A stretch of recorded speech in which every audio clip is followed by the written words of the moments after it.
I am a waste of a student who only knows how to read novels. But I have become a key protected individual in the entire Huaxia. Organizations from various countries have listed me as the top target for elimination. But I remain calm and say, I am in a hurry. Come at me together. Just because I arrived here just as this world is awakening. And while I was still confused, I saw the school beauty walking straight to a high platform, bowing respectfully to a portrait, with the general bearing the heavens' gifts, embodying the spirit of righteousness and bravery throughout the ages. At the water margin, loyalty and bravery are now present. With the ancient solemn national spirit, the younger Yili pays respects to the deity Guan Yu. Second brother Guan? Chu Chen was momentarily stunned. Guan Yi, renowned as the god of war by the people. There was nothing wrong with what Yili said earlier. But what is this water margin? One is from the Three Kingdoms period, the other from the Song dynasty. They have no connection at all. And yet he is considered a top student. Completely wrong. Chu Chen, you've lost your mind. How dare you?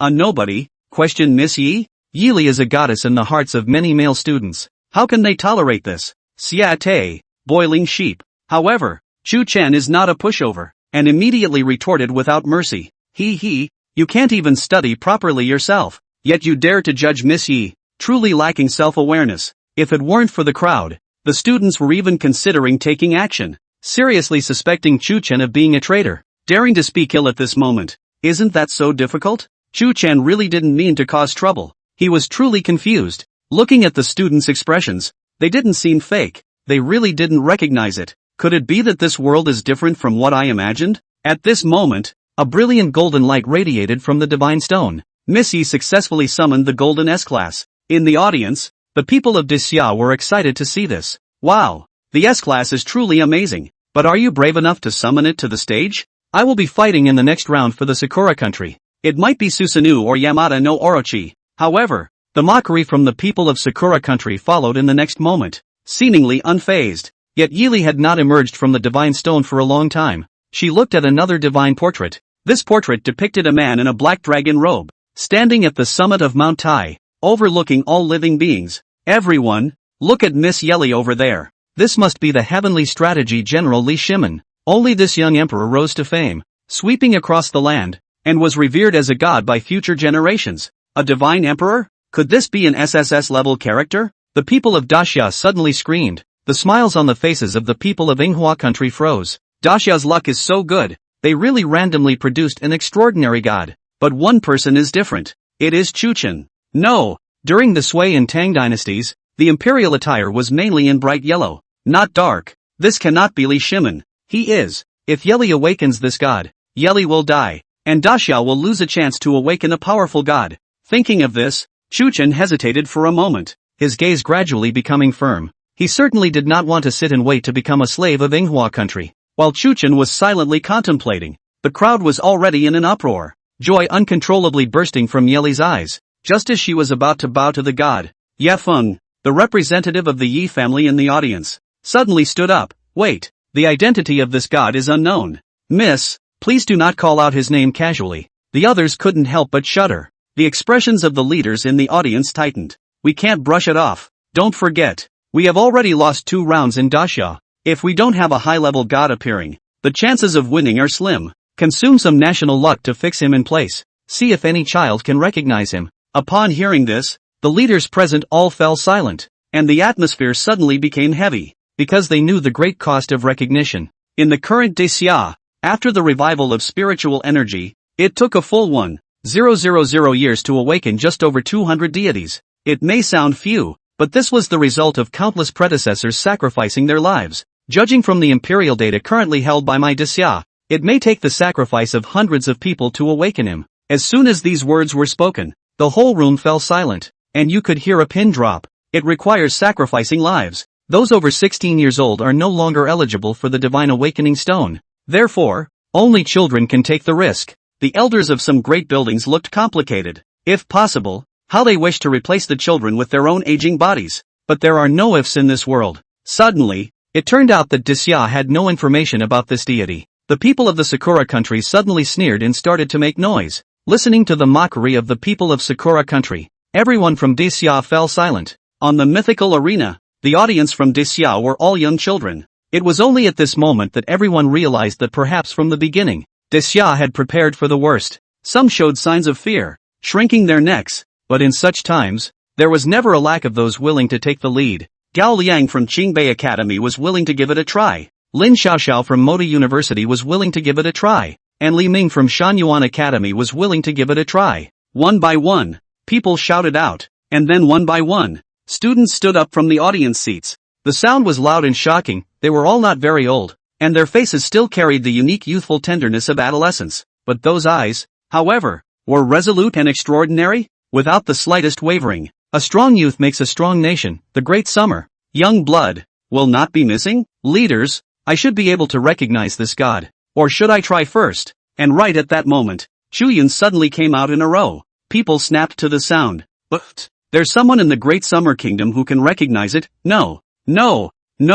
Just a young man like that. Your experts and professors in Daxia can't even recognize you. Can you? For a moment, the Sakura nation did not hide the contemptuous sneer in their eyes. The people of the Great Summer Kingdom also looked at Chu Yun, startled. Ha, a student boy from Daxia is so confident? Funny. The audience in each country was a bit surprised and held their heads in the sand to see what was going on. Although this appearance of the young people of Daxia who are not afraid of death makes people look quite hot. But is this something that can be solved by the heat of the moment? The people of Daxia are so funny. However, Chu Yun really wasn't talking nonsense. Do be familiar with all kinds of novels, official and wild history, myths and legends. In his previous life, he had also swiped a lot of mythological stories by swiping the teaser. For the orthodox myths and legends of China, the novels Journey to the West, Fengshenban and even the online floodstream pioneered by Dreaming into God's Machine, which were fabricated by authors of later generations, have also long been familiar with them. The more famous ones he could never have recognized by mistake. In the next moment, Chu Yun walked towards the high platform of the Chinese representative. Dude, you're really brave. This betting on your life to call the right god's name for once. And you're still cutting in line? On the high platform, a student looked at Chu Yun with an odd expression. Young man, don't worry, we will help you. The leaders on the scene, the professors walked towards Chu Yun, clearly intending to help Chu Yun judge the judgment. It's okay. No. However, before the crowd could react, Chu Yun had already reached out and touched the Divine Enlightenment Stone, and his figure was drawn in. It's like being under a bright starry sky. With Chu Yun's arrival, a star flowed as if it had crossed an infinite distance and appeared in front of Chu Yun. It's exactly a picture of a god. Aside from the one imperial deity that the Great Summer consumed its national fortune and immobilized, the rest of the gods' portraits were refreshed. At this time, Yi Li walked over. She was beautiful, clear and elegant, with green silk like a waterfall, hanging down to her waist. The right corner of the eye is dotted with a little tear mole, adding a touch of soft and charming meaning. Classmate, according to my Yi family's information, this humanistic deity is suspected to be the Tenza Admiral, the Ming Emperor Zhu. Yi Li narrated the information he knew about the emperor. No, it's all wrong. Yet not before she had finished. Aha, wrong. All wrong? Yi Li froze. However, he saw that Chu Yun had already turned around and went to look at the portraits of the gods. Chu Yun did not rush to awaken that imperial deity, but instead checked up on the rest of the portraits. In the evocation ritual, each god has its own system. Human gods, demon gods, immortal gods, demonic gods, etc. It is very important for the divine favorite to awaken the divine for the first time to identify his or her divine lineage, so it's best to awaken the gods of multiple systems. Being in multiple god systems also allows for a smoother path in the future. However, Chu Yun's seemingly hesitant appearance was what made people think that he was retreating from the battle and was half afraid to awaken the gods. Ha ha, I thought it was a pig in disguise, but it turned out to be a goon. Claptrap. It's true that the Daxia people are all clowns. The people of Sakura Nation laughed even louder. Not bad for a Daxian, cowardly as a mouse. Don't say that. After all, he's about to lose to us. Who knows if he'll be chosen as a sacrifice to our gods. Just a loser trying to make a splash before he dies. Ha ha ha, Daxia people are so funny, especially the Yi family. Yi Feng's eyes darkened. Quickly have someone arrest him out. Disgraceful. At this critical moment, Daxia has already lost 2 games in a row. All hope is in this last game. Where can tolerate someone to go up to fool around? Ha, everyone, look at Chu Yun. Just then, however, someone cried out in alarm. The gazes of the crowd were once again fixed on the Divine Enlightenment Stone. The Chu Yun within it was seen stopping and pausing in front of a portrait of a god. Above this portrait, there was only a naked man, with his hair cloaked, his feet on the mountains and the earth, and his arms in the form of an engine, as if he were holding up something. An axe could be seen faintly behind it. Ha, what kind of god is this? Axe head, giant form, such a robust physique. Could it be an immortal Tao giant spirit god? The professor's eyes plummeted and murmured. Yi Feng's face also slightly eased, but he was also a little unsure. Daxia literature is too complicated. In addition to orthodox myths, there are legends from all over the world, novels flood fabricated, etc., which has been plagued by experts. With the existing national information, it was really impossible to tell the exact identity of this god. But Yi Feng hoped that Chu Yun would be able to perform a miracle and recognize these gods with precision, but this also seemed to be nothing more than an unrealistic extravagance. Yi Feng smiled to himself and looked at Chu Yun's back with a complicated expression.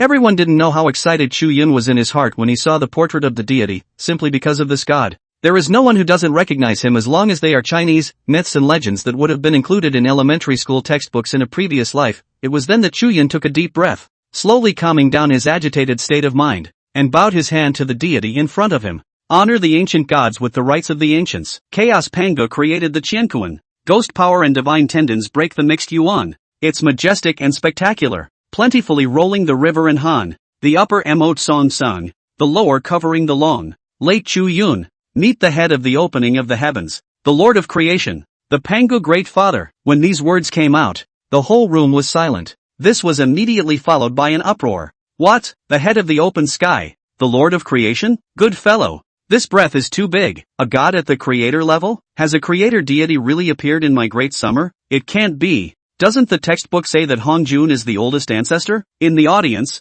the people of the Great Summer Kingdom were dumbfounded. Yet the next moment, that spread out in front of Chu Yun, the originally gray and colorless portrait was actually as if it had come to life. The color surges like a fiery flame from top to bottom, and the strokes go on and on. In an instant, the entire portrait became lifelike and revitalized. The man on the portrait had deep eyes that looked like they contained endless years. He looked deeply at Chu Yun. Immediately afterward, a bright and dazzling red aura erupted and turned into a stream of light that disappeared into Chu Yun's body. At this moment, everything was silent, and within the divine enlightenment stone, the countless stars that represented the gods of China were eclipsed. Red, the red divine splendor of the gods. Red, red divine glory. At this moment, the remnants of the little Sakura country who were full of mockery and waiting for a good show were dumbfounded, and their mouths were opened into a zero shape, barely able to stuff an egg in. In the audience of the mythic ring, the clamor of the people of the Great Xia Kingdom came to an abrupt end, and everyone subconsciously rose to their feet, looking incredulously at Chu Yun within the divine enlightenment stone.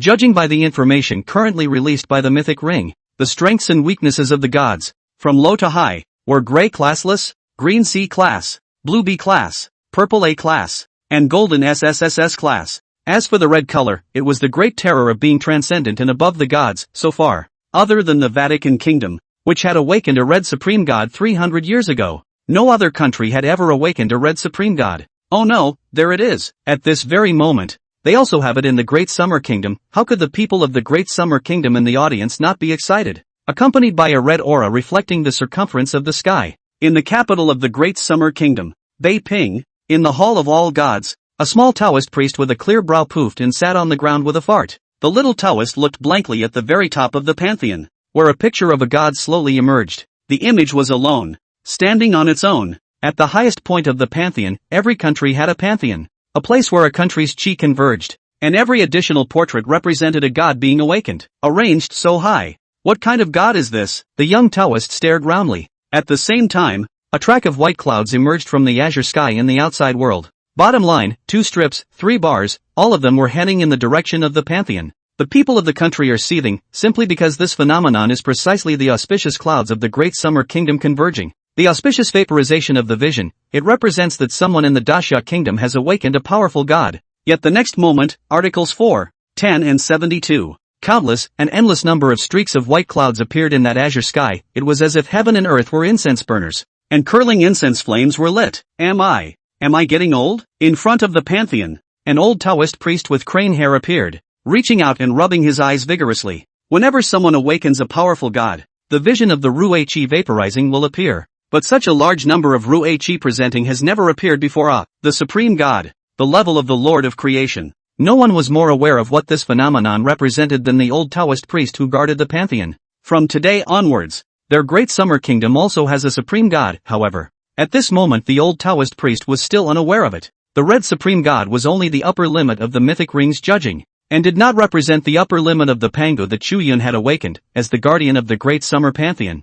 The old Taoist priest's eyes were moist and he trembled with excitement. Simply because other countries had red-quality supreme deities but Xia did not. This was tantamount to a potential hidden danger. It's like a nuclear deterrent. I can do without it. But I can never do without it. Report. There's a disturbance in the Three Kingdoms. Oh, that little bunch of a-holes want to go to war? Ha! No, it's a change within my Xia. You guys keep watching the San army. I'll be right back. On the border of Daxia, above the military camp, a thunderbolt flashed and disappeared into the sky. It was none other than the contemporary god of war of the Great Summer Kingdom, Yi Yuntian, and the commotion of Chu Yun awakening the red quality gods alarmed not only the Great Xia side, but the most desperate ones were the little cherry blossoms. Little cherry blossom, since ancient times, has been eyeing the Great Summer Kingdom. When they were weak, they sent their clansmen to come to Daxia to learn technology and culture, and when they became strong, they immediately pulled out their guns with the intention of invading Daxia. This is despite the fact that they have always refused to admit the cumulative crimes they once committed and maliciously falsified history with the intention of whitewashing themselves.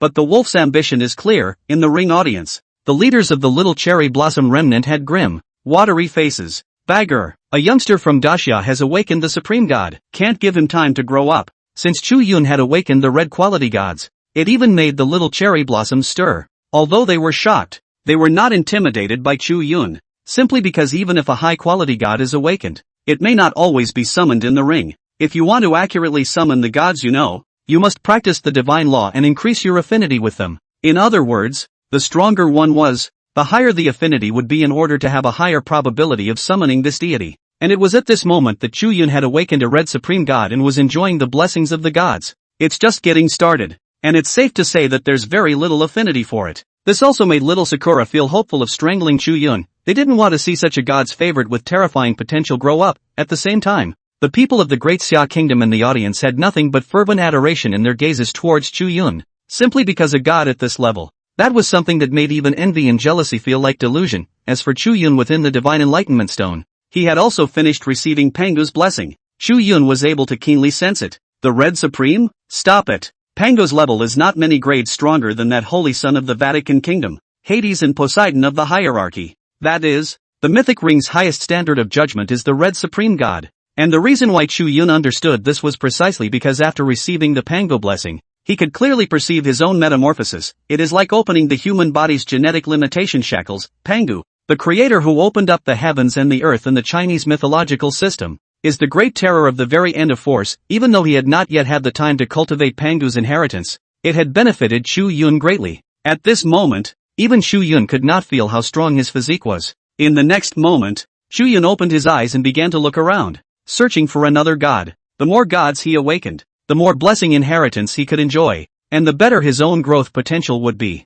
This kind of good opportunity, of course Chu Yun would not miss it. Moreover, Chu Yun's divine system did not have any limitations: human gods, immortal gods, demon gods, etc. As long as they were the gods of the Chinese system, he was able to awaken them without hindrance. For his first deity, the creator god Pangu, encompasses all things. Next, Chu Yun looked around, but they were all unimpressive minor gods whose legacies were of little use. Eventually, Chu Yun stopped in front of the portrait of that earliest appearing imperial deity, and seeing that Chu Yun was still not stepping out from within the Divine Enlightenment Stone, he even observed the portraits of other gods. The leaders of the Sakura nation in the audience lit up. Yo, this kid is still trying to wake up that unknown emperor of Daxia. Make war. Start the war. War at once. The Sakura Kingdom, declare war on the Great Summer Kingdom and request that the mythic ring battle be opened immediately. The leaders of Sakura couldn't wait to get up and yell out. When these words came out, the whole room was in chaos. Yi Feng's eyes darkened and he instantly understood. While Chu Yun was still within the Divine Enlightenment Stone, he immediately opened the Divine War? This is jealous of Chu Yun's future potential and wants to get him killed. Sakura is going to take her chances. Nowadays, Chu Yun, who was still in the Divine Enlightenment Stone, represented none other than the Great Xia Kingdom, up to this moment when war was declared. Then Chu Yun would 100% be chosen as the representative of the Grand Xia to participate in the Divine War. Crap! I was just so happy just now that I forgot to tell Chu Yun to come out immediately. Yi Feng's face was ugly. In his thoughts, the best outcome would be for Chu Yun, who had awakened the Supreme God and had unrivaled potential, not to participate in this divine war. A character like that can't afford to be lost. Even if the Great Xia Kingdom lost this divine battle, it was still necessary to preserve Chu Yun, and as Sakura couldn't wait to declare war, The mythic ring's rule power surged. Sakura's leader sensed this and was ecstatic. Ha ha ha, it's done, it's done. This Sakura leader laughed freely. There was nothing that could have given him a more pleasurable high than this moment.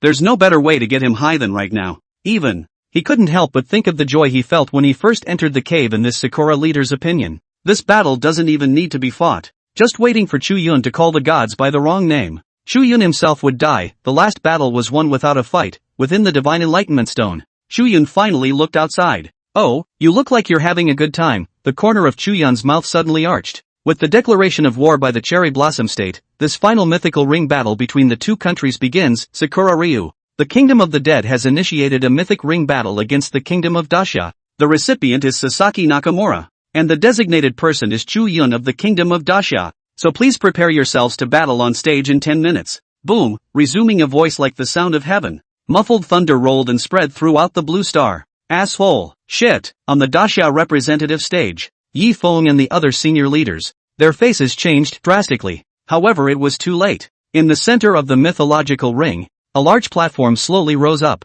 as if it was under the infinite and vast cosmic stars, independent of the real world. A stream of light enveloped Chu Yun's body within the Divine Enlightenment Stone. Ha ha ha, the Dacia people are annoyed. Egu, it's really a twist and turn. Just now people were a bit scared. This is great. The little genius of the Great Summer Kingdom is about to die. The people of Little Cherry Blossom Nation were exhilarated. In the Sakura country, a middle-aged man in a well-tailored suit with gold-rimmed glasses walked out of the audience with a smile on his face. Can't wait to get into the mythical ring in the center. Ha ha ha ha ha ha ha ha ha ha ha ha ha ha ha ha ha ha. This seemingly well-mannered man reached out and covered his cheeks. His smile became more and more unrestrained. And in the end, he couldn't even straighten his back from laughing. Foolish Great Xia Kingdom, getting carried away after awakening a supreme god. Why don't you tell that kid to come out quickly? But it's better this way, to strangle this little genius of yours as early as possible. Nakamura Sasaki laughed freely. With the current situation, one Sakura Kingdom was completely and utterly holding Dacia, for a divine favorite like Chu Yun who had just enjoyed the blessings of the divine inheritance. It would not be easy to pinch him to death. What happened? Just then, a figure wrapped in thunder descended upon the scene. The man had a sturdy physique, with thunder bursting out all around him, as if he was the master of the thunder prison. Behind him, the vague shadow of a god with wings and a green face and fangs could be seen. The person who came was none other than the Great Xia Kingdom's god of war, one of the top divine favorites, Yi Yun Tian. Family head. Yi Feng's face was bitter as he went up and spoke with Yi Yun Tian about what happened. Yi Yun Tian glanced angrily at Yi Feng. You guys are confused. Yi Feng sweated and lowered his head in shame. Yun Tian, it's not all Yi Feng's fault. After all, this is the first supreme god of my Great Xia country. Everyone is indeed a bit out of sorts. An old professor laughed bitterly. How could Yi Yun Tian not know this? Only that he was unwilling in his heart. Yi Yun Tian, you've come? Ha ha ha, you'd better be glad that you're lucky. Originally, I, Big Cherry Blossom, wanted to get you killed. Go and thank the little fellow who appeared and gave his life for you. In the mythic ring, Sasaki Nakamura laughs madly. Nakamura, you deserve to die. Yi Yun Tian's tiger eyes exploded with killing intent. However, when he saw Chu Yun within the Divine Enlightenment Stone, a touch of despair could not help but emerge from the bottom of his eyes. In fact, it wasn't that they, the top divine favorites of Great Xia, were greedy and afraid of death and didn't dare to come to the war, but rather, there was something even more troublesome that trapped them. Yi Yuntian also drew back. It is still a step too late. It doesn't take 10 minutes to get ready. I'm going into battle right now. Right at this moment, Chu Yun actually walked out from within the Divine Enlightenment Stone and was guided by that stream of light to the mythical ring in the center. Ha! Want to leave that unknown emperor god who was consumed by your Great Xia Kingdom's national fortune and fixed to fight in the war? Nakamura Sasaki snorted in disdain. It's a futile endeavor. Just a dying struggle. You're doomed to be strangled here. And the Great Summer Kingdom will cede its land to me. The Sakura Kingdom. As if he had read Chu Yun's mind, he was extremely mocking. It was the first time Chu Yun came to the mythic ring and looked around curiously. Completely separate space. The place was huge. Perfect for the gods to kill each other. However, this unconcerned behavior of Chu Yun, who seemed to be putting himself out of sight, was what irritated Sasaki Nakamura. Ha! The little brats of the Great Summer Country are really arrogant and unselfish. Chu Yun finally became a bit impatient. That's quite a lot of nonsense. Who gave you the courage to come to my Grand Xia to wreak havoc? Chu Yun's eyes were cold and his tone was morose. In fact, barring that, if these Sakura Nation people, who were not in a hurry to pull him into the mythic ring, sneak attacked him on the outside. Chu Yun was not even sure that he would be able to securely win against the Sakura nation yet. But not now. These guys were so good that they had to fight him in the mythic ring. Summoning the gods, Chu Yun didn't even know how he was supposed to lose. After all, the Sakura people awakened the gods by uncovering monuments. And him. Awakening the gods depends only on which one to choose. Nakamura Sasaki froze for a moment. A flicker of unease flashing through his mind. Then he shook his head. Ha. Quite capable of pretending. Good. I love to see the unknowing Dasha people kneeling down and begging for forgiveness. Nakamura Sasaki laughed harshly. Chu Yun just gave him a faint glance, not bothering to bother with this Nakamura Sasaki. Both players have taken their positions. The mythic ring battle is open. Welcome to the mythical ring battle. This ring battle will be shown as a worldwide live broadcast. The countries participating in the battle are the Great Summer Kingdom, the Sakura Stream, the Kingdom of the Dead. Since the Sakura Kingdom has long been exterminated, it is participating in the war as a flow. The country is participating in the war as an exiled country. And this time, if it challenges the Great Summer Kingdom, if it fails, it will offer up half of its population and half of its national transportation to the Great Summer Kingdom. Accompanied by a soft and flirtatious voice, a blonde-haired, blue-eyed goddess with a curvaceous and choppy body appeared out of thin air in the center of the mythic ring. The goddess, wrapped only in a single white cloth to cover the vital spots, has no qualms about showing off her beauty in a blood-curdling way. Hello, I'm the mythic ringmaster, Aphrodite. Aphrodite appeared and attracted the attention of all present. The goddess of love of the Empire of Scylla. In the mythology of the Empire of Scylla, Aphrodite was the embodiment of female perfection. Every knit of the brows and smile seemed to have an amazing seductive power. This Eros, however, is the current host of the mythic ring precisely because of the Sheila Empire's impressive record in the mythic ring, which is temporarily in first place globally. Chu Yun also saw this god of love. TSK, when will my Chinese fairies go up to be the hosts? They will certainly be no worse than this god of love. After rambling for a moment, Chu Yun then focused on the immediate. After the god of love appeared, a curtain of light surfaced in front of Chu Yun. Mythical ring rules: for each battle, 10 gods will be randomly refreshed. Choose anyone to summon for battle. 5 games and 3 victories system. Life and death ring battle. Only the winner can live. The loser god fall and die, both high and low, as well as life and death. Eros looked at Chu Yun and Nakamura Sasaki with a smile. Do you two understand the rules? If you confirm, you can go to war now. She also glanced at Chu Yun one more time, clearly not expecting that the Great Xia Kingdom would send such a young teenager to participate in the battle. Confirmed. I confirm. Goddess, hurry up and start.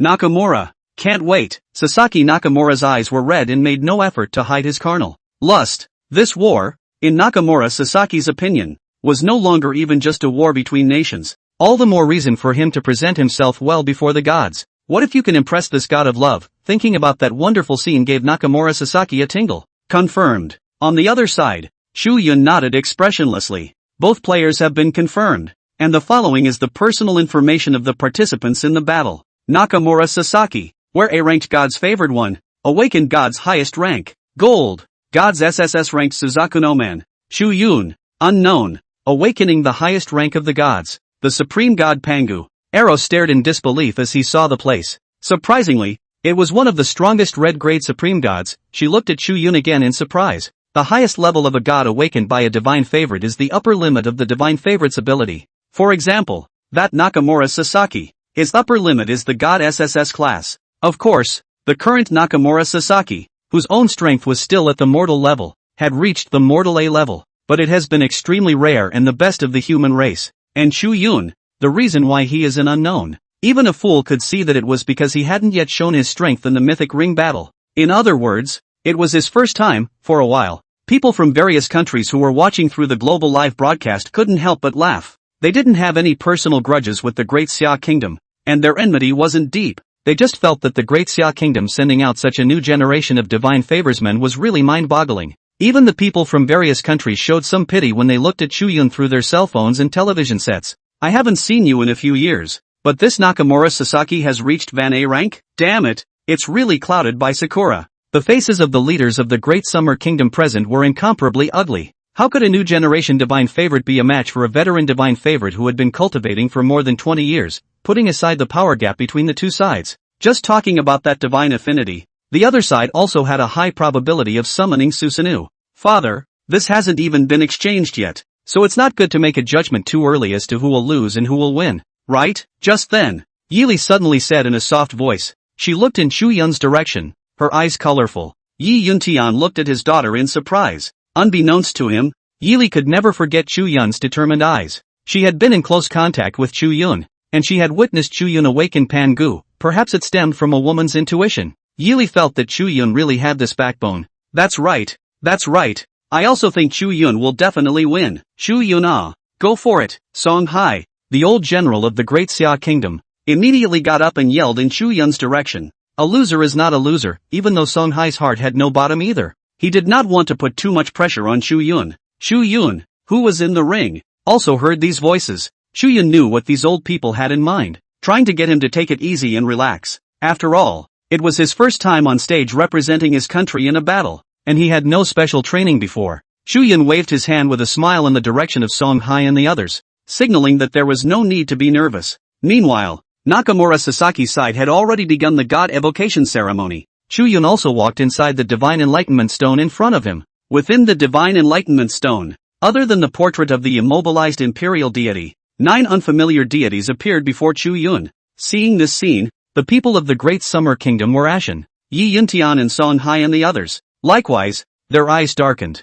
Sure enough, I've only just awakened Pangu, and my affinity with Pangu is too low to have refreshed that terrifying god. Everyone is in a mixed mood. Unlike the Daxia side, the Sakura people yelled out in surprise. Orochi, another golden SSS rank. Yasi, we're solid. The mythological system of the Cherry Blossom Kingdom was not as complex as that of Daxia. That's why many Sakura people recognized Nakamura Sasaki's refreshed god. Surprisingly, as another golden SSS ranked god in addition to Susanoo, and as Chu Yun gazed at the portraits of the 10 gods in front of him, his heart could not help but be moved. That's right, Chu Yun wasn't fuming. He just felt that his luck was just too good. The reason he froze for a moment was not that he was bewildered and desperate. Rather, for a while, I was in a tangle, not knowing which one to choose. Just because, of these 10 gods that appeared, several were renowned in the mythological system of China. The man with 5 colored spirit turtles on his feet, golden armor and a sword, was a formidable and extraordinary man. It is the true martial emperor from the orthodox mythology of China, rooted in Wudong Mountain.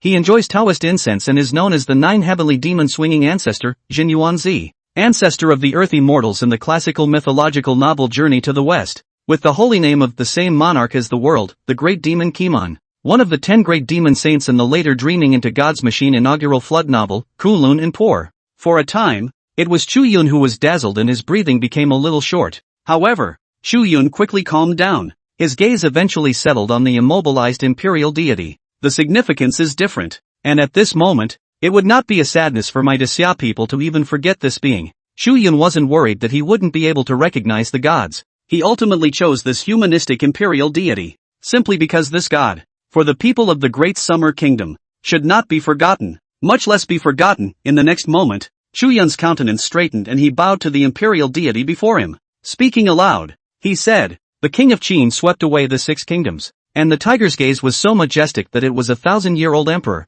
the descendant of the ungrateful sun. Chu Yun pays homage to my first emperor of China, the Ying surname, the Zhao clan, and the first emperor of Qin." Accompanied by the fall of Chu Yun's words, this portrait of a deity seemed to come to life. Immediately afterward, the red aura rose up into the sky, reflecting the circumference of the sky. Within the Divine Enlightenment Stone, the star glow of all imperial gods and goddesses are all dim, seemingly not daring to compete with them. Another red supreme god? At this moment, the people of the Great Summer Kingdom who were originally as if they were dead woke up with a jolt and were filled with shock. Yi Yuntian, Song Hai, Yi Feng, and the other leaders of the Great Summer Kingdom subconsciously left their seats and stood up. God bless my Daxia. Song Hai took a deep breath, clenched his fist, and swung it downward with all his might. I thought it was a situation of certain defeat, but I was surprised to see a turnaround. This could be another red supreme god. Together with the previous one, the Great Summer Kingdom already possessed 2 supreme deities. Yi Yuntian's gaze gleamed as he stared at Chu Yun's back. He knew that as long as Chu Yun was able to survive, then why wouldn't the future Great Xia country be able to stand on top of the world? The revival of Daxia is expected. Unlike the Daxia side, the cheers of the people in the Sakura country came to an abrupt halt, as if they were stuck with their jaws dropped. Originally, they thought that their side, having summoned a golden SSS ranked god, was already in a sure win situation. Unexpectedly, Daxia had gotten lucky and awakened another red supreme god. Is the supreme god a cabbage? When did we get so lucky? Yet the people of Sakura nation were unaware of it. An ordinary imperial deity could not naturally be a red supreme god. But not Qin Shi Huang. He was the founder of the Chinese version of the emperor's first person. It can be said that without Qin Fan's 6 remaining martyrs, who finally swept away the 6 kingdoms and unified the land of China in the generation of the first emperor, then the later China would probably be like the continental side of the world, which is still fragmented into small countries. Such a feat is the only one of its kind in all of history. Both sides summoned their gods successfully. The game begins. Eros' voice rang out. 4 figures appeared in the mythic ring. 3 men and a beast. When Nakamura Sasaki saw the man beside Chu Yun, who clearly had human features and was dressed in a long black robe and was handsome, Sasaki Nakamura smiled. Ha ha ha ha, you kid really isn't out of my expectation. You really did awaken this emperor god. Humanitarian god. A mere mortal. Ha ha ha ha. Sasaki Nakamura laughed wildly, unable to contain his joy. This was because he had also evoked God within the Divine Enlightenment Stone earlier, and had not seen that red divine radiance. Nakamura Sasaki had thought that Chu Yun was at his wit's end. And in the end, he had moved a mortal to make an appearance. Humanitarian gods, mostly real people from history, were worshipped by later generations and became gods by word of mouth. For example, the demigods born after Zeus' messy canon in the Shilla Empire. It was also for this reason that the nations did not think very highly of the gods of humanity. Chu Yun, however, did not pay any attention to Sasaki Nakamura at all. He gave a respectful bow to the first emperor. Descendant, ungrateful grandson. Chu Yun pays homage to the old ancestor. The first emperor in front of him maintained the peak condition of his youth, with a straight and upright posture. Oh, ungrateful children? What kind of unworthy? The first emperor's eyes flickered and landed on Chu Yun's body. Chu Yun let out a low sigh. The descendants who forget their forefathers are themselves unworthy. But today, as he spoke, Chu Yun's waist straightened and he locked eyes with the first emperor, his eyes glowing with a divine light. Today, the people of my great Xia will forever remember the 3 grand wishes of our old ancestor. A wish for the world, no more conquests. You swept the 6. The book with the text, the car with the track, the people of the 7 countries. In the minds of my people in Daxia, buried the idea of great unity. Through hundreds of generations, thousands of generations of my people in Daxia, life and death, remembering the land of the motherland, cannot be divided. Secondly,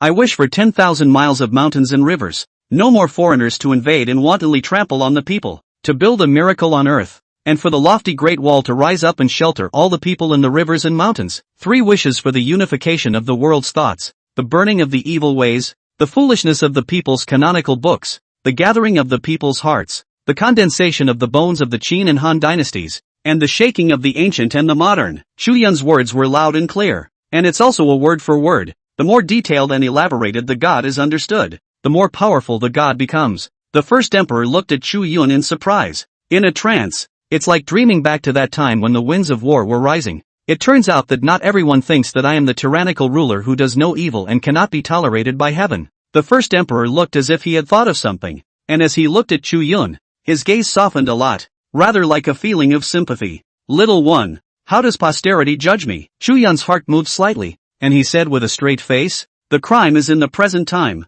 but the merit is in the 1,000 years. Sin in the present day, merit in 1,000 years. The first emperor laughed. The corners of his mouth curled up in a smile. Chu Yun, what the hell is he talking about? There are still such great existences in the history of my great summer kingdom? Meanwhile, the people of the great summer kingdom were filled with bewildered doubt. Sasaki Nakamura listened in awe. He suddenly snorted out a laugh. If you can make things up so well, why don't you go write a novel, as bullish as you blow? What else can a humanistic deity do to make waves? Only then did the first emperor look across at Sasaki Nakamura. And this is? Foreign races. Chu Yun was concise and informed the first emperor about the mythic ring. Alien race. The smile at the corner of the first emperor's mouth faded. Those who violate my daxia will be executed. His voice was calm, as if he were talking about a commonplace trifle. However, the extreme calmness in those eyes contained undoubted killing intent, accompanied by the exit of Qin Shi Huang's words. The world's attention was focused on this first emperor. Ha ha ha, did you hear that? Did you guys hear what this humanitarian god of Xia said? My goodness, the god of Great Xia is really worthy of being an emperor. He speaks with such a tug.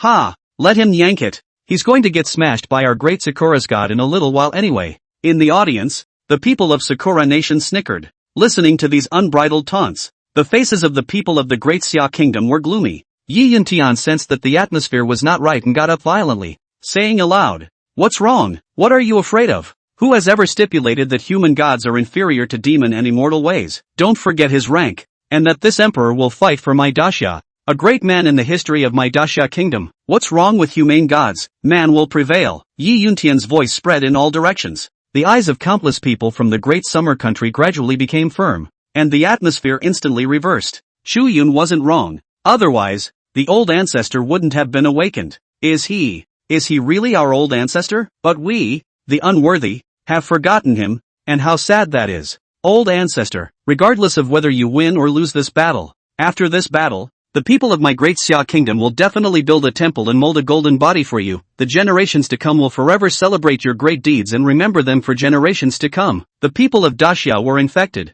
born as human beings, who would not have blood. The eyes of the first emperor in the mythic ring moved slightly. In fact, for Shi Huang, it did not matter to him if he built a temple and sculpted a golden body. That's what God likes to do. And he, in his lifetime, he was able to fight for the unification of China for the rest of his life. Then becoming a god after death would also be a solid barrier for the great summer, nothing else. Simply because in this land, flowing with him the same clan and the same origin, is his once most want to protect the family country mountains and rivers, and watch the Daxamites get hot and bothered on their side. Nakamura Sasaki laughed, mockingly teasing, even daring to survey the first emperor. Ha ha ha, it's really worthy of being a person who has been an emperor. That domineering spirit is really full of it. Nakamura Sasaki was conspiratorial. The Yamanano Orochi that he had awakened. The mountain of flesh bulging at the moment. The 8 hideous snake heads slowly raised. The whole was like a mountain, invisibly radiating a chilling oppressive force. Just one snake head alone was 100 meters in size.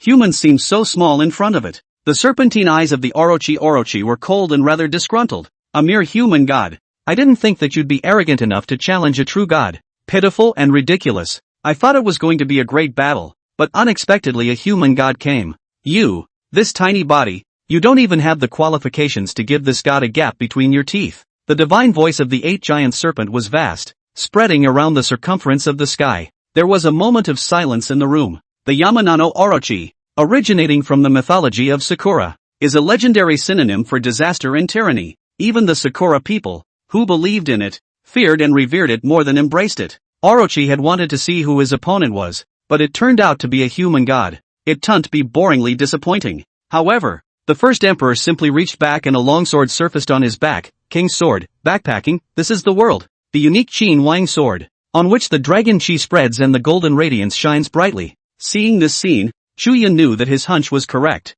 Only this first emperor in front of him was worthy of possessing this divine sword that had gathered the chi of the Chinese dragon vein. The first emperor at this moment was no longer the lofty emperor, but a warrior who fought for Daxia. He who drew his sword had that unquenchable and unyielding fighting spirit. Historically, the Qin people were good at martial arts, and the king was also courageous and brave. This human god of Daxia is really ready to fight? Honestly, it looks pretty pathetic. The people of Daxia are like this, always like to dream. Think this is anime? Think this is an anime where you can turn the tables and kill in seconds when your emotions are right? Please, this is the bloody reality. Apart from the Sakura nation, the audience from the rest of the countries were shaking their heads. No one felt that the humanitarian god could go against the heavens. After all, it was only a mortal body, the weakest within all the divine lineages. The Orochi were all disinterested and shook their heads a few times. It doesn't matter. In that case, this god will take a good look at how you mortals are going to perform. Come on, dance to your heart's content and don't let the god down. Facing the taunts of the Orochi, Shi Huang, however, seemed as if he was not angry, and simply drew the Qin king's sword. If I lose the battle, I will be ashamed of heaven and earth, and of all the people, so what is the harm in dying? God, it's the first time I've killed, so let's take you and sacrifice you to the sword today. The first emperor was not angry and always had a calm demeanor, but this is the emperor. Thunder and rain are all the king's grace. The king's heart is like the sea, and it is difficult for ordinary people to guess, and the emperor who is happy to see the color of his face. Shao dour, humph, arrogant. The Orochi smiled coldly, and a snake head as large as a mountain blasted and pressed down on the first emperor. All eyes were on this moment, and all were closely watching. The battle of the gods has finally begun. This time, we'll let you recognize the gap between demon gods and human gods. A mere mortal who dares to desecrate a god should be executed by heaven. Boom! The void trembled and demonic power filled the air with the strike of the Orochi. It's over. I can't imagine that just after the war, the Great Summer Kingdom is going to lose. Tisk. It can't be helped. Who let the Great Summer Kingdom summon a personal Dao god? Even if it's of a higher grade, it's still a person. There shouldn't really be anyone who thinks that a human god can win against a real god, right? The spectators in the other countries, disinterested, all felt bored with this uninspiring battle. However, as soon as their words fell, an unbelievable scene ensued. It was seen that when the first emperor chopped out his sword, it actually cut out countless golden dragon shadows, which instantly flooded the serpent head of that Orochi. Pest, the sword shadow chopped down, and a big good head spurted blood and flew. The audience's jaws dropped and they all froze. What? He chopped off Orochi's head with his sword. People are confused. Mortal. You dare to sever the head of this god? Mortals, be humble and bow to the ground. It is only right that you should worship our gods. This is the supreme principle of the heavenly Tao. How can you be allowed to desecrate the gods? Lowly, pathetic, insignificant, griffin, you shall go to hell and abyss, flayed, and reincarnated for all eternity. Roar, the Yamanano Orochi was furious. And the battle between the two deities didn't end. Instead it went straight into a white-hot stage. Yet to everyone's surprise, the first emperor was not weaker than God. It's jaw-dropping to watch. And you just feel like your worldview has been shaken. Only Chu Yun knew why this was. The rest of the human gods may not be able to. But the first emperor is different. How could the first emperor, who enjoys the protection of the dragon vein of China and the supremacy of humanity, lose to a mere demon god of little cherry blossom? Chu Yun was not worried at all. No. I'm dreaming. Aren't I? Nakamura Sasaki watched as the two deities fought fiercely, and even vaguely, that human god of Dacia grew more and more courageous in battle, while the Yamatatsuki Orochi instead gradually fell into a state of decadence. He was confused, and his grown mouth was hard to close for a long time. No, Big Sakura, will not lose. Yes, and me. Nakamura Sasaki fiercely stared in Chu Yun's direction. The battle could be won if Chu Yun was killed. Chu Yun was keenly aware of the unkind gaze. Oh, you're coming for me, Nakamura Sasaki panicked. He hadn't expected at all that the human god would be able to suppress the demon god. The Keyzone demon god was the golden SSS-ranked Yagyu Orochi. Time, however, was not given to Nakamura Sasaki to think carefully. He snapped out of it, and his pair of slender mouse eyes immediately fixed on Chu Yun. Bastard, you're nice and relaxed. Oh, you're afraid that you haven't forgotten that in the mythic ring battle, if you die, you'll also be judged as a failure. Right? Nakamura Sasaki's mind laughed rampantly. With a flash of his body, like a ghost, he rushed towards Chu Yun. This scene was seen by the people of the Great Summer Kingdom outside who were always keeping an eye on Chu Yun's movements. Oops, this old man, Nakamura Sasaki, isn't waiting for the divine battle to be decided. He's going to make the first move. Damn it, this son of a bitch is sensing that the situation is bad and is preparing to lay his hands on Chu Yun. Yi Yun Tian, Song Hai's face changed greatly. Yi Li's pretty face also turned pale for a while. Her tender lips tightly pursed together as she subconsciously worried about Chu Yun. Although she had come into close contact with Chu Yun and witnessed him awaken the supreme god Pangu, however, even she could not believe that Chu Yun was able to defeat Sasaki Nakamura. After all, Sasori Nakamura was a veteran divine favorite. Oops, Chu Yun, be careful. Chu Yun, that old turtle egg is going to sneak up on you. The people of the Great Xia Kingdom were also startled and hated that they could not rush into the mythic ring to block this move for Chu Yun.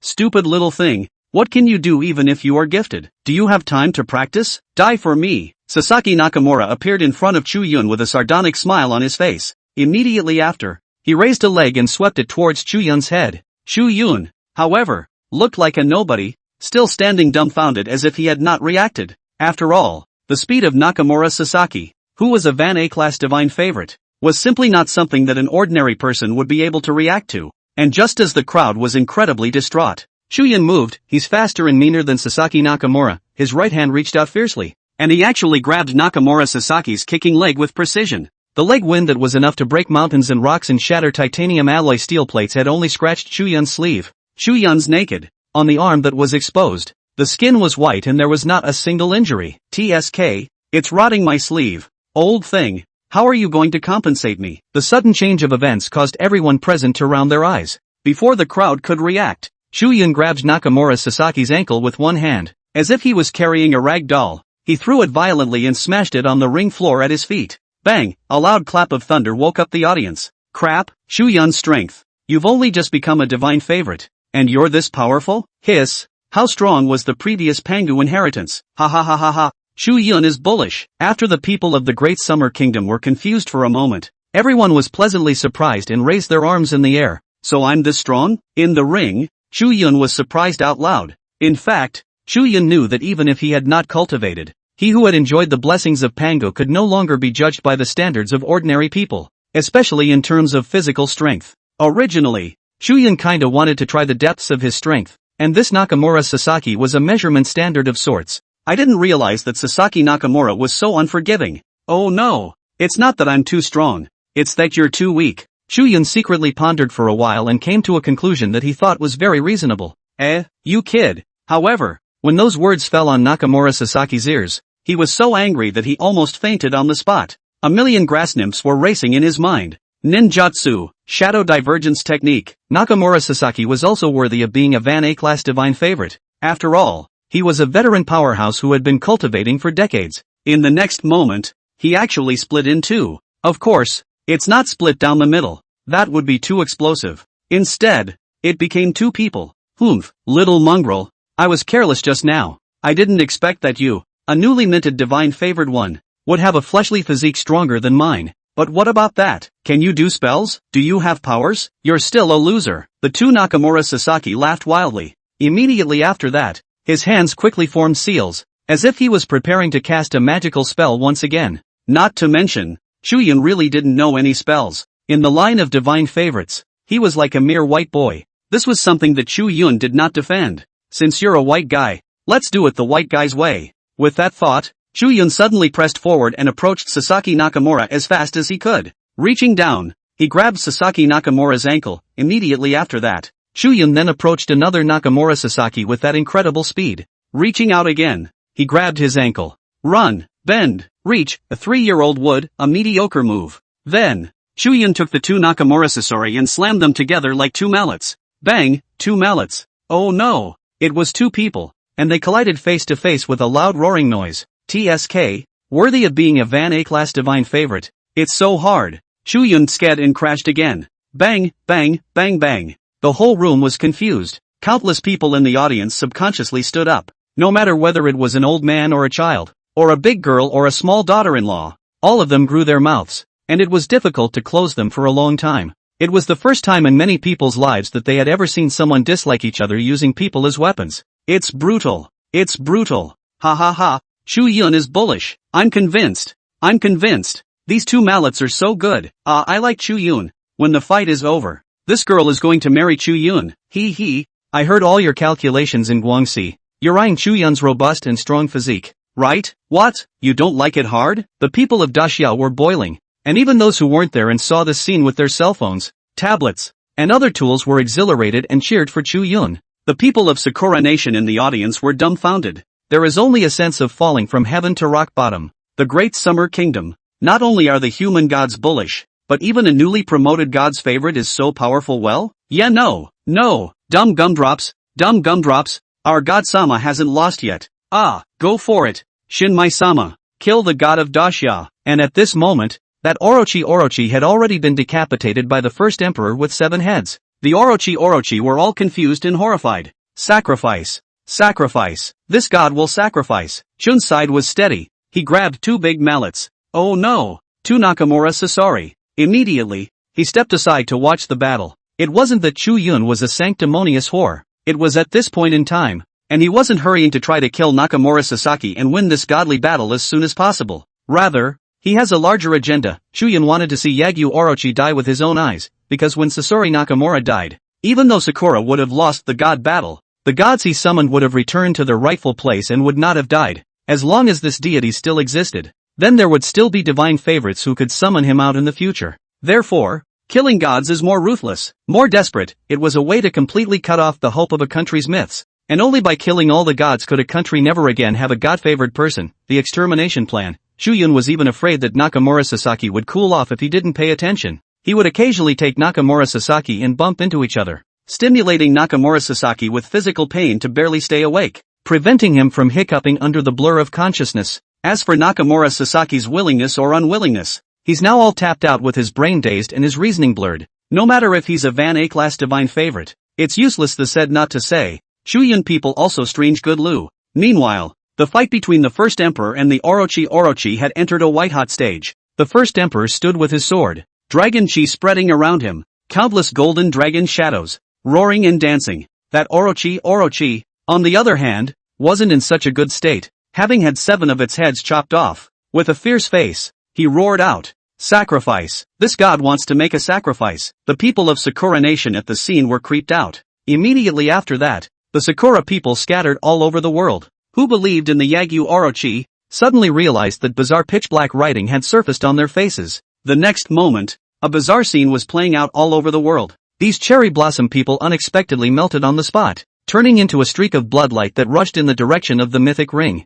The bloodlight in the sky converged on the body of the Orochi, visible to the naked eye. The blood and flesh of the Yamanano Orochi bulged, and a head grew out one after another. Yasi, spell it out. My great Sakura is invincible. In the audience, the Sakura people raised their arms and cheered. Chu Yun saw this scene and narrowed his eyes slightly. It was as if the rejuvenated Orochi had once again resumed its tyranny. It sneered, "Oh, foolish great summer human god, do you think that the one you're fighting against is this god? No, what you are hostile to is this god and the thousands of people behind this god." However, it did not see the panic it wanted to see on the first emperor's face. On the contrary, Shi Huang remained calm. "People, your people are for sacrifice? Back then, in order to ensure the perpetuation of my Daxia mountains and rivers, I labored a bit too much and was a bit hasty, but my original intention is for my great Qin to last forever, for the peace and prosperity of the nation, and for 10,000 years of immortality." Accompanied by the exit of the first emperor's words,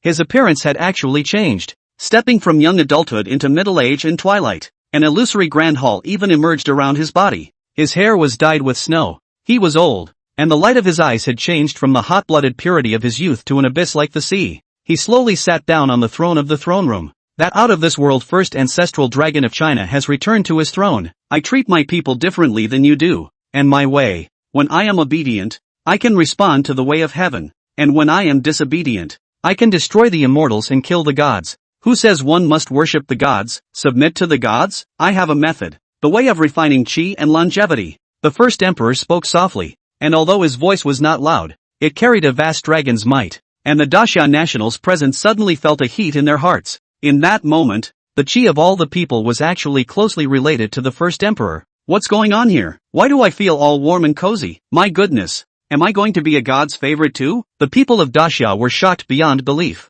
"Don't panic. This is the chi refining method." Right at this moment, Chu Yun's voice spread across the scene. Chu Yun's heart was greatly moved. Only he who remembered history knew what was going on, and because he had awakened the first emperor, he had also inherited this method. In our history, Shi Huang was obsessed with chi alchemy in his later years, intending to live forever. "This is my humanitarian chi refining and longevity method. The first emperor has a great wish. May all the immortal warriors of great Qin become dragons, and all become immortal and live forever." The audience was shaken by these words. "The refining chi longevity method? Special hair? Is this the heritage of the mysterious ancient Oriental kingdom? Even the techniques that allow people to cultivate longevity are available? Heavens! This Chu Yun, he awakened this emperor. Wouldn't that be an inheritance of the longevity law as well?" The spectators from the beautiful country, the Great Eagle Empire, and other countries' eyes were red with envy and jealousy, and as the first emperor used the chi refining technique, the people of the Daxia kingdom only felt their bodies warming up,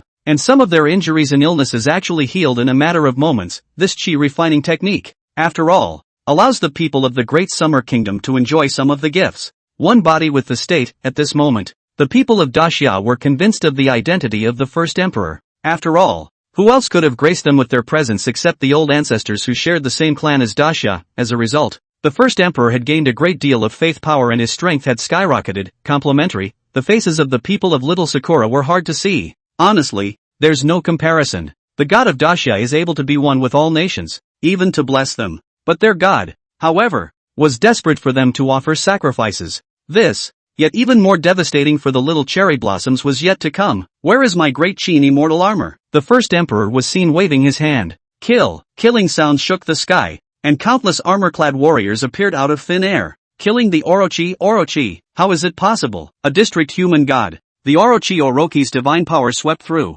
yet it appeared so weak against the near-endless soldiers. A head was chopped off again amidst the mournful screams. "Sacrifice! This god will sacrifice!" A large number of Sakura people poofed and exploded. The head grows and then falls off again. "Continue the sacrifice." Poo, wait a minute. What the hell is this? In the audience, the leaders of Sakura Nation stood up in horror. They suddenly had a pang of foreboding. After all, every time the Orochi grows a head, a large portion of their Sakura people have to die. I thought I was winning, but I didn't realize what I was getting myself into. The leaders of the Cherry Blossom Kingdom were about to vomit blood in anger. Suddenly, someone looked in Chu Yun's direction. End it quickly, bagger. Chu Yun, you little thing. Don't kill Nakamura Sasaki yet. The Sakura people crumbled. Especially the leaders. Seeing the Yagyu Orochi sacrificing like he was crazy. How could the Sakura people bear it? Sacrificing tens of thousands is okay. But to sacrifice hundreds of thousands or tens of millions. The Sakura people couldn't be happy anymore.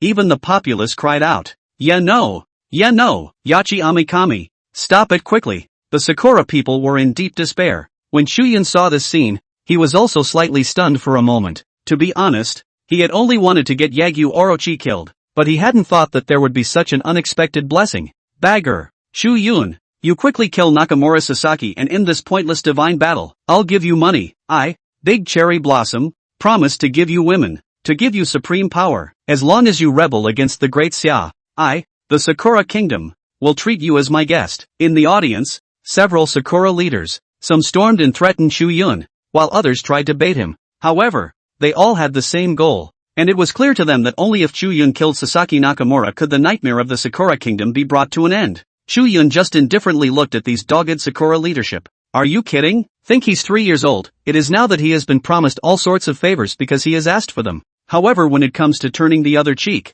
it can be quicker than a dog. Sakura has always been like that. Outwardly polite, but actually deranged. This nation emphasizes only the small rights, not the big ones. Furthermore, one is not going to go out of one's way to forgive these former invaders on behalf of those who have gone before. Without the bloodshed of our predecessors, what is today's Daxia? You can't feel evil. You can only stop evil with evil and kill it. Seeing that Chu Yun was unmoved, the little cherry blossoms completely collapsed in despair. Someone suddenly shouted out, Yachi Amikami, why don't you just die? As soon as the voice left the room, there was silence. Right, Yachi Amikami, you can't make any more sacrifices. Just die, bagger. How do you deserve to be called a god? The god of Daxia even blessed all the people, yet you only know how to ask us to sacrifice our lives. You tyrannical bastard, go to hell.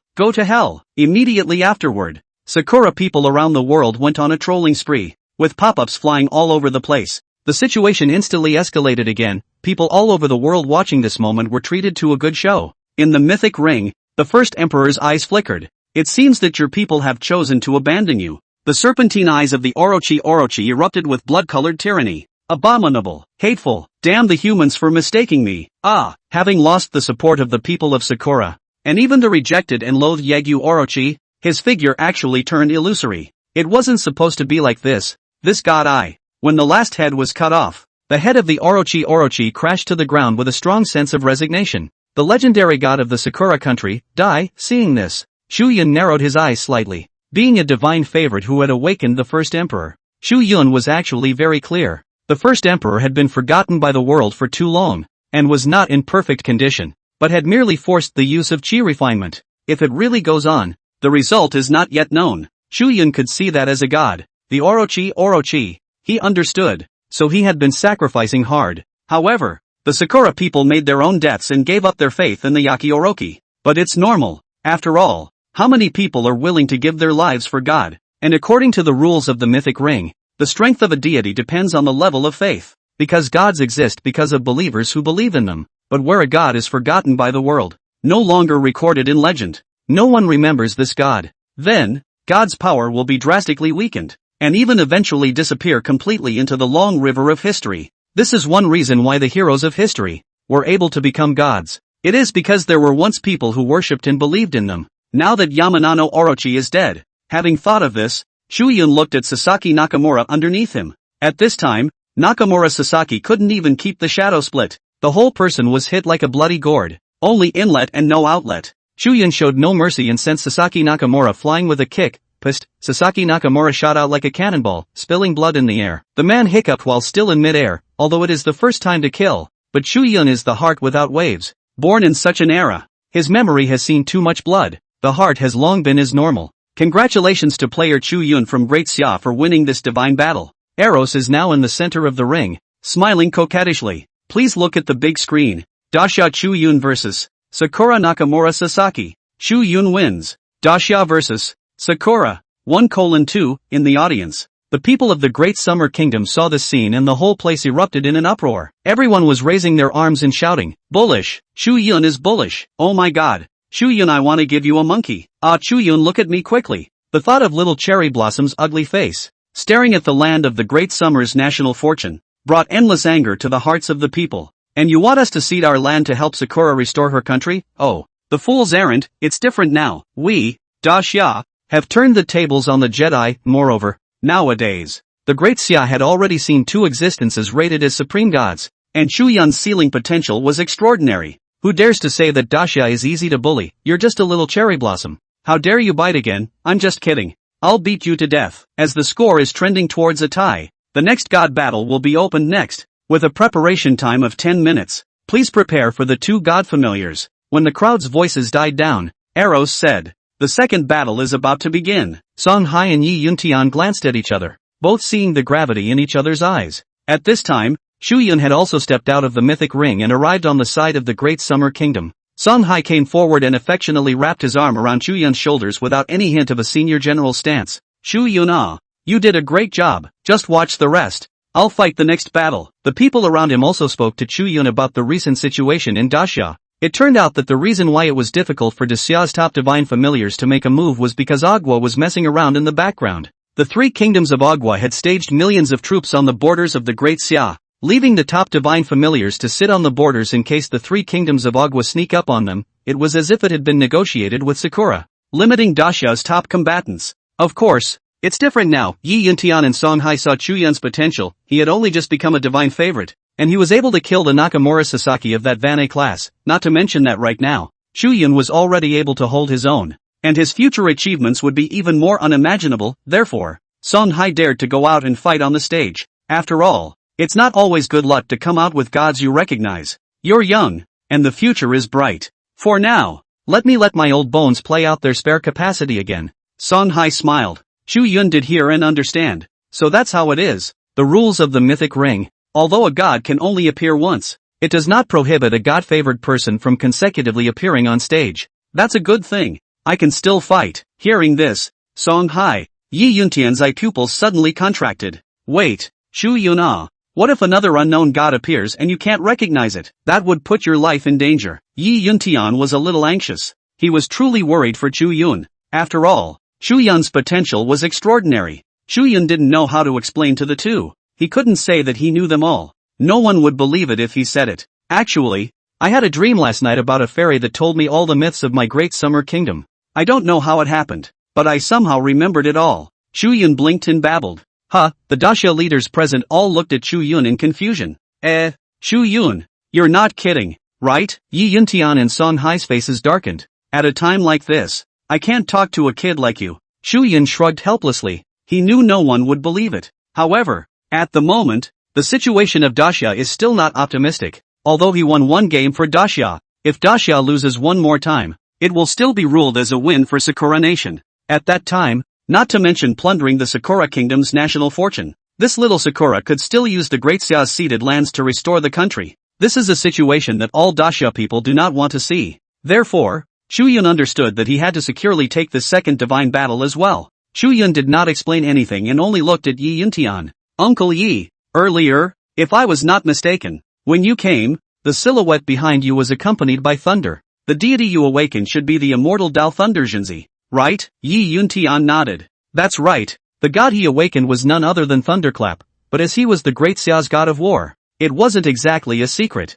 Yi Yuntian couldn't help but laugh bitterly. Alright, I know that you desperately want to fight for my Grand Xia, but there's no need to prove yourself in this way. Young man, don't ever force your way into the limelight. You're still young. There were old professors from Da Xia who advised bitterly. They still thought that Chu Yun was young and impetuous, and because of a victory, he was overwhelmed by honor and wanted to make another splash. Chu Yun but shook his head, centered and concentrated. 2 immortal apricots, peace in the world. A golden stick to set the world away from the terminal jade. Pillar Cave, the party to protect the Zhou family 800 years. Lei Zhenzi, from the classical mythological novel Feng Shen Yan Yi. Chu Yun had read the classics in his previous life, so how could he not recognize Lei Zhenzi? And along with the fall of Chu Yun's words, Yi Yuntian's eyes suddenly contracted. Behind Yi Yuntian, An immortal god with wings on his ribs and thunder accompanying his body suddenly emerged. The figure was bathed under the thunder and raised the sky with a soundless whine. That divine power, and she actually climbed upward. Phrase, it's a whole new kind of word. It represents the endowment of the gods with more divinity.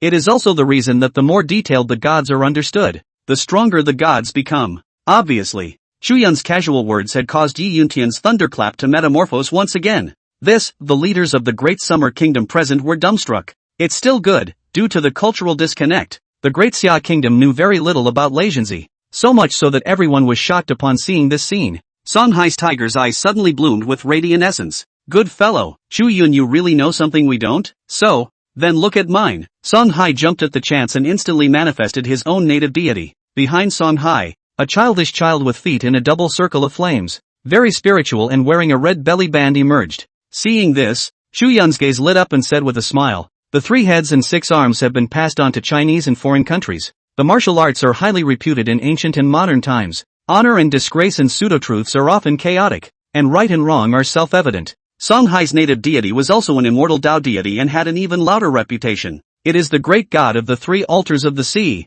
Neza, it has an important role in the Ming dynasty novel Journey to the West. The people present suddenly realized that the deity behind Songhai had actually given birth to 3 heads and sprouted 6 arms, appearing more and more divine and extraordinary. His people couldn't help but suck in a breath of cold air in unison. Now, there was no one who would suspect Chu Yun anymore. Even though that fairy's dreams sounded bullshit, the more mysterious it was, the more it rather illustrated this unusual ability of Chu Yun's. It really works? Songhai was startled, and when he looked at Chu Yun again, it was simply like seeing a supreme treasure. The old professors who had previously thought that Chu Yun was young and vigorous, wanting to make a splash again, felt incomparably sweaty and ashamed. People like themselves. They really misunderstood people. Chu Yun. The gazes of the crowd as they once again looked at Chu Yun had become incomparably complicated. They all knew that Chu Yun had seen the situation, and that was why he insisted on fighting the next match. But Sakura must have prepared for this too. They're bound to send stronger divine favorites. Chu Yun wasn't 100% capable of winning either, but he's still willing to fight for Daxia. Chu Yun. The old professor's gazes softened and they were about to say something. Yi Yuntian, however, suddenly reached out and interrupted the old professors. He did not say much, but only saluted Chu Yun with a military salute. Songhai also silently raised his hand in a military salute. It was because these 2 veteran divine favorites who were qualified enough to represent Great Xia in the war had already seen the situation. They knew that Chu Yun had a better chance of winning than they did of making an appearance, since Chu Yun was willing to gamble with his own life. Then why couldn't they trust Chu Yun? Chu Yun nodded and then looked over to the Sakura country. Once again, he left the audience of the Great Summer Kingdom and went to the seat of the Great Summer Kingdom's mythic ring representative. Viewers all over the world saw it, and everyone was dumbfounded. Ha, it's Chu Yun again. My goodness. The Great Summer Kingdom trusts Chu Yun that much? TSK, can't you see? Although Chu Yun is a newly promoted divine favorite,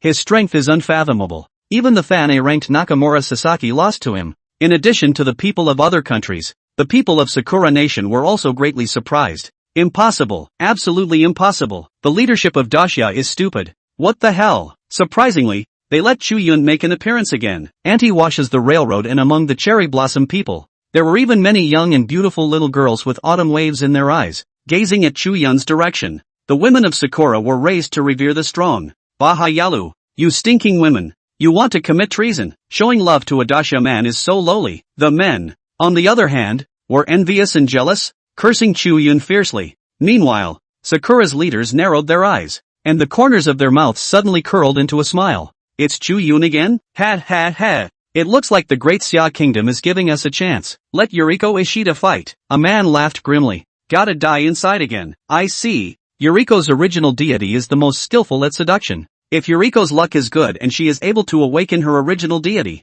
then this divine battle will win for sure. The leadership of Sakura Nation's eyes suddenly lit up. At the same time, behind them stood up a girl in a JK costume with long hair flowing, looking soft and compassionate. She was young, just in her early 20s. Yuriko was willing to fight for my Sakura Kingdom. Yuriko Ishida bowed and gave a salute to the men. At the same time, everyone saw the scene. Sakura sent a young woman? What? Little Sakura actually sent a young man likewise. What's going on here? Did Sakura give up on this one on purpose? But I have to say, Sakura's women are wonderful. No one had expected that the Sakura Nation's combatant would be a young woman. Under the attention of the crowd, the bright-eyed, youthful and beautiful woman came to the mythical ring. Chu Yun also looked at Yuriko Ishida. The gazes of the two men met, and invisibly, it seemed as if there was an awe-inspiring cold-killing intent spreading. Both players have taken their positions. The participant from the Great Summer Kingdom is Chu Yun, and the player from the Cherry Blossom Kingdom is Yuriko Ishida. Confirmation from both sides? The Greek Empire's goddess of love appeared and floated in midair, looking at the two Chu Yuns with a smile. Confirmed. The two didn't hesitate. At the same time that the two Chu Yuns confirmed it, the Divine Enlightenment Stone in front of them blossomed with a strange color, opening the portal for the two. There are only two ways to awaken the gods. One is the one and only awakening at the age of 16, and the other, well, it's participation in the mythic ring battle. It could be said that the more times a divine favorite participated in divine battles, the more gods they awakened and the more divine blessings they would enjoy. Self-strength is naturally stronger. Of course, the prerequisite is to be able to recognize the gods. Otherwise, if you fail to evoke the gods, it doesn't matter how powerful you used to be, you'll be dead in no time. It was also for this reason that the powerful divine favorites of the world were somewhat afraid to enter the divine enlightenment stones again if they didn't have to. Divine favorites like Chu Yun, who were willing to participate in continuous battles, were even more rare. Yuriko Ishida smiled faintly at Chu Yun, and the youthful and beautiful woman reached out and took off her jacket. With only a thin white shirt, she looks small, but has an incredibly strong capital. The trembling capital was all but ready to burst through the buttons, as if it could pop out at any moment. This scene made countless viewers look at it with their blood pumping. One word: wonderful. Little brother, sister will play with you later. In the words of Udashia people, it's not impossible for Pipe and Bada cross paths for a bit, obviously very innocent, but the words come out with a sense of lust. I want to seduce. I'm not sure if I'm a good person or a good person. These two very different styles are completely blended into one, making it even more difficult to hold on to. However, Chu Yun could see that this woman was not as simple as she appeared. Before the fight has even started, they used their advantage with the intention of softening up the enemy. This kind of woman has a deep heart. Why don't you say pinch the road? Chu Yun rolled his eyes and disliked back without mercy. You'll have to watch out for the headbutt then. Chu Yun was not the least bit accustomed to little Sakura's tactics. Yuriko froze for a moment, clearly not expecting the little guy in front of her to be able to talk. Yuriko also knew that Chu Yun had seen through her. Instead of using this clumsy performance again, she turned around with a gaze and stepped inside the Divine Enlightenment Stone in front of her. Ha, little guy, aren't you going in yet? The goddess of love, however, was surprised to find that Chu Yun did not rush to enter the Divine Enlightenment Stone in front of him. Due to Chu Yun's previous outstanding performance, this god of love was also greatly interested in Chu Yun. As a high and mighty god, it was the first time that she had become interested in a human and was willing to speak more than a few words with one. Chu Yun, however, shook his head. There's no rush. I'll first see what god she's planning to awaken. Chu Yun's words, however, caused Eros to freeze for a moment. Ha ha ha ha. Eros laughed. Blonde hair flowing and flamboyant, the ball bouncing around with amazing amplitude. Little one, you're really interesting. You're not trying to recognize the gods of the Sakura country so that you can think of a way to deal with them, are you? Eros sized up Chu Yun with interest. Simply because she simply didn't believe that a person from Dacia could even know the gods of another country? It's no joke. Knowing that the people of Dacia can't even recognize all the gods of their own country. The audience also noticed the difference on Chu Yun's side. And Eros, who was the host, spread her laughter. For a while, people's faces turned incredibly odd. The people of Dacia were confused. Nice guy? Really fake. This little thing from Dacia really thinks he's invincible. Ha ha. Still wanting to recognize our Sakura's god. With him being a Dacia? Young man. Young and impetuous. You really don't know how to die. After the people of the Sakura nation froze for a moment, they mocked out immediately afterward. Chu Yun, however, did not explain anything, not to mention, he's really good at it. The Chu Yun of his previous life lived in an era of information explosion. Not only was there a plethora of various network novels, the variety of channels, such as teaser, short videos, Yellow Kitty Cat, Red Foreign Persimmons, etc., is simply dazzling. With regards to the knowledge of the legends of gods and ghosts, Chu Yun could be said to be well educated and well read. What is Chu Yun doing? He really wants to recognize the god of Sakura? Confused. This is a waste of time. The people of the Great Xia Kingdom were on tenterhooks, all feeling worried for Chu Yun. With 1 minute left in the 10-minute setup time, Yuriko Ishida finally walked out, and the god she awakened brightened the eyes of all present. It was a stunningly beautiful and incomparable beauty. Fluffy 9 white tails wagging behind his butt. Every knit of the brows and smile seemed to carry an unrivaled power of seduction. Narrow and bright Danfang eyes, autumn waves rippling, all the men swept by her eyes. Instinctively a slight hardening to show respect. Crap, what kind of god is this? Ah, great Lord, Jesus Lord, your devout followers have seen angels today. Bah, goodness gracious, people bombarded. Tamagotchi, Chu Yun, however, instantly recognized this deity. She was changed from a nine-tailed fox in the myths and legends of the Sakura kingdom, and due to her vast talent and overwhelming beauty, she was called the first talented girl of Sakura. At the sight of this, the leaders of Little Cherry Blossom boiled over. Ha ha ha, it worked! Yuriko has awakened Tamagotchi, the nine-tailed demon fox. Ah, what it is most adept at is the charming technique. And no male deity is able to resist the demon fox's charming technique. We don't even have to fight. We're winning. It wasn't until this moment that the crowd realized why Sakura had allowed Yuriko Ishida to fight. She might not be the strongest divine favorite in the Sakura country, but she was divine and possessed unparalleled seductive power. The male gods of the rest of the countries, but whoever was charmed. There was no need to fight. They just surrendered on the spot. People's gazes could not help but gather on Chu Yun's body as everyone could see it. This was a big hole that little Sakura had dug for Chu Yun. As long as the 10 gods that Chu Yun randomly came out with were all male, then defeat was almost a certainty. Chu Yun's brows furrowed slightly, sensing little Sakura's intentions. However, he didn't say anything more and stepped inside the Divine Enlightenment Stone in front of him. All of a sudden, starlight flowed through the Divine Enlightenment Stone, and 10 portraits of gods appeared. Put, finished, great Xia's Chu Yun. What bad luck! The random gods that came out are all male. Ah, I have to say, Sakura Nation's ultimate killing move is just too sinister. Daxia is finished. Finished. The audience was shown portraits of the gods, and without exception, all of them were male, and there were even a few in the form of demonic beasts. Oh, yeah, are they all men? Chu Yun narrowed his eyes slightly and also felt a hint of trouble. He wasn't sure that the gods of his country would be charmed by Tamao. Precisely because of the uncertainty, Chu Yun did not want to gamble. Pigs, dogs, and Sendo Yang Jian. However, as Chu Yun browsed through the portraits of the gods, his gaze abruptly lit up and settled on a monkey. Ha! It's him, the monkey portrait in front of me, wearing a golden locks armor, feet on the clouds boots, holding a pole of heavenly river fixed sea god needle iron.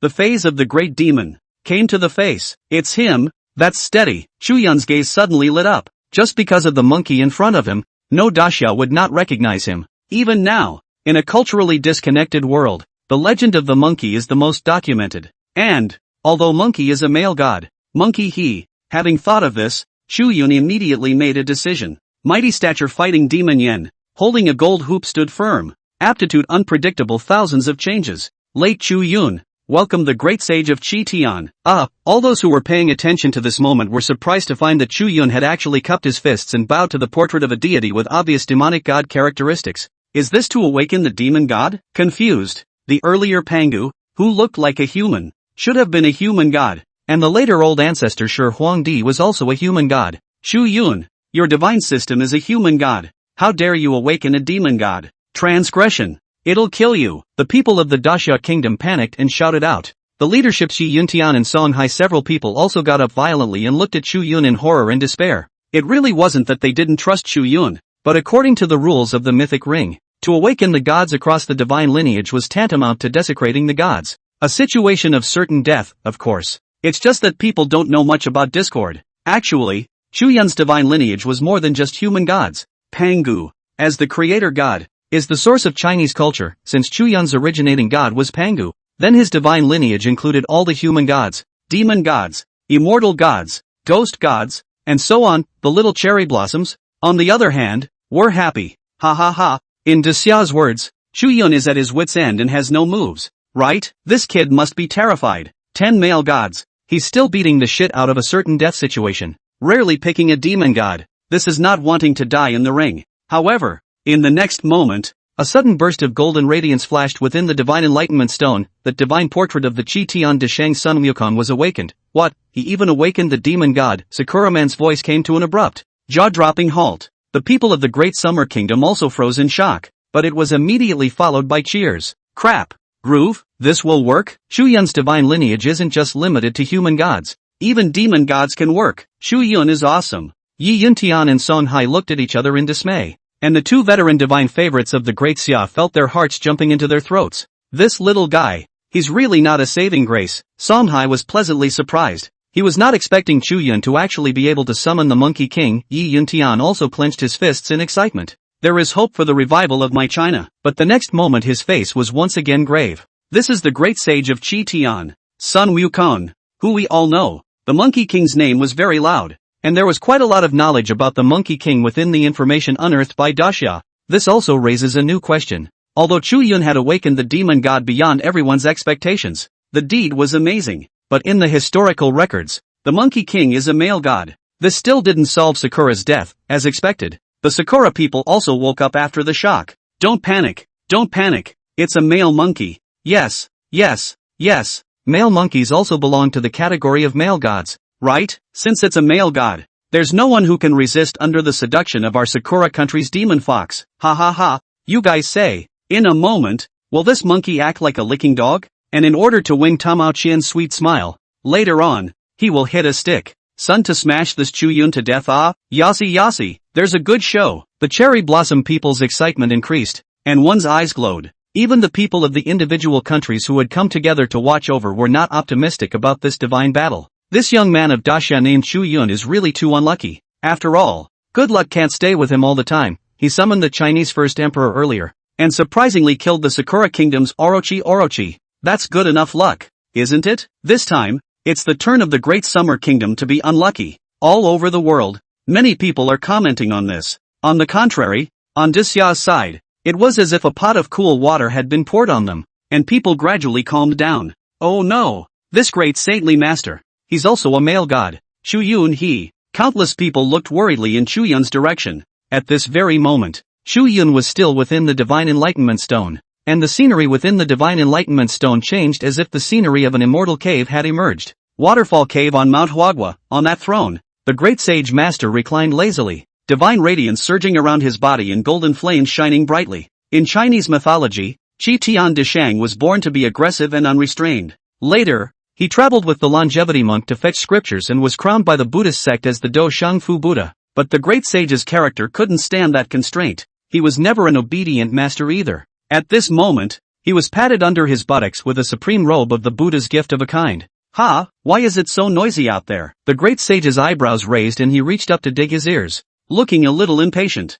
Chu Yun immediately explained the current situation to the great sage. Monkey, however, listened in awe. Oh, the mythic ring battle, where you need to represent a certain country to go to war. Speaking of this, Monkey's eyes suddenly darkened with some intent and waved his hand in disgust. In my life, I, Lao Sun, hate being restrained by people, and I was forced to embark on that so-called bullshit journey to fetch scriptures in the past, and fell into the calculations of the Buddhist sect. For whom else would I want old Sun to go to war now? Boring as hell. Monkey once again resumed his lethargic appearance and shook his head. At those words, Chu Yun froze in shock. However, he did understand why this was the case. The mythical monkey, born on Mount Huagui in the country of Agri, was originally a free and easygoing demon, and was not willing to be constrained, including the later taking of the true scriptures. That was also a secret fight between the Buddhist sect and the immortal court. One could say that Monkey's whole life has been like being manipulated, as if he naturally hated this feeling of being like a puppet on strings. For a while, Chu Yun did not know what to say for the best. Alright, go back where you came from. I, Lao Sun, don't want to fight. Seeing that the figure of the great sage was becoming illusory, it was about to leave. Chu Yun subconsciously said, Monkey. These words fell into the ears of the great sage, and his body trembled abruptly. You kid, calling me monkey? I, the great sage master, am qualified enough to be your grandfather in terms of age, aren't I? But I like the name. It's been years since anyone within earshot has called me that again. A trace of vicissitude surfaced on his face. This kind of expression should not have appeared on the face of the great sage master who was unrestrained, free and lawless by nature. Seeing this, Chu Yun's heart moved slightly, suddenly thinking of some of the things that had happened after he returned from the Western heavenly scriptures. I see, monkey, you're thinking of the 8 rings, Sand Monk, Master and the others, aren't you? Chu Yun's expression was complicated. Monkey was dead set on Chu Yun.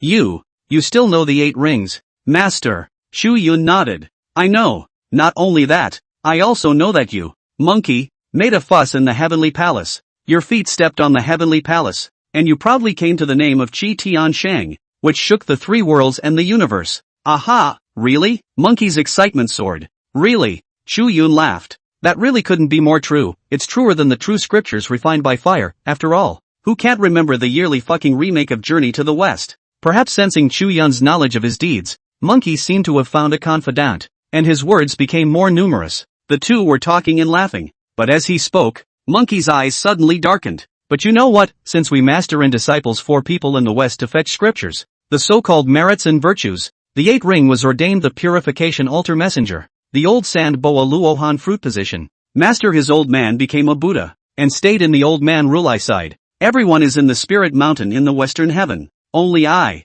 Lao Sun, can't stand the constraints of that Buddhist rule. And then I, Lao Sun, returned to the mountain of flowers and fruits. But since then, I have never seen them again. Not that I don't want to see them, but every time I go there, I can't see anyone, and it's also since then that everything has changed. Monkey murmured, subconsciously clenching his fists. Chu Yun suddenly said, maybe I can make master the 8 rings, and the others appear again. Ha! Hearing those words, Monkey looked violently at Chu Yun. Little guy, this can't be said nonsense. Although my old grandson likes you quite a bit, but don't think that old grandson I'm stupid. I can see that you want me to participate in that bullshit godly battle, but if you use this kind of reason to fool me, I can't help but say that I'm going to have to beat and kill you first. Monkey narrowed his eyes. Killing, Chu Yun, on the other hand, shook his head. I know, Monkey, you have experienced peaks and valleys in your life, and you have been in the midst of being counted all your life. That what bullshit fetching scriptures, but it's just an open and shut battle between the immortal court and the Buddhist sect, and you master and disciple 4 are just pawns to be toyed with. In this life of yours, the only people who have no interest to reckon with are the 4 masters and disciples, and there is only room in your heart for those 3. Hearing Chu Yun's words, Monkey's face changed drastically as he fiercely got up, his great demon fury chi emanating out and covering the sky. Little fellow, you really understand old son, but since you know old son's bottom line, yet you still dare to use it to fool me, do you really think that I am unwilling to kill you? Monkey's eyes were cold. That's right, those 3 are the only ones he's ever cared about in his life. His 2 senior brothers, his master, met each other along the way and supported each other to move forward. He, the great sage of Chi Tian, would never allow anyone to take advantage of them. Monkey, what if I were to say that I have the power to awaken them, even in the future? Along with the monkey brother you fight into the western spirit mountain, in front of that Rulai old man's face. Ask, where is my master person? Where is my master brother? Where are the true spirits of the people I care about? Boom! Chu Yun's words caused the great sage master to burst into a rage and instantly approached Chu Yun, their faces almost pressed together. With you who is not even an immortal. It was as if the great sage had heard the biggest joke under the sky. Chu Yun held back the pressure of his demonic aura and said with a straight face, I know that you don't want to make a move, Monkey, because you no longer want to be someone else's pawn, but I can promise that one day, I will awaken all the gods of China, and raise the power of my eastern roaming immortals and gods to fight their way into that western heavenly spirit mountain, to seek justice for you, to wash away the humiliation of being reduced to a pawn, and even to retrieve the true spirits of those 3. Chu Yun could feel Monkey's anger. That anger wasn't toward him, Chu Yun. The reason why Monkey didn't want to fight on behalf of the Grand Xia was not because he had forgotten the native land of the Grand Xia that had given birth to him. After all, the people of Daxia existed so that he could exist. The reason why he refused to participate in the war was that he just didn't want to be reduced to a pawn to get involved in that power and interest struggle. However, Chu Yun understood Monkey's heart, and his promise was not false. Chu Yun really wanted to wash away the shame of being used by the Buddhist sect for this ancient demon god of China. That's a mouthful. But what makes you a guarantee? Monkey sneered. Chu Yun did not say anything more, only dispersing a trace of his own original deity's aura. At that instant, an aura of ancient vicissitudes, tipping over the Qiankuan universe, surfaced from within him. This breath, heaven and earth, is the only one. The top is unique for all time. Pangu Daizen? Monkey's eyes plummeted. No immortal god would be unaware of Pangu, that is the creator of eastern China. The creator god who created the world by opening up the heavens from the chaos. He is the source of everything. Good boy. You actually have such a creation. Blessed by Pangu. I, Lao Sun, really misjudged you. Monkey took a deep breath. Your future is unlimited. Indeed it is possible. I can trust you. Monkey gazed deeply at Chu Yun. Then his gaze went outside the divine enlightenment stone. Who to hit? You name it. In my life, I, Lao Sun, have never been afraid of anyone. The world only knows the god of battle, who still remembers the sage of Qi Tian Shang, Qi Tian De Shang. What a domineering, lawless title. But that's exactly what Monkey has in mind. Maybe Duanbo has suffered so much that he doesn't have that arrogance anymore. But the Zetas won't be without, at this moment. Monkey's demonic aura burst forth, like an abyss or a prison. Chu Yun smiled faintly. It's actually not a strong enemy. It's just a nine-tailed fox. Only the ability is rather special, good at seduction, and it has an amazing lethality to male gods. Ha, a fox cultivating the way? It's kind of hard. I thought you had some kind of problem. This skinny little vixen. A little vixen with tender skin. Just hammer it to death with a stick. Just hammer it to death. Monkey, with a bewildered look on his face, gazed at Tamagotchi in the ring, feeling nothing but a wave of disbelief. It looks like a little white boy. Is this thing powerful? She's never seen a stick before? How hard is it? One blow. I'll be crying in a minute. Looking at Monkey, Chu Yun knew that his feeling was not wrong. It's just as well that Monkey is out of the picture. 9 out of 10, after all. When Monkey made a fuss in the Palace of Heaven, in the Garden of Peaches, in the face of 7 small fairies as beautiful as flowers, that is, even the eyes are not even lazy to look at a glance. A fixation on the small fairies fixed. As for him, he immediately went off to pick peaches beautifully. Meanwhile, the people outside were waiting impatiently. Why hasn't Chu Yun come out yet? This kid from the great summer country, is he afraid? You say that, knowing it's a certain death situation. Of course you want to live a little longer. The crowd murmured. Right at this moment, a golden rod descended from the sky with a rumble. Standing tall and straight above the mythic ring, a large golden rod that penetrated the sky and the earth. Z, with a rumbling sound, plunged straight into the ring. The great sage, he was fighting for Desya after all. It was actually just as Chu Yun had learned. Although Monkey is a demon god, he is free and easy, and takes the posture of a great demon and is lawless. But Monkey is cynical at heart, and when it comes to the people and things he cares about, he can give up everything, including his most desired freedom. It is recorded in the mythological story that when Monkey made a fuss in the heavenly palace, 100,000 heavenly soldiers surrounded him and set fire to the mountain of flowers and fruits, and countless monkeys and grandchildren lost their lives. With Monkey's own abilities, couldn't he have escaped? He can, as long as Monkey wants. He's 100,000 miles in one somersault cloud, but Monkey didn't run away. He fought until the last moment. That's what Monkey has in mind to hold on to. As Monkey understands Daxia, the people of Daxia are the very essence of his existence in the world. Sharing the same origin with him, how could he possibly stand by and watch the defeat of the Grand Xia, the fall of the Divine Kingdom, and the disappearance of the mountains and rivers, just now? Rather than rejecting Chu Yun's offer to participate in the battle, it was more like rejecting the possibility of one's own survival.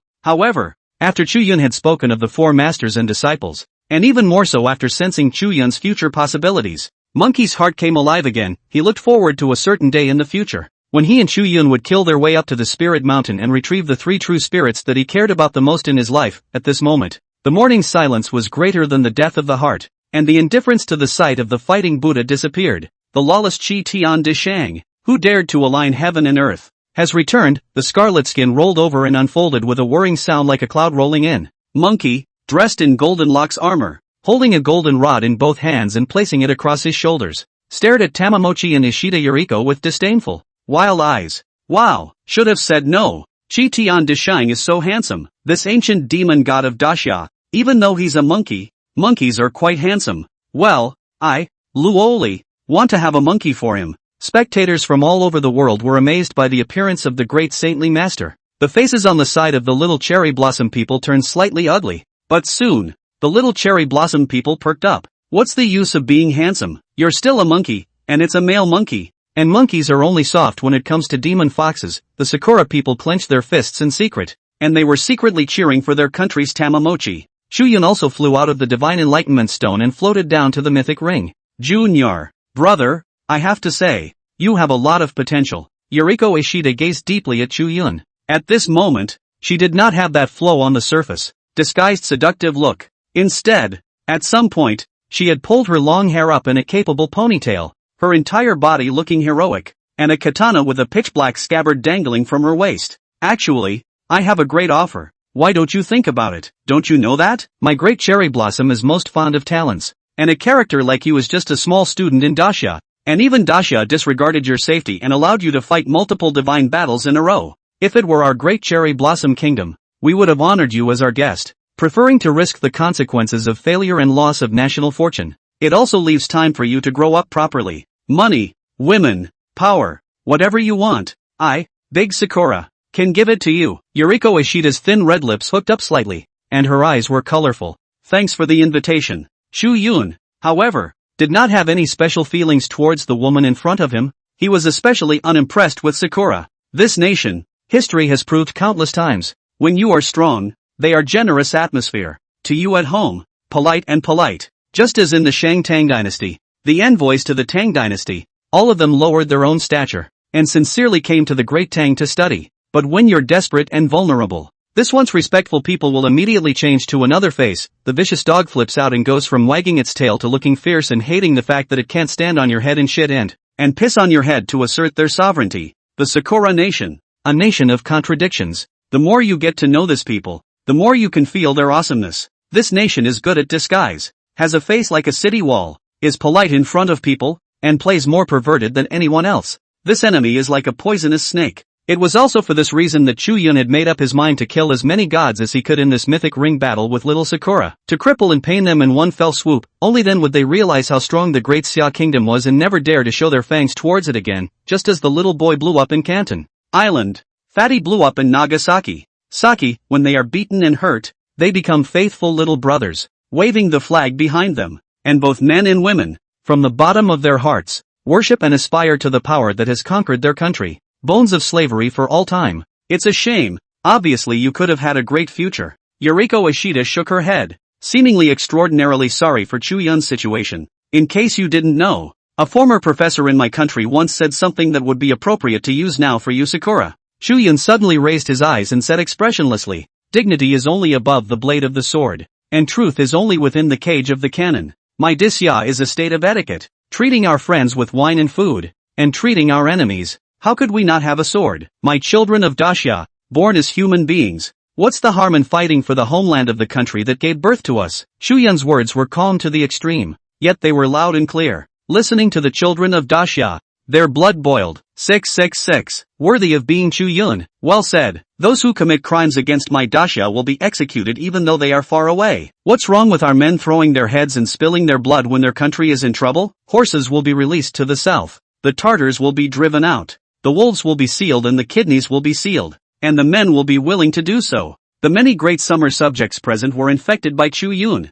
and all of them raised their arms and shouted, their blood surging. Little one, you are indeed interesting. Monkey suddenly glanced at Chu Yun, the corner of his mouth hooked into a smile. Be more careful in a while. I, Lao Sun, will go to meet that fox spirit first. Monkey gave Chu Yun a concerned admonition, followed by a flash of his figure, carrying a large rod. Z then charged towards Yuzookian. By the way, the inheritance that awakened my old grandson should have arrived as well. I almost forgot to bestow blessings on you. Look at my memory. With it came the blessing of the great sage of Qi. A golden radiance enveloped Chu Yun's body. In that split second, Chu Yun instantly inherited the great sage's inheritance. At Chu Yun's side, a golden rod actually emerged, the virtual shadow of a sun. Divine warrior projection. Chu Yun was also able to utilize some of the wonders of the golden band stick. It can be long or short, thousands of variations, and not only that, even the divine projection of the golden band. Chu Yun's heart was greatly moved. At the same time, he also realized an extremely incredible divine ability, eyes of fire. This pair of eyes' divine ability was so marvelous that if it was exerted, wherever the eyes reached, any disguise would be invisible, and it was also able to see through the weaknesses of all the killing move undercards. To put it simply, under the gaze of the fiery eyes, Chu Yun could see through the weakness of any move. It's the equivalent of staring at someone's weak spot and striking. Not to be outdone, and as Chu Yun slightly closed his eyes, he felt the wonders of the inheritance of the great sage of Qi Tian. The Daxia nationals suddenly boiled over, and all the Daxia people's bodies overflowed with a faint, dense golden glow that flickered. Everyone feels more energized. 10,000 miles away from the capital of the great Xia kingdom, Beiping, the Pantheon, the contemporary guardian of the Pantheon, the white-haired, white-bearded, immortal old Taoist priest turned around violently and looked in the direction of the Pantheon, and saw that in the sky above the Pantheon, the clouds and mist surged, recreating the vision of the heaven and earth burning with incense, bright as smoke, and all the elephants vaporizing. I see. In this one day, 2 reds and 1 gold appeared, and the great Xia's national fortune has been elevated as a result. This little fellow called Chu Yun is simply incredible. The old Taoist priest's face flushed red. Even he could feel the wonderful sensation after the elevation of the country's fortunes. The fate of the nation is closely related to all its citizens. The stronger the national fortune, the better the qualifications of the nationals will be. Even once the nation's fortunes were strong to an unparalleled degree, even ordinary people might possess the strength of a mortal great divine favorite the moment they were born. In other words, born a god. Everyone is like a dragon, the possibility of lifting the nation to soar and transcend. In the mythic ring, Yuriko Ishida's breathing was messed up for a few moments. her chest heavy with capital waves and trembling slightly, in her gaze as she gazed at Chu Yun. Other than being awestruck, more than anything else was a sinister killing intent. This was the first time in her life since Ishida Yuriko became a divine favorite that she felt a strong sense of crisis in an enemy. She might not be the strongest contemporary divine favorite in the great Sakura country, but she was definitely the best within the younger generation of Sakura Nation. She had encountered too many foes along the way. However, it was the first time he had encountered a character like Chu Yun. One man, for just one day, can raise the fortunes of a nation. Who could care less about such people? Looking at Chu Yun, it was as if he saw a rising sun. In Chu Yun's presence, Yuriko, who had always been immensely confident in her potential, had a strange feeling of self-inflicted shame. Can't stay. This little brother. Brother, since we can't be friends, we can only shoot him. Originally, Ishida Yuriko did not intend to make a move. She only wanted to wait for Tamagotchi to charm that monkey and then incidentally, let Tamagotchi use the monkey to exterminate Chu Yun. In that case, she was also able to not reveal her strength. But right now, Yuriko Ishida is a bit impatient. She had to kill Chu Yun, and Yuriko Ishida is confident in herself. Although Chu Yun's victory over the Van A-ranked Nakamura Sasaki was out of everyone's expectation. However, in a sense, Chu Yun had also exposed his strengths and weaknesses. His physical body physique was terrifying, but it doesn't seem to know any divine spells. Otherwise, it wouldn't have been like a child hitting Sasaki Nakamura with a kingpin. He himself was different, but he had become a divine favorite long ago, and he had practiced for many years, and he had many tricks up his sleeve. On the contrary, although Chu Yun was transcendent, he, a freshly awakened divine favored one, was definitely inferior to himself, both in terms of experience and staying power. Even in a stalemate fight, this little novice will reveal more weaknesses. Having thought of this, Yuriko Ishida instantly stopped holding back. Her figure flashed and her hands quickly formed seals. Ninjutsu, shadow divergence technique. With a whoosh, Yuriko Ishida changed into 4 doppelgangers. In terms of talent for spells, she was much stronger than the much older Sasaki Nakamura. Oh, ready to make the first move. Seeing this, a flash of golden aura swept across the bottom of Chu Yun's eyes. He instantly understood Ishida Yuriko's intention, which was to use the doppelganger to confuse him. Of course, Yuriko Ishida was overthinking it. Chu Yun immediately utilized his fiery eyes and instantly distinguished which one was the real body. However, Chu Yun did not show it. In his heart though he felt that Yuriko's tactics were quite hilarious. 1 becomes 4. It's like quadruple happiness. But on the surface, he was stony-faced, with a little bit of the small panic unique to young people, as if he was frightened. There is a tiger in the heart, sniffing roses, showing weakness, so that you can kill with a single blow. It's the wisdom of the old masters. Moreover, Chu Yun did not underestimate this opponent. After all, this Yuriko looked like she knew more proficient spells than Nakamura Sasaki. Talent-wise, it's certainly not comparable to that middle-aged uncle. In the face of talent, all effort becomes a joke. It's just a shame that he didn't have the time to study these exotic powerhouses ahead of time. However, relying on his strong physique and the aid of his fiery eyes, Chu Yun did not panic. As for Monkey's side, Chu Yun was even less worried. Ryusei Batu Jutsu, Ikkyo Chop. In a flash, that Yuriko suddenly arched her back. The 4 delicate figures scattered around Chu Yun, dozens of meters away from him, simultaneously held the hilt of their swords in their hands and drew their swords in a flash. Whoosh, 4 radiant blade awnings visible to the naked eye cut through the air, hissing as they chopped toward Chu Yun. It's too fast. The speed of this blade zone was so fast that ordinary people were blinded by it. Chu Yun seemed to be intimidated. His feet stumbled, and he actually lurched to the side. Coincidentally, he just happened to be chopped across his body by that split false blade. And that's why, like a stroke of luck, he got lucky and dodged the surefire move. Ha ha ha ha ha. This kid is panicking. Yosi, as expected of a Yuriko, with the heritage of Yanagi Jubiai swordplay. Go Yuriko, beat this kid to death. With such a dramatic scene, the Sakura people laughed and looked at Chu Yun with playful mockery. Ha, he's lucky. He's so lucky. Yuriko, however, froze for a moment. Oh, still young, after all. Yuriko's mouth curled into a sardonic smile. It was normal for a student who was participating in the divine war for the first time to have his hands full. The next moment Yuriko suddenly drew back and flew through the air to slash in Chu Yun's direction. I'll see how you can dodge this move. There's a limit to how lucky you can be. Boom, a knife chopped out. The silver radiance spread out like the Milky Way hanging upside down, and the knife-on sprinkled down like a waterfall, enveloping 100-meter range around Chu Yun. The corner of Chu Yun's mouth hooked up slightly as he looked startled. The Dragon King smiles. Instantly, with a jerk, Chu Yun pounced in the direction of Yuriko's true body. Aha, it's not right, he's not lucky. He can see through my doppelganger. Yuriko's reaction wasn't quick. and it was instantly clear. However, everything was too late. At this moment, she was storing up her power in the air to make a chop, and there was nowhere to borrow her strength in mid-air. Chu Yun lunged forward and reached outward. A golden rod, the silhouette of a sun, was held in his hand. Eat my stick! Bang! A bat was swung mercilessly at Yuriko Ishida's chest. Miracles come out of great power. All beings are equal under the stick.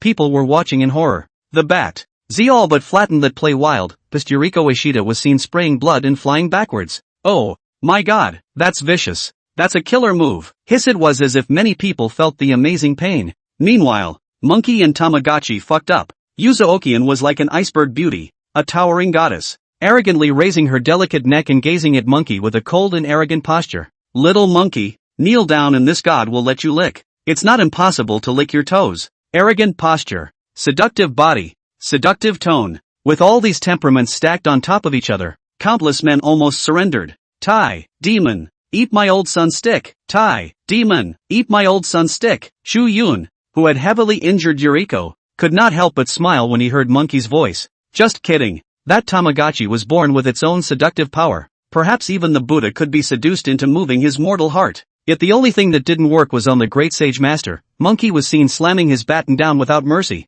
Tama all but froze. Your own charm failing? No. This monkey. Tamagotchi couldn't think about it in time, and drew back and flew back. She could clearly perceive the rolling fury, the power of destruction on this golden rod, not to mention being hit by this big stick solidly on the body. Even if it is cut and rubbed, I'm afraid that my small body is also difficult to eat. Fortunately, one's reaction could not be said to be fast. Narrowly avoiding the stick, Tamao secretly rejoiced, before her thoughts could dissipate. However, her eyes just plummeted, only to see that the golden rod that Monkey had struck out had instantly grown larger. It shrinks and shrinks freely, and can be big or small, long or short. This is the unique ability of the golden band, this nine-tailed fox from the Sakura kingdom. Where had she seen this scene before? Was confused on the spot. Not good. Yuzo lost her color, and a radiant mirror emerged in front of her body, barely blocking Monkey's baton. Click, there was a toothy heartbeat-inducing popping sound. Phew, luckily, we gods of the great cherry blossom have many means to block that stinking monkey's move. The people of the Sakura country were all greatly relieved to see this.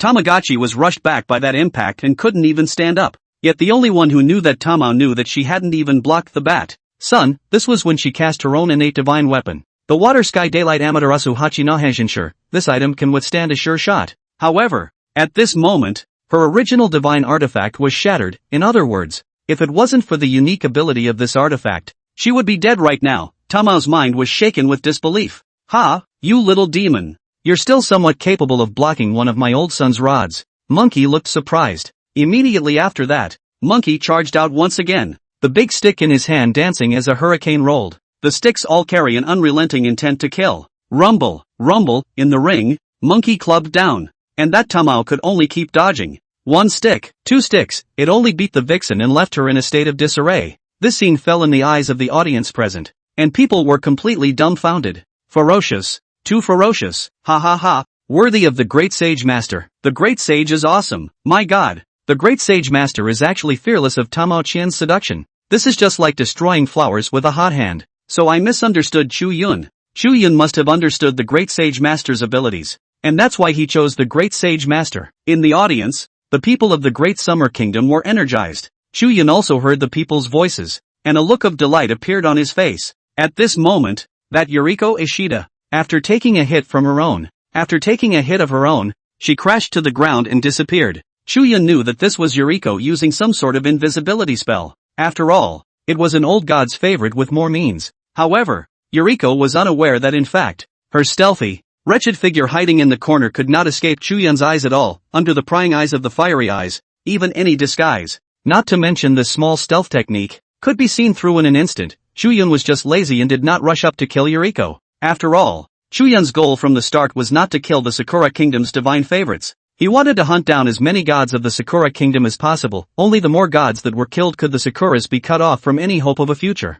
Having thought of this, Chu Yun once again looked at the great sage master and that Yu Zhaoqian. Tamagotchi was no match for the great sage and was beaten back. At the same time, Chu Yun also discovered a strange phenomenon. That's the grade of deity judged by the mythic ring. This Tamao Qian was also a golden SSS ranked deity, but compared to the great sage master, who was also a golden deity, there was a world of difference in strength. It seems that the grade of this mythic ring does not represent strength or weakness. It's just that there are some high-grade deities that are just as powerful. Chu Yun narrowed his eyes slightly. This discovery had reminded Chu Yun. One must not judge the strength or weakness of a deity by its grade. Some days, there are surprises. This also determined Chu Yun's future approach to the enemy. After all, if one rushes to call a god to battle, if one simply relies on grade to judge the strength of a deity, from there, it fell off the radar, then it's easy to get yourself killed. Chu Yun's character also dictated that he would be prepared for everything, cautious and prudent. After secretly searching for a moment, Chu Yun once again looked in the direction of the two major deities. At this time, that Yuzookian was already stretched to the limit and was being chased by Monkey, who was in a sorry state. You're quite the runner, little goblin. Monkey smiled coldly. Stinking monkey, you are simply not a man. How dare you try to kill this god? Fine. You successfully angered this god. This god will definitely make you look good. The fleeing Tamagotchi was hit by Monkey's stick. The sun knocked flying out. With a poof, she spewed out a large amount of crimson blood. Losing most of her life, she was all but powerless to escape and fell limply to the ground. Tamagotchi snapped her head up, a pair of eyes staring deathly at Monkey, and in the next moment, her 9 furry white tails were instantly straightened and erected, like an explosion. Rolling pink mist erupted from her 7 orifices. For a while, half of the sky was covered in this pink mist. Immediately afterward, the silhouette of a man with a magnificent figure, standing on top of the sky, with handsome black hair manifested. It wasn't even just this one person. The figure of a man with a golden halo behind his head, divine and extraordinary, also appeared. 1, 2, 3, dozens of them. Ah, my great Sakura's Susanoo, Amaterasu Amikami, Sakuten Boy, Oyokumaru. These figures that manifested and topped the sky were actually one of the gods of the Sakura kingdom. Brothers help others to fight and kill this stinking monkey. Tamagotchi unleashed her exclusive skill. Slutty wave. Call me brother. With Tamamochi's aggrieved, pouting voice, these little cherry blossom deities glared at Monkey. It was as if they were blaming Monkey for not knowing how to be compassionate and daring to hit their concubine. God of China. Dog's guts. Die. Boom. These deities of the Sakura kingdom surged with mana and struck out at the same time. Striking out with mana movements that were like the Milky Way hanging, raging and surging, roaring and drowning towards Monkey. Big waves, sweeping in all directions. A golden glow flickered under Chu Yun's eyes. And under his fiery eyes, he could see it. Brother Monkey. This vixen summoned a trace of her concubine's true spirits, not that the real one descended. Tisk. What a slutty fox. If you can't beat them, you call them old men. Monkey smiled disdainfully. What can be done with the manifestation of the true spirit? Dharma heaven and earth. In the next moment, Monkey stopped and stood, his face solemn, lightly spitting out the myriad true techniques. Little Sakura's god true spirit manifested in a form that was 1,000 meters in size. However, the gods of Dacia also have divine and wonderful methods. It was seen that Monkey's body rapidly grew larger, and the golden rod in his hand skyrocketed with it, mana like the sea, that has not seen the Tianhe fixed sea iron. The cure is this wave. The golden rod danced and plunged straight into a high, boom, a swing of the bat. The true spirit figures of those little cherry blossom deities crumbled at the touch. No way. This can't be. Seeing her law broken, Tamo lost her mind. Daba? Yeah no. The remaining power of the golden rod did not diminish and slapped down fiercely, enveloping the area where Tamao Qian was. Now, Tamao couldn't hide. The range is too big, but, as she watched in horror and despair, Monkey slammed the baton down on her with pinpoint accuracy, but Tamagotchi could not resist the stick at all and was killed on the spot, and with Tamao's death, Yuriko Ishida, who was hiding in the shadows and waiting for the divine battle to be decided, also suffered a backlash. With a muffled grunt, she revealed her true form from her stealthy state, bent over and opened her mouth before spewing out a large mouthful of blood. It was not even necessary for Chu Yun to do it, as Yuriko, who was already severely injured, was unable to resist the backlash of a deity's death. After a mournful scream, he fell on his back and his legs went limp in a stump. The eyes dimmed. Hiccup, it's over. All those who saw the scene knew which side had won. After a brief moment of silence, the people of the great summer country erupted in unrivaled cheers. On the contrary, the little cherry blossoms, one by one, were like morning, their faces pale and bloodless. The leaders of Sakura were flaxen and frozen, full of disbelief. Surprised to lose again. What a way to lose what should have been a sure win. Isn't this monkey a male monkey? The Sakura people were trembling, all a bit in disbelief of what they had seen and heard today. Put, poof, right at this moment, some of the divine favorites in the Sakura nation's spectator seats suddenly opened their mouths and spat out blood, their breath instantly wilting. Seeing this scene, the faces of the Sakura people became even more ugly. This was due to the fact that earlier Tamagotchi had summoned the true spirits of some of the Sakura deities to manifest. That was supposed to be Tamagotchi's unique killing move base card, which could draw on the abilities of the rest of the gods in a desperate situation. However, with the shattering of the true spirit, the essence of those deities would also be traumatized. This also caused the Sakura Nation divine favorites who were related to those gods to suffer some backlash to a greater or lesser extent as well. That's a lot for the Sakura people to deal with. At the same time, on the mythic ring, Monkey, who had utilized the power of the Dharma phase and was the size of a mountain, gradually shrunk in size and returned to his original height. He was only about 6'6", maybe not that tall, and could never be equated with greatness. But this figure would be forever branded in the hearts and minds of the people of the Great Summer Kingdom, his invisible greatness, simply because he existed, fighting for his country, fighting for the people of Daxia. Monkey, Chu Yun walked towards the great sage. However, before Chu Yun could approach, the great sage's figure suddenly shook a few times, and if it were not for the fact that he was holding the golden hoop stick and propping himself up on the ground, the entire person would have been somewhat unsteady. Aha, the movement on the field caught the attention of the people of Daxia. What's the situation? Didn't we win? What's wrong with the great sage? People couldn't help but worry and cross their fingers. The pupils of Chu Yun's eyes suddenly shrunk, and he hurriedly walked forward to assist Monkey. Monkey, you. Monkey's face was white, his lips were purple, and his body was actually rapidly wilting at a speed visible to the naked eye, as if his flesh and blood were withering away, and in the blink of an eye, he became a walking corpse, like a skeleton.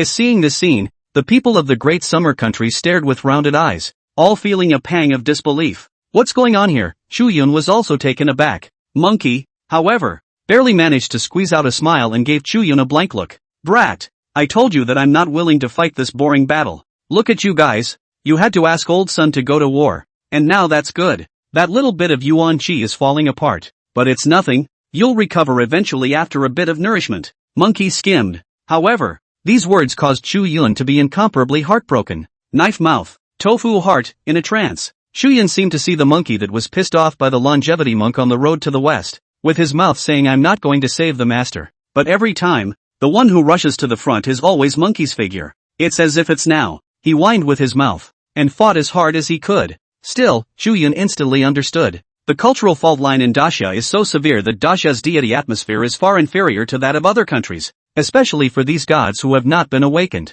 The power of incense and faith has been cut off for many years. Deities require people's faith. The so-called power of faith is that power of the heart. We remember them from generation to generation so that they can exist. The stronger the faith, the stronger the deity. And deities like Monkey had been forgotten by the people of Daxia for many years, and although they knew of a few mere accounts, they were still too few and far between. It was also for this reason that although Monkey was powerful, he simply couldn't fight a long-lasting battle. Shi Huang Di was the same. Almost to the point of running out of gas after a battle. This is really using his own life to fight for Daxia. How could Chu Yun not be moved? Seeing Monkey close his eyes, he was ready to return to his place in this half-crippled body. Chu Yun suddenly said, Monkey, wait. Oh, little fellow. What else do you have to do? Monkey opened his eyes and looked at Chu Yun in surprise. Chu Yun's gaze was firm. In the past, we, the people of Daxia, forgot about you. But it's different now. Leave the matter of replenishing Yuan Chi and the power of faith to our great Xia. As he spoke,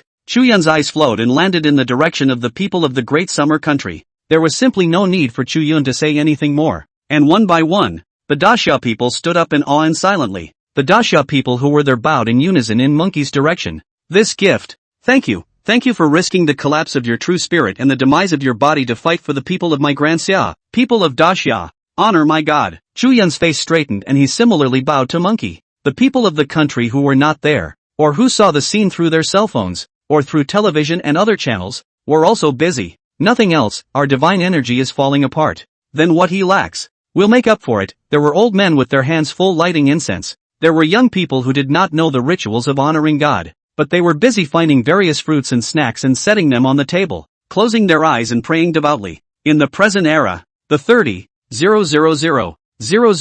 people of Daxia, whether male or female, old or young, all have their hearts set on the great sage master. Everyone has the great sage master in their hearts and minds. Mindfulness. There will be an echo. The so-called power of faith all converged on the great sage at this moment. Monkey froze, and he could clearly feel the little Yuan Chi left in his body quickly replenishing. Monkey, who was untamed and never just got away with anything, couldn't help but feel a slight warmth in his eyes. Hey, You little guys. You're pretty funny. Okay, Grandpa's son. I'm leaving. Something's wrong. Call again. Ha ha ha ha. The great sage reached up and scratched his head, smiled brightly, and took a heel for 100,000 miles. The gods returned to their places, and in the great summer temple of the gods, another divine fire was added to brighten a statue of the gods. At the same time, an untimely voice suddenly rang out. This monkey is not a god of your Daxia. He is of our sanguine country. That's right. The people of Daxia are really shameless. How dare they refer to our Dosheng Buddha as their god?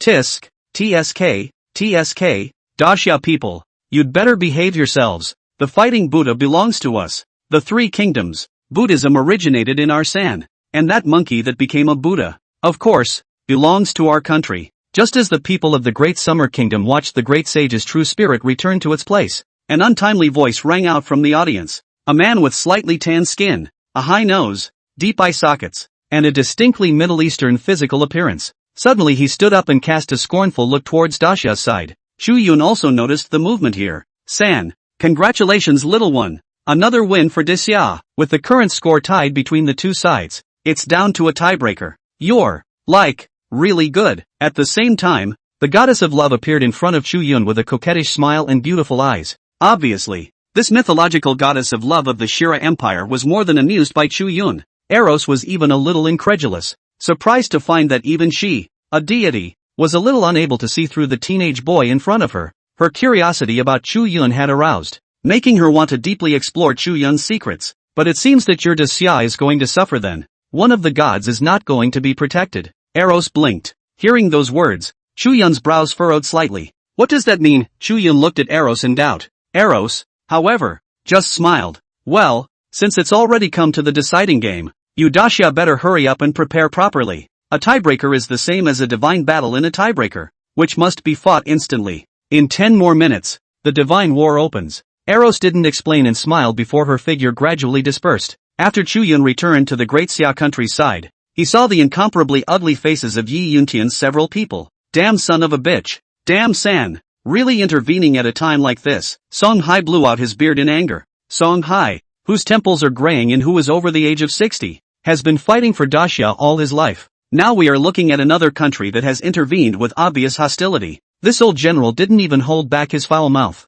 From the time they displayed millions of troops and stopped outside the borderline of our great Xia, don't we have a hunch that these guys are secretly joining forces with the little cherry blossom kingdom? Yi Yuntian indifferently said. Seeing that the atmosphere was not quite right, Chu Yun remembered Eros' words. Uncle Song, Uncle Yi, what's this about Agua? Chu Yun narrowed his eyes. At this time, Yili bit her thin lips, looked toward Chu Yun, and whispered, Chu Yun, didn't you just awaken the great sage of Qi Tian? According to some of the information known by various countries so far, did the great sage of Qi Tian embark on a journey to the west to fetch scriptures? Chu Yun nodded. Well, the great sage was stirred into the mutual calculations between the Buddha sect and the immortal court, and was crushed under the Five Elements mountain for 500 years, and had no choice but to embark on the road to the west. Hearing these words, the faces of the people present turned more and more ugly. They already knew that Chu Yun held more knowledge of the great summer deities. Originally, right, the crowd was still a little unsure, until Chu Yun said it, then they dared to be sure. Really went to that western heaven. Yi Yuntian knew that Chu Yun had always been a student and had been exposed to limited information. Thus, Yi Yuntian immediately explained to Chu Yun. After a few words, Chu Yun understood. It turns out that Agri is here to take over Monkey. Another rule of the mythic ring battle is that it is possible to take the gods of its country, of course. There's a must-have condition, and that's that strong evidence must be laid out for a civil fight. The civil fight is also a way for the mythical ring to take over its country and occupy it. It's like a cultural invasion, a subtle brainwashing its country. It does not conflict with the 3 out of 5 round system of martial arts fighting. That's why the A.S. took the opportunity to jump in. Obviously, they were thieves, and seeing that Chu Yun was making a big splash and little Cherry Blossom seemed to be in a desperate situation, the San couldn't help themselves. They wanted to help Sakura with a hand from the side in the form of a civil fight. It also managed to plunder the Great Summer's Qi Tian de Sheng. It's beneficial to San. Thinking of this, Chu Yun's heart could not help but raise a nameless fire. Agri, it was also a country that was entrenched in the neighborhood of Daxia. Unlike the cosmic stick, unlike the cosmic stick, the cosmic stick, unlike the cosmic stick, the cosmic stick country only deceives itself and others by claiming everything as its own. and everyone treats them as a clown, purely as a joke. And the international community despises this small country. Not so with San, who really thinks he's a bully. Even San, who bathes in the Ganges River and turns any ingredient into a yellowish-brown mushy food when it comes to San's hands, still thinks he's ahead of Daxia when it comes to food. Before the revival of Aura, this country liked to compete with Daxia, always thinking that it was stronger than Daxia. At this moment, San was even more fixated on Qi Tian Dishang. Chu Yun took a deep breath. It doesn't matter. What isn't theirs after all. They can't snatch it away even if they want to. It's fine even if it's the Western paradise that takes the passage. The great sage's roots are ours in Daxia. That's right, Chu Yun was confident in himself. It's just a civil fight, and you still want to take away the great sage. Oh, the fool's errand. The effect of a civil fight is still horrible, and it can even influence a martial fight by proving that one knows more information about the gods and is more convincing, like the cosmic stick. There have been jokes about this in the sub-nation. During a divine war with Daxia, the cosmic rod, the divine favorites of the Z kingdom summoned a deity, and it turned out that they actually knew the deity of Daxia, and were still subordinates to that deity. This is good. Do not even need others to prove it in a civil fight, that the god of Daxia in a few words will make the stick. The god of the sun recognized his ancestor on the spot. A slap first to the stick. The god's favorite of the sun's kingdom is dead. So that's one way to win. If it wasn't for the speed with which the great sage master and Chu Yun ended their battle earlier, the San might have had to yell during the divine battle. Well, we believe you. Yi Yuntian gazed deeply at Chu Yun. Since Chu Yun had said so, they secretly breathed a sigh of relief. San and the little cherry blossoms, who had been paying close attention to Daxia's side, noticed Chu Yun. The five senses of the divine favorites were amazing, and they could all hear Chu Yun's words. This Chu Yun is so confident. What the hell is he? The little cherry blossom leaders, who had been defeated twice in a row at Chu Yun's hands, furrowed their brows and were somewhat disturbed in their hearts. Ram, it's really going to work, isn't it? The kid seems confident. A few Sakura leaders came to a middle-aged man from the Ajamanga with trepidation. Ram's mouth quirked up in disdain. Of course it will work. Everyone isn't blind. They can all see that this Daxia person named Chu Yun is an unstable factor. Since I, Ram, am willing to help you guys, I will naturally stall him so that he can't participate in the next godly battle. Don't forget, there is only 10 minutes of preparation time for the deciding game. And even, we are willing to send someone to fight for you. So how can you, Sakura Nation, lose? The Sakura leaders' eyes brightened suddenly, and they smiled sinisterly. Meanwhile, Chu Yun was ready to fight Sanwon. I'll try to finish off this group of little a-holes in 10 minutes, and then I'll fight Sakura again. Chu Yun's gaze gleamed. Yi Yuntian and Song Hai glanced at each other. Song Hai suddenly stepped forward and reached out to pat Chu Yun's shoulder. Chu Yun, don't push yourself so hard. The future burden is still heavy. Uncle Song, you're going to join the war? Hearing Song Hai's words, Chu Yun's heart moved slightly. Song Hai grinned. I, old Song, am a big old man in the line of duty, and I won't say anything that touches people. But I, old Song, can see that your future, the burden on this shoulder is not light. My good son of Daxia, the future can be expected it. Now, well, since my old bones can still move, there's nothing more to say, so if I can help you, I'll help you. Song Hai immediately got up and flew to the mythic ring. This old general doesn't look like a cultured man with that much ink in his stomach, but he lived a pure life. He knew that a divine favorite like Chu Yun meant a great deal to the Grand Xia. What's wrong with playing more while you can still move? And Song Hai's appearance in the battle caught the attention of the audience. Old general.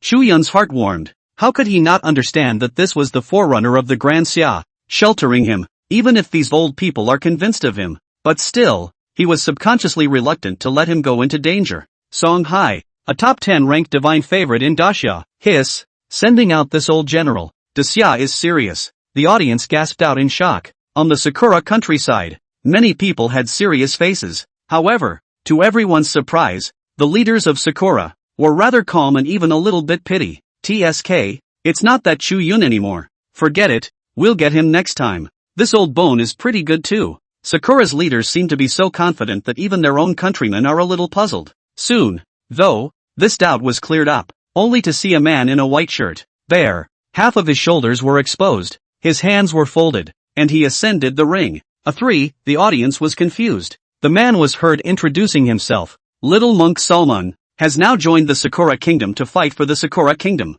Boom, these words came out as if they were thunder from the ground. Audiences around the world were silent. The little cherry blossoms froze before cheering out on the spot. Woohoo! Take off. It turns out that the leaders of their own country have also arranged for this, and have invited powerful foreign aid. I have to say that Sakura, in conjunction with San, is well prepared. Chu Yun also saw this Salmon. These two countries are really shameless, targeting Dacia so maliciously. Chu Yun did not even need to think about it to realize the sinister intentions of Sakura and San. After all, before the start of the mythic ring battle, Dacia's side must have been extremely trying to gather as much information as possible on the little Sakura divine favorites. This is human nature, as one's enemy is the Sakura country. But the little cherry blossoms were insidious enough to secretly arrange all of this and send an outside help, as expected. The faces of the people of the Great Summer Kingdom turned a bit ugly. It's almost like a surefire situation. And people are not stupid enough to be able to guess that this foreigner named Salman is certainly not weak, otherwise, he wouldn't have been seen as a guaranteed Jedi turnaround by the Sakura nation. A divine hoop is feared by demons and monsters, and two wheels and feet are as fast as the wind. Born able to know what is right and what is evil, he will get rid of the evil Yang Wei's unearthly achievements. Before fighting San humanity, Chu Yun exited aloud. Songhai's body in the mythic ring couldn't help but tremble. Of course, he knew that this was Chu Yun telling him the information about his own benevolent deity. The more you know, the more words you can add to the deity, and the more divine wonders you can display. Even Songhai couldn't help but feel emotional. Well, he, a veteran divine favorite, still had to be reminded by Chu Yun, and he didn't even know as much as others Chu Yun. Of course, Songhai still trusted Chu Yun extremely. Chu Yun, when I win this one, I'll have to ask you about the legendary deeds of Nez's third prince. Songhai grinned, and immediately afterward, his face straightened, and behind him manifested the silhouette of Nez's third prince. Chu Yun had discovered that these veteran god's favorites were different from him. Before entering the Divine Enlightenment Stone, he had inspired the native deity that was closely related to him. Chu Yun understood at once, because the veteran divine favorites awakened early and have been cultivating for much longer. They have an extremely high affinity with a particular deity. In that case, they would have a higher probability of summoning out their own native deities after entering the Divine Enlightenment Stone. Little one, you still have the leisure to mind others? Just then, Eros reappeared. A small platform rose up next to the mythical ring. It was the very same ring where both sides of the civil fight were held. Without any hesitation, Chu Yun immediately flew across and arrived on the high platform. Meanwhile, Ram from the Agri side came to the stage. Obviously, Ram was acting as the representative of the three kingdoms of Ah, intending to come and interfere with the rhythm of the divine war in the Great Xia Kingdom. And even more so, he coveted the Great Xia's monkey king of Qi Tian de Shang. After all, earlier, the great sage master's divine might was on display. Even if it was Ram, his heart was on fire from watching. Ram had to admit that Dacia is the only country in the world whose ancient civilization had not been broken. The cultural heritage of Dacia is simply too ample. That was why San had secretly joined forces with Sakura. You know, if your own country divides the Dacia kingdom with the Sakura kingdom, occupying the civilization of Dacia, the gods of Dacia have been usurped, especially this Chu Yun. He had actually awakened two red supreme gods. The thought of it left Ram all awestruck and incredibly hot inside. If they can annex Dacia, all of this will belong to them.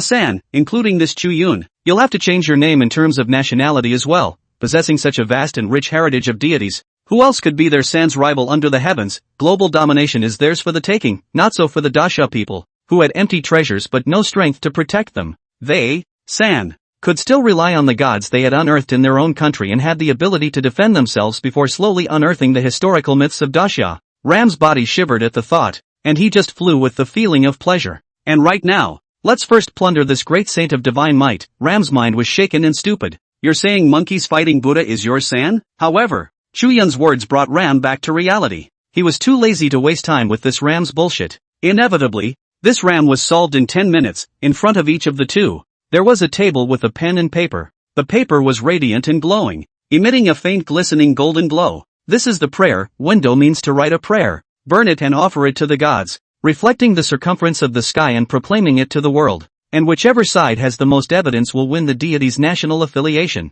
Chu Yun was not the least bit worried that he would lose. Just kidding. Monkey's roots only belong to Dacia. What Chu Yun was more concerned about was still the battle between Songhai and Salmon. And with a thought, the divine pen automatically wrote on the prayer. The words emerged in the blink of an eye, and they were fast. Even Chu Yun had a double-minded look at the mythic ring. Seeing this, Ram first froze, and the pupils of his eyes suddenly contracted. This kid, looking down on me, and dare to use two minds at once. Humph, arrogant and ignorant little thing. Let's see if I don't take away your Daxia's Chi Tian Deshang. Ram sneered. He directly stood up and spoke aloud. As we all know, the son Wukong of Daxia eventually converted to our Buddha, and the Buddhist sect, which originated from my Tianjue-san. The sealing of the fighting Buddha is the most favorable evidence. Ram's voice threw back his conviction. As Ram's words left his mouth, the divine pen automatically wrote on the prayer. Immediately afterward the prayer ignited a fiery flame.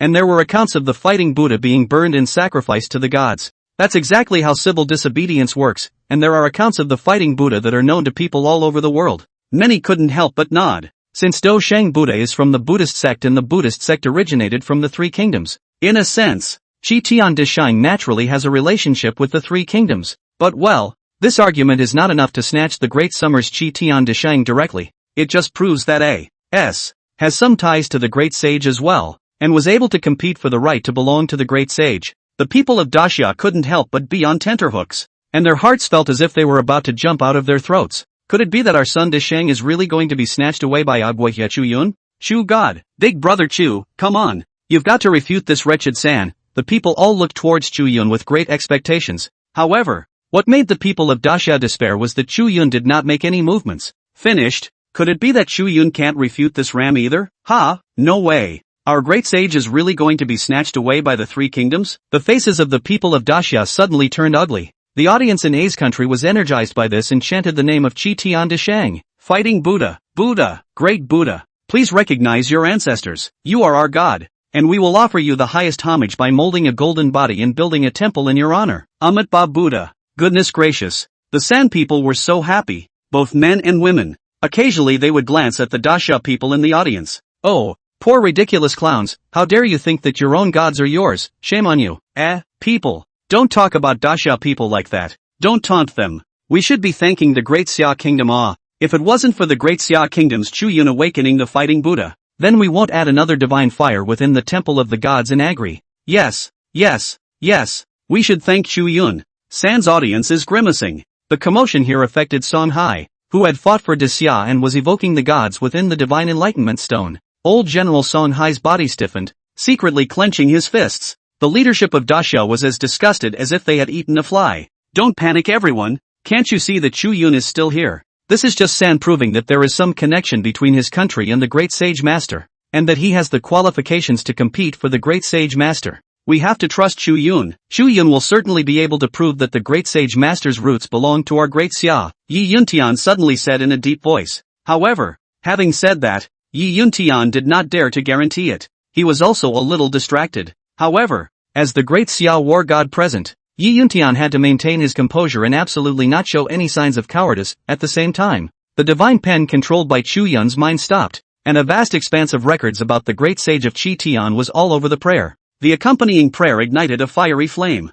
Chu Yun just looked at Ram indifferently. You haven't finished your sentence yet, have you? If I'm not mistaken in my guess, your next sentence will surely lay out the evidence that the great sage is a member of your agriarchy. Ram, who was about to make another effort to spew a mouthful of words, heard Chu Yun's words and the smile on his face froze. You kid. You're grabbing the answer. Ram froze for a moment, a nameless fire racing through his heart. He was about to dislike Chu Yun back. Chu Yun, however, suddenly cocked his head and said with interest, the next sentence. You will say, you brat. You don't think I can't read your mind. You're pretending, right? Oh, brat. You're just pretending. Ram's words came to a screeching halt and he glared round. The cheeks jerked hard, twitched a few times. Motherfucker, brat, you've got a mouth on you. Ram's eyes went black and he almost spat out blood from anger. He even bared a phrase that he had learned from the Northeast's old iron language when he had lurked around the Daxia to secretly study the Daxia culture in the earlier years. As a Daxia pass, Ram knows too much about Daxia's culture. Ram took a few deep breaths and decided not to bother Chu Yun anymore, immediately revitalizing his mind again. He then faced the global audience and spoke aloud. Everyone, don't be subdued by this kid's appearance. He's also a paper tiger, easily poked and prodded. Ram didn't forget to show off his deep knowledge of the country of Daxia by selling the knowledge of Daxia that he had learned. Sure enough, the results are great. The bodies of the Daxia spectators unanimously trembled, their faces showing fear and despair. There was a realization that this god's favored one of the three kingdoms was definitely not a believer. Even the idioms of Daxia are readily available, as the saying goes. Be prepared. Know your enemy and know yourself and win 100 battles. He hadn't studied the culture of Daxia much over the years, Looking at the desperate looks of the people of Daxia, the corner of Ram's mouth lifted up a sardonic smile. According to my research, the archetype of the fighting Buddha originated from Hanuman, the monkey god of our three kingdoms. Boom, as the words left his mouth, heaven and earth shook. As if it were the sound of a set hammer, the rules of the mythical ring reacted. Winning, Mundo was a sure winner. The San nationals were pleasantly surprised, as if they had already seen that divinely mighty demon god, vested in their San country. Fuck you in the ass. However, right at that moment, Chu Yun suddenly rose. You dare to say that monkey originated from your San Hanuman? Your San's epic Ramayana divine monkey, with 4 faces and 8 hands, was born grotesque, but it is just tainted with the name of the monkey god. So what does it have to do with our great saintly master? What, he actually knows the Ramayana epic, to be honest. Chu Yun's words caused Ram to be stunned. It was completely unexpected that the young man in front of him would have knowledge of their Asri culture as well. Our country's great sage master, which first appeared in the records of Journey to the West, was written by a real person in the history of our Daxia. Within our ancient mythological system, there is an even more powerful monkey god named Wu Shiqi. The god of water, Zhou Shuren, a modern literary figure, had clearly documented in his historical sketch of Daxia novels that the prototype of the great sage master was Wu Shiqi. You, San, want to conclude the ownership of our great saintly master on the basis of a mere conjecture? Do you match? You don't even match the key. Chu Yun's words fell. Everyone present was subdued by Chu Yun's words. Chu Yun's evidence was much more detailed than Ram's. He even mentions the name of the clear historical record. Even. Impossible. Absolutely impossible, little thing. Don't take your word for it. You make something up and think that the rules of the mythic ring will rule that you've won? Conjecture is useless. Ram's heart sank as he looked at Chu Yun incredulously. Ram was also unable to tell if Chu Yun's words were true or false, but he absolutely could not show his cowardice, and it was at this moment that the mythic ring's rule force was once again revealed. Rumble. Rumble, the mythic ring's rule force swept across the sky, buzzing and vibrating. It was seen that the chi of the Great Summer Kingdom and the three kingdoms emerged at the same time. The chi of the two great nations was like a white rainbow rising into the sky. Under the display of the rules of the mythical ring, the Great Summer Kingdom's chi was transformed into a 5-clawed golden dragon with radiant golden scales all over its body, perched in the 9 heavens. And the chakra image of Agri is a white bull, an elephant, and a lion. The 5-clawed golden dragon was seen roaring and fighting with the 3 beasts. The 2 countries' chi are at war. Everyone's mind's attention was drawn to this scene. Under a short exchange of chi, the dragon's claw broke the white bull's horn. The other claw slapped on the lion's brain. Brilliant golden radiance shone, and a terrifyingly volatile chi swept through the circumference of the sky as thunder rolled. In the next moment, the dragon's tail swept and clipped half of the elephant's body. Countless oceans of golden radiance of chi surged and erupted over the sky dome. The 5-clawed golden dragon was seen in the posture of a dragon sucking in water. As his nose flared and closed, the golden chi bulged and wisps of it failed to enter it. The dragon's mouth opened wide and bit down on the lion's body, tearing off the golden flesh and chewing on it. One silence. The scene fell into a dead silence, and a needle could be heard. Everyone looked dumbfounded. This scene was enough to prove that the civil fight was won or lost, because under the manifestation of the mythic ring rule, the chi of the Great Summer Kingdom took shape and was devouring the chi of the 3 kingdoms. The party that loses the civil fight will have a lot of their chi cut off. This is the price that must be paid if you want to plunder its gods. Otherwise, if anyone could just go up there and fool around, then there would be no way to fight the mythic ring battle. After all, sniping is still pretty much a distraction from the god wars, and a victory in a civil fight would directly devour 1/10 of the losing side's national chi. Don't underestimate this 0.1%. If it's a small country, that's really not a lot of chi. However, the A.S. is different. The 3 kingdoms were also one of the great powers of this era. Such a massive amount of chi even affected the people of the Great Summer Kingdom on the spot. People just felt warm and fuzzy all over. With the enhancement of the Great Xia's fortune, it could be predicted that the future of the Great Xia would be prosperous, and there would be even more talented people in the future generations of heirs. Hiss for a moment, countless people sucked in a breath of cool air. The smiles on the faces of the previously joyful people of the 3 countries froze. Ram was dumbfounded on the spot, his eyes rounded in disbelief at what he was seeing and hearing. Crap, Chu Yun isn't bullshitting. Then who is Shuren Zhou? It's surprising that we don't even know. I've heard of Journey to the West, but that water god Wu Shiqi. Ha ha ha, didn't you guys realize? Chu Yun doesn't just know the literary lineage of our great Xia country, even the literary lineage of that Agwa country. Chu Yun also knows it. There are no more words. Chu Yun, Master Chu. The Chu god is awesome. The sound of the bull is all drawn out in pitch. The people of the Great Summer Kingdom in the audience laughed freely. After all, it's so cool and relieving. Darn it, the 3 kingdoms still want to forcibly plunder their great saintly masters. This is good now. steal the chicken failed to etch the rice. Not only in front of the face of the global people lost the civil war, but also for nothing to give them the great summer country's national fortune. The hearts and minds of the crowd were shaken, and they were all pleasantly surprised. On the contrary, the people on Sakura's side, had an ugly look on their faces. The leadership of these two countries who were present at the scene subconsciously looked in Chu Yun's direction. The heart was beyond horrified. They even had a sense of fear towards Chu Yun in addition to scorn. How is this possible? What makes a student of daxia know so much about history? No. This kid must die. It's a total disaster for us that he's alive. The leaders of the two countries, with grim faces, all had murderous intentions towards Chu Yun. However, Chu Yun did not panic at all. He had expected this scene. He was going to kill the gods of these two countries anyway, and we had all been in an undying situation for a long time. As for that bit of killing intent, Chu Yun merely laughed. Want to kill me? I still want to kill you guys. Don't worry, we haven't lost yet. Salmon is still fighting for you, Sakura. All it takes is one win and we can even the odds. Just then, Ram came into the Sakura Nation's audience and said viciously. Ram was sort of humiliated in front of the globe. What scares Ram the most is that this was supposed to be a calculated, ironclad ploy to screw the daxia, ripe for the picking, but ultimately spoiled by a young teenager. Ram couldn't even begin to imagine the grueling judgment he would meet when he returned to the A.S. with such a crushing defeat. At the same time, he was even a little jealous of Chu Yun. Ram, has looked at the history books of the two countries, and has even gone so far as to lay out his plans 10 years in advance, lurking in the Great Summer Kingdom and being a grandson for 10 years, in addition to spending financial resources, gifts to flatter certain leaders, so as to obtain some privileges, to be able to see a little bit of the hidden information of the Great Summer Country. He also works for some leaders for nothing, serving tea and water, taking care of the children, and being treated like a grandson. But as a result, it didn't know as much as a young man like Chu Yun. How could this be tolerated by Ram? But the good news is that there is room for maneuver. The gods' favorites of the two countries have successfully evoked the gods. 10 minutes are about to expire. Please take your positions for both players. Ram's words, in turn, awakened Eros. To be honest, this goddess of the Shira Empire, whose beauty and wisdom coexisted and represented female perfection, was surprised by Chu Yun. And as the words of Eros fell, Songhai and Salmon walked out of the Divine Enlightenment Stone one after the other. It was seen that behind Songhai,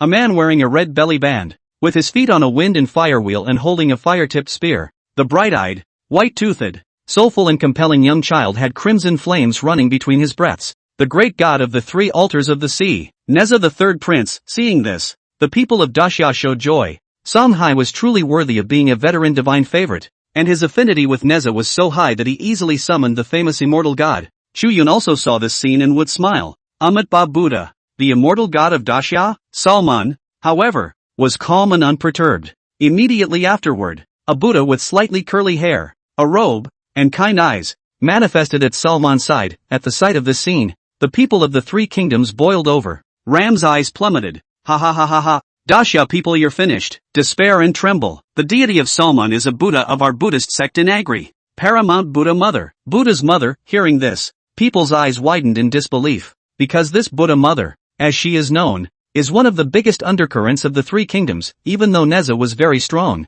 and was one of the outstanding ones amongst the immortal gods, when compared to the strength of the Paramount Buddha Mother, he was somewhat inadequate. Ha, Paramount Buddha Mother. Aren't they those two, the paragon saints who always like to say that you are destined to be with me in the West? In the audience, Chu Yun suddenly blinked. Not to mention, he knows, at the same time, Songhai and Neza, who were in the ring, also saw that Og was Salman. Are both sides ready? If confirmed, the divine war will begin. Eros floats in midair in the ring. I don't really care, but my Buddha has the virtue of good life. If this old general of Daxia is willing to admit defeat, I, along with the Paramount Buddha Mother, can let him live. Salman's mouth hangs in a smile, a look of compassion, hands folded, mouth chanting Amitba Buddha. Hearing this, Songhai's brows furrowed greatly. The old general's eyes flickered with worry. It was only because the deeds of the Paramount Buddha Mother were well known. This ancient Buddha of the three kingdoms had appeared on stage many times in mythic ring battles. Each time, they crushed the deities of the other country with an easily written gesture. It could be said that it was the national weapon of the Azhamanga, and was the reason why they were able to maintain an extremely high ranking in the mythic ring battle. Songhai is worried about Neza. It's okay, how do you know unless you try? Besides Songhai, Neza blinked his big, pure eyes. As a child, Immortal and pure Neza looks holy and noble, and still carries a piece of the innocence of childhood. Aha! Songhai took a deep breath, his eyes firming up. Confirmation of a battle, he said in a hushed voice. Hey! Salman's eyes twinkled, pitifully sad and pathetic. Put down the butcher's knife and become a Buddha. It's just a pity that you all don't know how to cherish the opportunity that the Buddha wishes to give you. He folded his hands in a gesture of compassion. His approach, however, was very different from the tone. The paramount Buddha mother beside him struck out in a flash, taking the lead in killing Neja. My Buddha is merciful, mouth reciting compassionate thoughts, but eyes were gazing indifferently at Neja, only to see a divine pestle and mortar that was as if it was made of gold smashing fiercely at Neja. Boom! In a flash, the divine power stirred and even space exploded with ripples. Neza was unable to withstand the force and his small body was swept away into the distance. Songhai's eyes suddenly narrowed. He knew that this quasi-emperor Buddha mother was strong, but he hadn't expected it to be so terrifying. In just a single glance, the golden SSS-ranked Neza was repelled. However, before Songhai could react, the sound of breaking wind suddenly sounded in front of him. It was that Salman who struck. Salman seemed to be bathed in holy radiance, with a face of compassion, like a blooming white lotus flower. But he made a move that was deadly. A punch was thrown towards Songhai's head. Obviously, Salman didn't want to wait for the paragon Buddha mother to kill Neza. After all, in the plans of the top brass of the A.T. countries, they were trying to unite with Sakura to divide Daxia. Then the current stage of the gods of Daxia would be the future gods of their A3 countries. Naturally, Salman didn't want to see the gods of Daxia die a horrible death. Moreover, if it wasn't for the fact that there were rules in the mythic ring battle, where gods couldn't ring strike at god-favored ones, Salman would have already requested the paragon Buddha mother to kill Songhai on the spot first. All in all, this god's favorite of the three kingdoms of A's didn't have any good intentions towards Daxia. The only thing that mattered was Daxia's thick cultural heritage. Songhai's reaction could not be described as fast. His fists clenched and he blasted out. The two Van S-ranked divine favorites were both wide open with their moves. The two fists collided. Boom! The terrifying waves of chi energy made a loud sonic boom. The two fought fiercely. Eros, give me a prayer. In the audience, Chu Yun suddenly looked at the host. Eros flinched slightly. What's this little guy up to again? Hadn't Chi Tian de Shang already been proven by him to belong to their great summer kingdom? Eros wondered. If it was a normal person asking her for it, maybe she wouldn't bother. However, Eros was curious about Chu Yun, although she didn't know what Chu Yun was going to do. However, she still gave Chu Yun a copy of the prayer. Onto the hand, Chu Yun received the prayer and his heart was greatly relieved. Immediately, under the puzzled gazes of the bystanders, he drove the divine pen to write on it. No one knew what Chu Yun was going to do. Yi Yuntian beside him was also bewildered and puzzled. The divine battle in the ring was close and urgent. Chu Yun also did not have the free time to explain to the crowd first. At the same time, he kept an eye on the life and death battle in the ring. Looking at Songhai and Salman capturing each other, Chu Yun could not help but secretly compare the gap between his own strength and that of the Van S-ranked divine favorites. With the current state of affairs, it seemed like it wasn't impossible to beat a Van S-ranked divine favorite by himself. Chu Yun, I know that you have a strong physique, but you should never underestimate an S-class divine favorite. At this time, Yi Yuntian suddenly said. Chu Yun was puzzled. The corner of Yi Yuntian's mouth lifted up with a touch of bitterness. Where an S-class divine favored one is already the absolute best in the world. And when you reach this realm, you can borrow some of the power of the gods. What is mortal and what is divine? It is literally that simple. How can mortals stand against the gods? Any S-class divine favorite could draw on 1/10,000,000th of the power of a god. And after stepping into the god realm, they could merge with a god. Never underestimate the power of the gods. Under an attack of divine power, a mortal will surely die. There's a saying that praises this class of gods' favorites, that below S-class, they're all ants. Hearing this, Chu Yun understood. It turned out that the Van S-ranked divine favorites had such special abilities. In that case, he had to cultivate himself as soon as possible as well. Otherwise, it would still be tricky against such a strong human among humans. Chu Yun secretly had a decision. But where S-ranked divine favorites kill each other, they usually don't borrow divine power, because the price to be paid for borrowing divine power is extremely high, and it is also a not-so-small burden of damage to oneself. Therefore, this class of divine familiars tends not to get into life and death fights, where everyone is keeping their hands off each other. The victory or defeat of this divine battle will ultimately depend on Neza and that Buddha mother of Paramount. Speaking of this, Yi Yuntian's expression was grave, and the color of worry between his brows could not be hidden. In fact, not only Yi Yuntian, the Daxia executives present who had some knowledge of the Paramount Buddha mother were just as worried. This Buddha mother is undefeated. Chu Yun was able to understand the concerns of the crowd. In fact, He knew very well that the paramount Buddha mother was powerful. The mother of Buddha, known as the source of all Buddhas, was one of the earliest ancient Buddhas of the Buddhist sect, hence the name mother. In many of the records of the Great Summer's literary lineage, there are references to the paramount Buddha mother. He has another name for it. There is no better known image than the one in The Enchantment of the Gods, the two saints of the West. The Paraclete, that's right, this paramount Buddha mother, too, is recorded in the Great Summer literature. And the reason why Chu Yun asked Eros for another prayer.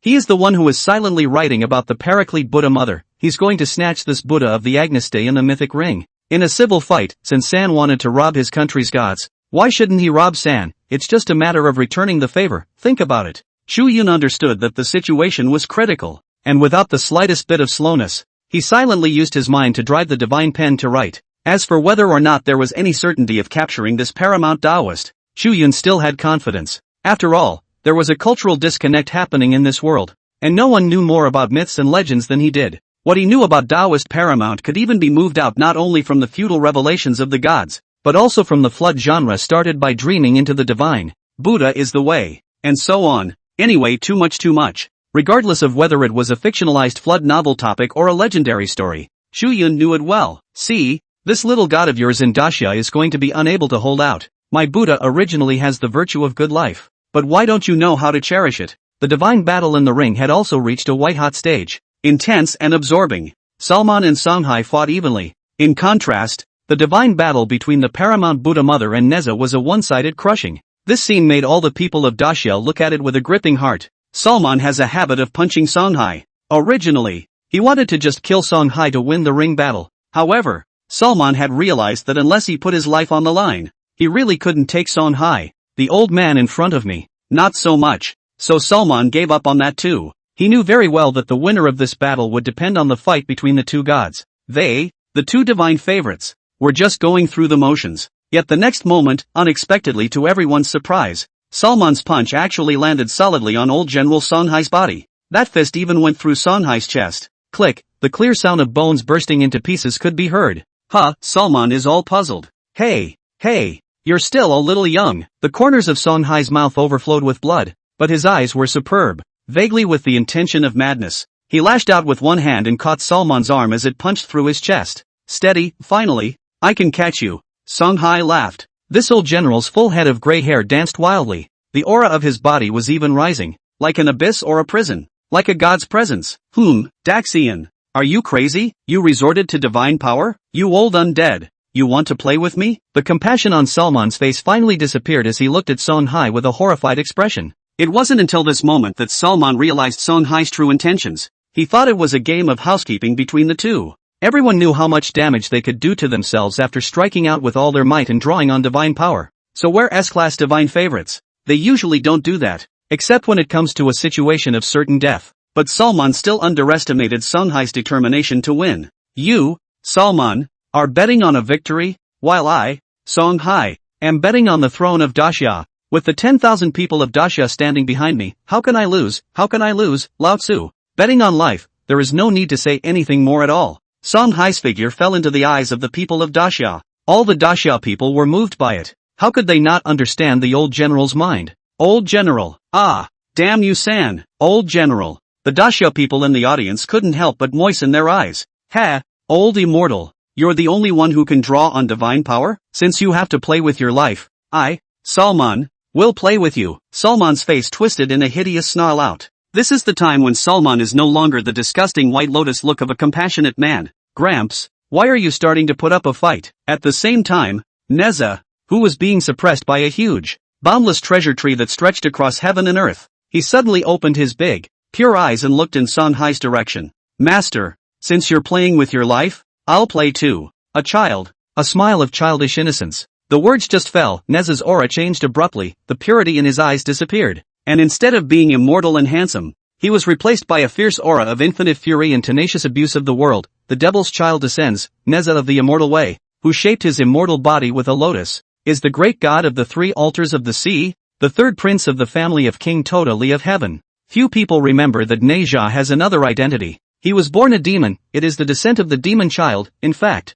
little Neza didn't like himself as a magical child. He could never forget how stubborn and insensitive he had been back then. He likes to have fun, so he killed the third prince of the Dragon Palace in the East China Sea without paying attention. He's too curious. Secretly using his father's divine bow, he shot out an arrow and nailed the disciple of the Lady Shurji. He hated the fact that Lady Shurji was seeking justice for her disciple. So again, he accidentally pushed another disciple of Lady Shurji to death with a slap. And in the end, he killed his entire family. This is the devil. The unbridled devil. But, although little Neza didn't like this about himself, there didn't seem to be any other way at the moment. Then turn into a demon. Taoist paramount sensed Neza's strange change, and even this Buddha felt a hint of heartbreak. Monk, are you going to join the devil's path? I can see that you have gone through 1,000 tribulations and it was not easy for you to remake your immortal body. But once you become a demon, you will no longer be immortal, and you will give up your 1,000 years of cultivation. Is it worth it? In fact, all you need to do is admit defeat, and my Buddha will be merciful. So why not spare your life? Little Neza, however, grinned and shook his head. I'm not like you gods and Buddhas who are naturally high and mighty. I've had parents. I've been a human being. I like the Daxamites. Humans are weak, but they honor me. I'm sure you don't know about a pastry called Dragon's Beard pastry. I love it, and it was the first time the Dasha people took me to eat it. They have offered me year after year, providing me with faith, with metanoia. As for me, since I have such a group of people who love and enjoy me, I enjoy their love offerings, so why not go and shelter them? Do you want me to hide in some nook or cranny and watch indifferently as the people who love me die? Little Neza's words spread in all directions. The people of the Great Xia Kingdom fell silent, and even those spectators from neutral countries were touched by Neza's words. This childish-looking Dasha deity, he didn't like his recalcitrant demonic self at all, but he voluntarily abandoned his own immortality to become the person he hated the most. Once upon a time, he awakened once, and he cut out his bones to return them to his father, and his flesh to his mother, to mold his immortal nature. And today he is. Reverse the dome of the sky with demonic blood. This time, the demonic entry was not for the sake of lawlessness and ravaging the human world. Rather, he was willing to reclaim his magic again for the sake of the Daxamites who loved him. Everyone was moved by it. Yi Yuntian and the others even broke down in tears with their tiger eyes. Chu Yun also took it all in. Wait, I'm going to offer a prayer to God. Chu Yun stood up with a huff, and the golden dense prayer in front of him burned with a rolling flame as Chu Yun's voice rang out. All the spectators subconsciously looked in Chu Yun's direction. It was then that Chu Yunyang waved his hand, and a golden prayer sheet rushed up into the sky. A blazing fire was lit. All the spectators who saw the scene froze for a moment. Shouldn't they be stupid because they see that their country is going to lose? Has he forgotten? They, Xia, have already won the belonging of the great sage of Qi Tian. It can't be that he's still in the mood for a civil fight with Ram, can it? The Sakura people roared with laughter. They thought Chu Yun was stupid. Ram even snorted out a laugh and looked at Chu Yun with a playful mockery. In fact, Ram was still excited as long as Sakura Nation was able to win the godly battle. After all, only with this kind of ending would he be able to atone for his sins and make up for the great sin of losing the national fortune of the three kingdoms after he lost to Chu Yun. For Ram, he was naturally happy to see this happen. Chu Yun, you, sparing Yi Yuntian, he was startled by Chu Yun's behavior and rose with a roar, looking at Chu Yun incredulously. Gentlemen, would you like to bet with me? Rob this san of his deity. Chu Yun's expression was serious as he and Yi Yuntian and the others glanced at each other. There was simply no need for Chu Yun to say anything more. The leaders present had their hearts and minds shaken, and they all saw that determination in his eyes. Chu Yun wasn't fooling around at all. He was eyeing San's paramount Buddha mother, that prayer, directed to the Paraclete. It dawned on the people in the room. Actually, this is taking a gamble on the fate of the great summer. After all, civil strife requires 1/10 of the country's national fortune to be consumed. As for Chu Yun's identity in Daxia, he was currently just a student, and with such an identity, it would be difficult to open a civil fight in the mythic ring. It needs to be recognized by the Daxia executives. The executives present instinctively wanted to refuse, simply because the risk of such behavior is simply too great, and the end of failure is unimaginable. Gentlemen, still don't believe Chu Yun? Anyway, I, Yi Yuntian, believe in him. Yi Yuntian could see the determination in Chu Yun's eyes and could not help but speak out for Chu Yun. Don't forget that my Grand Xiao won 2 games in a row and still managed to keep the great sage master's belonging, but it was all because of Chu Yun's contribution. Yi Yuntian gazed deeply at the leaders present. Sure enough, the leaders' bodies shook. Yeah, what's there to disbelieve? And who's to say miracles don't happen after only a split second of silence? The top brass of the Grand Xia, everyone's eyes gleaming, said almost in unison, confirmed the opening of the civil fight. Boom, accompanied by the words of the senior members of the Great Xia congregation. The golden prayer that had been thrown by Chu Yunyang's hand into the sky above the dome of the heavens was instantly ablaze with fire. Ha! Bunch of crazies. No way, no way? There can't be anyone who really thinks that our Buddha mother of the three kingdoms can be taken away by Chu Yun. Right? Little thing, you're simply lawless. Don't think that you'll be able to do whatever you want just because you won the belonging of that stinking monkey. Ram and a bunch of other Aggies almost laughed out loud at the sight. Yet their laughter had only just escaped. It was seen that the mythical ring shook slightly. Immediately after, the unrivaled paramount Buddha mother's appearance changed abruptly. He first froze, and his Buddhist surplice costume, which was clearly characterized by the culture of the three kingdoms, gradually turned into a long white brocade robe. And the laughter of the people of the three kingdoms came to a screeching halt, and the changes don't stop there. The appearance of the paramount Buddha mother had also changed from an old and decrepit Buddha to an oriental person with slightly curly hair and slightly dark skin. He's gotten younger. It's as if you're looking like you're in your 30s or 40s all over again. Only Chu Yun remained calm and collected, because he knows, this kind of appearance was exactly the image of the Taoist paramount recorded in the Great Summer Kingdoms, the feudal revelation of the gods.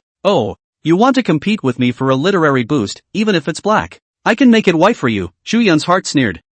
No. What's going on here? This. Ram's eyes rounded as a sense of foreboding crept into his mind. Cultivating the name of rejuvenation and rest, and the ultimate bliss of idleness is the West. When the great awakening golden immortal is not too. The Western wonderful Dharma ancestor Bodhi. Even Chu Yun also spoke aloud. Again for this fire fiercely blowing the wind, boom, without even giving the people of the three kingdoms a chance to react. They saw a flash of realization pass through the bottom of the eyes of the greatly changed-looking Buddha Mother Paramount. He reached out and with a wave of his hand, the precious tree that was suppressing Neza disappeared in an instant. Little Neza all froze for a moment. However, little Neza was keenly aware of the fact that the Buddha deity in front of him no longer had any killing intent towards himself.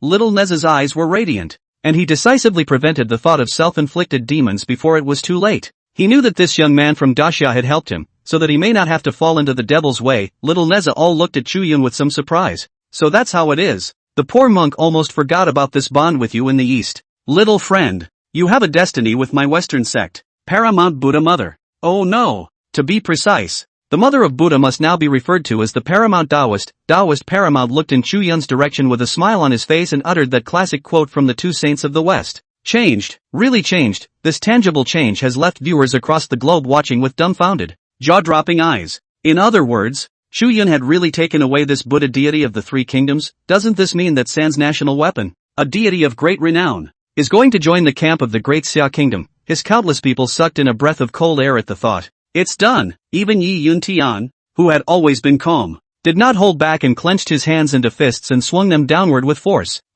Impossible. Absolutely impossible. Our country's ancient Buddha. Why has it become like this? Ram-sama. Explain what is going on here. The people in the audience in the A.S. finally reacted. All of them were greatly shocked. Let him explain. He'd fucking like to know what's going on. 2. Ram's eyes widened and his body stiffened on the spot. Eros, give me the prayer. I want a sacrifice to God. Ram panicked and jerked his head in the direction of Eros of the Shira Empire. Obviously, he wasn't willing to accept such a result, and was even a bit frazzled. Ram certainly didn't want to accept it. It was because if the Paramount Buddha Mother defected from the three kingdoms and joined the camp of the deities of the Great Summer Kingdom, then Sakura is a lost cause. The plan laid out for many years by his own country and the Cherry Blossom country would come to naught. It ended in this pathetic and ridiculous way. He, Ram, will also be carrying another big sin. Not even need to go back to his country. I am afraid that he will immediately get a phone call and let him commit suicide on the spot to thank for his sins. Prayer? What prayer do you need for a godly war that's already over? However, Ram didn't expect that Eros didn't even look at him and just answered him lazily. Kidding aside, compared to the handsome and young Chu Yun, Ram, the old eggplant, dark and small, of course Eros didn't bother to look at him. Eros, who loved and appreciated beauty, certainly knew who she liked more. Nothing else. I'm just a dog with a face. And seeing that Eros was ignoring him, Ram was about to say something else. However, it was too late. With the return of Taoist Paramount, this mythological ring battle came to an end. Congratulations to Song Hai, the divine favorite of the Great Summer Kingdom, for winning this divine battle. The voice of the god of love rang out and spread throughout the circumference. The smiles on the faces of the Sakura people froze completely. The three countries were as if they had died, and they looked as if they had eaten flies and were disgusted. On the contrary, the people of Daxia laughed once again. Cowpuncher. I don't know what words to praise Chu Yun anymore. Still called Chu Yun na? This is God, Master Chu. You are my god. The audience, in the direction of the great summer country, erupted in shocking cheers. And as the people cheered, an incredible scene played out. It was then that a red aura was actually seen rushing up in the direction of the great summer kingdom. The vision of heaven and earth burning incense and the auspicious clouds of vapor once again surfaced. People froze. It was almost as if they couldn't believe their eyes. But soon people reacted. This was the divine fire of Taoist paramount, kindled within the Hall of Gods in Daxia. Daxia, add another red supreme god? What? On what grounds? Why is it that when I awakened the paramount Buddha mother, she was only a golden SSS grade, but after the Buddha mother was taken away by that damned brat from Daxia, she was judged as a red quality supreme god? In the mythological ring, Salman, who had only just been stripped of his original deity, would have collapsed to the ground in a disheveled and powerless state, his cultivation gradually dissipating. However, when Salman saw the scene, his whole body sat up straight as if it were a flashback, and he snarled with a look of indignation. Salman can't take this ending. It was already bad enough that his own country had stolen a chicken, but why did you have to surprise the Great Summer so much? Why should the Great Summer Kingdom be able to turn the Paraclete Buddha mother into a supreme god? Shady, cheating, it's just plain naked favoritism, Salman groaned out. Eros, however, just gave him a faint look. You're overthinking it. The reason why the mythic ring is so judged is based on the literary lineage argument provided by Chu Yun of the Great Summer Kingdom. The more detailed Chu Yun's narration is, the more words are added, and the mythic ring will correspondingly raise the grade of some deities. After all, it's not like you Salman have any fresh phrases. Speaking of this, the goddess of love suddenly blinked. She was even a little emotional and gazed at Chu Yun rather incredulously. Speaking of which, this ancient Buddha was evaluated as the supreme god thanks to the efforts of your Agri kingdom. Some of the clerical arguments you gathered also somehow helped Chu Yun to prove the strength of Taoist paramount as well. It's so lucky. It's almost too good to be true. This was the most genuine feeling that the goddess of love had for Chu Yun. She might as well not have said that. After hearing Eros' words, Salman opened his mouth and spewed out a mouthful of crimson blood. Heart's blood. There was a mixture of indignation, despair and horror, disbelief, and so many other complex thoughts came together, making Salman, who was already badly injured, unable to hold back any longer. After a mouthful of heart essence blood was sprayed out, his entire appearance instantly aged. Ah, damned little bastard of the great summer kingdom, Chu Yun, you will surely die. My country will not let you go. After a hateful curse, Salman's head lolled and he hiccuped on the spot. Being pissed off alive, Eros came to Songhai's side. Daxamite, you win. The old general Songhai's breath was not too stable, and his expression was a bit depressed, but with the help of divine power, the appalling bloody hole on his chest was repaired by the miraculous divine power a long time ago. There's no more fear for your life. Songhai was all a bit frozen out of his mind. It was completely unexpected that this divine battle would end in such a way. Oh, Songhai nodded dumbfoundedly before flying in the direction of the great summer country. Eros once again looked at Chu Yun, this time with meaningful eyes. She, however, was still unaware that Chu Yun was not at all surprised that Taoist paramount had been judged as a red supreme god. After all, Chu Yun's copy of the prayer was still mixed with some of the flood settings within the Buddha is the way. One must know that Taoist paramount was a paramount saint, above the gods and Buddhas in the heavens, second only to the saints. Such overwhelming battle power was certainly worthy of a supreme god's rating. Chu Yun had long since discovered that the mythic ring's red supreme god evaluation was only a full score mechanism. A quasi-saint would be able to touch this threshold. After all, Monkey and Neza, the immortal Tao deities, were already golden SSS ranked under the supreme god. Therefore, Chu Yun had long predicted that Taoist paramount was bound to be a supreme god. Of course, Chu Yun did not have the leisure to explain this to the people of the three kingdoms. Good boy. Really, Yi Yuntian held Chu Yun's hand as soon as he could. This renowned war god who had made countless feats for the Grand Xia was truly grateful to Chu Yun from the bottom of his heart at this moment. Kid, you didn't just win a mythical ring battle between nations for my Grand Xia. I am grateful to you as the current war god of Daxia, and as a robed comrade of old song. I am equally grateful to you from a personal emotional aspect. Yi Yuntian's demeanor was corrected as he suddenly raised his hand and gave a standard military salute towards Chu Yun. Chu Yun was a bit embarrassed. Hey, old-timers are just a little too meaty. He was about to say something when Yi Yuntian suddenly narrowed his eyes and whispered, Chu Yun, what do you think of my family Yili? Student Yili? That's certainly very good. She's pretty, she studies hard, and she's always working hard to become a divine favorite. Yeah, I told you. My daughter. Yi Yuntian winked at Chu Yun. For some reason, Chu Yun always felt that this kind of look was strange. Before the two could say anything else, the rules of the mythic ring manifested. According to the rules of the mythical ring battle, A 3 out of 5 round system. The Great Summer Nation decimated the 3 victories, and the Cherry Blossom Nation lost. Next, the Cherry Blossom Kingdom will honor half of the Great Summer Kingdom's chi, population, money, and resources, and because the deity of the 3 kingdoms of A, the paramount Taoist,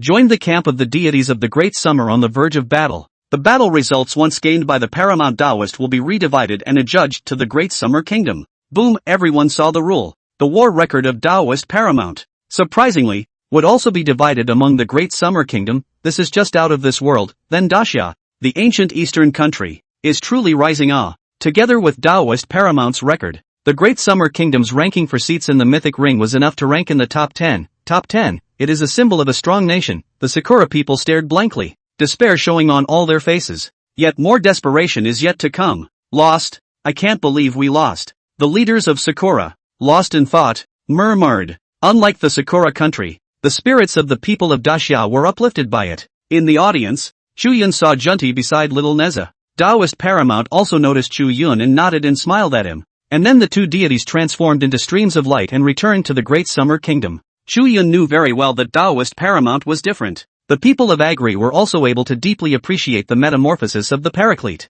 to be even more powerful than the divinity they had when they were in the camp of their agnate kingdom. It could be said that it was a huge change from the past, however. Here's why, listening to what the God of Love said. Chu Yun had added a brand new textual lineage commentary to the Paragon, and that was why it had metamorphosed. But what exactly did this Chu Yun write on the prayer? The people of Agri were as bewildered and puzzled as the Salmon who had vomited blood and died violently. In fact, not only the Sans, even Yi Yuntian and the others were stunned by Chu Yun. They also couldn't imagine what the words Chu Yun would add to Quinty were. Only Chu Yun was clear that he had not just endowed Taoist paramount with the historical records and the feudal revelations of the gods. More than that, there's also a bit of a flood stream novel setting. Paraclete, one of the 6 saints of the heavens in the flood stream novels. The 2 saints of the West, the Lord of the West and the mother of the Buddha of the Paraclete, who transformed the West into a Buddhist sect after the Battle of the Seal of the Gods. If those profiles of the 3 kingdoms of Arakan could only confer the potential of paramount sainthood on quintessence, then the flood setting that Chu Yun had joined was a metamorphosis to the next level, one of the 6 saints of the heavens.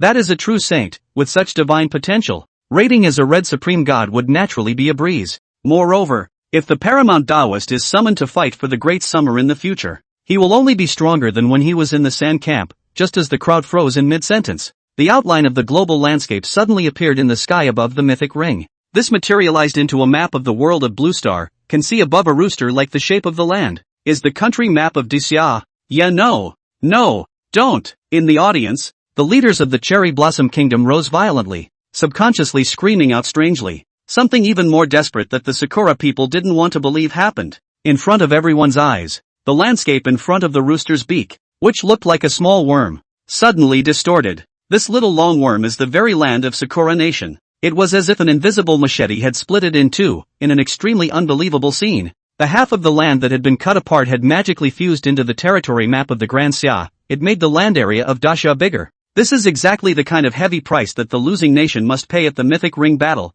Sakura was originally a stray, a fallen nation that failed at great cost, paying for a full half of its land. Now that the Sakura people lacked this half of the land, not to mention coveting Daxia with the intention of annexing it and thus starting a wave of restoration, it can be a fatal blow to them. It also meant the complete defeat of the Sakura people, and from then on there was almost no hope of turning the tide. In the real world, Sakura's piece of the country's land mass rose up in the blink of an eye, creating a million waves on the azure ocean. In the waves, the land wrapped itself around the people on it and completely merged into the other side of the sea. On the map of Daxia, countless Sakura people screamed and ran in all directions. However, they couldn't escape at all, and each of them was branded as a slave by the power of the rules on their foreheads. From then on, they could not participate in the rites of calling the gods, would not be blessed by the gods, would be slaves for life, and would never be able to betray the Great Summer Kingdom. It's not even just one generation. This slave imprint will last for 3 whole generations. Spectators all over the world saw this scene through the manifestation of the mythical ring. People's hearts were appalled. This is the terrible price that must be paid by failed states. Chu Yun took it all in, his face calm. There was neither joy in his heart nor sorrow for the Sakura country. After all, what happened to the Sakura people seemed tragic though. But that's the harsh reality. The winner takes the cake and the loser takes the fall. Since the Sakura people had tried to annex the Daxia territory, they should be prepared for the price of failure. Chu Yun knew very well that all he had to do was to strive to be undefeated. This divine battle between the two nations has come to a successful conclusion. Thank you all for watching. Eros suddenly appeared, smiling in the direction of the audience. And just a moment after Eros' words fell, the Shira Empire, declaring war on the Sakura Kingdom, opens the mythic ring battle. The Great Eagle Empire requests a declaration of war against the Sakura Ryu. Death to the nation. My beautiful federation is going to beat up little Sakura. Boom! It's a messy mess. After just a moment's silence, all over the world, the leaders of many countries scrambled to declare war on the cherry blossom country. After all, anyone could see that Sakura was at the end of her rope. According to the rules of the mythic ring battle, only one divine battle can be waged against another country per year. And it's only natural that the leaders of the world don't want to miss out on beating the crap out of a dog. The cherry blossom people were as dead as death. Today's scene was like a dream. Not only did they not annex Dacia, but they also gave Dacia a stronger voice, and even paid a heavy price of half of the country. And it's not enough that even other countries are going to target them and beat them to death. The leaders of Sakura's jaws dropped, and almost unanimously, they looked to one place. Where the eyes were focused was none other than Chu Yun. Damn it! They had counted on everything, but they hadn't counted on such a young man coming out of the Grand Xia state. Ram! It's all your fault. You three countries. What kind of allies are you? Sakura was furious and glared angrily at Ram of Agri. Instead, Ram didn't even bother with Sakura, but instead stared dead at the Daxamites in the audience. The three kingdoms, apply to open the mythic ring battle to the Great Summer Kingdom. Suddenly, Ram said coldly, "What? The A.S.S. is in the dark." Many people were astonished. However, Yi Yuntian and the other leaders of Dacia were not at all surprised by this. After all, they had long known that the three kingdoms and Little Cherry Blossom had secretly joined forces to target Dacia. Right now, there are still millions of troops from the three kingdoms watching outside the borders of Dacia. The Aja manga, too, had only jumped from the shadows to the surface after watching Sakura fail miserably and her plans fall through. Coupled with Chu Yun's one prayer offering to the gods, it adjudged Taoist paramount to the Great Summer Kingdom. It's not a bad way to make the A.S.S. lose a lot of money. The three countries, naturally, are having a hard time holding back their anger. Not only are we going to open the mythic ring battle, but we, the three kingdoms of Ah, are also going to fight the Great Summer Kingdom in a God-Devil deathmatch. God and Devil deathmatch? The three kingdoms are going to have a God and Demon deathmatch with us? Hearing this, the faces of the Dacia people around the world suddenly became grave. In the audience, Yi Yuntian got up violently and stared dead at Ram. This Ram, what a good calculation. Yi Yuntian's face pulled down. Chu Yun was a bit puzzled. Song Hai, who had just experienced a divine battle and was somewhat pale, explained to Chu Yun, "Chu Yun, I can see that this Ram is extraordinarily jealous of you. That's why we have to go out of our way to start a God-Devil deathmatch mode with my Dacia." The God-Devil deathmatch is an extremely cruel mode in the mythic ring battle. Unlike the previous one-on-one battle, both divine familiars randomly summoned out gods within the divine enlightenment stone. For the God-Devil deathmatch, the gods and goddesses who will appear on the stage will be determined first, limited to 5, and a list of their country's gods will be submitted to the host, and a random selection will be made from among those gods and goddesses. Therefore, this was no longer a one-on-one divine battle, but a group battle. The fight wouldn't be about who was lucky. It would be about the number of powerful gods a country had at its disposal. The only way to win is to kill the last god. Song Hai's face was gloomy. Chu Yun heard and understood. Emotions are in clusterfuck mode. It was known that the current Great Xia Kingdom had only awakened a total of a few hundred gods, most of which were still minor gods of the unimpressive Great Quality Door God, Mountain God, and the like. This is not the case with Agri, which has an orderly heritage and has unearthed as many powerful gods as it can. If they fought with this kind of swarm, the other side would most likely send out extremely powerful deities. If that's true, what's the point of fighting? Moreover, Song Hai had already been injured and his own strength was greatly reduced, and the three kingdoms were also eyeing this. I see, they don't want to fight us alone. I'm afraid that if I awaken some more unknown deities, I won't be able to secure 100% victory in single combat. And even if I don't enter the battle, I might be able to steal their Sans God from the sidelines again with a civil fight. Chu Yun narrowed his eyes. Song Hai nodded with a bitter smile. That's the point. It could be said that Chu Yun's appearance had completely disrupted the plan of the three kingdoms to divide the Great Summer with Sakura. And the Sand people weren't stupid. So of course they didn't want to go one-on-one with Chu Yun, an uncontrollable factor. Again, after all, no one knew what shocking actions Chu Yun would do again. So since we can't fight one-on-one, let's fight in groups. The three kingdoms were trying to rely on the large number of powerful gods they had unearthed to directly crush the Great Summer Kingdom to death. it could be predicted that the list of gods in the three kingdoms would inevitably contain a large number of strong gods. After understanding all of this, Chu Yun but coldly smiled. It doesn't matter. If they want to fight, then so be it. That still fits right in. It's not just a matter of the number of powerful gods. The powerful gods of my great summer kingdom are no less than theirs. Chu Yun's gaze gleamed. Will there be fewer gods in Daxia than in San? Then of course it won't. The cultural lineage of Daxia is as vast as smoke. The three Qing and the four imperials, the great demons and ferocious beasts, and the strong gods are all over the sky. So will they be afraid of the three kingdoms? Meanwhile, viewers around the world woke up. I see. The three kingdoms are jealous of Chu Yun. Hiss. This is unbelievable. A young man who has made a powerful country jealous. Actually, this is normal. If it was our country's strong god that was inexplicably taken away by this young man, we would also be jealous of him. To be honest, if it weren't for the fact that our Great Eagle Empire is relatively far away from your Daxia, our Great Eagle Empire all wants to make an early move to strangle this young man named Chu Yun. Pop-ups were flying all over the place, and viewers from various countries were talking about it. And the people of Daxia understood Ram's sinister intentions. Crap. The A.S. is going to dig a hole for us? The way the five divine familiars took the stage in a group fight, and had to submit a list of the gods that had been awakened in both countries, began to spell out the power of the nation. This is seeing the uncontrollable factor of Chu Yun awakening the gods within the divine enlightenment stone. That's why it's important to fight with gods known to have been awakened in both countries. San Jin really got the point. For a while, the hearts of the people of Daxia were clenched and raised to their throats. But Daxia does have one more chance to refuse. After all, it couldn't be that if they wanted to fight the God-Devil deathmatch, then they could. This brutal form of deathmatch was never meant to be mandatory. You Daxia won't be afraid, right? Not daring to fight me? Not bad for a cowardly Daxamite. In the audience, the San people seemed to have read the mind of Daxia's side and hastened to help Ram. Fuck you in the ass. We'll be afraid of you curmudgeons? One of the leaders of Daxia rose up with a huff and cursed out angrily.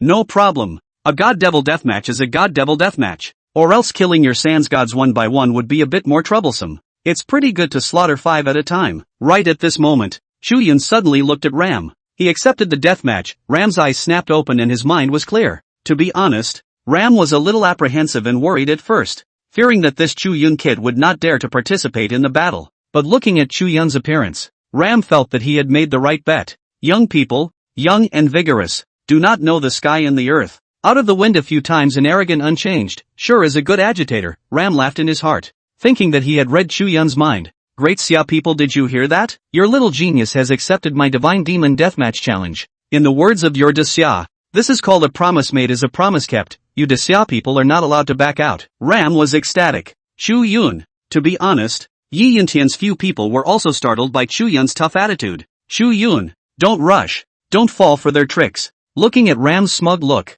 Yi Yuntian wanted to beat Ram to death on the spot, but Yi Yuntian still forced himself to hold back. Chu Yun, this is too risky, as you know. Our Daxia's cultural lineage is too complicated, and of the gods that have been awakened so far, they are mostly minor gods. Yi Yuntian's face was incomparably ugly. He wasn't a young man anymore, and having personally experienced Daxia's dilemma, he certainly understood how Daxia's national strength was. Chu Yun, although you are able to recognize quite a few gods, in deathmatch mode, you are not allowed to go within the divine enlightenment stone to awaken the gods. A deadly fight spells out the strength of both countries. Of the gods known to have been awakened, the number of strong gods in our country is no match for the 3 countries of Ah. Some professors also rushed to say. Chu Yun, however, suddenly narrowed his eyes. Uncle Yi, professors, I know that the 3 kingdoms are trying to compete with us for more gods, but are the gods we've awakened in Daxia really just minor gods? As the mythic ring has rated them, don't forget. If Taoist Paramount can metamorphose into a red supreme god,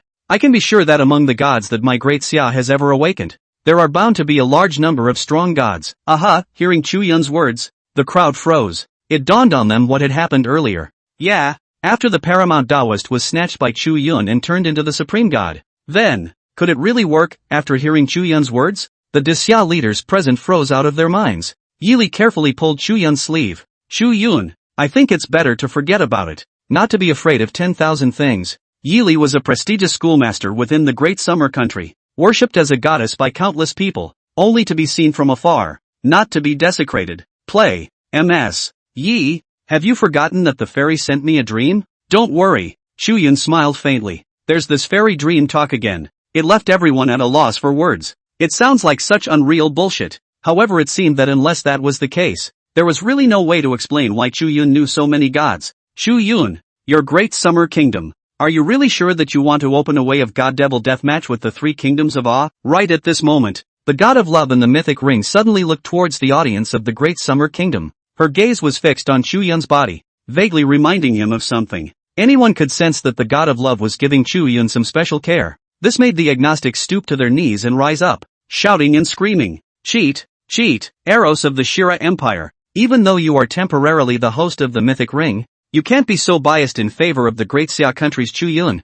can you?" That's right. Didn't Chu Yun say that he was about to start a god-devil deathmatch with our country? Do not hesitate any longer. Turn it on immediately. The Sand People couldn't wait. As if they couldn't wait to slaughter the gods of Dacia ruthlessly. Eros' eyes were slightly complicated. Actually, other people's feelings weren't really out of place. She did intend to remind Chu Yun a little, never to get hot-headed. Of course, that's because the battle didn't involve the Shira Empire. The interests of the nations she represents are not in conflict. Eros is like a spectator, and it is natural for her to favor the humans she is more curious about. Heard the words of Eros, Yi Yuntian and the others' hearts were incomparably entangled. Chu Yun sensed the hesitation of the crowd. He also understood that this was, after all, a matter involving the fortunes of the great Xia kingdom, and was even more sinister than a mere mythic ring battle. The price of failure is steep. If a few words could move the leaders of Dacia, then the leaders of Dacia were too reckless. It is also impossible for the great summer state to struggle to support itself until now with the decisions of these people.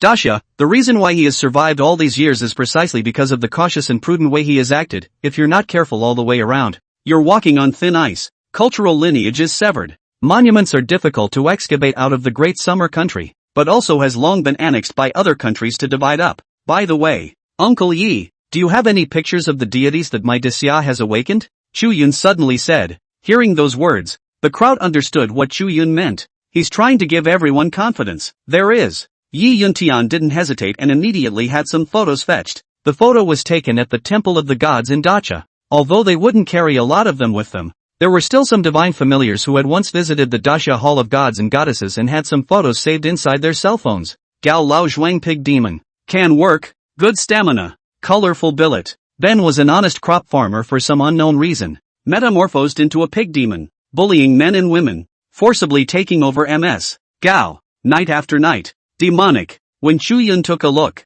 he found a deity with extremely distinctive features within some of the photographs. Put. Chu Yun did not hold back and burst out laughing. Chu Yun. This is a demonic evil god that haunts the mortal world. It's bad. What's so funny about it? Some of the professors in Dacia laughed bitterly. Chu Yun, however, shook his head. No. These word notes, while some of them are right, are by and large basically wrong. This is no pig demon. Even the divine lineage was misjudged. He's not a demonic Tao deity, but a proper heaven's court enshrined righteous god. It's far from being comparable to some mountainous little god. What? The heavenly orthodox god. In the orthodox mythology of Dacia, the heavenly court was the supreme of the immortals who controlled the three realms. The people of Dacia still had some knowledge of the heavenly court. It is natural to understand that this is the source of the immortal way. Sendo? You're saying he's a Sendo god? In the crowd, a balding middle-aged man wearing the standard attire of a leader stood up violently and looked at Chu Yun incredulously. He was the very same divine favorite who had awakened Inuyasha and illuminated this deity for the great summer hall of gods. That's right. He's a Sendogen, the heavenly Pang Marshal, who was appointed by the heavenly court, was in charge of the heavenly river of heaven, and was ranked as a high and powerful god. What's more, he was also the second disciple of the great sage master, who had also embarked on the road to fetch scriptures from the western paradise. It is a rare deity that possesses both the immortal and Buddhist divine lineages. When these words came out, Yi Yuntian and the others were greatly shocked. Have they been mistaken all this time? The crowd of professors felt a little incredulous. And this one, Chu Yun suddenly flipped out another deity, his eyes shining brightly and the corners of his mouth hooked into a smile. Yang Jian, he's not a canine god who raises dogs for the heavenly court. In the orthodox mythology of my Dacia, he is a deity honored by all three parties of Confucianism, Taoism and Buddhism, as well as the ancient imperial court, commonly known as Erlang Jinjun. With infinite strength and magic power, such a deity's battle power is in no way inferior to the great sage master. Splitting the mountain to save his mother, he became a saint in the flesh, although ranked in the heavenly court proper gods, but not after death on the god seal list, can only be lifelong warders in the heavenly court of the same gods. Jiro Umiyama. He listens to tunes but not declarations. and is a rare and extremely free immortal. Such an immortal god had a colorful entry in any canonical record of Great Xia.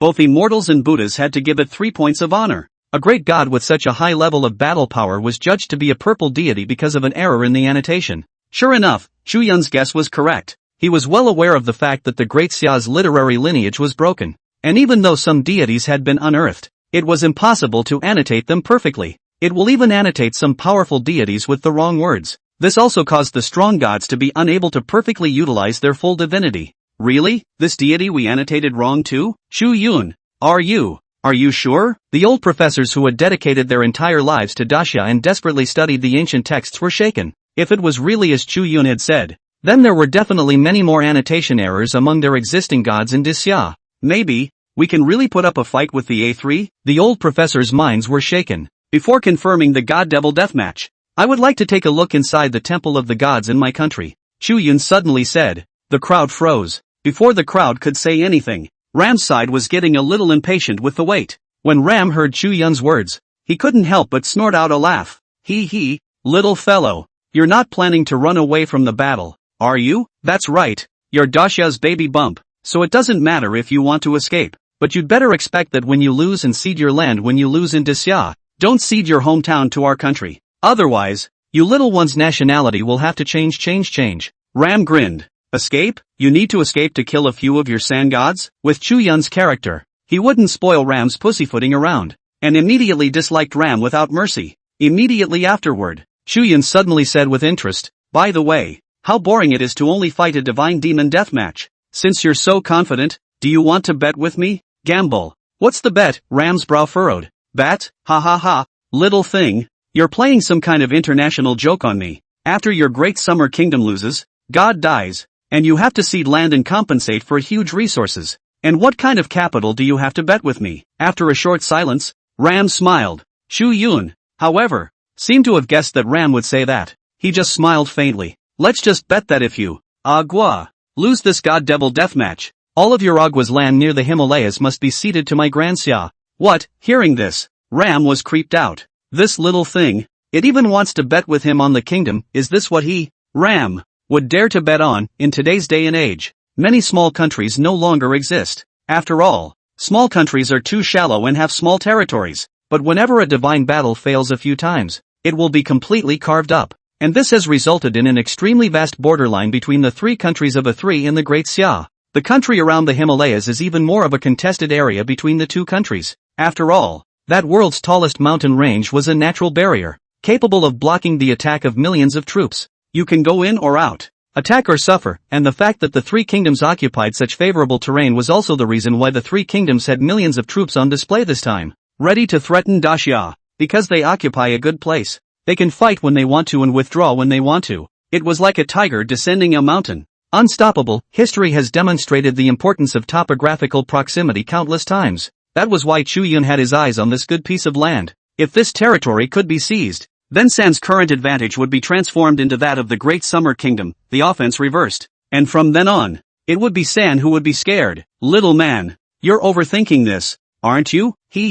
Even if I'm willing to bet with you, what makes you bet with me? And what capital do you have? After a moment of silence, Ram suddenly smiled disdainfully. Chu Yun, however, was prepared for this as he reached out and pointed to his head. I'd bet my head on it. Boom, the moment these words came out, it was like thunder on the ground, and countless people were shocked by them. My God? Chu God. Master Chu, how can you gamble with your own life? Don't Chushin. You're the hope of our Great Xia. I'd trade my boyfriend's lifelong incontinence for Chushin not saying that. In the audience, the Daxia people boomed first. Whether they were men or women, old or young, they all looked at Chu Yun with a face of horror and worry. They certainly understood the importance of the Himalayas, a heavenly barrier, to the Great Summer Kingdom. But if Chu Yun's life were to be taken as a result, how would the people of Daxia be willing to do so? Yi Yuntian and the others, after hearing Chu Yun's words, were also stunned. Immediately after, Songhai hastily pulled Chu Yun. No, never. I know you're doing this for the good of our country, but you, the leaders present, though, saw Chu Yun's confidence in him increase after correcting the exegesis of several deities. However, it still instinctively wanted to stop Chu Yun. Eyes on the scene, Ram's eyes flashed dramatically. He hesitated, simply because this bet of Chu Yun's, for them, the 3 kingdoms, The temptation. The temptation was simply too great. Ram had originally been because of the unstable factor that was Chu Yun. This led to the defeat of the Sakura kingdom, and even more so, the loss of the powerful god, Junti, who felt immensely apprehensive. After all, the losses were so great that he didn't dare to go back to the three kingdoms. It's a small matter of shame. He, Ram, being the leader of this A.T., is bound to take the greatest responsibility. Maybe they'll go back and be convicted of a felony and eaten alive by their own country. This was also the reason why he insisted on wanting to open a divine and demonic deathmatch with the Great Xia Kingdom with the intention of turning the tables. And now? What about now? Since Chu Yun was talking big again, he was going to add an additional bet. If your side wins, if we win, we can still take this kid's life. It doesn't even matter if he's dead. The strong gods of Disya that he had awakened are still around, dividing Disya and snuffing out him as an unstable factor. Ram thumped his heart at the thought. Okay, I promise you. Just bet. A sardonic smile lifted the corners of Ram's mouth. As a former spy, he had infiltrated the Great Xia for many years. Not only had he come into contact with the information of the gods of the Great Xia, but he had even personally visited the Great Xia's Hall of Gods. It's called Daxatong. He could know Dacia's situation too well. In terms of the number of strong gods, he, Agua, had hundreds or thousands more than Disya. This also gives a greater probability of awakening strong gods to fight in the war. In a 5v5 group fight, a single strong god could kill a bunch of losers in seconds. Do you, the Great Summer Kingdom, really think that you can win against our Vishnu, Shiva, and Brahma gods with just those dog gods, land gods, and bullshit mountain gods? What an international joke. What is he, Ram, afraid to bet on? Well, I hope you're willing to bet. Chu Yun did not say anything more. Chu Yun was also not at all surprised by Ram's choice. After all, Ram knew the current stage of Dacia very well. It was precisely because Ram knew too much about the state of Dacia that he dared to place such a heavy bet. If any other leader of the A.S.S. came, I am afraid that he might still be intimidated by himself. Chu Yun's proposal of this bet was not just on a whim. He had even secretly analyzed Ram's mind. Eros, both sides have confirmed it. So my two countries will open the God-Devil deathmatch. Ram snapped his eyes to Eros. Eros subconsciously focused on Chu Yun. Chu Yun nodded. And Yi Yuntian and the others nodded with serious expressions after a brief hesitation. The leaders of Dacia, who were present, all made up their minds as well. After all, Chu Yun had dared to take a gamble with his life. And what are they afraid to serve? At a time like this, the people of Dacia were bound to strongly support Chu Yun's decision.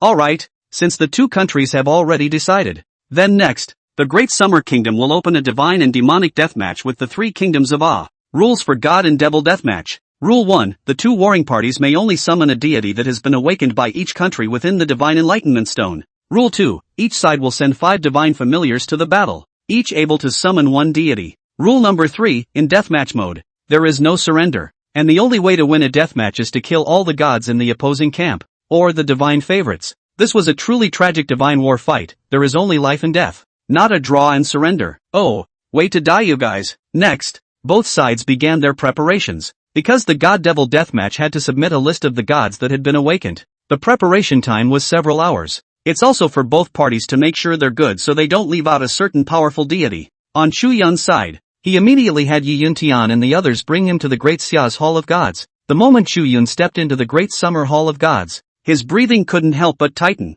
his expression serious. Inside the Hall of Gods, the gods that Dacia had awakened were enshrined. As far as the eye could see, there was a picture of a god. Please, little Taoist, fetch me some paper and pen. The small Taoist of the Hall of Gods who followed Chu Yun froze. The little Taoist priest was beautiful, clear, with skin as white as snow, and a little cute. She cocked her head, momentarily puzzled.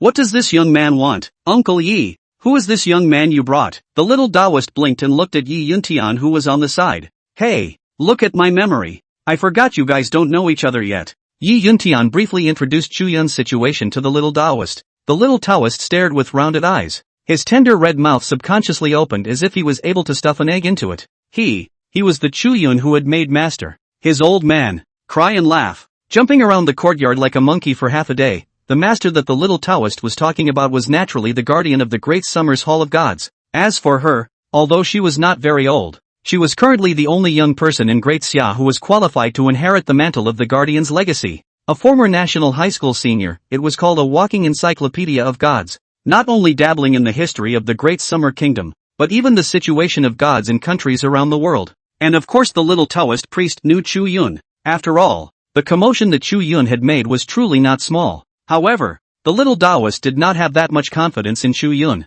This guy, it can't be just luck, can it? After all, he's so young. He looks younger than me. The little Taoist had not witnessed Chu Yun awakening the gods with his own eyes. So naturally, he did not quite dare to believe Chu Yun. However, she did not say anything more and hurriedly went to find a pen and paper for Chu Yun. Yi Yuntian was rather puzzled as to why Chu Yun needed a pen and paper. Chu Yun did not hide it either. Looking at the portraits of the gods within the Hall of Gods, he smiled. If I were to just say a little bit about the information of these gods of our Grand Xia, I would be able to correct the erroneous annotations for them though. But well, what if I'm not around one day? We can't let people forget about them. Hearing this, Yi Yuntian's heart trembled. Of course he understood what Chu Yun meant by his words. This little guy is worried about his own life. In case he is not around one day, this literary heritage will not be cut off in Daxia. I just took a look. There are still a lot of strong gods in our Great Xia. It's just that the annotation error has greatly reduced their divinity. Chu Yun had already discovered quite a few powerful deities, in addition to the original Erlang Xianshang Jun,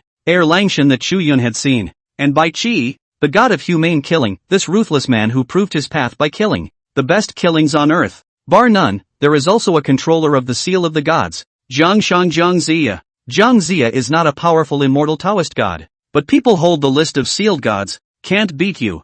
I can shake people. Anyone who is on the list can summon the true spirit to manifest, to use a fashionable phrase. This is simply a grand summoner. There are even a few heavyweights present. Only all of them were even rated as unimpressive wild gods because of errors in the annotations. Oh, my god. After thinking about it, Chu Yun could only smile bitterly. The literary lineage of Daxia is indeed too broken. Chu Yun was all a bit strange. Why the cultural lineage of the world's countries was almost all complete. Only they, Daxia, were the most severely severed, empty of strong gods, but difficult to utilize their strength. Otherwise, when these characters went out, which one of them would not be a great terror that shook the ancient world? Yi Yintian's face stared and nodded. It's true to be cautious. A.S.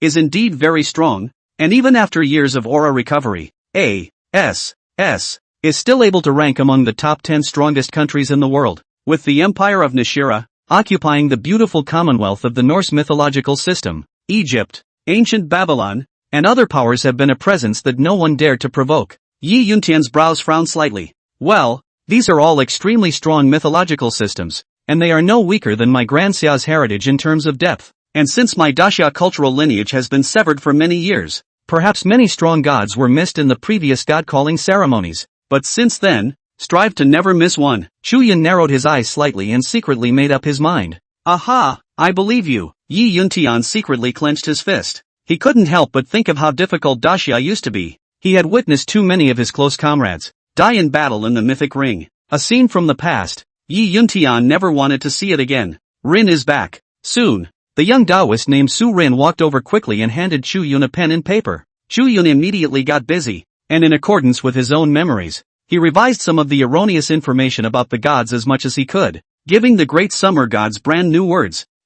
He's revising the old professor's word notes. Uncle Yi, Su Rin finally realized what Chu Yun was up to. This took Su Rin by surprise. Geez, this guy is pretty hairy. How can he make changes willy-nilly? He doesn't really think he knows more than the old professors. Does he? Why? Su Rin was about to step forward to stop Chu Yun. Just at that moment, a magnificent and indifferent voice came from outside. The Shira Empire and the Sakura Kingdom open a mythic ring battle. Both players have succeeded in evoking the gods, respectively. A whole new godly war opens up. Chu Yun was not surprised by this. After all, before he came here, he had heard that a country had declared war on Sakura and was ready to beat the fallen dog. Uncle Yi, look, the Shira Empire has actually awakened Apollo. Su Rin took out her cell phone and live-streamed the divine battle. Oh, Apollo, the sun god of the Empire of Silla. However, the Shira Empire has kept his information extremely secret, and the nations of the world want to know the details of this god. If we, Daxia, can get hold of his information, in the future, against the enemy Upper Silla Empire, it would be considered an additional safeguard. Su Rin's expression was a bit worried, his eyes gleaming as he earnestly observed the divine battle. Obviously, she wanted to see something. Well, Apollo was indeed strong. He was the light, the prophecy in ancient Greek mythology, music and medicine, the god of elimination and relief. It is also the protector of human civilizations, migrations and seafarers in ancient Greek mythology. also the son of Zeus and Leto. Chu Yun took the time to answer Su Rin's doubts. What? After hearing Chu Yun's words, Su Rin raised her head violently, her eyes fixed on Chu Yun's body. You know? Su Rin looked like she was looking at an alien. He's talking nonsense, isn't he? How could he possibly know the top secret god information of the Hilla Empire? Chu Yun just smiled and did not explain anything. Knowing that Su Rin was also worried about Xia, Chu Yun himself, however, had a doubt, and he looked at Yi Yuntian in surprise. Uncle Yi, I remember that many countries declared war on Little Cherry Blossom just now. How is it that this Shira Empire is so lucky to hit Sakura? Upon hearing this, Yi Yuntian laughed bitterly. This really isn't good luck. Simply because the host of the mythical ring is the goddess of love of the Empire of Nishira. The role of the facilitator is not too big or too small. Although you can't influence the direction of the divine war, it's possible to treat your own country with favoritism. Hearing those words, Chu Yun instantly understood. The sentiment is that Eros deliberately chose his own country, the Empire of Hilla. This also caused Chu Yun's heart to tighten. It seems that the hosts still have a big advantage. This time it's just because we didn't go up against the Shira Empire. So Eros is a little biased in my favor. But if at some point in the future there is a divine war between our two countries, then this Eros. Thinking of this, Chu Yun's brows furrowed slightly. It's time for this host to change. It's not as if the goddess of her own great summer country can't be the host, only in this way could Daxia always occupy a favorable factor, as a Daxia person. Chu Yun was of course oriented towards his own country. However, this matter could not be rushed for a while.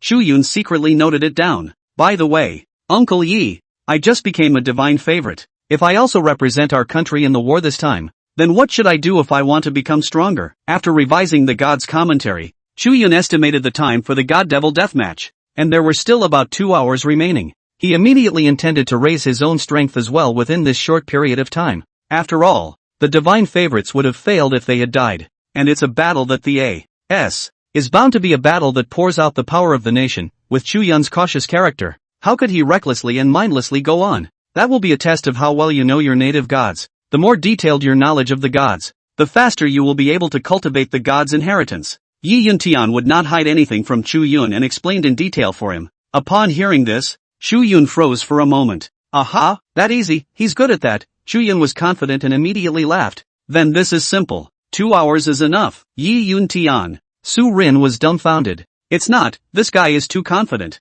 Isn't he? How dare he want to represent his country in the God and Demon deathmatch? Where in the world did he get his self-confidence? There are still 10 masters in our country. Uncle Yi, he's too confident, isn't he? 2 hours? Could he still be a Van A-ranked god's favorite? Su Rin came over to Yi Yuntian's side. Yi Yuntian's face suddenly became a bit odd. Mortal A rank? It seemed like Chu Yun could fight and kill right now, and just as the two were talking in between, there was movement on Chu Yun's side. How do you need to show your knowledge of your natal deity? It's actually quite simple. Come to your country's pantheon of gods and add more word notes to the gods. Enrich your own gods. Chu Yun meditated and pondered for a while before his eyes fixed on the very top of the Hall of Gods. There is only a picture of a god there. It was none other than the deity Chu Yun had first awakened. Pangu, the first awakened deity, is the original deity of the divine favorite. Chu Yun did not hesitate and immediately opened his mouth. Chaos Infinity Pangu is now present, holding the heavenly axe to open the chaos. With the capital of the top of the sky and the extreme power, he opens up heaven and earth, and creates the world to accomplish his work. However,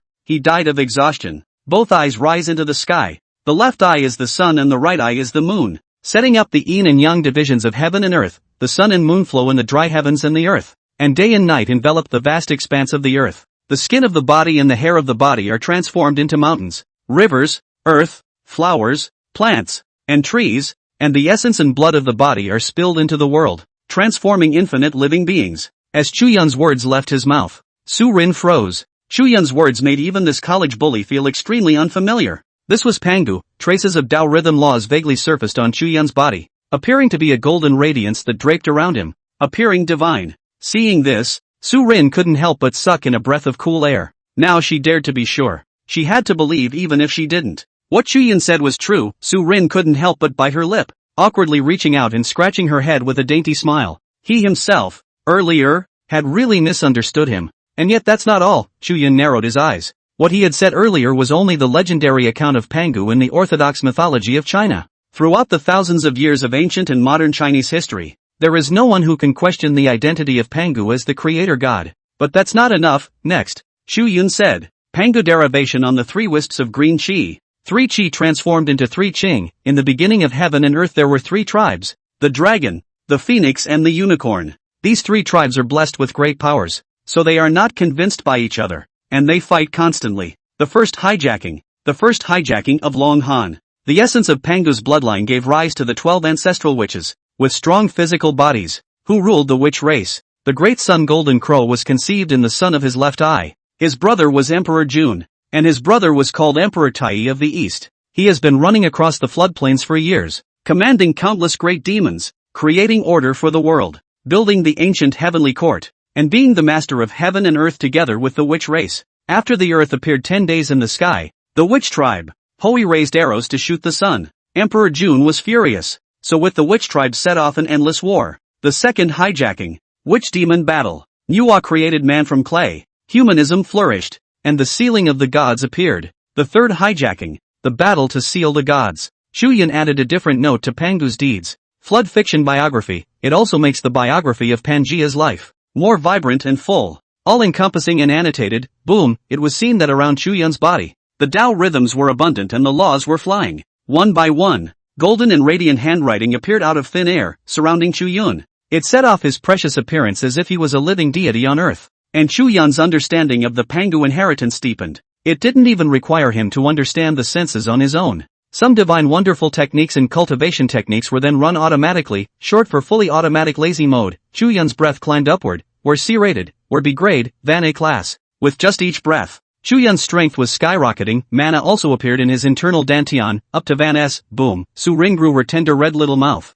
It was hard to close it for a long time. It was able to stuff an egg in. Yi Yuntian's body tensed. This. What kind of breakthrough speed is this? To be honest, Yi Yuntian could not believe his eyes. It was important to know which of the world's divine favorites hadn't been able to comprehend a bit of the divine gift's inheritance after practicing diligently. But Chu Yun was good. It's only been a few breaths, it's already caught up with the older gods' favorites from around the world, and the commotion here is affecting all over the world. It was only because the Tao rhythm around Chu Yun was too terrifying, reflecting the circumference of the heavens and inducing countless heaven and earth anomalies. There were countless illusory figures of the Qilin, dragon and phoenix, Xuanwu, and so on, spreading all over the void, all of them paying homage to the direction of the Hall of Gods of the Great Summer. My God, what's going on? Has someone from Great Xia awakened a powerful god within the Divine Enlightenment Stone again? Oh bugger me. Those terrifying shadows. They're a single powerful deity, right? Could it be that a group of powerful divine favorites have gone to sneak up on the Great Xia Kingdom? To destroy the Great Xia Kingdom? Put your motherfucking dog shit on. Blah blah blah blah. It was chaotic and disorganized.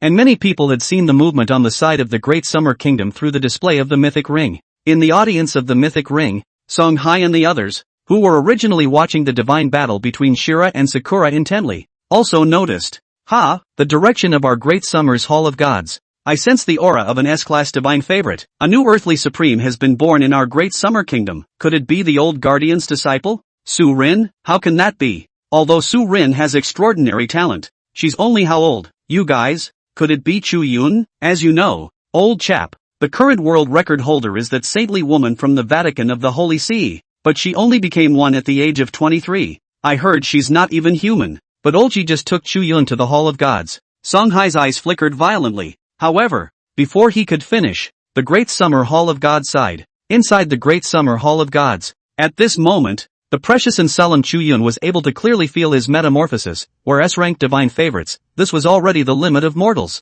and to go any further would be to touch the realm of the gods. In the words of those ancient Qi refiners of Xia, this is only 1 foot away from becoming immortal and ascending to the world, a true land god, strength. Chu Yun couldn't even feel it himself. Originally barring the fact that he had enjoyed the Pangu inheritance, his physical body physique was appalling. In terms of the physical body, there is Pangu's extreme exhaustion of force inheritance that can gradually cultivate the physical body in a gradual manner. For cultivation, there is the Qi refining technique of the first emperor, a magical technique that is most suitable for mortals to cultivate and can even be utilized with the help of the Great Xia Dragon Vein. In terms of killing aptitude means, Monkey has inherited quite a lot to me. Chu Yun blinked and his face became a little odd. Honestly, is this a move towards a hexagonal warrior, sparring physical flesh strength? One's future was invincible, sparring divine powers and spells. He himself had that killing power of the great sage master. Okay, that's too strong, isn't it? What other divine favorite in the whole world could be like himself? Of course,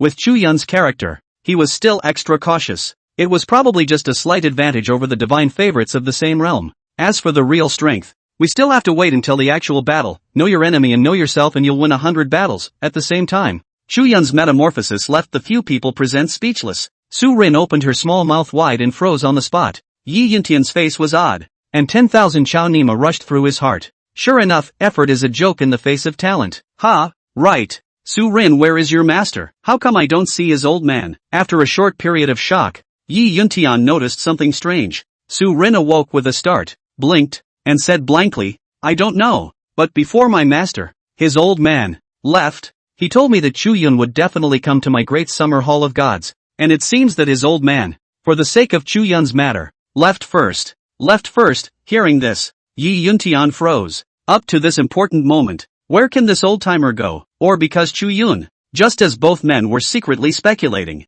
Chu Yun's side's breath had gradually stabilized. Obviously, although Chu Yun was cultivating for the first time, his affinity with the Pangu grandfather was simply too high. The understanding of Pangu brought Chu Yun unparalleled benefits. Cultivating so quickly, Chu Yun was not surprised. After slightly familiarizing himself with his power and controlling it to a state where he could maintain a normal human life, Chu Yun slowly got up. After all, his current strength was too terrifying. To use a fashionable phrase, it's like Superman alive and well. And Superman, well, who can afford that? Raise his hand and throw his feet, casually. Afraid of titanium alloy steel plate must be. It'd be like a titanium alloy steel plate. Without familiarizing himself with his power, Chu Yun really did not dare to move around. And as Chu Yun got up, on the portrait of Pangu within the Hall of All Gods, the Pangu face that stood atop the heavens suddenly opened its eyes, the moment he locked eyes with Chu Yun on. Little axe. Is it true that he hasn't awakened yet? Chu Yun's consciousness was actually blurred. After suddenly opening his eyes, it was as if he had left the blue star and arrived under the bright starry sky. That's right, this is exactly the sprawling universe of deep space, as far as the eye could see. The azure planet was right in front of him. Images of consciousness? I'm seeing things with my consciousness. Chu Yun instantly understood. Outside of Blue Star, it wasn't as nice as one might think, with its serene years and starry nights. Instead, there were densely packed corpses, a mountain of corpses and a sea of blood, stretched out across the universe under the starry sky, churning more than once, with limbs and broken arms floating up and down in the rolling blood-colored torrent. Hiss. Even with Chu Yun's heart, he could not help but suck in a breath of cool air. What is this? The god of Daxia is going away? Are they crazy? Are they going to kill to the sky? It's a bit ridiculous. We were able to hold them off. We are already at the end of our strength, but we still want to kill the lair. Before Chu Yun could think about it, a voice rang out again. Chu Yun had discovered it, and at the end of the sea of blood, there were many well-known deities of the It Kingdom. That thunderous evening, blonde hair and blue eyes of a white-bearded old man was none other than Zeus, the god king of the Hera Empire, the one-eyed man with two ravens standing on his shoulders, holding a divine spear, the Norse lord of the gods, Odin. There was also a white-robed man with a radiant halo of light suspended above his head, a feeling of overwhelming gentleness, the one true god of the faith of the Vatican of the papacy, Jehovah the Father. How do I look at these foreign gods? Chu Yun was suddenly surprised. Could it be that these gods had pulled his consciousness in? Chu Yun's heart sank violently. Shit. It couldn't be that God had taken a shot at him and wanted him dead. However, this thought did not last long as Chu Yun followed the gazes of the gods. It soon became apparent that at the end of the mountain of corpses and blood, there were also a few figures that looked familiar to him. They all turned their backs on Blue Star and headed into the depths of the infinite darkness of the universe. Not awake. I can feel it. He hasn't woken up yet. A plain-looking axe with a light brown wooden handle actually spoke. It's the one, after all, and it's hard to really wake him up.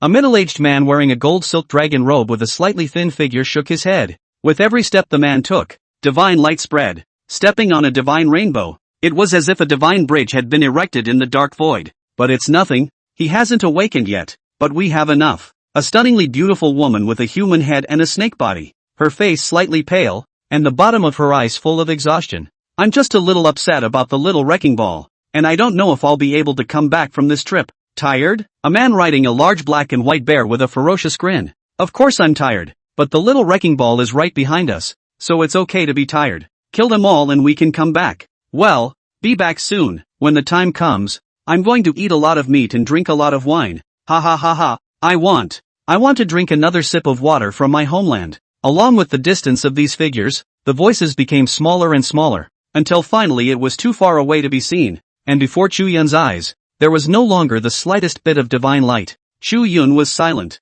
He seems to be reading it. It is indeed an image of consciousness. Except that it is not taking place in the present, nor in the future. Rather, it is a projection of years past. Chu Yun turned around in a trance and looked toward the mountain of corpses and sea of blood outside that azure planet. It turns out that the reason why my Disya's literary lineage was severed so badly, is it because most of them are dead? Chu Yun felt a creepy sense of alienation, and his entire body was flooded with dense goosebumps. That's right, many of the identities of these corpses were none other than the many gods of Great Xia, and those gods who had left their homes and set out on the path of the infinite stars were also the gods of his Great Xia hierarchy, the creator of mankind. Nuwa, the Jade Emperor, the head of the heavenly court, human Emperor Fushi, Hongjun Daozu, Qi. No one knew their image better than Chu Yun. Chu Yun came to a realization: there was once a horrific cataclysmic event that threatened the planet Blue Star and led to the fall of the gods, and many of the gods of the nations remained on the blue planet. This is why the transmission of mythological and historical literature from country to country has not been broken off that much. After all, there are gods in the underworld who are deliberately guiding the way, and the surviving gods of Daxia chose the path of uprooting. The reason is also simple: they don't want to fight outside the little wrecking ball. Since there will be fighting and endless killing, it will be our god who will choose the battlefield, kill to the enemy's lair, once and for all. No, if they're all dead, then how did we summon the gods? What's more, the ancient gods of my Great Xia have clearly left the Blue Star. Chu Yun murmured to himself. In the dark, he felt he had caught a very important message, just as Chu Yun was secretly pondering. The image of his consciousness in front of him blurred abruptly and faded away. Chu Yun suddenly realized that his consciousness had returned to his body. As far as the eye could see, it was Yi Yuntian and Su Rin who had worried faces. Good boy, I thought you were hooked. What's the matter with you? Suddenly you're standing still, with dull eyes, just like that for over an hour. Yi Yuntian laughed bitterly. He was truly worried about Chu Yun. After all, Chu Yun could be said to be Disya's baby bump right now. Yi Yuntian could not dare to imagine the scene of Chu Yun's accident. I'm not sure. I'm really hooked. Chu Yun's expression was somewhat complicated. He knew he had seen something that no one else had seen. It also roughly understood why the Daxia cultural lineage had broken so badly. Uncle Yi, I have a guess. Chu Yun suddenly narrowed his eyes. Yi Yuntian looked at Chu Yun in surprise. It's possible that the gods we summoned are not the gods themselves, but they're split projections. What? Yi Yuntian's body trembled. This was the first time he had heard this theory. Chu Yun had wanted to explain to Yi Yuntian the reason why he had just dazed. However, thinking about that scene was too unbelievable.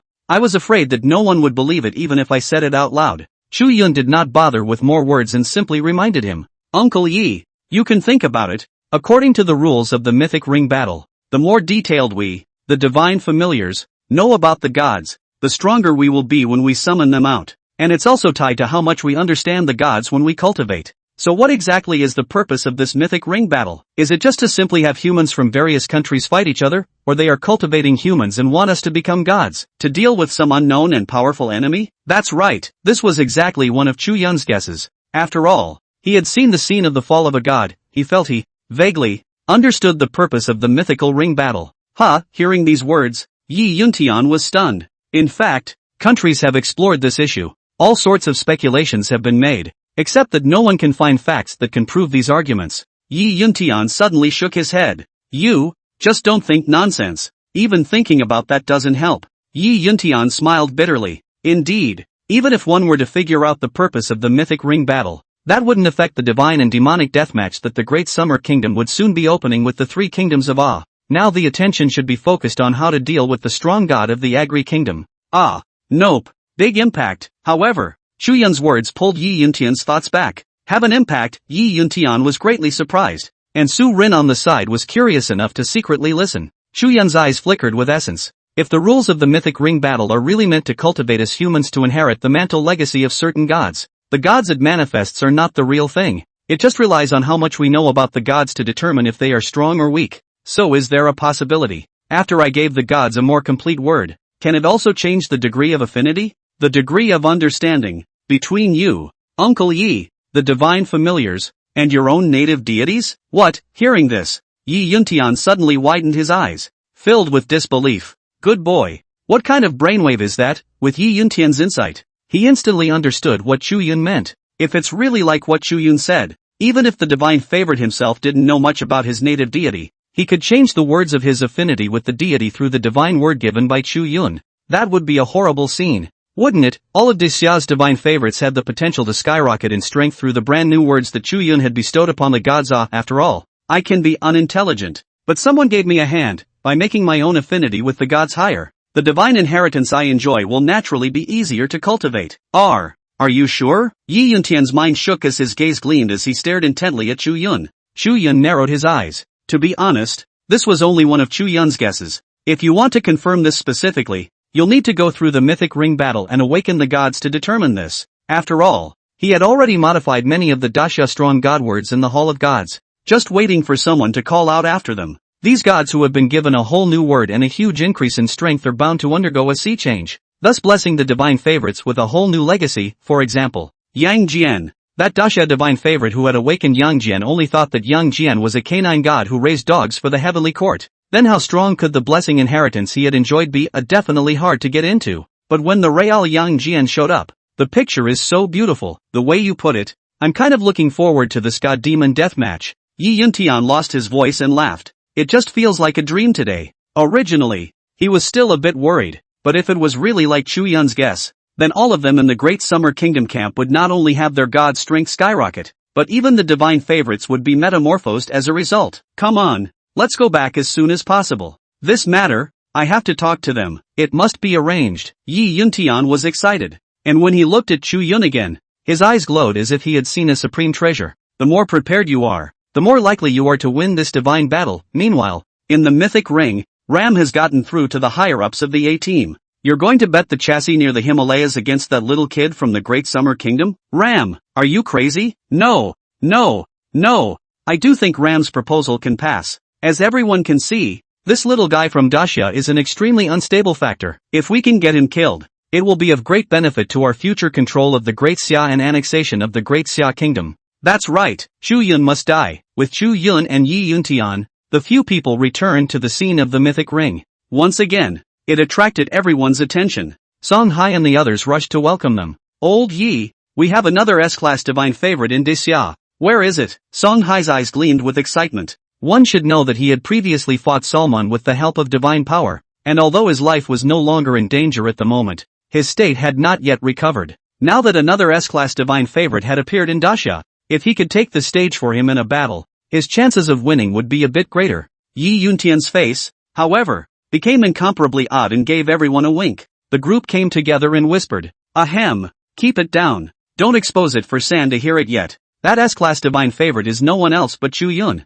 What? Hearing this, the leaders in the room were dumbfounded. Someone didn't hold back and shivered. Surprisingly, it was Chu Yun. It was good that Yi Yuntian reminded them. Otherwise, these old men and grandmothers would have to pull Chu Yun on the spot to take a good look at this big treasure. Chu Yun naturally understood what Yi Yuntian meant. This is precisely the crystallization of the wisdom of the old Chinese ancestors, to show weakness to the enemy, so that at the critical moment, to play a sure shot. Chu Yun laughed silently. It's still the old people. It's so cloudy. Chu Yun looked in the direction of the eye-talking ring. On the stage was none other than the powerful god of the Shira Empire battling fiercely with the gods of Sakura. The score between the two sides had come to a crucial 2-1, and with the Greek Empire so strong, it was hard for little Cherry Blossom to hold on. After this divine war was over, it was also the turn of the Great Summer Kingdom and the three kingdoms of Ah. Having thought of this, Chu Yun did not say anything more, and immediately came to the back of the audience with the leaders, and spoke his guess to the leaders. The leaders were also baffled by Chu Yun's whimsical ideas.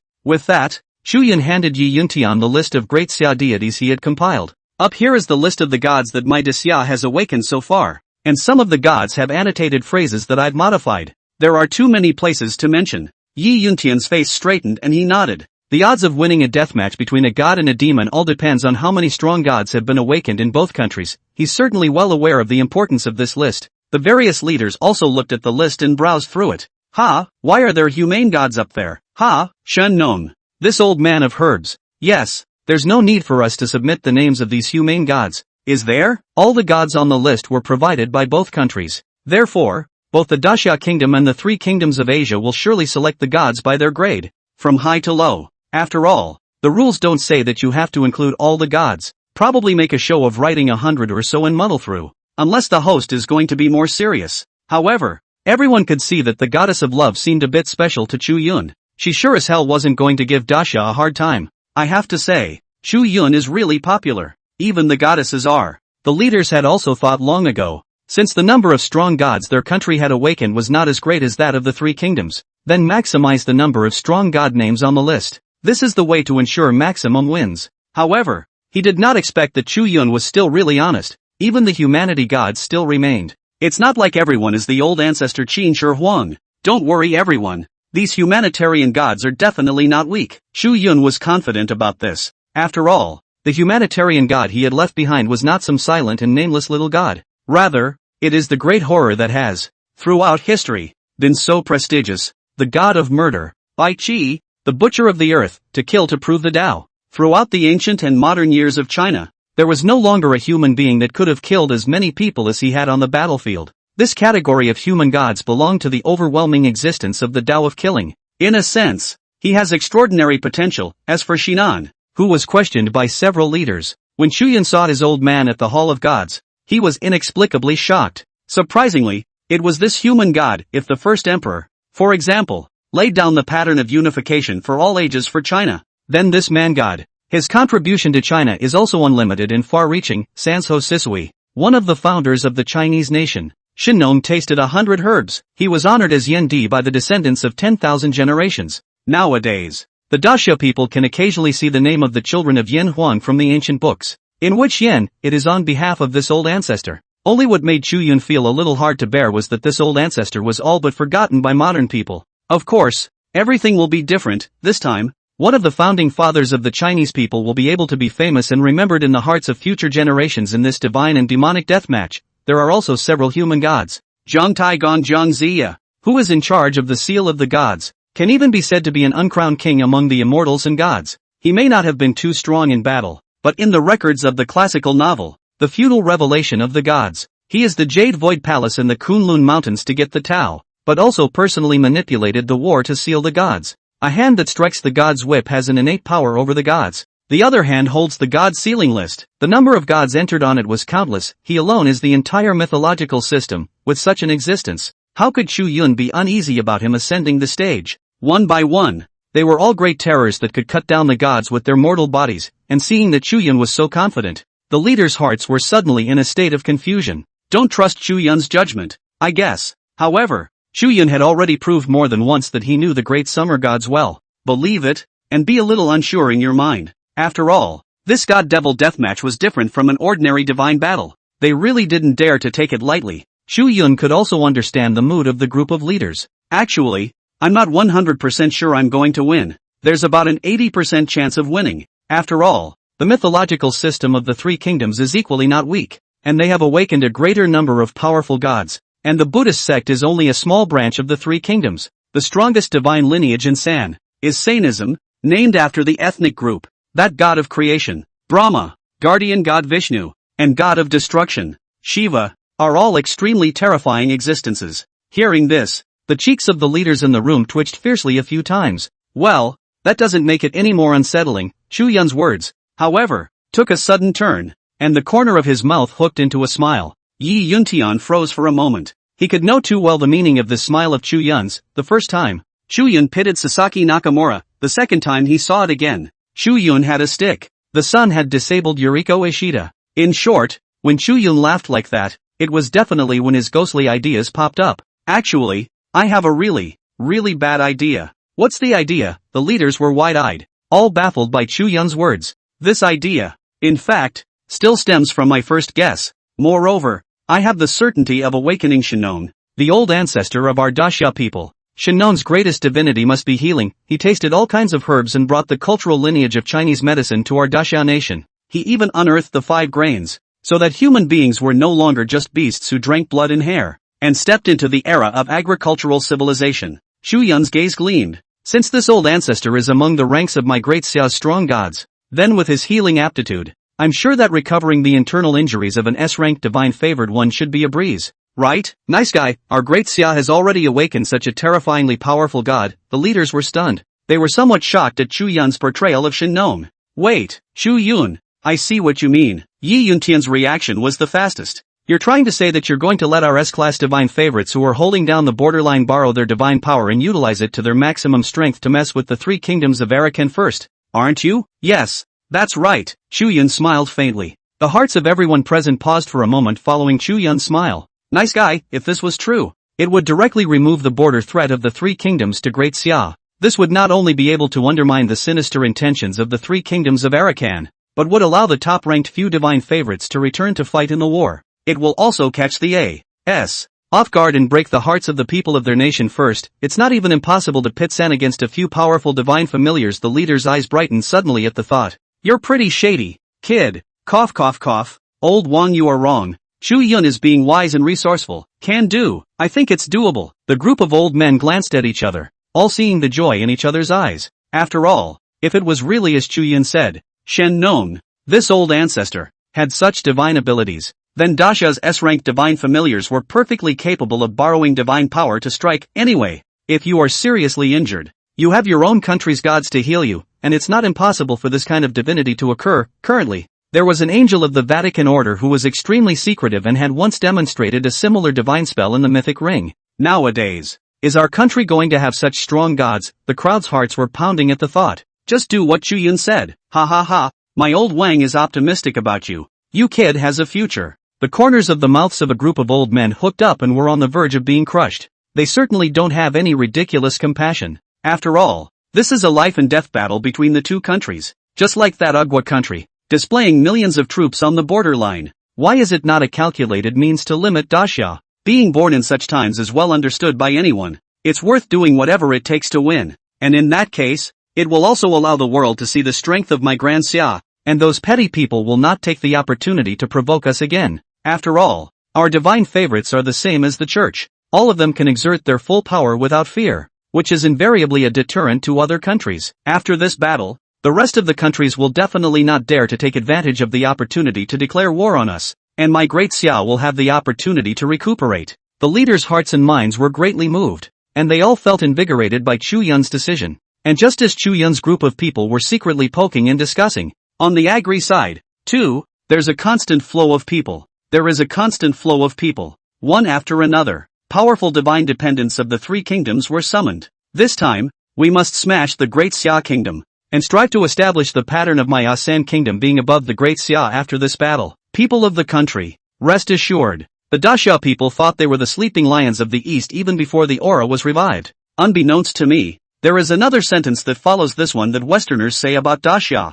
Since it is asleep, let it never wake up. Only my country will finally dominate the East. Ram gave an impassioned speech to the San people in the audience. Strive to maximize the cohesion of your nationals. After all, such propaganda can make the nation's confidence in their country grow and their faith skyrocket. Congratulations to the Shira Empire for winning the divine war against the Sakura kingdom. Right at this moment, the two countries' god battle in the ring came to an end. Just see Hades, a terrifying great god of the Hilla Empire, the lord of the underworld. Countless undead demons were summoned and swarmed towards one of the goddesses of the Sakura kingdom. That goddess was stripped of her samurai armor by countless little hands and abused, humiliated to the point of death. There wasn't even a complete body after death. This brutal and bloody scene made viewers all over the world shudder as they watched. But this is the horror of divine warfare. Next, we have the representatives of the two countries, Daxia and A3, on stage. In the midst of the despair of the people of Kozakura, Eros appears. The Sakura people suddenly looked in the direction of Aguni. It's all because of that damned Great Xia kingdom, causing us to lose a divine battle. Yeah, if it wasn't for the Great Summer Kingdom, how could the Shira Empire possibly make a move against us? Those who have read the history books know that back in those days, the warriors of my Great Cherry Blossom, for the sake of East Asia's co-prosperity, went to save their Daxia people from their misery. However, these damn Daxia people were insidious and came up with some kind of space for time play. Hardly delayed us for 8 years. And as a result, it made it so that our big Sakura couldn't hold it up and suffered a humiliating defeat. All the people of Daxia deserve to die, a number of Sakura people yelled. It was clear that they had lost to the Shira Empire, but it was as if many Sakura people hated Daxia the most. Perhaps it stems from a bone-deep inferiority complex and an unwillingness to recognize the history of having once violently licked Daxia. What's more, it glorifies the invasion of a vicious dog that turns against its master. Slight wars are glorified as so-called bullshit co-prosperity. Chu Yun also heard these voices. Oh, little scumbag. If the implementation of the plan is successful, and other countries don't dare to go to war against my Disya easily, then my Disya should be able to free up its hands and destroy little Cherry Blossom first, right? It's kinda annoying to keep pushing here. Chu Yun blinked. Well, it can be done. Let's do it. The little Cherry Blossoms didn't know what Chu Yun was thinking. Go for it. Ram-sama, we will always be the solid support of your country. Soon, representatives of each of the two countries came on stage and presented the list of gods to Eros. Out of everyone's expectation, the representative of the Great Xia Kingdom for this divine battle was unexpectedly Chu Yun. Oh, do you have no one in the Great Summer Kingdom, letting a youngster like you be the representative? As San's representative, Ram ascended the stage. He could not help but snort when he saw Chu Yun. Chu Yun, however, did not bother with Ram. He certainly knew exactly why he was the representative of this battle. In part, it was because people felt that Eros was treating him in a somewhat special way. On the other hand, he knew more accurate information about the Great Summer Gods, so it was obviously more favorable for him to take the lead in choosing the gods. As for the last aspect, Chu Yun wouldn't tell Ram. Take advantage of the roughly half hour or so left before the war starts. Yi Yuntian and some other veteran divine familiars had already quietly left the table and went to the three kingdoms to play around first. But you're kind of a keeper of your word. You actually kept your bet and didn't run away with your tail between your legs. It can be. I can't wait to get you killed. Seeing that Chu Yun did not speak, Ram did not care and grinned. Yet the smile on his face had only just surfaced. The Daxia people have started a fight. Impossible. Absolutely impossible. Have the Great Xia's divine favorites gone crazy? How did they suddenly start a war on the borderline? Ah, our country's S-ranked divine favorite, MD Adida was killed. Silence. Suddenly, strange cries of ghosts and wolves rang out from the audience of the three countries. The smile on Ram's face froze. He fiercely stared at Chu Yun. No, what the hell are you guys doing in Daxia? Hearing the screams behind him, Ram's jaw dropped as he looked at Chu Yun in disbelief. Daxia people, are you crazy? No wonder it was Chu Yun who took the stage as the representative of the Great Summer Kingdom. It was only because those old things, Yi Yuntian, had actually all personally run to the borderline to slaughter the millions of troops of their Agua country. That's right, at this moment, the well-known S-class divine favorites of Disya, one by one, were all fighting soundly in front of the formation. Impossible. Absolutely impossible. They're all resorting to divine power. This is reckless. It was possible to see the divine radiance in the east filling the sky, and several powerful figures, like god kings in the world, were traversing the circumference of the sky. One for today, one for the San army. No one will escape. Oh, displaying millions of troops to threaten us? I'll make sure you don't come back. Yi Yuntian and the others struck out without mercy. With the help of divine power, they were unharmed in the face of a hail of gunfire from hot weapons. Shall we throw a thunderbolt at the capital of the A.S.? Hey, I've read the historical records. When we just established the country, these little San were not honest. Suddenly invaded our territory. Then was our people's army hit the capital. After all these years, they still don't get their memories up. Then throw a shot. Boo! Yi Yuntian, who had thunder spreading around his body and his pale hair dancing, reached out and made a move towards the sky. A beam of thunder that exploded to light up the sky then crashed down on the capital city of A's country. Guided by him, it was devastating, blowing up half the city. It's horrible. All those who saw the scene felt a jolt of trepidation. Oh, by karma, the Great Summer Kingdom is too bloodthirsty, isn't it? Just messing with them a little bit, and they're greeted with thunderous fury. Is this a plan to destroy the three kingdoms? But the divine favorites of the Great Summer Kingdom are a bit confused about the size of the king, aren't they? The countries of the world, both shocked and scorned, and some feel that the decision of the Great Summer State is too reckless. It was well known that the Van S-class divine favorites of all countries could draw on divine power. Each one is the equivalent of a nuclear deterrent. Deterrence means more than killing. After all, the strength of a divine favorite with the help of divine power could be described as destructive. However, the cost of resorting to divine power was too great, and after suffering a backlash, one could even jeopardize one's life. It was also for this reason that the S-class divine favorites of various countries would never resort to divine power unless they were in a desperate situation. In the mythic ring, Ram's face was ugly as hell. The casualties of his nationals had shaken the hearts and minds of their A-tribe. At this moment, Ram finally understood the reason for Chu Yun's composure. This kid, including the Daxia people behind him, had intended to catch them off guard first from the very beginning. With the strength of a high-level divine favored one, it would only take less than 10 minutes to roam around the territory of the three kingdoms. Before the divine demon deathmatch began, Yi Yuntian and the others' figures cut through the sky like streams of light and descended by Chu Yun's side. It's back, in the audience. All the people of the world who saw the scene were filled with shock. The people of the three kingdoms, who had previously been in a fervent mood, were all as if they had lost their lives, their faces unsightly to the extreme. Ha! Ha ha ha ha ha! Just when the vibe was off, Ram was suddenly smiling. He stared viciously at Chu Yun and the others as if he had seen the biggest joke under the sky. His face was fierce, and his eyes were filled with fury and sarcasm. The tiny Great Summer Kingdom is really worthy of having a grandchild inside its ancestor. You guys really haven't read much of the art of war. Trying to break our people's confidence in one fell swoop, winning the game psychologically? Ram grimaced. Yo, not bad for a spy, even knowing my Dasha's art of war. Hearing Ram's words, Chu Yun spared a glance at him. Ram suddenly turned and raised his arms toward the sand people in the audience. Don't panic, people. The Dasha people of the district are just a slight trick. Everyone, look closely. Their S-class divine familiars are dying. Those who dare to borrow divine power will end up either dead or crippled, and they won't be able to recover without a year or two. When these words came out, the eyes of the originally panicked sand people lit up in unison.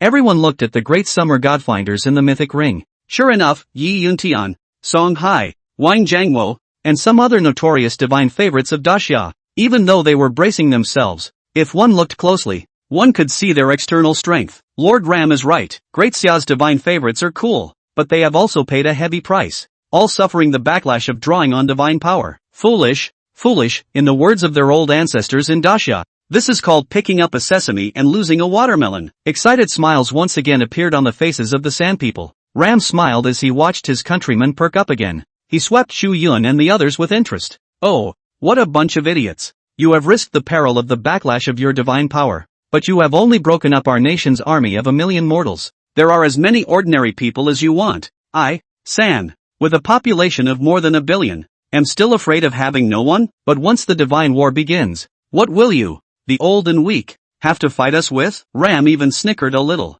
He was both shocked at the bloodthirstiness of the Daxia people and somewhat surprised at the decision of the Daxia executives. After so many years, the top brass of Daxia were like shrunken turtles, well aware of the seriousness of their country's cultural fault line. Therefore, whether in the divine war, or in reality, when facing provocations from various countries, they were all tolerant in every way. The world has long since been dubbed Old Turtle Kingdom, ripe for the picking, but today it's a tough one. The old turtle probe bites, but the price of that hardness is bound to be bloody. It was as if Ram had seen the wonderful scene that was to follow, and the excitement was panging through him. Arrows, start! Start the God-Devil deathmatch now! Ram was excited. What about the old and the sick? Chu Yun glanced at the several people beside him. Yi Yuntian. Yi Yuntian's eye sockets were deeply sunken, and his originally sturdy physique was now bone-thin. Ahem, a symptom of diabetes. You'll definitely be a skinny person when it gets serious. Yi Yuntian smiled awkwardly. A middle-aged balding man wearing glasses.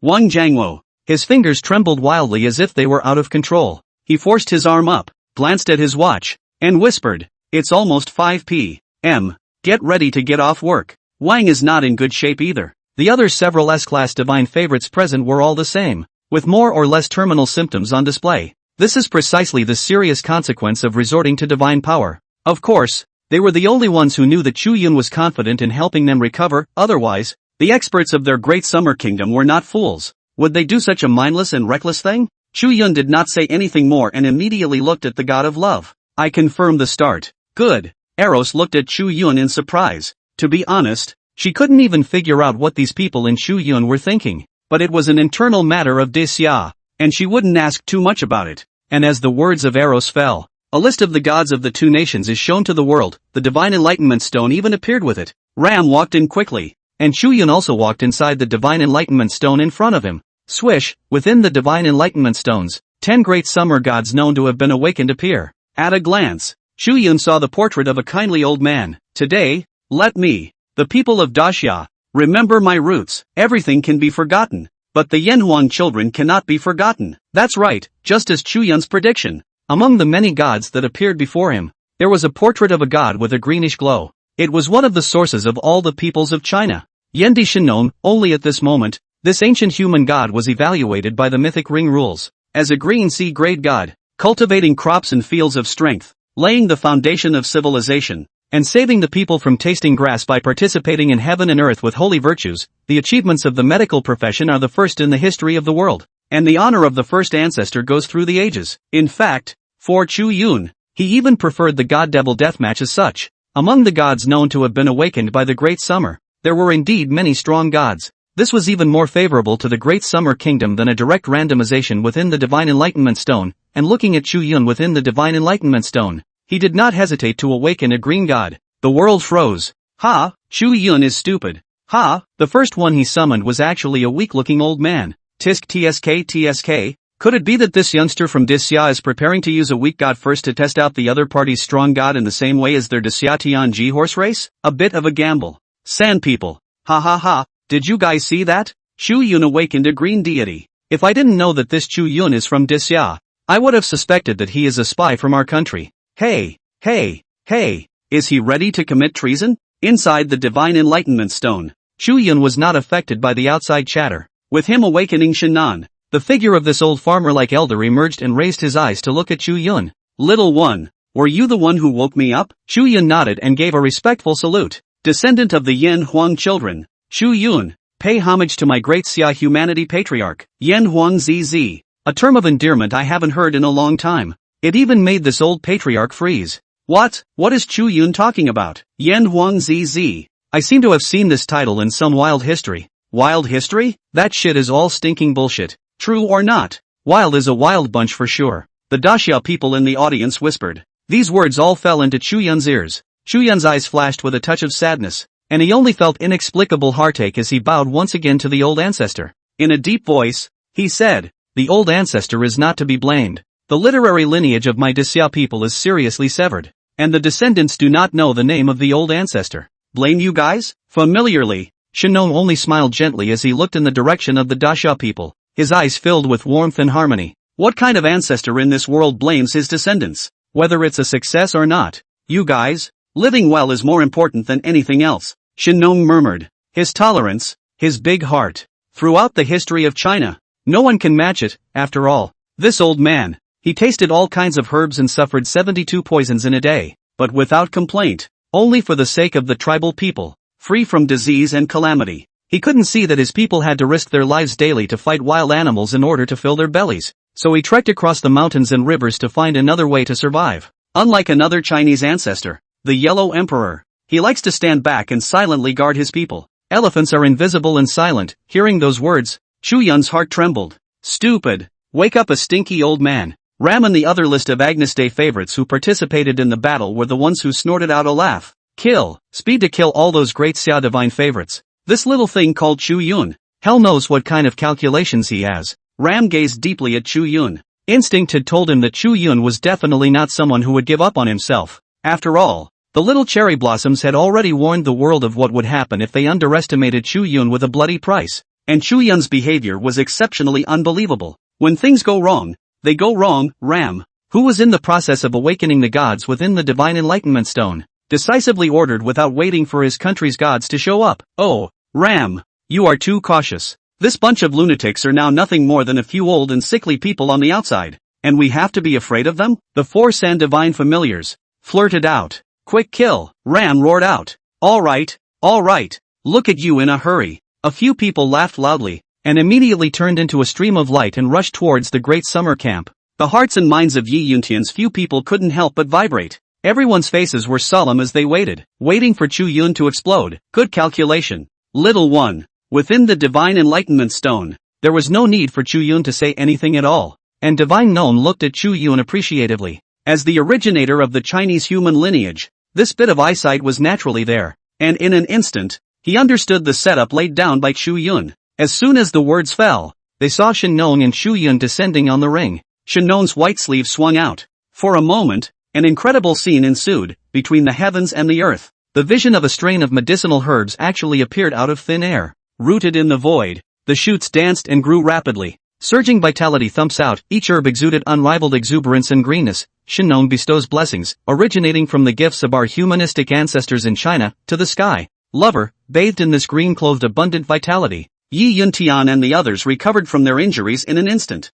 Those few Sand Divine dependents who had already rushed to Yi Yuntian's few people, with sardonic smiles still on their faces, were suddenly confused. The smile on his face froze completely. Yet before they could react, Yi Yuntian's few people laughed. Thunder power, fire tip gun, that E shoots the sun. The injuries suffered by several people who had suffered the backlash of divine power instantly recovered. Even more so, in a flash, he stormed out with the advantage of drawing on divine power, and once again borrowed divine power from his own native deity. All sorts of divine killing techniques were radiantly bright, it manifested in a flash, like a sea of ocean, spreading out to kill the several people from the three kingdoms. Caught off guard. The three S-ranked divine familiars of the three kingdoms of A's didn't even let out a single fart. Then he was strangled by that divine power. Poof, the corpse is gone, ha ha ha ha ha. Yes, Yi Yuntian laughed. It's never been a smoother experience. The feeling of being able to exert divine means with impunity under Shin Nong's blessing was truly fantastic, and it shook the heads of viewers from all countries.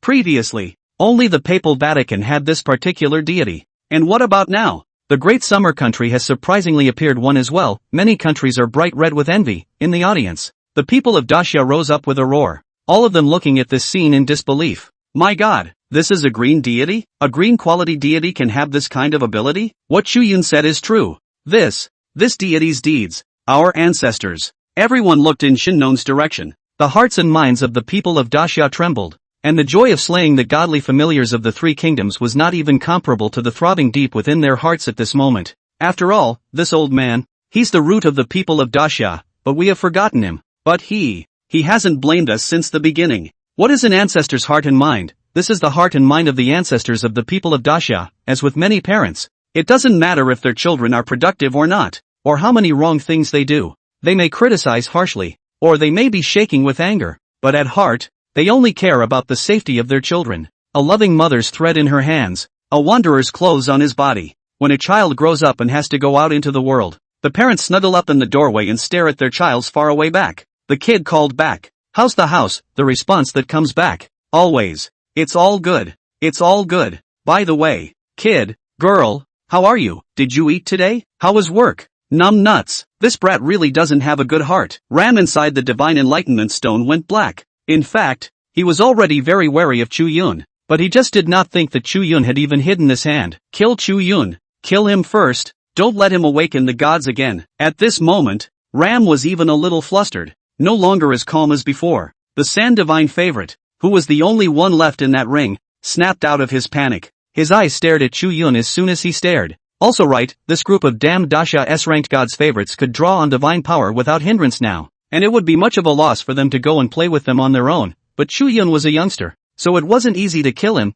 However, before this person could finish thinking, Chu Yun directly borrowed the divine power, manifested the great sage's ruddy golden hoop cudgel, a baton smashed down, sending the man exploding into a blood mist on the spot. Ram, Nema, go on, deathmatch mode. This isn't over until you kill your god. Chu Yun soared into the sky and once again arrived within the divine enlightenment stone. It wasn't even time for Ram to react. Chu Yun's eyes just lit up, and within the gods that were refreshed once again, there was a figure that he was very familiar with. 5,000 years in my China. The only one to enter the immortal with his writing, the great river one sword of the heavenly presence, as Chu Yun flew within the divine enlightenment stone. On the representative stage of the three kingdoms, Ram froze out of his mind as he gazed in Chu Yun's direction. Now Ram is reacting. It turns out that newly promoted Van S-ranked divine favorite of Dacia is no other than Chu Yun. Ram's mind was in such a state of shock that he couldn't believe his eyes. But the reality is stark. Naked and cruel. Chu Yun was obviously drawing on divine power,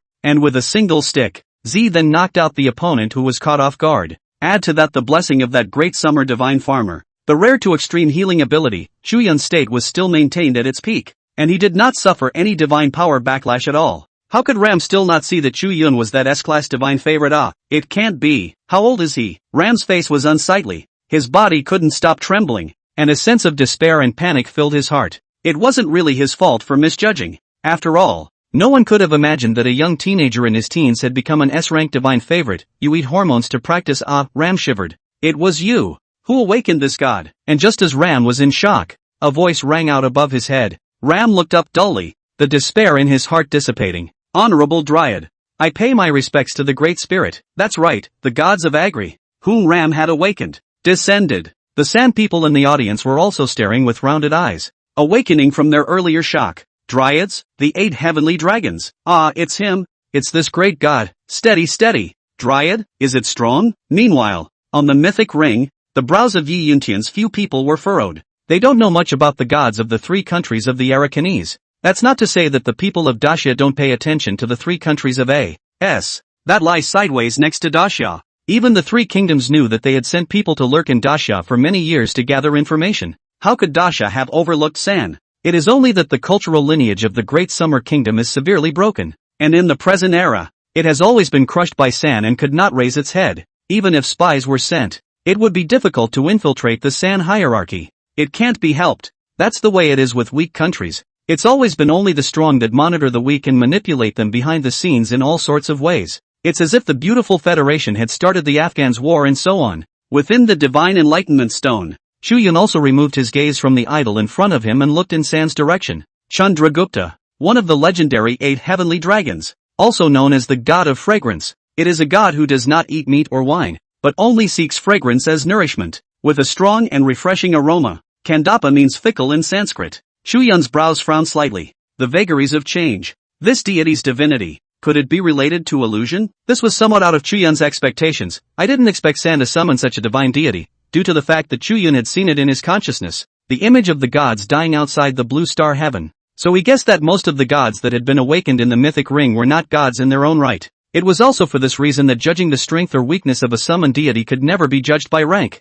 or status. Each of these gods has their own unique divine abilities that can often be used to amazing effect. It's as if Tamagotchi of the Sakura kingdom, in terms of class, mythological power position, many male gods could obliterate her with a single hand. However, her unique divine seductive power was able to make male gods like Tsukuyomi and Susanoo fall under her stone skirt. The power of divinity is terrifying. Chu Yun had realized this a long time ago, and for that reason, he was a little out of his mind. The god of illusion. The great sage has fiery eyes. Surely he can break the illusion. But, Chu Yun glanced at the portrait of the deity in front of him. Although there were figures of strong gods, each extraordinary, Chu Yun did not dare to bet on whether they could break the illusion. Winning, instead, the people of Agri were excited and no longer so desperate. Originally, right, having been seconded by 4 divine familiars at once, a heart of the 3 sank to the bottom. It was so good that a god of such unique divinity had been awakened. Even Ram breathed a huge sigh of secret relief. Ram hastened to speak to Chandragupta about the current plight of his country.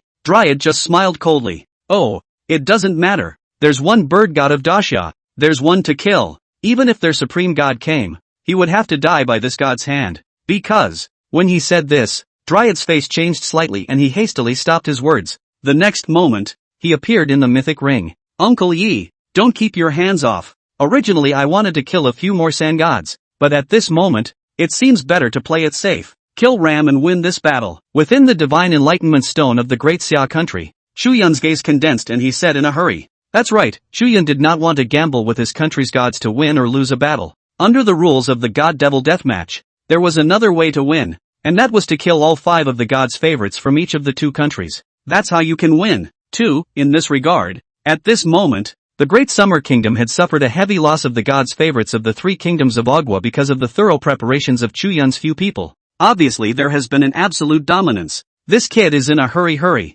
I thought he was some kind of character, but it turns out he's a coward too. Oh, aren't all Daxia people like this? What they said just now was quite impressive, but now they're showing their cowardice. Ha, how humiliating. Shame on you. The Sand people saw that there was hope for a turnaround, and they immediately branched out and froze, mocking and laughing. Bullshit, why should we gamble our lives with you when we can win a solid victory? TSK, why would you put your hopes in a god if we hadn't counted on you? Obviously at a disadvantage and still flirting with Chu Yun. How shameless. That's right. This situation is still thanks to Chu Yun. Yi war god. And the others? Little San. Still trying to provoke. How amusing. Apologize to my Chu Shin. It was true that the people of Daxia would not be spoiled by Little San flirting with Chu Yun. There was no need for Chu Yun to say anything at all. And the people disliked them angrily. There were also all sorts of pop-ups on the internet that instantly flooded the A-team. Are you kidding? Comparing keyboard output with us, my Daxia people raised their arms. Keys to come, haven't been afraid of anyone in that regard. Chu Yun could also feel the anger of the people of the country.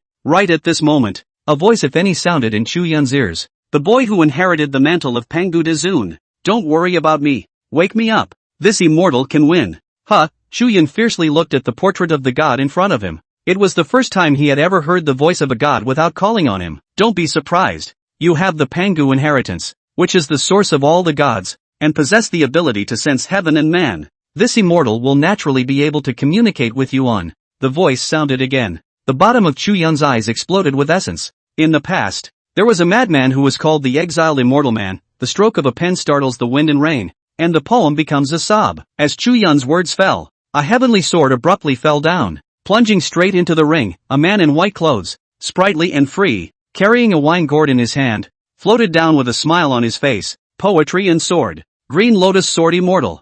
Another green grade god? This Chu Yun is crazy, isn't he? Does he really think that all green grade gods are like that incredible old man? Chu Yun awakened the deity that had transmitted the voice to him. This deity's identity, Chu Yun could know too well. It was the only being in the history of China who was given the title of poetry immortal. Li Bai, his talent is amazing. In that countless literati and ink masters of the peak of the Tang dynasty, all alone, only one person, by the world as immortal, in the thousands of years that followed. His poems and songs continued to circulate widely, covering thousands of years. No one could be better. That was why Chu Yun was somewhat surprised when he saw Li Bai. This was because Chu Yun knew very well that the rules of this mythic ring were not that a deity's grade determined the final battle strength, and Li Bai's contribution to the cultural lineage of Chinese civilization is astounding. His divine ability is definitely not simple, and according to the mythic ring's judging criteria, Li Bai's true rating will never be lower. Ha ha ha, it's not just green, it's a humane god. Good lord, this Chu Yun is favoring humanitarian gods, isn't he? Does he really think that he's that lucky every time? To be able to awaken a humanitarian god with a unique divine nature? It can't be that they want to have a field day, can it? Ready to sacrifice some minor gods for a new refresh? The people of the three kingdoms were talking about it. No one looks favorably on a humane god, even though Chu Yun had already summoned great terrors like the first emperor in Shin. But how can there be so many powerful humane gods? It's funny judging by the situation in their own countries. People from various countries were also not optimistic about Chu Yun. On the mythical ring, Yi Yuntian's few people also glanced at Chu Yun. It seems that Chu Yun has made two preparations. That ram is not stupid, hiding within the divine enlightenment stone of the three kingdoms and not coming out. We really can't kill him. Chu Yun is trying to sacrifice a deity, refreshing it once again. AI. It's a pity for this human god of my great Xia. There's no way around it. There's always something to give if you want to win. The faces of several people were complicated as they unanimously bowed and apologized to Li Bai's back,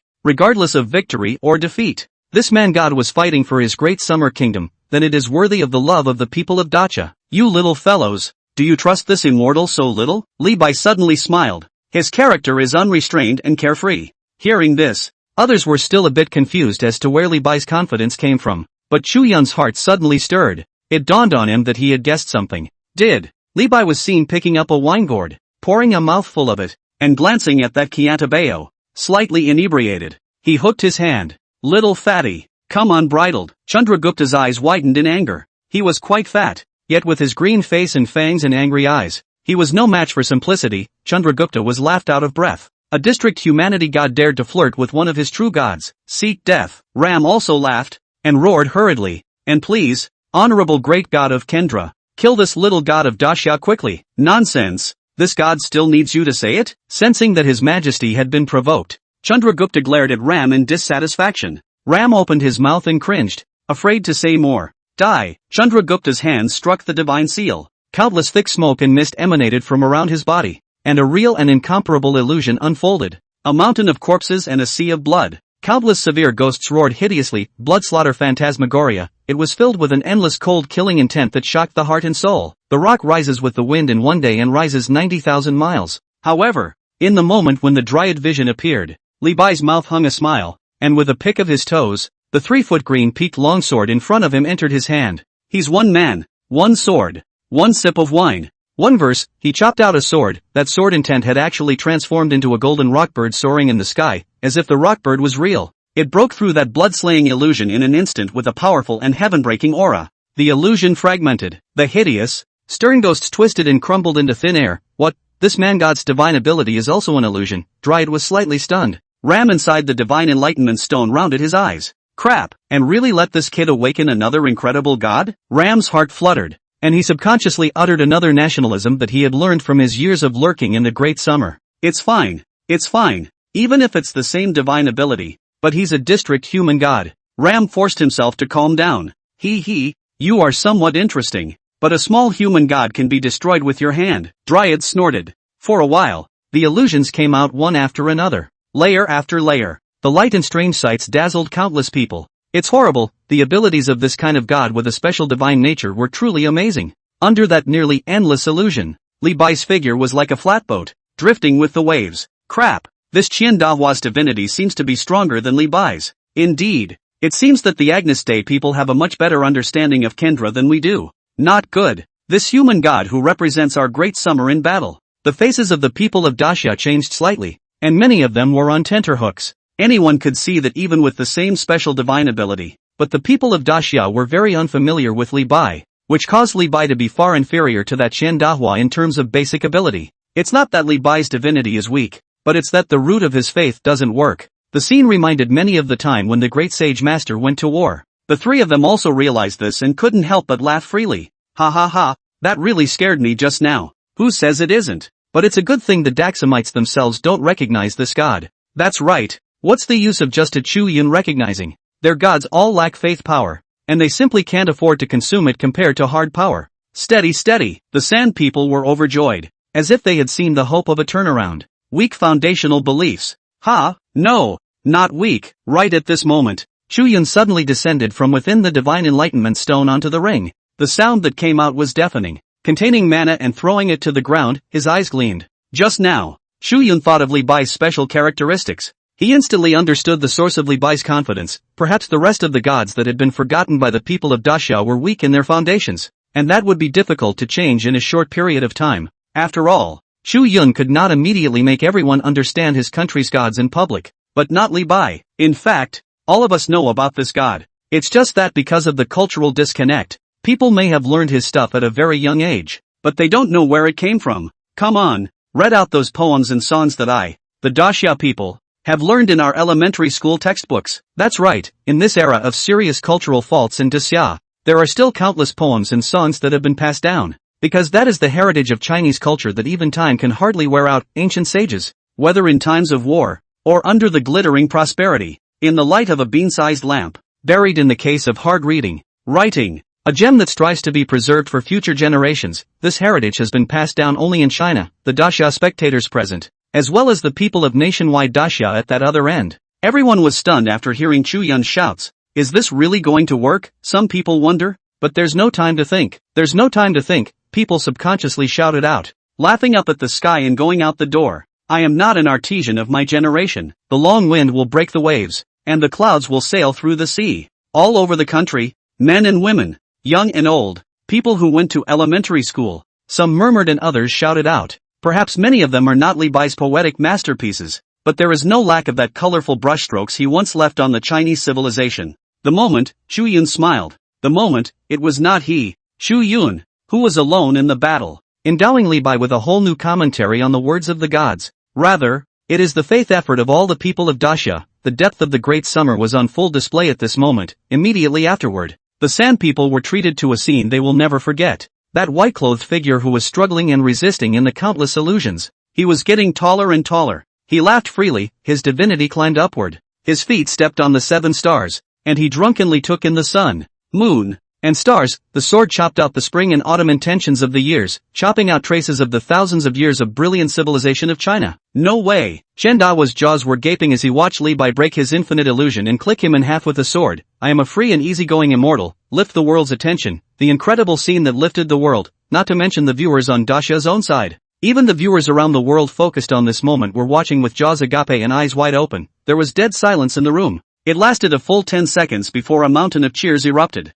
Crap, crap, bullish. My great summer's gods are bullish. I redeem myself. I deserve to die. To be honest, just now I was a bit skeptical of Chu Yun's choice. Only I didn't dare to say it. Chu Yun, Master Chu, Chu God. Without further ado, I'll be your faithful follower from now on. The humanistic gods of Daxia are not all real characters that have existed in history. I feel that Chu Yun will definitely be able to leave a mark in history in the future and prove himself to be a god. I would like to be Chu Yun's first believer. And unlike the cheering of the audience in the great summer country, the A-third countryside was all in a dead silent and sullen atmosphere. Until after Li Bai had cleaved Xian Dahua with his sword, the Sand people had not slowed down. Wasn't it said that Dryad's divine ability is special? Even when facing the supreme god, he still has the power to fight. Hiss, this is the key. Well, who exactly is this great Xia's humanitarian god? How did he suddenly turn the tide against all odds? On what grounds? On what grounds does this great summer humanitarian god suddenly explode? After a brief moment of silence,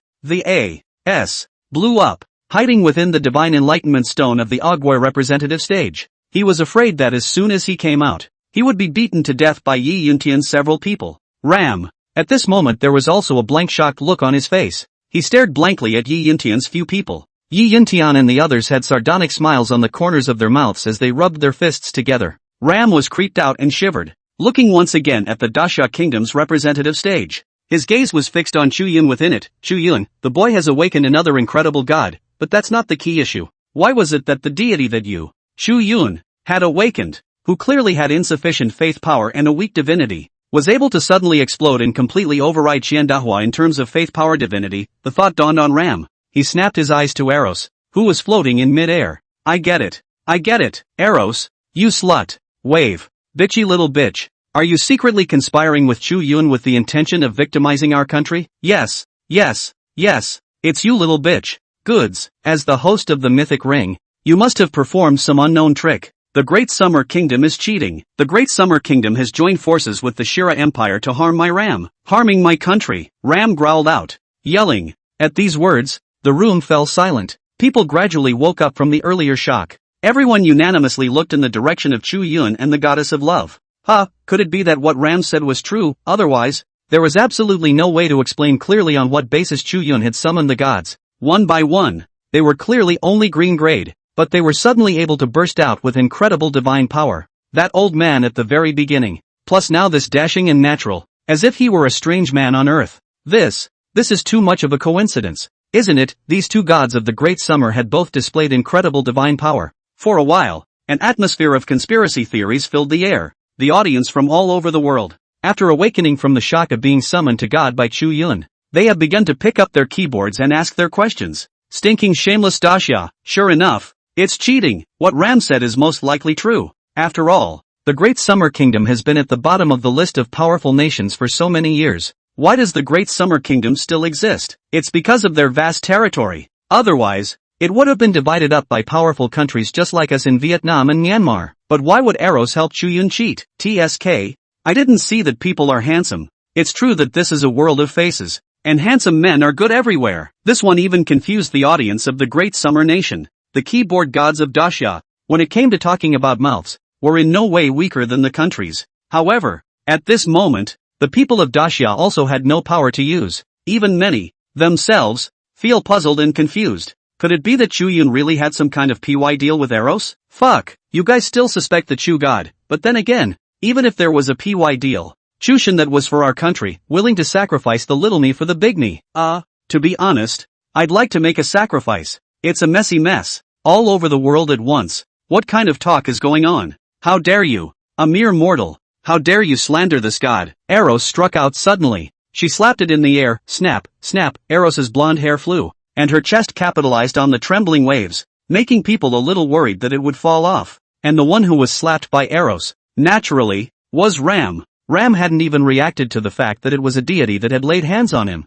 After all, granted, in the rules of the mythic ring battle, the gods could not personally exterminate the divine favorites. Otherwise, the divine favorites wouldn't have to participate in the battle. After all, even S-rank divine favorites were still in the realm of mortals, and it was currently impossible for them to be comparable to gods. But it's still okay for Eros to teach Ram a lesson. She's been firing off shots left and right. The fanning was a blast. Ram was slapped dumbfounded, and the whole disc of his face swelled. The whole face swelled and enlarged, like a big pig's head, rolling round and becoming 3 or 4 times bigger. Crowded eyes squinted into thin slits. Cheating? You guys are cheating and you don't dare let me talk about it. Ram sat on his ass and fought to open his eyes wide, squeezing out the words with hatred. Humph. What cheating? According to the rules of the mythic ring battle, Chu Yun corrected the word notes for the gods, so that even gods that were previously evaluated as being of green quality could restore the divinity they were supposed to possess. Eros's brow furrowed in a great frown, and with some impatience he spoke aloud to the world.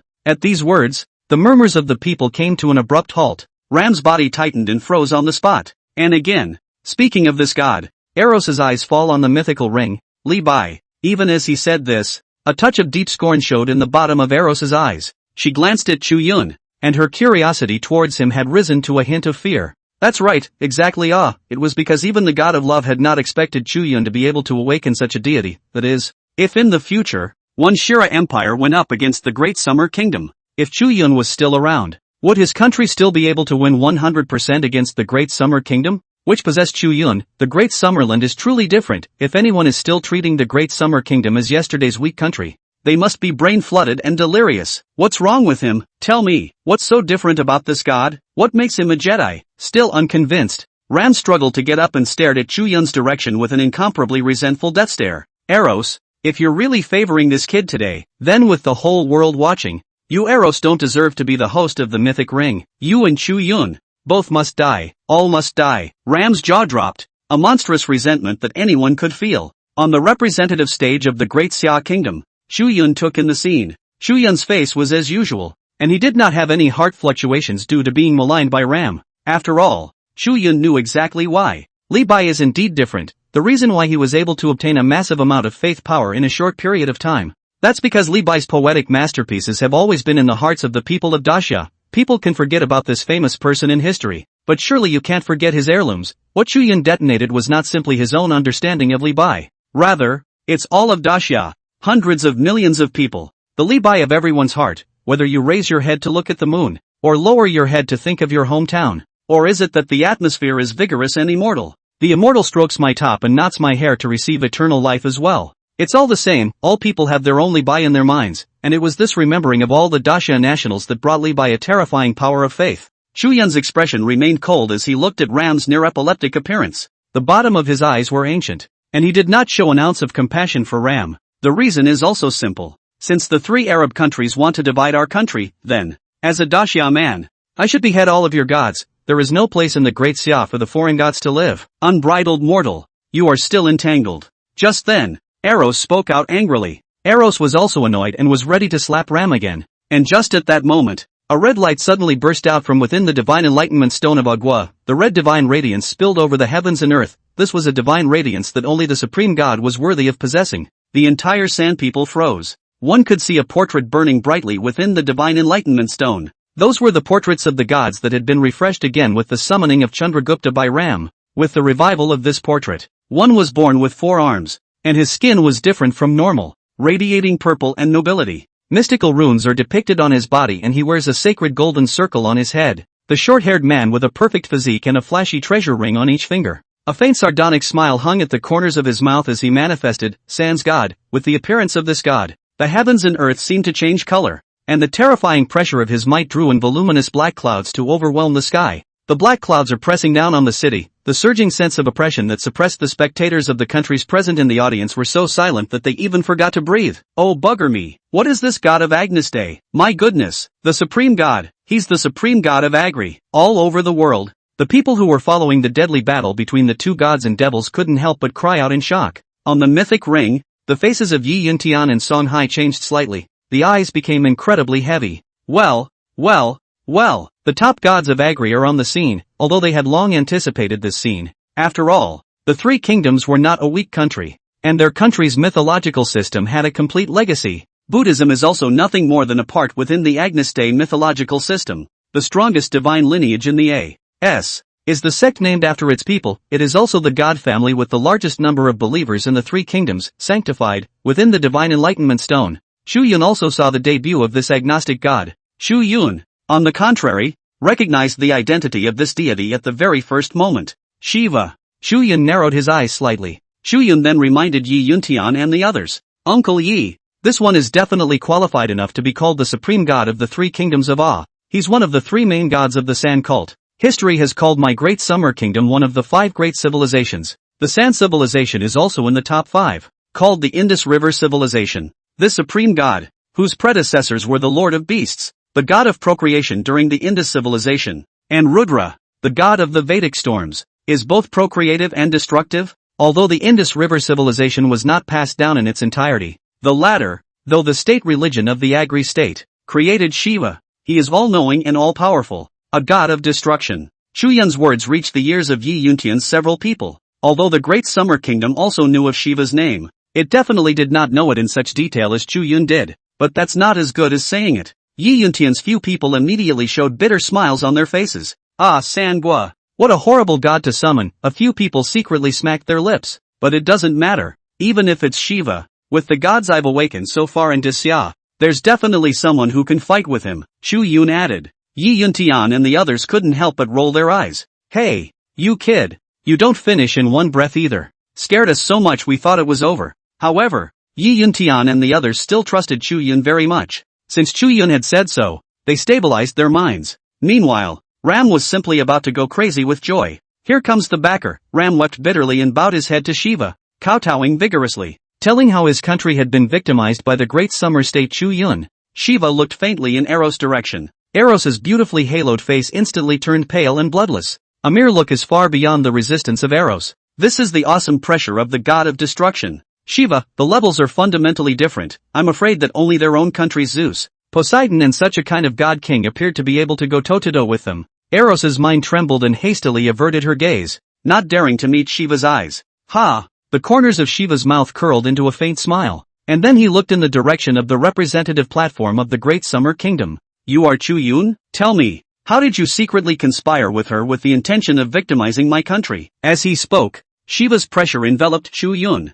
The aura originating from the god of destruction did not even need to produce any killing intent towards Chu Yun at all. He didn't even bother obliterating a mortal. It was just a natural emanation of might. But this scene made Yi Yuntian's few people feel it. The faces of the crowd changed drastically. No murderous intimidation, but the mighty pressure of this supreme god could not even be resisted by the god of love, if it was pressed on Chu Yun's body. Chu Yun, who was a mortal, would definitely die in an instant. The divine familiars of Daxia realized how terrifying Shiva was. No good. This son of a bitch. He disregards the rules of the mythic ring? No.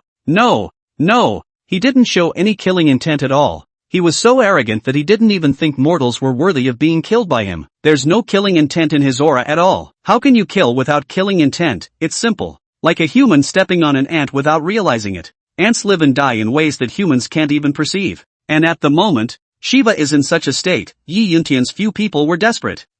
Yet to everyone's surprise, Shiva's eyes suddenly flickered violently. You, unexpectedly to everyone. Shiva's face changed slightly. Is he, surprisingly? It's him. This kid inherited his mantle heritage. A flash of scorn passed slightly under Shiva's eyes. Immediately afterward, the terrifying pressure that had enveloped Chu Yun instantly dissipated. The Sand people froze, confused as to what was happening. Ram had originally thought that Chu Yun would surely die, but he was surprised that it would turn out like this. He subconsciously looked at Shiva and murmured, "Honorable god of destruction. You, shut up." Shiva turned back and glared hard at Ram. Ram fell into an ice cave, in a trance, as if he had passed through endless years, sinking in that horrible vision of destruction. Fallen. It was as if they were being cut by 1,000 cuts. Ram suddenly slammed backwards, with a poof. He crashed to the ground and fainted with both eyes rolling white. His head full of black hair was also rapidly turning white at a speed visible to the naked eye. The skin was also wrinkled and streaked with wrinkles.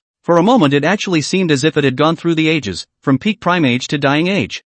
Seeing this, the people from the various countries in the audience couldn't help but suck in a breath of cool air. This Shiva is too scary, isn't it? An S-class divine favorite was stripped of his years with just a look. What a terrifyingly great god this is. The Sand people, on the other hand, were dumbfounded, not expecting at all that the supreme god that their own family had awakened would make a move towards their own family. If they didn't believe in Shiva, they would have suspected that this was the arrival of a terrifying god from Daxia. Shiva, however, did not explain anything at all. He just looked in Chu Yun's direction once again. This time, Shiva's eyes clearly had Chu Yun's figure in them. For the first time in his life, this one of the three main gods that originated from the highest beliefs of the three kingdoms of the three kingdoms, looked at a human being squarely in the eyes. I didn't want to be your enemy, but the root of my existence is at stake. If the Sand civilization goes extinct, my roots are destroyed, to my detriment, even more detrimental to that future. At this point, Shiva's words came to a halt, as if there was something he shouldn't have said. And I hope you understand me. What Shiva said next, however, was even more mind-boggling. There was no more calling himself this god and treating Chu Yun with that lofty stance. Rather, it was as if it was a fair and impartial conversation, as if it was on par with Chu Yun. It made everyone's head spin as they watched. It was completely unimaginable that a terrifying great god who had previously ignored all living beings and treated humans as ants was now a different person. The speed of this change of face. It's too fast, isn't it? It seems that there is indeed something about this supreme god of Agri. Who can sense my native deity? Only Chu Yun knew why this was. Shiva must have sensed his native deity, Pangu, in that consciousness image that he had once seen. Chu Yun knew some important information. There were many powerful deities in the Great Xia who left the Blue Star and set out on the infinite starry path. fighting more than their fair share of battles against unknown and powerful foes, has not returned yet. Otherwise, Daxia wouldn't have been bullied and humiliated by the countries of the world for so many years, and there was a powerful deity of the Great Xia who had not awakened and stayed at the Blue Star. That's right, it was Pangu, the only one who could make Shiva scornful. In the current Daxia mythological system, was this creator god of the Chinese civilization. So, on with the war, Shiva said suddenly. He also did not dwell on whether Chu Yun had conspired with Eros to cheat. It seemed that after seeing that person, Shiva knew that it was simply impossible for Chu Yun to cheat. In the next moment, he actually descended on the representative stage of the three kingdoms. The figure quickly shrunk to be indistinguishable from a human, and then entered the divine enlightenment stone. All those who saw the scene were stunned and shocked by it. What's going on here? Can it be that this god of destruction of the three kingdoms is going to awaken the gods for the three kingdoms? Is that okay? The nations are talking. The brows of Yi Yuntian's few people frowned greatly. Eros, is that not a violation? Anyone can see that Shiva's move is clearly going to be on behalf of the A.S., but he's a deity himself. Is it even possible for the gods themselves to awaken their own kind? Then how is this even a fight? Can anyone know their own kind better than a deity? Eros forced a smile. Obviously. Even she hadn't expected the situation to rise to this level. This was a scene that had never happened before in the history of the mythic ring battle. Shiva does qualify for this, as he belongs to one of the supreme gods of his own lineage of literature. According to the rules of the mythic ring, the supreme god is privileged and not subject to some of the rules. Xian nephew. However, as a supreme god, one does not go down to participate in a divine war per se. But it seems that Chu Yun's appearance has forced this supreme god to come down personally. Eros explained toward the group. She once again looked deeply at Chu Yun. At her level, she could not see through Chu Yun. Yet, he also comprehended Chu Yun's terror from Shiva's attitude. This god-devil deathmatch was no longer just a fight between two mortal kingdoms. Hearing those words, Chu Yun's brows could not help but frown slightly. Shiva is still up to this, then it seems that one's enemy is not Naram. Rather, it is Shiva, who is extremely knowledgeable about the sand deities. After all, Shiva being the supreme god, how could he not understand the bottom line of his own gods? So that's how it works. This is the supreme god himself coming down on us, and the great Xia kingdom, or that Chu Yun. The sand people woke up with a start and were overjoyed. The representative of the great summer kingdom, Chu Yun, although surprising in every way, can he be compared to God? TSK. It's really pitiful that the great summer kingdom has encountered such a sudden situation. But I have to say, this kid named Chu Yun is really something. So what if he's a bit competent? He can still take on Shiva? Spectators in various countries were talking. Not to mention, this divine battle was really a good one with many twists and turns. At the very least, those viewers from various countries who had nothing to do with it and could sit back and watch the tigers fight were in for a treat. They would even be somewhat thankful for Chu Yun's appearance. If it wasn't for Chu Yun, they really wouldn't have seen this good show. Chu Yun, can we still win? No wonder the Shiva left Ram alive. He's keeping Ram in case the Sand Divine favorite finishes dying and loses this divine battle outright. It can be seen that this terrifying deity, he is determined to win this battle. Yi Yuntian's few people came to Chu Yun's side. Obviously, this battle was no longer something that could be decided between the divine favorites. Instead, it landed on Chu Yun's body. Everything could only depend on whether the gods that Chu Yun had awakened could win against Shiva or not. Even Shiva's actions made the Yi Yuntian few feel even more desperate. He didn't intend to make a move, but instead went inside the divine enlightenment stone to prepare to awaken the gods of Agri. The intent is actually quite obvious. He wants the gods of sand to kill all the gods of Daxia, at the same time stepping on the corpses of the gods of Daxia and raising the prestige of the Asan nation. Trying to kill all of our gods and establish the status of Agri. How could he not understand Shiva's mind? Chu Yun's gaze flickered as he gritted his teeth. Can win. I have the confidence to spar with him. After a short silence, Chu Yun took a deep breath and said in a deep voice. In fact, if it was against the entire divine systems of the two countries, Chu Yun was not really sure that he would be able to win against Shiva. After all, Shiva being the supreme god, he even knew something of what was happening now. There is much more to know about the gods than just the history above. But what is being spelled out now are the gods that have already been awakened in both countries. This also gave Chu Yun hope. This was because Chu Yun had long since discovered that there was no lack of powerful gods among the gods that the Great Summer Kingdom had once awakened. Aha! We believe you. Yi Yuntian's several faces were grave as he reached out and patted Chu Yun's shoulder. In fact, it was all at this time, and there was nothing they could do on their own other than trust Chu Yun. One could only silently support Chu Yun from behind. At the same time, on the mythic ring, the Li Bianshan known that Chu Yun had awakened earlier. Their figures gradually became illusory, and their true spirits were about to return to their places. Oh, going away? Li Bai, who was somewhat intoxicated, smiled helplessly and watched his figure become illusory, but he was powerless to stop it. Yan Di Shen, who was the oldest ancestor of the Chinese civilization, shook his head and sighed lowly. Hey, it seems that according to the rules, it's time for us to leave after completing a divine battle. Shen Nong took one last look at the representative platform of the Great Xia Kingdom and locked eyes with Chu Yun, a silent goodbye. He didn't say much, but it was all in the air. How this old patriarch, who loved his people dearly, wished he could have stayed in the ring for a few moments longer. Even if it is possible to die fighting to the death for the sake of the Chinese nation, and he did it willingly. Little guy, back there, it's all yours. With an unwilling gaze, Shen Nong's figure also turned into streams of light, his true spirit returning to its place. And as the duo left, the audience in Dashio wailed. Ah, both Li Bai and that old ancestor are leaving? Don't.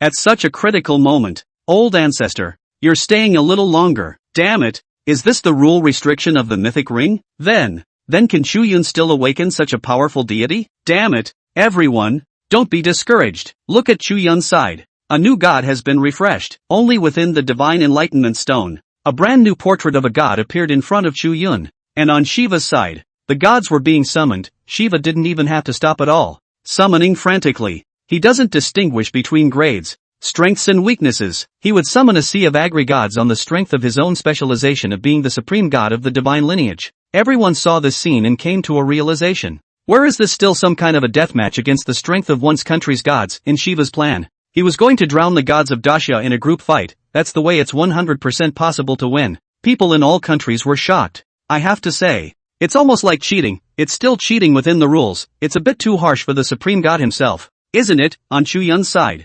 however, he was not affected by the outside world. Whatever Shiva was going to do was none of his business. One only needs to concentrate on this battle. Chu Yun's gaze fell on the 10 portraits of gods in front of him. The first portrait, shaped like a tiger, white body, thunder lines all over the body, mighty and extraordinary, thunder rolling around his body. The second portrait, a one-horned man with greenish pale skin and a thunderous roar, is accompanied by a sun and moon glow. In the third, it is like a dog, with long hair and 4 feet, resembles a bear without claws, and has eyes but does not see. The fourth picture, born with ears and eyes, holding a 3-pointed, 2-bladed sword, accompanied by a black dog at his side, is a god of great power and immortal qualities. No. Chu Yun quickly skimmed through it and immediately had a clear idea in his mind. Quoted. Xian Nyo, Chaos, Erlang Xian Shang Jinju and Yang Jian. The first 3 are all heck of a lot worse, and Erlangshan is the traditional Chinese mythology, an indispensable character. Whether it is around the myths and legends of Mei Shan to save the mother,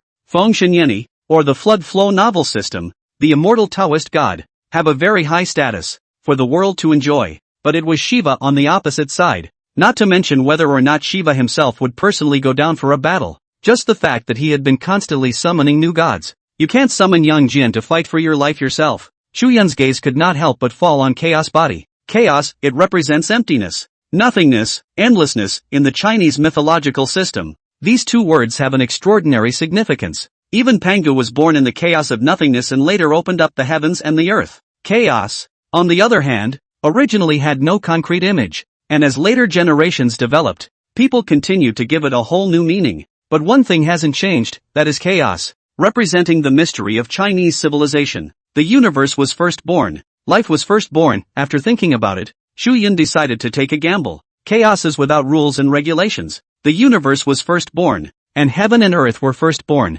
If a person is virtuous, chaos is pro. If a person is evil, chaos is evil. Chu Yun, welcome the mountain and sea beast chaos great fierce. Along with Chu Yun's words falling, radiant divine radiance rushed up into the sky. The void actually cracked open, and a girl who looked shaped like a human 5 or 6 years old, it actually drilled out of the void. This girl's bright eyes and teeth, eyes pure, as if not stained with dust, pure as a white paper.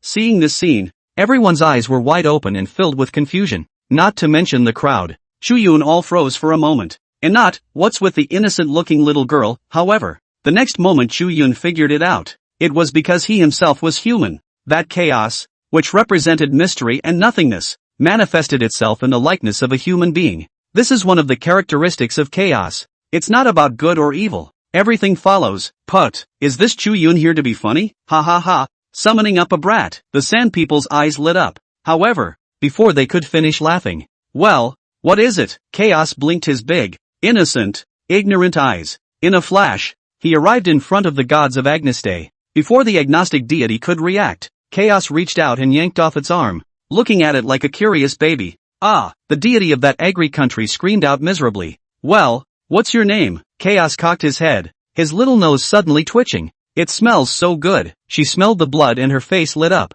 instinctively feeling delicious. She's changed and invisible. Bloody mouth opened up behind him, with a grunt. He engulfed the group of Sanjin in the ring. Can't bite it. The girl cocked her head, slightly puzzled. However, in the next moment, rows of sharp teeth appeared out of nowhere in the bloody mouth. Shut up and close up. Chewing. The clacking sound of crumbling flesh and bone was a chilling sound for the crowd to hear. The people of the three kingdoms were dumbfounded. What the hell is this? Oh, as soon as you come up, without saying a word, first try a bowl of gods. You think the gods are a cafeteria open? Yum. The girl also gave a big, innocent, cute smile. That is, in less than a few breaths of time, all those gods of the three kingdoms were eaten up. Chu Yun felt a dark smack on his lips when he saw the scene. And this is the divinity of chaos, unregulated and mysterious and elusive, precisely because she was like a blank sheet of paper. There was no distinction between good and evil in her heart at all, and she wouldn't feel that there was anything wrong with eating God. Chu Yun had only wanted to bet on a handful of chaos divinity,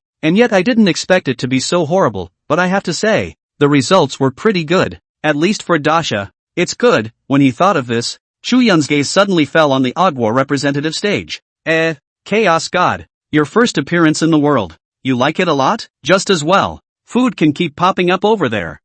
This kid said that on purpose. He wants. The San people in the audience looked violently at Chu Yun, and as Chu Yun's words fell, an incredible scene ensued. The delicate and cute girl was seen, bouncing around, taking each step, but spanning what seemed like an endless distance. This is the very embodiment of the divine nature of chaos without rules and regulations. The rules of space seem to cease to exist in front of her. Without any rules, if you compare space to a white sheet of paper, a straight line is the furthest distance between 2 points on the white sheet. Then for chaos, there is no branching at all. She also has her own methods, which she doesn't even have to learn. Stemming from instinctive divinity, point to point, it was as if the magical power mystery of folding up space was the shortest distance between 2 points. Shrink to the ground. Chu Yun's heart shook slightly when he saw this scene. This was precisely an extremely incredible divine ability spell among the Chinese immortals and gods. It was more subtle than Qi Tian de Shang's one somersault of 18,000 li. At the same time, due to Chu Yun writing chaos, he had also more or less realized some of the mysteries of chaos,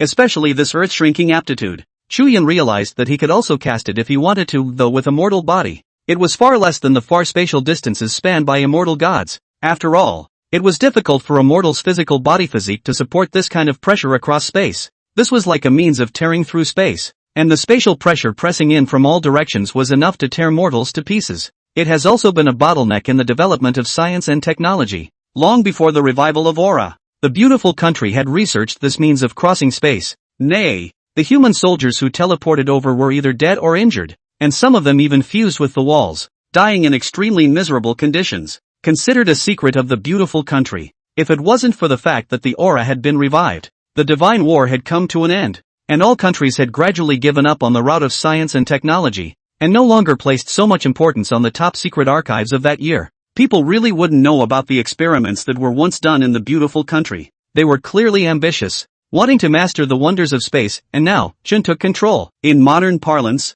it's instantaneous. Right now, with my physical body, I can probably only instantly move about 10 meters, but as I get stronger, I will be able to go farther in the future. Chu Yun's heart could not help but be shaken. He knew very well that he who had inherited Pangu's inheritance was on the cultivation path of the extreme end of force and unrivaled body. The future will be sanctified in the flesh. In other words, this shrinking ground was like a tiger with wings for Chu Yun. It's just not too good, is it? At the same time, the crowd was attracted to chaos, and when they looked at it clearly again, chaos had already arrived under the stage of the representatives of the three kingdoms. She blinked her big, pure eyes, sticking out his little tongue. He licked the corner of his mouth. It was as if he was silently urging Shiva within the divine enlightenment stone. Can't you move any faster? Come on. I'm not full yet. In the face of chaos, where there is no distinction between good and evil, the gods of the Agniste seem not to be gods, but like a single food item. The San people in the audience all subconsciously stood up all together. With rounded eyes, he gazed in horror at chaos in the ring. Those so-called foods can be the gods they believe in, and now, their food for each other. This is too arrogant and bossy. Is there any law in heaven? Is there anyone else who can control this god of Dacia? It's like being naked. Naked insults to their three countries. Amitba Buddha. My Buddhist disciples can't tolerate it. Although my Buddha is compassionate. When he encounters evil devils and foreigners, he also has the phase of anger. Great God Sakyamuni, where are you? Come to the rescue of your bewildered Buddhist sons. There were Buddhist ascetics, their eyes crumbling with tears, their hands folded, kneeling down in reverence. Great God Shiva, do it quickly. Are you willing to watch your divine subordinates being ravaged by this great summer's god? However, the ghostly cries of the San were not answered by Shiva. Shiva, who was within the divine enlightenment stone, gazed deeply at chaos, who didn't seem to want to personally take action for some reason. Shiva is still awakening the god San, however. That one of the San gods of low grade. In the presence of chaos, came a few and was eaten a few, as if he couldn't get enough. Chaos smothered one in one bite. Ha ha ha ha ha. Chu Yun is bullish. What kind of god has this awakened? Chaos? I can't believe I haven't heard of it. So there's still such a strong god in our great summer kingdom. To be honest, the chaos god is eating so deliciously that it's making me a little hungry. Why don't we order a yellow kangaroo takeout first? What are you eating? Aha! I'll have the knife-shaved noodles. Then I'll have the fish and pork over rice. The same could not be said for the Dacia people in the audience. Everyone was amused by the scene. Earlier, the feeling of despair and powerlessness that Shiva's appearance had brought to the people of Dacia had long since vanished. At this moment, all one wants to do is shout. Chu Yun is bullish, chaos cowboy. Unlike the Dacia spectators, the rest of the countries were watching with trepidation. They were supposed to be neutral, and whether Dacia won or San won, it didn't affect the people of the countries joyfully eating melon. Hey, did you guys notice that although Agri stayed awake in Shiva, Shiva himself came down, but he didn't seem like he was going to make a move. You're right when you say that. Oh, are there any other rules in the mythic ring that we don't know about? Hiss, could it be Shiva's own heart? Even he wasn't sure he could win against the gods of Dacia. People around the world were creeped out by this statement. What, even Shiva, one of the three main gods of the three kingdoms and the highest god, is afraid of the great summer kingdom? This is obviously a bit unbelievable to people, but there seemed to be no other reason left to account for Shiva's reluctance to do it himself. For a moment, all eyes were on Shiva, including Chu Yun. Chu Yun wanted to see if this supreme god of the three kingdoms was willing to go down, because once Shiva struck out against the gods of Dacia, that was also a declaration that he was willing to participate in this god-devil deathmatch. Chu Yun would naturally adjust his plans according to Shiva's entrance. Moreover, Chu Yun had vaguely guessed why Shiva did not want to do it himself. The reason is simple. Perhaps the cultural lineage of Dacia is severely severed, thus leading to people from all over the world, all of whom do not know much about the myths of Dacia. But Shiva is different. He is of the same genus as the gods. The extent of his knowledge of Dacia was definitely quite a bit, and that's why Shiva never made a move. There was also a scruple in his heart, especially after Chu Yun appeared. Shiva became more and more puzzled as events unfolded. Chu Yun narrowed his eyes slightly, vaguely guessing Shiva's mind. It seemed likely that this supreme god of the three kingdoms didn't want to make a move. Let him go? This is tantamount to letting a tiger return to the mountain. A great hidden danger. It would be great to bring Shiva down for real in this godly battle, or even decapitate this supreme god, then the A.S. is bound to collapse from within. It will also spare my Dacia from the dangers of the border. I will not allow others to snore on my couch. When he thought of this, Chu Yun's eyes flashed with essence. He didn't look at Shiva again, but swept a slightly flirtatious glance at the agnates. That's it? The corners of Chu Yun's mouth hooked up slightly. Two cut short words, that killing power is not small, especially for men. It's worse than killing them. The Sand people couldn't help themselves at once and glared angrily at Chu Yun. Ah, exasperating. My god. This kid's mouth is so poisonous. There's no one who can come and take him away. Lord Shiva, are you just going to stand by and watch our country being humiliated? And please, great god, all the people of San, welcome the god of destruction to the mortal world. Chaotic and disorganized. Chu Yun's words were like a thunderbolt from the ground, completely setting off the Sand people. Shiva, inside the divine enlightenment stone, twitched violently at the corners of his eyes for a few moments. Honestly, as the supreme god, Shiva had never looked at humans in the eye. It was already a great honor for even the smallest ant to receive a gift from the gods, but this Chu Yun of the great Xia country, he was a tiny human who dared to jump in front of his own face. Even Shiva could see through Chu Yun's mind at a glance. He knew that Chu Yun was trying to force him down, but he still couldn't stop the 10,000 fires of anger from welling up in the bottom of his heart. Even if you have inherited Pangu and have that great god behind you as a backer, you're a bit too arrogant, aren't you? Enough.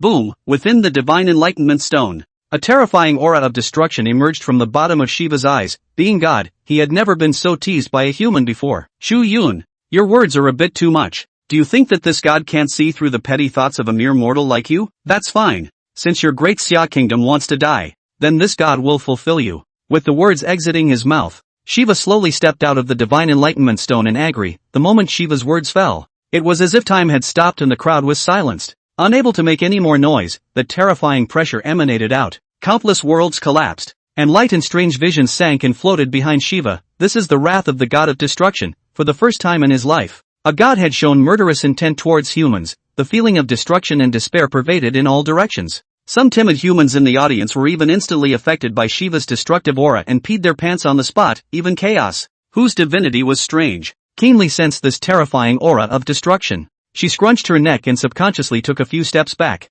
Late Chu Yun, I respectfully send the mountain and sea great fierce, chaotic true spirit back to its place. And just at this moment of silence in the room, Chu Yun suddenly spoke out. As Chu Yun's words left his mouth, Chaos's figure gradually became illusory and blurred, turning into a stream of light that dispersed. Chu Yun would not wait for Shiva to step in and suppress Chaos, so he decisively let the true spirit of Chaos return to its place. Ha! Seeing this, Shiva just smiled coldly. His neck moved with a popping sound. Since you, Xia, have to be in a hurry to destroy your country, then don't blame this god for not honoring the agreement and coming down personally with the stance of the Most High God. Griffin, you're actually playing with fire. Shiva indifferently and mercilessly looked in Chu Yun's direction. Obviously, there was anger in Shiva's heart. He even felt shame. After all, he had seen through Chu Yun's mind, knowing that Chu Yun was trying to pull him down. The believers in their own country, however, were also utilized by Chu Yun with a single word. What a stupid, wasted human being. Had Shiva not known that the root of his existence would have depended on the faith of the people of Athanasia, he didn't even care to fight for humanity at all. At this moment, however, he was forced to follow Chu Yun's wishes. How could Shiva, who had always regarded human beings as ants, bear this? Of course he'd be furious. Actually, Chu Yun's guess was good. Shiva was well aware of the terrifying nature of the Chinese mythological system. Let Shiva not be 100% sure of winning either. After all, Huaxia is also one of the ancient civilizations. Unfathomable. If he hadn't been pushed to this point, he would never have done it himself. Chu Yun, however, did not pay any attention to Shiva. There is no need to snipe at Shiva either. People are gods, and they do have bullish capital. Anyway, one only needed to do one's best to leave this supreme god of sand behind. The next moment in front of Chu Yun, the divine portrait was once again refreshed. Little one, this true lord has been waiting for a long time. Right at that moment, a portrait of a god surged with colorful hues that flickered and flickered as if it were a heartbeat. Obviously, this has shown the impatient heart of a god. Ha! One of the gods of our great summer kingdom can't resist the urge to conquer his heart. Wow! Worthy of being the god of my Daxia. The people of Daxia were thrilled, and at the same time, all of them looked at the portrait of the god as if they were curious babies. However, after just one look, the Daxia people's jaws dropped. A three-eyed canine god? Ha! No way! This three-eyed dog god, is he crazy? He actually wants to fight Shiva. The intention of our great Xia's god, who wants to shelter all the people, really touches me. But I have to say, what a time it is. Don't come messing around. Inuyasha, a three-eyed canine god? No, no, no. The only one who recognized it was Chu Yun. Where this was some kind of canine god, he's not some dog god. He's Erlang Xian Shangzhenjuan, Yang Jian of Plum Mountain, the immortal Taoist god of righteousness who splits the mountain to save his mother. Chu Yun exited aloud, and incidentally, he also explained a bit for the people of Daxia. What? The people of Daxia froze as they listened. It turned out to be such a strong god, but can this god win against Shiva? Chu Yun's brows frowned slightly. Based on Chu Yun's understanding of the myths of various countries, he was well aware of Shiva's terrifying presence. Even though Yang Jian is very strong, he has even left a colorful and brilliant mark in Chinese culture. But compared to Shiva, what, little fellow, you don't believe in this king's strength? Don't worry, even if this sovereign dies, I will still scrape off a layer of skin from this foreign god. In that case, it will be easier for those who come later behind this king. Erlangshan's tone was calm. However, those words fell into Chu Yun's ears, causing his heart and mind to tremble. He suddenly realized that he had misunderstood Yang Jian, this hallowed Chinese god. He had been in charge of the heavenly criminal law, rewarding and punishing all beings in the world. As a young man, he split the mountain to save his mother and had a youthful spirit. He, who became a god, had the hearts of all beings in the world and rewarded and punished them. Such a deity, from the beginning, was clear-minded and rational.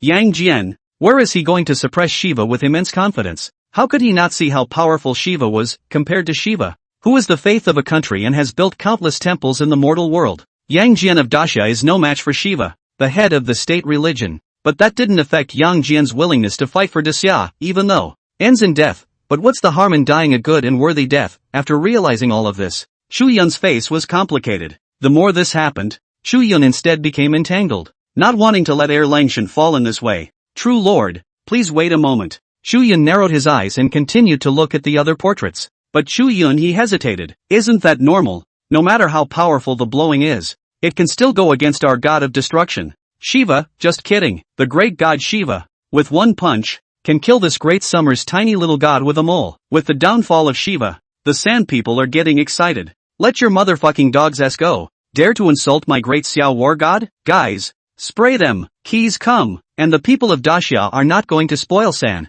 And the internet instantly responded to the call with keyboard warriors. And just as the two sides went toe-to-toe, Chu Yun saw a portrait of a god. His eyes suddenly lit up and blossomed with a radiant color. Surprisingly, it's this ancient god? True Lord, the good news is that I saw a god. The bad news is, True Lord, your desire to make an urgent appearance is something that I really can't fulfill for you as a latecomer. So I hope that True Lord isn't offended. What do you mean? Little one, who do you see? Who are you going to pick? Who are you going to pick? Yang Jian was surprised. Chu Yun's gaze gleamed. The three ancestors of Huaxia. Oh, Yang Jian became more and more puzzled. However, without waiting for Yang Jian to say anything else, Chu Yun suddenly cupped his fists and saluted the portrait of the god. The face of a cow's head is hideous. The god of weapons is ancient and male. The wind and clouds of Jua deer contain Yin Huang. The first ancestor of Huaxia is even more chanteable, late Chu Yun. I pay my respects to the three ancestors of the Chinese humanities. Ancestor Qi Yu. That's right, it was Qi. When Chu Yun saw this great god, he certainly wouldn't choose Yang Jian. Not to mention that Yang Jian is holding the intention of certain death and wants to consume Shiva. Let's just say that Qi Yu's status in the Chinese mythological system is also a bit higher than Langshan. The most crucial thing is that Qi Yu is one of the three ancestors of Chinese humanities, along with the Yellow Emperor and the Yen Emperor. It is the first ancestor of China. Countless legends have been left behind in this great eastern land. The next moment, the picture within the Divine Enlightenment Stone changed. It was the same as when Chu Yun had awakened Qi Tian de Shang Monkey. The geographic sample of where Qi is located is shown within the Divine Enlightenment Stone. A barbaric era of mountains and ravines, great rivers running and ferocious beasts walking everywhere.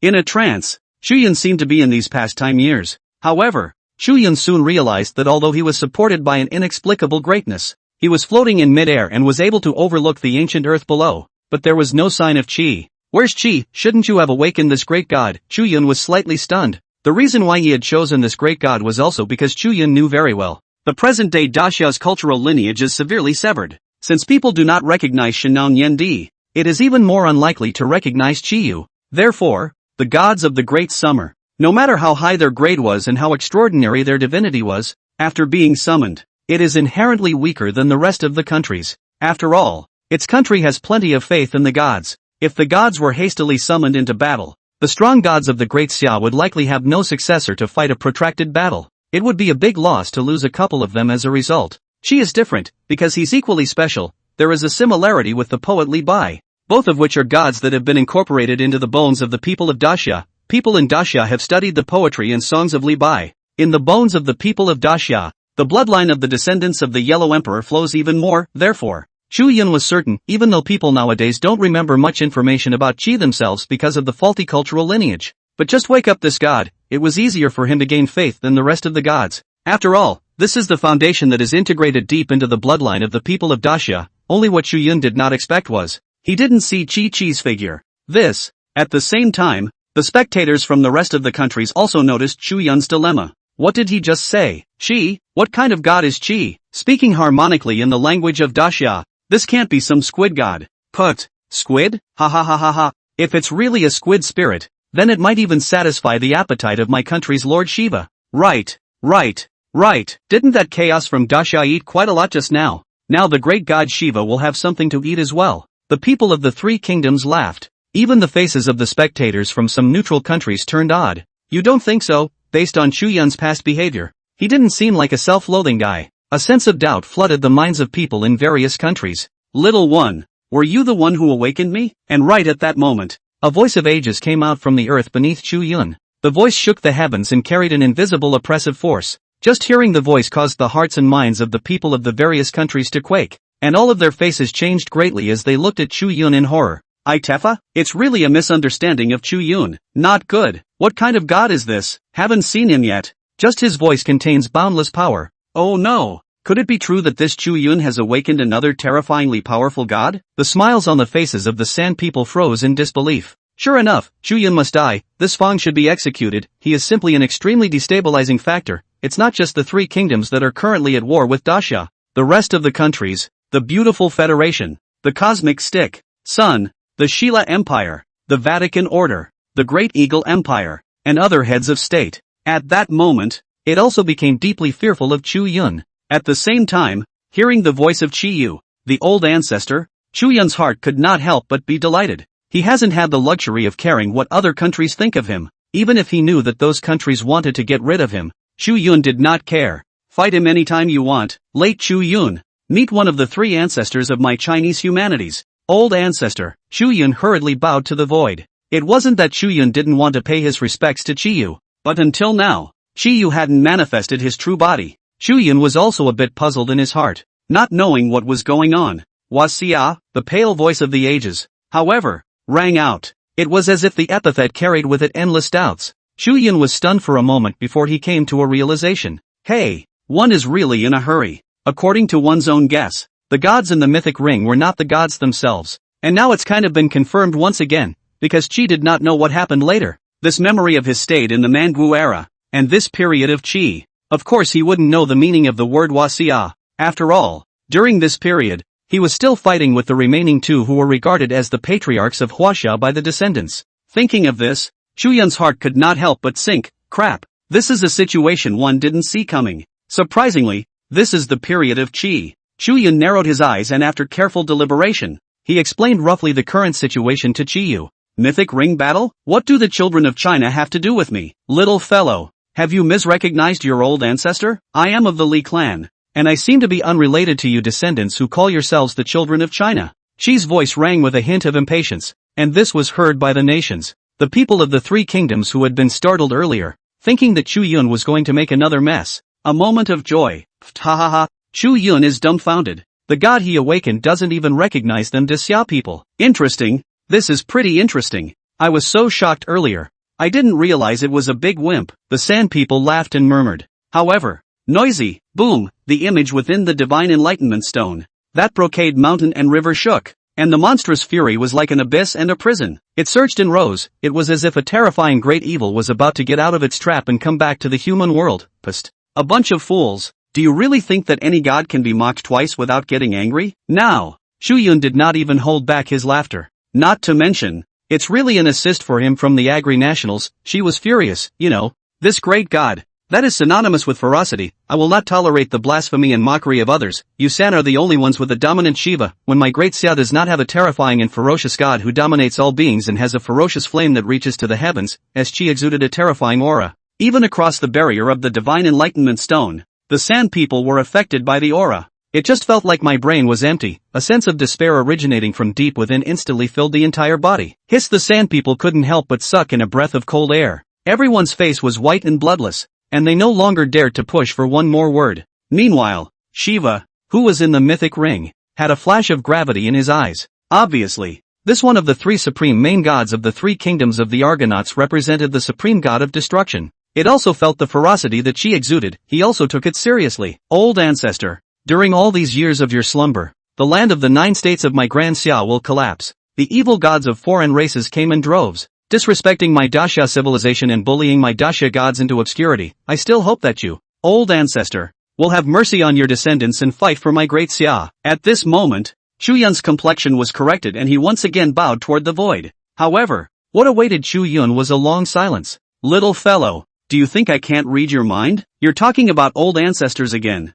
but you just want me to fight for you Daxia. Ha. The land of the 9 states of Daxia? You think I can't see it? You are not descendants of my Li tribe, but descendants of Yin Huang. Why should I fight for the Yin Huang children? Hearing those words, Chu Yun's heart sank violently. Good lord, I really can't hide it from this ferocious god. The corner of Chu Yun's eye twitched. Yan Huang ZZ, this was a topic that Chu Yun had been avoiding. It was because Chu Yun knew very well that in the ancient Chinese Orthodox mythological records, Qi Yu's strong enemy is none other than the Yellow Emperor and the Yan Emperor tribes. This great war took place in the ancient Eastern land, at the beginning of human civilization. It was set off by these three tribes. This protracted battle was eventually won by the tribes led by the Yellow Emperor and the Yan Emperor, annexed the Jiuli tribe led by Qi Yu. How could Chu Yun, who was a Chinese, forget this? Even in this parallel world where the aura has been revived, this history of the Eastern land has not been altered. But, Chu Yun suddenly shook his head. Old ancestor,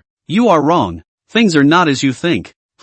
Between heaven and earth, a dull sound suddenly rang out. Chu Yun instantly sensed that a ferocious, monstrous aura that seemed to have spanned thousands of years and ages had instantly diffused and enveloped his body. If it were not for the fact that Chu Yun was different from the norm, and the original deity that he had awakened was Pangu, the creation god of the Eastern civilization. Under this baleful aura, his mind and spirit would all instantly collapse and his spirit would not survive. Chu Yun knew that his words had somewhat angered Qi Yu. Old ancestor, you may only remember that you lost the war to Yan Huang, but you don't know that Yan Huang has never treated your descendants poorly either. In our latter days, in addition to the name of the children of Yan Huang, there is another name in history for the treatment of all the people of the world. Oh, what name? Fury slightly reduced, Qi asked suspiciously. The people. Chu Yun's voice was loud and clear. These four words are the very collective name for the unity of the three races. In the book of Zhou, it is written that the people are the common people, and the people are the dignitaries and the high and mighty. Chu Yun was saying,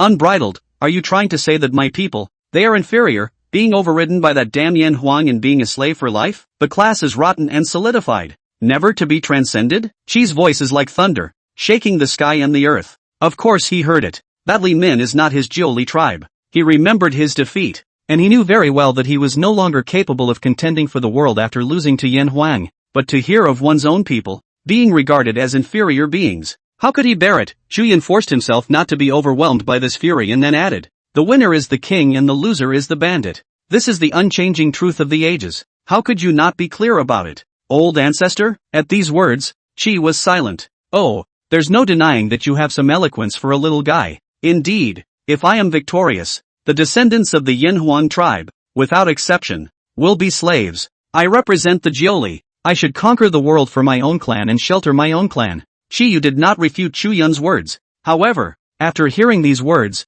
Chu Yun smiled faintly. Just as the old ancestor said, an existence like you, old ancestor, should have sheltered your own clan. The words of the latecomer just now have not been finished. That situation was only at the beginning of the Chinese nation. Over time, the ethnic groups complemented each other and truly became one. After the initial pain of the inevitable compartmentalization, that old corrupt system, the class was overthrown. There is no more difference between the people of the Levant and the people who were born with a family name, Chu Yun said and looked towards the audience seats of the Great Summer Kingdom. As in the present age, the world is one. Everyone has a family name, and everyone is a child of Daxia. Chu Yun's words caused the hearts of the people of Daxia to tremble. Chu Yun was explaining to Qi Yu, and why was he not talking to the people of Daxia? So we still have this ancestor. It turns out that we have a share of this fierce god in the bloodline that runs through our bodies. Huaxia, the land of etiquette, has a gentle bloodline inherited from that amiable Emperor Yan. But the people of China, the resilience of the bones, every desperate moment,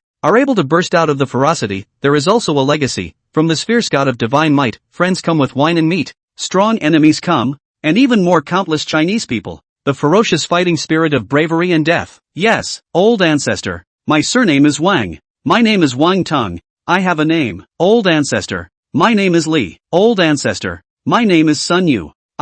In the audience, the people of Daxia stood up in unison. Look, old ancestor, the sky is the limit for anyone who has a family name, a first name. The ancient three tribes of the East, after the fusion of the ages, were no longer separate. So that's what happened behind. The baleful aura that filled the circumference of the sky quietly dispersed. After a short silence, Qi's voice also became much softer. Oh, count on you little one not lying to me. Qi Yun suddenly spoke to Chu Yun. Chu Yun reached out and scratched his head with an awkward smile. But, still, I have to disappoint you little one. Even though I have the intention to suppress the evil gods of the foreign races, I am unable to fight for you and the others. Aha, hearing those words, Chu Yun froze. Look at, Qi once again spoke out. And as the words fell, the mountains and valleys beneath Chu Yun changed. 8 places revealed radiant divine splendor, imaginary head, right arm, left arm, legs, body. and other parts. A full 8 body parts. Seeing this scene, Chu Yun's eyes went black. He understands, no wonder Qi said he was incapable of fighting for Xia. Just because he's been cut up into 8 pieces, in the Chinese mythological records. Qi Yu died, but also the ferocious flame. The earth's floating, in order to suppress the dispersion of Qi Yu's ferocity. The Yellow Emperor will Qi Yu body 8 pieces, respectively buried in the divine continent around. See, that's why I didn't show up. I'm afraid that in this world, only the Yellow Emperor will be able to receive my body. But that life and death rival, how could he spare me? Qi smiled to himself. The slightly tense body of Shiva, who was originally stony-faced, couldn't help but relax. It's really true that this god hasn't experienced a life and death battle in a long time, but he was actually taken in by a great Xia's deity. Shiva shook his head, all a bit emotional. But scared me to death. So it's a cripple, Amitabha Buddha. The young monk really thought that this monstrous and ferocious god was going to come out of nowhere just now, but fortunately he was suppressed by his own people. Good, good, good. Thanks to the gods, Great Xia is doomed. The Sand people saw the scene,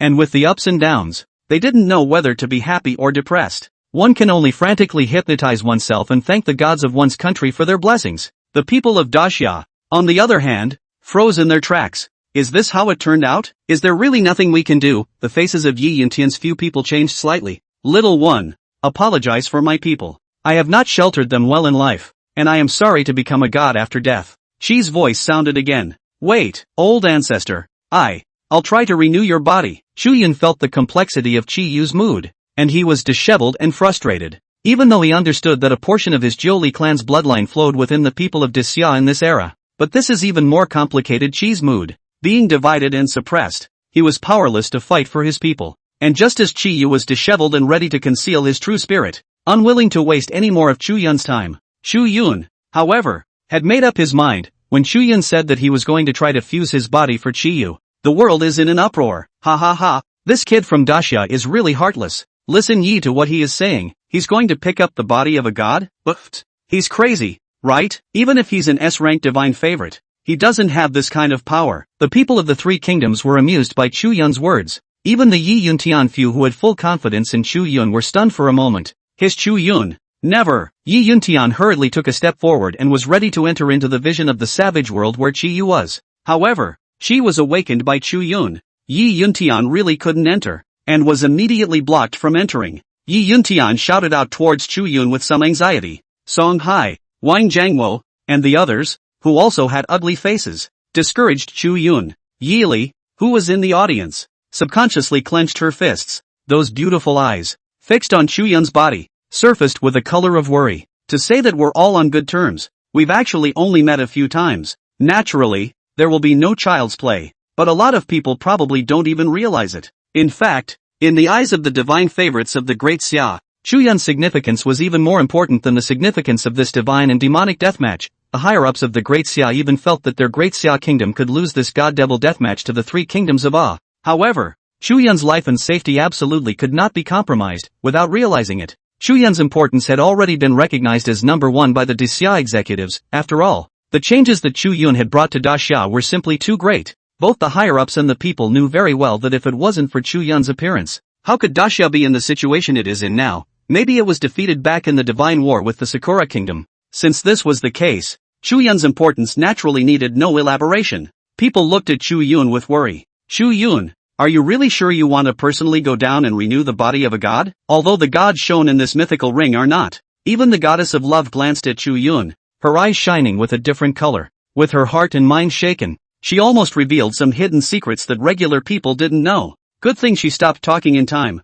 I'm sure. However, everyone did not know that Chu Yun was actually somewhat certain. He was ready to try, after all. Who knows the outcome unless you try? Humph. Eros, you can't be so biased in favor of Chu Yun anymore. As the host of the mythic ring, you're supposed to be fair and impartial, and besides, you're a god of the Shira Empire. We can still understand if you secretly favor the Shira Empire a little bit, but if you help this brat from the Great Xia country again, the 3 kingdoms, will absolutely disapprove. That's when Ram woke up too, slapped a few times by Eros. His face was swollen as a pig-headed brother Ram. Viciously, he stared in Chu Yun's direction. Ram could really hate Chu Yun. It was unlikely that everything would be as Chu Yun had predicted. This brat is just trying to stall for time. Just his little mind. Do you really think I can't see through it? Ram smiled disdainfully and sneered. It's about time for this god-devil deathmatch to end. My country's honored god of destruction, Lord Shiva, has been waiting for quite some time. I have a proposal.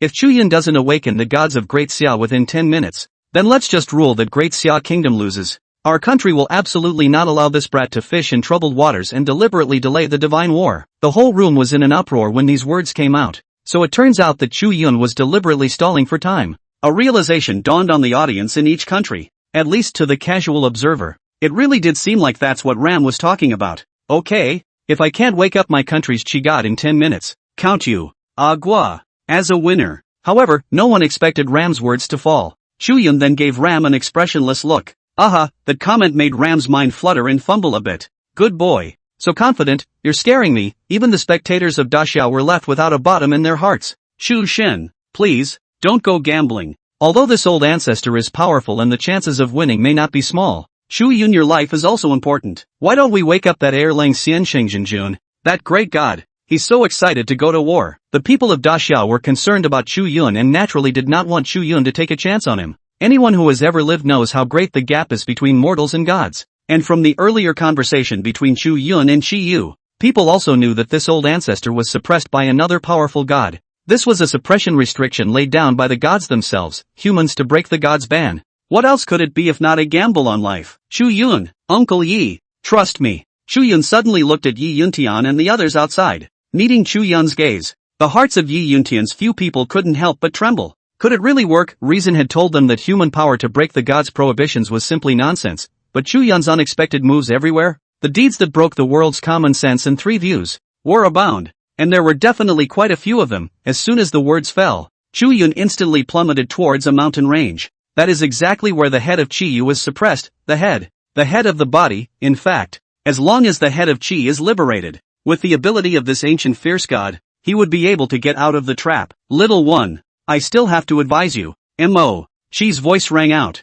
No, however, before Chi Yu's words had even fallen, he saw Chu Yun reach out and touch the prohibition that was suppressing the hinterland of this mountain range. Invisible. It was as if Chu Yun had reached out and touched an invisible film. It was like ripples of water and light vibrated. A golden terrifying array track manifested between heaven and earth, boom, like an abyss or a prison. The surging terrifying aura instantly filled the heaven and earth. Vast, earth-shattering, run, little one. Even Chi Yu was worried and hastily reminded Chu Yun. A magnificent sword shadow was seen manifesting in the void. The Yellow Emperor's sacred weapon. Regulus, Chu Yun recognized it at a glance. It was precisely a divine weapon of great power in Chinese mythology. The great sage's golden hoop cudgel, that type of supreme treasure, were all far inferior to the grade of the Regulus sword. It turns out that the one that suppresses the Chi Yu great god is this divine sword. Chu Yun's eyes flashed with essence. The Xian Yuan sword was seen descending from the sky, wrapped in a vast pressure. As if it was the master of heaven and earth, kill everything. It's as if it's above everything on earth. The sword, it is worthy of being one of the three ancestors of China.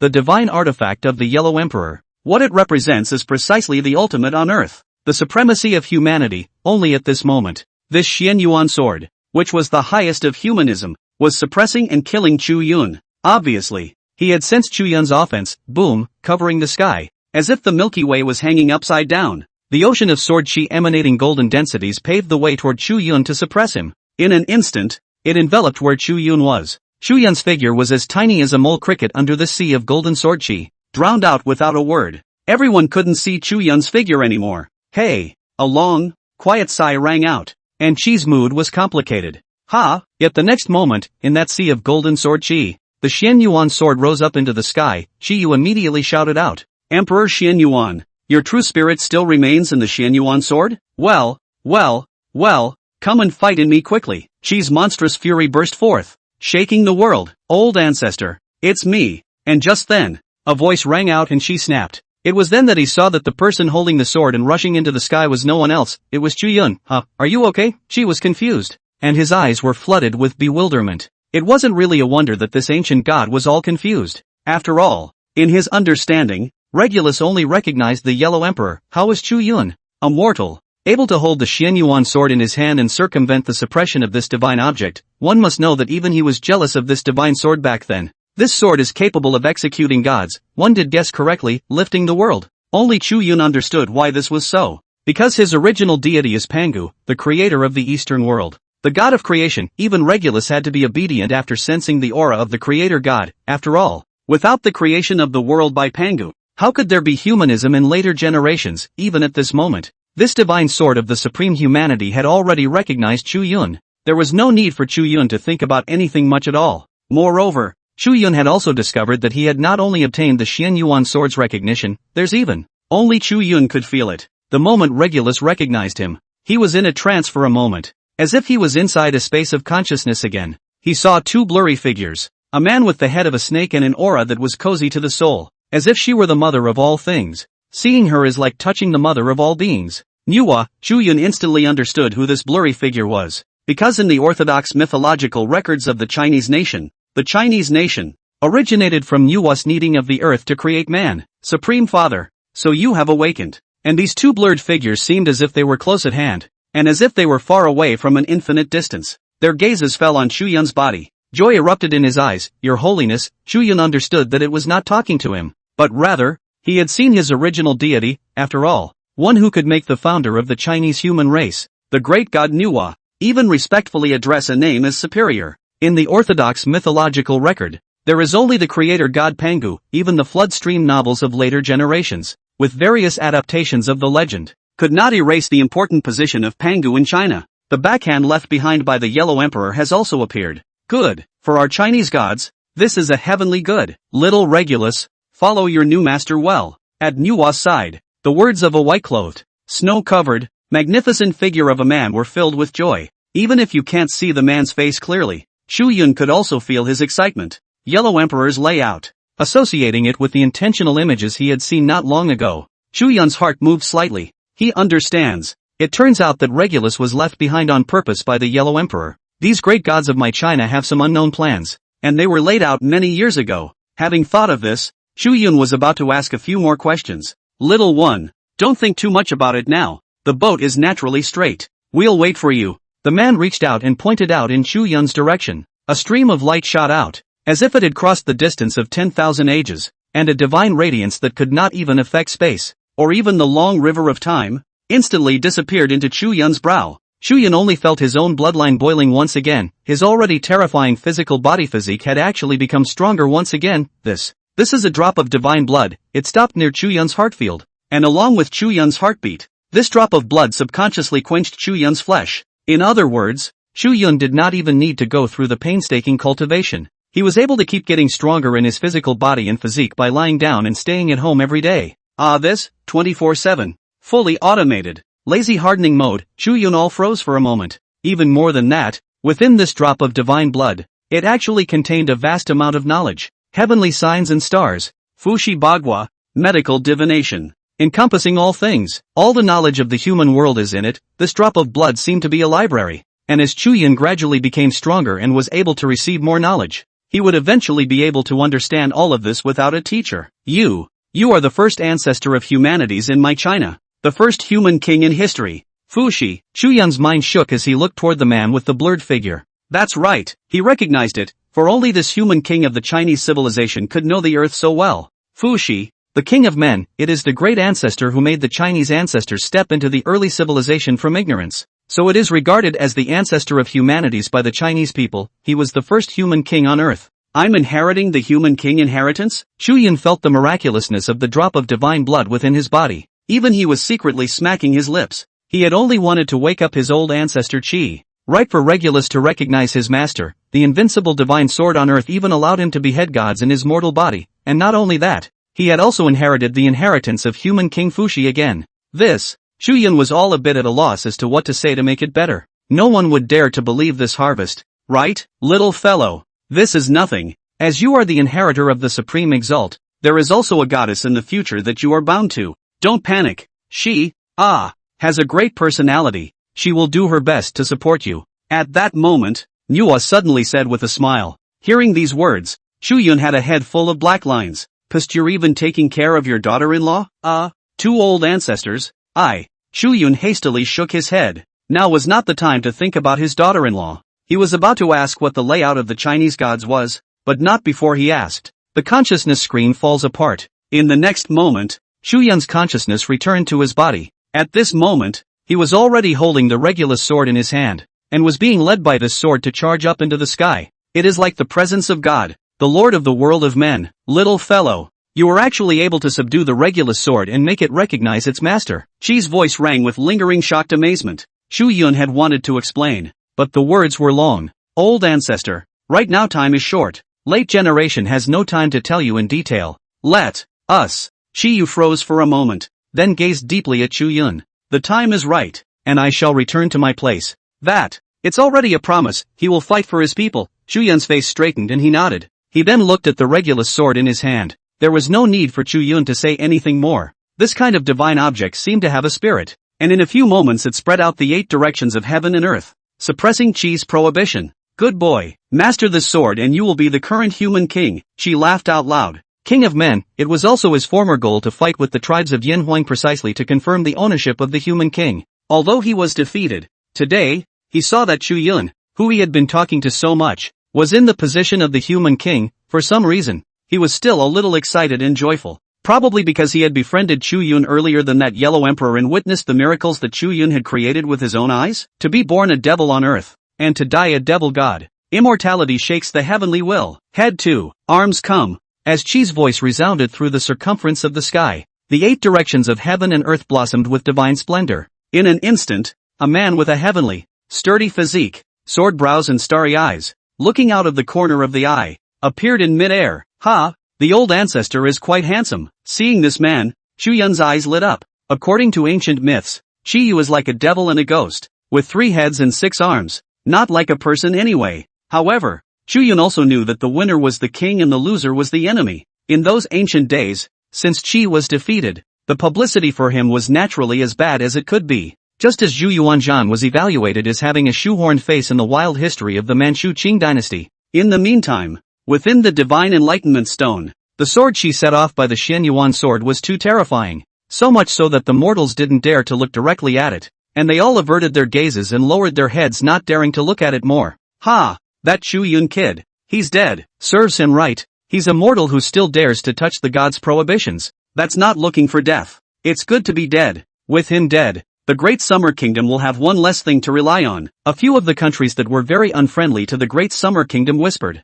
but at that moment, a voice resounded in the mythic ring. It is you, the evil god of a foreign race, who speaks of destruction before me. Just when everyone in the various countries thought that Chu Yun would not be able to finish renewing Chi Yu's body, and that he would end up being strangled by that magnificent and boundless sea of golden swords, Chi's figure, stepping into the sky, the space where the mythical ring was located was like the deep space of an infinite universe with bright stars. Under the starry sky where the stars blink and the Milky Way hangs upside down. Naked, physically stout and handsome, a man with a sardonic smile on his face came with his feet treading on a starry river, every step, all with boundless fury. Every step seemed to shake the heavens and the earth with demonic flames. His black hair was windless and wild and tyrannical, as if it was synonymous with destruction. People around the world froze in their tracks. Crap, that Chu Yun really succeeded, renewed the body of a god in the body of a mortal. It's a blasphemous move. What gives him the right? No one can understand. But the reality is staring us in the face. Chi manifested, in the mythological ring. Shiva narrowed his eyes slightly. Sizing up Chi, he could feel the aura that was familiar to him from Chi's body. That's right, it's the destruction. Chi Yu represents the devil on earth in the orthodox mythology of China. It was as if he existed for the sake of war, and he set off a vast killing catastrophe in the world of men. In the battle with the Yin Huang tribe, the world was frightened and panicked. No one was a match for him, in the mythological records. The reason why the Yellow Emperor can win Chi Yu, that still invited many ancient gods outside help. So, in terms of war killing, even the other 2 Chinese patriarchs were far inferior to Chi Yu. Destruction? Are you as destructive as this god's divinity? Shiva's brow furrowed in a big frown, as if he was feeling a strange shame. As a god, he had come into contact with the gods of Daxia. With Chi, though, it's clear that it's not that well known. But after hearing what Chu Yun had said earlier, Shiva probably understood. This Chi Yu is nothing more than the ancestor of the people of Daxia. In terms of divine roots, he could only belong to the humanistic gods, even if it was the supreme god of humanity. In Shiva's opinion, that would be an insult to himself. After all, who is he? Shiva? It was a being born out of the legends of human faith, and a person who becomes a god, even if the legends of his deeds are amazing, is still just a human being who was once alive. Then he, Shiva, speaking, had to take on a lowly human being who was supposed to believe in himself. It's really a shame. There is nothing to say. This god does not care to talk to lowly human gods. The words fell, Shiva rushed out instantly, his forearms opened up, and a divine weapon appeared in each of them, knife, guns, shields, swords. Shiva stabbed at Qi with a single thrust of his sword. Ha! This Ugg was Wang Bashan. How dare he sneak attack the old ancestor? Hiss! It's still shameless. Seeing this, the Dacia people in the audience cursed out in anger. No one expected Shiva to be so murderous. His disregard for humans and the pride of being the god of destruction in his bones made him disdainful of human gods as well. Of course, that's just Shiva's attitude, but when it came to fighting, he didn't underestimate Qi. That sounds like a contradiction, but this is the divinity of Shiva, all-knowing and arrogant to the core, but also because of his omniscience, he never underestimates any of his opponents. When it comes to war, he's serious. Chu Yun's heart was also tightened. Is this Shiva? Looks like a cocky, arrogant god, but in a real fight, that arrogance will not be his weakness. Chu Yun's brows slightly knitted, subconsciously clenching his fists. The Regulus sword that was held in his hands, as if it had sensed Chu Yun's mind, emitted a faint warm airflow, draping around Chu Yun's body, which actually calmed Chu Yun's mind instantly. Regulus also has this effect, not to mention. Chu Yun was quite surprised, but this one works well, the ability to keep yourself always in a calm stance against the enemy, at the same time. A heart-stopping blood-colored red aura burst out, as if in the ring. A blood-colored lotus blossomed, blooming in the midst of killing. Like a flower in the dawn, the bloodlight reflected the circumference of the sky, dispelling the darkness under that starry sky. It was as if he was under the blood color of an infinite sunset, dyeing the entire clean white ring red. And in this bloodlight, Qi's appearance changed. He had two horns on his head and manifested his devil god stance, that toned, perfect physique, the block muscles flowing, perfectly streamlined physique, as if a gauntlet of dragons roaming. A hideous pitch-black colored armor was clearly visible, and added to the body of Qi Yu. Dang, Shiva poked his sword at Qi's chest. Yet this sword seemed to have struck a flood of bells. Qi's figure didn't move a single bit, and that armor didn't leave a single mark. Oh, that's it? As if it is fading out of the person. The devil godlike appearance more hideous Qi. The character has also changed. Shiva's arrogance? Pride of being a god in his bones? Sorry then. Qi won't spoil Shiva. What god is not god? When he was born as a man, Qi Yu dared to show his blade to the immortal gods of the Yellow Emperor tribe. Nowadays, this little foreign god is even less in Qi's eyes. Yes, this old ancestor of ours. That's the character. In ancient times he was invincible on earth. If he didn't fight with God, who would he fight with? That fierce and lawless devil is just a definition given by the immortal gods. Seeing this, Chu Yun secretly breathed a sigh of relief. Seeing that his own old ancestor that was not the least bit weaker than this Shiva. That's it? Oh, such words are worthy of a human god like you? Remember, it is I, Shiva, the god of destruction, who kills you. Shiva was furious, but his eyes were extraordinarily calm and icy. Extremely conflicting emotions were actually reflected in this all-knowing, all-powerful deity. Qi just grinned a sardonic grin, reaching out and grabbing in the void. A huge sword draped in monstrous black demonic Qi was grasped in his hand.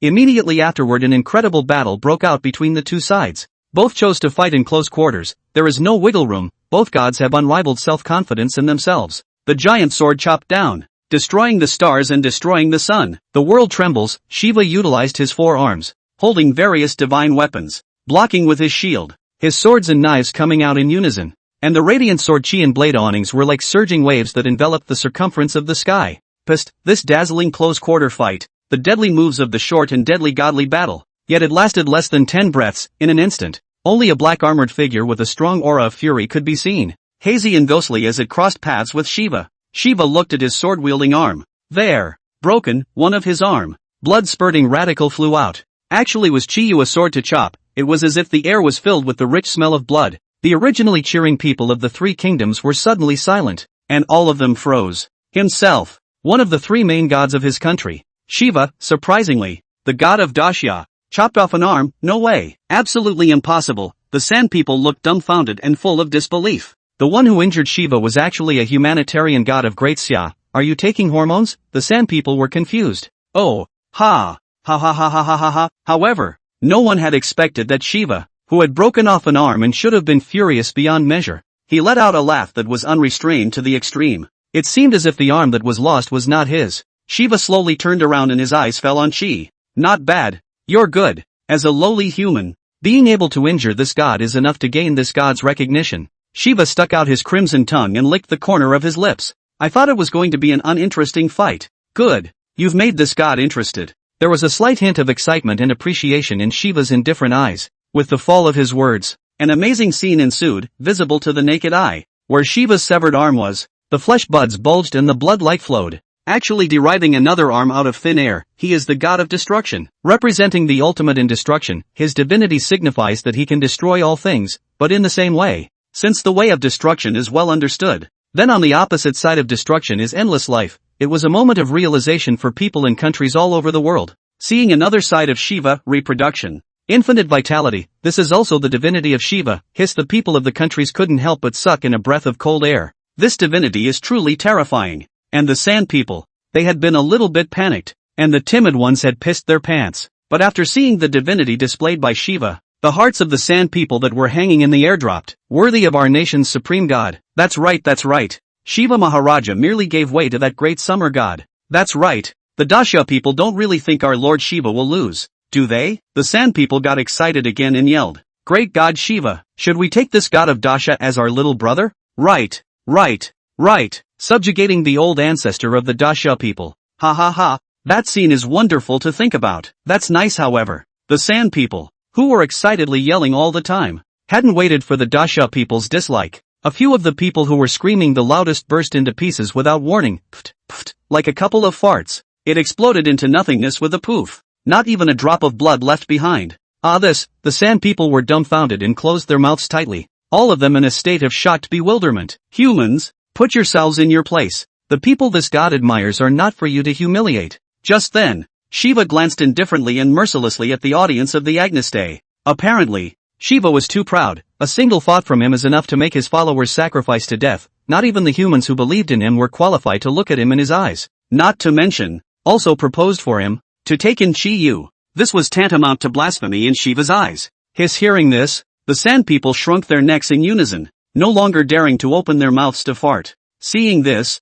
Chu Yun's face was grave. Shiva, the opponent, is truly extraordinary. He's like the perfect god. In traditional culture, the gods sit perched on top of the clouds, devouring the earth's qi, with no good or evil in their hearts, and will not have any prejudice because of the different statuses of human beings, high or low. Just what the saying goes. Heaven and earth are unkind and take everything as ruminants. This sentiment of the Chinese ancestors is by no means saying that heaven and earth are not benevolent and righteous, that they do not help human beings and regard them as ants. Rather, it speaks of the absolute fairness and justice with which humans are treated in the eyes of the gods, not to help mankind and not to destroy it. Ridiculous, isn't it? True fairness stems from divine ignorance. Chu Yun are a little worried up Qi. A strong god like Shiva was obviously not comparable to the cerebral palsy arrogant guy like Sakura Nation. Orochi. It is also for this reason that there is no doubt about the divine power of this Shiva. Come, true destruction begins here and now. Dance to your heart's content and let this god sink,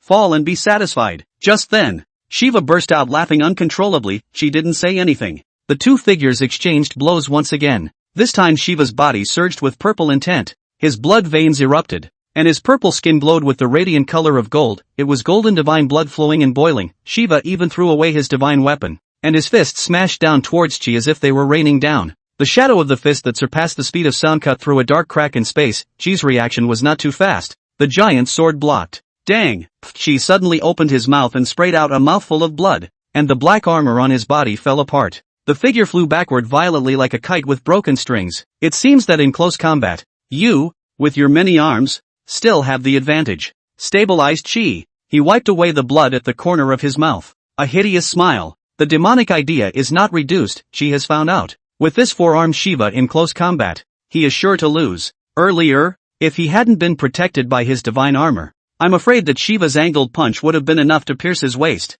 Oh, come again. Shiva smiled faintly, not waiting for Qi to react. Once again bullying, his forearms were raised high, his sinews rolling as if they contained unrivaled destructive and overbearing power. The corners of Shiva's mouth quirked up in arrogance. As a god, he was above humans, and the arrogance in his bones was on full display at this moment. For fists blasted down at the same time, Qi's reaction could not be said to be fast, quickly raising his arms to block the blow. Bang! In the next moment, the mythic ring shook beneath the starry sky. Qi was seen as if it was a blood-colored meteor, falling straight down and ruthlessly crashing into the mythical ring. The clean white ring floor all made a sad sound of being overwhelmed. The floor under Qi, quickly broken, as if a spider web of cracks, spread to the four sides. All those who saw the scene couldn't help but suck in a breath of cool air. Chi's arms were broken, and the bone knots were pierced out of the flesh and blood skin. It's horrible. The battle between these two gods of destruction was filled with a primal and wild aura. For the simplest and crudest means of destroying a thing is to harden it head-on. Only this demon god of Dasha is slightly inferior to Shiva.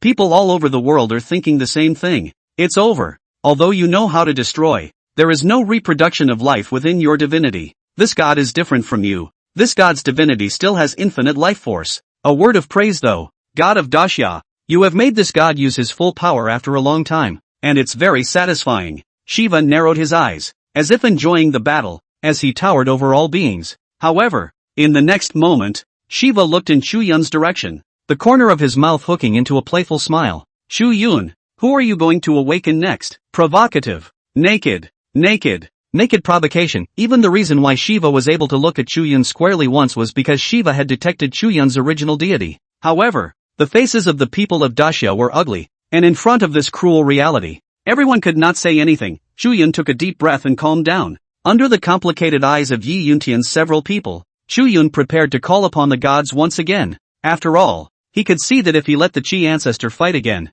he would probably die. Slow down. However, just as Chu Yun was about to refresh the divine enlightenment stone, Shi Yu in the ring suddenly laughed. The moment, the twin horns on his head disappeared, and that demonic god posture was gone, once again resuming the image of a handsome man. That's great. I'm very pleased with this battle. I can finally make up for my regrets back then. He rose slowly. Once, I failed to protect my people who followed me. I failed. But today, to fight for Disya, and even more so for future generations. Heavenly demon soldiering, along with Chi's words fell. His body had changed again. Earlier, his head was born with two horns and demonic flames, which was the posture of a demon god. And at this moment, he emerged from a cloth, and that horrible demonic thought dispersed. At this moment he was like an ordinary mortal. The gesture of one of the three ancestors of Chinese humanity, human ancestor stance, fading away from the meaning of the devil given by the immortal god. It was no longer the devil who, in the mouth of the immortal god,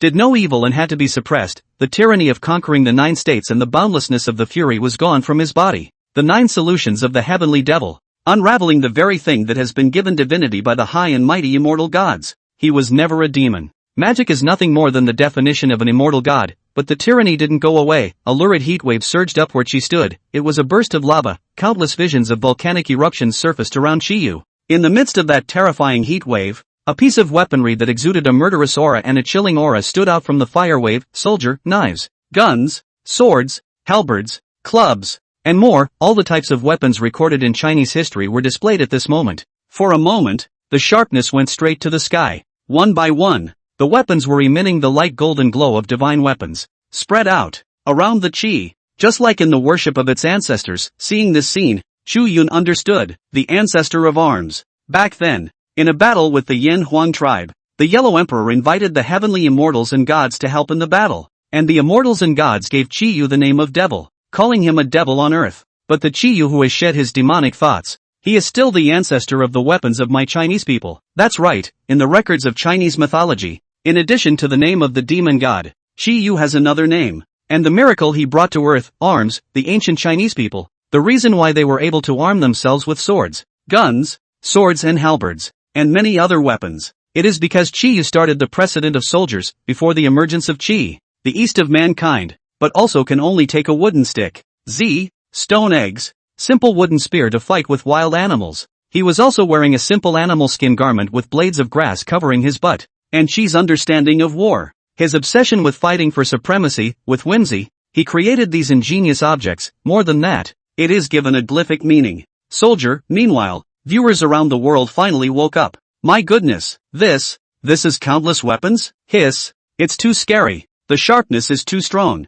I even have a feeling that if I look at it one more time, my eyes will be injured by this sharpness. Isn't he a demon god? Why did he give up his divinity instead? People in various countries were talking about it. Oh, playing god. Shiva, however, was greatly amused. He hadn't expected the man god, who had made him appreciate him a little, to give up his divinity. Shiva looks up to Chiyu. A big reason, precisely because the Chiyu in the posture of the demon god, like him, are like an existence born for destruction, possessing a destructive and tyrannical divinity. Only now Chi, however, gave up this supreme divinity and chose the posture of a human god. Pathetic and ridiculous. It seems that this god has still overestimated you. With such a lowly human stance, what face do you have to face this god? A look of disinterest showed on Shiva's face. He couldn't possibly look at humans. He would rather fight with the chi of the destroying demon god than with this chi of the human posture. It was like an insult to him. Eros, this god commands you to quickly return the chi of true spirit to its place.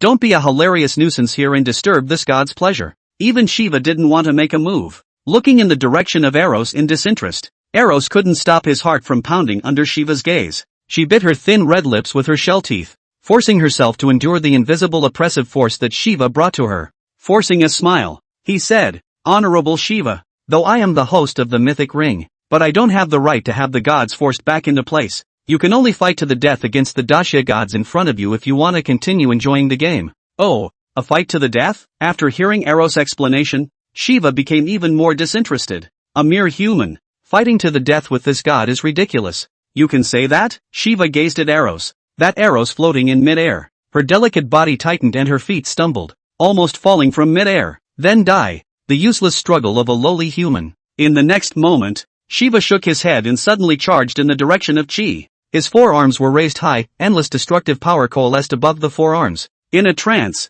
one seems to see 4 dazzling stars. Each of Shiva's fists seemed like a meteor that was going to suppress the ages and destroy everything, at the same time. Chi has made a move. He didn't move his feet, just extended his index finger and flicked it in Shiva's direction. Shasta, lava erupted. Red-hot heat waves swept through the circumference. Buzz, buzz, buzz. It was like the sound of a furnace that shook the heavens. The place where Chi is located seems to have been transformed into a furnace of heaven and earth. Within this furnace, endless divine weapons gushed out. The ancestor of Chinese weapons, his will represents the will of all the soldiers in the human world. Kill. Chi's words exit, flat and calm, accompanying the fall of his voice. The golden divine weapon wave that looked like the Milky Way hanging upside down and spreading across the sky surged and suppressed Shiva. Ding ding ding ding. The vast golden ocean formed by countless divine weapons instantly drowned Shiva. And Shiva, with his 4 fists, struck out a fist shadow that was like a falling meteor, splitting apart that golden sea of divine artifacts, destroying one artifact after another. People simply looked dumbfounded. The miracles displayed in this divine encounter are breathtaking. Boom, soon. Though, Shiva's figure flew backwards. Everyone saw that Shiva had a long bronze sword sticking out of his chest, a sharp-edged open axe that chopped into Shiva's shoulder, almost into his chest, on the verge of splitting him in two. Hiss impossible. Lord Shiva is injured? No, no. The Sand People's eyes widened and they screamed strangely. Ah, old ancestor is awesome. Old ancestor is invincible. The Dacia people in the audience were pleasantly surprised. The posture of his own old ancestor, the ancestor of weapons, was truly terrifying. Ha ha ha ha ha ha ha ha ha ha ha ha ha ha ha ha ha ha ha. Interesting, interesting. This god takes back his previous words. You human gods are quite interesting. Shiva, on the other hand, who had suffered such a heavy blow, seemed to be fine. Can't help it. This god really can't help it. He squinted slightly, as if enjoying it, a sickly high-tide demeanor. Me Telfa? Little Sans supreme god. So perverted. What? He seems to be excited. Oh byguz. Spectators from all countries looked on in awe. How's that for a little Sakura perversion? This scene also fell into Chu Yun's eyes. Chu Yun's mind could not help but be shaken.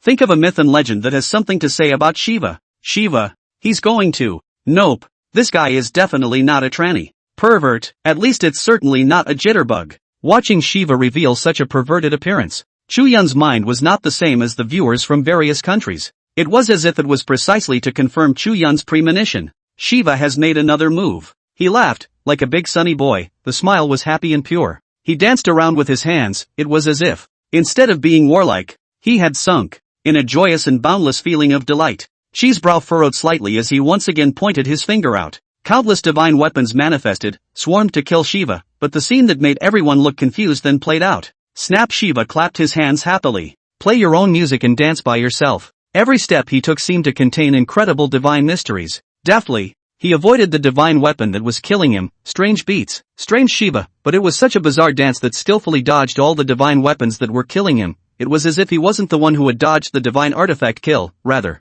Those artifacts that contained Chi's killing intent automatically avoided Shiva. Can't bear to spoil this happy rhythm that Shiva has brought to the world. The music's chapters were played, spiritual and moving, invisibly affecting people even all over the world. Many people after seeing this amazing dance of Shiva All of them danced as if they were demented, with drool at the corners of their mouths, to the dance of Shiva. Messy, an extremely bizarre scene. The people of the three kingdoms were affected the most. One by one, grinning with big white teeth and bouncing around the audience with glee.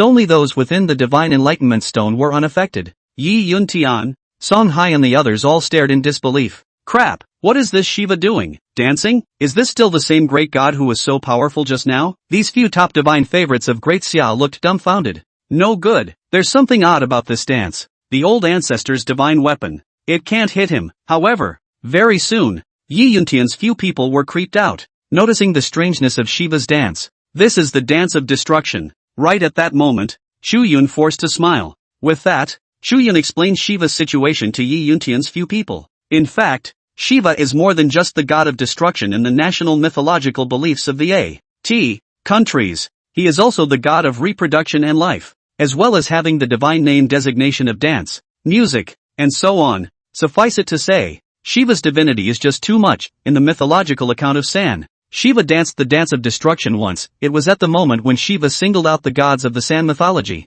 knocking over thousands of high-ranking gods with his own power and overriding them all. When Shiva danced the dance of destruction, thousands of gods bowed down in submission to the birth of the king. With Shiva's happy dance, he destroys the ancient system of the old gods. He became king over the gods. The dance of destruction destroys not the world, but the original pattern of the gods. This dance, too, has come to be praised by mortals as the dance of destruction. The God King, the supreme god. This was the very battle in which Shiva proved his supreme godhood. Upon hearing Chu Yun's explanation, the faces of Yi Yuntian's few people changed drastically. Turns out Shiva has a story like that. This god of Agri is quite a tricky one. Sure enough, Shiva, who danced the dance of destruction, was getting closer and closer to Chi. The divine sword chopped down. It narrowly grazed Shiva's neck. The divine spear stabbed out, and with Shiva's weird dance steps, it just stabbed the air behind Shiva. Too many times. Shiva seemed to be getting happier and happier. He even closed his eyes and fully immersed himself within his musical dance. Chi's eyes couldn't help but be flooded with doubt.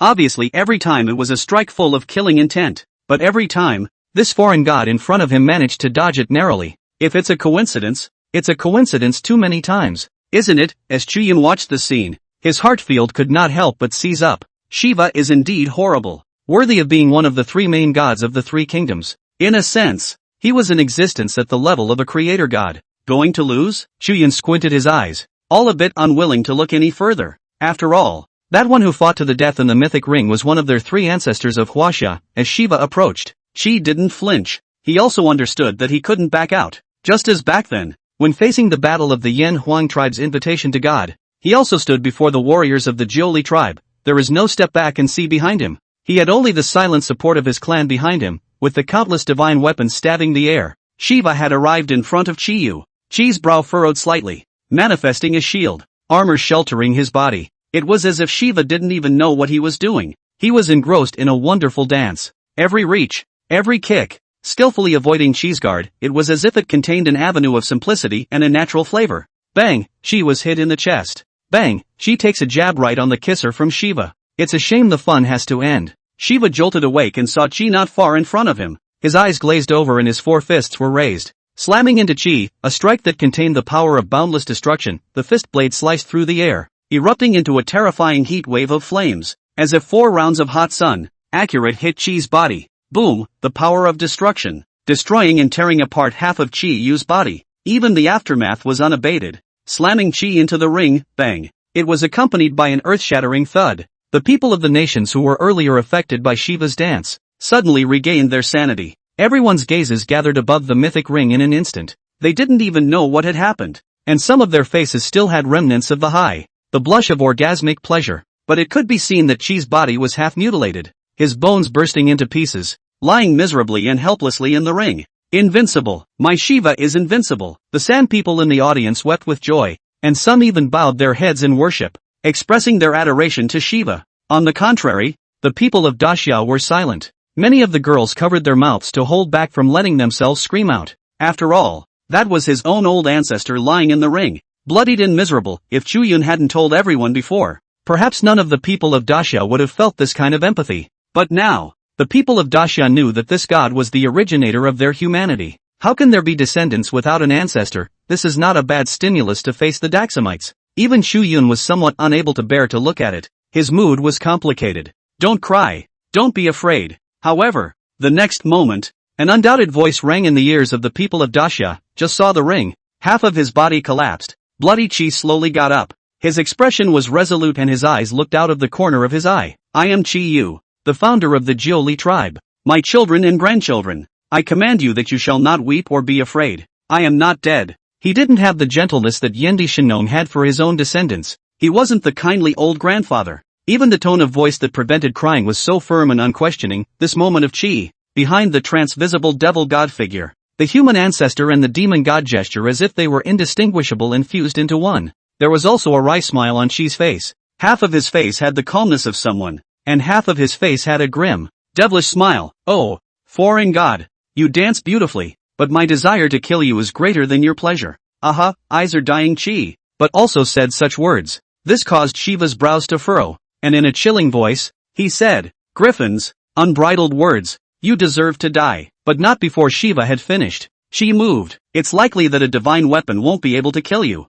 but that's because the divine weapon doesn't have enough killing thoughts, and with my killing thoughts, killing you is easy. Chi Yu's body was seen burning with a blazing flame. At this moment, he transformed into a weapon with his divine body. It was like a divine phoenix reborn from fire, wrapped in a sea of infinite heat and fire. The body is like a sharp blade, a flash of light. Shiva didn't react. His face still retained that look of arrogant indifference. No one had thought that Chi would take his own flesh and blood and turn it into a divine weapon. The soldier ancestor of China, ultimately, he chose to sacrifice his body to the soldiers. In the ancient legends of my China, the master of arms, the most ruthless, the most unforgiving way of forging is to end up burning one's own flesh and blood and soul as a price to give meaning to the soldier. Seeing this scene, Chu Yun's face changed slightly. Chi Yu was seen transforming into a terrifying giant axe. It was red and bloodthirsty. A crimson color flowed on it, as if it was the blood veins of a living being pulsating. Rao Shiva didn't even react. In a matter of moments, it was chopped across the neck by this bloody axe. Boom, boundless heat waves swept through the circumference of the sky,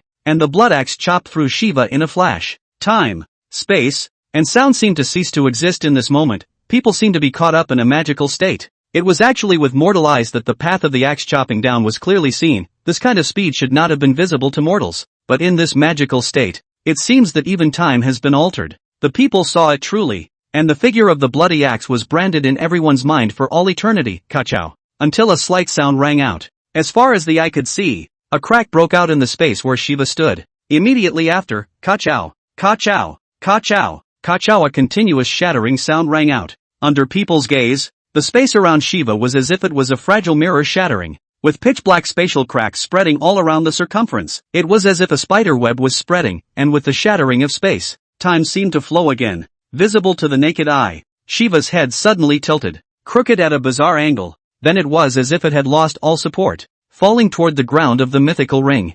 Broken head. His spectators around the world stared with rounded eyes, filled with disbelief. Ram, who had been hiding within the divine enlightenment stone and didn't dare to come out to fight with the great Xia divine familiars, sat on his butt and sat down on the ground, his mouth wide open in shock. Dead silence fell over the audience in their faces even retained the high from the dance they had just performed with Shiva. Elevation, excitement, redness, but one by one, they can no longer say a word, all stagnant on the spot. Yeah, no way, no,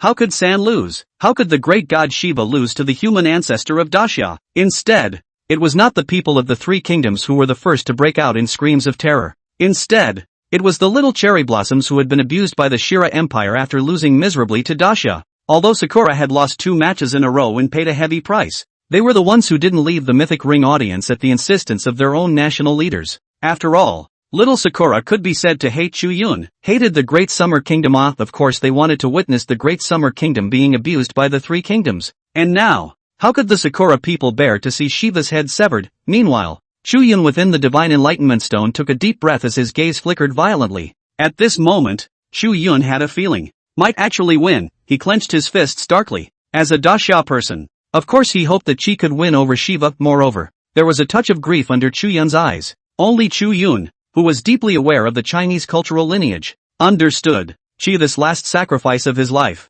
What a sadness, in Chinese forger lore. This act was a complete abandonment of everything and a willingness to sacrifice one's body to a soldier as a last resort. In other words, She is really putting it all together. He gave up not just his true spirit, but everything that humanity had given him. At this moment, he had no more flesh and blood, no more legends of the demon god. He also has no divinity, because he's not that ancient human ancestor of Chinese legend anymore. He was just a pure artifact. Chu Yun's body could not stop trembling slightly. He thought of many possibilities, and even thought of the intention of immediately asking the old ancestor of Qi to return to the throne if Qi was not defeated. However, Chu Yun had not expected that this old ancestor would even fight to this extent. The end of the mountain, the determination to give up everything. Chu Yun. Su Rin has just sent word that the idol dedicated to the old ancestor Qiyu has disappeared from within the Hall of 10,000 Gods in my great Xia. A rare flash of panic appeared on Yi Yuntian's face. The reason is simple: the young disciple of the old guardian, the young Taoist that Chu Yun had once met,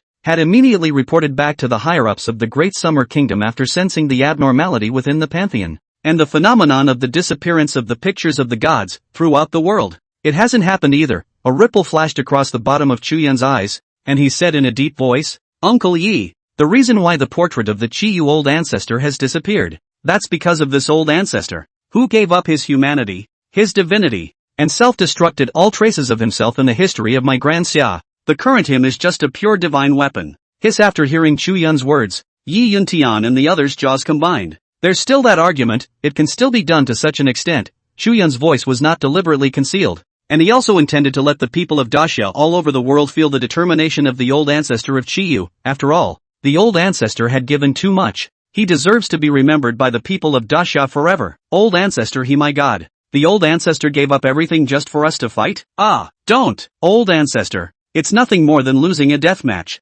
Yes, haven't we Daxia people lost enough? I've gotten used to it long ago. Old ancestor, you come back soon. The Daxia people in the audience couldn't help but burst into tears. One might think that this behavior is incredible, that one would give their all for someone else, but no one would laugh at such behavior, because in the history of the Great Summer Kingdom, it has been proven countless times that it is precisely because of such people who are willing to die for the sake of others and dedicate themselves to everything that the Great Summer Kingdom has continued its civilization for thousands of years without being extinguished. When resisting the invasion of the Sakura country, there were pioneers who threw away their heads and spilled their blood. When the Anti-Beauty National Aid League was formed, the lovely old ancestors who set foot in a foreign country and died fighting for their country, they wore thin cotton clothes, and they had no regrets when they were frozen into ice sculptures even, nor did they ever envy their enemies' lunch meat, coffee, and ice cream when their bags were filled with dry chow mein noodles that they could take a bite of and even choke themselves. Nothing else. Simply because these sweet old grandparents know that they have no standing to back down.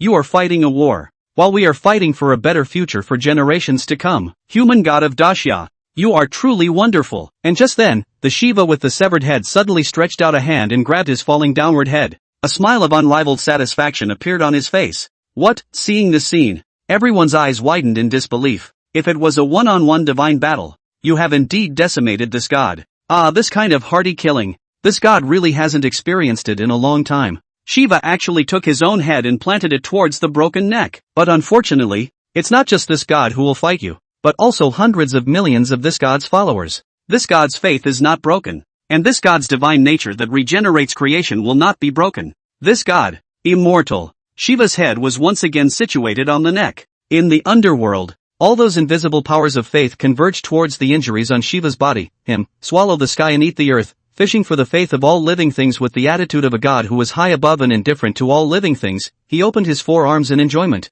and as visible to the naked eye, the severed head emitted a divine radiance that gradually fused with the neck. Shiva, recovery again. His seeing this, the eyes of the people of Daxia went straight, and many of the girls reached out and covered their eyes, as if they were unwilling to believe the scene they saw before them. The Sand people, on the other hand, who had been in despair, breathed a great sigh of relief and branched out again. Chu Yun also saw Shiva's condition, and the pupils of his eyes suddenly contracted. No, behind Shiva there are a dozen or so people of the three kingdoms. And behind my country's old ancestors there are not all the people of my country of Daxia. Big guy, don't be stingy with your faith. Don't let my great summer patriarch be forgotten. Chu Yun suddenly said aloud, his voice containing mana shaking the sky and the earth. Meanwhile, the people of Daxia were getting up. Chu Shin is right. Do the three countries have faith? How can we Daxia people forget our old ancestors? Even if the old ancestor gave up everything he had, it was the old ancestor's decision. We, the future generations of our children and grandchildren, we'll never forget this scene today. Old ancestor, he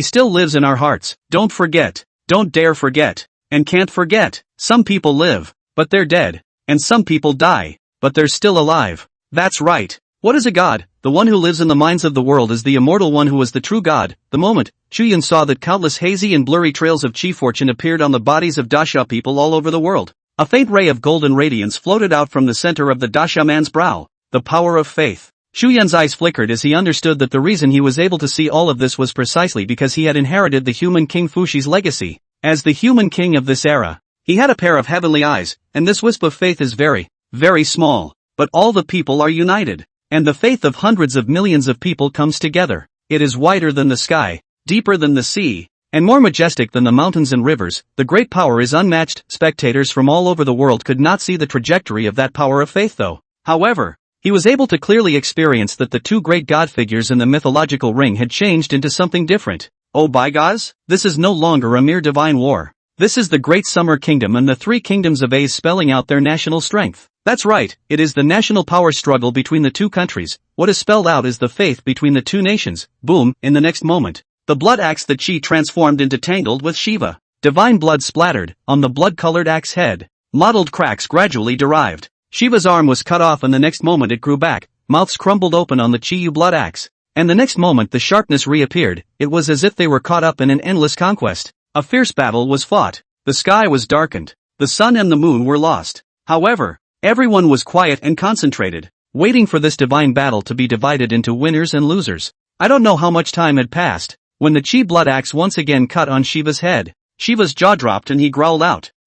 One of his heads was split in half by the axe, however. His four large hands also firmly grasped the Chi blood axe. It was accompanied by a sonic boom that made your teeth ring in your ears. Shiva erupted with unparalleled destructive strength, pulling all four arms in different directions with a single hard pull. Click. The Chi blood axe was hardened and torn into four pieces. The divine soldier crumbles. The true spirit does not survive. Shiva's body didn't recover again, and he fell backward like a pillar. Like a pillar, he fell backwards on his back. Poof, his huge divine body collapsed softly onto the mythic ring. The divine blood, which emanated a purple gold color, was peerless in its nobility and incomparable in its holiness, and it even flowed all over the ground. He still had a look of enjoyment on his face, only the eyes were dull, and the head that had been split open had not recovered again. Shiva, splintered, silence. A deathly silence fell over the scene. The Sand people were paralyzed with despair. As for the people of the Great Summer Kingdom in the audience, their faces were also ugly, and many of them closed their eyes and turned their heads unwilling to look at the mythic ring.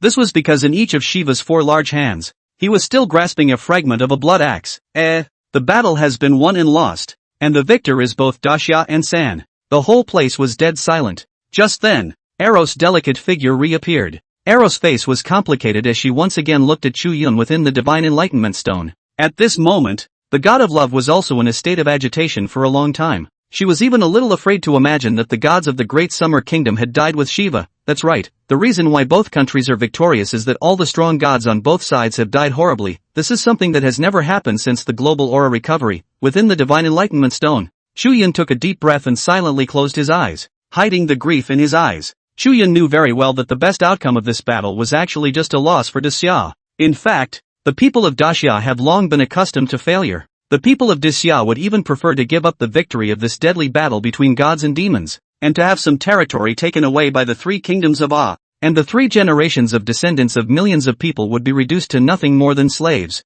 This kind of miserable end is something that a lot of Dasha people are willing to accept. They just want to keep their old ancestors alive. But Chi's character, doomed not to choose the end of this fiasco, as Chi said the words. Once he was dead and defeated, with thousands of regrets in his heart, failed to shelter his people in life. Then after becoming a god, he didn't want to see this regret again. He's going to make amends. The Chi elder ancestor will not back down. Damn it, Chu Yun, you little bastard. Surprisingly, you summoned a madman to pit our country's supreme god. I'm gonna kill you. I'm going to kill your entire family. I'm going to destroy your great Xia kingdom to vent my anger. Ram, who was hiding on the Agnes Delegate's platform, inside the Divine Enlightenment Stone, woke up. Ram was crying, but his eyes were staring at Chu Yun with tyrannical indignation. Ram never imagined that the end would be Shiva's death. No, he'd rather it was a dream. He also didn't want to see his country's supreme god die. This is Shiva. Why should I be dragged along by your raggedy gods of Dasha? Same thing. No way. This is a result that I,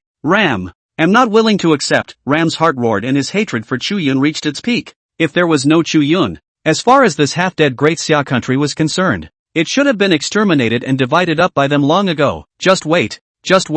You can't get inside my country's divine enlightenment stone anyway. I'm going to awaken the strong god again and get you all killed. Damn Daxia. Damn Chu Yun. You all must die. A bunch of dead slaves. What are you still struggling for? Can't you just accept what's coming to you? Ram seemed to be irritated, mad and dancing around. Immediately afterward, the portraits of the gods in front of him refreshed. Ha, ha ha ha ha, you're dead. Dead. Ram was seen bowing his head to a portrait of a god. On that portrait, a man sitting on a holy white lotus flower with an odd hairstyle that looked like a sheep's dung egg piled on top of each other was sitting on a holy white lotus flower with one hand pinching his finger. Amicably. Siddhartha Gautama, Chu Yun also saw it, and his face instantly became grave. I have to say, this Agnes Day is really lucky. After Shiva, it is surprising that another ancient Buddha has come out. Chu Yun, however, was very clear about the power of this ancient Buddha, and he was afraid that it would be absolutely difficult to resist this Buddha without a saint's hand. Chu Yun even subconsciously wanted to start a civil fight in public to snatch this ancient Buddha.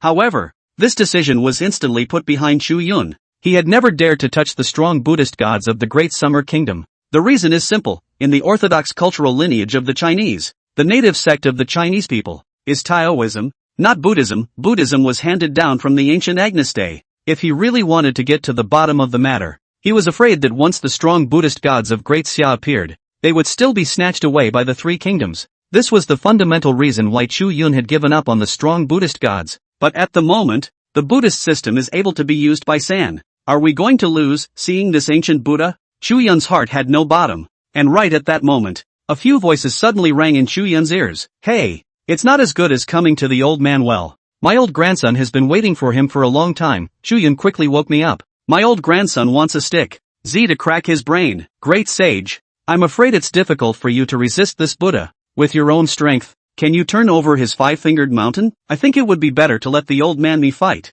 Ha, old man. Are you? Great sage, don't worry. If the old man I debut to participate in the battle, with my divinity, I can also summon the great sage you. Oh, I, Lao Sun, can be summoned too? Monkey was surprised. The pale voice smiled. If the great sage trusts the little god will not let the great sage down. Monkey, believe him. Right at that moment, the corner of Chu Yun's mouth hooked up into a smile. Nothing else. It was only because Chu Yun knew how special this person who called himself a lesser god was in terms of his divinity. Chu Yun's gaze landed on a portrait of a god. The picture depicts an old man sitting alone on the shore, wearing a bucket hat, wearing a straw raincoat, holding a yellow bamboo fishing rod, leisurely fishing, and this old man's name was known to all and sundry in the parallel world of Chu Yun's previous life. It was the one who supported the Zhou dynasty. He has made monumental achievements, and even personally entered the game and took charge of the god sealing list, Ginger, in this world. There was no one who knew more about Zheng Zia's deeds than Chu Yun, whether in the accounts of the feudal deities or in the later flood streams.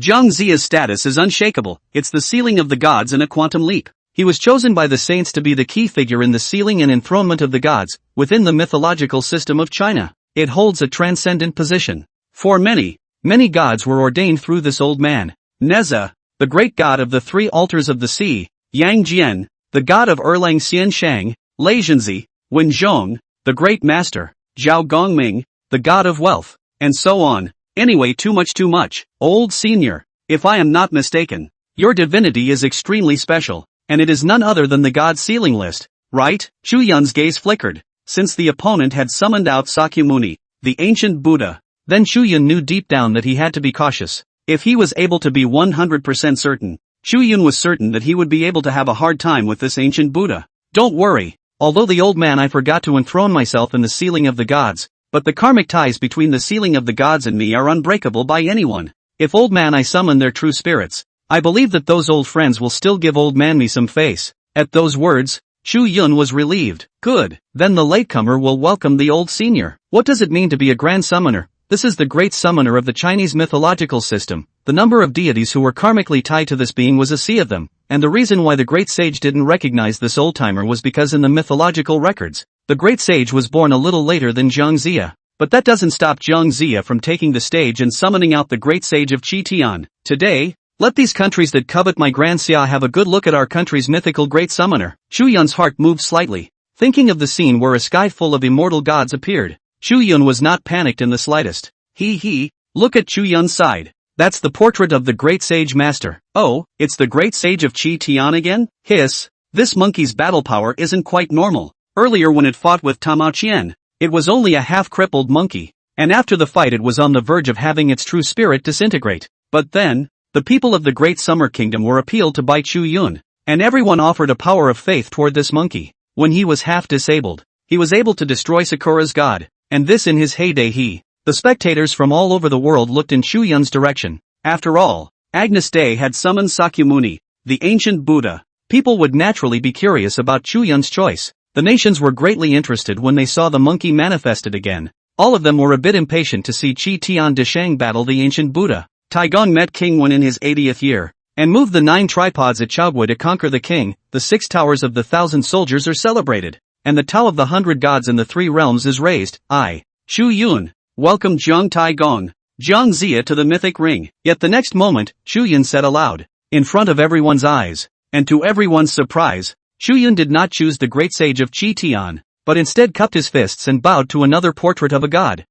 This immediately blew up in people's faces around the world. Oops, Chu Yun didn't choose that monkey. Strange, letting a demon god who has already proven his strength go unchosen in favor of a strange old man? This old man's strength. Is it possible that he is even more powerful than the great sage of Qi Tian? Not to mention the viewers from various countries. Even the spectators of the great Xia country were taken aback by Chu Yun's behavior. Chu god Shit, don't be skeptical, trust the Chu god. Right, it's been several times, and we still don't trust Chu Shen's judgment? The people of the Great Summer Kingdom, however, were only shocked for a moment. They were certainly convinced of Chu Yun. Even his address to Chu Yun took on a respectful adoration. Yi Yuntian's few people had even less to say. This trust in Chu Yun was also something that he had fought for himself battle by battle. There was no doubt about it. In the next moment, an old man dressed in white, with white hair and a white beard, looking immortal appeared in the mythic ring. The old man's body was thin, and in his left hand he held a long, golden whip. Hit the god whip. Legend has it that it is a divine artifact that has been enchanted by saints such as Yuan Shi Tianzun and Yuanyang Yang,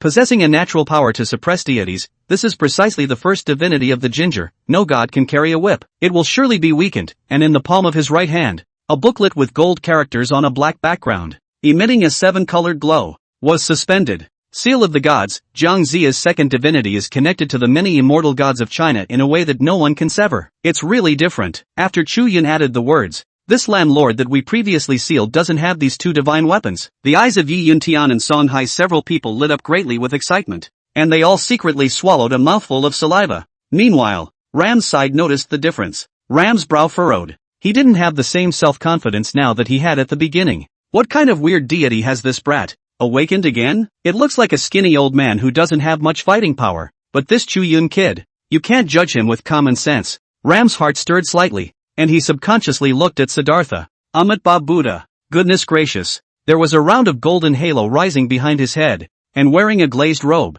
the solemn Sakya with his precious appearance clasped his hands together and smiled gently. There was not the slightest bit of killing intent in Saka's body. Even after he stepped on the white lotus flower and descended into the ring, he looked like a Buddha who was universal and compassionate. His smile seemed to have a strange magic. It made all those who saw this gentle smile shudder. None were infected by it. As if immersed in the Buddha's compassion, it was difficult to even generate hostility. Is this one of Sakya's divine qualities? When the Buddha smiles, all things are convinced. Chu Yun's brows knitted slightly. I have to say that this divinity is terrifying. It's even capable of influencing opponents. Once immersed under the influence of this gentle smile, even his opponents were no longer hostile. How else is this going to play? Ginger's eyes turned cloudy for a moment, but well, in the next moment, the whip of the beating god flashed and the saintly aura that had been added to that surged and broke the divine influence of Saka in an instant. Phew, old man, I was really close to falling for you. Jiang Zia's eyes once again regained their clarity, and he said with some trepidation, even Saka? A flash of surprise flashed in the bottom of that eye, obviously not expecting that his own law had been broken. Amitabha Buddha, my Buddha is compassionate, but look at you, the scholar. You have to be an enemy of this Buddha. My Buddha just can't bear to see blood. Saka shook his head, his eyes compassionate and pitiful. Scholar, the sea of bitterness has no end to turn back to the shore. Put down the butcher's knife and become a Buddha on the ground. He was like a blooming white lotus flower, so gentle it made people want to cry. Tai, old man Rulai, what are you pretending here? Laugh, I'll make you laugh. A stick, I'll make you go home to your mother. Suddenly, a voice that hated slowly, as if it possessed a bone-deep hatred, resounded through the heavens and earth. Old man, don't summon my old grandson yet. My old son's big. I've been hungry and thirsty for a long time. Thirsty. Chi Tian de Shang's son Wukong's voice. It had to be said that Monkey's shout at the top of his voice had instantly broken Saka's law. It woke up all the spectators. Crap, this sans ancient Buddha enough shameless even quietly sneak attack. This is with what law just now almost ready to kneel. Want to be his grandson Lu. I, too, as if possessed, wanted to bow my head to Sakya. It's a good thing the great sage screamed out and woke us up. People in the audience of the great Xia country couldn't help but suck in a breath of cool air and cursed. After all, this tactic is just a bit disgusting. Hell, the fight hasn't even started yet and this guy is playing it safe. The great sage is not in a hurry. The lesser god will wake up the great sage. Jiang Xia, who was sheltered by the breath of a saint that filled his body, would no longer be affected by Saka's divinity. He smiled faintly and then unfolded the god sealer. A golden glow was seen flashing. Boom, the scarlet cloak rolled over and swept across the sky like a cloud. A mighty demon god wearing golden locks armor and boots of the ascending clouds appeared at Jiang Zia's side, the true spirit of the great sage of Qitian. Son Wukong. Hey, Rulai old man. Don't blame me for exposing your old self. Don't pretend to be some blooming white lotus flower here. What the hell are you? When I, Lao son, don't know. Monkey was filled with disgust. He reached out to his side. It didn't give Saka a chance to speak at all. Heavenly River fixed sea needle iron chakra into the hand, the golden rod danced with tigerish power, and the great demonic aura covered the sky. Monkey is holding a golden stick and a stick. The sun smashed into Saka. You shrewish monkey, don't talk nonsense. How did my Buddhist sect produce such a sinner as you? Saka shook his head, a gesture of compassion that could not bring forth a trace of disrespect in one's heart. However, Monkey is different. Tai, you hypocrite, eat my old son's stick. Monkey's eyes were red as he slammed out his rod, turning over the river and creating endless waves of air. Saka narrowed his eyes slightly and raised his hand to thrust a palm horizontally forward. The world in the palm of your hand, a golden handprint that seemed to be infinitely large was clearly visible. A flower is a world. A leaf is a Bodhi. The palm struck by Saka seemed to contain a boundless world scene. This was the very same world and palm avatar that had overturned Monkey with a slap and suppressed him for 500 years back then. But this is one time and one place. Monkey, who had suffered a loss once, didn't even enter the range of this world in the palm. He changed his stance in a flash. The golden rod was no longer smashing, but stabbing straight ahead. Boom, a big stick was seen. The sun topped the golden palm print. Get bigger, get thicker, longer. Monkey mouthed the words of truth, and the golden band rapidly changed. He, the Buddha, has an infinite kingdom of Buddhas. I also have the infinity stick. An unbelievable scene then unfolded, and it was seen that the golden rod seemed to penetrate an infinite distance, destroying that golden large handprint. The monkey at this moment was not in a weakened state. He has the faith of the people of Daxia. Monkey, who had already recovered to his heyday, was appalled by the ferocious appearance of that great demon. No. Seeing that Chi Tian de Shang inexplicably appeared and even fought with Saka. Ram, who was hiding inside the Agri god's apocalypse stone and didn't dare to come out, jumped to his feet. Chu Yun cheated. He definitely exploited a loophole in the rules of the mythic ring. It wasn't even summoned by the divine favorites. According to the rules of the mythic ring battle, Chu Yun chose that old man, and the 10 pairs of god portraits should have been refreshed. Chi Tian de Shang should have been refreshed away long ago. What gives them the right to summon this monkey again in the great summer kingdom? Ram cursed, his face red and purple with anger. Eros, you can't see it. Before Ram could finish. However, Eros glanced at him coldly. You're right. This great Xia country's deity was indeed not summoned by Chu Yun. Eros's words had just left his mouth. The sand people then yelled, looking as if they had been greatly wronged.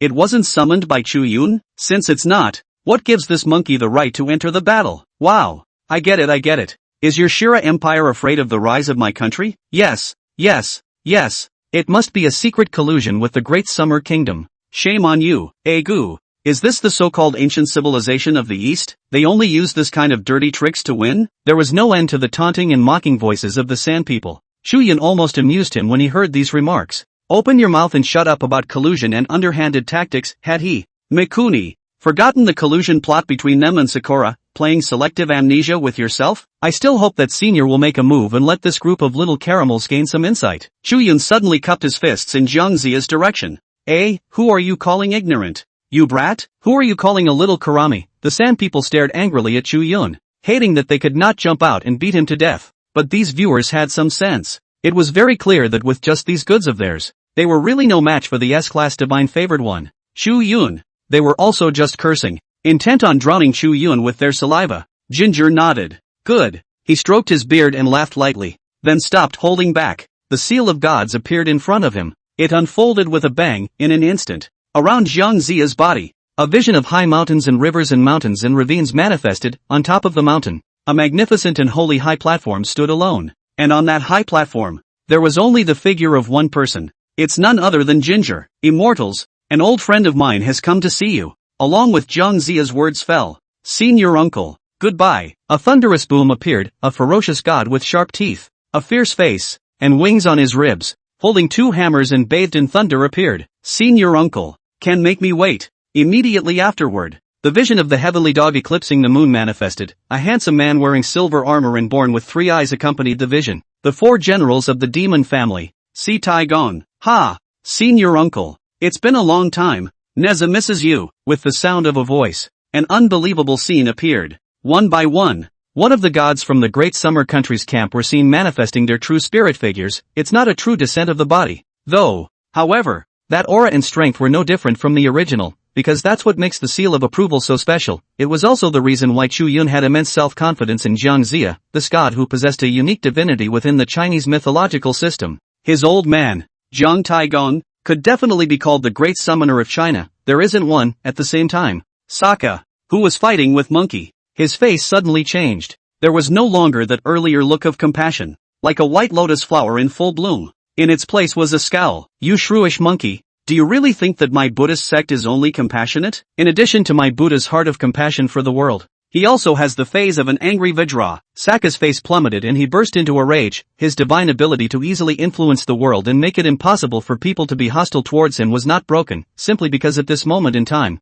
Sakya, even he himself could not maintain that compassionate look anymore. Originally, Saka felt a bit of trouble dealing with Monkey in his perfect state. After all, the monkey of today is not the same fledgling little monkey he was back then. Had suffered a great loss at the hands of Sakya. He was suppressed under the 5 Elements mountain for 500 years by his one-handed divine power. Monkey is not a reckless man who remembers what he's been through. On the contrary, Monkey is smart and intelligent, or else he would not have been favored by Grandmaster Bodhi when he was learning the art in the 3 clear caves of the slanting moon. In just a few short years of learning the art, he was able to acquire a high level of skill. It is evident that Monkey's enlightenment and cleverness is far beyond that of ordinary immortal gods. Shrewd monkey, my judgment was right. You wild monkey, born with a brain full of mortal bones, shouldn't have spared your cheap life in the first place. Shakyamuni's eyes widened in anger. And when the Buddha was angry, heaven and earth changed color. Behind his head, the sacred golden glow halo that represented the Buddha nature was all tinted with a layer of blood-colored killing intent. I, Tetfa, was almost fooled by this ancient Buddha of Agri. So it's a hypocrite. Thanks to him pretending to be such a white lotus earlier. Gee, that's some funny shit. The spectators from all over the world were also awakened from the divine influence of Siddhartha. Everyone looked at this ancient Buddha, who was very different from the previous one, and all of them sneered out. Bah, you watchers, stay out of this. That's right, if it were the gods of your country, would they still be indifferent when they see the great summer country cheating? Amit Ba Buddha. My Buddha has been compassionate enough to give this great summer god many chances. The sand people wailed. In fact, anyone could see that it was Sakya who was in a hurry. It was only because in the mythic ring, there were more and more figures of great Xia's gods. Even this ancient Buddha didn't dare to be careless anymore, wanting to finish off the great sage of Qi Tian as soon as possible. 100,000 heavenly soldiers and generals, Yang Jian, Neza, Lei Zhenzi, Zhao Gongming, and more. The immortal gods who had been on the God Sealer's list during the God Sealer's great calamity all showed up. At this moment, in the east, the sky and earth were surrounded by colorful clouds, and the Weiqi was steaming, as if to seal the return of the eastern fairy gods. The might of the Taoist heavenly court was on full display at this moment. Within the orthodox Chinese mythological system, the heavenly court is supreme, representing the right to dominate all beings in the 3 realms, control the sky, the land, the sea, or even the underworld below the 9 sepulchral springs. People all over the world looked dumbfounded. All of them were shocked by the divine might of the gods in heaven. I specialize in hair. It turns out that the Great Summer Kingdom's heritage is really strong. Look at you. You just realized? You also don't think about why all the countries in the east want to target Grand Xia. Even this time, the Cherry Blossom country is secretly colluding with the 3 kingdoms with the intention of dividing up the Great Summer country. That's because the culture of the Great Summer Kingdom has had a profound influence on the surrounding countries for a long time in the past. Yes, yes, yes, yes. I once heard a saying that the old ancestors of Little Cherry Blossom, All of them went out from the Great Summer Kingdom, it seems to be called Sufu. There are also some remains of the yellow race found in South America.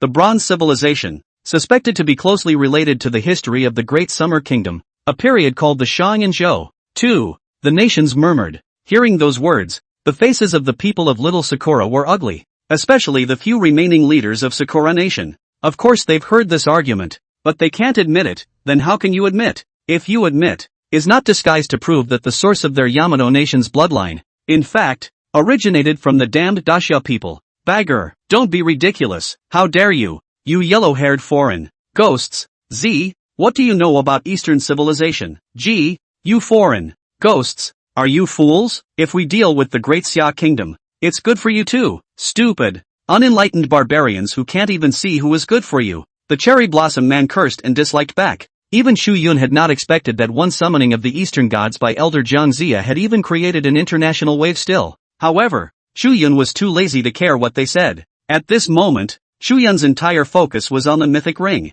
Chu Yun keenly perceived some information in the conversation between Sokka and Monkey. Sokka has counted on Monkey, regretting very much that he didn't exterminate Monkey himself at first. Could this be an account inside the Dark West? The bottom of Chu Yun's eyes flickered with essence. Dark West is another way of interpreting the West. Can be in the Chinese nation circulated for thousands of years and not decline in the cultural lineage of the masterpiece. And how can it be a simple once in the West can be summarized? The traditional journey to the West chronicles the story of the Tang monk, the 8 preceptors, the sand monk, the white dragon horse, and the monkey master and his disciples as they seek the scriptures. But in later times, the term Dark West was derived. One of these chapters details one of the journeys to the West. Real or fake Monkey King. The true or false Monkey King tells the story of Monkey Master and his disciples encountering a fake monkey, changed by the six-eared macaque. And after all the trials and tribulations encountered, eventually, the six-eared macaque was suppressed by Buddha Rulai, also known as Shakyamuni, by his own hand. But in Dark Journey to the West,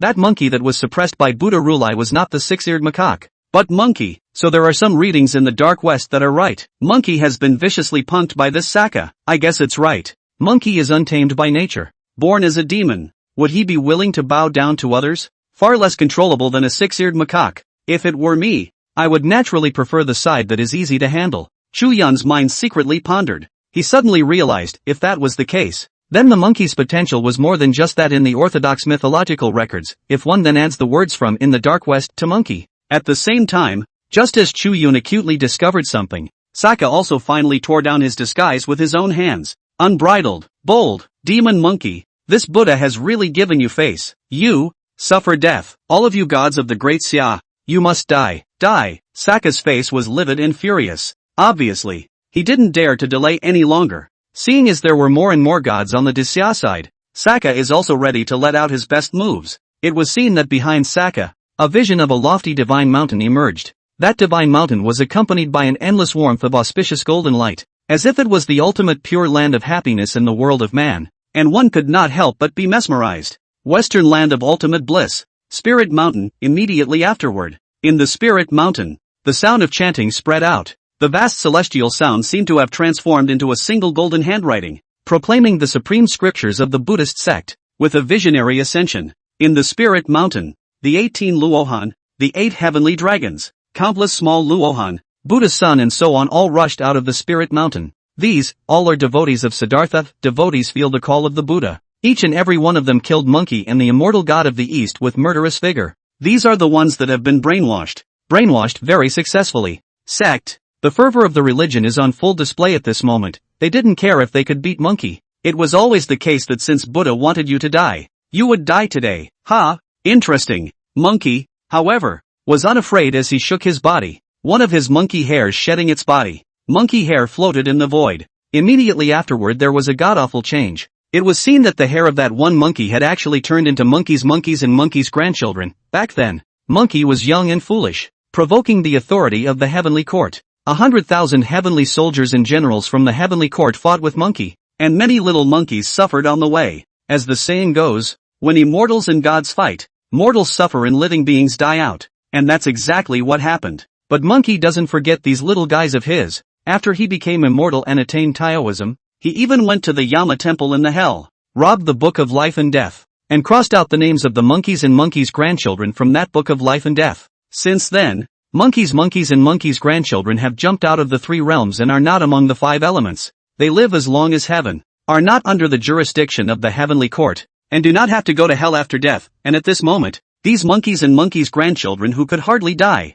for the sake of their old ancestors, were also killing and wailing to meet the numerous Buddhas on that spirit mountain, but although the monkeys and monkeys will not die, they are no match for these Buddhas. However, their forms were shattered, and when they coalesced again, they continued to charge fearlessly. Monkey also went down himself and got into this bitter fight. The situation seems to be going badly for Monkey. After all, no matter how powerful Monkey was, it was impossible for him to deal with so many Buddhist disciples. Saka stood tall and watched this with indifference. And just then, ha! Stinking Monkey, after so many years, you're still the same. Yang Jian suddenly dodged and appeared beside Monkey. TSK, 3-eyed cub, don't laugh at my old grandson. I look at you. It seems like you haven't changed much either. Monkey hit a stick. The sun knocked away the dragon-bucking Lohan and looked at Yang Jian and skimmed his lips. As Erlang Xian Shangzhenjuan, Erlang Shen Yang Jian, who is a high-ranking god in the heavenly court and listens to the tone but not the declaration, I think it was this great god who personally went to the mountain of flowers and fruits to catch Monkey.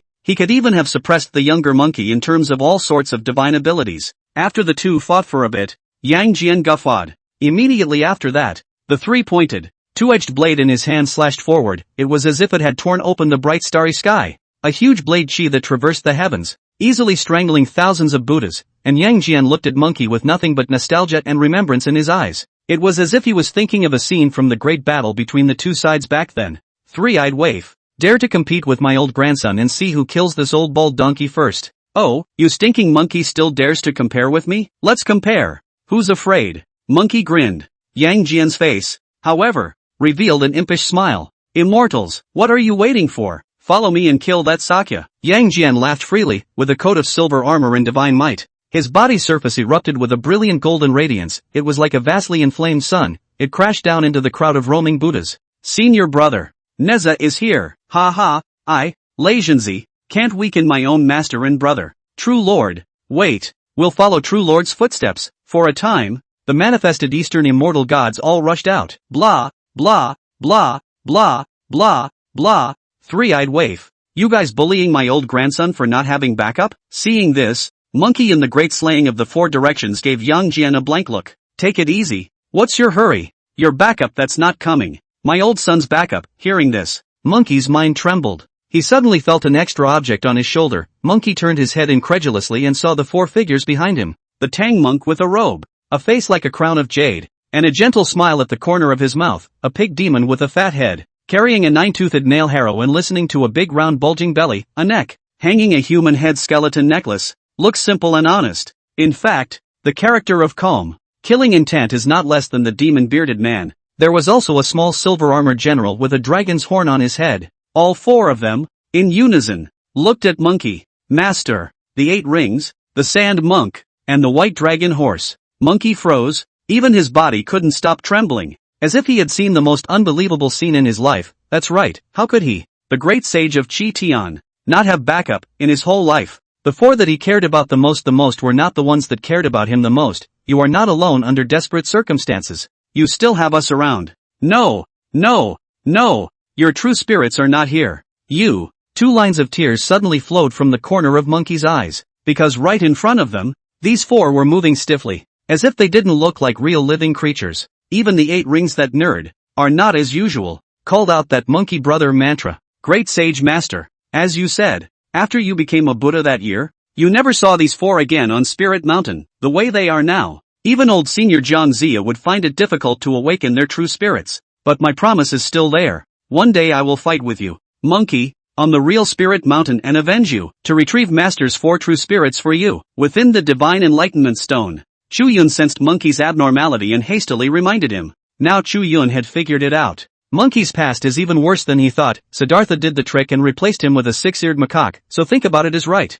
After all, when you can make a fuss in the palace of heaven, in the 100,000 heavenly soldiers in the monkey to come and go as they please, even in the early days of the scripture taking, he was still displaying his divine powers and tyrannizing the demons along the way. But Monkey, who was in the back, was everywhere and was easily fucked over by the demons. Isn't it obvious enough that there's something fishy going on here? Perhaps later, it was still Monkey who became the Buddha of victory. Or perhaps it was Saka who felt that monkey, who had gone through all this, had been worn out of that wildness, could try to take in monkey again. However, monkey is still the same monkey. How could he easily succumb to Siddhartha? In the end he still defected to Spirit Mountain. I don't care to sit on this Buddha's fruit position. Ungrateful shrewd monkey, don't be arrogant. And just then, a voice rang out abruptly. His golden eyes, with their glowing light, were fixed on monkey's body. Shrewd monkey, don't be arrogant. A bright golden radiance appeared at first in the spiritual mountain Buddha kingdom unfolded by Shakyamuni, covering the starry universe. The golden radiance was like fiery flames running and swarming the world. Everyone was attracted to this scene with their full mental attention.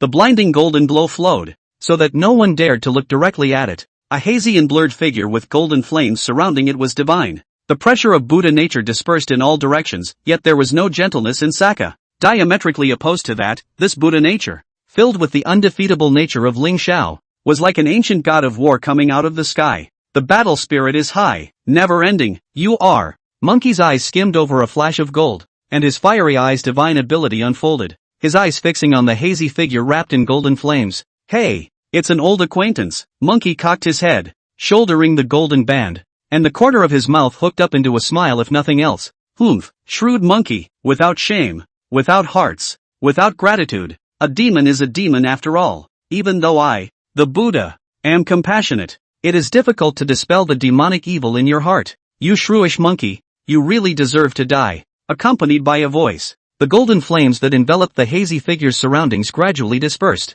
A monkey with an imposing appearance and not too tall, only about 1 meter 5 or 6, with radiant golden hair all over his body and a sharp mouth and cheeks, stepped out from it. This monkey, it looks exactly like the great sage. Ha, who's this? Crap, it's hard to believe that there is a great sage master in the Buddhist sect of the Three Kingdoms. Ha, it's really false. What makes our country's great saintly master appear in the Three Kingdoms? Who is the great sage here? In the audience, the people of the Great Summer Kingdom were the first to react. Everyone was dumbfounded, looking incredulously at the great sage who had come out of the Spirit Mountain Buddha Kingdom. Only, this great sage, although he looked exactly like monkey, his attire was proper Buddhist decor. Dressed in a glazed robe, divine radiance flowed, one hand on his chest, a gesture of compassion. At this point, it still allows the Dasha people to distinguish who is the monkey in their hearts. Six-eared macaque, the fighting Buddha. In the meantime, Chu Yun on the stage of the representative of the Great Summer Kingdom. He also used the magical power of the fiery eyes to see the true face of this great sage earlier than the others. So it's him. It turns out that after monkey's defection from the Spirit Mountain,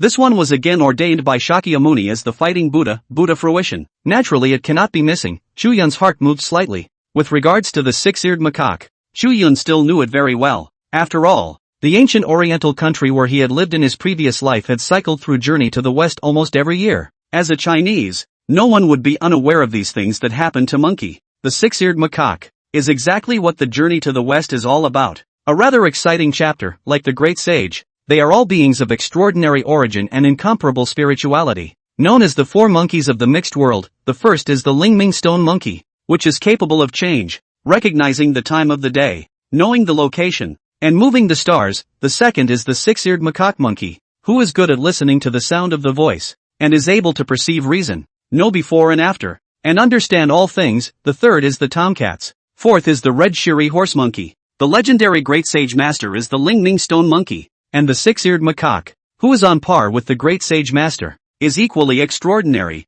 He had posed as monkey, knocked down the longevity monk and snatched the bag. He occupied the water curtain cave on Mount Huagua and wanted to form his own team to fetch scriptures in the west. Later, he meets and fights with monkey and fights from the sky to the ground. And all the immortals and Buddhas are unable to distinguish between the real and the fake. The fight eventually came to Sakura, who recognized the six-eared macaque and captured him with his mantle, whereupon he was killed by monkey's chopping stick. This is from the journey to the west, but at this moment, Chu Yun, who had already understood something, he knew that this six-eared macaque was not dead. Even the six-eared kiwi is the stand-in that Saka chose for monkey. That which was really suppressed and humiliated by Sakya was monkey. Sure enough, when the two sides met, they immediately went red, especially the six-eared macaque. Don't look at the six-eared macaque at the moment. He replaced monkey, was sealed by Shakyamuni as the fighting Buddha, and picked the biggest fruit of that great scripture-taking business. Face the living beings in the posture of a Buddha. However, in the mind of the six-eared macaque, he was not convinced. He was so jealous of monkey that his feelings of resentment could not be washed away even by pouring out the waters of the Yellow River. But it's just a stand-in for my old grandson. Do you really think that if you've done that, Buddha, you're a cute little baby under the hands of Sakya? Monkey grinned. Unbridled. How dare the monkey? The six-eared macaque's jaw dropped. Monkey's words alone seemed to ignite the dynamite barrel that was him. Hula, he took off his glazed robe. Dressed in golden locks armor, a halo of light surrounded the back of his head, and his battle spirit surged. Seek death. The one thing the six-eared macaque could not tolerate in this life was the great sage master, nothing else, because it's just as the great sage said. Monkey existed for a day, and he, the six-eared macaque, was like a stand-in. Oh no, not like, that is, in Saka's mind, he will always be a substitute for Monkey, even though Sakyamuni has ordained him as the Buddha of victory. That's also because Monkey defected to Spirit Mountain. You shameless, ungrateful and unreturnable shrewish monkey, this Buddha, I am bound to destroy you. The six-eared macaque growled out, holding the pillar of heavenly God in his hand. He fiercely slammed his stick at Monkey. Ha! A puppy that willingly becomes a Sakya. I, Lao Sun, can still allow you, a waste of space, to bark wildly here? The golden rod in Monkey's hand danced, similarly high in battle intent, and met the six-eared macaque. Boom, the two rods collided, setting off a boundless astral wind, destroyed. The surrounding small Buddhas were blown unsteadily, falling to the ground in bits and pieces. Ha, you're rather more powerful than before. After the bat, Monkey was amazed. Oh, a fake is a fake after all. You are the substitute for this Buddha. This Buddha has a lord. This Buddha has faith. This Buddha's advancement over the years is not comparable to an unattended wild monkey like you. The six-eared macaque's aura actually climbed once more. He is now a long time ago, and possesses an incredible Buddha nature. Buddha, in the Buddhist sect. It is located at the pinnacle of the apex, and its status is honored. And in terms of status alone, it is far above that of the Lohan and the Bodhisattva. Fighting Buddha. Kill him and prove that you are the true form of our Buddha. On top of the Spirit Mountain, the lone and independent Shakyamuni was bathed in thousands of golden glowing Buddhist light. He, who was accompanied by the sound of endless chanting and chanting around him, had indifferent eyes and smiled. Saka knows the six-eared kiwi all too well. He deeply understood the six-eared macaque's jealousy of Monkey. Just this simple sentence was not a big incentive for the six-eared macaque. My Buddha is merciful. My Lord is infinite. The six-eared macaque looked in Saka's direction. It seemed that from these words, he heard Saka's approval of him. That's right. That's right, he's not a stand-in, he is, at least for now, the most successful fighting Buddha in Saka's eyes. Yeah, the fighting Buddha that you, Chi Tian De Shang, don't care to have. I'm going to make you regret it today. It makes you realize who was the real Monkey King. What true or false Monkey King? There should only be one Monkey King in this world. Sun Wukong. You die. The six-eared macaque, motivated by Saka, held the stick in both hands and his battle power sword. His eyes were radiant, as if he had seen that dreamy moment. He had long since had enough of being called Monkey's double by the world. Today, he is going to testify for himself. The six-eared macaque's aura suddenly skyrocketed. That radiant phase of Buddha's light. The Dharma heaven and earth, it actually changed into a monkey god that was 10,000 feet in size. The heavenly pillar of God in his hand grows larger, thickening, getting longer, wrapped in an unrivaled destructive power. It set off 10,000 waves, as if it wanted to smash this human world. The blast capped off in Monkey's direction. This scene made Yang Jian, Neza, and other Eastern deities look sideways. Not good. This six-eared macaque is really not what he used to be. He who has become a Buddha is far stronger than he was back then. This is the golden body Dharma phase of the Buddhist sect, which cannot be used by non-Buddhas. And when it is performed, it looks out of the corner of the eye, shakes the heavens and shocks the earth, and possesses unearthly might. Yang Jian's forehead heavenly eye unfolded and clearly detected the metamorphosis of the six-eared macaque. You're really out of your element. Monkey, however, did not duck. He closed his eyes and his form expanded in a flash. This was none other than the divine wonderful technique that Monkey cultivated. The Great Pin Heavenly Immortal Technique. This method is so marvelous that it was taught by Master Bodhi himself. It is difficult for those who are not supremely gifted to cultivate their skills. And once the cultivation is accomplished, the 72 changes, the clouds and fog, the magic of the sky and the earth and so on, many of the divine powers of the Oriental immortals and gods, will all be clear to the heart. Monkey's talent was terrifying, and he had used only a few years of his life to possess strength that ordinary people could only dream of. He called himself a brother with a group of great demons and pushed the cup with the King Bull demon. Even later on, he made a fuss about the heavenly palace. That's a testament to how terrifying Monkey's talent is. And now Monkey, thanks to the power of faith from the people of Dasha, no longer was it the same frail look it had earlier. Dharma heaven and earth. Monkey immediately cast one of the divine wonders of the Eastern immortal gods. This kind of wondrous technique was not in any way inferior to the six-eared macaque's golden body Dharma. Monkey's physique was seen thumping high. The two 10,000 feet huge monkey gods once again swung their sticks and collided heavily, boom. This one made even more waves. Spectators from all over the world watched in awe and shock. Tefa, the great sage of the Great Summer Kingdom is so powerful, but the supreme Buddha of the three kingdoms, this fighting Buddha summoned by Shakyamuni, doesn't seem to be weak either. No, no, no, no, the fighting Buddha is better than the great sage of Tian. It was only seen that the six-eared macaque's body was not only overflowing with radiant Buddhist light. In the moment he exchanged blows with Monkey, the six-eared macaque's body actually surfaced a great demonic aura, Buddha, a perfect blend with the demon. Oh, shrewish monkey, you think your heart is higher than the sky and you're free to get away with it. You look down on this Buddha. I have willingly submitted myself to the Buddha in order to pursue higher limits. But how would you know the wonders of the Buddhist mysteries? The sudden turn of events all but caught Monkey off guard. You guys, you have the nerve to say these things? Have you forgotten your roots? You are one of my Eastern mixed four monkeys, an existence on par with my old son. Look at you now. Do you look like one of Sakya's dogs? Monkey also fought out of the fire. The fiery eyes flashed, and the great demon's ferocious intent was not weaker than the six-eared macaque at all. However, under the stick of the six-eared macaque, whose Buddha nature and demonic aura existed side by side, and whose strength had skyrocketed, the golden rod in the great sage's hand was actually sent flying. Immediately after that, the six-eared macaque slammed his stick onto Monkey's Dharma phase. Click, a toothsome, ear-splitting crushing sound rang out. In full view of everyone, they saw Monkey's Dharma phase shatter. His main body manifested. In the midst of the endless waves of astral wind set off by this monstrous and ferocious stick, it was like a rootless duckweed, shaking and struggling. The six-eared macaque laughed with a smoothness never before experienced. Sense, it's like a stick. Hit out all the jealousy and stifling of all these years. This is he who became a Buddha, the perfect embodiment of the Buddha and the demon. He didn't even know how he was supposed to lose, because this Buddha's fruit of the Buddha of the Dipper should have belonged to this stinking monkey. But this shrewd monkey, with a heart higher than the sky, thought he was so self-righteous that he gave up the fruitfulness of the Buddha of the fighting spirit. Just how would he of the demon god be a match for himself? He, foolish shrewd monkey. You will pay a bloody price for your arrogance. The six-eared macaque sized up the struggling great sage with interest. From now on, in this heaven and earth, there is only this Buddha, the Monkey King. He preferred to abuse the great sage step by step, so that the stinking monkey would also experience what it meant to be desperate. Who is true and who is false may be witnessed by all beings. Ah, great sage, how don't? The great sage has lost, right? Oh my god. Did everyone hear what the great sage said? What did the great sage say about the four monkeys of the mixed world? This six-eared macaque, originating from the mythology of our Daxia kingdom, has his roots in our Daxia. Damn! This is not betraying the ancestors and forgetting the righteousness. The Daxia people in the audience, seeing the great sage master being shattered by a single rod of the Dharma, everyone was incomparably worried. What the people of Daxia didn't expect even more. It turned out that this divine monkey, which looked exactly like the great sage, had its roots in his own country, but now what? Instead, he fought the great sage master to the death. Ha ha ha, stupid, pussy Daxia people. You guys just don't have any brains. Look at the other six-eared macaque. This is called betraying one's ancestors and forgetting one's own righteousness? In the words of the people of Daxia, this is called a man who knows what's right and what's wrong. Water flows downhill, people go uphill, and the gods are no exception. If the other six-eared macaque was really like the stinky monkeys in your country,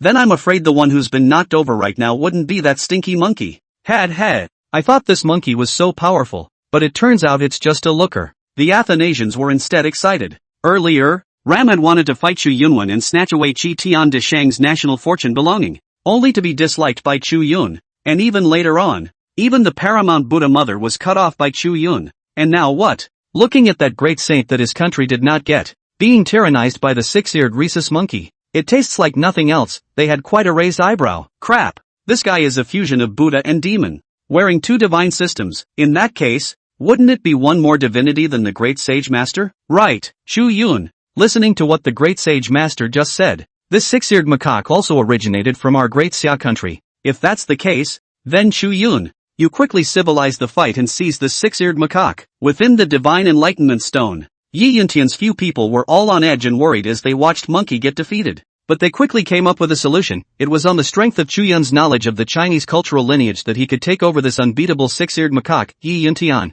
Song Hai, and the others, still had this confidence in Chu Yun. However, there's no need to take it back. What's the point of having this kind of god who willingly turned his back on my great Xia kingdom? Aha, the crowd couldn't help but tremble in their hearts at these words. Chu Yun, this is not the time to throw a small tantrum. the great sage master he. Songhai laughed bitterly, only thinking that Chu Yun was disgusted with the six-eared macaque. Although they felt the same way, it was a time like this that they absolutely couldn't play with their tempera. Uncle Yi, Uncle Song, don't worry, I have an idea. The situation was critical, so Chu Yun did not explain much. Instead, he suddenly looked in Monkey's direction. There is a sacred stone at the top of Mount Huagua, where the sun and moon shine to produce living monkeys. He traveled across the ocean in search of a real person and learned to do somersaults from his teacher. I am at ease with my mind, not forgetting. Who cares about the immortals and Buddhas competing with each other? If I become a Buddha, there will be no devil in the world. If I become a devil, there will be no Buddha in the world. Chu Yun's voice,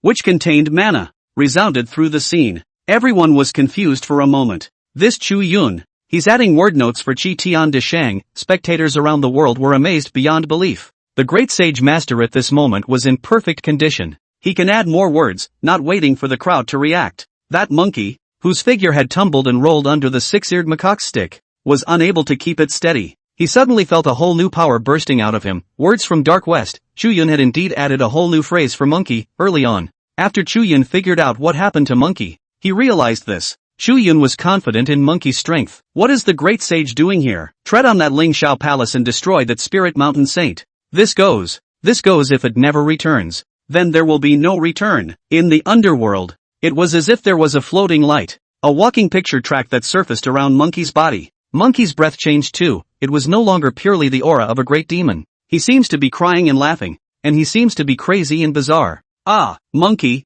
who was in the midst of the waves of the astral wind, suddenly looked up to the sky and whistled. Above his golden eyes, a blood-colored tainted light covered them. The golden lockets on his body were renewed, tinted with dark, blood-colored trails of lines. Just for a moment, Monkey's appearance suddenly changed, and was very different from what it had been earlier. A monkey god dressed in hideous black armor, with bloodthirsty red eyes and an extremely cold expression, stood in midair. God's might was great, and the devil's flames were monstrous. A surging aura like an abyss or a prison shook the ancient world. That's Saka, who was sitting on a white lotus flower with a solemn and precious appearance at the back of the godly Buddhas in the sky, couldn't help but furrow his brows and change his face slightly. He was acutely aware of Monkey's metamorphosis. Not a demon anymore? No, not just a demon. This shrewd monkey has become a demon. As a Buddha, regardless of Sakyamuna's character for the moment, at least he had the keenest perception of demons. Magic? Even the Eastern immortal gods summoned by Jiang Zia were filled with astonishment after seeing the change in Monkey.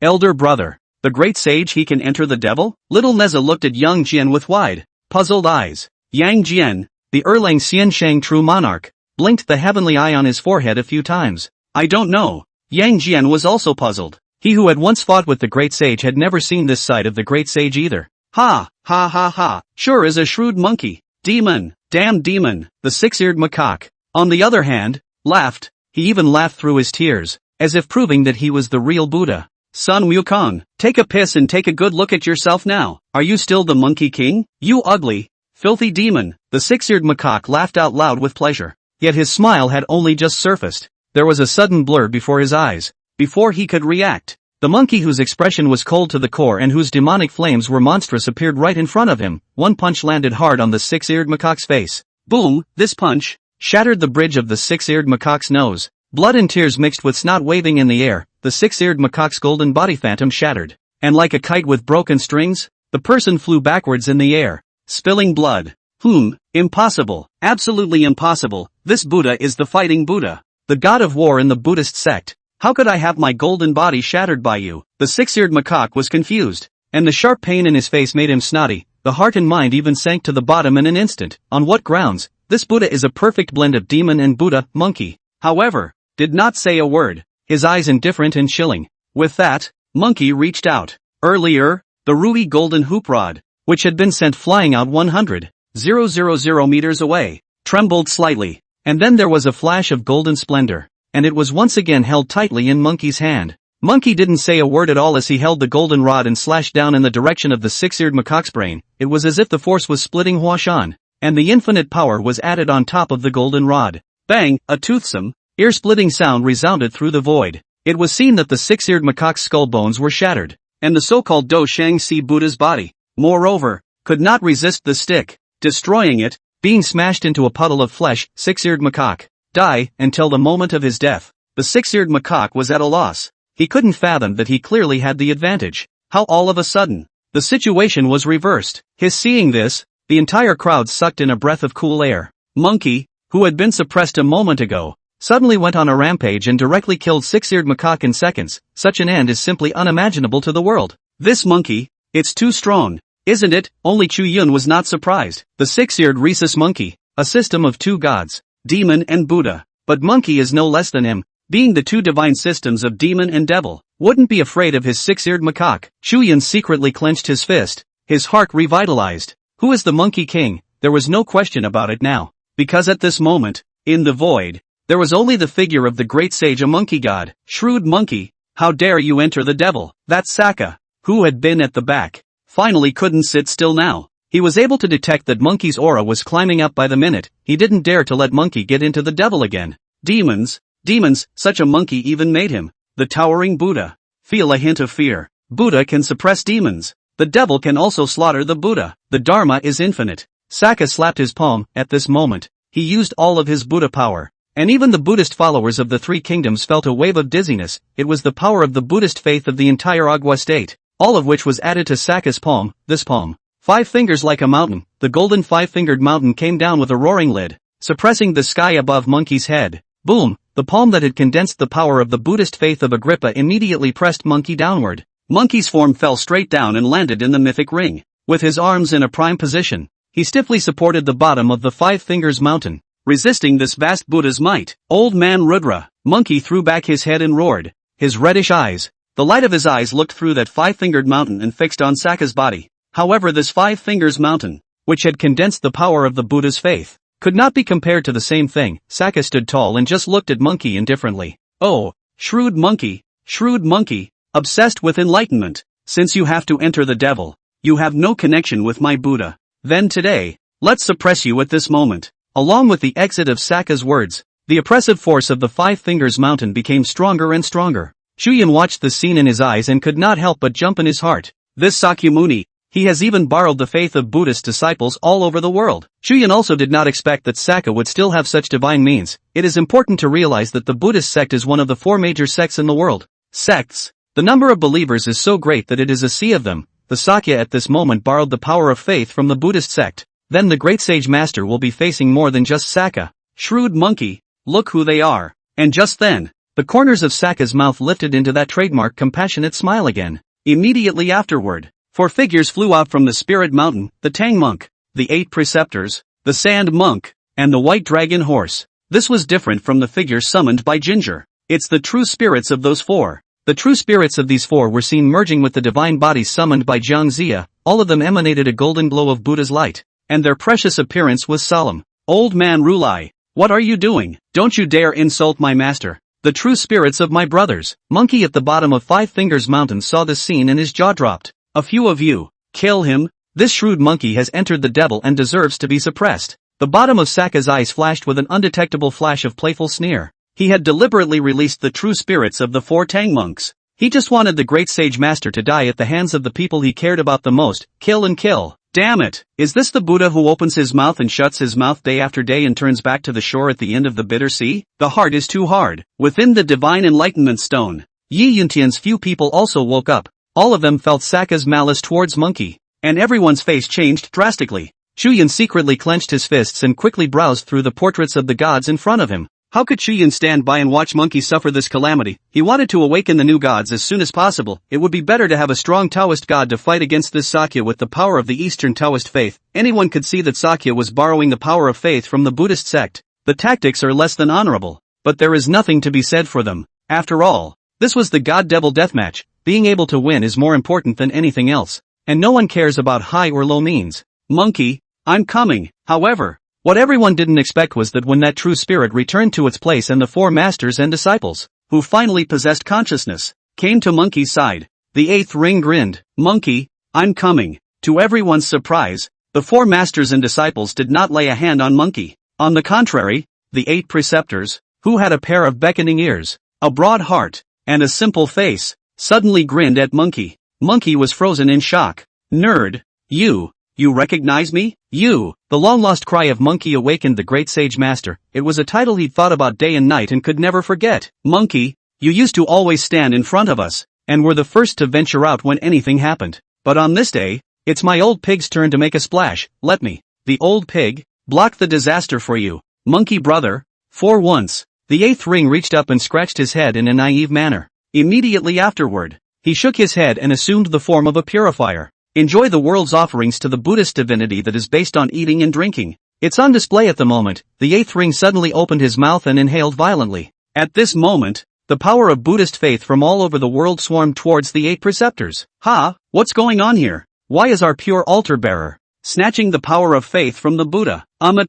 I must be dreaming. The feelings of the San people were the deepest, especially the Buddhist disciples, whose faces changed greatly. Even the eight rings sucked up the power of faith without a measure at all. He was desperately absorbing it, striving to drain the faith of the Buddhist children. All of the real world countries are affected. That Buddhist faith that had been accumulated for thousands of years had even transformed into golden materialized cloud trails, all of which were being plundered by the eight preceptors. He can be more ruthless than Saka. It's simply reckless. The fortunes of all the three countries of the have been affected and are plummeting every minute of every day. As a result of the fall of the nation's fortunes, the coasts of the three countries of the Arakanese nation have been raised by 10,000 waves. Tsunamis have raged, and tornadoes have ravaged the area. Inland, the ground shook, storms raged, and flash floods continued. The Buddhist sect, though not the largest country in the three kingdoms, had a vast number of followers. These believers were forcibly plundered of their faith, and one by one they all fell to the ground twitching and foaming at the mouth,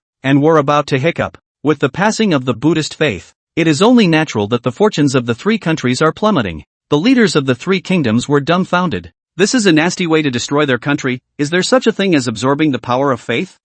Unbridled, bold, Buddhist rebels. The sound of the sky is vast, and angry thunder rolls. It was seen that Sakyamuni, who was originally old and calm, and even wanted to watch a good show, was instantly angered by the eight preceptors, his mouth and nose smoldering in on fire. He was speechless. That's a big no-brainer. Originally, I believe, Saka released the true spirits of the four masters and disciples, wanting them to kill the great sage master with their own hands. As for strength, there was no need to worry. After all, this shrewd monkey had no time for him and was still resisting his five-finger mountain. The reality, however, is harsh. The smack in the face came too soon. This Inuyasha, how dare he disobey his Sakya's order? It even backfired in public. You pig demon. You really can't change your nature. I've made you a Buddhist Pure Land envoy and bestowed you with supreme honor. And this is how you repay me? Noticing that the power of faith he had borrowed from the Buddhist sect had been intercepted by the eight preceptors. Even the eight preceptors tried to destroy the foundation of his Buddhist sect. Saka stormed out, no longer having the same cloudy demeanor he had earlier.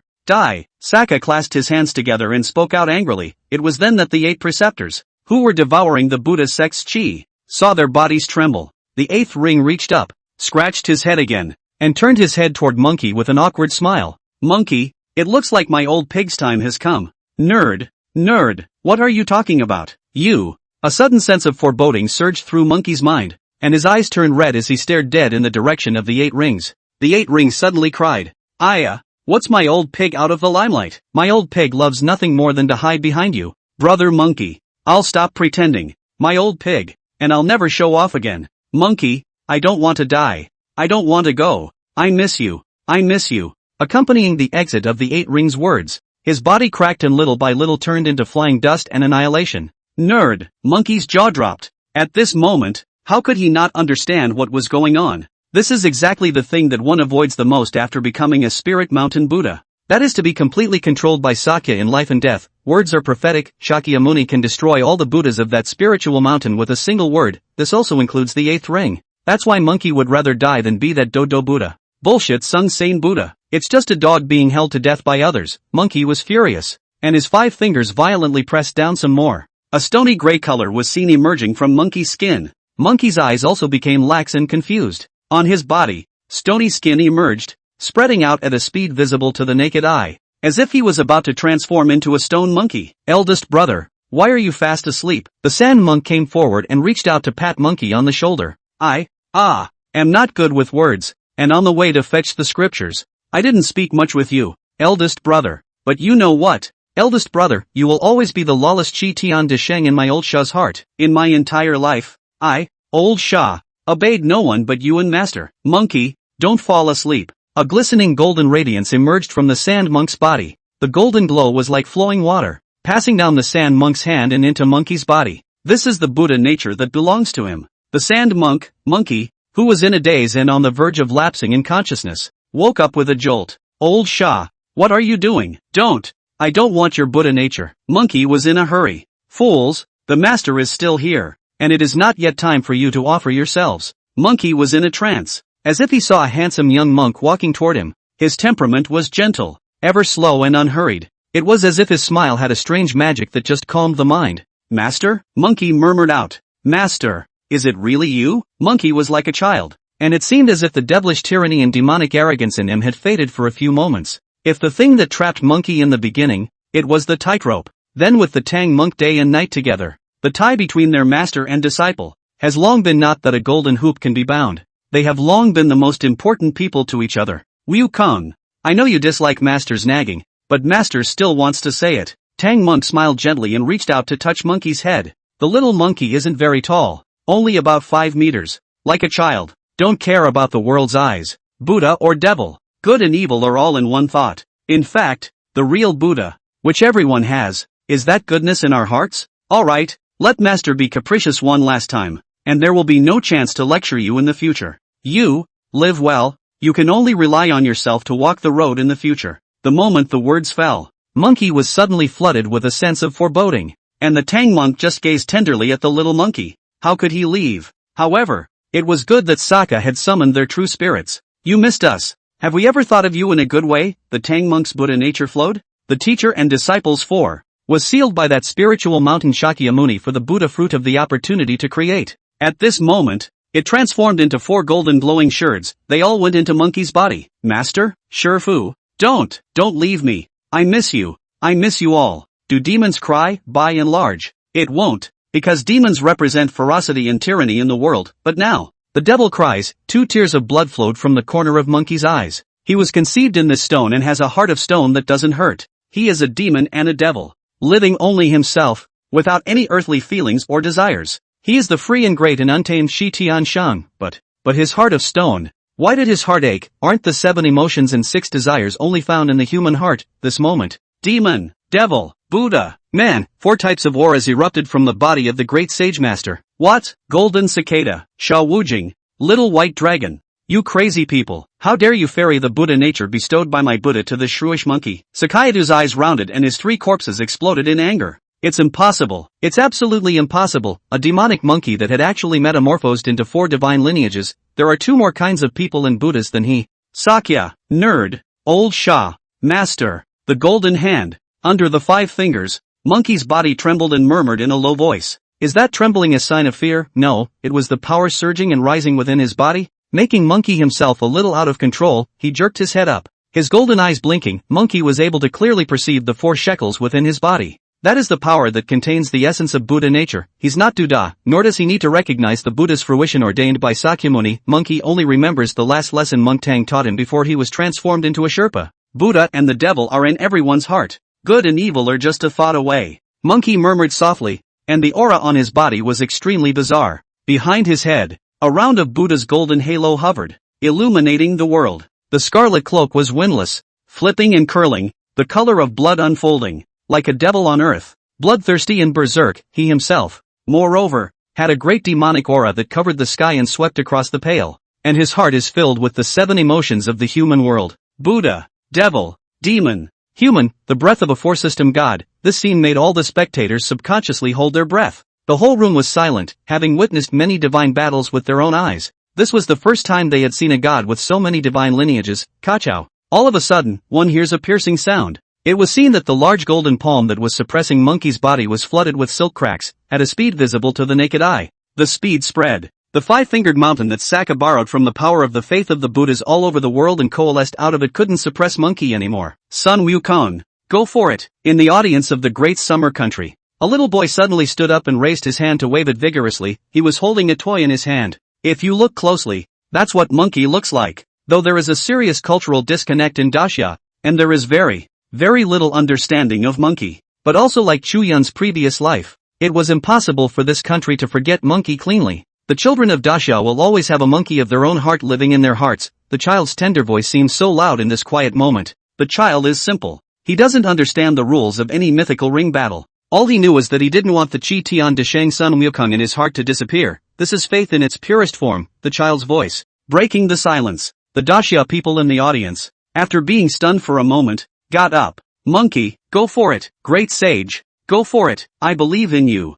You won't lose to this Buddha. If I become a devil, there is no Buddha in the world. If I become a Buddha, there will be no devil in the world. Great sage master is mighty. The great sage is invincible. The people of Daxia, men and women, young and old, all rose to their feet and raised their arms, nothing else, simply because it was the god of their great summer kingdom. It was more of a battle for their great summer kingdom, than regardless of success or failure. As a citizen of Daxia, he would naturally support it unconditionally. Countless voices converged. The faith of the subjects of the great summer kingdom also reached its peak at this moment, and they all disappeared into Monkey's body. Click, click, give it to my old grandson. Break! The five-fingered mountain that Monkey had been holding with his hands in a prime position suddenly faltered. It was as if there was infinite greatness in his hands, and he gave a vicious tug to both sides. Boom! The five-fingered mountain that was suppressing Monkey was actually torn in half by him. In an instant, the earth fell apart and was obliterated into a golden glow. Immediately afterward, a golden shadow rushed up into the sky. It was like a golden thunder that cut through the night and starry sky. Monkey breaks out of the mountain and rises above the gods and Buddhas in the sky.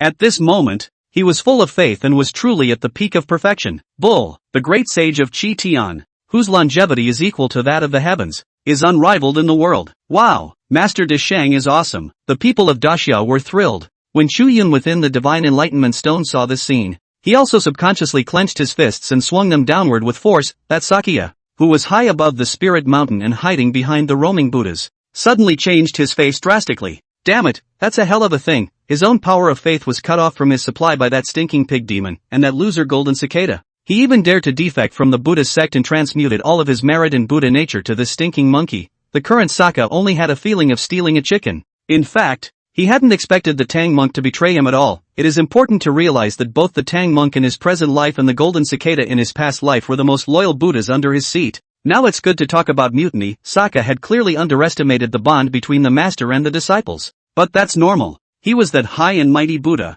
and it never occurred to him that anyone would let go of the bright and far-reaching Buddha to care about that ridiculous earthly friendship. The only thing that Sakura neglected to mention is that all four of the masters and disciples had fallen to low points and had come up step by step from the human world. They have long since ceased to be that mere Buddha, immortal or demon. At the same time, those Eastern gods on the field who were familiar with Monkey couldn't help but voice out their emotions. Senior brother, the great sage, he seems to have gotten stronger. Well, Yang Jian's heavenly eyes flashed with extraordinary colors. Old man Rulai, can you still receive my old grandson's baton? Just then, Monkey's eyes flowed and fixed on Saka's body. The pupils of Saka's eyes suddenly contracted. Unbridled, shrewd monkey, you think that just because those losers from the golden cicada Tzu ferried you Buddha nature, you can fight with this Buddha? Deaf to the heretic who doesn't follow the clear rules of Buddhism, a nameless fire set off in his mind. Shakyamuni again exerted that terrifying divine power of words that could determine the life and death of the Buddha of the spirit mountain with a single word. However, surprisingly to Saka,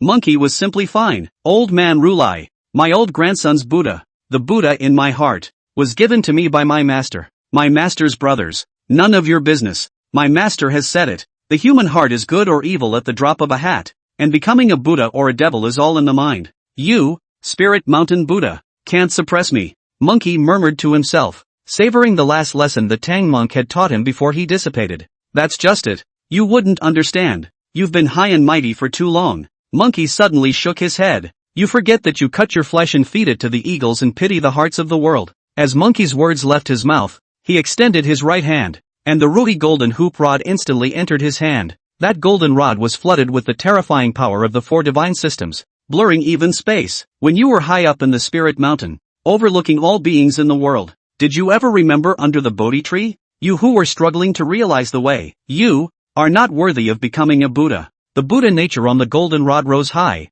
and the golden radiance shone brightly. When you were a prince on earth, but you insisted on cutting off the 7 passions and 6 desires, and sat on that Buddha's fruit. Do you remember your parents who gave birth to you? You, too, are not worthy to be called a human being. On the golden rod, earthly chi is entwined. What? Listening to Monkey's words, Saka's face grimaced. His anger was smoke coming out of his mouth and nose, and he was furious. He's the Buddha, one of the supreme Buddhists. He will not allow a shrewd monkey to question his existence. Unbridled. Bold shrewd monkey. What qualifications do you have to judge me? Sokka. As a wild demon? Siddhartha was furious. Yet the next moment. Boom, monkey is extremely fast. It was even beyond Sokka's expectations. And he didn't even react. The golden rod in monkey's hand had already smashed into his head. Bang! The first stick. To beat you who are not Buddha. Sokka's golden body shattered and his head exploded. The second stick. To beat you. You inhuman thing. Another stick slammed down. Half of Sokka's body was actually destroyed like a devastating destruction.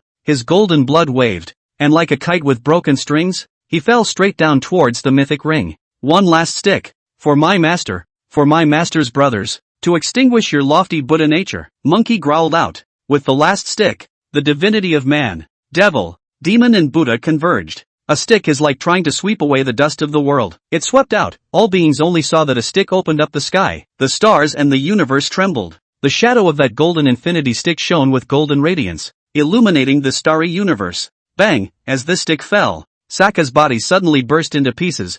Silence. Total silence. Everyone stared at the scene in front of them with wide eyes in disbelief. It's gone. It's over. After a brief moment of silence, an unparalleled cheer erupted from the crowd. Oh yeah, the great sage is awesome. The great sage is mighty. Great sage master is so powerful. This is 4 divine lineages? My goodness. There are actually gods with 4 divine lineages. From now on, who dares to underestimate our great summer kingdom? My great sage master will crack his skull with a stick. Crack his brain. It turns out that the ratings in the mythic ring don't necessarily mean that the higher the rating, the stronger the strength. Yes, just this grandfather of our Dasha. I'm afraid that if he takes on the Jehovah of the Holy See, he may also have the power to fight. Right? Jehovah stated. You kid bragging. Don't take me with you. I want to live a little longer. Without further ado, I was kinda hating the monkeys on Ame Mountain. But starting today, I'm going to feed them. Ahem. The great sage is from Mount Wagwa, not Mount Ame. Ah. It's okay then. The people of Daxia were excited and talking. To be honest, even Chu Yun had not expected that the one who had ultimately subdued and killed Sokka would be Monkey. Chu Yun could not hide his excitement either. Meanwhile, the sand people in the audience were staring at the scene with wide eyes. They simply did not expect that an ancient Buddha would be killed by a monkey. That's just plain funny. And with the violent death of Sokka, that was summoned by Sokka out of the sky. Buddha, the spiritual mountain vision, is also like a green smoke, curling away. It is, after all, the divine invocation of Siddhartha. Since Sokka had been taken care of by Monkey, these summons naturally disappeared. At this moment, Ram, who was on the representative stage of the 3 kingdoms, was dumbfounded as a whole. Shivering and shivering, he had long since been beaten into a pig's head and suffered internal injuries. Ram struggled to open his eyes wide, full of disbelief. Impossible. How is this possible? Buddha can be killed by a broken monkey? What kind of Buddha did this broken monkey become? What makes him not subject to the Buddha? Buddha should be able to take this broken monkey's life with a single word. Ram murmured. Ram was getting a little jumpy under blow after blow. Little brat, why don't you come out? Come on. Come on. Let me taste how you taste. Oh, it looks like an old fag stick. It must be pretty stuffed. At the same time, those Eastern immortal gods summoned by Jiangxia, one by one, gathered outside the divine enlightenment stone of the Agwa representative stage. There could be quite a few bloodthirsty great demons in here, and it was natural that they would not treat Ram with courtesy, as if viewing food. He tasted Ram. Ram, who was already a bit shocked and nervous, looked at the group of demon gods outside, eyeing him. Ram's entire body was stunned. A hint of yellow liquid suddenly spilled from the corner of Ram's mouth. What are you guys doing? Don't do that, don't do that. Tao Tai. You're damn near scaring people out of their wits. Ha? Why are you talking with a Beijing accent? That's so authentic. Numerous demon gods of the Great Xia were shouting outside. You guys. Me. Ram rounded his eyes and shivered before the demon gods could say anything else. Pissed. Ram spewed out a mouthful of bile, his face white as his body suddenly went limp and lolled to the ground. If you look closely, you can also see that Ram's pants pockets are all heavy with yellow unknown liquid dripping out of them. What's this? No air? Scared to death. Hey, what bad luck. The demon gods outside blinked, and many of them huffed before immediately running away in disgust. Look, Ram is dead. This guy, how did he get scared to death? Then we have the Agri. The sand people in the audience saw Ram's sudden and violent death, and everyone's face turned pale, like a funeral. After all, Ram had been the last of their gods' favorites in the mythic ring. Oops. At the very beginning, Chu Yun and Yi Yuntian's group of great Xia divine familiars pitted our country's divine familiars. Ram is an only child. After Naram's death. No, We haven't lost yet. I, Atriguo, still have the great god Brahma. He is a founding god at the level of the creator. My Agua still has the power to fight. The Sand People ghosted. The fact that Siddhartha was destroyed by a monkey is appalling enough in itself. And now Ram is scared to death again. How could this be something that San would want to accept, that monkey brother, who floated above the mythic ring with divine might, heard the words of the Sand People, and he just coldly swept his eyes in the direction of the Sand People. It doesn't matter. There's no need for them to come down to the realm. One day, I, Lao Sun, will personally fight my way up to the Spirit Mountain, enter your kingdom, and destroy your Tao. Monkey's eyes were extremely cold and chilling. Nothing else, it was only because Monkey was able to feel those 4 shekels inside his body. He was becoming stronger, and his strength was even able to beat and kill the Buddha sect Shakyamuni. But Monkey wasn't happy at all. For this strength, the true spirits of the deceased have been dissipated in exchange. Just then,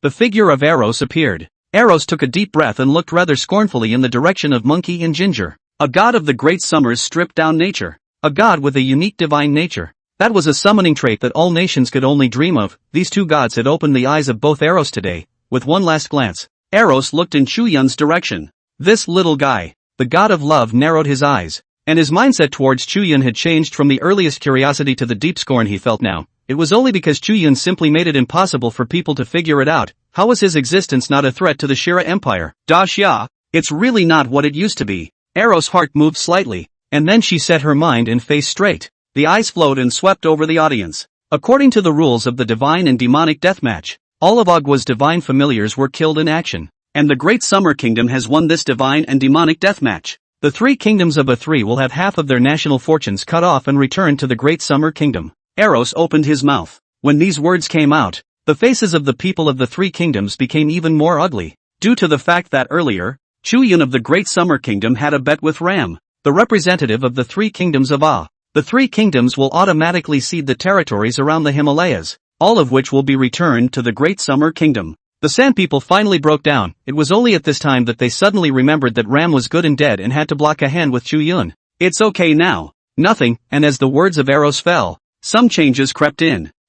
That's just the moment Eros' words fell. The map of the Blue Star, which represented the distribution of countries around the globe, surfaced in the sky above the mythic ring. The mountains and rivers above were seen surging, and all the territory of the 3 countries in the vicinity of the Himalayas was colored red to represent the Great Summer Kingdom. The country's landmass has risen dramatically. The faces of Yi Yuntian and the other Daxia executives were ecstatic, and they couldn't suppress the exhilaration in their hearts. Just thought this borderline was unusual. It can be said that this is the line of life and death between Daxia and the 3 kingdoms. Whoever can occupy this territory will have an inherent advantage when it comes to the national war. It is as if earlier, the 3 countries of the A.R. could display millions of troops and threaten the security of the borderline of the Great Summer State. That was precisely because they dared to be so unscrupulous on the strength of being on the borderline, where they could attack and defend. If it wasn't for the fact that Chu Yun had awakened Yen Dishan Nome, allowing Yi Yuntian and these divine dependents to be able to go to the borderline to fight and kill the 4 directions without any hindrance with the help of divine power for a while,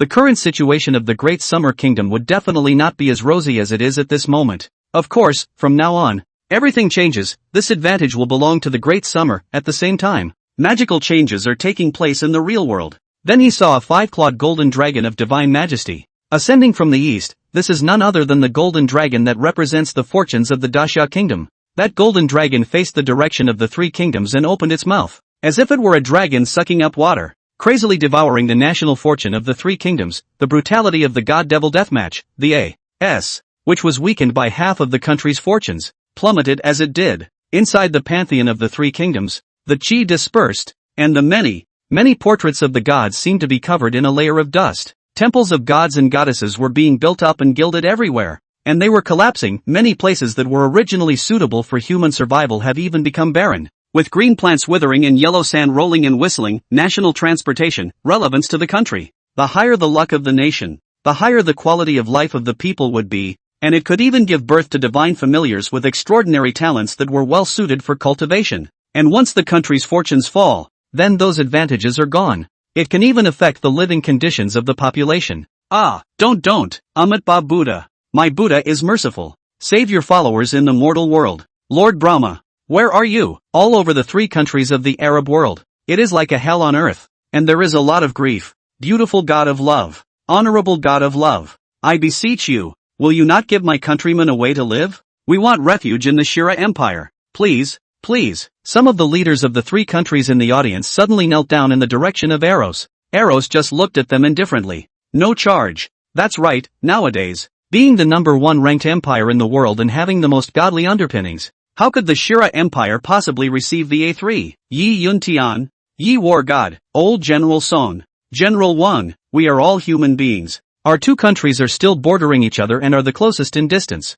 So please be merciful and liberalize the borderline to accept some of my country's people. The leaders of San suddenly looked in the direction of Chu Yun's group again. At this moment, Chu Yun had a feeling that as the Great Summer Kingdom's national fortune elevated, an extremely strong sense of alienation lingered in his heart, just waiting for the symbol of the Great Summer Kingdom's national fortune, the 5-clawed golden dragon, to finish devouring the fruits of this victory. Daxia's ranking in the world would then climb to the top 5, and there seems to be something mysterious about the top 5 countries. This was exactly the sense of alienation that Chu Yun felt. Chu Yun was waiting expectantly when he suddenly heard the sound of the Sand people crying out. Chu Yun's brows could not help but frown slightly. Letting your own country open its borders? It's not funny yet, according to Chu Yun's thoughts. The affairs of the 3 kingdoms were none of Great Xia's business. It's not like it's an alliance. Also, the 3 countries of the A.S. have secretly joined forces with Sakura to screw their own countries. Are they suffering from selective amnesia? Furthermore, these San populace are not the same as the Sakura nationals who were previously branded as slaves.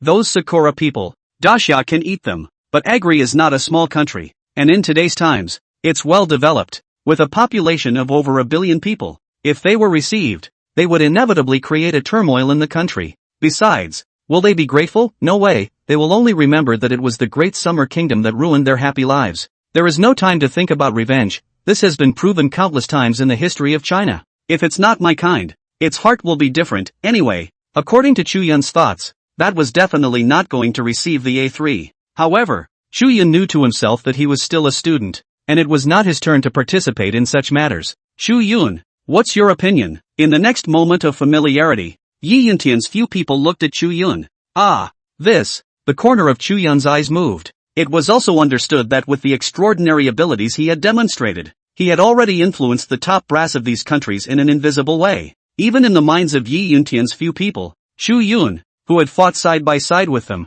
was fully qualified to participate in these national events. Uncles, I'm just a student. Then you're not now. You'll be the representative of the divine battle of our great Xia over from now on. There's no one. People don't have a problem with that, do they? Then of course there's no opinion.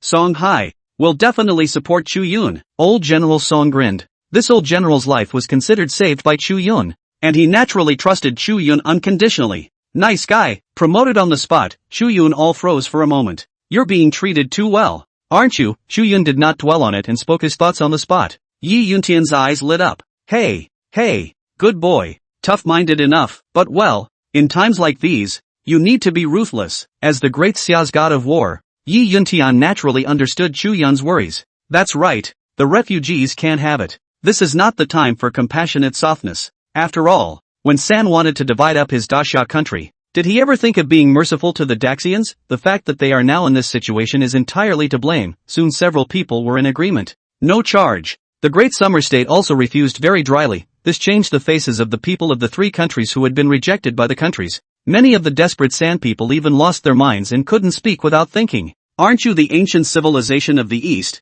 The land of manners and goodwill. Is this the etiquette of your great summer kingdom? Your inclusiveness? Ouch. And on the moral high ground. A flash of disgust flashed across Chu Yun's eyes as he just coldly glanced at the deranged Asan in the audience. Yi Yuntian's face was cold and said, in my country of Daxia, there is wine when friends come, and guns when enemies come. Don't push. Push again and you'll be sent to your country instantly. Silence. The Sand people, who had been pushing for a long time, fell silent and were silenced. At the same time, the golden dragon of the Great Summer Kingdom's national fortune had finished absorbing half of Asan's chi. Congratulations to the country of Daxia for being ranked in the seat of the 5th most powerful country in the world, judging Daxia as a permanent member of the Global 5. Please ask the Great Summer Kingdom to choose a representative as soon as possible to accept the special rules of the Mythic Ring. The Mythic Ring, too, rang out and spread across the globe. Essence flickered under Chu Yun's eyes. Sure enough, the sense of alienation he had felt earlier was accurate. Only becoming a top 5 global power can trigger out change.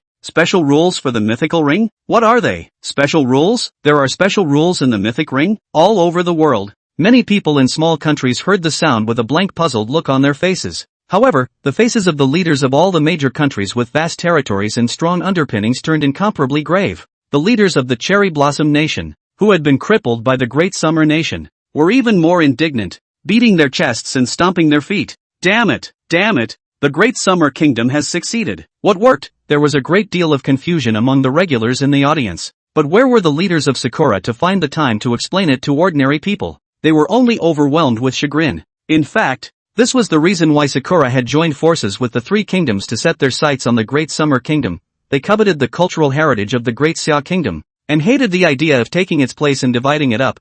Only then could Sakura hope to touch the level of these 5 permanent members. After all, in the entire eastern continent, the closest country to Little Cherry Blossom that had this kind of heritage was only the Great Summer Kingdom. It's just a shame that things have gone as far as they want to go, and ultimately their plans fell through. After thinking of this, several Sakura leaders, their faces turning blue, glanced viciously in Chu Yun's direction. If it wasn't for this brat, maybe they'd have made it by now. Damn it, if you have the chance, you must get him killed. Aha! Meanwhile, the leaders of the 3 kingdoms had to look even uglier than the little cherry blossoms. The 3 countries of Agua were already powerful countries, and now after losing to the Great Xia, half of their own national fortunes, which had been accumulated for many years, were stripped away to the Great Xia. The leaders of the A.S. are profoundly aware of an old Eastern saying, God can live with his sins, but he can't live with his own sins. Remorseful, their faces reddened in purple with stifled indignation. The hatred for the Great Summer Kingdom was at its peak. There's only one chance to open the divine battle every year,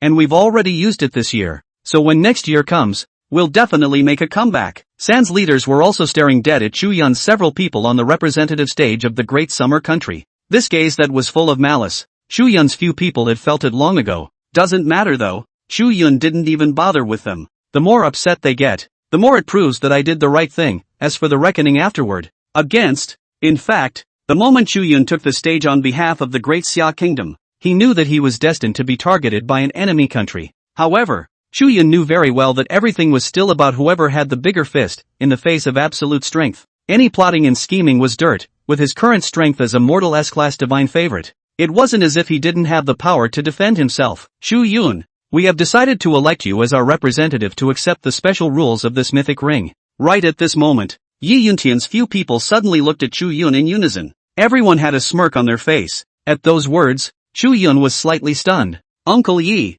me, of course, who else is qualified for this but you? Other than that, these 2 vicious battles, if it weren't for you, my Great Xia would be in danger. It's likely that I would have already lost. Just based on that alone, I, Song Hai, am absolutely in your favor. Old General Song Hai grinned and reached out to pat Chu Yun's shoulder. Yi Yuntian also smiled and said, Old Song is right. You have made a great achievement for our country. The bald middle-aged man's Wang Jiangwo glanced at his watch. It's 6 o'clock. I'm going to get off work. I'm a wage-earner but I'm very punctual. Don't try to make me work overtime. With those words, this Great Summer Country's renowned divine favorite ran away in a puff of smoke. Anyone could see that Wang Jiangwo also had his heart set on Chu Yun and did not intend to compete with him as a representative. The representatives of the business sector, Mr. Lei of the Mi family and Ma Tang of Penguin, also looked at each other and did not say much. Obviously, after experiencing a series of divine battles, the top echelons from all walks of life in the Great Xia Country were quite convinced of Chu Yun. Seeing this, Chu Yun's heart could not help but warm. Honestly, it's a good feeling. Rewards and punishments are clearly defined, and the whole of Daxia is united, and there are few that tear down the backstage. Have you chosen Daxamites? Just then, Eros' voice rang out. Yi Yuntian winked at Chu Yun. Alright, we choose Chu Yun. I've chosen Chu Yun Lama. Eros' eyes flashed with complexity. In fact, for the Great Summer Congress to choose Chu Yun, the god of love was not surprised at all. Even though she wasn't from Daxia, she knew it. The Great Summer Kingdom in this era was not at its peak, but was surrounded by enemies and a difficult environment to survive in. But that's what inspired the genes in the bones of the people of Daxia. To protect the country, everyone rises to the occasion, less of the corruption of prosperous times. Corruption. More cohesion of hard times. Good. The god of love nodded. And then she beckoned towards Chu Yun. A divine radiance shining portal actually surfaced in front of Chu Yun. Please. 1 million people were watching, and everyone was curious. In fact, not to mention the smaller countries, even the people of Great Xia were curious as to what the special rules of that mythical ring were. Chu Yun, however, did not go in immediately. Instead, he looked over to the mythic ring. The gods and goddesses of the east summoned by Zhang Zia there were catching up with him, and the atmosphere was joyful. But at the very back of the crowd of immortal gods, there was a lone figure that appeared to be particularly eye-catching. It's none other than Monkey. Monkey and Zhang Zia did not have any teacher-uncle-nephew friendship, so naturally there was no need to catch up. Monkey was never on the same path as the immortals and gods of the eastern heavens, either. In Monkey's life, only those four had the deepest bond with him. But now, it was just him. Even though he had beaten Saka, there was no joy on Monkey's face. His look was despondent. His head bowed in silence. Monkey, I haven't forgotten our promise. One day, I will fight my way up to Spirit Mountain with you, Monkey, and retrieve that true spirit. Chu Yun couldn't help but feel a pang of heartache as he looked at Monkey. Chu Yun, who had once seen that realization picture, was the only one who knew that the gods in this mythological ring were not the true essence. In that case, the four masters and disciples summoned by Saka were probably still alive. Oh, little one. You. Monkey winced and looked violently in Chu Yun's direction. Chu Yun was about to explain his deduction to Monkey, when Arrow suddenly tugged on Chu Yun and wordlessly shook her head. It can't be said, saying it would violate the taboo of the mythic ring and trigger an inexplicable crisis. Chu Yun's mind was sharp and instantly realized. Monkey, please also trust me. I will definitely be able to bring you back to Master and the 8 rings and the others. After a short silence, Chu Yun's gaze was firm as he looked in Monkey's direction. Monkey froze. A smile suddenly appeared on his face, as if he had seen the most delicious peach in the world. It was a happy joy that came from within. Is it true? Monkey actually suffered from the same problem, but he was more willing to believe Chu Yun's words. Little fellow, of course my old son believes in you. In this world, if I don't believe in you, who else can I believe in? Ha ha ha ha ha. Monkey scratched his ears and was overjoyed. Alright, it's time for old son to return to his position. Call me directly if you need anything. Oh yes, I almost forgot. You are the god's favorite who awakened me. And since I, Lao Sun, have become a little stronger again, this bestowal of blessings should also be given to you again. Monkey grinned and made a point in the air in Chu Yun's direction. At that instant, Chu Yun's heart realized all sorts of divine abilities, 72 changes, thousands of changes, everlasting life mysteries, the great piece of heavenly immortal determination, somersault clouds, a single heel was 180,000 li. All of this divine means were in Chu Yun's hands at this moment. There was even the ability of Monkey's 4 lineage gods, and the aura on Chu Yun's body suddenly changed, becoming more and more extraordinary. Only Chu Yun in this world could receive these divine abilities without hindrance. After all, his original deity was Pangu, encompassing the divinity of all divine lineages. A different person would not have been able to comprehend Monkey's 4 divine mysteries. Thanks Monkey. Chu Yun closed his eyes and silently felt the changes in himself. Hey, you little guy, who are we to each other? You're welcome. Monkey's eyes flickered as he once again resumed that great sage master's freewheeling stance. Before leaving, Monkey also blared viciously in the direction of Agua. My old grandson is staring at you from the sky, and whoever dares to jump out again in the future will not blame my old grandson's big rod will show no mercy. I'm going. Boom, Monkey turned into a stream of light and disappeared into the direction of the Great Summer Kingdom. Greetings to the great sage of Chi Tian. Greetings to the great sage of Chi Tian. The Daxia people respectfully bowed in the direction Monkey had left. Eros, on the other hand, stole a glance at Chu Yun by her side. In her heart, she became more and more fearful of Chu Yun. Passing on to that Monkey was enough to beat Saka's divine power, Chu Yun's strength, even more elusive. At the same time, Chu Yun stabilized his mind and entered the portal along with the goddess of love. Eros, what exactly are the special rules of this mythical ring? The starry divine path. Qualifications for becoming a god. Aha, qualifications for becoming a god. At those words, Chu Yun's heart shook. He thought about the scene he had seen in the consciousness screen. The so-called ancient path of the starry sky must be the same path that Nuwa,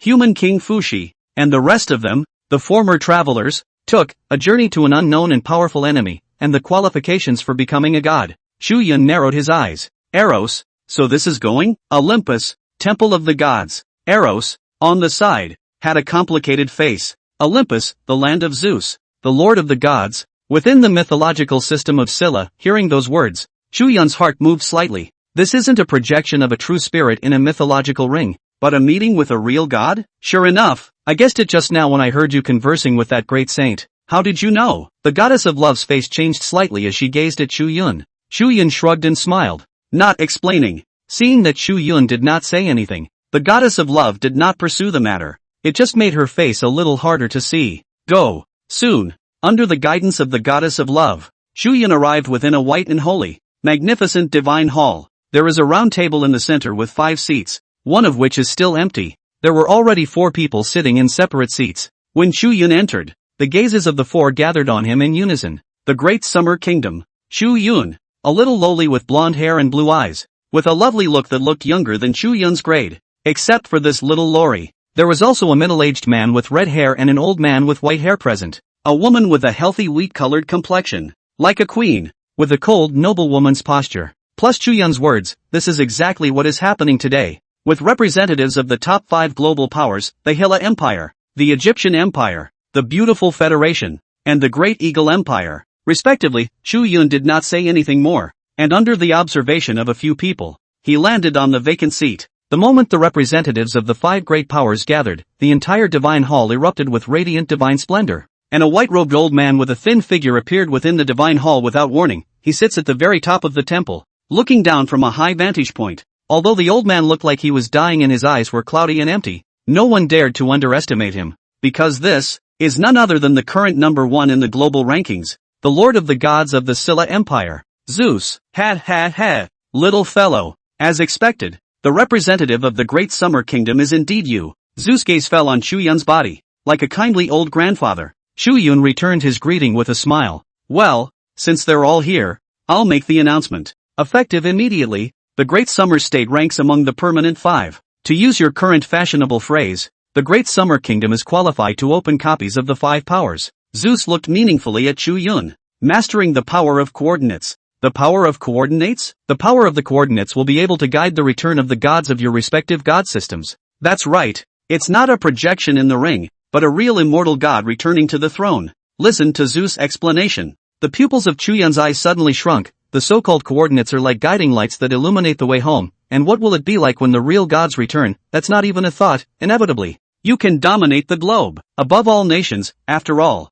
with the return of the true gods, what can mortals resist? This is just through and through. Of course, to illuminate the path of the gods' return, you will need to gather the power of the coordinates of the remaining nations. With these words, Chu Yun understood, this is really a copy of the Big 5. Obviously, the 5 powers need to fight each other so as to compete for the ultimate victor. Only a nation that has gathered the power of the 5 coordinates is qualified to guide the gods on their way home. If you put it that way, no wonder Eros is becoming more and more afraid of me. In fact, Chu Yun had long since detected that there were some subtle changes in the Eros attitude towards him. The reason was simple. Because the Great Summer Kingdom would eventually go to war with the Shira Empire, that intensity can come up. No more god wars with small nations like Sakura. The fight between the 5 great powers was bound to be even more brutal and bloody. Little fellow of the Great Summer Kingdom, the moment you entered the divine realm, the power of the coordinates had actually quietly integrated into your body. You also possessed the potential to be able to transcend and become a god. Zeus narrowed his eyes slightly. Chu Yun's heart was greatly moved.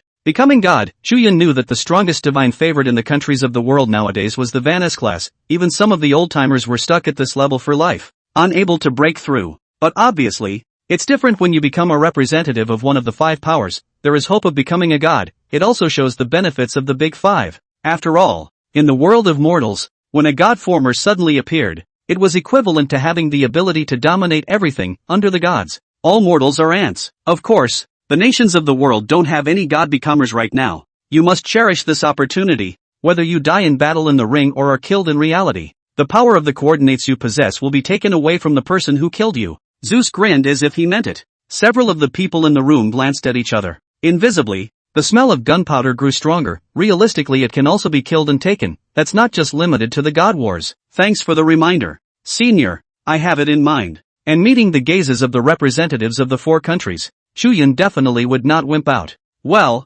that's all there is to it. So you may leave on your own. Zeus smiled softly as he stroked his beard. The noblewoman from the Egyptian Empire got up and after looking deeply at Chu Yun, she bid farewell to Zeus and left. Aha, what's this bitch looking at? On to me. Egypt wants to do something. Chu Yun narrowed his eyes slightly. Soon he figured it out. The current Daxia kingdom had just fought a bloody battle with the 3 kingdoms. Although the Daxia kingdom had shown extraordinary strength, but in the eyes of many people, the Great Summer Kingdom also had strong gods fall. Taking advantage of the fact that both sides were defeated was undoubtedly the best time to start the war. Chu Yun. Hello, introduce yourself. I'm the representative of the beautiful federation that inherited the Norse mythological system, Anne Elia. The little blonde-haired lowly suddenly walked towards Chu Yun and displayed a smile towards him. Great Summer Country. Chinese mythology system. Chu Yun. Anelia seemed to be very interested in Chu Yun, and followed him all the way as she walked, grinning widely as she took Chu Yun's arm. Oh, the great summer kingdom with the Chinese mythological system has finally come to this point. Gazing at the departing backs of the representatives of various countries, the gentle smile on Zeus' face was hidden for a split second. In its place was a touch of sinister venom. Eros, what's your judgment on this little guy? Zeus suddenly looked to Eros, who was silent on the sidelines. Eros's petite body couldn't help but tremble and clench her teeth. Reporting back to the divine king, the mythological system of the great summer kingdom has extraordinary underpinnings, and the appearance of this Chu Yun is tantamount to a potential threat to our Shira empire. I think that if we want to win the great summer kingdom steadily, we must get rid of him first. Zeus narrowed his eyes slightly. Good. It seems you still have your heart set on Sheila. Eros's pretty face was pale and silent. Your proposal is very good. Stifling the great summer kingdom before it rises is the truth of a sure win. It's a pity. I thought that little Sakura and San would be able to destroy Desya, but I didn't expect those two to be competitive. But fortunately, the great summer kingdom also suffered losses. This little guy has to die, and the great summer kingdom must be resolved as soon as possible. P.S. Posies, these chapters are a bit bland, but the necessary padding has been laid, and the next step will be to start a more exciting god war. The worldview is very grand. In addition, the warmth begs for hypes. Comment, 1000 hypes plus one more. Thank you. Posies, asterisk. Zeus was a different person before and after, and looked like an old, skinny man on the verge of dying. However, when he radiated a hint of killing power, the entire Olympus temple shook slightly. It was as if the power of great terror lurked within him. Eros pursed her lips tightly and didn't dare say anything more. At the same time, Chu Yun's few people had already arrived in front of the silver glow-colored portal that led to the real world. That cold woman from the Egyptian Empire. Before she left, she still looked at Chu Yun one more time. With that, he turned without a word and walked into the portal to leave. As for the little blonde lowly, Anelia, she suddenly flattened her mouth and said to Chu Yun by her side, Chu Yun, this woman has no good intentions towards you. It's also true that ancient Egypt is an ancient civilization just like your Dacia. No one's fooling anyone. Anelia blinked and guffawed at Chu Yun, revealing two pretty little tiger teeth. Take this. I'm looking forward to my next meeting with you, and maybe we in the beautiful Federation can even cooperate and collaborate with you in Dacia. Anelia couldn't help but slip Chu Yun a satellite phone. It is rather like, I, the great beautiful country, am willing to befriend you, the great Xia country, and cooperate to advance and retreat together. This satellite phone is naturally the channel of contact between the two sides. Good. Chu Yun took the satellite phone with a smile. With that, he said goodbye to a few people and left. And when Chu Yun stepped out of the silver portal and teleported back to the territory of the Great Xia Kingdom, Chu Yun found a trash can and casually threw the satellite phone in. TCH, take it that I've never seen a beautiful woman and just fall for it? That's right, Chu Yun threw it away without hesitation. The beautiful Federation will have good intentions. No way, this Western power always likes to act like it is the world's police. The Western power that always likes to act like the big head, as if it is the world's police. Where would be the goodness to join forces with Dacia, in the old days? The resistance. The American Resistance Army. The forefathers of the DPRK fought against this group of goods. Even later, the Cosmic Stick. The establishment of the Sun State was all related to them. The division of a people into two polities. And the Stick, ZZ country, is exactly the tumor they planted in the Eastern land, always able to monitor and threaten the great summer country. The leadership of such a country has long been accustomed to standing tall and enjoying the world police reputation. It is even more scornful of the great summer state, both economically and culturally. They are deliberately targeting Dacia, even in commercial warfare. When international teasing hit the market in the beautiful federal state, these guys saw their side of the similar software being routed. That was an immediate and strong intervention. Put international teasers on trumped-up charges of espionage, malicious collection of information from the public, and so on and so forth. Trying to shut down the international jitterbugs with this tactic of screwing up and stinking up the place, you can see from this aspect that this country's mouth is clamoring for absolute fairness and justice. But when it comes to getting things done, it's one thing on the lips and another thing behind the back. Chu Yun did not need to think about it to know that the satellite phone that he had thrown away was more like a monitor that could monitor his movements at any time. After all, the Great Summer Kingdom was different now, ranking among the 5 most powerful countries. Between the 5 great powers, they were bound to be eyeing each other, each wanting to seize the power of the coordinates on the other country's representative. And according to the rules of the mythic ring, a divine favorite who dies in reality is also capable of having the power of the coordinate taken away. Chu Yun though was only a little skeptical of Anelia's true intentions and was not 100% sure, but having doubts is enough. Besides, Cooperating with the beautiful Federation is like working with a tiger for its skin. Chu Yun simply did not have this intention. At this moment, Chu Yun only wanted to rendezvous with Yi Yuntian, Song Hai, and the others as soon as possible and tell them about the matter of the power of coordinates. And with Chu Yun throwing away the satellite phone, a man in the crowd rushed to dial his cell phone. And Elia, who was only just about to step out of the portal and return to her country's territory, immediately received the message. The innocent look on Anelia's face had long since disappeared, and she narrowed her eyes, blushing a bit. The representative of the Great Eagle Empire, a red-haired middle-aged man, laughed as he passed by Anelia.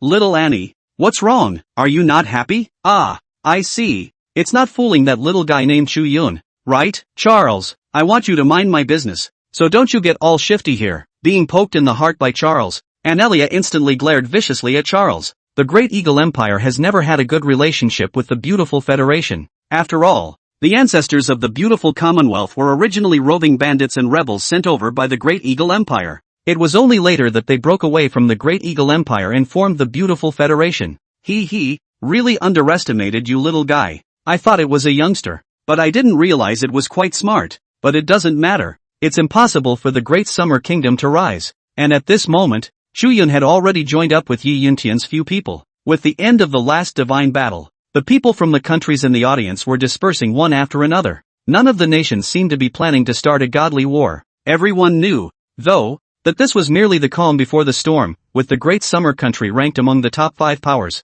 the world pattern has been quietly changing. No country dares to underestimate the Great Summer Kingdom anymore. Sakura and Ajamanga have already paid a bloody price for this. The capital of the Great Xia Kingdom, Beiping. Several of Chu Yun's people were S-class divine favorites, especially Chu Yun, who also had the divine ability inherited from the Tendon Cloud. Several people came and went like the wind, and soon reached Beiping. Upon entering a conference room, it had long been filled with the senior leaders of the Great Summer Kingdom. These usually rare to see the business, military and other bigwigs, gathered here. Seeing this scene, Chu Yun knew that it was obvious that something big was about to happen. Chu Yun did not shy away from the stage, and after exchanging pleasantries with the crowd, he told the crowd about the 5 great powers, the power of coordinates. It was also the first time that the crowd heard about the 5 copies. The power of coordinates. The power of coordinates is like what I just said. It's about whether or not my great summer gods can come down in their true form and return to their homeland. The faces of the people present nodded in concentration. There was no need for Chu Yun to say much at all for them to understand the importance of this coordinate power. After all,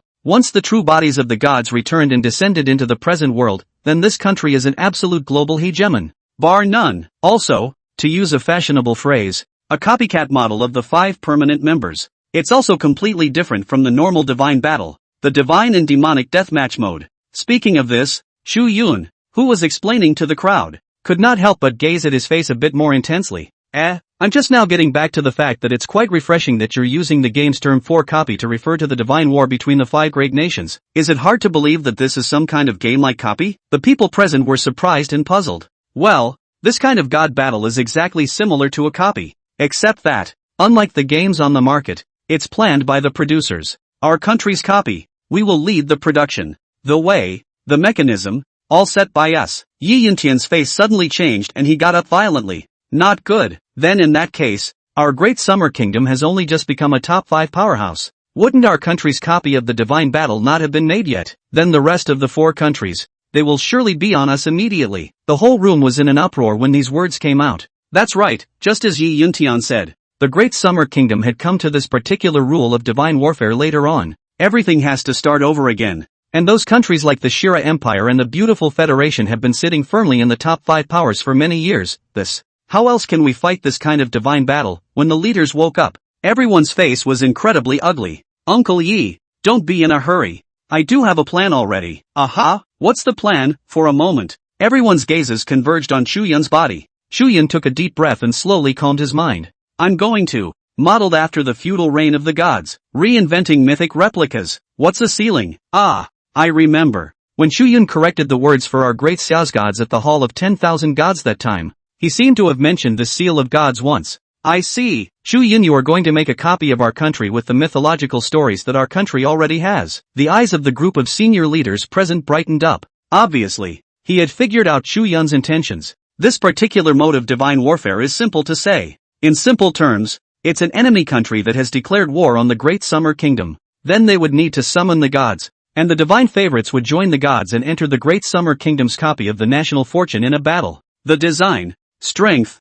and all of the national copy design of the Great Summer Kingdom relies on the mythological and legendary stories of the Great Summer Kingdom. For example, Chu Yun designed the pandemonium in the journey to the west, then the enemy country must pass this copy, but it's not easy to get through the copy of the greatest showman, so, the strength of the mythology can also determine the difficulty of the copy. It was precisely Chu Yun's intention to create a copy of the national fortune for the Great Summer Kingdom as soon as possible. Moreover, Chu Yun also had his own thoughts when he chose the feudal revelation of the gods. It is important to realize that the feudal revelation of the gods is the largest second creation basis for the latter-day flood genre, in this oriental classic novel. Hongjun Laozu and Nua, Taiching Taishang Lao Jun, Yuqing Yuanshi Tianzuan and Shangqing Tongtian Godfather, and the two saints of the West, whichever one was singled out was an existence that was enough to destroy the world. This was despite the fact that there had been a cultural disconnect in the present-day Great Summer Kingdom, resulting in many of the Chinese gods not being summoned. But fortunately, the Great Summerland has awakened some bigwigs over the years.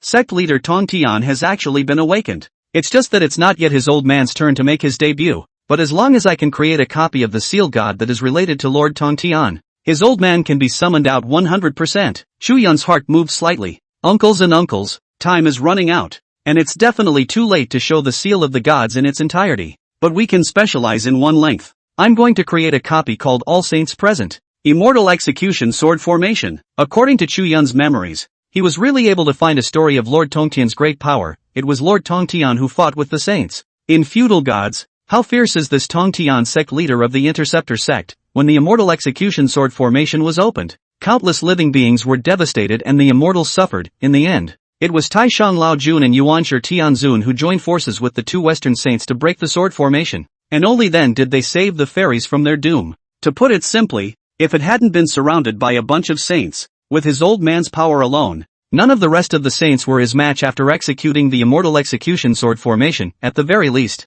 a great terror at the saint level alone could not break this formation. It was evident that sect leader Tongtian was terrifying. Therefore, Chu Yun also decisively chose the Tongtian sect leader. With that, Chu Yun explained the situation to the crowd. The people in the room were listening in awe. Nice guy, it turns out that there is still this kind of great terror existing in our Great Summer Kingdom. If this copy is built, what other country can break it? The crowd, which had been a little worried, breathed a huge sigh of relief. As for the words spoken to Chu Yun, in fact, even these executives hadn't realized that with each and every divine battle, Chu Yun's amazing performance, the crowd had long been convinced of him and trusted him unconditionally. Good, then our country's copy will be led by Chu Yun. Everyone has no opinion, right? Of course not.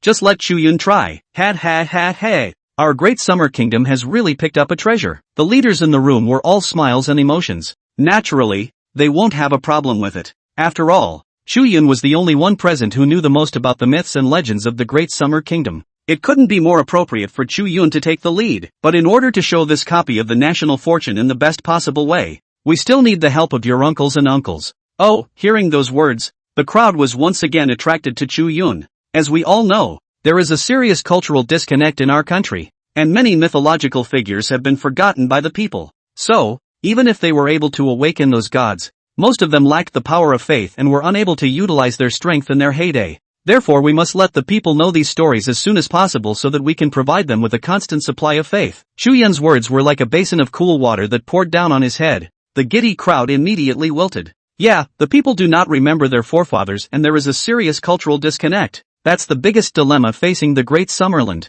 If the enemy country sent over a strong god, but the gods on their side were all in a weak and bloodied state, then, even with excellent copies, I'm afraid it will be difficult to fend off the enemy. But, who would have expected Chu Yun's words to suddenly take a turn? I can try, first to write out the feudal revelation of the gods, and then to publicize it through the channels of your uncles and uncles, striving to let everyone in my country see this book in the shortest possible time. Ha! That's a good one. The crowd's eyes lit up again. No, I'm afraid that's a bit difficult, isn't it? After all, you're the only one who knows these stories. Chu Yun, we can't help you. And if you are left to write it alone, this is something that I'm afraid the rest of the countries will come and declare war on us before it's even finished. Yi Yuntian detected a drawback. Time is running out. He didn't even need to think about it to guess that at this moment, he was only afraid that the rest of the four great powers were already on the move. All wanted to take advantage of the fact that the Great Summer Kingdom had not yet established a good copy of the national fortune. If he thought about it differently, Yi Yuntian asked himself. If it was him, then he would definitely do it. You can't miss a chance. Well, I do seem a little slow on my own. Certainly no match for a printing press. But Monkey did pass on a divine ability to me. Efficiency can be greatly improved. As he spoke, Chu Yun no longer hesitated and displayed the monkey divine ability he had learned on the spot. Monkey hair changes. Chu Yun pulled down 3 strands of his hair, operated his body's mana, and lightly exhaled a breath into his hair, with hair falling to the ground. At that moment, a figure that looked exactly like Chu Yun appeared one after another. That's a lot more than one person, rather. It was the entire 72 Chu Yuns. The leaders in the audience looked confused. Crap, the great sage master even imparted this divine ability? Some people didn't hold back, and they even all burst out in foul language. It's clear to see how much the leaders' hearts and minds are fluctuating. You kid talk also not a breath to finish. Scared my old song. Heart attack are almost committed. Sunhai laughed out loud. The crowd's high-hanging hearts also fell back into their stomachs. It works, everyone is full of anticipation. In the meantime, just as Chu Yun, Yi Yuntian and the others had guessed, the world, and a number of heads of state, opened a video screen dialogue at the same time. Gentlemen, there's no need for words. I'm sure everyone knows that the Great Summer Kingdom has only just become a top 5 powerhouse. It's simply impossible for them to create a good and perfect copy of the national fortune in a short period of time. This is a good opportunity for us to take advantage of the opportunity to suppress the Great Summer Kingdom. Amen. The Heavenly Father has a prophecy that this ancient kingdom in the east must not be allowed to rise, and that their gods, if they return to their rightful place, will surely set off a vast catastrophe in the world of men. Honorable leader of the Shira, what is your opinion? Are you still not declaring war on the Great Summer? It's inconvenient for us to make a move. After all, this kind of taking advantage of someone's danger is too ugly to talk about. But, my country can send good gods to help you. That's a good idea. The beautiful Federation, am in. Just as Chu Yun's many doppelgangers, coordinating and cooperating, were writing furiously on the table. The sound of the rules of the mythic ring suddenly spread in all directions. The Holy See Vatican applies for the opening of the mythic ring battle against the Great Summer Kingdom. The Shira Empire, as a permanent member of the 5, is willing to offer 10% of its national fortune to help the Holy See Vatican. Suddenly, people all over the world heard this magnificent voice. The people all looked up in shock, incredulously looking towards the sky, in the direction where the mythic ring had appeared. Crap, the Holy See Vatican has declared war on my country? Are they eyeing our top 5 power seats? These bastards. They even united with the Shira Empire? The faces of the people of Daxia suddenly changed and became ugly. Sure enough, war has been declared on us. Meanwhile, inside the conference room located in Beiping, the leaders of Daxia rose with a huff. Yi Yuntian and the others' faces were gloomy as water. Even though it had long been anticipated that the other powers would surely take advantage of the opportunity to target their Grand Xia, decidedly declared war while the copy of the Great Summer's national fortune was still being built. But at the moment, it looked like the Shira Empire had even gotten a puppet out of it. That's right. Shira clearly wanted to take advantage of the opportunity to destroy Daxia, but instead of standing in the open, they rolled out a papal Vatican. You're really trying to be *tch. You want to be a whore. Oh, they still want some face. This kind of thing. I'm afraid it wasn't that beautiful Federation that suggested it. Right? Those guys from the beautiful country loved to pull this trick. They were the ones behind the Ira war back then. Songhai. A few old generals. Cursed. But a few people were secretly relieved. But not to mention, by doing so, they've kind of given us time. Yeah, the Papal Vatican has the Red Supreme God, but they're not one of the 5 great powers. At most, we'll open a divine battle with us, or a divine and demonic deathmatch mode. The crowd glanced at each other, and they all saw the wariness in each other's eyes. It's not the same in Daxia now. The other countries did not yet know that Chu Yun had already corrected the erroneous word annotations of the gods of the Great Summer Kingdom. Then, in the Divine War, Yi Yuntian, Songhai, and the other divine favorites of the Great Xia Kingdom would be perfectly capable of awakening the gods of the Great Xia Kingdom based on Chu Yun's corrected words and phrases. With a bit of luck, you might even be able to summon your own original deity directly. The present-day divine favorites of the Great Summer Kingdom had long been different from what they were in the past. They have the confidence to fight another country. The crowd could not help but look in Chu Yun's direction. At this moment, Chu Yun and his many doppelgangers were seated in the seats of the conference hall, and everyone was holding a pen and writing furiously on a piece of paper. Even Chu Yun empathized with his own bilocation. It could be described as one mind with 72 uses. With the sharing of thoughts, Chu Yun could completely arrange for the doppelgangers.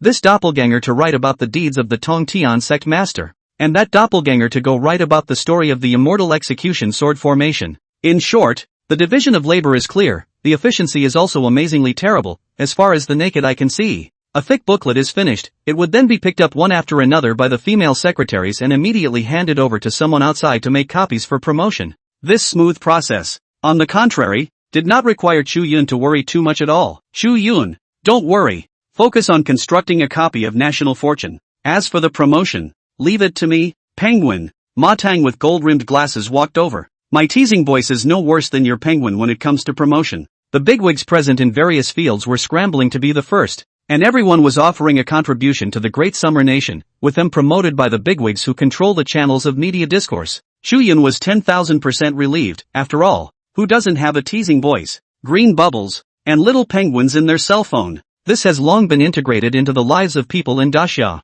It is the 3 strongest promotional channels available. I'm afraid it won't take more than a few days for the people of Daxia to familiarize themselves with the story of Lord Tongtian and the Seal of the Gods. At this time, Yi Yuntian also walked over. Chu Yun, don't worry about that what's-his-name clerical Vatican. It's just an ordinary divine battle. Us old guys will just go out and fight. Nowadays, the Daxia country can be described as a top-down. All people are one. Seeing this, Chu Yun was also very relieved. Although the Holy See Vatican has a red supreme god, but the strength of this country, Chu Yun has never been in the heart. Just because the divine lineage of the Papal Vatican is completely mediocre, I guess. By the way, everyone must be careful of the Shira Empire. I heard the rule force say that Sheila volunteered to help the order. This should be similar to the Agri state sending people to Kozakura. If a god from the Shira divine lineage appears, be cautious. Sheila's empire is the current #1 country in the world. The divine system is the ancient mythological system of Hera, a few of the widely known ones in the myth of Hera.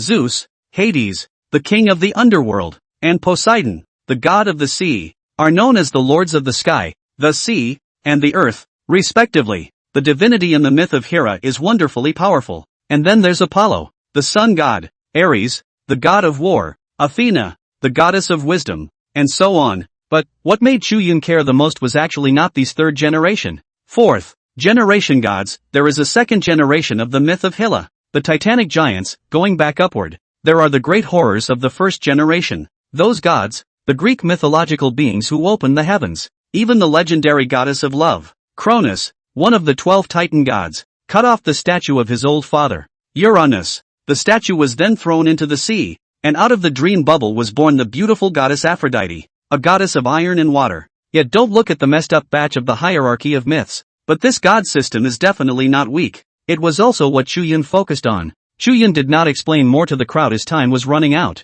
However, the people present treated Chu Yun with unconditional trust long ago. After hearing Chu Yun's reminder, Yi Yuntian and the others were also quite on board and were much more cautious. However, just as Yi Yuntian was leading the team and preparing to head to the mythic ring to answer the battle, suddenly, the sound of the mythic ring's rule force sounded once again. The beautiful Federation, the Great Eagle Empire, and the Egyptian Empire, as the 5 permanent members, would like to offer 10% of their national fortunes to help the Holy See Vatican. Due to the addition of the 4 powers, the rules have been upgraded and the 5 powers copy mode will be opened. The Great Summer Kingdom has the right to refuse to meet the war, though it will lose its status as one of the 5 great powers, offering 10% of its national fortune to each of the 4 great powers, and savoring the bad consequences of defeat. Boom, people all over the world heard it. For a moment people were dumbfounded. It's not just the Sheila Empire, the remaining 3 major powers joined in. This is going to start a world war. People were dumbfounded, in total disbelief of the scene.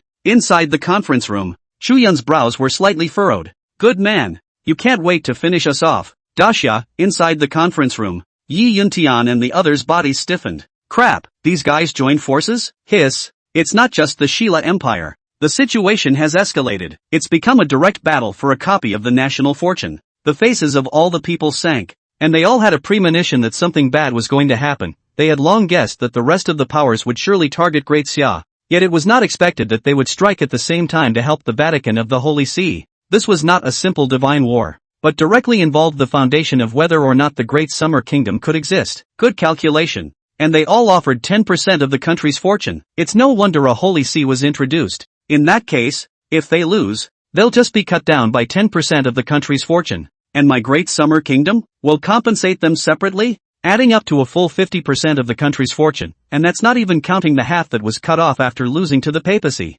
Fuck, these sons of bitches are trying to get us killed. For a while, The senior leaders in the conference room broke into a frenzy. And the cost of losing a country is high, without the shelter of the national fortune. The people of Daxia will be reduced to a small cherry blossom like the flow of exile. Nation. Don't even dare to survive on top of your own national territory for too long. Because the world is not safe. And there are horrible evil gods that occasionally appear in addition to humans. Those weird evil gods are also the biggest challenge that jeopardizes the survival of mankind. This is why the world is at ease in participating in the mythic ring battle. After all, no one wants to be reduced to the point of being exterminated. What should we do now? A copy of our country's national fortune hasn't been established yet. Even if it's established, I'm afraid it's an empty shelf. The faces of the crowd were ugly. Uncles and uncles, I'll tell you what, I'm going to join the war. Right at this moment, Chu Yun suddenly said, Chu Yun, you. The eyes of Yi Yuntian's few people flickered with complexity. Of course they knew how vicious this battle for the copy of the national fortune was.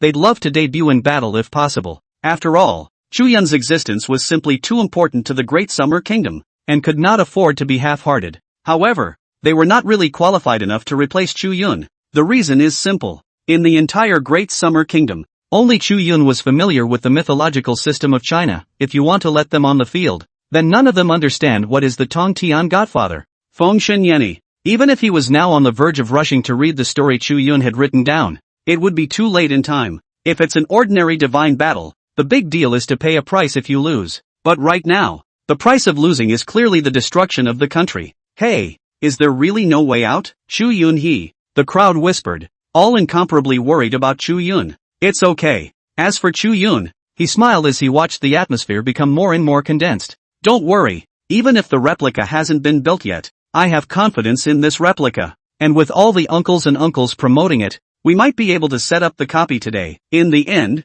the winners and losers of divine battles aren't entirely determined by the gods. There are also the divine favorites. I still have one more card left to play when it comes to facing the rest of the divine favorites. Chu Yun smiled mysteriously. That's right, he did have one more card up his sleeve. That would be Regulus. This sword represents the originator of humanities in China. The king of human beings. The supreme emperor. Using this artifact to slash the divine familiars is sure to be good. Furthermore, Chu Yun had also inherited a brand new divine ability spell from the great sage master. Even he couldn't fathom how strong he was now, flesh and body, mana, and weapons above, armed to the teeth. Chu Yun was still very confident in himself. Make quick arrangements and spread the story of the sealing of the gods. There are now 5 hours before today's midnight. It is imperative that before midnight, the people of my Daxia have a copy of the seal of the gods in their hands. The head of Daxia, Li Zijing, an old man with gray temples, at this moment demonstrated the proper vigor of the head of Daxia, since they're going to fight. Then come, it's not as if our great summer kingdom has never experienced a moment of national peril,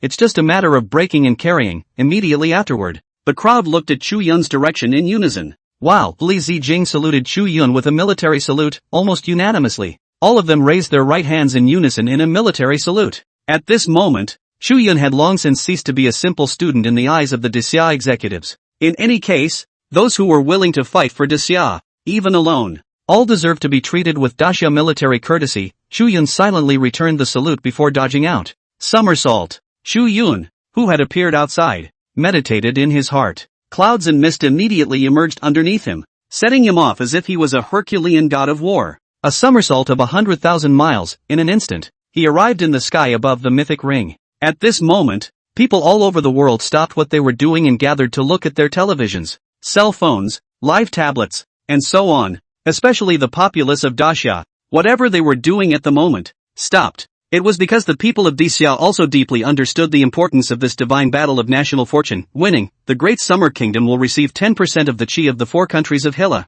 which adds up to 40% of the chi of a powerful country. If you lose, the Great Xia Kingdom will fall into the land of doom, and with half of the country's fortunes cut, you will also have to compensate each of the 4 major powers with 10% of the country's fortunes. In this way, there is only 10% of the national fortune left in Daxia, and it is just a matter of moments before the country is destroyed. It's a time of crisis for a fallen nation, and the mythical ring. Spectators from all countries surfaced. This particular national fortune copy god battle had attracted the attention of countries all over the world. Spectator seating in the mythic ring has also increased to dozens of countries. The spectator seats of the 5 major powerhouses such as the Great Summer Kingdom, the Shira Empire, and the Great Eagle Empire, are located at the top of the VIP seats. The 5 permanent members are above all nations. At this moment, Spectators from all over the world were coming to the scene through the mythic ring's teleportation portal one after another. Only the audience of Xia, who should have enjoyed the envious and jealous eyes of the people of various countries, were greeted with either teasing or emotionally pitiful gazes from various countries. After all, the Daxia talent had won over the three kingdoms, and was one step ahead of the world. Whoever thought that it would be immediately targeted by other countries? It is not an exaggeration to describe the people of Daxia with the feeling of falling from heaven to hell. Chu Yun is here. Go Chu Shin. I believe in you. I believe in you unconditionally. Chu God. You will definitely be able to create another miracle. The moment Chu Yun appeared over the mythic ring, the people of the Great Xia Kingdom and the audience boiled over. Many of the people who had long been conquered by Chu Yun had fervent admiration in their eyes, though their hearts were also heavy, and everyone's mind was in a state of confusion and trepidation. But to this moment of crisis, the Xia people in the bones of the toughness was inspired instead. Chu Shin. God damn it, Dad. Chu Yun heard quite a few strange noises, and when he looked suspiciously, he saw that there were quite a few other little cherry blossom people in the Daxia audience. Oh, Chu Yun remembered. These were the cherry blossom populace that had been planted with a slave seal and submitted to the Great Summer Kingdom. This country has always been like that. Hit them in pain and they'll be on their knees faster than anyone else, and in moments they'll be able to change to a groveling look, not with hesitation at all. It's like when MacArthur led the beautiful army to occupy Little Cherry Blossom. The little cherry blossoms all hated the fact that they couldn't immediately provide their own country's women to be sacrificed to the beautiful country's big-headed soldiers to implement the so-called genetic improvement program. In short, this country is used as a minion, and that's very loyal. Of course, once the master was weak, this group of minions would immediately turn their backs on him. Chu Yun also just looked faintly in the direction of the little Sakura shunmans. It then turned its attention to the mythic ring. A man dressed in white with a wreath of thorns on his head was seen with a gentle smile on his face as he came out of the crowd. Behind the man, there was a blonde woman. One after another, the divine favorites sent by the four great powers to help the papal states made their appearance. Together, there were 20 to 30 divine favorites. There are a lot of them, because that's what makes national luck copies of the first battle so special. There is not even a limit on the number of divine favorites. You're the only one from the Great Summer Kingdom who came, kid. Are you here to surrender on behalf of the Great Summer Kingdom? Someone snorted out a laugh, thinking only that they had seen a joke. Yet the next moment, a golden radiant divine sword appeared in Chu Yun's hand. Before the host could appear and announce the start, Chu Yun slashed out with his sword. The mana stirred and the sword was like a rainbow, in a flash. It decapitated the head of the person who spoke. The many divine favorites were confused for a moment. It hasn't even started yet. Chu Yun made his move. What fa? Chu Yun's sudden strike was not expected by anyone. The spectators from various countries rose in an uproar, all of them gazing at Chu Yun in shock. And in the mythic ring, the remaining group of God's favorites finally woke up. Seek death, brat. How dare you make the first move? In your Daxia people's words, it's really ignorant and fearless. For a moment, the many divine favorites glared angrily at Chu Yun. As the two sides were about to fight, a blonde with glasses, the handsome-looking man, stepping out from the crowd, reached out and pressed the restless crowd behind him. The man's status and position was obviously very high, and with just a single movement of his pressed hand, those God's dependents who were in a state of shock and anger actually subsided, strongly holding back his anger towards Chu Yun. He did not say anything else. This scene caused Chu Yun to also look at the man a little more. In an instant Chu Yun understood. This man was none other than the representative of the divine favorites sent by the Shira Empire to help the Vatican of the Holy See. Otherwise, the prestige simply wouldn't be enough to suppress these people. Only the divine familiars of the Shira Empire, currently ranked number 1 globally, could enjoy this kind of supremacy among the nations. Jacob, what are you stopping us for? A God's favorite from the Great Eagle Empire, a man with a large physique, looked at the man in exasperation. The divine favorite that Chu Yun had casually slaughtered earlier was none other than the Great Eagle Empire, and the Great Eagle Empire audience was both bewildered and angry. Jacob, you are not a God's favorite of our Great Eagle Empire though. But we're in a partnership now. How can you help the Daxia people? Damn it, Jacob, you're not a spy for the Great Summer, are you? The audience was packed. The few remaining Great Eagle Empire divine favorites present also frowned at Jacob. Shut up. Are you guys blind? Can't you see that the weapon in this Chu Yun's hand is very powerful? Jacob, however, was very calm as he gazed deeply in Chu Yun's direction. Chu Yun, he was able to kill a mortal S-class divine favorite with a casual sword strike. May I ask those of you present? Which one of you has this ability? If you have, then I won't stop you. Jacob's voice was not loud,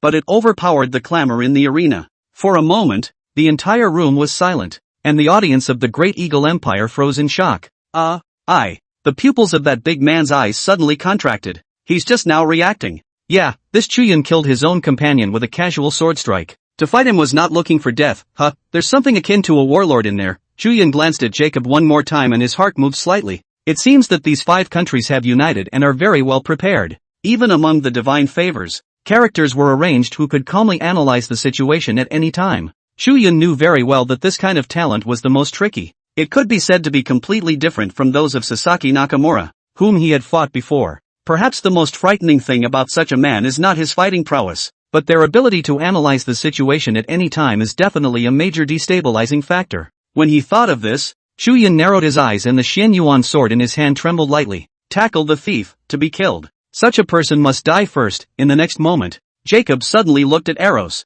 who was floating in mid-air. Venerable goddess, your devotee Jacob takes the liberty of asking for advice. This representative of the great Xia kingdom, Chu Yun, he brazenly laid down a death blow before the divine battle had even begun. Is this against the rules of the mythic ring? Jacob, who was courteous and polite, couldn't see a trace of angry killing intent on his face at all. But his words, however, it was a soft knife that cut the flesh. To be more ruthless than those divine favorites who were prepared to fight together with Chu Yun, anyone could see that this Jacob had escalated the situation with one sentence, elevating it to the rules of the mythical ring. This was an attempt to utilize the rules to punish Chu Yun. It was even directly taking Chu Yun's life. Sometimes the mouth is harder than the knife. The audience of the 5 nations heard this as well. They, who had been a bit puzzled earlier, instantly understood. Right.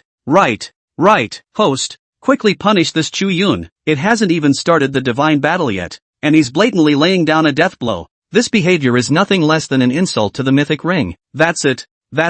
He must die. The faces of the audience of the great summer country changed in unison. Bullshit. Where in the mythological ring is there such a rule? Don't you guys be ridiculous. Are you guys afraid of the Chu god? The two sides engaged in a heated war of words. Ahem. Just then, Eros coughed softly and radiated a faint divine might. Even though the goddess of love was not the strongest god in the Shira Empire, how could the mortals present stand up to her divine might, under the divine might of the god of love? The boisterous scene suddenly quieted down. Only then did the goddess of love look at Chu Yun, and an undetectable and complex color flashed under her eyes. In the beginning, Eros was curious about Chu Yun. However, as the abilities Chu Yun displayed became more and more terrifying, Eros's mindset towards Chu Yun changed. The current Chu Yun brought more fear to the god of love. That's right. A god, even from the bottom of his heart, scorned up Chu Yun. After all, the 3 countries are not weak. Eros could never forget that under Chu Yun's awakening, that one of the originators of humanities in Daxia, Shi Yu,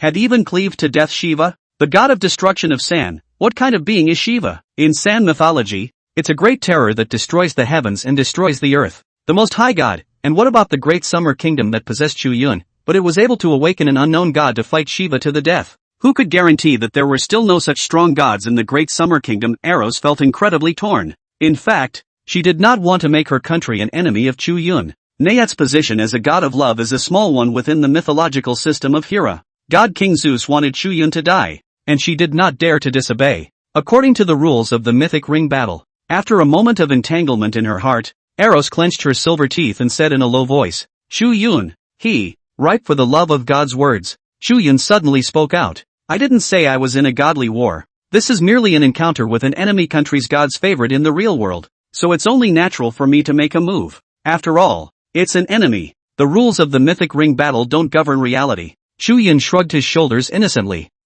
You brat. What a sharp-tongued little guy. The divine favorites of the great Eagle Empire were furious and their eyes went black. After the Daxia people in the audience froze for a moment, they rushed to help. That's right. Our Chu god didn't say it was the opening of a divine war. Yeah, aren't God's favorites allowed to kill each other in reality? Don't you guys put big hats on our Chu god? The corner of Eros's eye twitched a few times. Not to mention, there wasn't a single thing wrong with what Chu Yun said. That's just the way it is, even in the real world. The rule that divine favorites could kill each other was still a rule that everyone had defaulted to after an international conference led by powerful countries such as the Shira Empire and the Beautiful Federation. The intent was to facilitate the hunting of God's favorites from weaker countries and to give them a drubbing in the real world. Even if a weak country knows the sinister intentions of a strong country, it has no choice but to hold its nose and admit it. However, right now, it was being perfectly utilized by Chu Yun. This really does have the feeling of lifting a stone and smashing your own foot. Jacob looked deeply at Chu Yun. Seeing that the mysterious golden sword in Chu Yun's hand moved again, Jacob's pupils contracted suddenly. Damn, this kid is still ready to do it. Jacob was startled. And the calm and collected man, who was also slightly flustered, hurriedly said, "Let's open the divine battle. Quickly, go and awaken the gods within your country's divine revelation stone." Jacob drew back and flew, running faster than a rabbit, and with a whoosh he slipped inside the divine enlightenment stone at the Sheila Empire's delegate table. The rest of the divine favorites weren't stupid either, and they scattered and bombarded in all directions. Obviously, they were not brainwashed to foolishly go up and get themselves killed while knowing full well that Chu Yun was powerful. Then it's just a matter of waking up the gods to fight. TSK, that's pretty smart. Seeing this, Chu Yun skimmed his mouth. Humph, brat, don't be arrogant. You'd better look forward to a copy of your great Xia kingdom's national fortune being able to block the strong gods of my great Eagle Empire. The great Eagle Empire's divine favorite glared viciously at Chu Yun with a sneering smile on his face. They don't feel like losing their five-nation federation. How can this be lost? With just one big summer country? Oh, hilarious. You're kinda confident? Delicately, Chu Yun was not the least bit flustered, and even made an internationalized friendly gesture towards them. The next moment Chu Yun also arrived within the divine enlightenment stone of the great Xia country. Wow, the stars surged, and many portraits of gods appeared in front of Chu Yun, making it impossible to look at them at a glance, simply because it was based on a copy war of national fortunes that would only be set off between the five great powers, and although Chu Yun hadn't yet created a good copy of the first national fortune of the Great Summer Kingdom, but the general direction is set. Based on the sealing of the gods, the battle between Lord Tong Tian and the saints as a blueprint, one must know that the number of Eastern immortal gods that participated in that battle, when added up, could be seared. All kinds of divine spells and magic treasures were blasting against each other in a dizzying manner. The immortal execution sword formation is even more famous in the world, the Interceptor Sect, the Hierophant Sect, and the two saints of the West. Whether they were saints or disciples, almost all of them showed up. It was also for this reason that so many portraits of gods appeared within the divine enlightenment stone in front of Chu Yun. Chu Yun was even a bit elated. If it wasn't for those few powerful nations of the Shira Empire helping the Holy See Vatican in forcing the opening of this particular mode of divine warfare, it wasn't really that easy for him to reach out to these strong Chinese gods. How come the Great Summer Kingdom hasn't opened a copy of the national fortune? Opening a copy of the national fortune? You're not overthinking it. The Great Summer Kingdom has only become a top 5 powerhouse. Where would they have the time to construct a good copy of the national fortune? The spectators from all over the world watched as Chu Yun walked inside the divine enlightenment stone. None are greatly puzzled. And among the crowd of spectators from the Hilla Empire, the Papal Vatican, the Beautiful Federation, and other countries, there was no lack of high-level figures who had been exposed to the national fortune copy mode. The general public doesn't get it though. But with the spread, it also quickly became clear. So that's it. No wonder the remaining 4 great powers chose to help the Holy See Vatican. This is to take advantage of the opportunity to suppress Great Xia. A realization dawned on the world's audience. Many people from neutral countries couldn't help but suck in a breath of cold air. As they looked at the Daxia people in the audience, their eyes were flooded with pity. After all, since the recovery of Aura, there had never been any country that had been treated like the Great Summer Country, targeted by the remaining 4 permanent members. In a sense,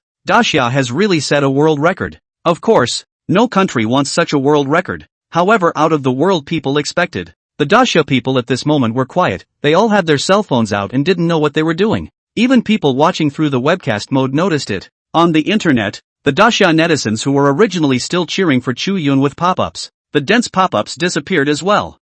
What's wrong with the Daxamites? Desperate, giving up. There is a great deal of confusion among states. Oh, what else can they do but give up? Do you really think that the positions of the 5 permanent members are that easy? At this point, the Sand people, who had been brutally beaten up by Daxia only a short while ago, secretly rejoiced. Actually, we can't really blame our beautiful federation. Daxia, an ancient eastern country, was never obedient in the first place. Every international conference, it stands up against our beautiful federation. Surely something like this international vermin should be removed. Yeah.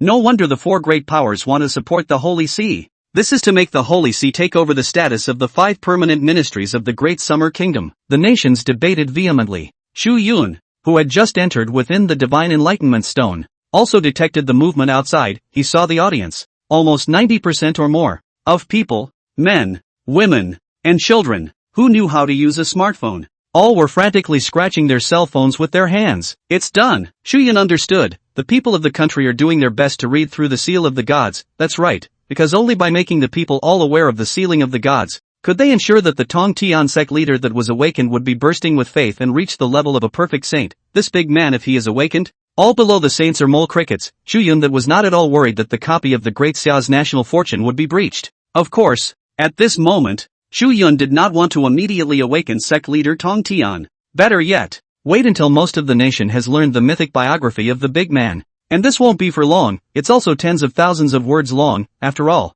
Chu Yun had specifically intercepted the clip from the Ceiling of the Gods, in which the Tong Tian sect master had fought the saints. And at this moment, the portrait of the Chinese deity that was placed in front of Chu Yun. It's dense and dizzying, it's just too much. Chu Yun was not worried that he would be short of gods to hold him over during the time he had awakened the Tong Tian sect master, however, he could only summon out one. Then it is important to be careful and not at all careless in this choice. After thinking of this, Chu Yun's gaze quickly skimmed over the portraits of the gods in front of him. These gods were all figures who had more or less participated in the God-Sealing War or were closely related to the God-Sealing War. Lord Tongtian sat down to follow the 7 immortals, one of the 4 personal disciples, the Golden Spirit Virgin Mother, the 12 golden immortals of the hierarchy under the command of the First Heavenly Father. Only these portraits of gods all seemed extremely illusory. Chu Yun knew that this was because the Great Summer Kingdom had not awakened them before, and awakening these deities at this moment was clearly not the most appropriate time. After all, these deities were too foreign to the people of Daxia,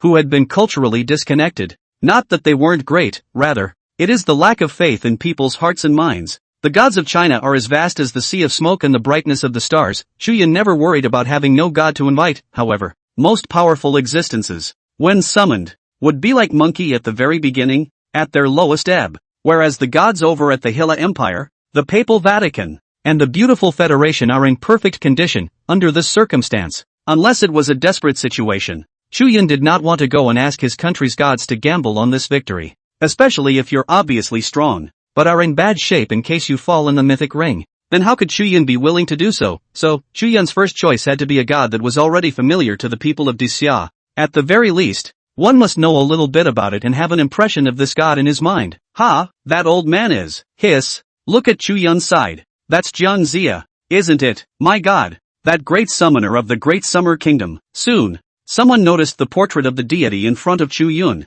The faces of the nations changed drastically, especially the audience of the 5 nations such as Hilla and the Holy See. They had witnessed Jiang Zia's fearsomeness with their own eyes. How can you not panic? Chu Yun, even though this is a national copy god battle, you can no longer use the gods that you had awakened during the god battle with the 3 kingdoms. Just then, Eros suddenly said, Chu Yun's brows knitted slightly. Eros' eyes darkened for a moment, pursed her lips, and said, because the Shira Empire has chosen a ring rule that qualifies you, the Great Summer Kingdom. It is expressly forbidden to utilize any gods that have already been awakened in the mythic ring. Time limited to 1 year. At these words, the audience of Sheila, the Holy See, and other countries froze in their tracks. Immediately afterward they were overjoyed. Their previous panic swept away, the original 5 powers. You can choose a ring rule for your own use.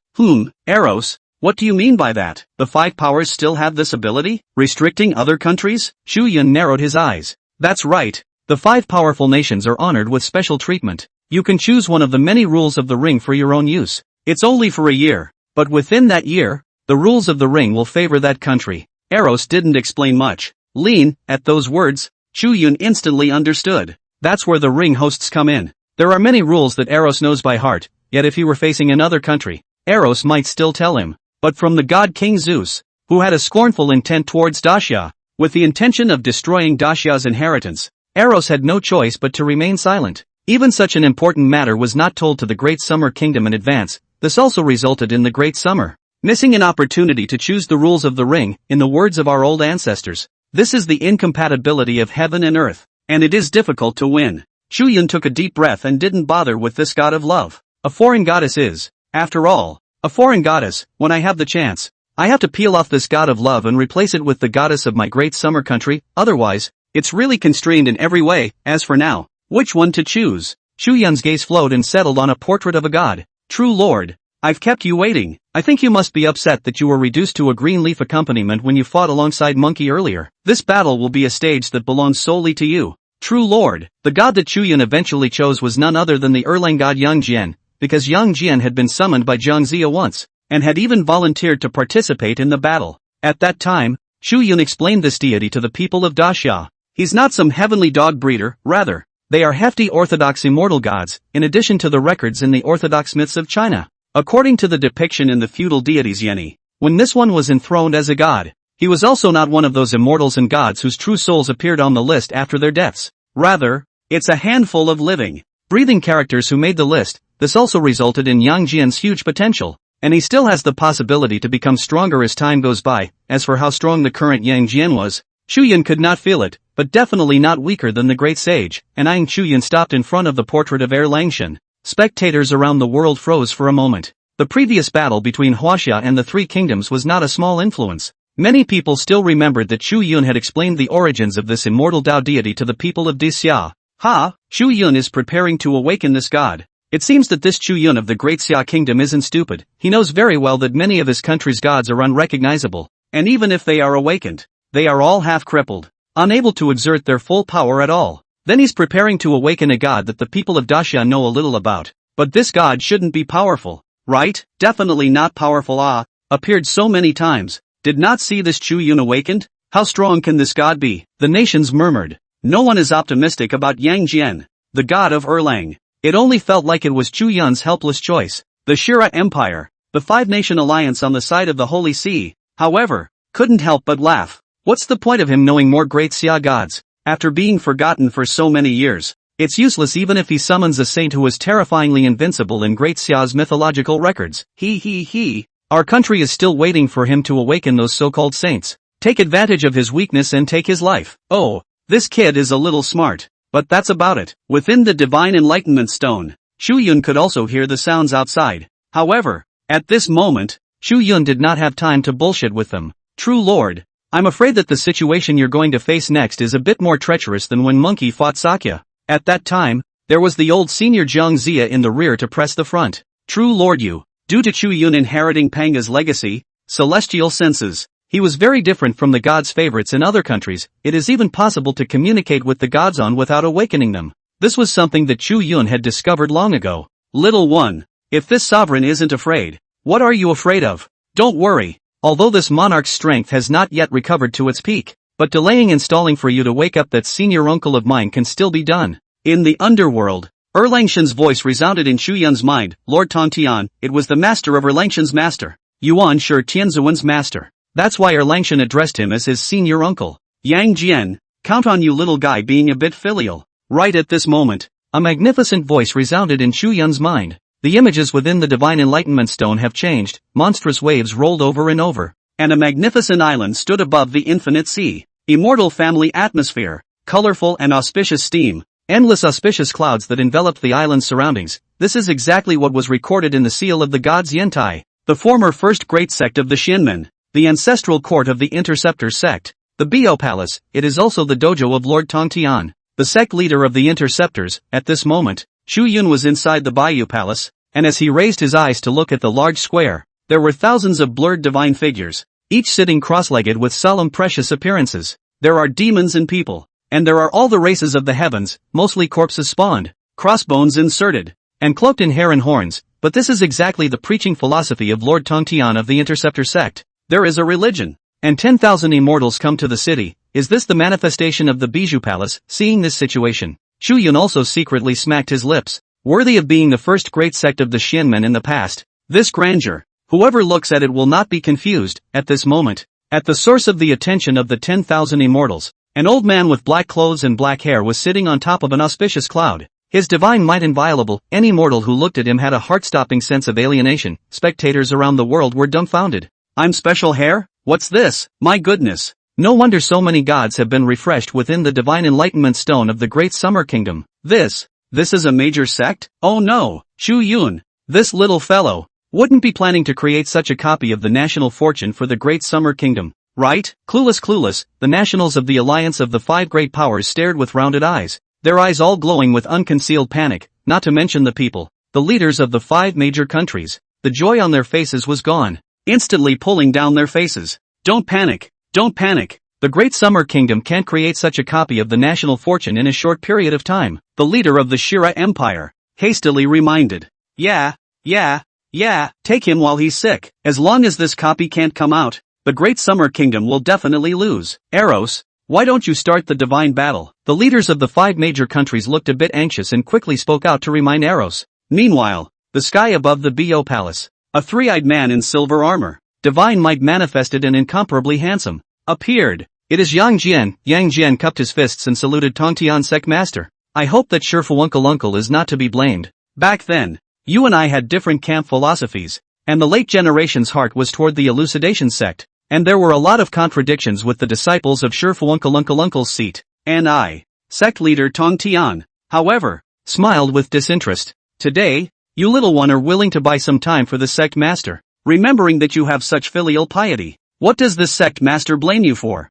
The Tongtian sect leader's character was like that. Furthermore, you and I both fought for the Great Xia, and this is where our foundations lie. If the Great Xia perishes, our foundations will perish. Nowadays, you and I are already of one mind, and as for those old stories, it's better not to mention them. Seeing that sect leader Tongtian was so open-minded, he was even more mindful of Daxia. Chu Yun could not help but feel a lot of emotions as well. This old-timer, that heart is truly without words. Legend has it that Lord Tongtian was impulsive and bad-tempered. However, he has a heart for the world and is clear about right and wrong, and is an extremely protective elder. Great righteousness of senior uncle. Yang Jian's face straightened, and then he and Chu Yun exchanged a glance. Nothing more needs to be said. This is known as the true lord of the myriad paths of Qingyuan, the true lord of the Erlang Haiyan Shang, and the god of irrigation. There is even a national sacrificial title, the Sendo Shoshin of Rangunjin. At this moment, that battle intent had already reached its peak. Still not coming out? Little mongrel, don't think you can stall for time and wait for the copy to build complete. The battle for the national fortune copy is different from a normal divine battle. You'll lose even if you don't come out. Oh, scared, are you? I knew you Great Xia Kingdom was scared. At the same time, shocked by the alliance of the 5 great nations that had manifested in the Bo Palace. Those divine dependents had already summoned the gods of their own nations. These divine favorites were obviously signaled by the leaders. Let them end this godly war as soon as possible. After all, that scene of 10,000 immortals coming to court was really a bit appalling. Yet, who is really afraid? The big 5 are clearly in a hurry here. You were so confident just now, weren't you? Chu Yun rolled his eyes. Then he straightened his face and cupped his fists and saluted the portrait of Yang Jian. The heart is high and does not recognize the heavenly family. The nature is proud to return to God to live in the irrigation river. The Holy Spirit of Akaji Jiaowei, manifested in the boundless number of Erlang.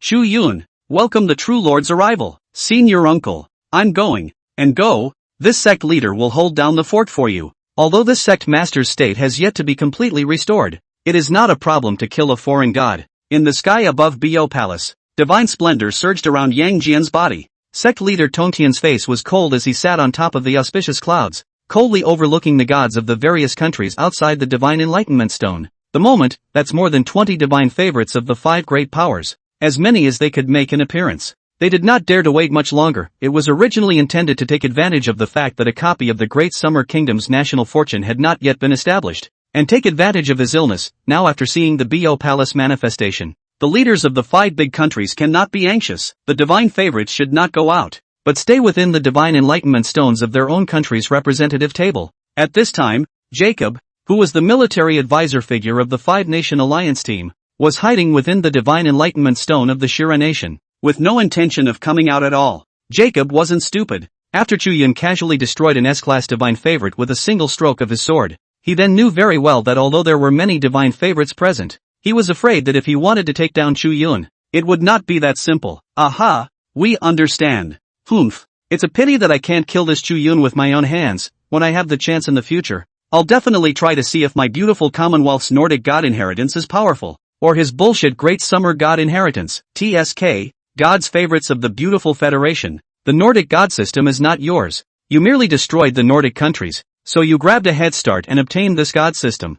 Farking squid, what are you talking about? What do you mean destruction? That's the Nordic countries fighting for years. We're there to harmonize the peace and help them in their great unification. Don't implode. Don't implode. Focus on this divine battle. Jacob's brow furrowed as he listened, a glint of helplessness flashing under his eyes. The seemingly unbreakable alliance of the 5 major powers is in fact not an ironclad one. They were only reluctantly united because they were in the way of the rising momentum of the Grand Xia state. As for the harsh words that were said, Chu Yun had heard them all. Chu Yun just skimmed his mouth. One and all, just great mouths. If they really want them to come out and fight with themselves, it's a no squeak when asked. Chu Yun hadn't cared about these divine favorites at all. Next moment, on the mythic ring, a silver-armored god of warlike, incomparably handsome man manifested. He wielded a 3-pointed, 2-bladed sword. accompanied by a black dog with a pitch-black body. It is Yang Jian, the god of Erlang. It's coming out, it's coming out. The Great Spirit is out. To be honest, I'm still a bit ashamed.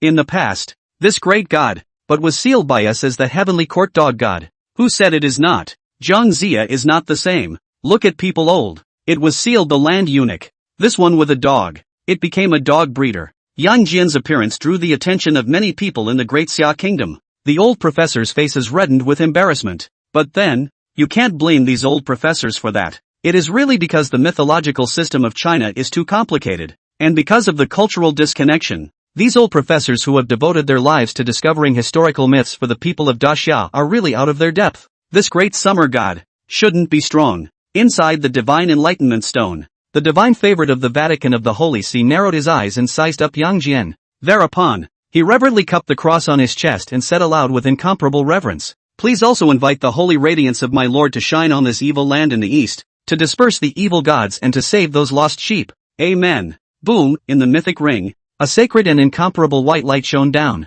There were actually 4 angels in a flash, these 4 angels, as if of one mind. My God, the church's divine favorites, awakening 4 gods at once? This is going to be a good show. The Great Xia Kingdom has sent out Chu Yun, a divine favorite, and he can only awaken 1 god at a time. The Great Summerland is truly insane. With 4 angels, the world watched. Chu Yun also saw these 4, Gabriel, Michael, Raphael, Ali, Chu Yun, who also had some knowledge of the ecclesiastical mythology, instantly recognized the identities of these 4. They are not just any angels, but the 4 archangels. Michael, with his golden, red glowing feathered wings, represents battle. A long sword of blazing crimson was in his hand. Gabriel, with feathered wings on his back that shone with a silver blue color, held a scepter with the special divinity of blessing. Raphael's wings are green and soft and luminous, possessing a healing divinity. It was also the first healing divine deity to be unearthed among the nations of the world, but now, there is also such a special god in Daxia, Yan Di Shin known, breaking the uniqueness of the papacy. And the last archangel, Yuri, was a blur, his face shrouded in mystery under a white robe. He is also the being who represents wisdom among the 4 archangels. The appearance of the 4 archangels brought the world's audience to its feet, because this was the first time that the 4 great celestial master chiefs had gathered in the mythic ring. Steady, steady, it's the 4 archangels of my country. The individual divinities are different and work together as a team with extraordinary abilities. Amen. Surely the splendor of our Lord will dispel the evil gods of that eastern land and shine in the east, so that those lost sheep will return to the warm embrace of our Lord. The populace of the church, all dressed in white robes, one after the other, shouted in unison to the Lord, "True Lord, kill that Raphael and Gabriel first." Chu Yun immediately told Yang Jian what he knew about the 4 angelic divinities. Oh, 2 gods of special divinity? 1 healing, 1 blessing. Ha! Yang Jian, however, smiled slightly. It's okay, don't bother, just chop it all up. God of the East, you're a bit arrogant. Michael's expression was cold and indifferent as he waved his feathered wings and charged towards Yang Jian without hesitation. The incandescent angel longsword in his hand erupted with bright and dazzling red flames. Heavenly sacred flame, it can kill all evil spirits. Little Doyle, however, in the face of this terrifying sword, Yang Jian only shook his head. Snarling dog. Woof, the black dog, which was obediently lying on the ground beside Yang Jian as if it was resting with its eyes closed, snapped its head up and opened its eyes. Immediately afterward, it was like a black light, leaping out in an instant. The dark vision unfolds. It was like pure blackness without the slightest hint of brightness. Until this moment, it was only then that this canine god showed his true form. The black color faded from its body, like a white-haired fine dog, as far as the eye could see. It was as if its single white figure was the only one left in the darkness of the night. Humph, a dog taking on this god? Are you looking down on this god? Michael burst into a rage. The long sword in his hand slashed out, red heat waves, exploding in the dark night, like a blooming fiery red magnificent flower. However, this flower was only visible for a moment. Roaring dog opened its bloody mouth, grunting and gulping, like swallowing the sky and eating the earth. Instantly swallowed the spark, even including Michael, a mouthful of boredom.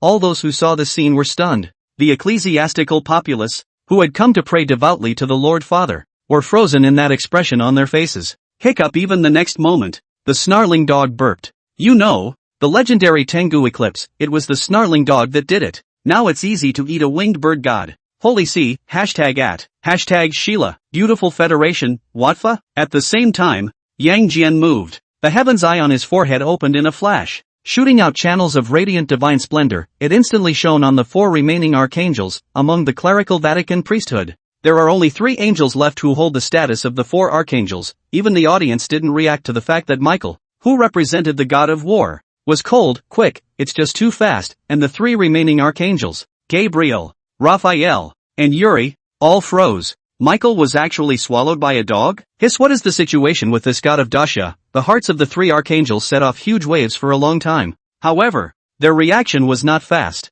and they were about to strike out together. However, Yang Jian was faster than them. Yang Jian's 3 eyes on his forehead were seen to open, and divine light shone toward the 3 angels. Fixation, Yang Jian was born with 3 eyes, and this heavily eye contains many divine wonders. He didn't even need to recite incantations. With just a look, he could perform many of the wonderful magical powers of the Eastern immortal gods. Back then, even Monkey was suppressed by Yang Jian at every turn when he fought with him. The 72 changes that Monkey had exerted had nothing to hide under this heavenly eye, not to mention this so-called papal Vatican archangels. In a blink of an eye, these 3 were frozen in place. What is this law? How is it that there is something akin to the holy radiance of our Lord Jehovah shining? Gabriel, Raphael, and Yuri's minds were shaken, and shock flooded the bottom of their eyes. Spectators around the world froze as well. This male god that had been refreshed many times, but Chu Yun did not choose, turned out to be not weak. The spectators of the 5-Power Alliance were dumbfounded, as they watched the 3 archangels being immobilized. A look of disbelief appeared on everyone's face, simply because at the very beginning, they thought this was a god who wasn't in the East. The clinker was surprisingly powerful. The audience, including those from the Great Summer Country, were also overwhelmed with surprise. The great god is awesome. Chu Yun really didn't just awaken a god. Forgot? Chu Yun has said that this one isn't some dog god who keeps dogs in the heavenly court. He's an immortal Tao righteous god. The Daxia national's understanding of Yang Jian is long gone from the time when he was ordained as the canine god of heaven. And with Yang Jian's demonstrated strength, the people of Daxia have developed a strong admiration for this ancient Eastern deity. My sons and daughters of the Great Summer hate that they can't stand on the ground and become gods. Personally appearing on the scene and killing those foreign gods. The fact that people didn't have the strength to do this didn't stop the populace from loving and revering their own gods. After all, he was fighting for Daxia. Oh, this is the power of faith. At this moment, Yang Jian clearly perceived the climb of true essence in his body. Originally, right, the gods of Daxia were not at the peak of their power because of the cultural disconnect. This was also the fundamental reason why it was difficult for the strong gods of the Great Xia to manifest their true might. But at this moment, with the faith of the people of Daxia adding to it, Yang Jian clearly experienced the surging mana within his body. His breath was climbing in knots. People, immortal, in an instant. Yang Jian's body actually conveyed the aura of a god of 2 lineages. For a while, the auspicious clouds spread out in the sky, and the auspicious energy vaporized. The vision of the Taoist universal celebration of heaven was actually manifested. What? 2 god systems? My goodness. The Great Summer Kingdom already had a 4-lineage monkey god. And this is another 2-lineage male god? Fake. Right? What's going on in Daxia? I seem to have some understanding of why after Daxia became a permanent member of the 5. Even the Shira Empire, which is steadily sitting at the number 1 position in the world, is eyeing the Great Summer Country and hates that they can't be suppressed immediately. This phenomenon was even more shocking than Yang Jian casually immobilizing the 3 angels. Spectators around the world were in an uproar and couldn't believe their eyes. It is important to realize that the divine lineage can be said to be well established. In the common-sense worldview of the people of various countries, only those supreme gods in the mythological systems of various countries have a high probability of possessing the characteristics of multiple divine systems. But the gods of Daxia are unexpected in every way. Crap. Bull. Shinkuan, I love you.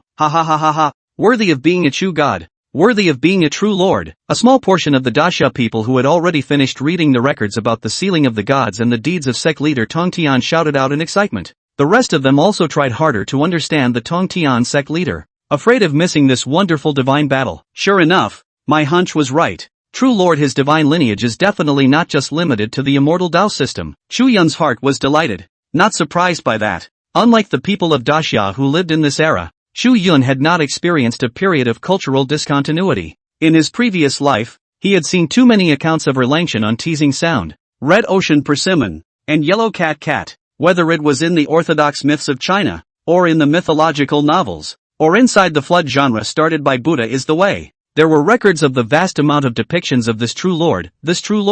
His strength was in no way inferior to monkey. Moreover, Chu Yun had also added words from the feudal god romance to it. In the sealing of the gods, the true lord, he was one of the rare figures who, in his human body, practiced the Taoist Xianmen immortal arts and sealed the gods to be enthroned. On this one, his own years of cultivation were equivalent to that of a human god, and when one becomes immortal and attains Taoism, and steps into the orthodoxy of the Xianmen, one is an immortal god. As for the so-called gods of the Papal Vatican, first from the biblical account, the time when that thing was written is far less than the history of Huaxia, which has the name of an ancient civilization. As for ancient historical documents made up by Westerners, in Chu Yun's previous life, not many people recognized it internationally either, but it's the West itself that cares. It's just kinky. After all, even what thousands of years old ancient books, records that are still in perfect condition with little damage, who's gonna believe that stuff? People aren't stupid. Thousands of years old, just oxidizing all to pieces. It could be said that the gods of the Holy See were never within Chu Yun's consideration.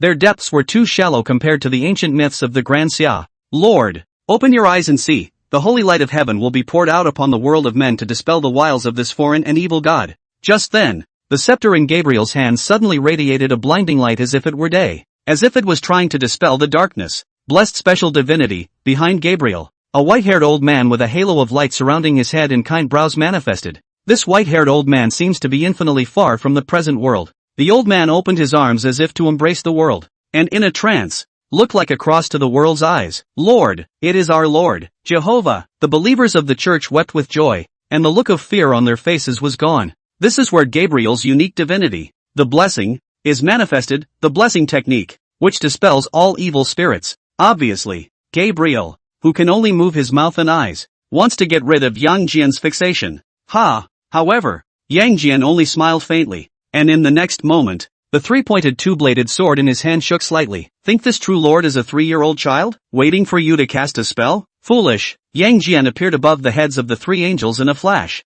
and without hesitation, he wielded the three-pointed two-edged sword in his hand and chopped down instantly, 3 great heads, spurting blood and flying, blood splattered and took on a radiant golden glow color. Unbridled, you devil of the great summer. You dare to kill my heavenly elite in front of my Jehovah. Gabriel hadn't even finished casting his blessing spell yet. The blurred figure of God Jehovah that had only just been called out was a violent shaking. This white-clothed old man's face was devoid of any kindly look. In its place was anger twisted to the core, the manifestation of the true spirit of God Jehovah. Oh, that's kind of interesting. What's heaven again? Right at that moment, the sky above the Bio Palace's vision, previously still manifested the black-robed old man appearance of the Tongtian sect master. At this moment, is the appearance of a big change, a rather handsome young man, still black robes and great power. Birdie, are you going to do it yourself? Why don't you move heaven over here, so that I can have some fun? This sect master, Lord Tongtian, as the people of Daxia got to know him better. This saint in the Chinese divine lineage recovered tremendously. That's right, sect leader Tongtian spoke out.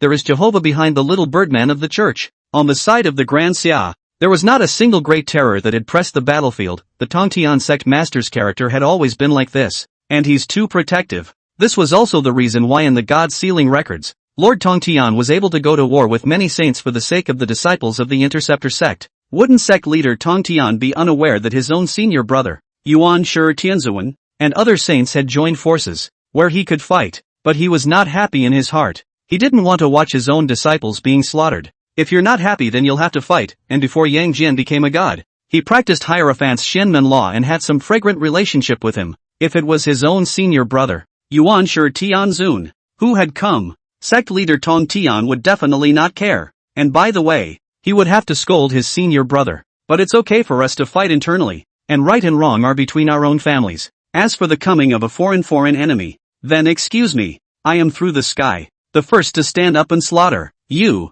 Jehovah suddenly looked in the direction of the Tongtian sect leader. An extremely obvious scorn surfaced on his face. Jehovah didn't even reply to the Tongtian sect master's words, but instead looked in the direction of the divine enlightenment stones of Shira and other countries. Be quick. Don't let the copy of the Great Summer's national fortune appear. Suppress Daxia quickly. They are the evil devils of the East, and I can sense that these extreme cults are rising up and must be suppressed. They must be exterminated. This figure was not Jehovah's own body descending, but the words he uttered represented the attitude of heaven as well. Like Zeus, the god king of the Greek Empire, neither wanted the Great Summer to recover. After saying these words, Jehovah's figure disappeared. The devout followers of that Holy See Vatican had their mouths wide open in disbelief. The strongest god in the house, slipping away, staple STH. Is the Lord afraid of the pagan extremes of the Great Summer? At this moment, the followers of the church, who had believed in the Lord since they were children, only felt that their faith had been shocked. No, no, no, it is not that my Lord has feared the gods of Dacia. The Lord is not allowed to intervene. The Lord is so high that he can only remind, not forcefully intervene in all things in the world of men. Have you all forgotten? It is written in the Bible that under the guidance of the Lord, Moses then led our forefathers to escape the clutches of ancient Egypt. Now the Lord has brought us revelation once again. The Lord foretold the appearance of the devil in the east, which must be suppressed and destroyed. Some believers with the strongest faith, full of piety, immediately explained to the group. Soon, though, the believers on the side of the church were stabilized again. However, this scene fell into Chu Yun's eyes. Chu Yun just skimmed his mouth. It's these guys who have to do the brainwashing. Brainwashing. It's these guys. At the same time, Chu Yun also roughly realized the level of strength of these shallow-bottomed divine lineage supreme gods from Jehovah's attitude. It's probably equivalent to being a quasi-saint. The limit would be a quasi-saint, or a half-step quasi-saint. Otherwise, they wouldn't be so scornful when facing a true saint. Jehovah was definitely scared off by the tombs, unlike those ancient mythological systems of the Hilla Empire, Egypt, and Northern Europe. The mythological system of the church has too low a ceiling. In fact, on the scene, only the believers of the church were stabilized and believed the bullshit. Anyone with a discerning eye vaguely senses that something is wrong, including Jacob within the stone of divine revelation in the Shilla Empire. Jacob's pupils contracted suddenly. He looked deeply in the direction where the Tongtian sect leader had manifested. At this moment, Jacob somewhat understood why Zeus, the contemporary god-king of his country, couldn't wait to suppress the rise of the Great Summer, this ancient civilization of the East. Their mythological underpinnings are so deep, but the Lord of the Holy See is right. We must break through the Great Summer Kingdom immediately. They absolutely cannot be allowed to rise. Otherwise, I'm afraid that my Shira Empire's position as the global #1 is going to take a hit. Jacob's heart sank and his brow furrowed. With that he took a deep breath and immediately awakened the gods of his country. Meanwhile, there was movement on the side of the Beautiful Federation. The Beautiful Federation has not received instructions from the God King though, but this favorite country to play world police, of course, will not allow the rise of the east of the Great Xia. Before the aura was revived and the mythical ring had not yet appeared, the Beautiful Federation then targets the Great Summer at every turn. I will not be able to stand by and watch the Great Summer recover. Take him while he's sick. It would be better than anything to destroy the Great Summer Kingdom as early as possible. It's like back in the day, when they destroyed the Woolly Bear Nation with the power of their nation and the means they used to do so. The representative of the Egyptian Empire, on the other hand, seems to be in a state of hesitation. With Jacob's call, boom, the sky above the mythical ring suddenly bloomed with light. A gold-colored, luxurious carriage came across the sky. The front of this carriage was not pulled by some magical beast. Instead, it's a sun that radiates a hot glow. Sun god, Apollo. Ah! The audience of the Hilla Empire stood up in unison, each one of them staring up at the rising of the sun with round eyes in great surprise. Apollo, one of the 12 principal gods of Olympus in ancient Hellenistic mythology. Immediately afterward, a thunderbolt suddenly cut through the sky. A lanky blonde man bathed in thunder and wielding a sledgehammer appeared. Oh bugger me, it's Thor, the god of thunder? My god, the god of war among the Norse gods. Oh yeah, the Beautiful Federation crowd was up and excited as well. Apollo, Thor, the god of thunder? P.S. Translations vary from version to version. The author takes the translation from Norse mythology. Also the Avengers call it Thor. Chu Yun also saw these two. The god of thunder and power in Norse mythology. Son of god King Odin and giantess Jodi. Chu Yun blinked. At the same time, these two great gods, who were both renowned within their respective mythological systems, descended on the mythological ring. Apollo is sunny and handsome. Thor is expressionless and his eyes are cold. The sun god? Yang Jian didn't look at Thor, but at Apollo. He could sense something familiar in Apollo. Honorable Apollo, please kill this evil god of the east quickly. Inside the divine enlightenment stone, Jacob, however, didn't dare to wait. Seeing that the copy of the Great Summer Kingdom's national fortune was about to be built, he didn't even dare to imagine who else would be able to break through the Great Summer Kingdom's copy after such a copy appeared.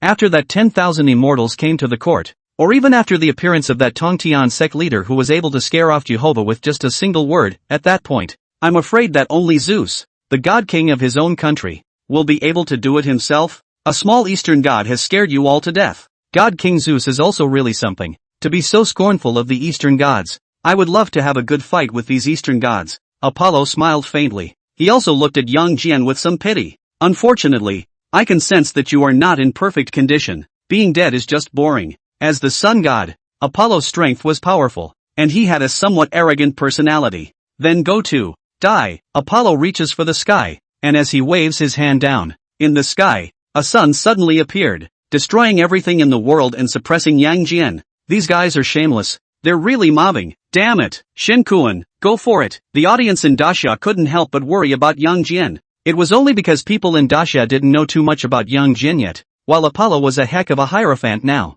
In many divine battles, they have achieved proud results. Wisps of gold boots lined with Pendragon socks, jade belt with 8 treasures of makeup, a slingshot crescent on his belt and a 3-pointed, 2-bladed gun in his hand. Right at this moment, Chu Yun suddenly spoke out. Once again, a whole new word note has been given for the true lord. Axe to Peach Hill had saved his mother. Tanshan drives the sun and the gods and ghosts to avoid it. Are you kidding me? The sun god has a great track record. That's because Apollo hadn't seen anyone move a mountain to crush the sun. I saw a sun smashing down in Yang Jian's direction. That sizzling wave of fire swept through the circumference of the sky. It was as if it was an apocalyptic sight. As the blast of a great sun Yin Yang smashed down, setting off a boundless power of destruction, it took the breath away from the audience. Everyone was looking at it with their heads in their hands. If it wasn't for the fact that there was a layer of space separating the mythical ring from the real world, one has no doubt that just the aftershocks emanating from this sun would be enough to wash away everything on Earth and incinerate ordinary people, the spectators of the alliance of the 5 great powers. However, were pleasantly surprised. The people of the Shira Empire, in particular, rose to their feet and raised their arms. Poor Daxia god, to be smashed to death by the sun. Ha ha ha, look you all, under the sun driven by the great god Apollo. Does that god of the great summer look like a tiny ant? If this time, several of our countries defeat the great Xia kingdom, the great Xia kingdom's national fortune shouldn't be enough to sustain it. Right, they will destroy the country. Don't even try to steal from our beautiful federation when the time comes. We're ready to go to Daxia for some purchasing. Procurement? What are you going to procure? Idiot. That's certainly procuring women and men. Female to warm the bed. Men as slaves. Ha ha ha. In the audience, the people from the 5 Great Nations Alliance were talking intensely. Everyone was excited as if they had already seen the end of the Great Xia Kingdom's destruction. The spectators of the Great Summer Country, hearing these words, were all infuriated. Only the reputation of the sun god Apollo was too great, and the spectators of the Great Summer Kingdom were a bit shaken and unable to hold it. Is it really going to be too much to handle? Don't worry, trust the Chu god. The Chu god has flipped the script for my Grand Xia how many times? Don't you even have this much confidence in him? Some were worried. Others gritted their teeth and clenched their fists in secret. Look over there. Just then, someone suddenly cried out in alarm. The movement shown by Apollo, the sun god, was too great. So much so that people didn't even hear the brand new word notes that Chu Yun had given to Yang Jian. But whether people hear it or not, Chun's new words are conferred on, in the mythic ring. The strength of the gods depends on the word commentary. The more detailed and refined they are, the stronger their divinity will be, along with Chu Yun's words falling. In that ring, Yang Jian's appearance actually produced a change. He wore a black scarf and conical cap on his head and a pale yellow robe. The phoenix eyes are powerful and reveal the spirit of the gods. Yang Jian could also feel the climb of his divinity. The corners of his mouth suddenly quirked up in a smile. Immediately afterward, a slingshot was seen quietly appearing on Yang Jian's waist. He reached down and took his slingshot in a sun-shooting stance, aiming at that Apollo-driven sun. The other hand pulled back the bowstring, and the empty string bounced. Boom, obviously no arrow feathers, however. This arrow shot out a brilliant and dazzling rainbow light, tilted at a 45-degree angle. From the bottom up, rainbow through the sun, click, the rainbow break through the sun, visible to the naked eye. That sun was actually flooded with silk cracks, and before it had time to smash down, it disintegrated in midair and turned into flying dust and annihilation. What? This can't be right. Inside the Divine Enlightenment Stone, Jacob, who had summoned Apollo, was stunned. Is this shooting the sun? Jacob knew the gods of Daxia, in fact, quite well. Otherwise, he wouldn't have been qualified to be sent by the Shira Empire to support the Papal Vatican. But in Jacob's understanding, within the existing mythological records of the Great Summer Kingdom, there are vague references to a terrifying deity named De who shot 9 days in a row. But Jacob had never heard that this so-called Erlang god, Yang Jian, had the ability to shoot the sun. Chu Yun was not surprised by this. At this moment,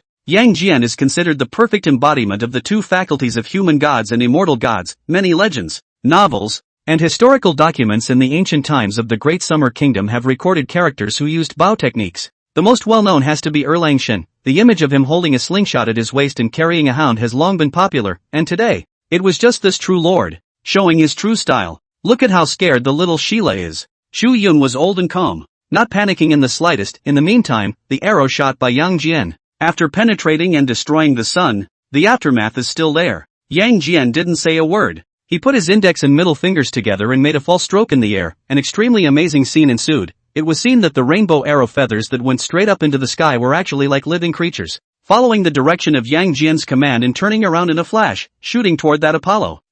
Sparing the high and lonely Apollo. After seeing this scene, he couldn't help but change his face slightly. Apollo was originally a bit surprised, not expecting Yang Jian to break his law so easily. Now after seeing this scene again, Apollo's mind couldn't help but swing. In an instant, the arrow pierced through his chest, pissed, golden-colored divine blood waved, visible to the naked eye. A bloody hollow opened in Apollo's chest. Oh no! The originally excited audience of the 5 major countries were dumbfounded and subconsciously exclaimed in shock. The people of the Hilla Empire, who had unrivaled self-confidence in Apollo, were even more jaw-dropped. This powerful god of their country, who had a great reputation and significant battle achievements in the mythic ring, was injured? Good. Very good. What a god of Daxia. You've done a good job of that. Yet Apollo acted as if he were a nobody, as if the pierced chest wasn't his. It's just a pity that this god's divinity is very special, and I'm not afraid to tell you that this god's divinity is closely related to the sun. If it were in the real world, the only sun power that this god could draw on would probably be the one outside the blue star. But in this mythical ring, if you look up, what is the most? Apollo's eyes blossomed with divine splendor. Listening to Apollo's words, the audience of the countries came to a realization. Oh Baiga, with the power of the sun, my goodness, the strange space of the mythic ring, looking up is a myriad of stars, a space where the stars shine brightly. What is starlight? That starry sky that looked up with endless stars blinking. Each starlight representing a sun. Starlight is exactly the glow that emanates from the sun that is too far away. At this moment, people from all countries were shocked by it. It's no wonder Apollo of the Shira Empire is so successful in battle that he rarely meets an enemy in the mythic ring. In the ring, his divinity is horrible. Jacob also looked back and couldn't help but blush. It turns out that the divinity of this great god of our country is so special. Steady. This is really stable now. Jacobus subconsciously clenched his fists and stared dead center in Chu Yun's direction. Jacob, who was cautious by nature, was obviously afraid that Chu Yun would mess up again. But it looks, Chu Yun's face was expressionless and seemed to be in a daze. Is this kid scared out of his wits? There's nothing to be done about it. With the power of the sun, that is to say, without severing the link between you and the sun, you will not die or perish? Yang Jian looked at Apollo. That's right. It seems you're not stupid. Apollo clouded his eyes and smiled faintly. As the words fell, he slowly raised his right hand. With just this one action, the stars that filled the heavens within the strange space of the entire mythic ring seemed to tremble. Just see, 1 sun, 2, 3, countless stars surged as if they had come to life. Cutting through the darkness of the night and gathering in the sky above his palm, the stars converged. Countless suns were presented. Then, bathed in the sunshine illumination, it was like a layer of golden armor. The godly Apollo, that full head of blonde hair danced wildly. His chi surged, and the god was in the circumference of the sky. If earlier, only 1 sun had killed Yang Jian, then now, it's a steady stream of countless ones flying in. Yang Jian, however, smiled indifferently. Fine, then cut your connection to the sun. All those who heard it froze. This god of Daxia is crazy, isn't he? He's not scared out of his wits, is he? Sheila's audience snorted out a laugh, yet not before the smiles faded from their faces. Coming, Chu Yun, who hadn't made any movements, suddenly spoke. What's coming? What is Chu Yun talking about? Is this kid scared out of his wits too? Jacob, who had been staring at Chu Yun with a death glare, fearing that Chu Yun would stir up something, heard Chu Yun's words. Jacob was a little surprised. Based on his observation, Chu Yun did not seem like a mentally fragile person. But on second thought, this is a special national copy battle. If Daxia couldn't hold out, then the Daxia kingdom was facing the end of the country. That's a lot more to lose than the godly wars with Sakura and Agri. It seemed normal for Chu Yun, a youngster, to be intimidated. With that thought, Jacob thought he understood. Jacob also looked rather scornfully at the Bo Palace vision that was gradually manifesting on the side of the great summer country. At this moment, that vision was no longer just limited to the Bayou Palace. In addition to the incomparably scornful Tong Tian Sect master, there were also 4 hazy and blurred figures that appeared at some point, high in the clouds, as if above all beings. The immortal gods seemed to have a gap like a heavenly chasm in front of them. It's a proud, independent, one-of-a-kind existence, a god king. Is it hard to believe that these are comparable to the level of our god king Zeus? The corner of Jacob's eye twitched, shuddering to imagine the scene when they showed up. These blurred figures gave one a feeling of awe from the bottom of one's heart just by looking at them, and even the urge to worship them. Also, the faint outlines of 4 swords. It also made it impossible to see clearly, yet it seemed to contain unparalleled destructive power. Jacob is not stupid. He knows that this is a copy of the national fortune of the Great Summer Kingdom being perfected, and it has taken shape. But luckily, you guys can't top that. This damn copy is not going to show up either. Chu Yun, great Xia people, you are doomed to fail. Jacob breathed a secret sigh of relief. The scene of the 5 big countries joining forces was the first time it had occurred since the recovery of the aura until today. Just this battle, it's kind of a world record if you're destroyed in Daxia. It's like nothing that's ever been done before. And maybe it will be something that's never been done again. You people of Daxia should be honored to experience this moment firsthand. Meanwhile, just as Jacob was intent on, couldn't stop lusting, the change came out of nowhere. Come on, old buddy. That Yang Jian, who was facing countless Yang Yin presentations, seemed to have fallen into a situation of certain death. He suddenly reached out, at the edge of the sky. A brilliant flashy light rose up, immortal rhythms are swept away in a multitude of colors, an axe suddenly split the sky, shattered space and appeared in Yang Jian's hand in a flash. Ha, what's this? Crap. Everyone don't panic. Our true lord still has tricks up his sleeve. The people of Daxia were the first to react. At this moment, only Chu Yun understood the origin of this axe. It's none other than the heaven-opening axe. The belief in Erlangshan was established in the Tang dynasty and flourished in the Song dynasty. The legend of Yang Erlang, who rescued his mother from Peach Hill, in the myth, he succeeded in rescuing his mother, and drove the sun to the mountain, has evolved over the years. How influential is that? The later mythological story, influenced by it, also evolved the story of Yang Jian's nephew, Shen Xiang,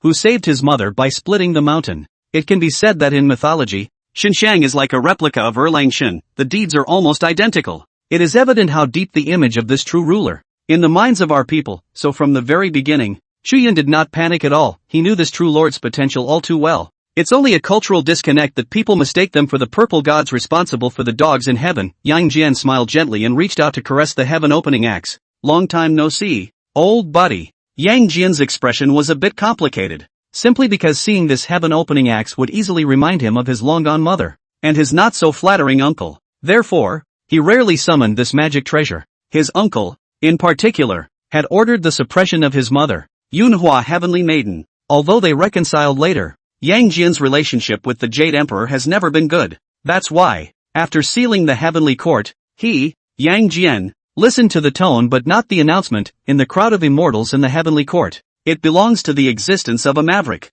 Buzz as if sensing the fluctuation of Yang Jian's mind. The heaven-opening axe made a slight sound, as if it didn't blame its owner for hiding it for years. Humph, playing God. Are all the gods of the great summer like this? It's just a divine artifact magic treasure. Can't it still save you? Just then, Apollo sneered. Pathetic, pathetic, ridiculous. Apollo waited no longer as he reached down and pressed, rumble, rumble, a sun emitting a scorching, a sun that emits a hot glow, as if it is going to burn down everything, smashes down towards Yang Jian with a loud bang. His people around the world couldn't help but suck in their breath. None of them were staring intently at this moment. Don't look at Apollo as condescending, but he's not stupid. The strike is full force, solar divinity. Doyle, delicately. Yang Jian was not the least bit flustered. In full view of everyone, he was seen gripping the heaven-opening axe with both hands. Black hair danced wildly, and his robes exploded in hunches. 8. 9 Xian Gong. Yang Jian recited the myriad true techniques, and his entire body grew larger in an instant. The law of heaven and earth, standing on the ground, is unparalleled. This 8.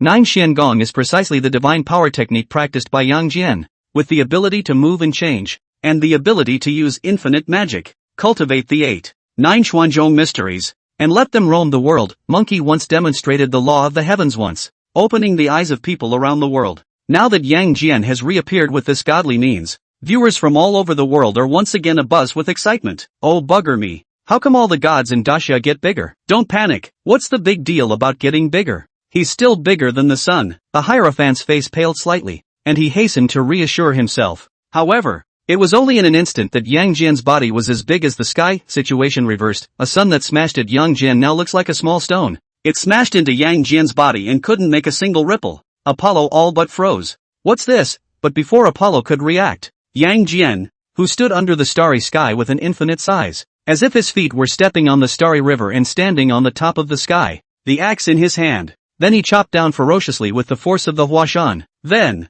go to hell. Do unto others as they do unto you. Just now, Apollo had said this arrogant remark twice. And now, Yang Jian returned it as it was. Boom, the heaven-opening axe chopped down, shattering the starry sky and chopping up the stars in the sky. You You're a purple deity? What makes a mere purple deity so great? Mythic ring misplaced me. Mistake me. Facing under this axe, Apollo's face changed drastically, and he didn't have the ability to resist at all, and was chopped into nothingness in an instant. Yes, it's exactly nothingness, not even a crumb left. Stop, Thor, watch out. And with this axe chopped from Yang Jian, two voices sounded at the same time. In the sky above the audience of the Shira Empire, the blurred figure of a white-robed old man with a thin physique appeared. In the sky above the beautiful Federation, an old man in black with one eye and two ravens standing on his shoulders appeared at the same time. Poons, the most exciting chapter is coming soon. It will not disappoint the Poons. Please ask for some 5-star reviews. Thank you, Poons. When these two figures appeared, the entire room went silent. Zeus,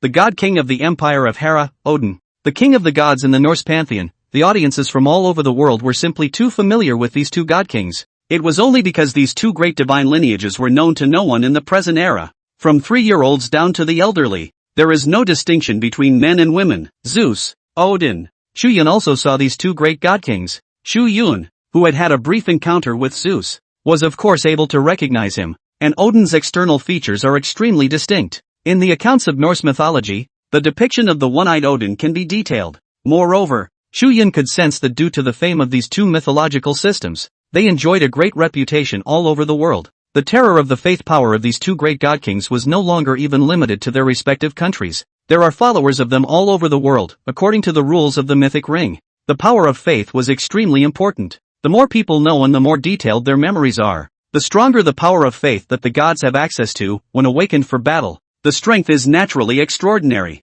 This is also currently the dilemma faced by the gods of my great summer kingdom. Although there are many strong gods, compared to the world popularity, it is quite a bit worse than these two major god systems. If the cultural disconnect hadn't occurred, my country of Dacia wouldn't have been suppressed for so many years. Chu Yun narrowed his eyes slightly. The mind was already made up. Since the god of another country can be known all over the world, then what's wrong with the gods of my great summer kingdom? The greater the influence, the greater the strength of the god's faith can be. Just as Chu Yun was silently observing Odin and Zeus, Yang Jian in the ring didn't care what Zeus said. He chopped Apollo to death with an axe, and then it dispersed the wonders of the Dharma heaven and earth, and once again resumed its normal-sized human body. Yang Jian's face turned a little white. Obviously utilizing a great divine ability once was not a great drain on him. Still, it's a lot better than Monkey's first outing. One must know that the first time Monkey displayed his great divine power, he was so close to having his true spirit disintegrate afterward. Just like Chu Yun's guess, the gods in the mythic ring were not returning in their original bodies.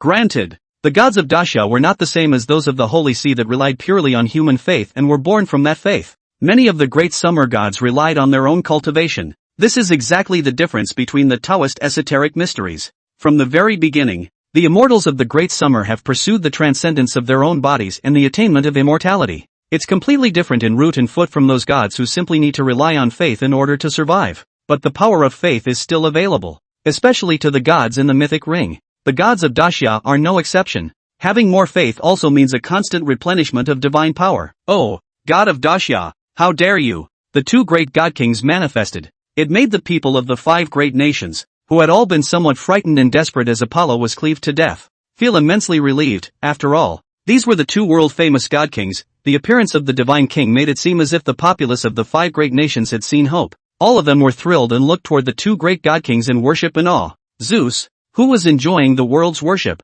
fixed his gaze on Yang Jian in the ring. Ben Jun, what dares you not kill? Yang Jian just looked faintly at Zeus. His eyes were ancient and his face was calm. He certainly doesn't give a shit about this Zeus. No matter how famous Zeus was, he was still the god king in the divine lineage of the Silla Empire. What's it got to do with Yang Jian? Pretending, still pretending with our true lord. That's right. What's the point of pretending to be a big head of garlic? You see that our true lord is taking care of you. True monarch hegemony. True lord is mighty. Kill the foreign gods. Down with the foreign gods. There are no gods in the west within my great summer. The audience of the great Xia country, not to be outdone, also voiced their support for Yang Jian. The psychology of the people is also simple. A foreign god. What's the point of pretending with our family's god? Stay where you are. It's different. Real big difference. Looking at the attitude of the people of Dacia, Zeus was slightly stunned. He gazed deeply in the direction of the people of the great summer kingdom. There was a time when these mortals wouldn't have dared to even question him, let alone confront him. Zeus couldn't help but frown.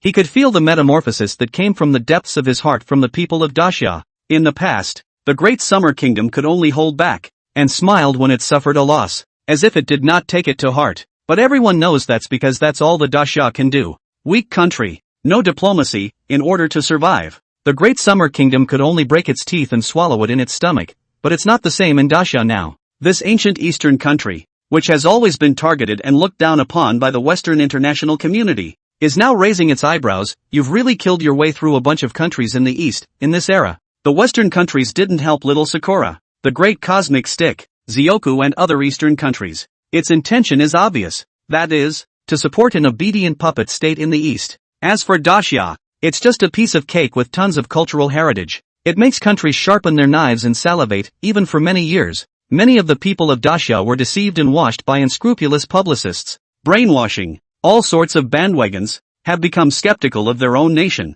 However, this nation is just too strange. The beautiful Federation was able to decimate the Indians, culturally invade them, and completely convert them to the Western system. The Daxia people as a nation, even though they have been brainwashed, brain-bombed and experiencing lows, but as long as there is a glimmer of hope for the revival of one's own country, one's own homeland, the majority of this people will be able to support their people and believe in their country unconditionally. It's horribly resilient. It's like a spring that can be flattened and pressed to its low limits, but it can never crush them. It even bounced back up one section higher. Even Zeus, the king of the gods, couldn't understand this mentality. He doesn't get it, but he was daunted. This kind of nation that could not be completely obliterated was the most terrifying, and represented the legacy of the Great Summer Kingdom, which would never be extinguished. Strange people, even the mortals are as alien to us as your gods. Anomalies, all anomalies, a mere mortal. How dare you disobey this god? Don't the people of Great Xia have any fear of the gods in their hearts? Zeus's brow furrowed in disgust as a look of disgust appeared on his face,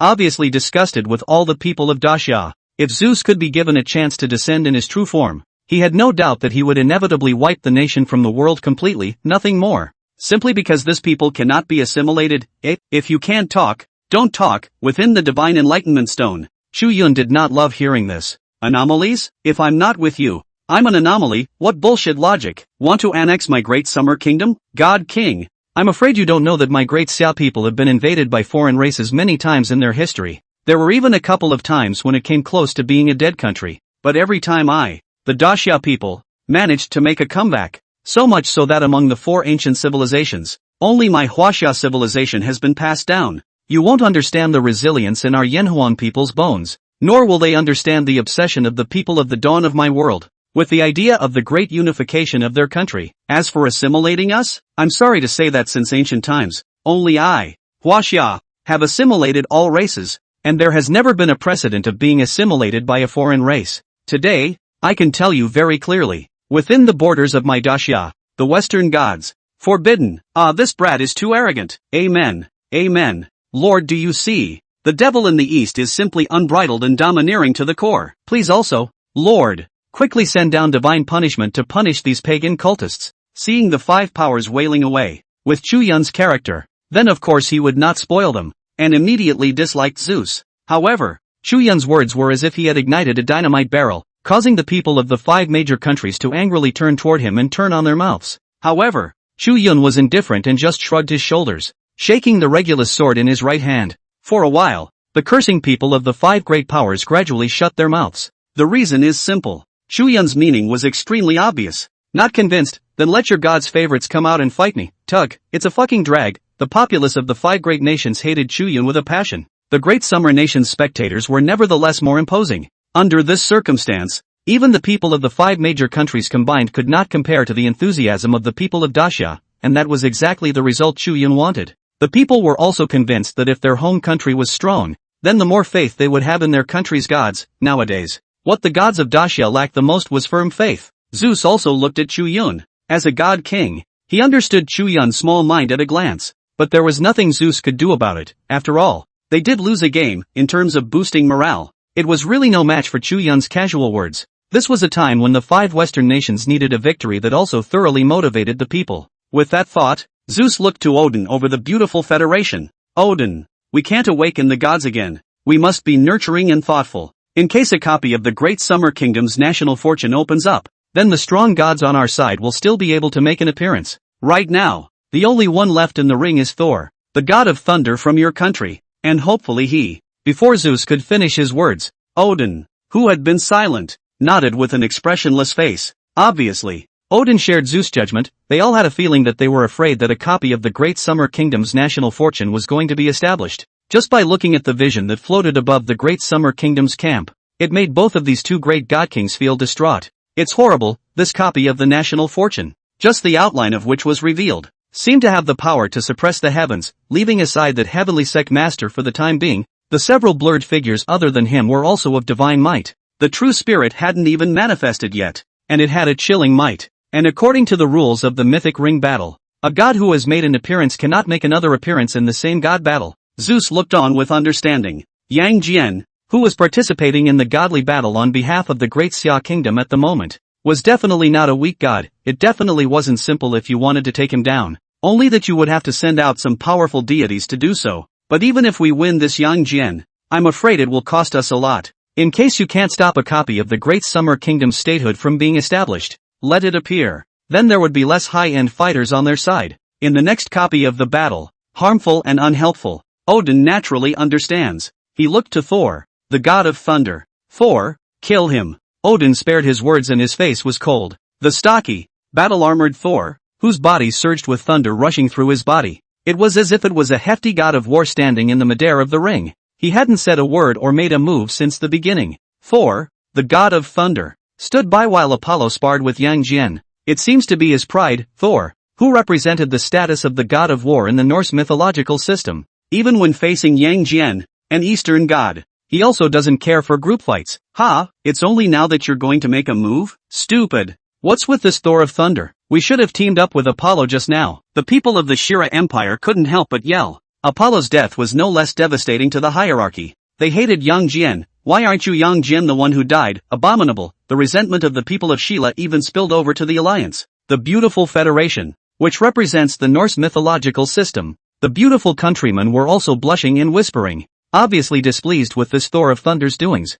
Odin noticed the scene and frowned slightly. Odin doesn't actually like the beautiful nation, only the roots of the Nordic mythological system were forcibly hijacked by the beautiful federation in the early days of the Aura's revival. The Nordic countries are now vassal states of the beautiful federation. It is also for this reason that the Norse mythological system, which is divided into the beautiful Commonwealth. Yet these beautiful countrymen who have no understanding of Norse mythology in their hearts at all, where one could understand the pride of the Asgardian gods, Thor, the god of thunder, didn't seem to care about these remarks as he descended into the mythic ring with a calm expression on his face. He reached out and an immense, incomparable hammer fell into his palm. The appearance of this hammer is extremely bizarre, pure white and flawless. It was covered with blood-colored meridians that bulged more than once, sending chills down one's spine just by looking at it. It was like a breathing, living artifact. P.S. Some of the settings of the God of Thunder here, borrowed from the next Valkyrie anime, including the ring battle play. Please do not mind.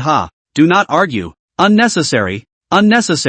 In short, so that we can see comfortable. The author of The Gentleman will feel worth it. Yang Jian was likewise silent, gazing at the deity. This is a true god of war. The depths of those eyes were only dense with battle intent, not mixed with the slightest distraction. More than that, Apollo, it deserves to be treated with caution. Yang Jian took a deep breath, reached out and flipped his hand, and the three-pointed two-edged sword reappeared at his side. The Daxia audience could also feel that this Thor of Thunder was different. Everyone was concentrating on the battle. Two figures were seen suddenly moving. Bang! The tri-pointed two-edged sword and Thor's hammer clashed together, rubbing out bright and dazzling wisps of sparks. The bottom of Thor's eyes blossomed with brilliant colors, surging with battle intent, as if it had turned into substance. Thunder rolled in the sky and buzzed endlessly. Oh, god of Daxia, you have a strong physique. Thor actually smiled, the corners of his mouth curving up. The two figures seemed to freeze. One man swings a hammer with one hand to suppress it. One held a three-pointed, two-bladed sword and slashed downward. Both sides were as if they were resisting a sheep's tentacles, neither one of them taking half a step back.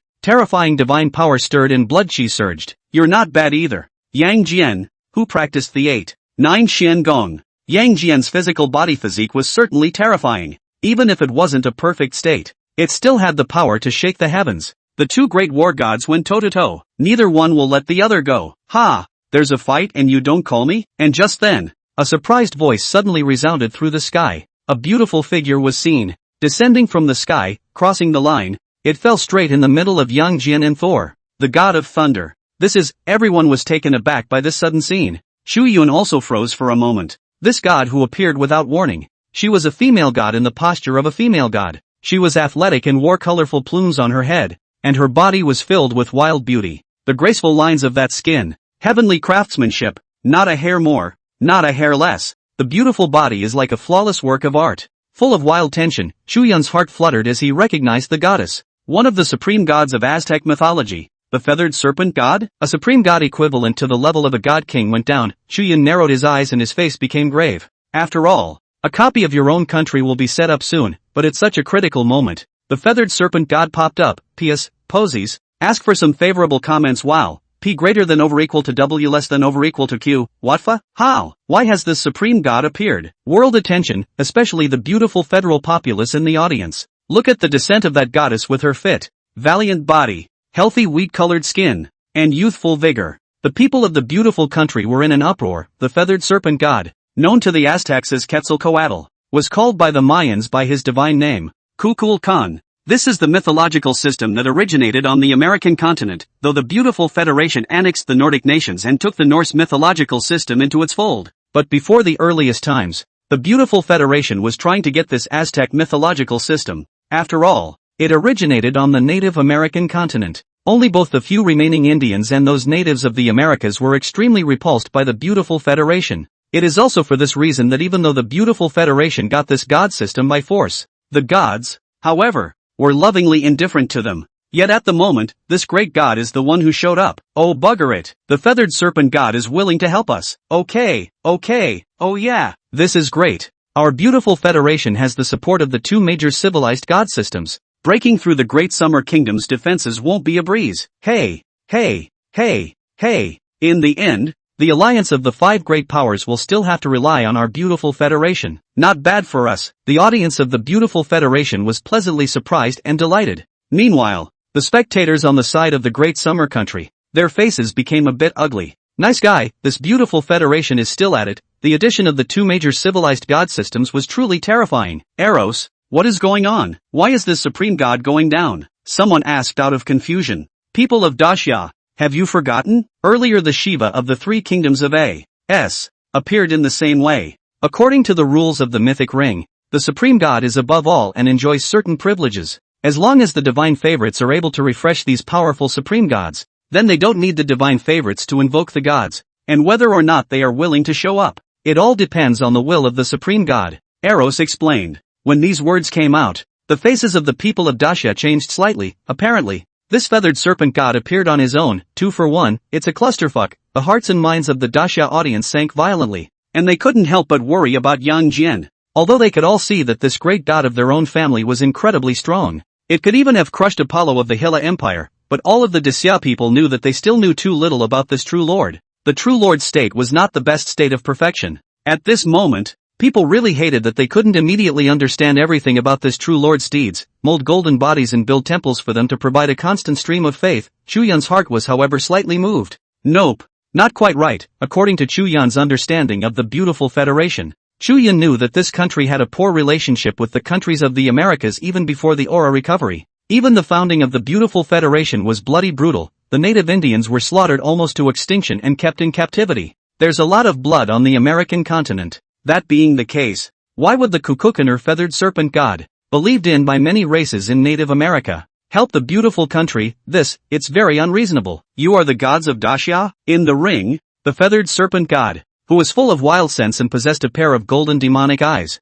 had his eyes fall on Yang Jian. With the feathered serpent god intervening, Yang Jian had separated from Thor. Yang Jian's brows were slightly furrowed, but he was fearless. This true lord is none other than the great summer god. If you want to fight, then fight. 2 against 1, my brother Jian is not the least bit flustered, even though he knew deep down that he wasn't in perfect shape period. So what? It is strictly forbidden for foreign gods to set foot in the territory of the Great Xia. Anyone who dares to invade will be killed without mercy. This Erlangshan of Dacia really doesn't have any eyesight. This is the feathered serpent god of our beautiful Federation. Oh, one of the highest gods, sun goddess, Ella Yuyo. The audience of the beautiful Federation was hot and passionate, as if they had already decided that Yang Jian would surely die. Fight you? No. This youthful, beautiful and energetic goddess, however, showed a big smile to Yang Jian. She arched an eyebrow and smiled. I just thought it would be fun, so I came to check it out. Hearing the goddess's words, The people of the beautiful country yelled in excitement. Go goddess, goddess! Beat this eastern god to death. Oh by karma! I'm going to be your licking dog goddess, the feathered serpent god. However, seemed as if she hadn't heard the cheers of the people of the beautiful country as she gave a quick wink to Yang Jian. It looks like Thor over there seems to be pretty good at what he does.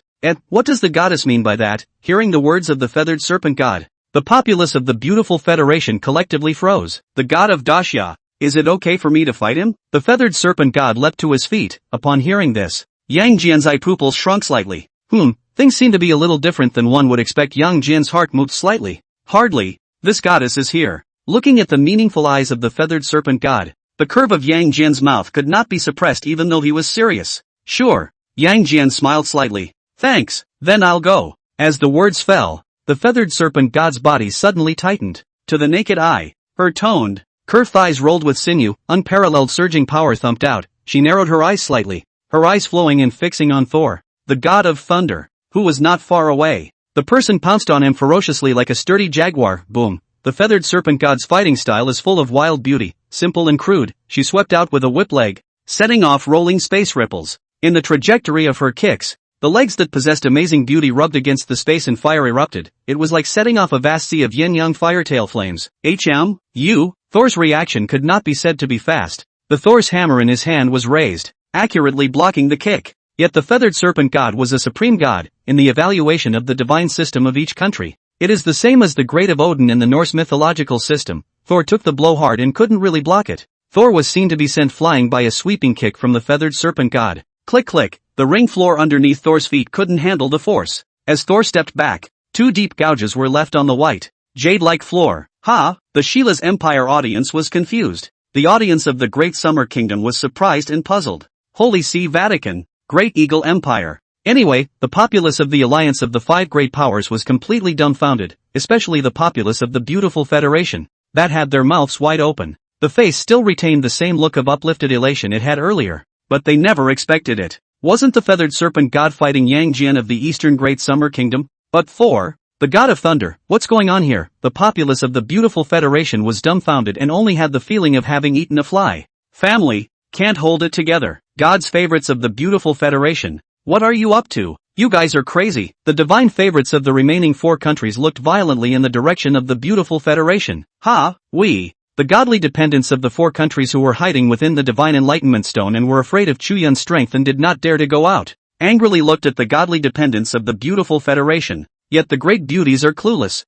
Several divine familiars cowering within the divine enlightenment stone watched dumbfounded as the feathered serpent god tyrannized the thunder god. The feathered serpent god is terrifying and beats Thor back. After all, this goddess was the supreme god of a major divine system. Even the mighty Thor would find it difficult to fight against it. There you go. An extremely odd scene appeared in the mythic ring. Yang Jian, who was originally supposed to be the one to be beaten up by the group in the Eastern divine system. At the moment, he was like a nobody, holding a three-pointed, two-bladed sword, with a white-haired fine dog lying beside him. Standing still in front of the Daxia's national gate, everyone knows to just break through to him. Beat him to death. You will be able to enter the Great Summer Kingdom and win this unfair battle for the copy of the national fortune before the copy of the national fortune of the Great Summer Kingdom is fully established. But no one cares if it's fair or not. People only care about results, yet no one expected things to go this far. You're not following the rules.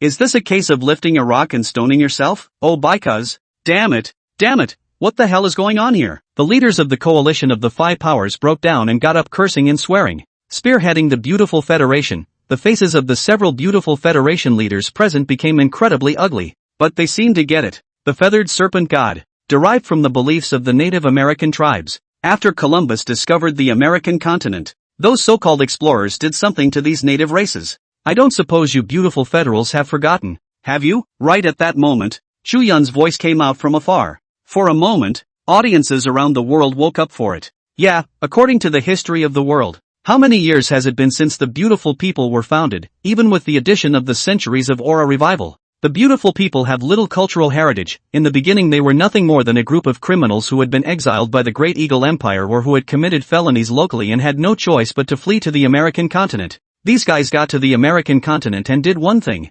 burning and looting, loot gold, rob women, kill men, practicing a scorched earth policy of self-proclaimed high and mighty white-skinned people. Unlike the great nation of Xia, which was once on top of the world, The Great Summerland has had many sailing trips in its history. But the tribute system of the Great Summer Kingdom demonstrated the style of a great nation. Let's put aside for a moment what the underlying reasons are for the Great Summerland to do this. At least, the Great Summer Kingdom, once located at its peak, brought the world only one feeling: a great country. The rites of passage flourished, Zheng He, leading a fleet large enough to destroy its country, docked at the shoreline as the people watched in horror. What a horrible-sized fleet that was, enough to easily destroy any small country along the way. But those people were soon surprised. They're not here to destroy themselves, they came to exchange cultures and even spread knowledge. The people of all nations came willingly, and all nations came to worship the Great Summer. This former center of the world was built on the worship of all races. Unlike the later Beautiful Federation, which practiced racial destruction under the slogan of justice, it dawned on the people that they suddenly understood why the feathered serpent god had turned against them on the brink. Oh no. I should say that this goddess had no intention of helping the beautiful guys from the moment she showed up. She's just here to vent. She has come to avenge the believers who once lived on the American continent. Break her faith. Destroy her quickly. The leaders of the Beautiful Federation, having figured it out, also knew that nothing could be undone. Even they didn't dare to refresh the Divine Enlightenment Stone and awaken the gods anymore. Fear of refreshing the gods of the Aztec divine lineage. Originally, the Beautiful Federation was still proud of having two major divine systems. Unexpectedly, these Aztec gods were merely waiting for an opportunity. Wait for a time when you can take revenge. And now, the rise of the Great Summer, the gods of the Great Summer Kingdom, with that winning streak, clearly gave the Aztec gods hope. That's what decisively backfired in the ring. Damn the pagan gods. Stop believing in her and smash her temple. Destroy everything there is about her. At the call of the leaders of the Beautiful Federation, all over the territory of the Beautiful Federation, the temples of the feathered serpent god that had been erected in earlier years were destroyed in droves by the angry populace. Even the army was mobilized, seeking to destroy the nation's belief in the feathered serpent god in the fastest possible time. In this day and age, execution is strong, simply because the times were so chaotic. Wars were frequent, and because of that, countries were amazingly and horribly mobile. Visible to the naked eye, the feathered serpent god in the ring, his body gradually became illusory. Bang! Thor sends the feathered serpent god flying with a hammerhead. It hits the ring floor hard. Oh, blood spilled from the corner of the feathered serpent god's mouth. Looks like I won't be able to stay much longer. Well, that'll be the last kick in the pants. The feathered serpent god rose slowly, his shaky stance suddenly tightening again. At this moment, a bright and dazzling golden light erupted from her eyes. She shot up into the sky. The figure seemed to have flown out of the blue star and stood in the middle of that starry universe. A toothy grin under a brilliant starry sky, like a gentle big sister. The day of battle rises. If evil is about to come, then I will be transformed into riotous fire. Farewell, my devotees. She looked in the direction of the American continent with warmth in her eyes. Boom! Incredibly hot golden flames surged out, and the surging and vast might of the great sun filled the surroundings of the feathered serpent god. Her 7 orifices spewed fire and her hair danced wildly. At this moment, she was like the master of the sun. The body transformed into a hot sun and fell straight down. People then saw that a huge and boundless yin-yang descended from the sky. Thor held Thor's hammer and smashed it out, setting off an endless sea of thunder. Boom! Yin-yang crashed down into the sea of thunder, incinerating all of that radiant thunder. A fiery red figure, in the void, was like a sizzling spear outlined, descending from the sky, connecting the sky to the earth, and at the sharp tip of that sizzling spear, Big Sister her person was like a sharp edge, and she trampled down with one foot, stepped on Thor's hammer. Bang! The uniquely shaped Thor's hammer burst into pieces. The corners of the Big Sister's mouth hung in a smile, and the divine power under her feet, the remaining power was unabated. No, this god will not lose, Thor bellowed out angrily. However, he was stomped on the head by the feathered serpent god as he gave up his life in a desperate attempt to kill him. The brain shell burst into pieces, and the divine body cracked in all directions as it was destroyed. Eventually, it disintegrated into chunks of flesh and blood that flew apart. Thor, the Norse god of war, dies. The scene, it was a thrill for viewers all over the world to watch. Zeus was furious, and Odin gritted his teeth. The audience in the 5 major countries was like a dead man. No one expected the ending to be like this, and the feathered serpent god who kicked Thor to death, bathed in the glow of the hot sun's radiant light. She squinted and smiled as her figure dispersed. Anyone could see that this was a bad win. There are no winners, because of the feathered serpent god's desperation. It also caused the Beautiful Federation to abandon her and cut off her supply of faith power. So she too will die, completely perish in the human world. But Feathered Serpent felt it was worth it. In fact, there aren't many of her loveliest devotees left in the world. The American races who truly believe in them as gods and worship them as their masters. It was killed long ago, and there's not much left. The only thing the feathered serpent god regretted was probably that it was too late for him to make another trip back to the Americas to see those adorable little devotees with his own eyes before his true spirit dissipated.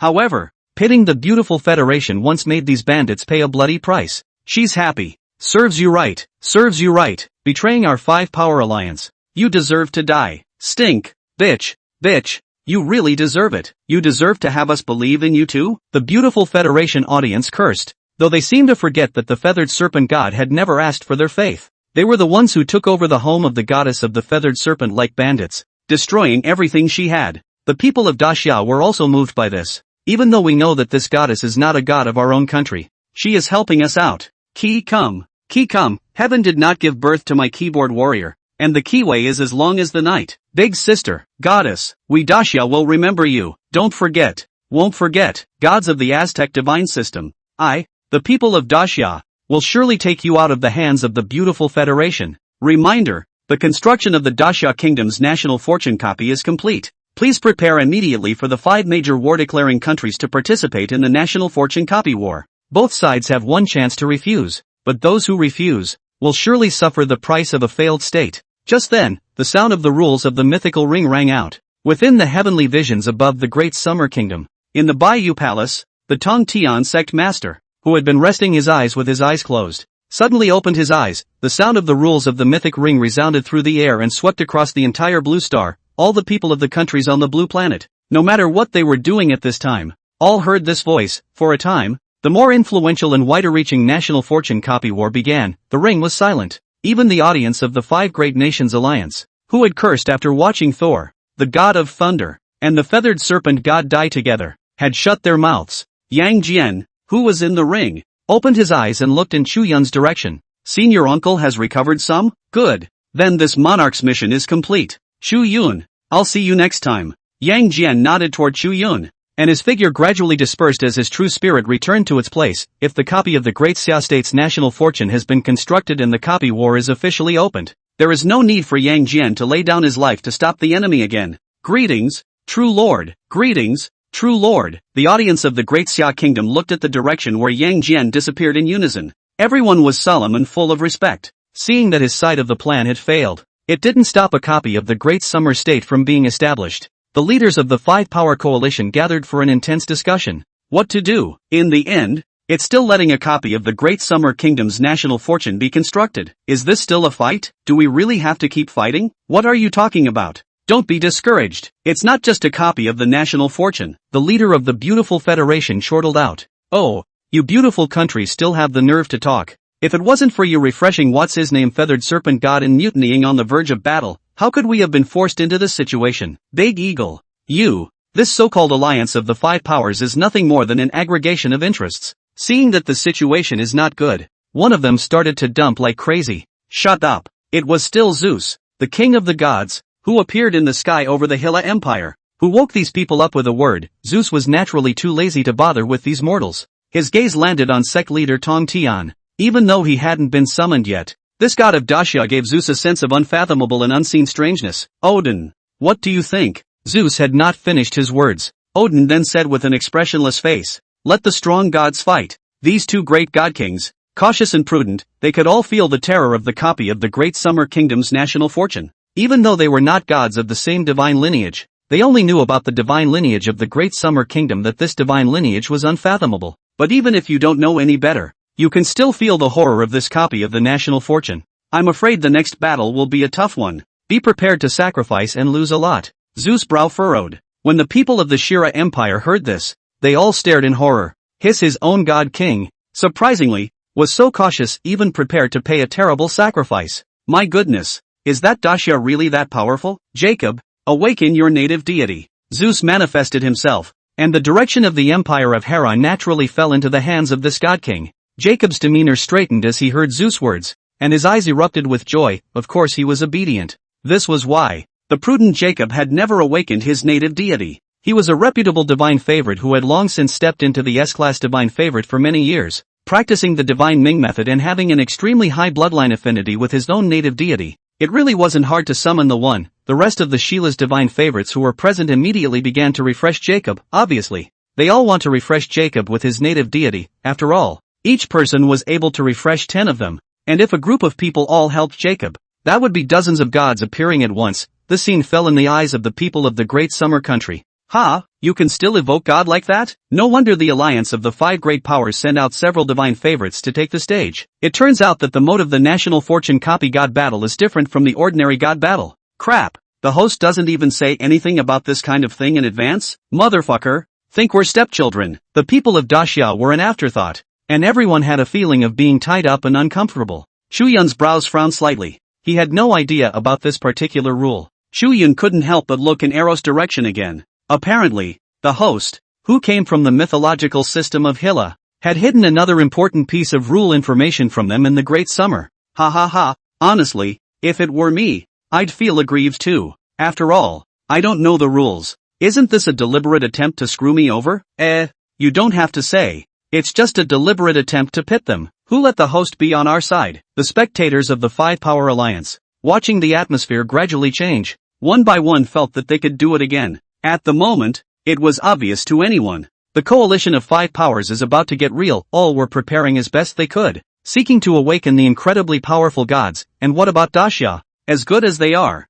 still a country. How else can one country's mythological system be compared to five great nations? It's no joke. No one dares to think so. Some of the spectators from neutral countries looked at the side of the Great Summer Country with pitying gazes. What's going on, little one? You all don't look too good. Right at this moment, the voice of the Tongtian sect master sounded in Chu Yun's ears. Back to Elder. Chu Yun told the Tongtian sect master some of the rules of the mythical ring. Anyway, in the future, the host of this mythic ring, I think it's time for a change. This alliance of five great nations is not stupid, so I'm sure that next, they will be more cautious. The gods awakened were bound to be of an extremely high level, and it was feared that they were going to combine their efforts to awaken five powerful gods. Maybe it will be at the level of a god king. For the second time, this is the second time that the host, Eros, has willfully ignored the Great Summerland. For the first time, Eros withheld the information that the five permanent members could choose one mythic ring rule each year for their own use. This second time, the rule that the divine favorites could gang up and refresh the strong gods together was concealed.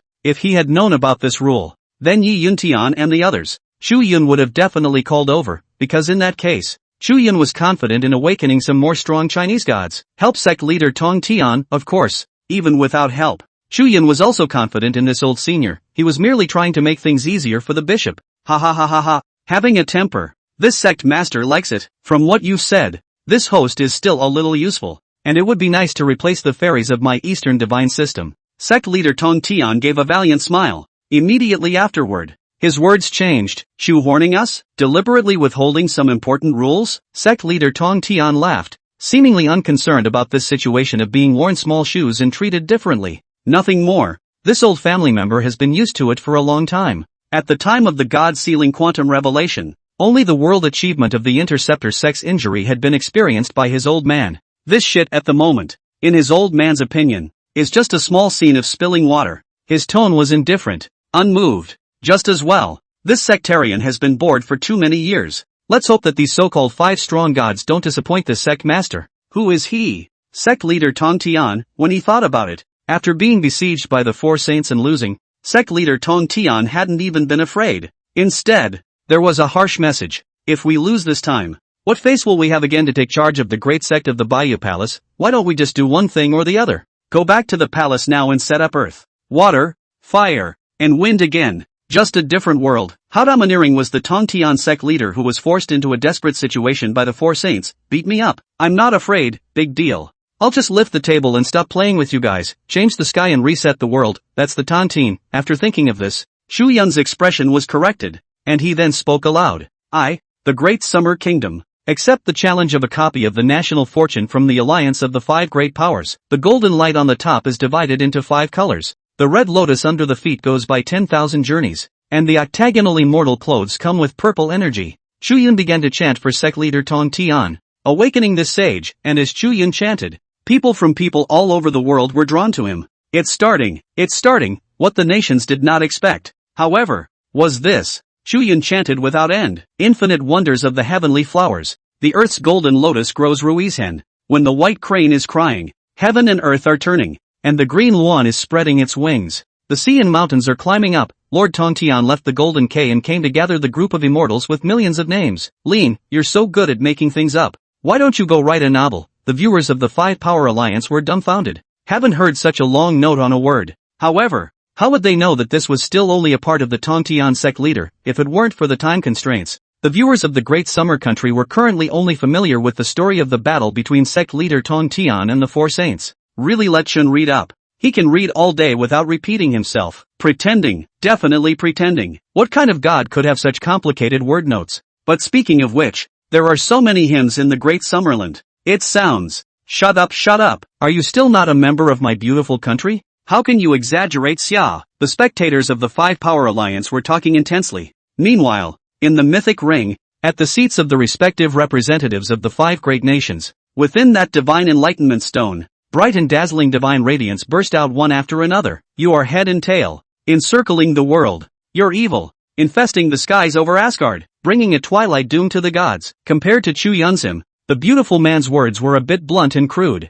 But soon, a large snake with a white body that covered the sky then floated above the mythic ring. This large snake was extremely large, coiled in the cosmic starry sky, with its snake letters gulping out, causing one to feel incomparably chilled and fearful. Oh bugger me. The earthly python of the Norse gods, Jörmungand, God King level. This is a great terror at the God King level. The world watched, and people gasped out in amazement. Immediately after, on the Vatican side of the Holy See, there is also movement. A man clad in a blood-colored cloak with sickly white skin quietly emerged. He had curly blonde hair and a handsome look that put him in a fine trance. It seems to have a fatal attraction to virgins. Children have a fatal attraction. Whether they are men, women, old or young, they are all prone to sink, fall under his stunning face, that unique aura. Men and women alike, but if you looked closely, you could find the evil tyranny underneath the handsome man's eyes. He smiled faintly, two sharp teeth snapping and poking out of the corners of his lips. Cain. It's Cain, the originator of the vampires. The ecclesiastical system of mythology has undergone changes over the years.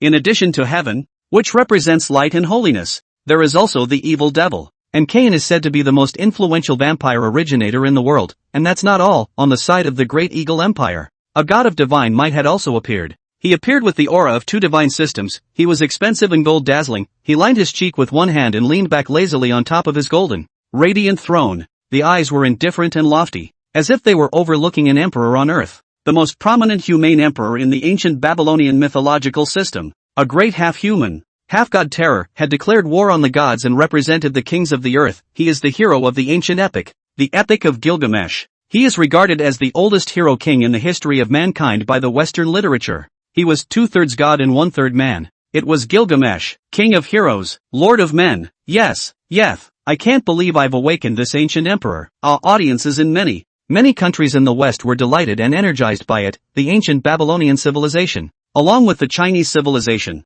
is recognized as one of the 4 major civilizations in the world. Although only the Chinese civilization has been passed down, the heritage of this ancient civilization is just as impressive. The Great Eagle Empire was once known as the Empire of the Sunset, and with the advent of the Great Colonial Era, the Sunset Fleet sailed around the world. Burning and looting, the nations of the world were invaded, and much of the historical civilization of ancient Babylon was brought back to its own country by the Fleet of the Sunset. It is also for this reason that, after the revival of the Aura, this once glorious country inherited the ancient Babylonian system of gods and goddesses. Even, there was an invasion of the eastern lands. To this day, some of the antiques of the Great Summer are still exhibited in the museums of the Great Eagle Empire. If antiques have a spirit, they must be very sad. The long night, across the oceans beyond the distance, the ancient land of the East, is the birth of their native home, the Nordic Jörmungand, ecclesiastical Cain, heroic king of ancient Babylon. Chu Yun also recognized these few people. It was really as he expected.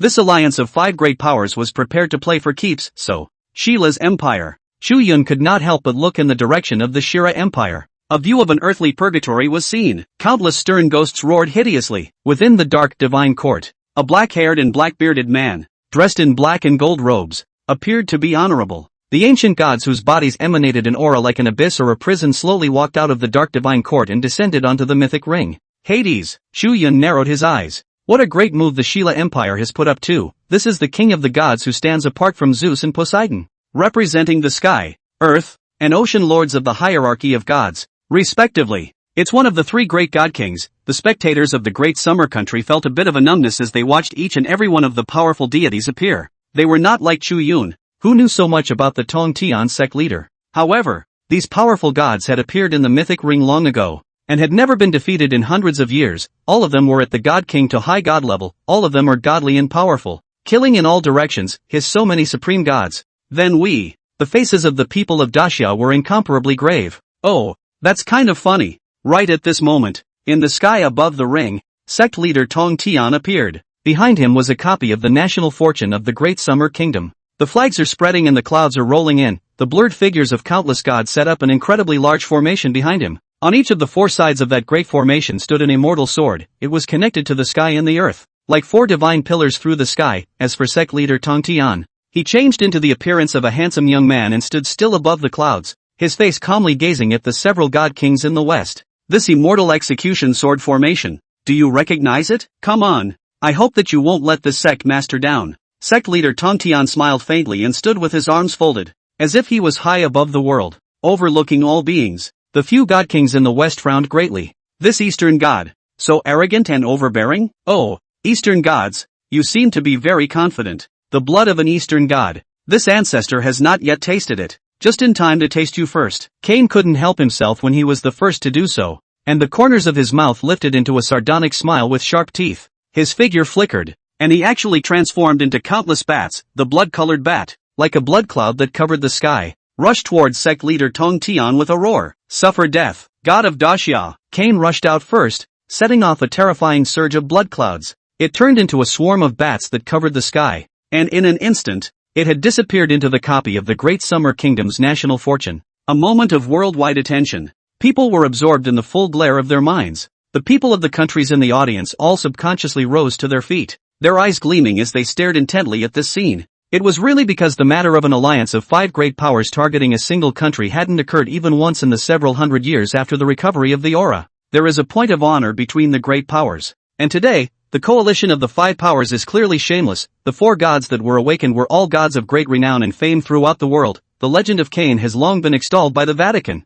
the Holy See, to all corners of the world. It is known that this is a patriarchal level of existence in the Vatican of the papacy that is distinct from the angels and is located in the devil's faction. In many canonical accounts, Cain is referred to as the ancestor of all the wicked people of the world. It's more of a vampire originator. It's Cain. Hiss. The Holy See is really desperate enough to awaken this vampire initiate. Damn it! The spectators of the Great Summer Country were stony-faced. During these years, the Vatican of the Holy See has not sent many people to preach to the Great Summer Kingdom. The teachings of the Holy See, like those of Buddhism, are regarded as one of the four great religions of the world. Religions of the world. It was also for this reason that the people of Daxia were well acquainted with Cain. Thanks to the deliberate spreading of the church, coupled with the mythic ring, Cain has represented the Holy See in battle more than once, achieving horrific results. The people of Daxia couldn't help but get a little worried. Chu Yun could feel the change in atmosphere, but Chu Yun was not the least bit flustered. Are you kidding me? This Cain, let alone this vampire patriarch coming to break through the immortal execution sword formation. Even if God Jehovah himself came,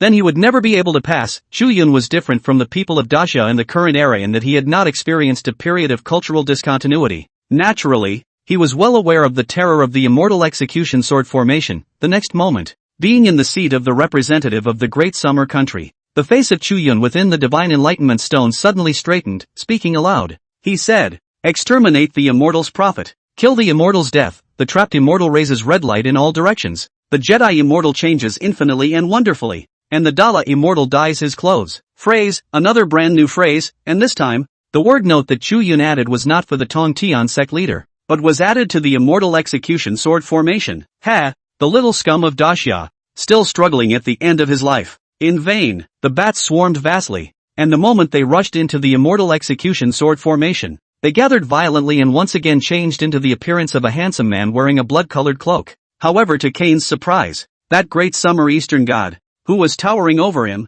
did not make a move to stop him from entering the formation. Normally speaking, by the way, since they're coming to break through a copy of Daxia's national fortune, those gods that represented the great summer would naturally do their best to stop them. It could even be said to be a desperate attempt to keep them from getting inside the replica in the first place and wreaking havoc before it was too late. But strangely enough, this Tong Tian sect leader, who represented the Great Xia, did not make any movements at all. His face was expressionless as he stood above the clouds, standing with his arms folded. He looked out of the corner of his eye. That look, it was as if they simply looked down on them. The Western gods, the eyes did not have the slightest ripple of fluctuation, as if they were looking at humble ants. How could Cain tolerate that look? It was hard to believe that this god of the great summer had become so arrogant as to think that he alone, after bringing along a bunch of fuzzy gods that have never been awakened by your great summer kingdom, you'll be able to stop the pace of our attack. Cain wasn't stupid. He could see that. Although the copy of the national fortune of the great summer kingdom looked magnificent and terrifying, with a vague figure that made it impossible to see the edge at a glance, each of those figures represented a god. However, the great summer kingdom had never really awakened these gods. There were also no more hundreds of years left for the great summer kingdom to gradually build up its divine heritage. The gods of these blurred figures were less than 1% as strong as they were after being awakened, so the immediate copy of the state's fortune seems to Cain to be nothing more than an external force. Not to mention, it does look like it. This was because there was only one Tongtian sect leader who had been given extra attention by Chu Yun and truly awakened. What about messing with Benjo and me as a 50-year-old man guarding the gates of the country? Ridiculous. Arrogant to the core. Cain was laughed out of breath. Sect leader Tongtian's appearance, at some point, changed into the state he was in when he presided over the immortal execution sword formation. He didn't look very young or very old. The lone one, presiding over the great array, loomed over the eastern lands. Cain, it's better to be careful. Just then, Hades, who was dressed in black and gold robes and appeared to be honorable, kindly reminded Cain. Hades is a being known as the lord of the underworld within the Greek mythological system.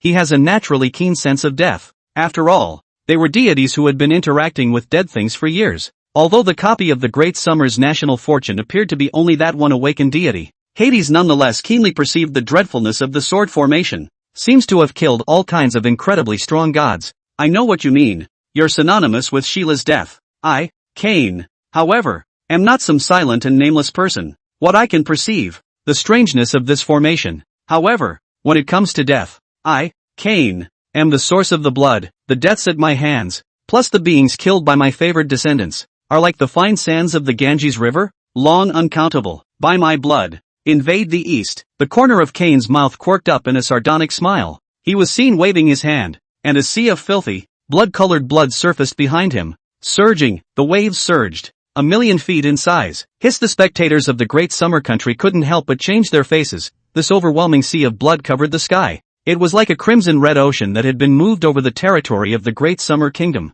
How can people not be intimidated once the copy of the national fortune was breached? Then the power of this god was even able to affect the real world. This is the most brutal aspect of the national luck copy. It's not just confined to the mythic ring anymore. It can hit the real world hard as well. The people of Daxia didn't dare to imagine the moment when this sea of blood flooded their country. This sea of blood of mine is brought together by the blood and grievances of the countless living beings that I myself, plus my countless family descendants, have sucked up. There are mortals, beasts, and even gods in this all-encompassing sea of filthy resentment and blood that represents all living beings in the human world. Old man, can you block it? Cain stood in the sky above the sea of blood, watching the tainted blood veins flooding towards the immortal execution sword formation. At the same time, the vampires hiding in the crowd showed themselves. Each and every one of them raised their arms and extolled the greatness of their patriarchs. Even, there were blood-colored waves all over the world, converging into that sea of blood from all directions, making that sea of blood even more terrifying in its power. This is the very divinity of Cain, blood, and the ability to be one with your own dependence and utilize the power of dependence all over the world. After all, he is the very originator of the vampire. It's horrible. This vast sea of blood made people look at it with trepidation. Old man, evil gods of the foreign races. It's just as well that they don't call this sect master by his honorary name and worship at his feet when facing him. How dare you be on par with this sect master, thinking that you can look at this sect master as an equal? Above the clouds, sect leader Tongtian's brows frowned slightly. Ha, old thing, you can really pretend. This ancestor me. Cain seemed to be amused, having never seen such an overbearing Eastern god. Is it an insult to even look at each other as equals anymore? Funny. Cain wrapped the sea of blood and rushed inside the immortal execution sword formation. In an instant, the rainbow light of the sword formation rose up, at the four corners. The four swords, which were like heavenly pillars connecting the sky to the earth, trembled slightly. Buzz the exorcism sword, which had an ethereal orchid body, rose up from the ground. It's like a Shakti sheath. A magnificent sword chi was chopped out towards that sea of blood. The sword chi stirred and tore through space, presenting a pitch-black thin line across the heavens. Quick, the sword chi was just too fast. What? Before Cain could react, the sword chi cut through the monstrous sea of blood, and even Cain was killed with one handle. Just a slight sound, seemingly inaudible, but one sees an incredible sight, as if there was something wrong with one's eyesight. there was always a pitch black, incomparable line left on the emptiness scene in front of one's eyes, and this line was the trajectory that the Punisher's sword chi had traced, the sword that shattered space left behind that black spatial crack. It's like cutting through the world, and Kane's body, frozen in mid-air. There was still a smirk remaining on his face, as if he was seeing a scene of his own sea of blood flooding the territory of the Great Xia Kingdom, wantonly killing the people of Great Xia and converting them into his own blood family dependents. However, yet a beautiful dream is a beautiful dream after all. Kane's body was seen to shudder suddenly, and then first his head melted, followed by his body, arms and legs. In less than a moment, this vampire's originator was transformed into a puddle of filthy, stinking black blood that dripped down onto the mythical ring. The jaws of the spectators and the Five Power Alliance were gaping. Kane, dead, just by casting a spell and touching this so-called immortal execution sword formation.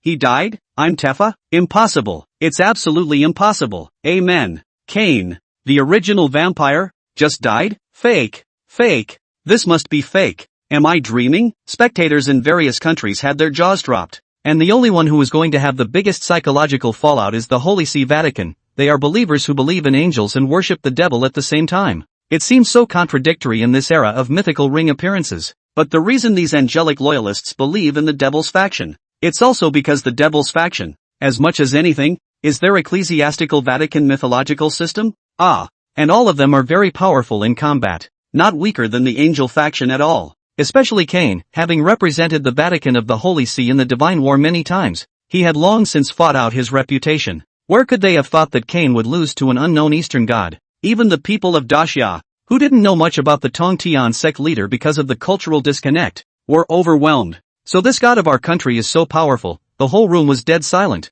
and you could hear a pin drop. The supreme sect leader of the Bo Palace, sect leader Tongtian. Old senior is mighty, old timer awesome.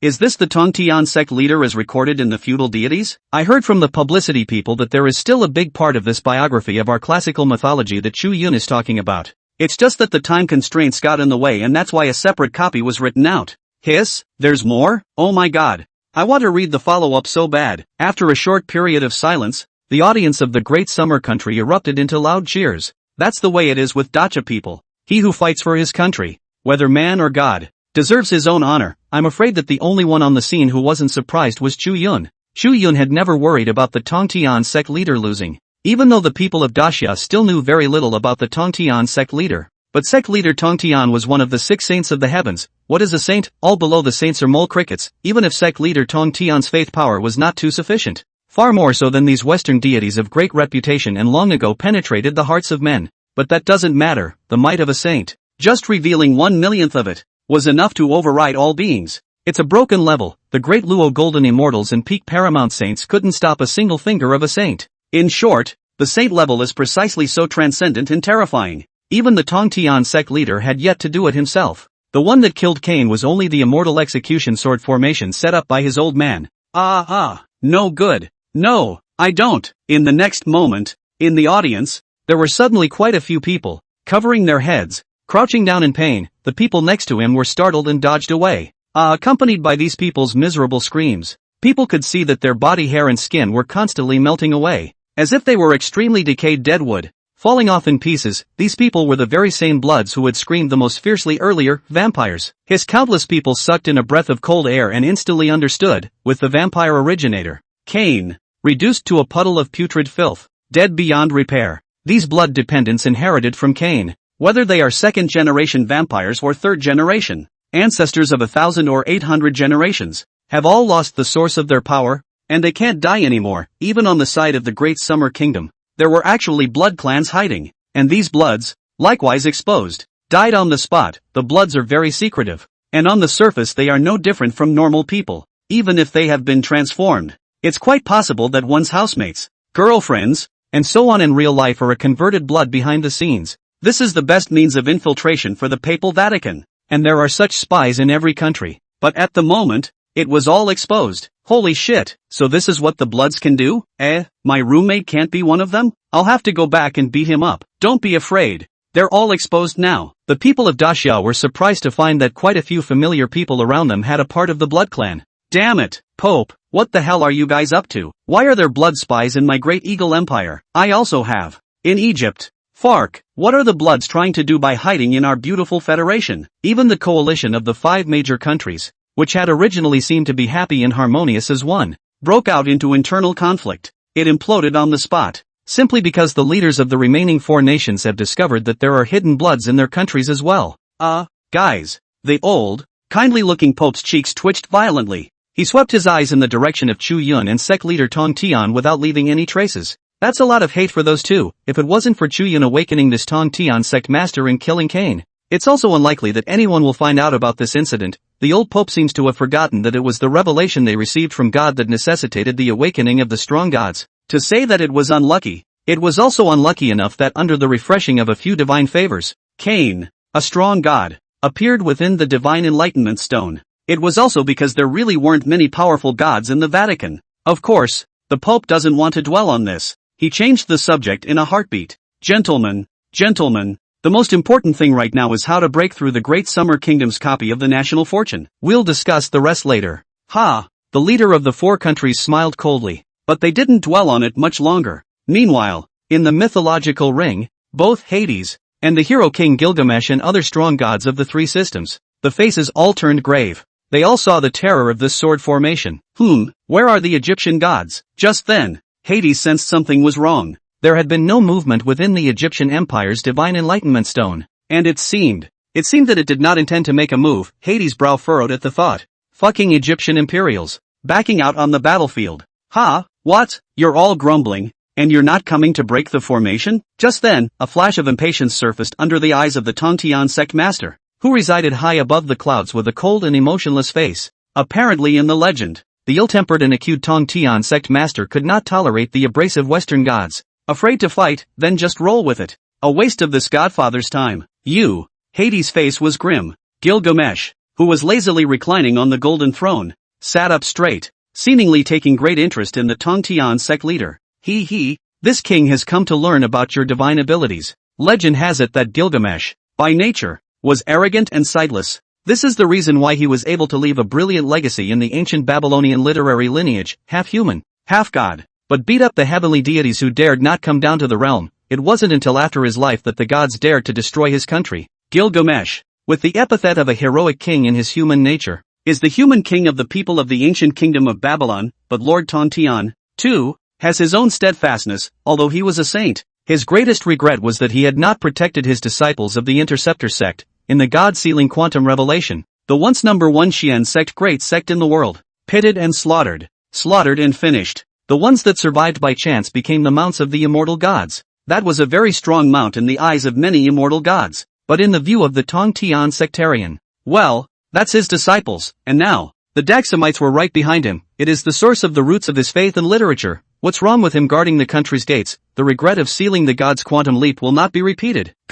In the mythological ring, after watching the tragic death of Cain, the 3 remaining Western gods solemnly treated the copy of the Great Summer Kingdom's national fortune. Don't care about your own status, your prestige within your respective mythological system. It's not honorable to bully the few with the many, but since the ring rules allow it, there's nothing to it. Hades, the king of the underworld, took a step forward, his body surging with black mist, as if he was plunged into the endless underworld. Mysterious and unpredictable, he merely revealed a pair of deep eyes, body size as big as the dome of the sky, coiled in the void above the Yemengard, snake letter gulping, eyes full of tyrannical intent. Wait a minute, can you see? This copy of the Great Summer Kingdom's national fortune should have been constructed based on one of their country's mythological stories. It's a big formation. The key point to break the formation lies in those 4 divine swords scattered in the 4 corners. Gilgamesh, the hero king, had a slight smile curled up at the corner of his mouth. At this moment, it wasn't just these 3 Western deities who saw the wonders of the immortal execution sword formation. Spectators around the world, too, are coming to understand. The immortal execution sword formation, the key to breaking the formation, was obviously related to those 4 divine swords. Crap, the Egyptian Empire didn't awaken the gods. They're not backing down from the battle, are they? Hiss. Then in that case, wouldn't we be missing exactly 1 god? The spectators of the 5-power alliance debated heatedly. The Egyptian Empire, on the other hand, is still not moving half as much as it should. Lord of the country, a woman with a healthy wheat-colored complexion, a tall, cool, noble woman-like figure, stood proudly still at the very front of the Egyptian audience. She was none other than the Queen of Egypt, who had a brief encounter with Chu Yun, both the Queen of Egypt and the representative of the Egyptian Empire. With the power of coordinates, at the very beginning, the representatives of the rest of the countries had thought that this Egyptian queen would make a move against Chu Yun first, but no one expected that by this moment, the Queen of Egypt would not act. Even some of the leaders of the Egyptian Empire, greatly surprised, looked at the queen in confusion. Don't be in a hurry. It's not clear if this battle can be fought. Sacrificing 10% of the country's fortune is just a sacrifice. If we can feel out the realities of the Great Xia Kingdom and that little guy named Chu Yun, this battle will not be a loss. The outcome of this battle will determine my Egypt's treatment of the Great Summer Kingdom. The Queen of Egypt spoke out calmly. Obviously, they are prepared to sit back and watch the tigers fight, not seeing the rabbits. Oh, the Egyptians? What a good calculation. In the ring, Hades smiled coldly. It doesn't matter. It's nothing without the Egyptian god. It's just as well. It's time for this god, whom I've nurtured for many years, to come out and shine. With Hades' words falling, behind Hades, the gates of the underworld opened. A valiant Western man in golden armor, holding a shield and spear, slowly stepped out. The man's eyes were empty, as if he had no spirit. However, the battle spirit on his body was astounding, undefeated and unyielding. Leonidas? Oh, by karma.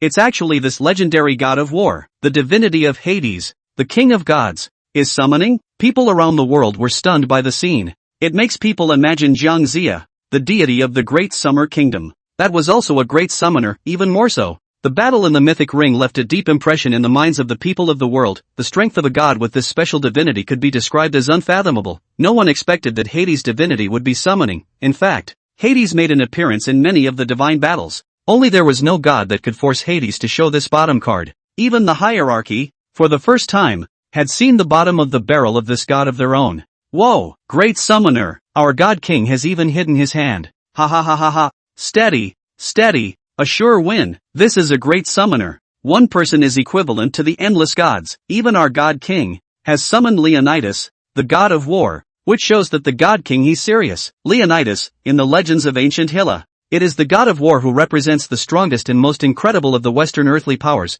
The battle that made him a god was the historically famous Battle of Hot Springs Pass. He had personally led 300 Spartan warriors against the hordes of the Persian Empire. Unyielding wariness, undefeated irony, it is the very gene that is engraved in the bones of this god of war. Together, meanwhile, with Leonidas' appearance, Hades no longer hesitated. Immediately, he flew towards a corner of the immortal execution sword formation. Leonidas also headed for the other corner. Gilgamesh stood up from his throne and took a step out, and a divine sword of golden splendor emerged under his feet. He stepped on his sword and walked step by step towards the other corner of the immortal execution sword formation. And the Yemen guard, perched above the void, roared out violently. Boom, its huge miserable white snake body swept across the sky, opening his bloody mouth. He bit towards a corner of the immortal execution sword formation's Excalibur, Imengard, the great terror that bit the Norse god of war. 4. In the battle of the twilight of the gods in Norse mythology, known as the snake of the world. Go for it, great gods,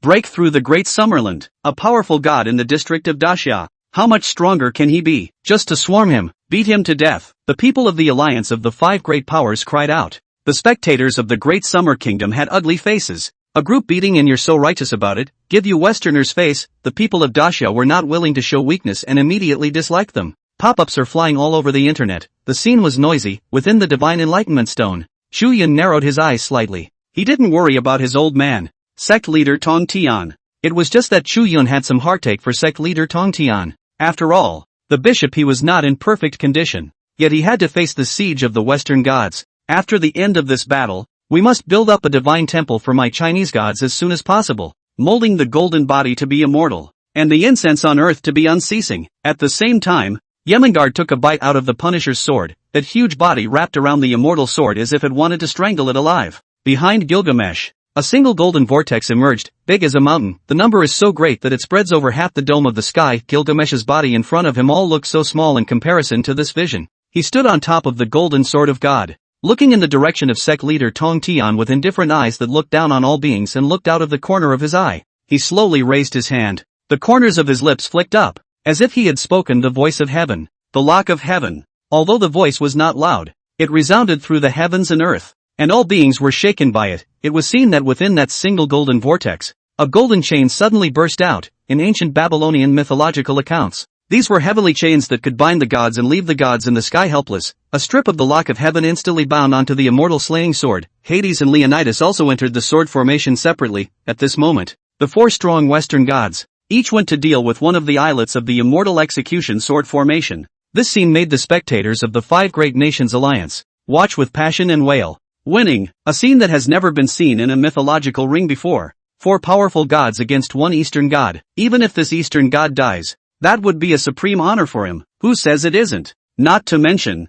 it really puts a face to Daxia. Gee, for a moment there was some honor for this god of theirs. The spectators of the several Western countries were speaking sarcastically, as if they had already decided that Sect leader Tong Tian would definitely lose. However, Sect leader Tong Tian was waiting for this moment. His old man even had some regrets when the Western gods discussed it. Did you kill that king too fast just now, in case we scare them away? Wouldn't that be a lot less killing? I heard Chu Yun say that the rules of this mythic ring, the gods were the top priority, and that killing all the gods would prevent any new divine favorites from appearing. But the good thing is, all these Western gods are in formation. At that thought, killing intent surged underneath Sect leader Tong Tian's eyes. His image actually changed once more. It became the appearance of a middle-aged man with black hair and black beard. This gesture was really when he was in charge of the immortal execution sword formation and used this formation to counteract the 4 saints, unkilling thoughts. At this time, the Godfather reached his peak. Neither copper nor iron nor steel, once hidden under Mount Sumeru. If you don't have to refine the yin and yang upside down, will you not have water and fire to quench your sharpness? The immortals are killed. The immortals are killed. And the immortals are trapped in a red light everywhere. The Jedi immortal changes are infinitely wonderful, and the blood of the great Luo immortals stains their garments. For swords hang over the heavenly gate. When the yin and yang are in rebellion, the swords will open the heavenly gate and kill all the immortals. Along with the fall of the Sect leader's words, the immortal execution sword formation was completely energized. What is meant by the sword opening the gates of heaven? The moment, Lord Tongtian then showed this scene for the beings in the human world. The Yemengard that was wrapped around the immortal execution sword violently sensed that the divine sword underneath him had stirred stupidly. This is? Before Yemengard could react, that immortal execution sword shrunk violently. Can it get smaller? Yemengard flinched slightly. The ghostly blue immortal Punisher sword was seen flying out in a flash. The sky above the formation was actually wide open. The gates of heaven open and the mysteries appear. Immortal execution, immortal execution. The power of heaven to kill. Swish. The only thing people heard was an ear-piercing sword clang. The immortal execution sword slashed down, along with the chopping down of the immortal punishing sword. In the heavenly gate, it was as if a torrent of the mysteries of the pouring power rolled out. This sword cut out a heavenly river. It enveloped Yemengard, the serpent of the world. There is the size of the world. Then kill this world. Destroy this world. The terror of the immortal execution sword was in the word execution, which represented the power of the heavenly Tao to execute. No way. The power to destroy the world? God of Daxia, just where are you from? Yemengard. That originally horrible and hideous snake face actually all surfaced a humanized panic. A pair of serpentine eyes turned and instantly fixed on Sect leader Tong Tian's body. It was not until this moment that it truly realized the terror of the Sect leader. This kind of power made it chilled with fear and despair. Pissed, in the next moment, the heavenly Tao execution power from the immortal execution sword destroyed Yemengard's huge body. Under the rush of the endless torrent of mysteries like a river pouring from the sky, Yemengard's bones were broken, and his skin and flesh disintegrated piece by piece. First the solid skin, reputed to be indestructible by the gods, then the pink flesh and blood, grinding away at a rate visible to the naked eye. A huge body of white bones was revealed, but even this divine bone couldn't survive, and was worn out in an instant. A god that covered the sky, head and tail, comparable to the size of the world, just disappeared. This Norse god was awakened by the combined efforts of the god followers of the Beautiful Federation. The audience of the Beautiful Federation stared with rounded eyes and stupefied faces. The originally joyful and excited populace of the 5 Western Powers Alliance had their faces frozen in excitement. Some of them are still laughing, ridiculously laughable. But it's not over yet. The heroic King Gilgamesh, who had scared off the gods of ancient Babylon with the locks of heaven,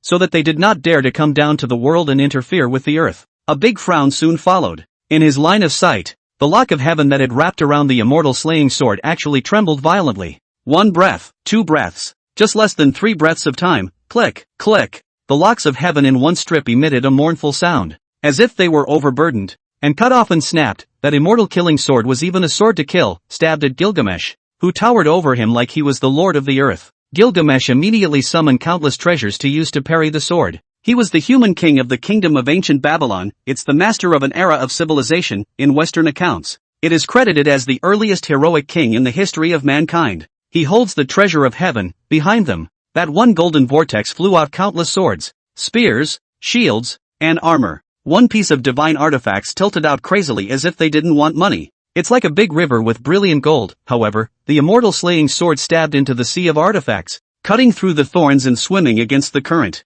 A fantastic and strange scene that one could not have imagined ensued. It was seen that the immortal sword seemed to cut through the golden ocean. Any divine artifact would fall apart in an instant if it touched it, a scene that ordinary people simply can't comprehend. The image before us was like a river of gold that had been cut off from it. Hero King Gilgamesh's face suddenly changed. The immortal killing sword was forced to arrive in a flash, stabbed within his chest. Gilgamesh looked down incredulously. In sight was a sword stuck squarely in his heart. He was able to clearly perceive the flow of divine power within his body. This is what death tastes like. Killing, it stands for slaughter. The word kill was originally the most murderous of all. Wipe out everything. What? No way. This is absolutely impossible. The populace of the Great Eagle Empire, which had inherited the ancient Babylonian mythological system, was dumbfounded. It is claimed that it can bind the gods and suppress them. What makes the lock of heaven, which has a natural suppressive power over gods, break? Several leaders of the Great Eagle Empire rose up in horror, looking at this scene with disbelief. Ha!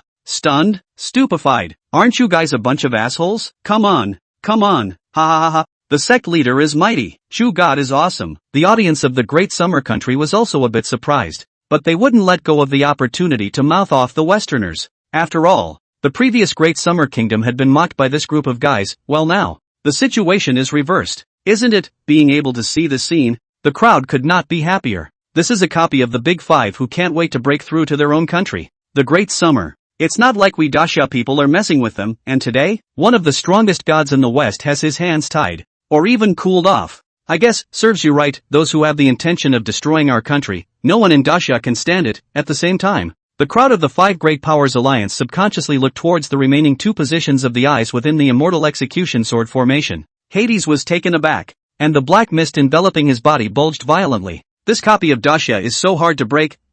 For a moment, Hades even entertained the idea of retreat. The preparation is still not enough, but it's not all bad. At least it's almost touched the bottom of this copy of the Great Summer Kingdom. It's only a sacrifice of 10% of the country's fortune, and it's still bearable. Even if we fail this time, there will be a next time. Hades' eyes flickered violently. He didn't want to fight for his life. Why don't we just admit defeat? It's humiliating to admit defeat, but it's better than being fucked. It's better. At this moment, the Tongtian sect master, who was standing quietly above the clouds, indifferently watching all of this, suddenly swept his eyes in the direction of Hades without leaving any traces. As the controller of the immortal execution sword formation, granted, none of this was the perfect power of the sword formation. However, it also allowed the Tongtian sect leader to gain insight into the state of the person entering the formation. Oh, trying to run away. If this ran away, wouldn't that be one less Western god to kill? Especially this one called Hades. He was a summoner, similar to his own master-nephew Ginger.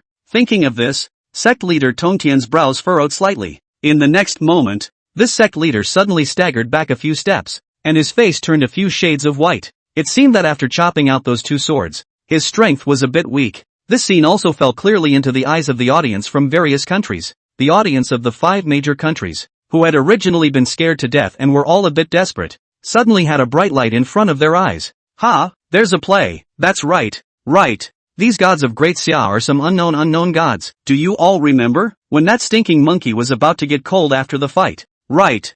I remember. The gods of Dacia. Lack of faith. Oh, because I seem to understand. This Eastern god is powerful, but he can't hold out. Great Hades. Look. He can't make it. He can't maintain this great formation. After all, it's too powerful. How can he maintain it for a long period of time with him being a god with a lack of faith? The situation seems to have reversed again with the noise of the crowd. Chu Yun within the Divine Enlightenment Stone. But his face suddenly turned odd. Chu Yun looked in the direction of the Tongtian sect leader. This one. He wasn't too short on faith. After all, the Daxamites almost had a handful of explanatory notes on him. It's not very comprehensive, but it's definitely enough. So, now this looks like. Chu Yun blinked. His old man couldn't have been faking it. Could he? Chu Yun froze and suddenly realized what sect leader Tongtian meant. However, it was precisely because of this that Chu Yun was surprised. This avatar powerhouse. He can also play with his mind's eye? Wait, I get it. Thinking about the experience of the Tongtian sect leader, Chu Yun suddenly looked at the direction of the Shira Empire with some pity. To say the least, This Sheila Empire deserved it. It was not good to meet anyone, but to meet the Tongtian sect leader who had gone through the God sealing measure. One should know that the sect leader was described as being in the mode of an honest man at the beginning of the God sealing quantum revelation. The saints established the list of gods and goddesses to replenish the heavenly court with some real spirits on the list. Tongtian sect leader, his old man, was also aware of this, and besides, he was also one of the saints. Originally, his old man did not take it too seriously. Back to the Bo Palace on the admonition of their disciples. Recently nothing to do, don't go out blindly wave. In short, it is closed. The door does not go out of the two doors, do not step, lest the quantum karma be added to the body, ending in a tragic death and the sealing of the true spirit as a god. For ordinary people, sealing the gods is a good step to heaven. However, for those who have practiced the Tao of Xianmen, they are free immortals. That's a lot of people who don't want to enter the god sealing list to be bound by the jurisdiction of the heavenly court. But sadly, it was not to be. Sect leader Tongtian soon realized that one by one, his disciples were being pulled into the god sealing quantity calamity, the 12 golden immortals of the Hierophant sect, under his own senior brother, Yuan Shi Tianzun, met and first threw out a sentence. Don't fight against the destiny of heaven. Those who disobey the destiny of heaven will surely die. That's about it. Anyway, every time after shouting such words, his own disciples and grandchildren, San Shao, Zhao Gongming, the Golden Spirit Virgin Mother, the Fire Spirit Virgin Mother, and so on, there were more than enough to make the Tongtian sect leader lose count. All of them died under a single mouth of the hierarchy. The short answer is that they disobeyed the mandate of heaven and deserved to be cold, especially the three heavens. That had set up the 9/4 Yellow River formation and cut down the top 3 flowers of the 12 golden immortals. If he wanted to kill these few people, sect leader Tongtian felt that the 3 heavens would still be able to do it. However, remembering the friendship of the same Xianmen orthodoxy, San Shao really didn't lay a deadly hand on the 12 golden immortals, finally switching to these disciples and grandchildren of his own, the disciples of his senior brother, the first heavenly father. That did not show the slightest bit of mercy. Kill if you can. If you can't kill it, you must also invite the first heavenly father to come down and arrest it in a hurry. So, after the end of this god-sealing quantum leap, before the sealing of the gods, it was claimed that there were 10,000 immortals worshipping the Bo Palace, the first great religion in the world. After the sealing of the gods, the people withered, died, fled, and were captured. How tragic.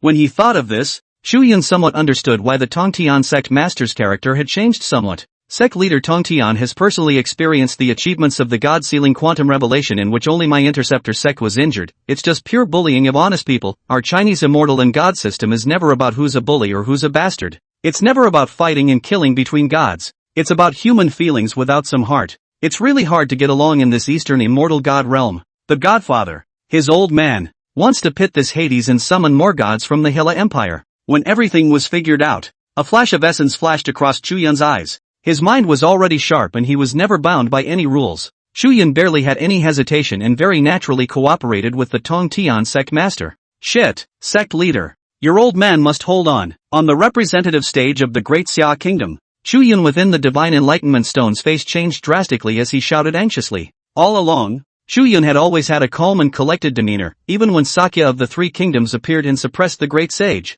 Chu Yun had never acted so panicked. But now, he's changed. His change of heart immediately caught the attention of viewers from countries all over the world. He's in a hurry. Sure enough, we weren't wrong. But could this be a trap? We must know that from Chu Yun's past performance. This kid never fights battles that he is not sure of. You person, are you stupid? This is the national fortune copy battle. Our 5 great countries have joined forces and launched a sudden attack. Even if this Chu Yun kid is very powerful, can he still predict it in advance? That's right.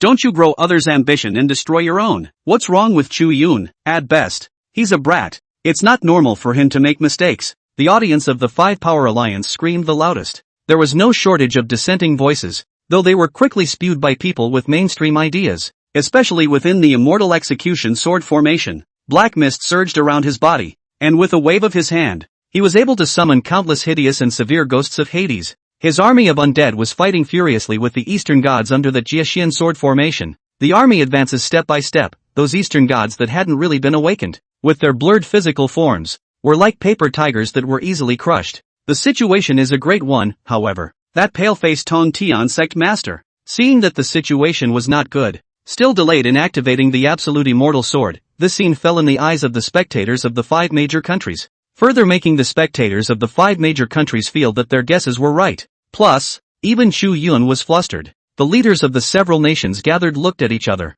It works, he. Chu Yun is still young after all. How deep can a young man's mind be? It's only reasonable for him to lose his mind when faced with this situation. Right, that's right. The eyes of the leaders of several countries grew steadfast. In fact, there was another aspect that prompted them to be more willing to believe that it was Sect leader Tong Tian who couldn't hold on anymore. That is, if it fails, the 4 major powers involved will have to pay 10% of their national fortune. It may not seem like much, but it's 100 times better to win than to lose. It's human nature, a nature that seeks to avoid evil. It's always an unintended, fantasized good thing that happens. Honorable great god Hades, you quickly summon me. The gods of Hela, quickly destroy this copy of the Great Summer Kingdom's national fortune. The crowd in the Hela Empire cried out in reverence. Inside the absolute immortal sword formation, Hades' brow was slightly furrowed, and a suspicious light flickered in the bottom of his eyes. Really? Trap immortal sword? Right at this moment, Sect leader Tong Tian suddenly opened his mouth coldly. The immortal sword was seen falling straight down in the air above Leonidas' head. The sky is falling, it traps all beings in the endless cycle of suffering and rebirth,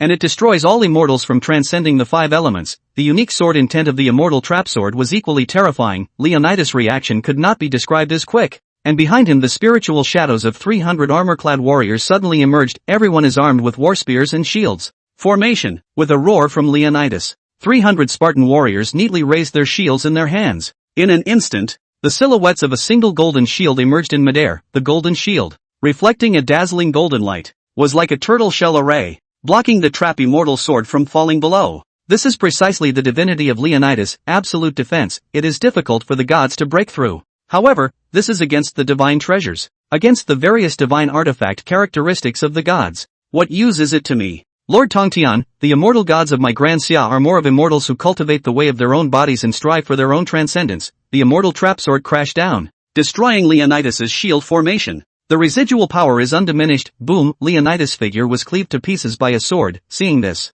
Hades sucked in a breath of cold air. Humph! A mere foreign god is not enough. The Tongtian sect master above the clouds, his face became even paler, and it was as if he couldn't even maintain the appearance of a middle-aged man anymore. In the black hair, pale strands of hair quietly emerged. For a moment it was as if he had aged a dozen years. But even so, sect leader Tongtian still stood at the top of the clouds, indifferently gazing at Hades within the formation. The pupils of Hades' eyes suddenly contracted. He can't? It looks as if he really can't. Sect master, can you still use your sword again? Chu Yun suddenly shouted in panic. It's a pity that only one more sword can be made. Sect leader Tongtian's brows furrowed slightly, as if he was somewhat blaming Chu Yun for his recklessness and should not have asked such words. Chu Yun's heart secretly laughed. A sword, he can still make another sword. Hades' face changed slightly. At this moment there is no time for him to think more. No matter whether it is true or not, in case it is really the last sword, if he doesn't hurry to summon out the other colleagues, then he will be the next one to face this horrible sword array.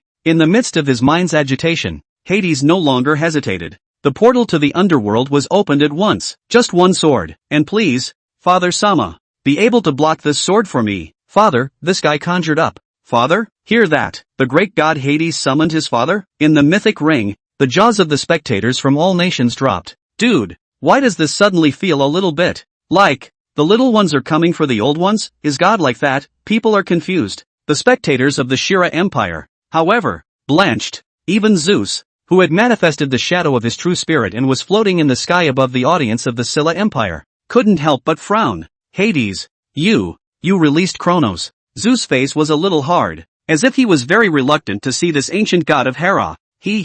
Children are children after all, and when it comes down to it, it's still up to this god to wipe your asses. The portal to the underworld was wide open, 1,000,000 feet in size. In the thick fog of the underworld's aura, a giant of incomparable size slowly walked out of the underworld portal. Kronos, the youngest of the 12 Titan gods in the myth of Hera, he is also the father of the third king of the gods, Zeus, Poseidon, and Hades. It is the second generation of god king within the mythological system of Hera, during the reign of the Titan gods. Oh bugger it, Titan god, worthy of the great god Hades, he has summoned one of the 12 Titan gods. Ha ha ha, ha ha ha, ha ha ha, this is a terrifying Titan god. Steady, steady. Sheila people cheered. The viewers of the Dasha kingdom got a little worried. The godfather, his old man, was never in a perfect state in the first place. Now it is also even more even beheaded a number of Western gods. The bishop he. However, no one noticed that a flash of essence flashed across the bottom of Chu Yun and sect leader Tong Tian's eyes. This old man and young man were secretly transmitting with celestial senses.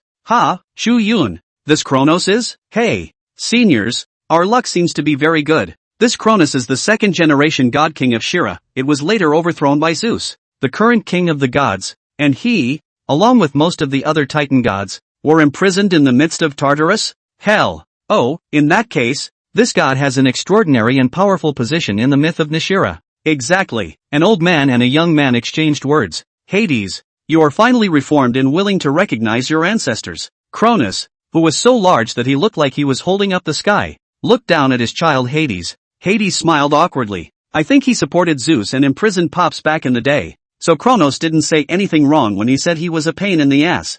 Humph. Zeus. Kronos suddenly looked in Zeus' direction again, the sneer in his eyes, grim and chilling, making one's body feel sick. Zeus didn't say anything, just coldly locked eyes with his own father.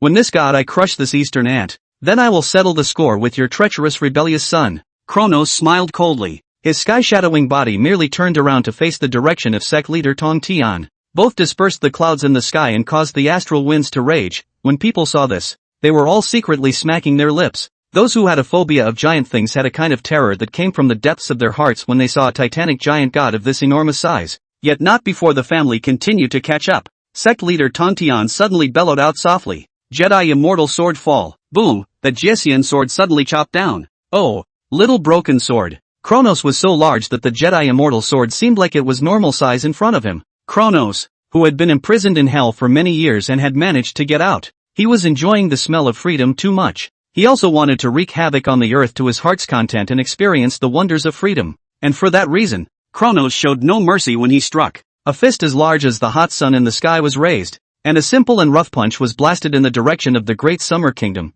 This punch could even destroy a third of the real country of the Great Xia Kingdom. If it breached the copy of the country's national fortune, it's horrible, the size of this punch, covering the sky. The people of Daxia who were not there suddenly felt a darkness over their heads. People looked up in confusion, and they saw a huge fist blotting out the hot sun in the sky. It was rapidly enlarging at a speed visible to the naked eye. Daxia people are confused. But only for a moment. Swish, the Jedi immortal sword chopped through, easily decapitated Kronos.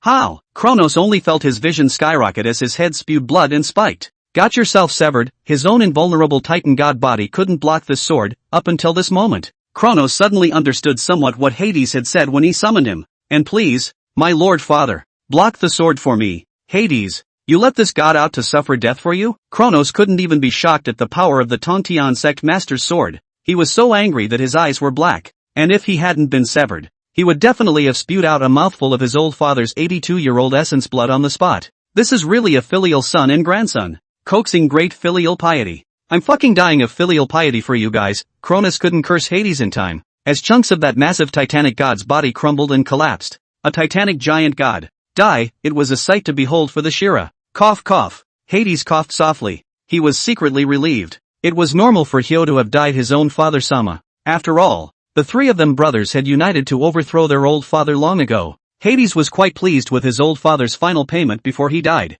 God of the East, you have cut out this last sword. Oh, you should have killed me. The corners of Hades' mouth lifted into a sneer. It actually makes sense for Hades to summon Kronos. This Titan god was more powerful than he was, and it was Zeus who had pitched Kronos a fit to overthrow his old father in the first place. In a real fight, the three Zeus brothers were no match for the Titan god. Hades was also certain that the Tong Tian sect leader was bound to be able to feel it. So this last sword, if it was going to kill, then of course it was going to kill the most threatening Titan god. Hades wouldn't just summon up some weak god to gamble on his chances of staying alive for once. In short, everything is under control, Hades sneered. Hiss, this Hades is so calculating. The heart of the underworld. The faces of the Daxia spectators were ugly, and they also vaguely guessed Hades' intentions. However, right at this moment, Chu Yun suddenly asked again in panic and apprehension. Sect leader, can you still use your sword again? The Tong Tian sect master, whose face was pale and a few points paler, frowned greatly and once again looked at Chu Yun in a rather disgusted manner.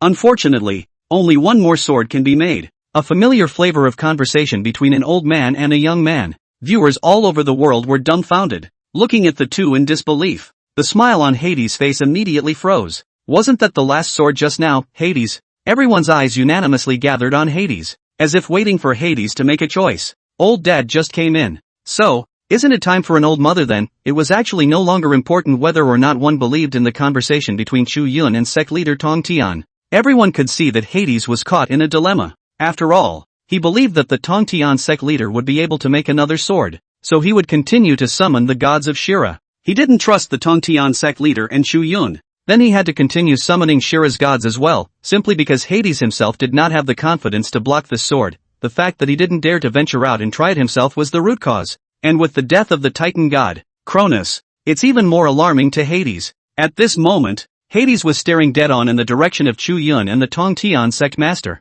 This old man and young man, treating him like a monkey, thinking that he was the honored king of the underworld within the Greek mythology system, ruling the reincarnation of hell. When had he ever been treated like this? He wasn't stupid. He could fall for it the first time. But the second time that was never going to happen. Hades took a deep breath and panicked as he escaped the immortal execution sword formation and once again arrived on top of the mythic ring. Ha! Out of formation. Seeing this, Chu Yun and Sect leader Tong Tian glanced at each other. Elder, he seems to be scared. Sect leader Tong Tian's face was expressionless, and his heart moved slightly. According to the rules of this ring, can they voluntarily surrender? Both of them were set on killing more of this Western god, so it wouldn't be the first kill of Hades. Anyway, the copy of my Great Summer's national fortune is right here, and whether or not I can break through depends on my personal skills. Come as you are. Hearing the Tong Tian Sect master's words, Chu Yun recalled, this national fortune replica battle is different from ordinary divine battles. Before declaring war, each side will have one chance to refuse.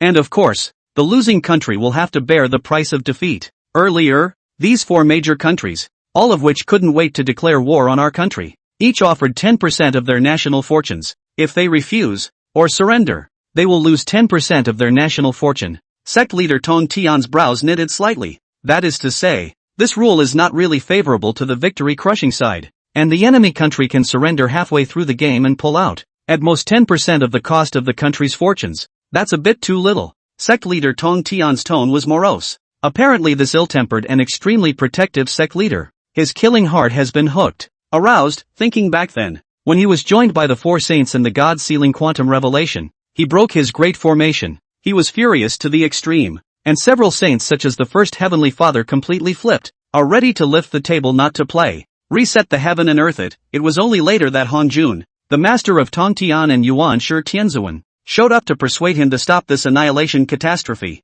Such a saint is not that compassionate being. Well, it's too cheap for them if it's just 10% of the country's fortune. Chu Yun's gaze flickered. It's obviously a shame to really let a few of these Western countries surrender, so what's the alternative? To keep them, Chu Yun secretly searched. Eros, this god requests a truce in the middle of the battle by the power of the ring rules. Just then, Hades, who had a hard look on his face in the ring, suddenly looked in Eros' direction. Hearing this, the audience of the Great Summer Country was stunned by this. What kind of intermission is this? The spectators of the Great Summer Country had also seen that right now. On their side, they had the absolute advantage. Tong Tian Godfather. His old man's strength was powerful, and this great formation laid down by his own hands was even more so that the Western gods were helpless. The choices left to the Western nations seemed to be only 2. Either you continue to break into the formation and fight for a win or a loss of life or death, either that or surrender decisively and stop in time. But it is clear that the Western countries are still thieves and do not want to admit defeat. Eros has the most mixed emotions. She had long since lost the initial curiosity she had towards Chu Yun. All that was left at the moment was deep scorn. Even the Titan god had fallen. This was something that had never happened before in the god wars of the past few hundred years.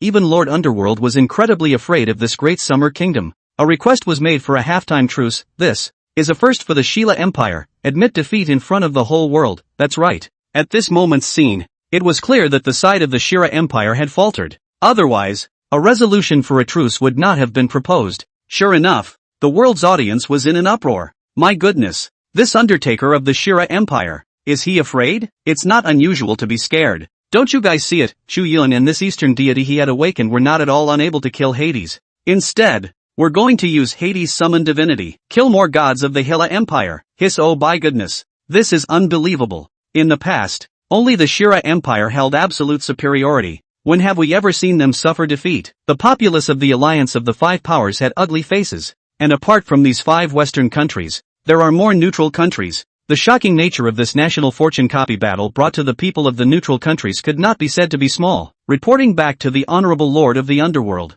According to the rules of the ring, both sides can call a truce in the national fortune copy battle, but the requesting party that proposes a truce resolution must have the consent of the other party. If the other side refuses, then the copy war will continue. Eros forced a smile. She was a deity of the Shira divine lineage with her roots in the Shira Empire, so she naturally didn't want to see the Shira Empire fail. But again, the special nature of the host gets in the way, even though she has every intention of favoring the Shila Empire. But the power of the mythic ring rules would not allow it, and it was not up to her to tamper with the rules. And for that reason, Eros could only tell the truth. Hades' brow furrowed. Reject. The great Summerland still has the right to reject. Hades' face was unsightly. He certainly didn't want to simply rest and relax when he proposed a resolution for a truce. After all, there was no use in resting as much as he did. With him alone, it was time to fight or not to fight. He just wanted to slow down, calm down, and think about what to do about the Great Summer Kingdom's national copy war. This time the preparation was,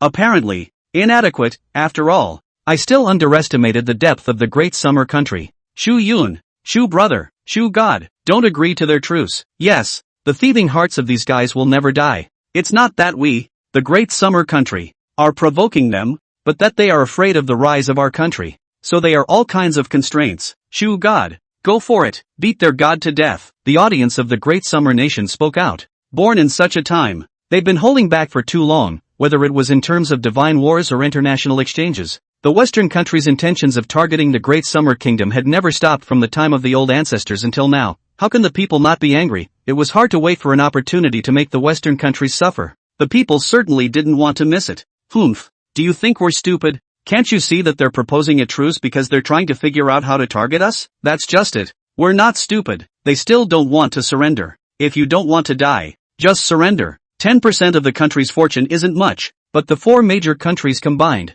plus the cost of the Papal Vatican's failure, is still quite a lot. The crowd did not shy away from the Western countries and talked about it on the spot. In the past, when this group of Westerners calculated how to divide the benefits of the Great Xia country, they had not avoided the Great Xia people. The Daxia people naturally would not give them face. It's just a matter of returning the favor. Yes, I agree with Hades' offer of a truce. Chu Yun's voice suddenly rang out. Ha, the Chu god agreed? Why, when these words came out, the whole room was silent. The people of Daxia looked at Chu Yun in shock. Even the leaders of the 5 Western countries were stunned for a moment, clearly not expecting that as the representative of the Great Summer country, Chu Yun would be willing to give them some time. Is it possible that this kid has a heart for us Westerners? Western leaders are puzzled. But, unexpectedly, Chu Yun's words turned, his eyes gleaming in his tone even more morose. But, the boy has more to say. When Chu Yun was expressionless, he coldly looked in the direction of the Western countries. The leaders of the Western countries shuddered, and for some reason, they suddenly had a foreboding feeling. It was only because Chu Yun's style of acting was truly inscrutable, and the kid's murderous intentions towards enemy nations. That's never small. Since the representative of the Great Summer Kingdom, Chu Yun, is willing to accept the truce offer of the 5 Great Powers Alliance, then I would also like to ask you, Chu Yun, to state your conditions. Eros forced a smile and her eyes flowed, landing on the representative stage of the Great Summer Kingdom. Chu Yun, don't. How did you agree to their proposal? Just then, several figures flew in from the sky. The visitors were none other than Yi Yuntian, Song Hai, and some other powerful divine familiars of the Great Summer Kingdom. They had been busy helping Chu Yun build copies of the national fortune though. But at the moment, the copy had been largely constructed, and it had freed up a lot of free time for them. Yi Yuntian and the others also saw what happened earlier through the live broadcast. According to Yi Yuntian and the others, the Great Xia side certainly couldn't agree. When the enemy comes, it's only right to kill them. At the very least, they should be forced to surrender. Why give them a break to take a breather? It was also because they saw the scene through the live broadcast that Yi Yuntian and the others hurried over. Doesn't Uncle Yi think it's too little if they're only asked to pay 10% of the country's fortune? Chu Yun blinked at a few people, clearly having something in mind. Without much explanation, Chu Yun once again looked at the Western countries. His gaze did not fall on the audience of the Shira Empire, but rather on the 2 countries, the Great Eagle Empire and the Beautiful Federation. For some reason, the leaders of these 2 countries, their faces suddenly changed, and they always felt that something bad would happen. The next moment Chu Yun stepped out of the Divine Enlightenment Stone, his body's mana surging as he flew into the sky above the mythic ring. If you want a truce, you can, and in the future, don't say that my Great Xia Kingdom didn't give you a chance. But the condition is simple, return the historical artifacts of my country. Daxia, to my country. Sure enough, trying to call a truce isn't that simple. The faces of the leaders of the Western countries suddenly changed drastically. Chu Yun didn't care what they were thinking, and immediately added, as far as I know, inside the Great Eagle Empire Museum, there are about 23,000 artifacts from our country, about 2,000 of them are on permanent display. From the bronze artifacts that were the national treasures of the Shang and Zhou periods, to the Tang and Song porcelains, the Ming and Qing gold and jade, and many other cultural relics. They are all rare treasures. Mural paintings at Qingliang Temple in Xingtang County, Hebei Province, Gu Kaiji's female historian from the Eastern Jin Dynasty, a Shang double goat Zun, a blue and white cloud dragon vase, and so on, and I won't list them all. Anyway, want a truce? I agree. But these heavy treasures of our country must be returned immediately. Chu Yun's voice was cold and unquestionable. That's right, Chu Yun wanted these things, in his previous life. He hadn't missed the accounts of this history that he had swiped on the teaser. As a son of China, he could not just sit back and let the things of his ancestors be left behind overseas. There were so many Chinese in previous generations who dumped their families just to receive back their ancestral belongings. They are the crystallization of the wisdom of the Chinese nation.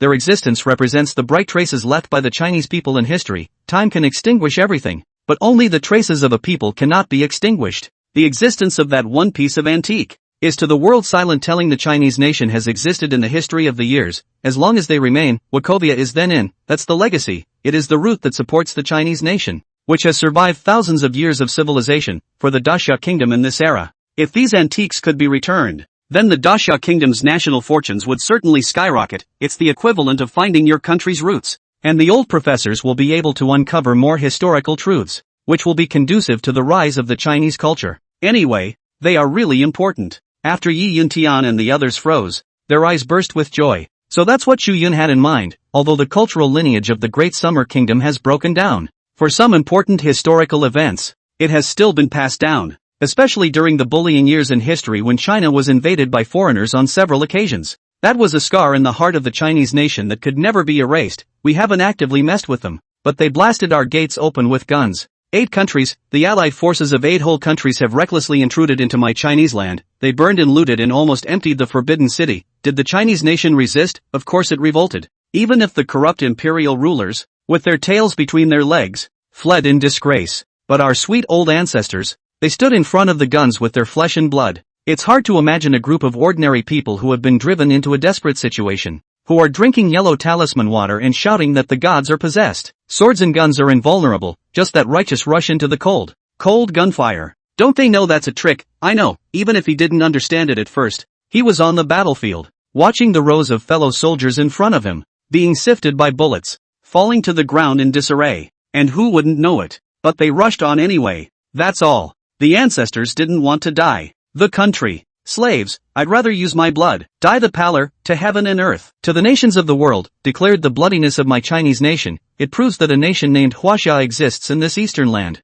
Chu Yun, don't talk nonsense. You're slandering my Great Eagle Empire. As a representative of the 5 permanent members, the Great Summer, you can't take things at face value. The leaders of the Great Eagle Empire rose to their feet, jaws agape and colorful in warning. Of course they can't recognize this history. In mainstream Western thinking, that was not an invasion war. That was going to liberate, to help the Orientals who were struggling to survive. That's right, Chu Yun, don't forget your identity. You're no longer a mere young man. You're still a representative of the Great Summer Kingdom. Have you thought about the consequences of your nonsense? The leader of the beautiful Federation yelled back. Don't want to admit it? Don't want to face reality? Hearing their words, Chu Yun suddenly smiled coldly. Chu Yun nodded. Well, I bullshitted. Eros, I changed my mind about agreeing to the truce offer from the 5 Powers Alliance, unless they return the cultural antiques of my Great Summer Kingdom in front of the whole world, acknowledge the accumulated blood debts that were once committed, and apologize to the old ancestors of my people of Daxia. Boom, the whole room was in an uproar when these words came out. The leaders of the Western countries' faces were instantly pale and bloodless. That's really giving the Great Summer a run for its money. None of them had expected that things would have developed to this point. And this was no longer even just a matter of a divine war of national fortunes. Naked, and smack them in the face. I wanted to suppress the Great Summer Country, but unexpectedly was forced to choose whether or not to return the Great Summer Country's cultural lineage of antiques. If this was returned, the Great Summer would surely be able to unearth more history. It's tantamount to helping the Great Summer Kingdom rise against the odds. The spectators of the Great Summer Country also reacted. Everyone's faces were serious as they rose violently, looking straight ahead to the Western countries. Do you, the several nations of the West, recognize this sin, still not returning the crystallized wisdom of the old ancestors of my Great Summer Kingdom? All the spectators in the audience of the Great Summer Country stood up. Both men and women, young and old, all stared at the Western countries, with fierce eyes, but also with some strong sadness, because this bloody history is one that no nation can afford to forget.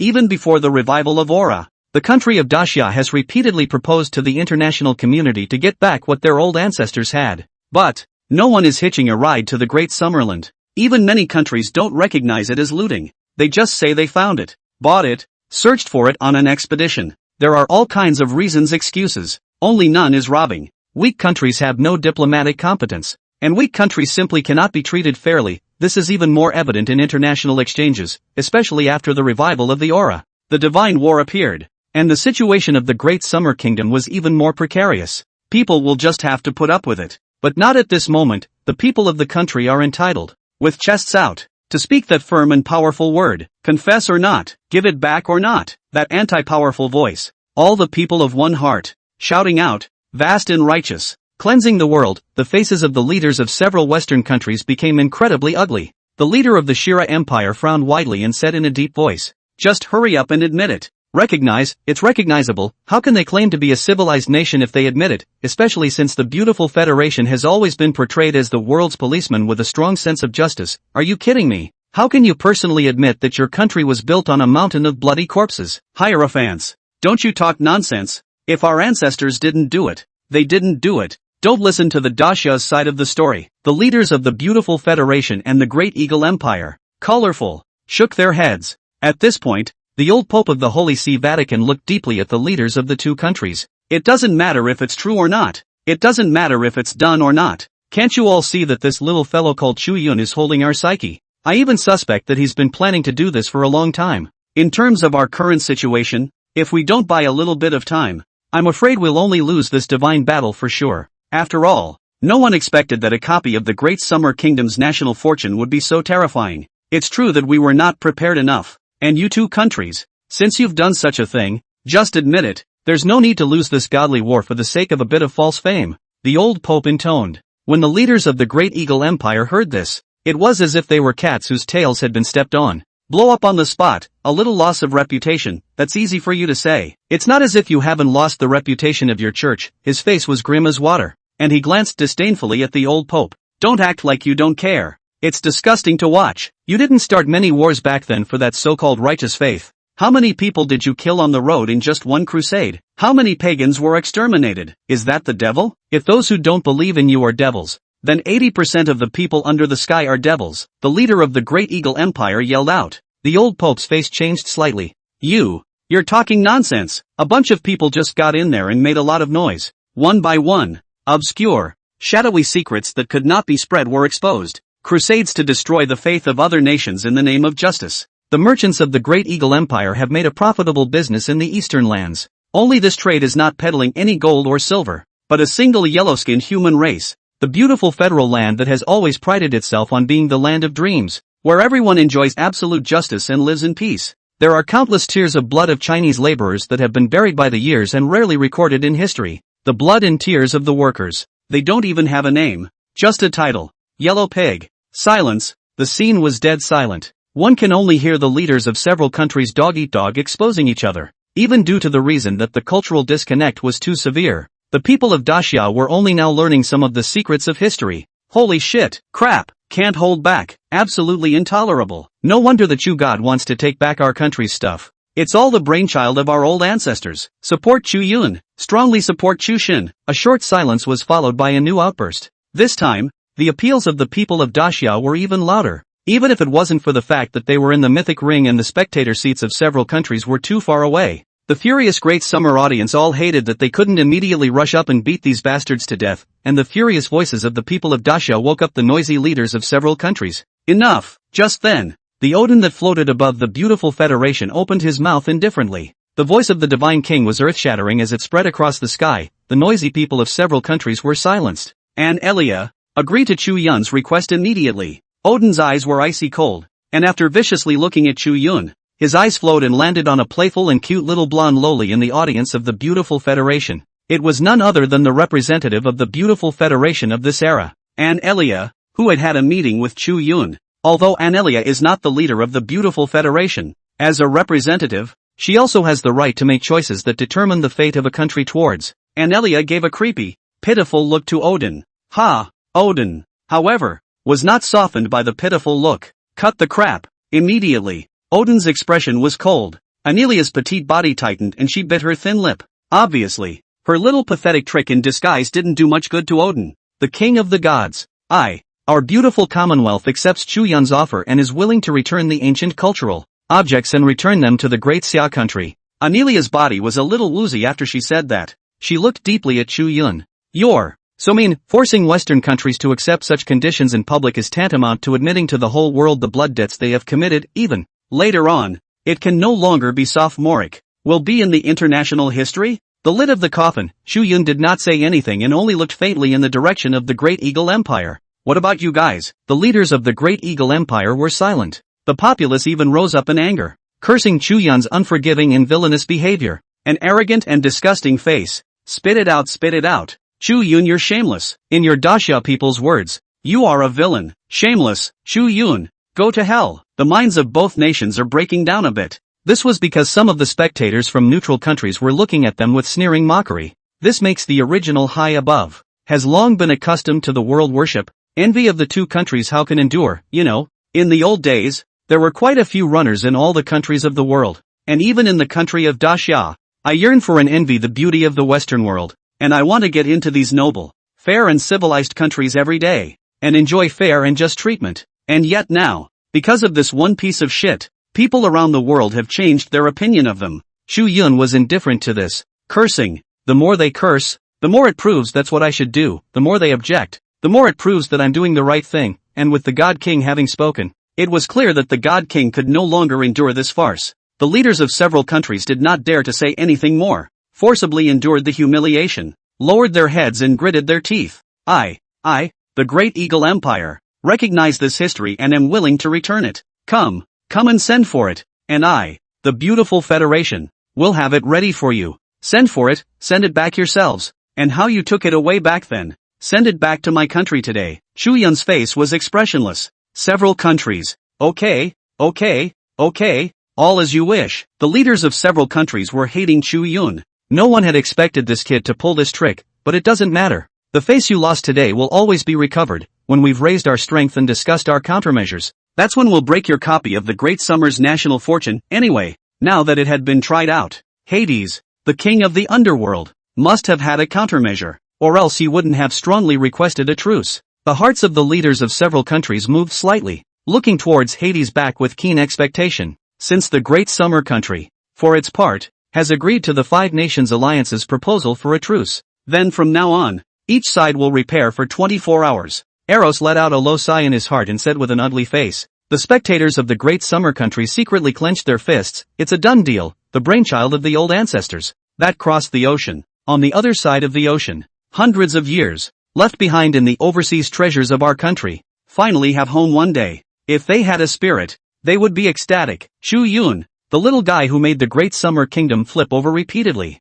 Mythic ring, even Hades, a god king, scornfully looked in Chu Yun's direction. With that, Hades took a deep breath and his figure gradually dispersed. The manifest illusory figures of Zeus and Odin also dispersed. Obviously, these three god kings were preparing to take advantage of the break to discuss a plan. As for the leaders of the Five Nations, they became irrelevant instead. The final direction of this national copy war was clearly beyond the control of mortals. Uncle Yi, let's make arrangements on our side as soon as possible. Chu Yun also walked out from within the Divine Enlightenment Stone and joined Yi Yuntian and the others. Yi Yuntian's face was complicated as he and Son Hai glanced at each other before the two old generals suddenly gave a military salute in Chu Yun's direction. Uncle yeah. Chu Yun's face warmed up and he smiled awkwardly. Don't be embarrassed. You deserve it. Son Hai grinned. Of course it's worthy. Welcoming back the brainchild of our ancestors is worthy of a national gift. No matter who it is placed on, not to mention, Chu Yun's contribution to the Great Summer Kingdom was really quite a lot. It is not too much to say that he is one man against 1,000 armies. That's right, Chu Yun.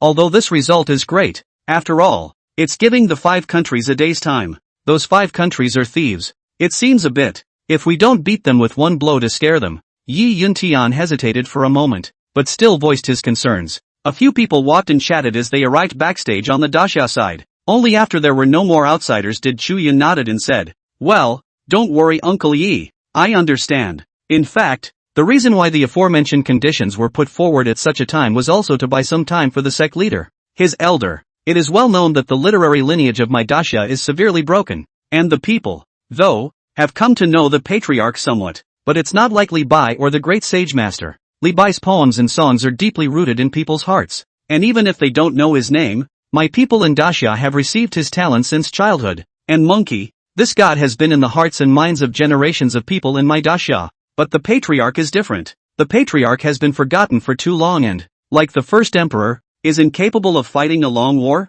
When these words came out, Yi Yuntian's few people came to a realization. Turns out that was taken into account, after all. No one was more aware of the Tongtian sect leader's state than Chu Yun. It was actually just as Chu Yun had said. Although the Tongtian sect leader had gained some power of faith and had an initial impression in the minds of the people of Daxia, but what sect leader Tongtian was involved in was not some ordinary divine battle. His old man, carrying on his shoulders was the national fortune of the entire Great Xia, personally presiding over a large copy of the country's fortunes. You can imagine how great that consumption was. But fortunately, his old man, the sect leader, is powerful, and the immortal execution sword formation is even more deadly when touched. It makes those Western gods very jealous. Speaking of which, thanks to Hades, who summoned the Titan gods, the death of the Titans was arguably the last straw that crushed the Western gods. Let them not be able to fathom the bottom of the sect leader, much less dare to easily try to break through our country's copies again. The corner of Chu Yun's mouth hooked up slightly, revealing an impish smile.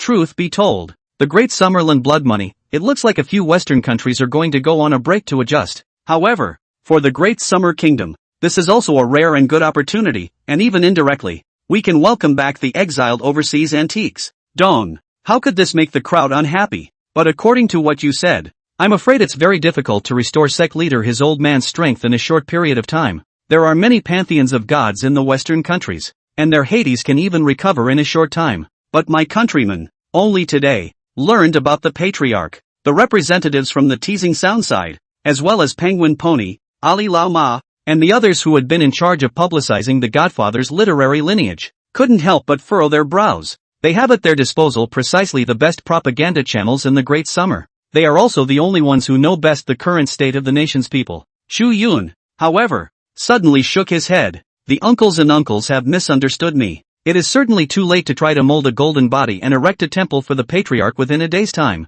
In the whole country, we have an inherent disadvantage and cannot fight them above the power of faith. Hearing this, Yi Yuntian said doubtfully, "So Chu Yun, what do you mean then?" Chu Yun narrowed his eyes. "Does Uncle Yi still remember, earlier, that Eros concealed a condition in favor of our country, saying that each year, the 5 major countries could choose a rule to add to their own within the Mythic Ring rules. I'm going to check out those rules." Oh, when these words came out, Yi Yuntian's eyes lit up. Yeah, that's the way to go. It was important to know how effective the power of rules was, though they didn't know for the time being. But of the many rules of the Mythic Ring, they were definitely in favor of the Great Summer Kingdom. So Chu Yun, what rules will he choose? Eros soon met Chu Yun again. Eros, I'm going to talk to the Mythic Ring rule force and choose a rule force. Without any hesitation, Chu Yun immediately made his request. Eros smiled bitterly. Sure enough, I thought you were about to borrow the power of the rules. Meanwhile, inside Sheila's temple on Mount Olympus, Jehovah, Odin, Poseidon, Hades, Zeus, the 5 great god kings, all gathered here. In front of them, a mirror floated. The image on it was mirroring a scene from the mythical ring.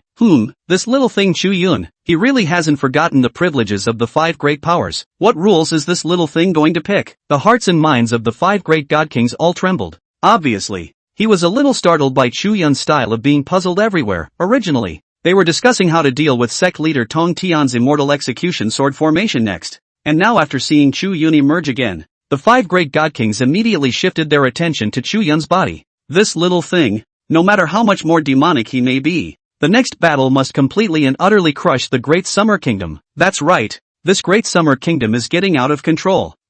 This kid chose? With Zeus and a few other god kings spying in the shadows, Chu Yun talked on with the Mythic Ring's rule force. It was then that he saw a densely packed rules message emerge around Chu Yun, who was standing in the ring. These rule messages were like a banner materialized, Gold letters on a white background with a variety of rules clearly displayed. At the same time, the sound of the mythic ring's rule force rang out. Chu Yun, representative of the Great Summer Kingdom, applies to choose the rules of the ring for himself. Condition 1, the country he or she represents must be ranked among the top 5 countries in the world. Condition met. Condition 2, the power of rules is not stackable, and a country can only choose one ring rule for a duration of 1 year. Conditions met. Condition 3, the sound of the power of rules resounded across the globe, drawing the attention of many people. The people in the audience, who had gradually dispersed due to the 24-hour truce between the two sides, were suddenly attracted by Chu Yun's movements again. Even those many people who had already returned to their own countries and were recounting the sights and sounds of this national luck replica battle for the people around them couldn't help but stare in disbelief.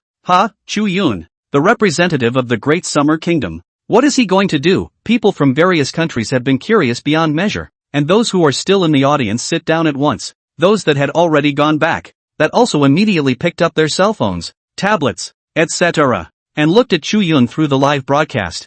I understand. Do you all remember what happened before the war started? That would be when Eros pumped the Great Summer Kingdom. Eros said that the top 5 powers are privileged to choose one ring rule for themselves. Yes, I remember. So Chu Yun is planning to mend the fold before it's too late? He's going to choose a rule power for the Great Summer Kingdom.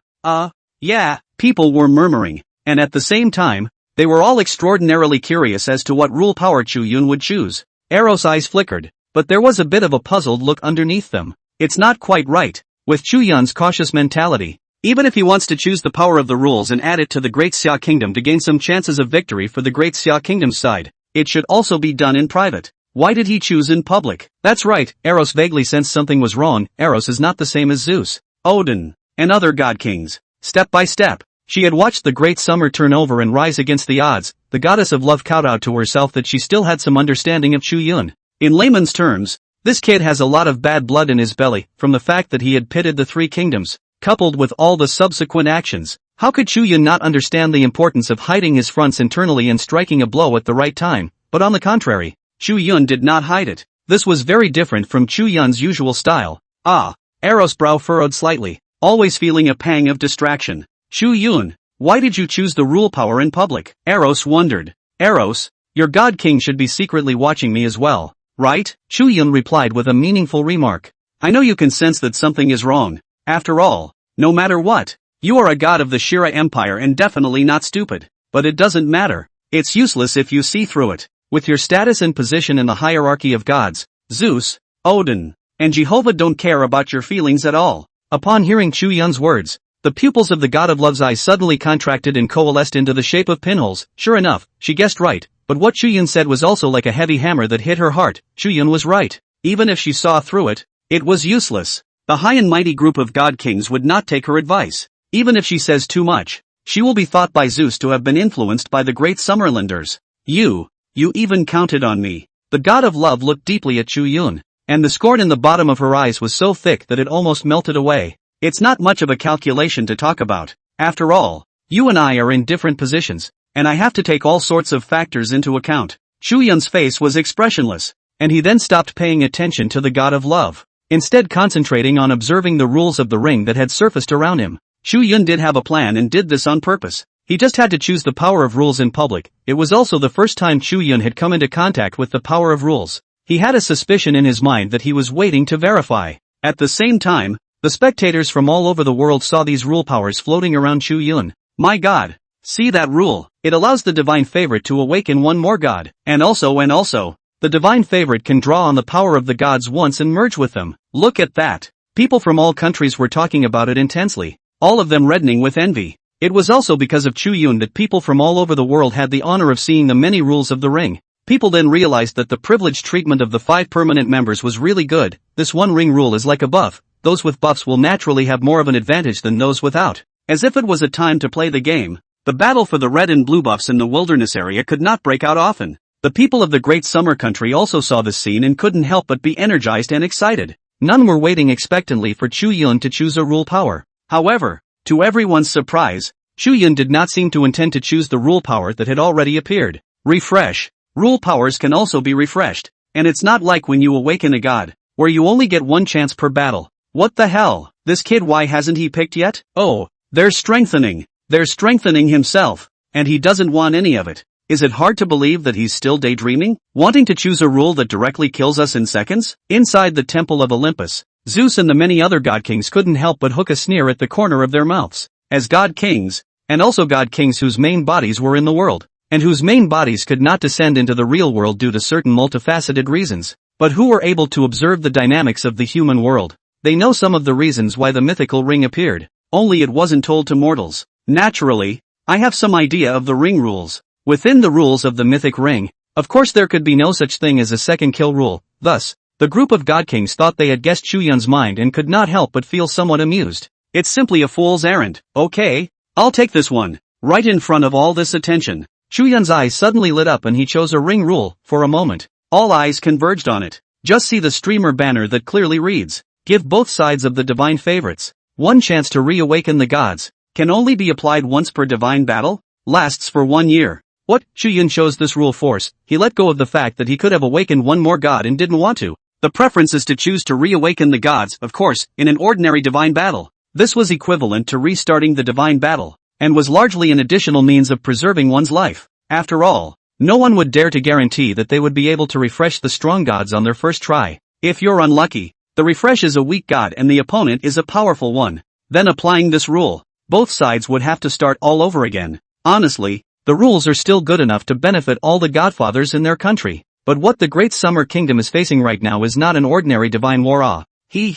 This kid turned out to want Yi Yintian and Songhai's divine dependents who didn't have the time to participate in the battle to all have a chance to take the stage. He's trying to get the many divine favorites of Great Xia to come to the war and awaken the gods. The executives of several countries, however, came back to their senses. Thinking of earlier, their country had sent out a multitude of gods' favorites to refresh the scene of the gods together. This method, originally concealed by the goddess of love, was not told to Chu Yun. This also resulted in the fact that there was only one Lord Tontian in the Great Summer Kingdom, who was alone in the battle against the Western gods. Obviously, Chu Yun was trying to change that, however. In the eyes of several Western countries, how is this not giving them a chance to make a comeback? It's time for their godly favorites to awaken the gods again as well. Confidence. Hubris. Does he really think that with his one divine lineage of Great Xia, he can fight against our 5 divine lineages? I have to say, this kid is a little bit crazy. For us, it's rather a hope for a turnaround. Gradually, many people came to understand. The world is in an uproar. If the viewers from various countries didn't know Chu Yun's position very well, they would even have some suspicions that Chu Yun was a spy planted by a certain country in the Great Xia country. Upon hearing those words, Chu Yun merely glanced faintly at the 5 Western countries. Oh, a comeback? Ah yes. Better keep that in mind all the time. All it takes is for you to make a comeback. In the eyes of the 5 Western countries, this is a great opportunity. However, in Chu Yun's thoughts, this was not a scene he wanted to see. After all, that old man, he hadn't killed enough. By doing this himself, he has stabilized the 5 Western countries again. Chu Yun could be really worried that those 5 countries would take advantage of the truce to discuss for half a day, but could not come up with a countermeasure. With the cautious character of Hades earlier, I'm afraid that this god king would have advised Zeus not to get into this mess. After all, if you don't restart evocation, that leaves only the Hades of the Hilla Empire to make an appearance. Hades isn't stupid. This divine war was clearly to help the Vatican of the Holy See, but in the end, they were the only ones left to fight for it. The gods of Shira. The reinforcements became regular troops. The regulars still have to fight for their lives. Not sure they can win. There's little benefit to winning, but a lot of people are going to die if you lose. It's a blood loss. Okay, Chu Yun even speculated on the mind of the Hera divine systems side. That's why he chose this ring rule that seemed extremely unreasonable to many. After all, the rest of the audience from various countries, including the Great Summer's own people, didn't know that much about the Chinese divine system. Chu Yun was not panicked. He was well aware of the depths of his country's divine system, and as Chu Yun chose to make his choice, he walked towards the side of the Great Summer Kingdom. The spectators of the Great Summer country hurriedly got up and paid attention to him. What on earth is he thinking? Chu Yun? Hey, don't worry, you guys still don't trust the Chu God? That's right. We have to believe in the Chu God. How many times has this happened? Has the Chu God ever made a mistake? It's not like we're reading a novel. We have to mock our Chu God at all times. We're not blind. In the audience, the Daxia people climbed hotly, regardless of whether they were men, women, and children. Everyone had a touch of lingering trust in their eyes as they looked at Chu Yun. Even the majority of the audience around the globe felt that Chu Yun was a bit arrogant and out of his depth. But many people in Daxia don't care about the attitudes of other countries. What do we care about the attitude of foreigners? They only had unconditional trusting support for Chu Yun, of course. It was also Chu Yun's step-by-step journey to the present, under the streak of winning records, which gave confidence to the nation. Chu Yun also sensed that the people of the country were different. The heart couldn't help but warm. Right at that moment, sect leader Tong Tian suddenly appeared at Chu Yun's side. Little one, are you worried about this sect master? Sect leader Tong Tian's eyes were gentle. How could he not know that? In fact, Chu Yun had chosen this rule power precisely to take some of the pressure off of him. After all, with more great summer gods awakened, then the pressure on his shoulders would naturally have to be much less. In fact, I, the Eastern immortal god, am not a pure god born out of human faith. We cultivate the Tao of our own bodies, transcending heaven and earth with our own bodies in pursuit of longevity and immortality. The Xianmen Tao collection. Most of the immortal gods among us are not that attached to the power of faith. It is a pity that this is not the of this godfather. At this point, the Tong Tian sect leader's words came to a halt. Oh, getting older and becoming much more of a nag. Sect leader Tong Tian snorted, stroking his beard and laughing lightly. But this old-timer isn't good at disguising disguises. Luckily, Chu Yun also knew some of the inner workings of the matter, and he merely laughed and did not discuss the matter in detail with the sect leader. This sect master is quite satisfied that you have this heart. Sect leader Tong Tian changed the topic. With that, a finger was pointed out and a stream of light did not enter Chu Yun's brow. Though you are not the earliest divine favored one to awaken this sect lord, and are unable to receive the complete legacy of this sect lord, but this sect master is a saint no matter what. Even if it's the ring rules, he can still break a few of them. This law is passed on to you. The legacy of Lord Tong Tian. In just a moment, Chu Yun felt his sea of consciousness vibrate, a hazy and fuzzy, shimmering with arcane and mysterious chi. Cloud-covered in sacred and extraordinary formation diagram surfaced in his mind, the immortal execution sword formation. Ha! This big killing formation. Chu Yun's gaze suddenly brightened as joy spread in his heart. Although, he didn't have the 4 swords of the immortal executioner, but he wasn't facing those 4 saints either. This sword formation cannot be broken without the 4 saints. What a horror! Even if Chu Yun did not have the immortal execution 4 swords, but casually finding some swords and setting up this sword formation would still be a great ultimate killing weapon, as long as he could make a formation out of himself. I'm only afraid that there really wasn't any divine favorite in this world who was his opponent. Thank you, Elder. After silently sensing the immortal execution sword formation, Chu Yun cupped his fists and bowed to sect leader Tong Tian. You're welcome. Sect leader Tong Tian stroked his beard and laughed lightly. That's right. While we have this bit of time, why don't you come and speak about those great divine lineages for this sect master? This sect master is curious as to what other Western Fey gods are waiting for me to kill. Sect leader Tong Tian stood with his arms folded, his eyes indifferent, his voice flat. In the midst of the talk and laughter, he uttered these murderous and chilling words. Not bad for the temperament of the godfather. It was really bad luck for the 5 Western countries to face his old man. Chu Yun secretly laughed in his heart. Meanwhile, on the international airport in the capital of the Great Summer Country, a cargo plane landed. A loaded gun, military, daxia army with solemn appearance. People, neatly lined up on the airport. At the head of the group was a thin, white-haired old general whose gaze couldn't help but fall on these airplanes. The old man suddenly felt his nose a little sore, and the corners of his eyes were glistening with tears. What are you waiting for? All troops, listen to the order. Welcome my great Xia relics back to the country. Yes, wow, the army. People, chest out and head high. People like a benchmark. Standing, that represents the backbone of the Chinese nation's spine. In today, cannot allow half a point of bending, because they're back, my great summer country for thousands of years. Those cultural relics left behind overseas ancient. Dawn. They are finally home. While the world is concerned about the mythological ring, the great Xia side, finally those scattered overseas for many years of cultural relics and treasures to welcome back to their hometown. When the military guarded it closely and transported it to the National Collection Museum of the Great Summer Kingdom. The old professors who had been waiting here for a long time were all smiles. Chu Yun, who had spoken with sect leader Tong Tian, took the opportunity of the truce to come here as well. Seeing that one old man, grandmother, the waist is not sore, the leg does not hurt, excitedly pounced on a piece of cultural relics and treasures. Chu Yun was also quite emotional about this. Born in China, no one will forget these treasures that were once plundered by robbers. Good thing, got them back now. The old professors got busy, some clutching thick ancient books and identifying artifact gems, and as one artifact after another is recognized, the treasures that are out there, either on display in the Great Eagle Empire Museum or the Museum of Oriental Civilization of the Beautiful Federation, they have all been well cared for and polished extremely brightly though, yet at this moment, it was as if it had a spirit. The luster has become more and more dynamic and glistening. Seeing this, the old professors, who were mortals, may not have felt anything. However, the divine favorites present, such as Chu Yun, Yi Yun Tian, Song Hai, and the others, clearly felt a throbbing sensation that came from within, in a trance. The crowd seemed to see a hazy and blurred figure behind those treasures. There are men and women, old and young. There are noble descendants and master craftsmen. These figures are the very creators of the gems, the old ancestors of Chinese civilization. I've long heard it said that supreme treasures have spirits, and now it seems to be true. Yi Yuntian's face was complicated, and his tiger's eyes were a little red. Why the palpitations? Because they,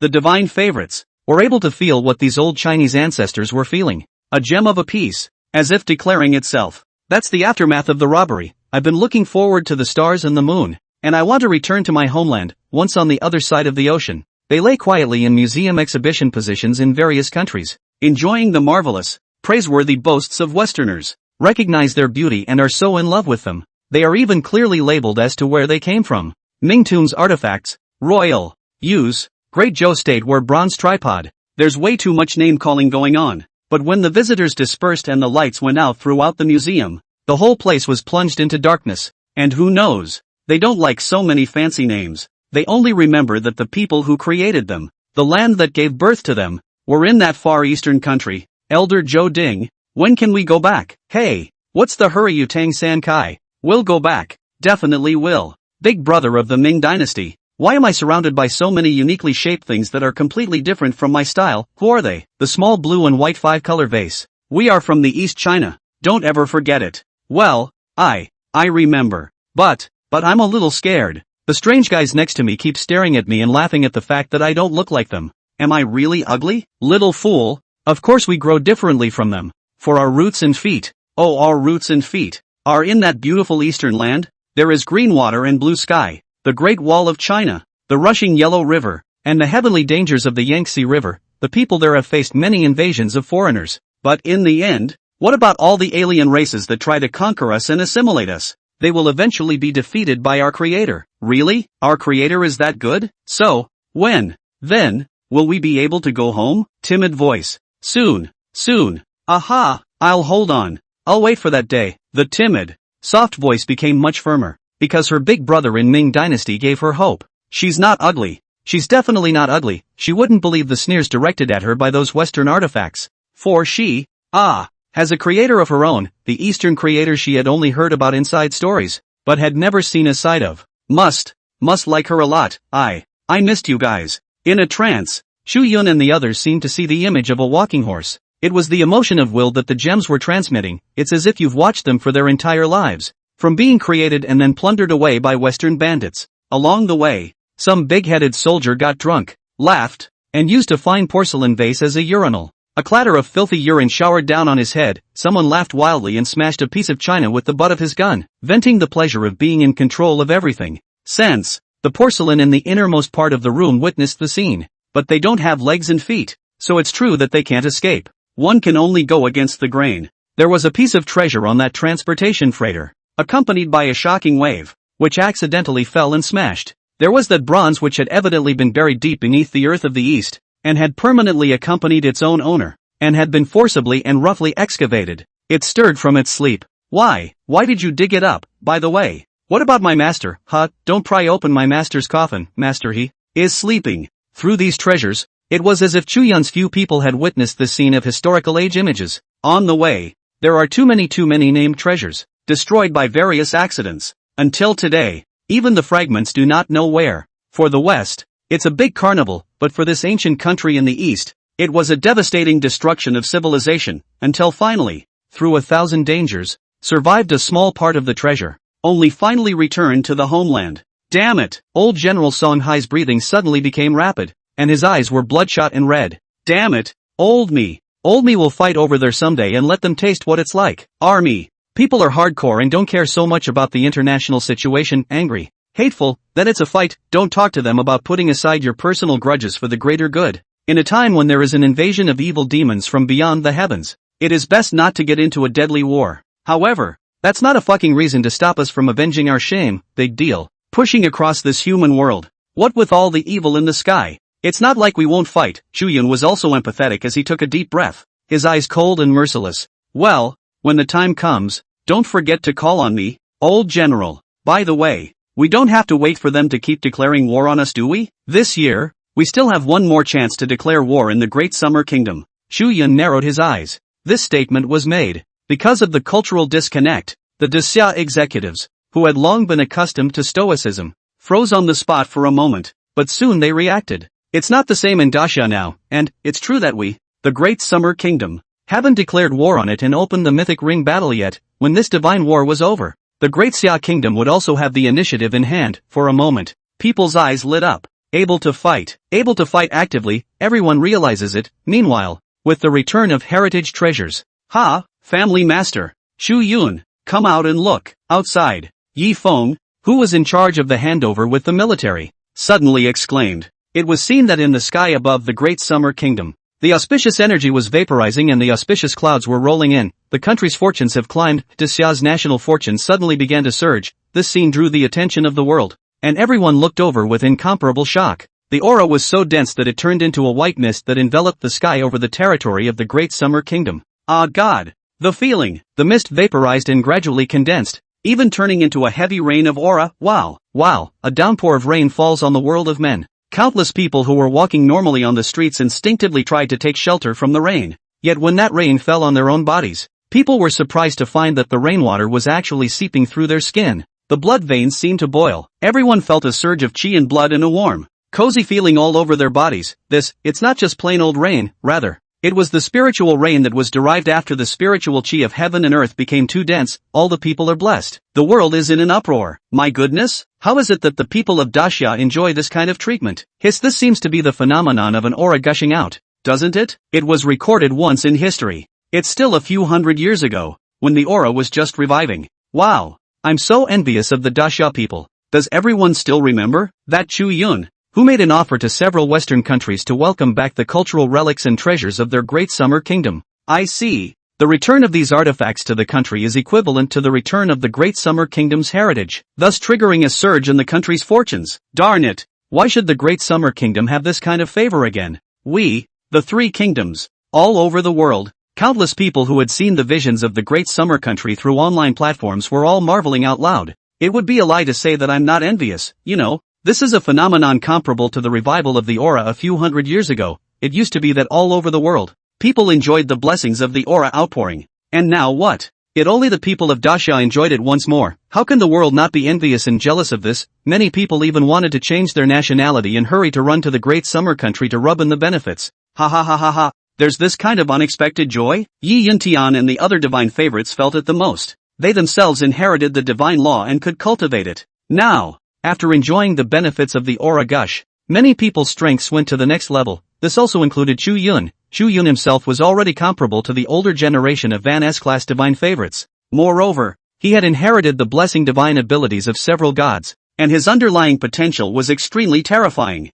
But this also creates a dilemma. That was that Chu Yun's foundation was just too good. It was instead much harder for him to break through than others. After all, the very end of Pangu's power, the cultivation methods of the first emperor and the great sage master, plus all those divine wonders, it allowed Chu Yun to be far from being comparable to any other person, both in terms of his physical body and physique, as well as in terms of his mana aptitude spells. To put it simply, the mana in the body of another divine favorite. If it was a bucket, that Chu Yun's dantian was like a vast Yangtze river. It's an essential difference. It also represents a huge gap between potentials. However, for a divine favorite like Chu Yun, as long as they made a breakthrough, their strength was far beyond that of ordinary divine favorites. After all, how can the bottom of a bucket compare to the bottom of a Yangtze river? The only disadvantage was the difference in the amount of aura that needed to be consumed for cultivation.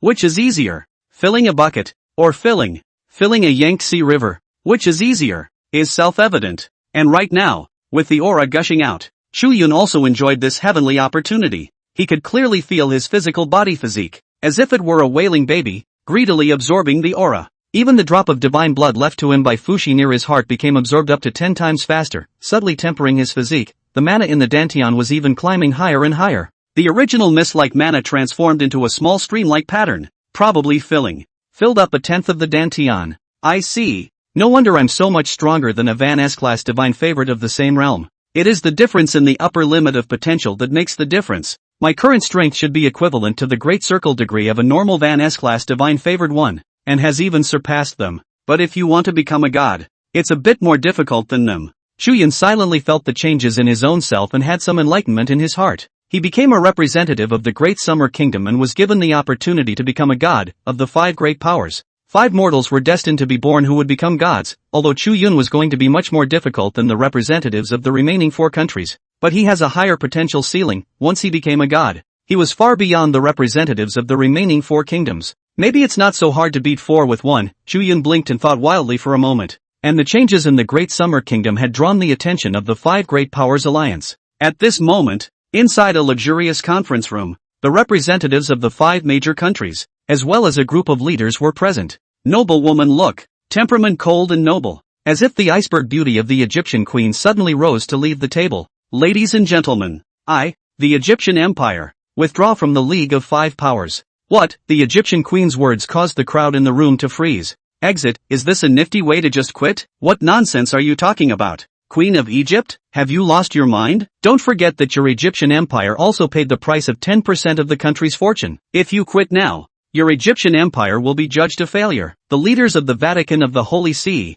their faces turned incredibly ugly. He certainly didn't want to lose a reinforcement. It doesn't matter. The loss of 10% of the country's fortune is something we can still afford in the Egyptian empire. But it was clear that the Egyptian queen's mind was made up, simply not giving the crowd room for maneuver. After putting down these words, this temperamentally cold noblewoman left without looking back. Silence. The conference room was plunged into an atmosphere of dead silence. And the scene was so silent that you could hear a pin drop. No one expected that a return of the cultural relics and treasures of the Great Xia state would trigger a surge in the national fortune of the Great Xia state. There was even that enviable phenomenon of aura gushing out. Obviously, the Queen of Egypt was immensely jealous of the Great Summer Kingdom, and she would rather lose her national fortune than completely tear her face off with the Great Summer Kingdom. You guys aren't going to quit too, are you? No way, absolutely not. Don't forget, you're the ones who urged us to declare war on the Great Summer Kingdom. Now, the leaders of the Vatican of the Holy See were completely flustered and looked towards the remaining 3 countries in fear.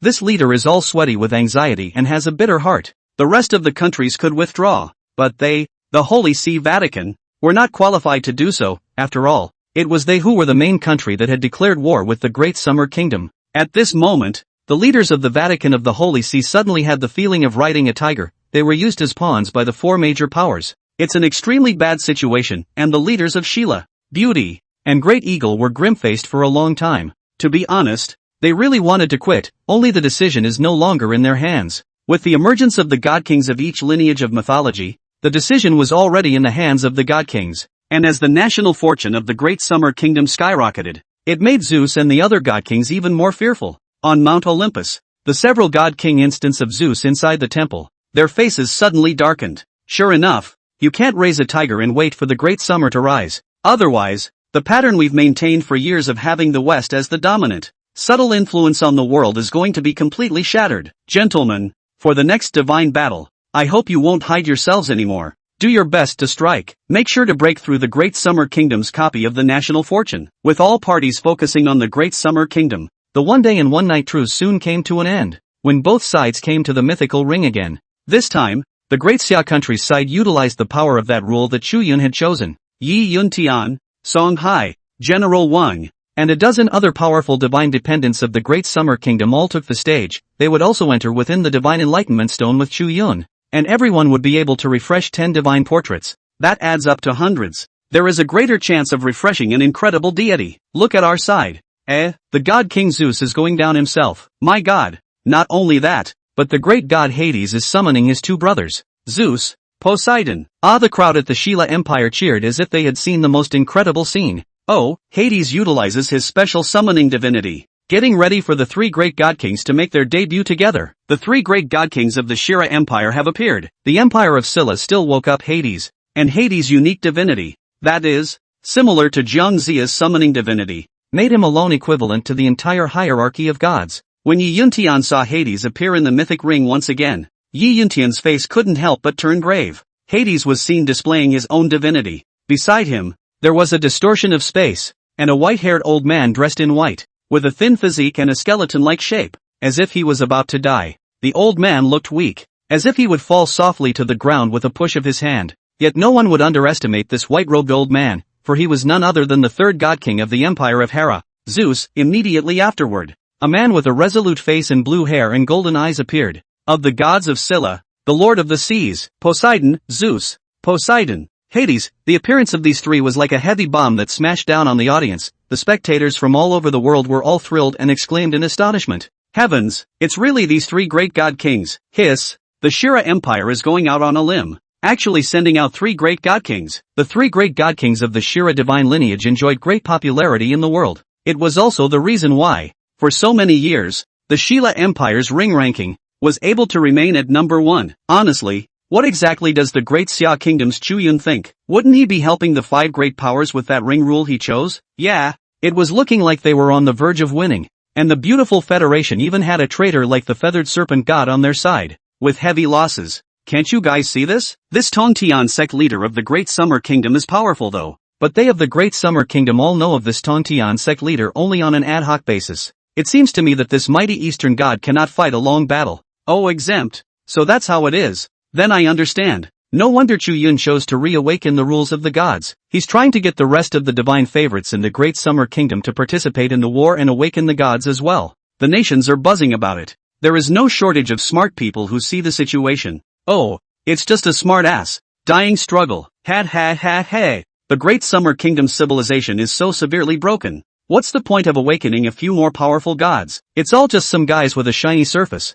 But in reality, they're losers with not much faith. The more gods he summons the better yet. We'll just fight them in a wheel battle. We'll wear them out. That's it. The audience at Sheila's empire was beaming. Honestly, before the truce, they were getting desperate, afraid that Hades would hiccup. That would be a big loss for their Shira empire. Gradually, however, people came around. Although the gods of the Great Summer Kingdom were powerful, they didn't have much substance in the human world. Even knowing their names was only after Chu Yun had awakened them. Although these gods are strong, they are incapable of fighting a protracted battle. Therefore, the side of one's own country still has a great chance of winning. The situation seems to be exactly that. As Zeus and the other three great god kings made their appearance, a mountainous roar of cheers erupted from the scene. The faces of the Dacia countrymen in the audience became a bit ugly. They certainly believed in the strength of the bishop. This is also evident to all, but the disadvantages of his own side, the civilization break and the lack of faith, had to be taken into account. Damn it, if his old man loses because of this,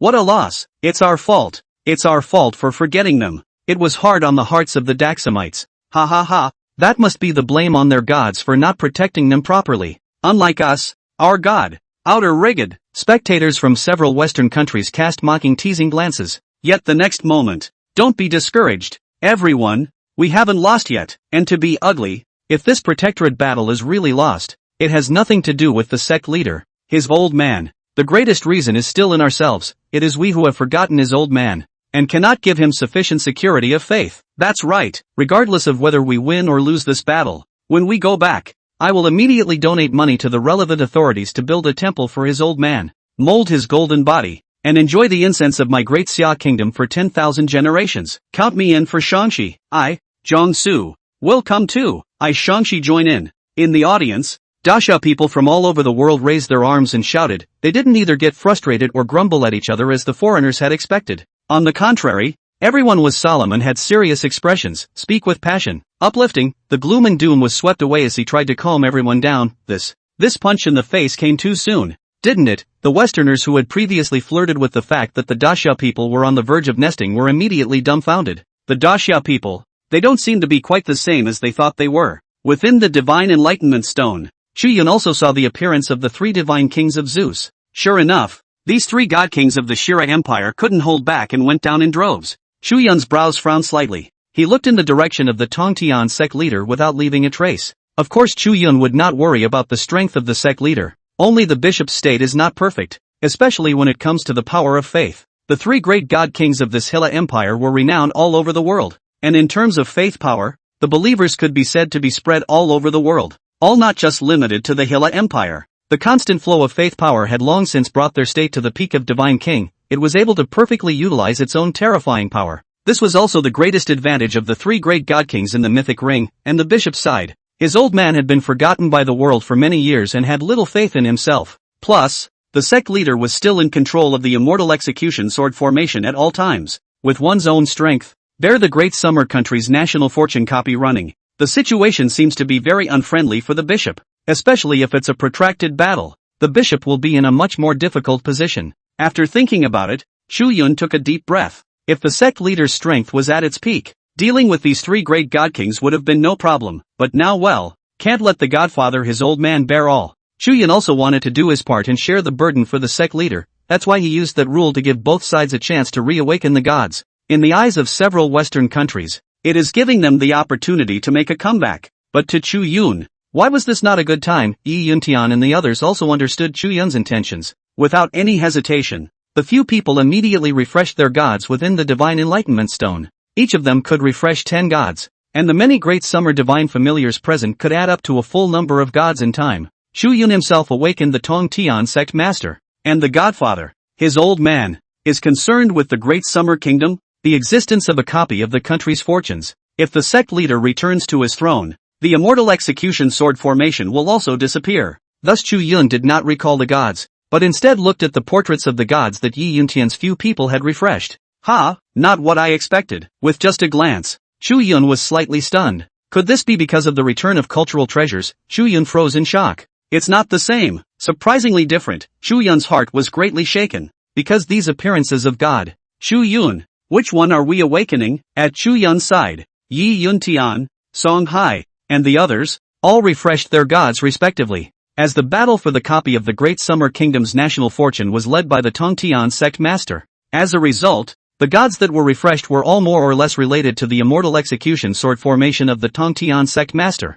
This was the outcome everyone had guessed for a long time. That was why Yi Yuntian and the others didn't dare to wake up the gods hastily. After all, they knew very well that compared to Chu Yun, these people's knowledge of the gods was 100,000 miles behind Chu Yun. Thus Chu Yun was the most suitable person to awaken the gods, and the only reason they made an appearance was as a medium. It was equivalent to one more divine favorite to awaken one more god.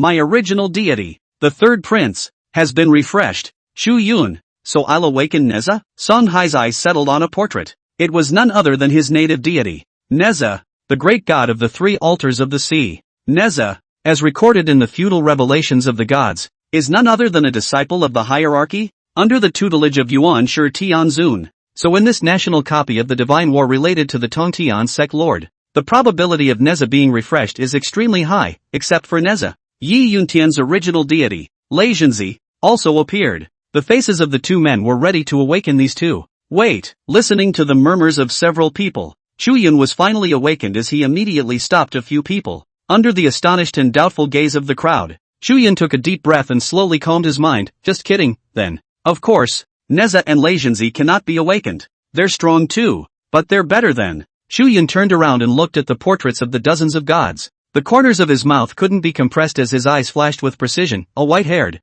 white-robed figure sitting on a cloud, with a halo of light surrounding the back of his head and a vapor of Rui Qi. It was none other than the first heavenly father, the lord of the hierarchy of the Xianmen, a kindly-eyed, crane-haired, childlike old man standing quietly above the auspicious clouds, divine splendor surging, white cranes dancing all around his body in a basilica-robed, Taoist-robed old man. Lao Tzu. These two were the elder brothers of Lord Tongtian, in orthodox Taoist lore. These three are supreme beings, the three Qings of the Taoist sect, and there are also numerous titles in the seal of the gods' floodstream of fictional biographies. 3 of the 6 saints of the heavens, the roots of their strength. If they were in a perfect state, would all be saints. In addition to the 3 pristine ones, there were 2 other figures with folded hands. One of them, Yi Yuntian, and the others felt somewhat familiar. They looked over with Chu Yun's gaze, and the crowd finally reacted. Oops, if it isn't that Junti Buddha mother of the 3 kingdoms. Cough cough cough, now it's called the Junti Taoist. It's our country. That's right, these two were none other than Taoist paramount and Taoist receiver, also at the level of saints.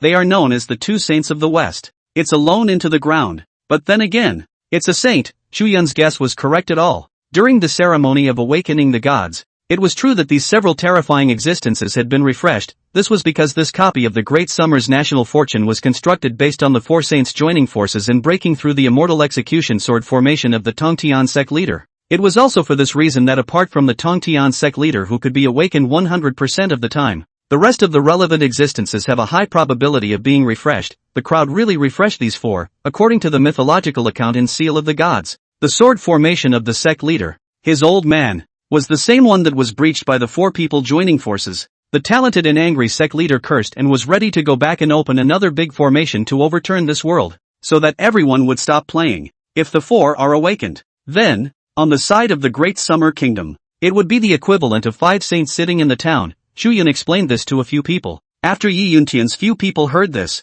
their hearts were shaken. 5 saints, Zeus, Hades, Poseidon, and the like, are probably equivalent to being quasi-saints, or quasi-saints at their peak, of our country's gods? But no matter what type of gods their strength is equivalent to, it's definitely below that of a saint. Ha! Steady. 5 saints. The corners of a few people's mouths couldn't be suppressed and hooked up. However, very soon, Yi Yuntian sensed that something was wrong, and his brows furrowed slightly. No, although our country's gods are powerful, but everyone knows about the bishop, his old man. It still delayed the event for a day before the country's people were considered to have a preliminary knowledge of the bishop. As for the rest of the guys, the country can be even less aware of them, obviously at the level of a saint, but due to the lack of faith power, he is unable to utilize his perfect strength. With a half-crippled body, he faced those perfect gods of the West. Wouldn't it be an insult to them if they lost? Hearing Yi Yuntian's words, the excited few also realized the problem. People's faces couldn't help but become a bit ugly. Yeah, if they failed because of this, not to mention the fact that Great Xia had lost a major powerful god, it would also be an extreme shame for these bigwigs. It would also be an extreme humiliation for these bigwigs. Chu Yun nodded. Well, I have considered this aspect as well. Hey, people's hearts couldn't help but sigh, not as happy as they were earlier. I don't intend to have to wake them up, though, Chu Yun suddenly added. Aha, the crowd sniffed. Only then did Chu Yun look at the remaining few. It's so different, in the portraits of the gods. Some gods appear that should not have appeared in the feudal art of the gods. Many of our Eastern gods have not been unearthed because of cultural fault lines. I'm sure that several Western countries have seen the situation. That's why the 3 great god kings of the Shira Empire have personally come down with the intention of strangling us at the earliest opportunity. These guys, though, don't even have to worry about the country not getting it. As long as there are still my Chinese people existing in this world, then they will be in perfect condition. What? Hearing Chu Yun's words, Yi Yuntian's few people felt disbelief. But, Yi Yuntian suddenly thought of a god. Li Bai, that poetry and sword dual existence had performed this miracle once. Chu Yun, you can't speak with a big breath in the future. And you don't finish in one breath. It's going to scare my old song out of his heart. Songhai snorted to lighten the mood. The crowd breathed a huge sigh of relief. If it is really the kind of Li Bai, in a subtle way, it has been integrated into the special gods of the Chinese nation. Then the people of Daxia really don't have to worry about not having enough faith to pit their own powerful gods against them. And they are? A few people were invigorated beyond belief, and at the same time a little puzzled. Chu Yun took a deep breath, his eyes gleaming. I didn't expect them to show up either. Maybe it has something to do with the return of cultural relics and treasures to the country. After all, that is the heart and soul of my Chinese nation. Each of these old ancestors, each of them is the first of my Chinese nation. Each one represents an era. They're back to see their descendants. Hearing Chu Yun's words, Yi Yuntian's few people were stunned, their hearts slightly shaken. Every first of my Chinese nation, this is. Under the gaze of the puzzled and shocked gazes of the crowd, Chu Yun immediately began to evoke the gods, at a time like this when there is a serious break in the Chinese culture. In fact, the appearance of these few is more prudent than awakening the saints. Nowadays, the doppelganger that Chu Yun had changed into was still writing some of the mythological stories of China day and night, in by various representatives of the business community, pouring out publicity. In time, the people of the Great Summer Country would certainly be able to know about the Chinese gods. At that time, it was the time when the Chinese mythological system truly flourished and stood on top of the world. Of course, all of this is an afterthought. Chu Yun was also secretly looking forward to it. As for this moment, it's all about the important I. Chu Yun's face straightened and collected himself before speaking aloud. But the essence of the silkworm, the team of heaven has a star. But the god of the silkworm is famous in Ishi. Men plowing and women weaving. Flocculation of the ancient and modern. Late Chu Yun. Welcome one of the founding fathers of humanities in China. Ray on. Chu Yun's words contained mana within his body and shook the 4 directions. However, this voice fell into the ears of the people of the countries, but it caused people to be confused. What is Chu Yun talking about? Chinese humanities patriarchs? But where did he get so many humanity patriarchs in Huaxia? What the heck? Only a short while ago there was an ancestor of weapons, Shi Yu, and here comes another ancestor? It's not another human god, is it? In fact, not only the foreigners, but even the Daxia people were stunned for a moment. One of the patriarchs of humanity. Rayon? Who is Rayon? Hiss. The Chu god has awakened again? The faces of the spectators in Daxia were ugly, simply because they were extremely unfamiliar with the name Rayon. It was not that they did not trust Chu Yun, much less their own gods. As a powerful god takes the stage and fights bloody battles for the Great Summer Kingdom, turn the tide. Nowadays, the people of Daxia have long been different from what they used to be, and they will not have any doubts about their own gods. The people of Daxia have self-confidence. It's a hard-won confidence that comes from winning game after game. The Daxia people were afraid that because of themselves, they would drag these powerful gods down with them. After all, they forgot about these gods and were unable to give the gods a constant supply of faith. The Daxia people definitely did not want to see that their ancestors were dishonored because of themselves, and just as people watched apprehensively, a woman with a garland of flowers on her head, black hair spilling down like a waterfall,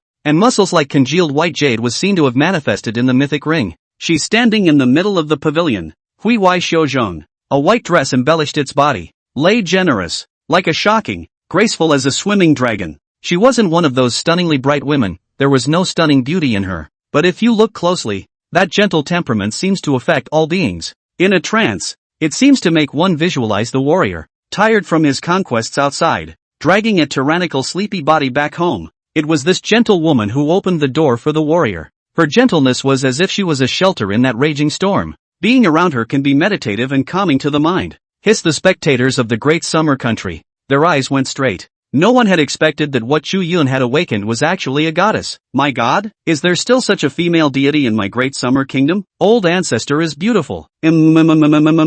Old ancestor is so beautiful. In the audience, the people of Daxia marveled out. Even the several Western countries that were extremely malicious towards the great summer country wanted to say something sardonic, but found themselves unable to say anything anyway. Under the influence of the temperament of this oriental goddess, anyone who saw her actually had trouble generating a single evil thought in their hearts. Want to say, can't even say it. Above the clouds, originally was closing his eyes in meditation. Tongtian Sect master slowly opened his eyes, surprised to look at the ring on the Rayon ancestor. Oh, this little fellow, Chu Yun, has awakened an extraordinary human god. Although the Tongtian Sect masters is not in a perfect state, his old man still has to distract and control the immortal execution sword formation. But after all, Sect leader Tongtian was a saint. The strength wasn't at its peak, but it didn't affect his old man's eyesight. At a glance, Sect leader Tongtian could see the special divinity of slave. Little one, it's really nice to awaken a good helper for this bishop. Sect leader Tongtian smiled faintly.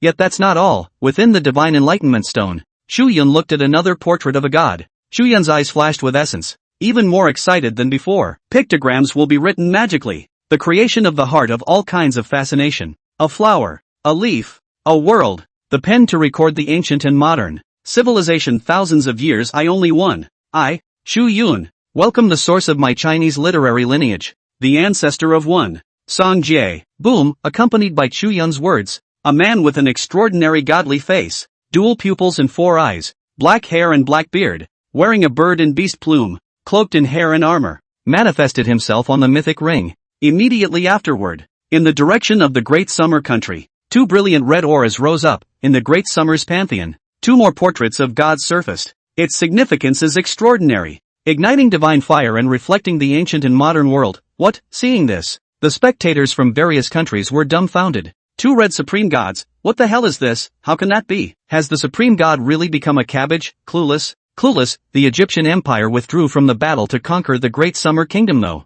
But that wasn't that the Egyptian empire feared the great summer kingdom. It just saw and understood that if they wanted to take this godly war, they were afraid that it would cost them a great deal of money. There is a scorn for the Daxia kingdom. The Queen of Egypt prefers to sit back and watch, to stay out of the way of the ensuing international situation. At this moment, upon seeing that 2 more gods had appeared in the great summer kingdom that had been judged by the mythic ring as red supreme gods, the Egyptian queen narrowed her eyes slightly and swept meaningfully in Chu Yun's direction. Who knew what she was thinking? Meanwhile, the mythic ring, the papacy has also awakened Jehovah, side by side with Zeus, Hades and Poseidon, the 3 kings of the gods. The 3 god kings were all extremely surprised as they looked at the man and woman who had only just been awakened. They are? Look at the breath. It's just a human god. Why would a district human god be judged as a red supreme god by the mythic ring? Damn it, what the hell is the situation in this great summer kingdom? When things went wrong, there must be a demon. And the 3 god kings and Jehovah were all confused by Chu Yun's hand. They didn't underestimate the great summer kingdom, not like the arrogance of the gods of Kozakura. On the contrary, one bloody price had long since caused the three god kings to cautiously treat up the great summer gods. Ha ha ha, what a beautiful woman. I can't help it a little, and just then, a man with a bowler hat, a tuxedo, and a lean physique emerged from a dark tunnel under the audience. His eyes were mesmerized, fixated on Slave. It was as if he had seen the most wonderful work of art in the world, but the blasphemous look was stark. Naked. Naked. Oh, a god awakened by the great eagle empire? Also a human god. Zeus and the other god kings followed their voices and looked at the middle-aged man who was wearing a tuxedo, holding a gentleman's staff and looking courteous. The man's politeness, however, was only on the surface. The tyrannical, murderous intent that flashed in his pair of scarlet eyes made one's heart tremble. Damn, what kind of god is he? Grass, how dare you insult our old ancestor? Damn you. Quite arrogant. In the audience, the people of the Great Summer Kingdom couldn't sit still, even though none of them knew who Rayon ancestor was yet. From Chu Yun's words, they were already able to tell that Rayon ancestor was definitely an ancestor of the Chinese nation. If that's the case, then there's no reason to let our ancestors be insulted. I can't let my ancestors be insulted and desecrated. There is no reason to allow them to be dishonored and desecrated. Do you think we, the sons and daughters of Daxia, are wimps? Everyone was furious and cursed out angrily. The weird thing is, the spectators of the Great Eagle Empire, their faces were all unsightly, and there was actually no one to show solidarity with this god of their country. Extremely bizarre scene. Spectators in neutral countries, amazed. Introduce yourself. My name is Jack. You may also call me Jack the Ripper. Jack smiled slightly, placed one hand behind his back, and bowed courteously in the direction of the great summer audience. He didn't seem to care what the crowd thought of him. I like this goddess of your country, and I ask the people of the great summer not to mind. I'm obsessed with her from the bottom of my heart. She was so beautiful. I wanted so much to cut out her heart and see what color heart a woman like that had. That must be warm and pink. Tender. Jack's face was infatuated, and the corners of his mouth curved wider and wider. So, when I disembowel her in a moment, please, Daxia's audience, don't disturb me. Boom, the whole room was in an uproar when these words came out. The jaws of the Daxia people in the audience were gaping. That's sick. It's too sick, isn't it? And how dare you humiliate the goddess of our country, Grass, within the divine enlightenment stone. Yi Yun Tian and the others' faces also turned extremely ugly. Chu Yun, this little pussy pup is also too tuggy, right? Chu Yun coldly looked in Jack the Ripper's direction. He's not an ancient god. He's a recent god. Ancient gods, it represents some gods in myths and legends, such as Lord Tong Tian, Rayon, Song Jie, and this category, the recent gods, on the other hand, are those who have been passed down by word of mouth within the last 1,000 years and have a number of firm believers in the human world, itself a human being, only after death. The influence was still great, and so gradually that godhead based on the power of faith was born. This type of god. In fact, the country of Daxia also has, for example, developed hybrid rice, so that the people of Daxia since then free from hunger. Master Yuan Long. Such existences, all of which have had a notable impact on the history of their respective countries. Of course, since its influence, there's good and bad. Master Yuan Long was the savior of more than 1 billion Chinese people, and this Jack the Ripper. He, on the other hand, has left a trail of untold evil on the pages of the history of the Great Eagle Empire. Don't be known as the source of human evil, preferring to abuse and kill women. The good and the bad, the good and the evil, can all be derived from the Godhead. This is the most visual representation of the mythical ring. Mythical ring, and does not distinguish between good and evil. Immediately after that, Chu Yun recounted Jack the Ripper's life to Yi Yuntian's several people. Ha, a madman who only likes to kill women? Can this fucking become a god? The Great Eagle Empire really doesn't have much left. All I used to hear was that there's some kind of culinary desert, and looking up at a stargazer's pie can be considered a delicacy. Who would have thought that even this kind of person could become a god? Yi Yuntian, Song Hai and the others skimmed their mouths. Still, a few people got a little worried, because according to the rules in the mythic ring, the divinity of every god is almost always related to their legend. This Jack the Ripper though sounds like an unorthodox god, but his divinity seems to be specific to women. If the old ancestor Rayon against him. That's right Chu Yun, what you said earlier. These two are capable of possessing perfect faith power, but do we really know them? By the sound of the names, I'm not impressed at all. Song Hai was a little worried. Chu Yun took a deep breath. Don't worry, Uncle Song. Rayon is the god of the mulberry silkworm, and her appearance brought clothes to my Chinese nation, so that everyone in the world had clothes to wear, understood propriety, righteousness, integrity, and shame, and gave my Chinese people the concept of privacy and courage. This one is even better. Although he is not the 3 emperors and 5 emperors, nor is he the old Yan Huang Qiyu of my Chinese nation, but he was born with 4 eyes, and his heavy pupils were strange, and his wisdom and virtue were unrivaled, and he observed the trend of the movement of the stars and the stars of the universe, and the footprints of birds and beasts with his strange eyes. He was honored as Zheng, the ancestor of letters, for creating writing in his image and creating the foundation of civilization. It can be said that he is the source of my Chinese cultural lineage. It is precisely because he created the writing that there can be later generations of sages who continue to improve it and keep wielding their pens to record the derivation of my Chinese civilization. Words is exactly one of the roots of my Chinese nation, which can continue to this day. Boom! Chu Yun's words were like a thunderous explosion that boomed in the ears of several people. So that's how it is. One can be called the ancestor of clothes and the other the ancestor of letters. All of them are the pioneers of their people. They are the first. They are the founders. It was no wonder, then, that after they were awakened by Chu Yun, they would be judged by the mythic ring as red supreme gods. In terms of their achievements for the Chinese nation, they were no less than the first emperor who buried the idea of great unification in the hearts of the Chinese people. Humanitarian gods, spell influence, contribution to one's own people, change. Now, a few people weren't too worried. At the same time, under the close watch of Chu Yun and the others, that Jack the Ripper suddenly looked in the direction of God King Zeus. Honorable God King, please stay out of this and let me go ahead and meet this beautiful oriental woman. I don't like to be disturbed when Jack is doing something. Jack looked at Slave in fascination. In Slave, that feminine gentleness seemed to have a fatal attraction for Jack. His obsessive, frenzied eyes seemed to see through everything about Slave, piercing through the clothes and admiring Slave's body without avoidance. Jack, never hiding his morbid obsession with beauty, Slave's brow furrowed slightly, able to feel a wave of pure malice that enveloped her. I don't have any interest in this national divine war either. I just want to just embrace her. Jack's scarlet eyes blossomed with blood-colored iridescence, with a courteous light smile on his lips. He gave a gentlemanly salute to Slave. Goddess, cut out your heart and honor me. However, those words were bone-chilling. Hearing Jack's words, Zeus and several other god kings were expressionless. Obviously, these god kings didn't even bother with Jack of the Great Eagle Empire. Human gods, naturally, were not within their consideration, not even bothering to say one more word. Moreover, what Zeus was most concerned about was the Tongan Sect leader who stood still in the sky above the Great Formation. Even Zeus had felt it vaguely. With the passage of time, Sect leader Tongan was surprisingly in the midst of becoming stronger. The feeling given off became more and more unfathomable. Even the immortal execution sword formation that he presided over was actually vaguely metamorphosing, moving towards an even more incredible intensity. What's going on here? Even Zeus couldn't understand it. But Zeus was clear. If we don't break through this copy of the Great Summer's national fortune as soon as possible,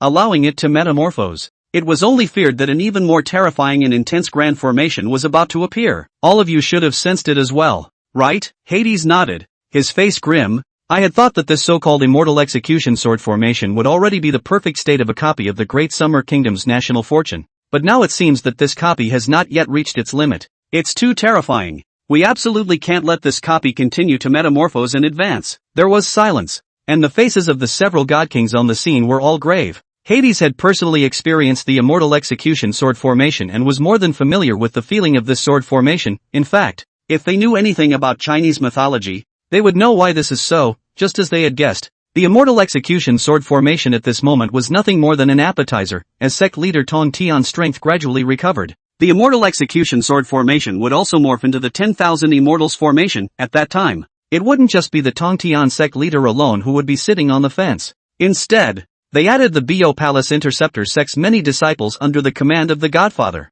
His old man, gathering the power of a large sect, tens of thousands, hundreds of thousands, millions, of powerful immortal gods, formed a great formation. Together, break the formation as soon as possible. After a short silence, Zeus faded out. Aside from Hades, the figures of the 3 god kings disappeared in an instant. When he reappeared, he had already attacked and killed in the direction of the Tongan Sect master. Hades was left behind because of Hades' special divinity to summon the gods of Hera. Given time, Hades could even summon the first horrific deity of the hierarchy. But it takes time to percolate. Hades, who was the king of the underworld, was seen, and he actually danced a weird dance, and the heaven and earth resounded with marvelous chapters of musical scores. There were also countless figures of severe ghosts and spirits emerging. The severe ghosts that were originally supposed to be ferocious and vicious, one by one, at this moment, were showing a look of pious yearning, kneeling on the ground and chanting incantations in a low voice. Slow down. Your opponent is me. On the other side, the three god kings of Zeus rushed out, trying to stop the Tongan Sect leader's recovery. However, a gentle voice rang out, accompanying the fall of the words. A middle-aged man born with 4 eyes, dressed in a plume, and with a gentle demeanor suddenly appeared in front of the three god kings, blocking their way. It's Sanjie, obviously. Sanjie was also able to feel the metamorphosis of the immortal execution sword formation. There was simply no need to say anything more with Chu Yun, this old ancestor who had created words for the Chinese nation with amazing wisdom. He was already looking at the situation of this divine war. Oh, the human god of Daxia, since you are a human being, go and fight against a human being, a mere human god. You still want to compete with us? Jehovah's brow furrowed. Apparently in the eyes of these gods, who were born from the top of the human race, the human gods are ultimately mortal. Since they were mortal, of course they couldn't look at them. After all, they were the existence that mortals worshipped. Not self-serving. Gods and kings cheer. Beat this insouciant great summer human god to death. The radiance of the Lord shall be poured out upon that ancient eastern land, dispelling the devils from the hearts of those heretical cultists. My Lord is merciful. My Lord will lead the lost sheep back to the bosom of the Lord. In the audience, the spectators from several Western countries watched as Sanjie actually dared to stand in the way of the three god kings. They were all about to be amused, as if they had seen the biggest joke in the world. Although the few human gods that Chu Yun had awakened had already proven their names for the Grand Xia, the human gods of the Great Summer Kingdom were not in any way weaker in terms of strength than the gods of other divine lineages. However, it's different now. What kind of district is this fighting Sakura's Yakuza? This was in the face of the three god kings Zeus, Poseidon, and Jehovah, but no one would believe that a human god would be able to defeat these three god kings. I don't like to fight, and I won't fight. Courage, however, seemed not to hear the voices around him as he murmured in a low voice. Miku. The last word was like a heavenly sound mystery. The sound of a single word resounded through the 4 directions of heaven and earth, shaking the human world. Those who are forced to rely on a few Western countries did not play, such as a thunderclap, only to feel their eardrums are trembling and buzzing. What's going on here? The word stopped and the room was silent, with everyone watching in disbelief. The word imperial uttered by Sanjie actually turned into a curtain of light that penetrated the heavens and the earth. It connected to the sky and the earth, spreading out horizontally behind Sanjie, blocking the attacking footsteps of the three god kings. The subtlety of this word diffuses all things. The word royal is the ultimate in defense, and Sanjie, alone, stood still before the light curtain. He still had a gentle smile on his face. He was even a little embarrassed. Even though I don't know how to fight, it seems like it's a no-win situation. Silence. The whole room was silent. What kind of magical divinity is this? Several Western countries looked dumbfounded. The ones who had screamed the loudest earlier were unable to say a single word at this moment. Oh, this Daxia's human god. Zeus' brow furrowed slightly. It looks like we can't get through this without killing him. Kill. The blue-haired, blue-eyed, elegantly flamboyant Poseidon said with an expressionless face. The next moment, Poseidon killed Sanjie. Meanwhile on the other side, Jack the Ripper, who is in the mythic ring, makes his way towards Slave. The scenery in the ring actually changes in a trance as Jack approaches. The pure white, flawless, minimalist floor disappeared. In its place, a tall building has risen. A thick mist pressed down and filled all parts of the street. The dim glow of street lamps, dotted with thick fog, loomed large. It's a city full of steam era style. It's just on display for viewers all over the world, and this city, too, is the home of the ultimate evil on earth that gave birth to Jack, the misty capital of the Great Eagle Empire.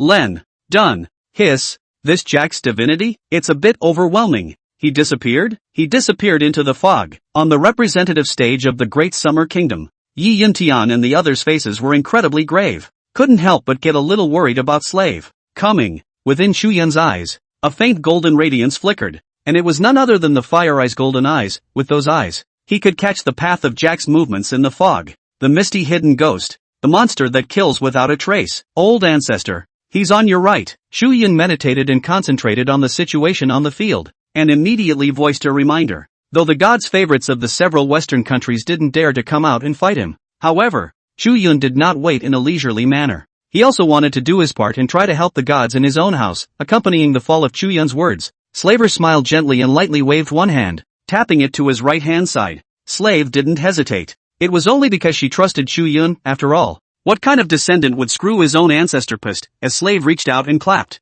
That white and soft, like the most exquisite artwork in the world of man's slender 5 fingers. A gentle palm. It was as if there was no force. However, this palm slapped precisely on Jack's chest, but it erupted with an unrivaled and terrifying divine might. The thickness that enveloped Jack's body surged wildly, twisting and collapsing. In a flash, Jack was visible under the fog. Before Jack could react, Jack felt an irresistible force explode at his chest. Boom, accompanied by an earth-shattering roar. Jack's entire body seemed like a cannonball, spilling blood in the air and shooting toward the back. He can't seem to stop at all. It crashed into a high-rise building, piercing the steel and concrete body. The body shape did not stop. It crashed through a dozen buildings along the way before Jack smashed heavily into a wall. Rumble, rumble, where Jack crashed through the building, all tilted to the side, pushing the gold mountain to fall like a jade pillar. The building collapsed. The building collapsed, crooked and sprawled across the floor. Hiss! All those who saw the scene invariably sucked in a breath of cool air. Because this isn't reality. The city where humans live.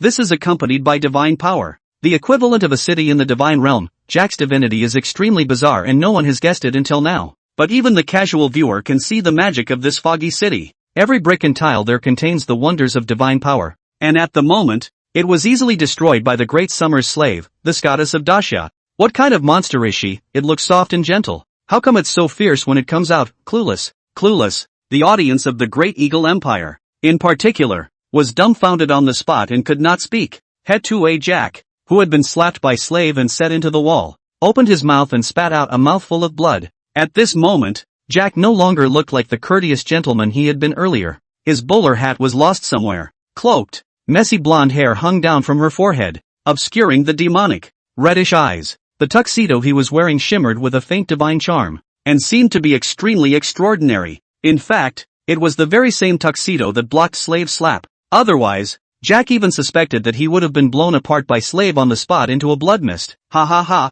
the old ancestor is awesome. Old ancestor is mighty. Meanwhile, the people of Dacia cheered out. At this moment, every Dacia person has an introduction about Rayon and Sanjie on their cell phones, computers and other devices. It was those doppelgangers that Chu Yun had divided his power and changed out that kept writing out the Chinese mythological stories day and night. It is then promoted by multiple channels such as Tone and Penguin. The people of Dacia had already had a preliminary understanding of these two old ancestors. One is the ancestor of one who created writing for China, an ancestor who was known as the god of the mulberry silkworm and created the garment. Their contribution to the Chinese civilization is no less than the idea of great unification of the first emperor. It has long been subliminally integrated into the Chinese nation. It was also for this reason that when the people of Dacia in this era learned of their deeds, these two Chinese patriarchs then naturally possessed the power of faith of the Chinese people all over the world. The two patriarchs were in perfect condition. Not bad for the woman my Jack has his eye on. She's just wonderful. Just then, Jack grabbed a crack in the wall with both hands and crawled out from inside it. Lean, this pervert. This pervert isn't dead yet. How dare you insult our ancestor, humiliate our forefathers. Key come. Heaven did not give birth to my keyboard warrior. And the keyway is as long as the night. I'll spray you to death. The Daxamites looked angrily in Jack's direction. Bunch of fucking flies. Why are you interrupting my time with the goddess? So annoying. What a pain in the ass. Jack's brow furrowed slightly, and an extremely obvious disgust surfaced on his face. He reached up and ruffled his blonde hair in front of him and turned his head to look at the Daxamites in the audience. The pair of demonic reddish eyes stared dead at the Dacia people. In a flash, it was as if a wave of extreme malice had enveloped them. It made the audience's heart skip a beat. As if they were in an abyss. This malice has no killing intent. It is also, therefore, not considered a violation of the mythic ring's rule that a god may not strike at a god-favored person, or a mortal. But where can mortals resist the gaze of this extreme evil on earth? There are those who are less courageous. Instantly blurred consciousness. After only a few breaths of time, any human who was swept by Jack's gaze would be regaled and have their minds crumbled as a result. A complete and utter moron who has no spiritual intelligence and can only slobber ABA. How dare you? And right at this moment, a voice that sounded like a lark, with a faint crispness and softness, resounded. The voice seemed to contain inexplicable magic, awakening all the Dacia people who had been regaled by Jack. It was Slave who spoke up. She, the ancestor of Chinese civilization, was still in the field. And how could they allow the foreign gods to take action against their own descendants? That's right, not only can't you do it, not even a curse, not a bit of malice. In the next moment, Slave ancestor, who was a long way away from Jack, had a figure like a torrent of electricity, rushing towards Jack. She's too fast. It was actually close to Jack in a flash. Wherever it passed, all the mists along the way exploded and went up in smoke. Slave once again slapped his palm toward Jack. Jack's reaction wasn't quick, and he immediately raised his arm to block it. Jack's movements were extremely disciplined, as if he had learned some Western grappling techniques. The corners of his mouth couldn't help but curl into a smile. Gotcha. I'm gonna get you, oh goddess, obviously. A man like Jack who kills women indiscriminately and yet still manages to go through history without ever revealing his true identity or being caught by the police.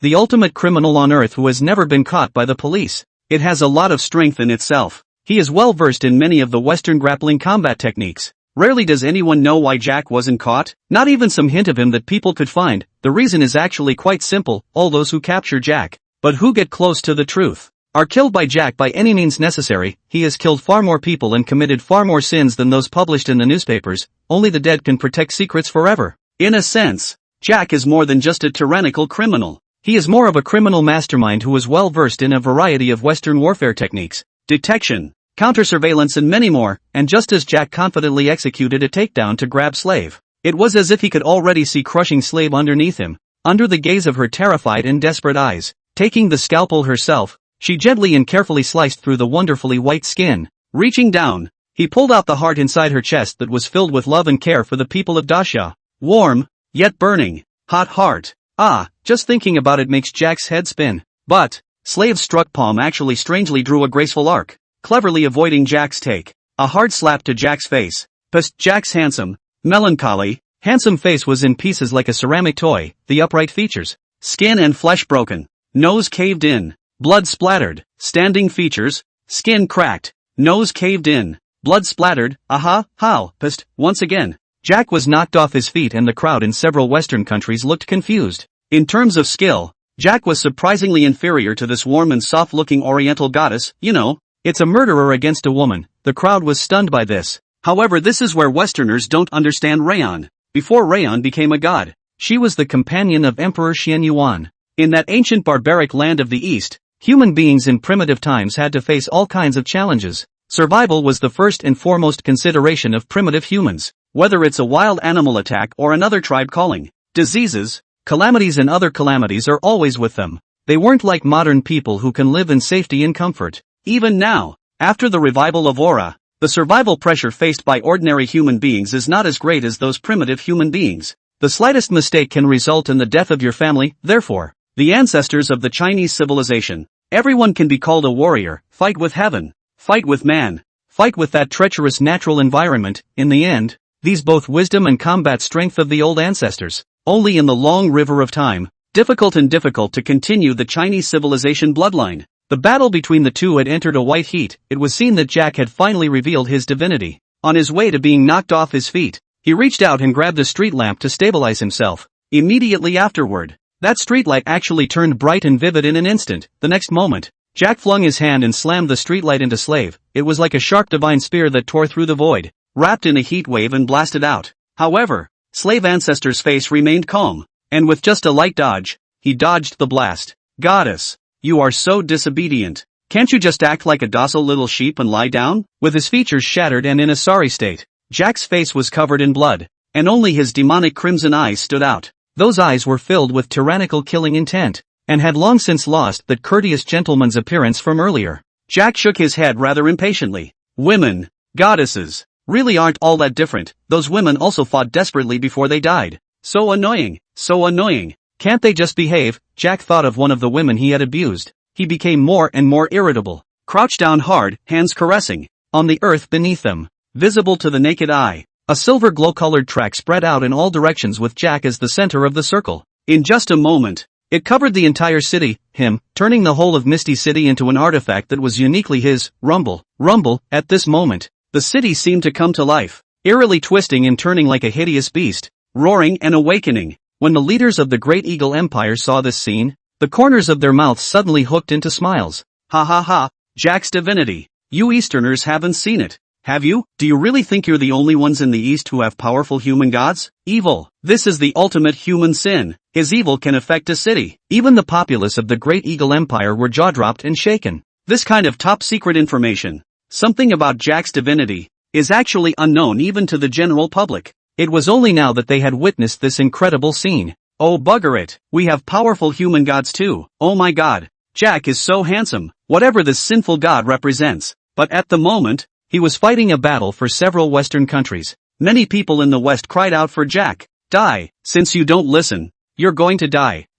Jack, don't need you anymore. Let your perfect keto body, with its sins, Be buried forever under the earth where it doesn't see the light of day. Damn you, you disobedient goddess. An increasingly irascible Jack stared viciously at Slave. In this moment, he also tore down his pretense of being a so-called gentleman. All that was left was the tyrannical, possessive, destructive desire in his eyes. I'm not sure if I can do it, but I'm sure I can do it. No one knows what happened to Jack during his lifetime, but some historians have deduced that this devil who left a sinful mark on the history of the Great Eagle Empire, he must have suffered betrayal by a woman when he was a child. Otherwise, he wouldn't have such strong ill will towards women. All the women he abused, without exception, were disemboweled and their hearts cut out. It seems to want to see if the woman's heart is real or not. At the same time, accompanied by Jack's heartless roar, the city that came back to life was like a man-eating beast. High-rise buildings with stone tile floors. The objects in any city were twisting strangely, as if they were a torrent, overwhelmingly suppressing Slave. His spectators around the world couldn't help but suck in a breath of cold air. Yet not before people marveled at the weirdness of Jack's divinity. The skyscraper that surged and pressed against Slave was actually falling apart in an instant. What's going on? This can't be right. The smiles that had just surfaced on their faces, thinking that the leaders of several Western countries were winning, their smiles suddenly froze, and Slave was already heading in Jack's direction. Any tall buildings that roared and smashed into her as they passed along the way would all burst into pieces when they were still about 10 meters away from her. It was as if it had been cut open by an invisible blade. It crumbled into tofu cubes immediately afterward. It was once again strangled and reduced to pieces. Even the dust would be strangled and ground up, completely reduced to nothingness, hissed the audience around the world. In unison, sucked in a breath of cold air. I'm Teffa, this goddess of the great summer kingdom. Is she inviolable? Jack's attack couldn't even get close to her. What the hell is going on here? Everyone's jaws dropped as they looked on in bewilderment. Impossible. Absolutely impossible. Damn woman. Why are you still resisting? Why are you still struggling? Can't you do as you're told and cut out one of your hearts and honor me? It was just a few breaths. Under the foggy, dimly lit world, Slave, dressed in white, had stepped in front of Jack. She was left to her own devices, and her face was as calm and peaceful as it had been since the beginning. I do not wish to kill, but you threaten the people of China behind me. Then, please, also go to your death. Slave's eyes flickered with a trace of filigree that was as subtle as it could be, and as Slave's words fell, the Jack in front of her was split into countless pieces in an instant. Jack, dead, the people of the Great Eagle Empire are as good as dead. It was a complete and utter loss. Jack's divine domain is falling apart, obliterating into the world. It's horrible. What kind of tactics did this goddess of the East use? The entire nation of the Great Eagle Empire, horrified and even a bit intimidated. Many people were whispering and wondering if the top brass of their country had made a mistake in their decision. Shouldn't have made an enemy of the Great Summer Kingdom. This. Viewers in other countries were stunned and said they didn't get it at all. Couldn't even fathom how Slave had struck. The goddess is mighty. The goddess is invincible. My Dashia's goddess. She's really powerful. But even if they couldn't read it, even the audience of the Great Summer Kingdom was filled with confusion. But that didn't stop the people of Daxia from praising Rayon. Unlike the Great Eagle Empire's side, everyone was raising their arms and celebrating old ancestor Lei Zhu. And only a few powerful gods can see through the mysteries of the Slave. Those shattered skyscrapers weren't cut open by invisible blades. Rather, they were obliterated by the threads around Slave, so subtle that they could not be detected by the human eye. This, precisely, was the special divinity of the god of the mulberry silkworm, that one silkworm can cut down everything in the world. Hades, who was in the midst of summoning, had a flash of deep scorn in his eyes. These damn Daxia gods are really unique in every way. No wonder Zeus hates their immortality and scorns their return. Hades' brow furrowed, and around him, the sound of countless undead and severe ghosts worshipping and chanting suddenly stopped. Hades all froze for a moment, and immediately afterward, an excited smile appeared on his face. He unfolded his arms and burst out laughing in surprise. Ha ha ha ha ha, coming, I, the lord of the underworld, Hades, welcome the mother of the gods, Gaia. When Hades called out the name, the world is in an uproar. Everyone's attention was drawn to the eyes. Even the three god kings who were in the middle of fighting Sangjie stopped. Thunder accompanied the surroundings, and Zeus, who looked like a skinny old man, was pleasantly surprised, holding a trident, the ocean waves surging around his body, as if a domain of deep sea moved to the void on the Poseidon, also stopped the hands of attacking and killing. At this moment, a single golden character shone in front of Sangjie. He's still fighting the good fight, and God said, "Let there be light." The white-haired, white-bearded, white-robed, kind-eyed Jehovah reached out and gently pointed his hand in Sangjie's direction. A radiant ray of holy radiant bright light appeared in the human world at first glance as if it had cut through the silent darkness of the ages. The darkness of the night faded as quickly as the ice melted away in the light of this illumination. The black curtains in the sky were all torn off in one piece. Perish. Sangjie spits out the truth. A golden character, extermination, rushed out with a bang, meeting the light that swung toward him. The lightness of the words was as if it were night.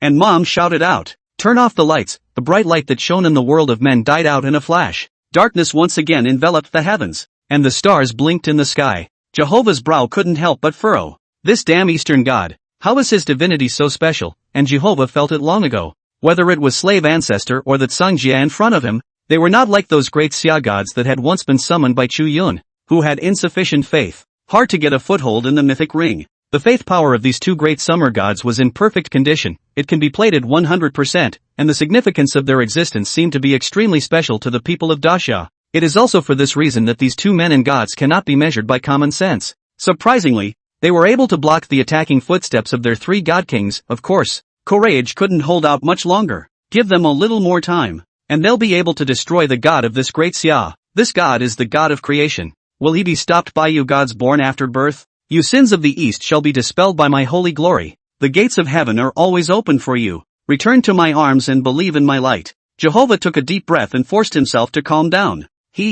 Creation god? Gods of the church. Your heritage is too shallow. Even the creation gods are only a system of gods that have only risen in the last 1,000 years. It's not worth it. Those who dislike Jehovah back, however, were not the people of Daxia or Chu Yun. Instead, it's Zeus. Zeus glanced at Jehovah. At those words, Jehovah's expression froze.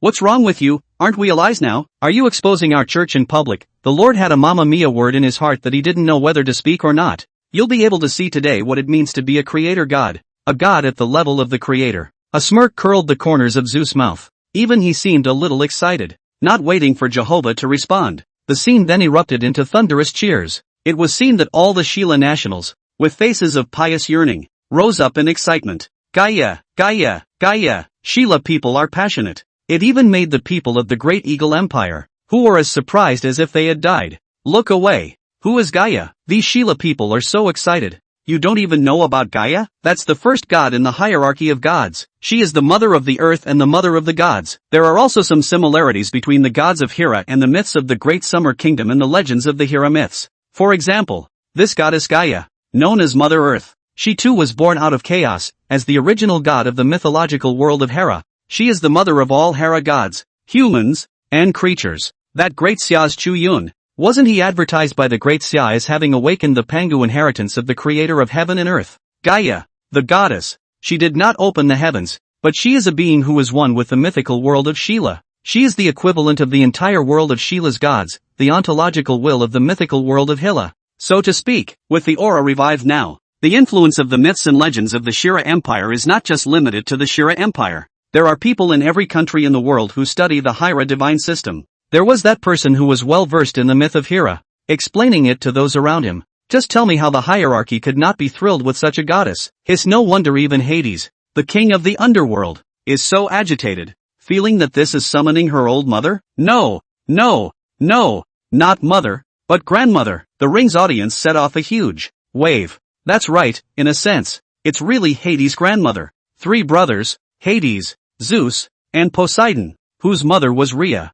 the second earth goddess and one of the 12 Titan gods. Rhea, though, is clearly no match for Gaia. From the moment his old father was decapitated by the Tongtian Sect master's sword, Hades knew that it was useless to call his old mother out. That's to deliver the groceries. So, Hades went out on a limb this time, and he summoned his grandmother with almost all of his divine power. The first earth goddess, Gaia, within the divine enlightenment stone. Yi Yuntian and the others also saw this scene. A big frown couldn't be helped. The existence of a creation god? Isn't this equivalent to the Pangu of our great summer kingdom? Several people were a little shocked. Chu Yun nodded. Well, within their respective mythological systems, the significance of Gaia is indeed the same as that of the great exalt Pangu. Gaia was not wrong to be known as the mother of the gods. She was the first of the gods to appear in the Sheila divine lineage, and then alone gave birth to the first god king, Uranus, along with several generation gods. And then with these first generation gods, a second generation of titanic giants was born.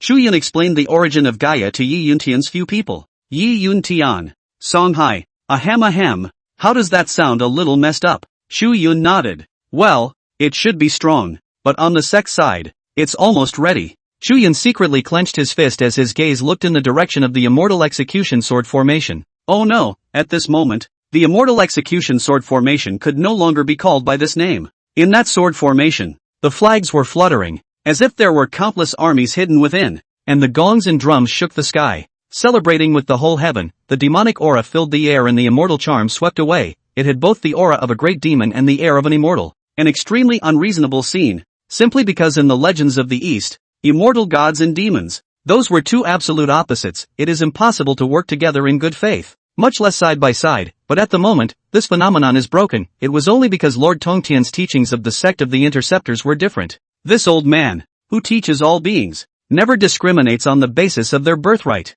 The proud son of the immortal Tao-bred heaven who was worshipped by the world could be admitted to his door, and the descendants of beasts and demons from the three religions and the 9 streams who did not enter the eyes of the immortals and gods could also be admitted to his door. 10,000 immortals formation. It was the terrifying array that gathered human, immortal, devil, demon and ghost, all the oriental divine lineages. It's done. Above the clouds, the Tongtian sect leader, who was sitting cross-legged, slowly opened his eyes, and a 3-inch divine aura erupted from the bottom of his eyes. He rose slowly and transformed into the image of a handsome young man. There was less of the maturity of middle age in him at this moment, less of the drooping steadiness of old age, more teenage spirit, heaven and earth. The only one who was dominant, floating light swept around him, and as his black hair danced, the gaps between the strands of hair seemed to rise and fall as if there were visions of the world being born and then destroyed. The richness of the aura he exuded appalled the world. Human, immortal, devil, demon, ghost, the breaths of all 5 divine systems converged on his body.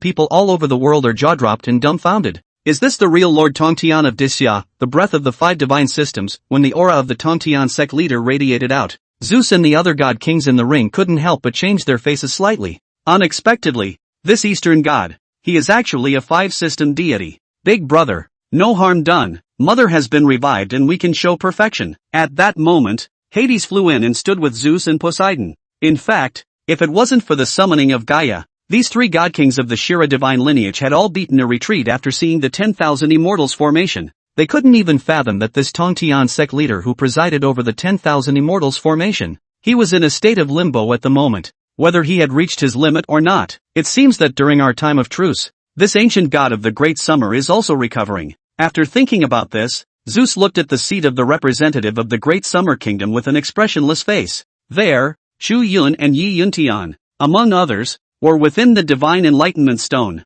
closely watching the battle. Zeus didn't have to think to guess. During this period of truce, on the side of the Great Xia kingdom, it was inevitable that the people of Great Xia had gotten to know this Tongtian sect master a little better based on the mythological stories provided by Chu Yun, even with that infrastructure maniac nickname of the Great Summer. In this short period of time, it is not impossible to build up temples about Lord Tongtian in various parts of the Great Summer Kingdom. This is a country that builds things ridiculously fast. Zeus rambled for a moment. He hated that he could not descend in person and destroy the Great Summer Kingdom right away. Zeus, are you going to go to war with the East for good? Just then, Gaia manifested, accompanied by the vision of mountains calling out to the sea and the earth crumbling. A beautiful woman slowly rose from the vast and boundless earth. Rumble, rumble, mountains and earth collapsed and rolled and slid down from the woman's body. The delicate lines of her body were like mountains and hills. Her eyes were turquoise blue, like the infinite depths of the sea. Her full head of green hair fell down to waist length, green and lush. Countless flocks of birds,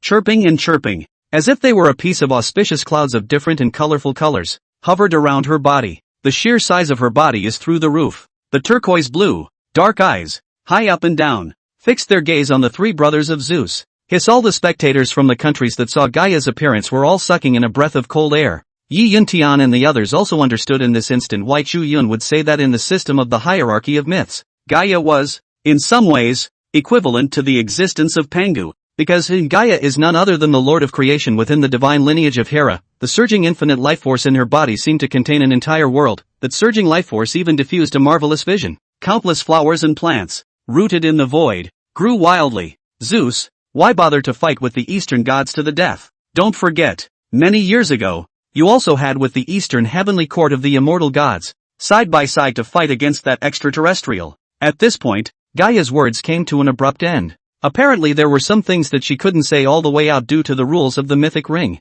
but viewers around the world heard a bit of what was going on. Why do I feel that this god of creation who was summoned by Hades, the king of the underworld, she doesn't seem to want to go to war with the great summer kingdom, Eastern heaven, side by side? What is this? It seems like the mythic ring is still hiding quite a few secrets. Actually, it's right when you think about it that way. After all, how the Aura revival came about and how the mythic ring appeared is still a mystery. There is no shortage of intelligent people in the countries of the world who associate a lot of things in an instant. At the moment, however, this heavenly mystery became secondary instead. What people were most shocked and surprised by was Gaia's attitude. There was nothing in those words that did not express the displeasure of Zeus. Her, don't want to go to war with the East. Grandmother, this battle has to be fought. Zeus, who looked like a skinny old man, didn't seem surprised by the attitude of his grandmother, simply because Zeus knew Gaia's character well. In the hierarchy of gods, Gaia is the mother of all gods, and the first generation of gods, such as the sky and the sea,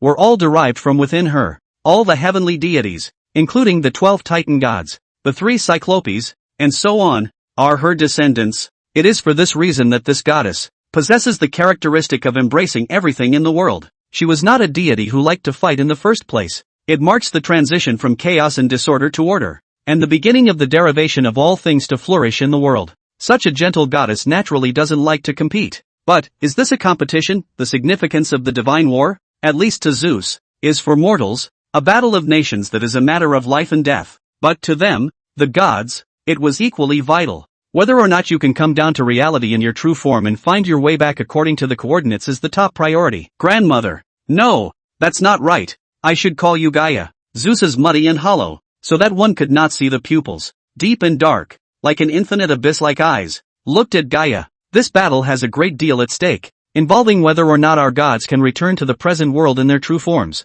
It doesn't matter if you Gaia are willing to fight or not. All you need to know is that you must fight for the Shira divine system, suppress the Eastern divine lineage, and help my Shira divine lineage to be above the gods. I, Zeus, as king of the gods for 3 generations, order you, Gaia, to follow the oracle and do what I have in mind. Boom, with the exit of Zeus' words, muffled thunder rolled across the sky, the power of the God King, which represented the god of the sky, who dominated the killing of all beings and rewarded and punished all things in the human world with the tyranny of thunder. Thumped out, nice guy. All the spectators from all the countries who heard the conversation between Zeus and Gaia had their mouths open in shock. Zeus, the king of the gods, is really filial out of powerful awe. Surprisingly, he's giving orders to Gaia. But those who know the legend of Zeus' life will not be too surprised by this. After all, it was Zeus himself who fucked over his old man to ascend to the throne as the 3rd king of the gods. The latter is even more of a tawdry operation. The so-called ethics and morals of mortals were not suitable to be imposed on this god king.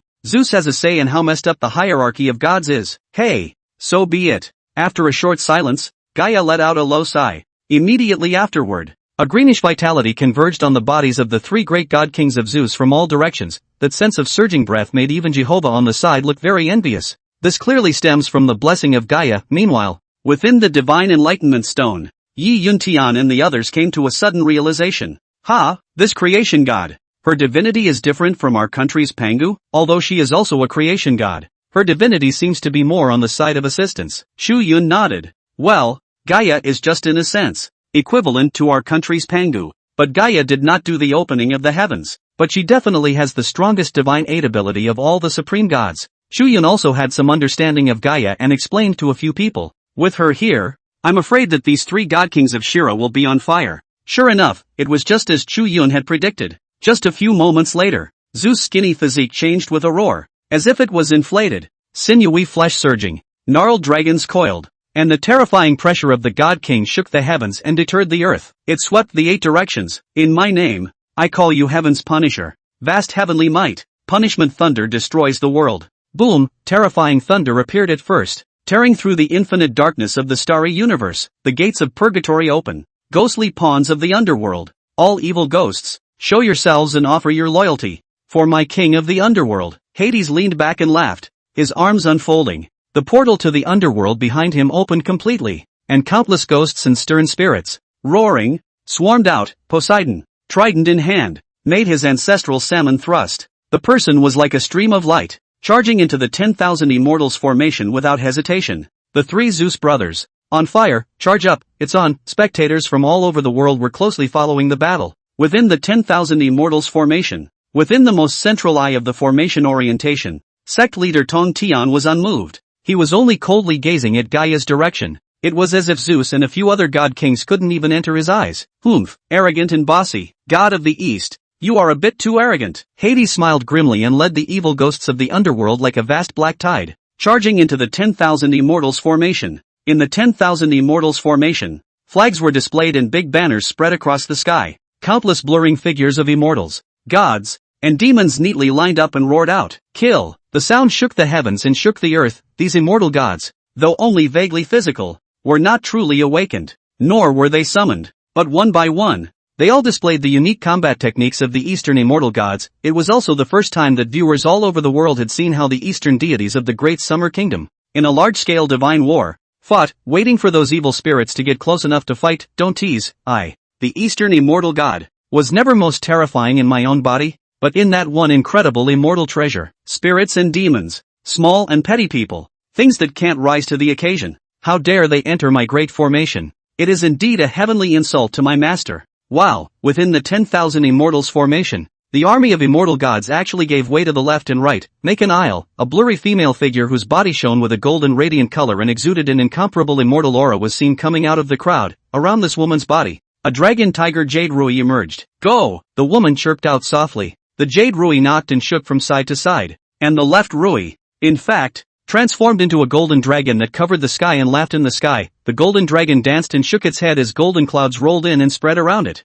At the same time, there was a change in the jade ruin on the right. Roar! The tiger whistled in the mountains and forests, and with a long whistle, it actually transformed into a big mottled dangling eye worm. This big bug wrapped the endless astral wind and roared up to the sky, a circular sound wave visible to the naked eye, with it as the center of the circle, quickly spreading out in all directions. Clouds from the dragon, wind from the tiger. The saints make and all things are seen. Dragons are water objects and clouds are water vapor. So dragons chant and clouds come out. The tiger roars mightily and swings the valley to float the wind. So the tiger whistles in the wind. What the hell? It's... Hades' brow furrowed, keenly aware that something was wrong. However, before he could react, the golden dragon roared, accompanied by the auspicious clouds, and charged into the waves of the stern ghosts with a crushing force. The colorful tiger, wrapped in endless winds, and with the momentum of the following mountain tiger, whistled and pounced into the group of evil spirits. The world's audience, however, looked dumbfounded.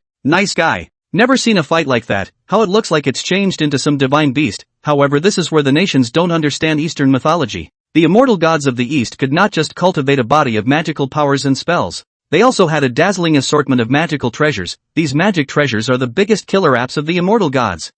Is this how all of our gods in Dasha fight? On the representative stage of the Great Summer Kingdom, Yi Yuntian and the others froze. Previously, they hadn't felt it so deeply, simply because of the broken text vein. Even if they barely awakened a certain strong god, they couldn't allow the strong god to truly utilize his strength. This also resulted in the fact that many of the magic treasures that were extremely famous in mythology were often unable to manifest. Well, within our country's divine system, there are also many divisions of supreme treasures. Innate, acquired, and so on. If I'm not mistaken, this should be the sect leader's disciple, the Golden Spirit Holy Mother. She hit the dragon tiger jade ruin. Chu Yun's gaze brightened slightly. In his heart, he couldn't help but feel that it was worthy of being called the 10,000 Immortals formation, even though none of these deities had been truly awakened, because this was a copy of the national fortune. Their strength, instead, would be tied to the Tong Tian sect leader. The better the bishop recovers, the stronger the interceptor disciples within the 10,000 Immortals formation would be. One glory for all, one loss for all. This is the greatest marvel of the positive God who presides over the copy of the national fortune. Honestly, it was going to be stronger than even awakening out the Golden Spirit Virgin alone. Of course, if the Golden Spirit Virgin had already been awakened by the people of the Great Summer Kingdom, at this moment in time, she could be stronger, and that's not all. As the Golden Spirit Holy Mother struck her magic treasure, that army of immortal gods, too, threw out their magic treasures in unison. Their magic treasures weren't as powerful as the Golden Spirit Virgin Mother's, and they weren't even able to be ranked within the ranks of the innate, acquired supreme treasures. But, there's more of them, and even more magic weapons. That vastness was like smoke, making it impossible to see the 100,000 million immortal god armies at a glance. In unison, they struck their mantras. What a horrible scene! Countless magic treasures converged together like a tsunami wave of colorful and dazzling divine radiance. It covered the sky, it rumbled down into Hades' army of evil spirits. Audiences all over the world watched in awe. staring in disbelief. To use a fashionable phrase, to line up troops for a national war, that's not going to start with a long-range attack. The Eastern immortal gods fight in a way that is not unlike the mortals of the East. Even Hades was dumbfounded by this hand. Under being bombarded by countless magical treasures, black mist surged around Hades' body as he desperately defended himself. The evil spirits he had summoned, however, were not so capable. One by one, they were smashed by the magic treasures, fell apart, disintegrated, and turned into millual black smoke and dissipated. A magic treasure? This is the mana treasure recorded in Eastern mythology, isn't it? Hades' face was ugly. There are actually quite a few artifacts within the hierarchy of myths. It was only that divine weapons were extremely rare and were forged by the Cyclops based on a specific condition. The only gods who possessed special artifacts were those who were high up in the hierarchy. As for the ordinary minor gods, the stream of evil spirits, there was simply no such qualification or ability to possess a divine artifact. Unlike the Eastern gods, who have a handful, if not more. The Eastern cultivation method. Before he became a god, he cultivated with a mortal body and refined his own magic treasure. Zeus, who had been in contact with quite a few immortal gods of the East before the revival of the aura, obviously knew more about these Eastern gods than Hades did. And Zeus saw the setback on Hades' side. He reached out and made a move in the void, and the roiling thunder condensed in his palm, transforming into a twisted and dazzling thunder spear. Zeus' eyes, which were like black holes, fixed on the Tongan Sect leader's body, and raised his hand to throw out this thunder spear. Boom, it was like a brilliant bright light that tore through the darkness of the night. The thunder spear that was wrapped in the power of annihilation and killing shot straight towards Sect leader Tongan. How dare you, you foreign gods! It's just that you can't bow and worship when you see my master. How dare you show your troops and violate my master's majesty? Those who offend the saints will be killed without pardon. In the next moment, on the trajectory of this thunder spear, but a turtle that covered the sky suddenly appeared. This tortoise was as big as a mountain, spread out across heaven and earth. With that sturdy armor, he blocked this thunder spear without hesitation. Boom, with all eyes on him, he saw that the thunder spear struck by Zeus was blocked by that turtle armor. Thunder bursts and explodes, lighting up the starry universe. A white glow dispersed the infinite darkness, as if day had descended and replaced night.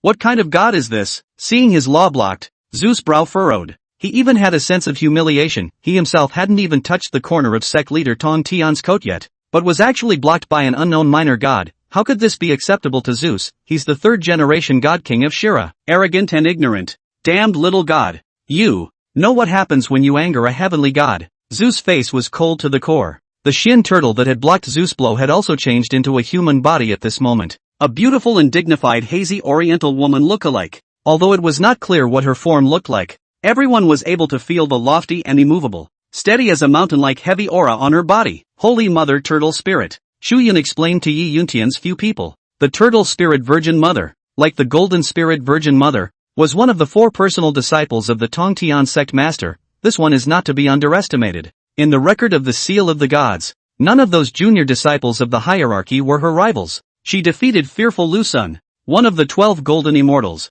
with her magic treasures, and beat this fearful Lu Sun, holding his head and fleeing to the west. Later on, it was only when Taoist Receiver, one of the 2 Western saints, stepped in that he was able to suppress the Golden Spirit Virgin Mother. In short, this one's strength was unfathomable. Even without truly awakening, Chu Yun had confidence in this one. Hiss, you don't say. Our great Xia kingdom turns out to have so many strong gods? Songhai felt awestruck. To be honest, I was a bit worried just now, but now it seems that if these Western god kings want to break through our country's copy of the national fortune, I'm afraid it won't be that simple. Some of the old professors were smiling with joy, and none of them were secretly relieved. Chu Yun, however, suddenly smiled mysteriously. Professors, there will be another heavyweight coming up next. Oh, yeah, and, who is it? The people present couldn't help but look forward to it with keen anticipation. Meanwhile, the killing within the 10,000 Immortals formation had come to a white-hot stage. The Golden Spirit Virgin blocked Hades. Sangjie and Slave cooperated with the gods in the formation and stalemated with Poseidon, the Turtle Spirit Holy Mother. On the other hand, even struck her own magic treasure, Sun and Moon beads, in an instant. The Sun and Moon beads seemed to have transformed into a hot sun and white moon. Falling within Zeus' Thunder Sea, Zeus hastily displayed his own exclusive artifact, an ancient shield manifested in front of his body, blocking the bombardment of the Sun and Moon beads, yet the terrifying impact caused Zeus to take a few steps back. Unbridled. A mere minor god. How dare you show your troops to this god king? Zeus' face grew colder. However, don't look at him outwardly as if he were indifferent. In truth, Zeus's mind was in shock. He never expected that he would be forced back a step. What kind of magic weapon is this? Zeus felt a bit of a surprise shock. At this very moment, the entire dome of the sky was split into a strange scene of black and white. If Zeus represents the celestial thunderbolt felling life and punishing all things in the world, then this sun and moon bead also contains a kind of mysterious supremacy between heaven and earth. Yin and yang, with the power of yin and yang, even a god king must be cautious. And if they were not careful, they would be strangled to death by this yin and yang, and this intense battle between the gods of the east and the west caused the spectators from all over the world to marvel. My goodness, is this a copy of the Great Summer Kingdom's national fortune? Yes, I had thought that Tong Sect leader was already strong enough. I hadn't thought that even a few god kings joining hands couldn't break through this copy for a long time. The Great Summer Kingdom is too terrifying. I used to think that our Thai Demon Kingdom could be on par with them. There were spectators from other countries who spoke out with emotion. But there is no shortage of dissenting voices. Ha, you Eastern countries, that's what you're afraid of? What are you afraid of? My cosmic stick. ZZ Kingdom is the world's #1. That's right. When Little Cherry Blossom invaded, my cosmic stick, Z Kingdom's great hero, Li Sunshine, had saved the Great Summer Kingdom.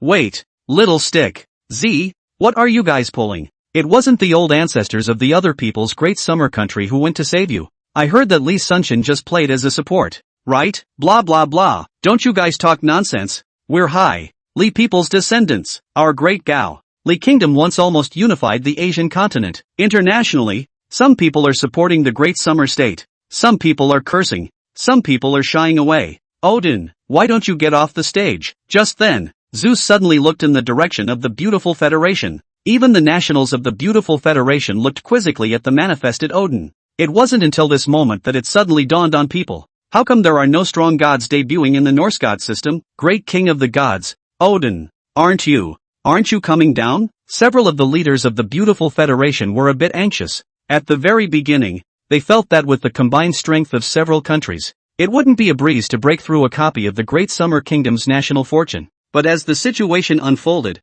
they were truly panicked. This copy of Dasha's national fortune is like a bottomless pit, all kinds of strong gods. The levels are endless, even up to now. One could not even touch the corner of Sect leader Tong Tian's coat. I'm afraid this isn't going to be a loss, is it? Blah blah blah, we can't lose. If you lose, you'll lose 10% of the country's fortune, even if all these national fortunes are added to the Great Summer Kingdom. Then the Great Summer Kingdom. At the thought of this, the leaders of several Western countries became even more anxious. Yet Odin was suddenly looking at the beautiful Federation. Within Odin's one eye, a flash of indifference surfaced. Beautiful Federation. You seem to have some misunderstandings about my Nordic god system. Since the beginning, my Norse god family has not been the subject of your myths. Now that Thor has laid down his life to fight for you, it is a way of repaying the faith that you have provided for my Asa gods over the years. It's time for the people of my Norse god family to recover. Recovery, restore what? Listening to Odin's words, the leaders of the beautiful Federation suddenly felt a sense of foreboding. I, Odin, call on you to restore your country and raise the flag that belongs to the Nordic countries. I, Odin, King of the gods, stand behind you. My people, awaken. What? Restoration. The leaders of the beautiful Federation suddenly went black, feeling a rush of cool air go straight to his head. Odin, surprisingly, betrayed them at such a critical moment. Didn't we agree to fight Dasha together? Ha, there's been a change of heart over at the beautiful Federation. Ha ha, the Norse god system has given up on them? TSK, TSK, TSK, deservedly so. They never had much of a history in the first place. In the early stage of the Aura recovery and world chaos, relying on his country's military strength is awesome, and blasted and hammered people's Nordic countries, forcing the countries to be categorized within the beautiful Commonwealth physique. This is great. People's Nordic countries aren't going to play with them. In the audience, the eyes of the people of Dasha lit up. Not to mention, this is definitely good news for Dasha. The leaders of the beautiful Federation were stunned, jaws agape, speechless for a long time. Fark yo, if I had known this, I would not have gone to war with the Great Summer Kingdom. If war hadn't been declared with the Dasha Kingdom, the situation wouldn't have gotten to this point. It's not like the Nordic countries are going to find an opportunity to take advantage of the situation and turn it around. It's falling apart. The leaders of the beautiful Federation had a complete and total breakdown of heart. Very sorry for declaring war with the Great Summer Kingdom. However, there are no pills of regret in this world. It was seen that in the territory of the beautiful Federation, continent by continent, slogans of independence were shouted and the flag of restoration was raised. Ha, there's such a good thing? Even Chu Yun did not expect such a surprise. A sudden change of heart caught the League of Five off guard. Oh no, I should say a four-nation alliance. The Egyptian Empire, vaguely sensing that something was amiss, and judging by its own national interests, had long since withdrawn, choosing to sit back and watch the tigers fight. So now, that leaves only the Great Eagle Empire, the Shira Empire, the Papal Vatican and the Beautiful Federation. And at this moment, within the Beautiful Federation, it was a big enough event to affect the national capital, in the real world. Odin's voice resounded in the hearts and minds of every Nordic child. On the continent of Europe, the streets of the Nordic countries were swarming with demonstrations of the marchers. Everyone is raising the flag of restoration. Damn it! Suppress them. The leaders of the Beautiful Federation woke up and turned toward their cell phones and other communication devices and roared frantically. Ordinary people are okay to suppress, but it's just some traveling teams, not much of a threat to us, but there are still rebels everywhere, and even the puppet regimes we supported, power, have also changed their flags. Zip, zip, zip, zip, zip. There were screams on the other end of the line. The leaders of the Beautiful Federation were ashen. They couldn't help but look viciously in the direction of the Great Summer Kingdom. Fark yo, it's all your fault. Why can't you, the Great Summer Kingdom, who are so dead and dying, admit defeat quickly? If you had conceded defeat earlier, this kind of thing would still be happening. Fark, damn the Daxamites, crazy. With the huge blow, even some of the nationals yelled, except for the leaders of the Beautiful Federation. With a spiteful face, he looked at the Great Summer. However, the Daxia people in the audience didn't even take care of them. Everyone had a flirtatious look in their eyes. Before the start of the fight, the little beautiful people arrogant abach, that high and mighty messenger of justice face where is gone. Now it's okay. You're blaming us for the mess in your own backyard at home. Oh, yeah, the righteous world police of justice. Mactan restoration, Ruodan restoration, Norwegian restoration. The sound of the rules of the mythic ring suddenly rang out, sweeping across the blue star, and that's not all. According to the rules of the mythic ring, the Beautiful Federation has lost many territories. Its fortunes have fallen, and it will no longer be a permanent member of the five. The five major powers at this stage are, respectively, no. 1 Hilla Empire, no. 2 Egyptian Empire, no.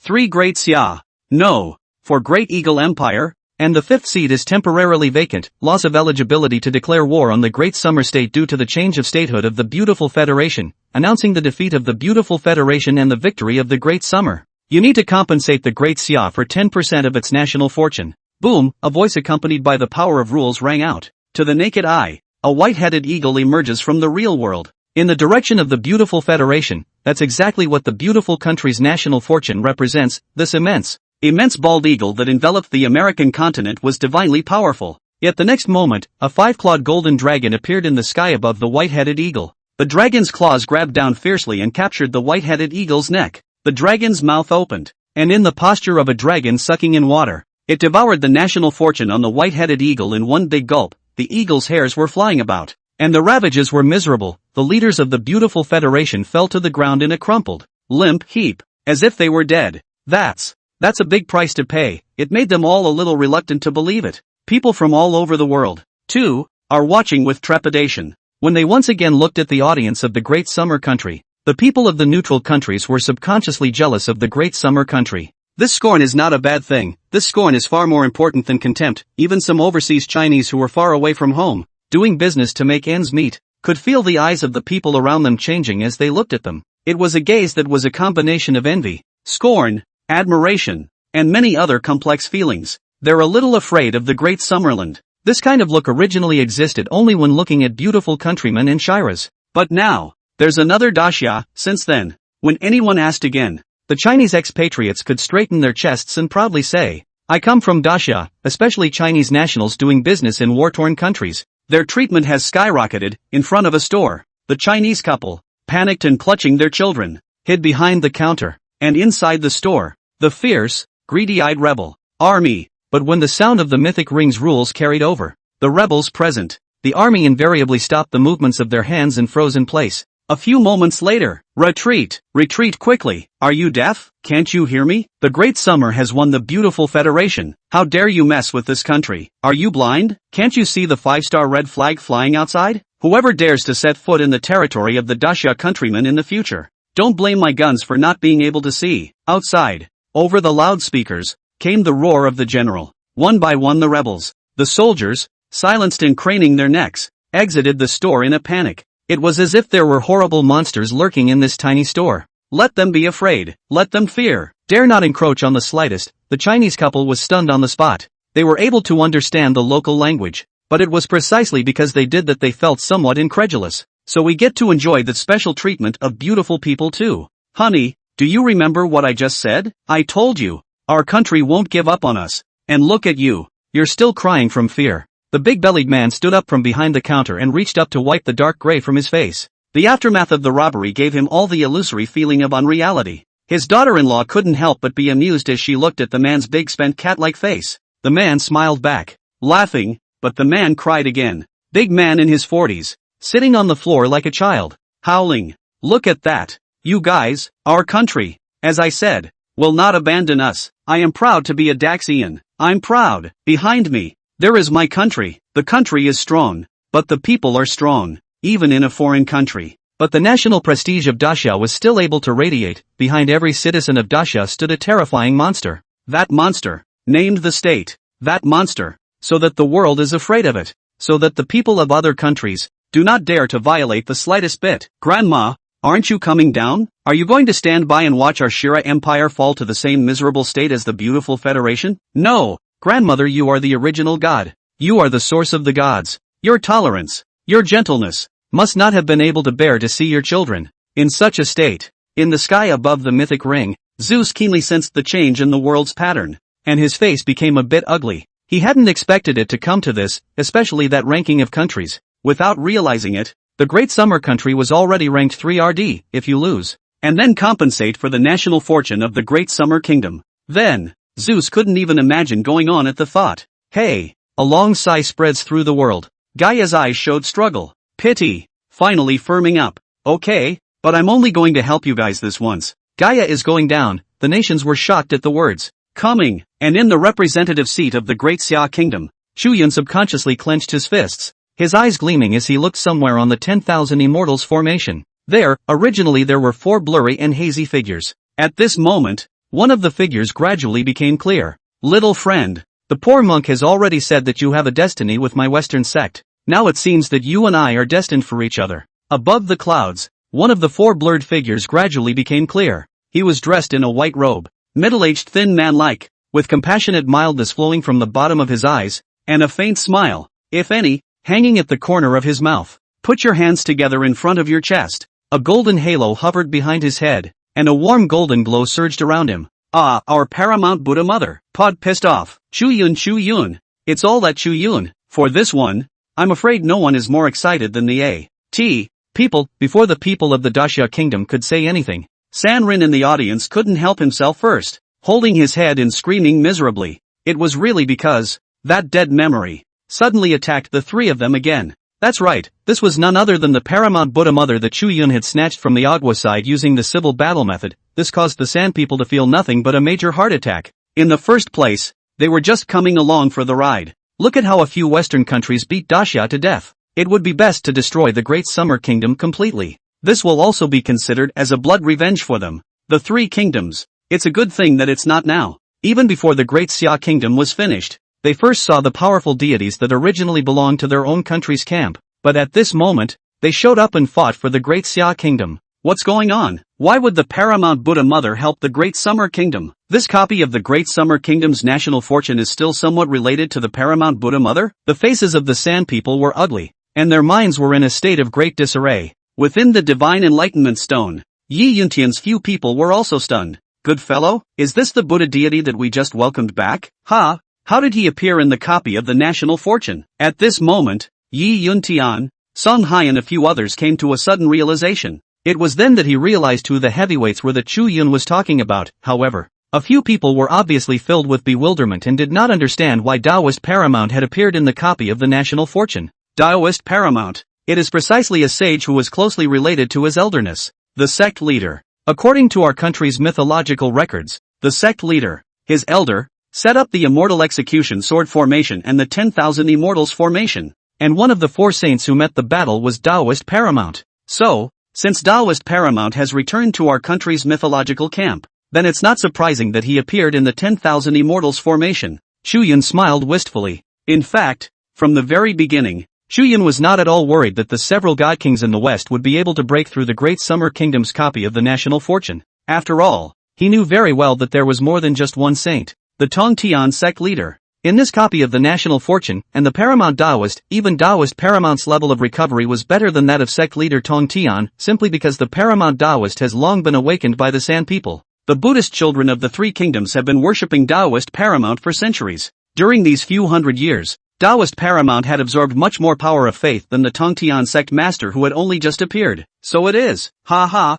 In that case, Little San has still made a lot of contributions to us. I'll have to thank the little A's. I'll tell you what. After this godly war is over, we'll go to the A's again and take a walk around the country. Yi Yuntian's few people were smiling happily. The tension that had previously been building with the appearance of Gaia gradually eased. Little friend, you do have a destiny with my Western sect. At that moment, Taoist paramount's voice came again. Chu Yun could not help but feel a jolt in his heart when he heard these words. Ahem, that's not something to say. Especially not to your own people. One must know that in the records of the sealed god, this one but whoever uttered these words was either eyeing your person or your magic treasure. In any case, if you have a connection with our Western religion, then you should be transformed. Chu Yun smiled awkwardly and cupped his fists towards Taoist paramount. Thank you, senior, for your love. But the kid is just a mere mortal. I'm afraid it's difficult to get into the eyes of senior. Senior, take a quick look. There are quite a few god kings on this occasion. How resourceful Chu Yun was. That was without saying a word. He directly diverted Taoist paramount's attention. Taoist paramount had just manifested and detected the aura of an acquaintance, namely Chu Yun. Haven't had a chance to look at the outside world. After hearing Chu Yun's words, a flash of essence flashed under Taoist paramount's eyes. Oh, the God King. What level is a God King? Golden Immortal, Tai Golden Immortal, Great Luo Golden Immortal, Paramount Saints. Taoist paramount's heart couldn't help but fire. It heated up and swept his eyes with anticipation.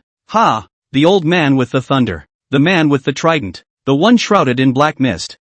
Through the sky, Taoist paramount was astonished beyond measure. Really not expecting to see an old acquaintance here, at this moment. The Tongtian sect leader is in the center of the 10,000 immortals formation in the sky, and he himself is the center of the formation. With his own strength, he operated the Grand Formation and supported this national fortune Grand Formation for the Great Xia Kingdom. He transformed into a youthful figure, his black hair dancing wildly and his gold-drawn black robe hunting without wind. Ha! Honta! The sect leader also saw Taoist paramount. The sect leader, who had manifested a youthful image at this moment, had an even more domineering and tyrannical aura about him. It is also the embodiment of a cynical and ennobling character. Seeing Junti made the sect leader think of the scene where he was surrounded by the four saints. The bishop's heart naturally had some fire in it. Taoist paramount, however, smiled awkwardly. Schizo, goodbye. The sect leader rolled his eyes, didn't give Junti a good look, and said in an urn, let's not talk too much nonsense. Now that you and I are both fighting for the Great Xia and are in the same camp, we should work together. You can help my disciples and grandchildren today by destroying these Western mongrel gods. The grudge between this sect master and you can be written off. Upon hearing this, Taoist Junti folded his hands together and bowed to the sect master. Great goodness! Fellow Taoist is worthy of being the first of the Xin sect's orthodoxies and the head of the Bio Palace's teachings on the 10,000 races. This heart is truly rare. Alright, you two saints, you're just smooth talkers. Sect leader Tongtian waved his hand impatiently, but that being said, his face eased up a lot. He, still really arrogant and cocky, facing us and the other god kings. How dare you gossip as if no one else is there, with impunity. It's a damn shame to treat us as nothing. Just then, a handsome blue-haired man with his feet on a million-foot flood wave lifted him high. He wrapped himself in a torrent of pouring water, holding a trident of extraordinary divinity, and made a salty stabbing move, stabbing out a sky full of sharp phantoms. Swish swish swish, it was Poseidon who struck. Don't look for Poseidon to be the least talkative of the three Sheila brothers, but he was definitely the proudest one inside the three brothers. How could he endure this attitude of the sect leader in Junti? Ha, watch out, Aya, this sea god of Shira, and a sneak attack. Do you want some face? The people of Daxia were all shocked out loud when they saw this scene, but Poseidon clearly didn't understand Junti, much less the saintly level. A bizarre scene ensued. The paramount Taoist twisted his head to look at Poseidon, his lips parting. Monk, the poor monk sees that the object in your hand is related to my Western sect. What kind of brainiac is this? He's dying and he's still pussyfooting around. Is he crazy? Poseidon was all amused. Yet not before he reacted. Poseidon suddenly had the feeling that the trident in his hand had disappeared. That's right, it's the very sense of a disappearing alienation. The shadow of the gun in the sky also died out in an instant. in full view of everyone, Poseidon was seen frozen in place in shock, looking down at the trident in his hand. As far as the eye could see, the trident was clearly still in his hand, but why the feeling of emptiness? Poseidon's brow furrowed in confusion. But before he could think about it again, the trident in his hand seemed to come to life, and it was actually reversing its sharpness. It drew a graceful arc in the void. A shot thrust hard inside Poseidon's chest. Pst, the blood of the gods flies. Poseidon was pierced on the spot and stuck in a skewer.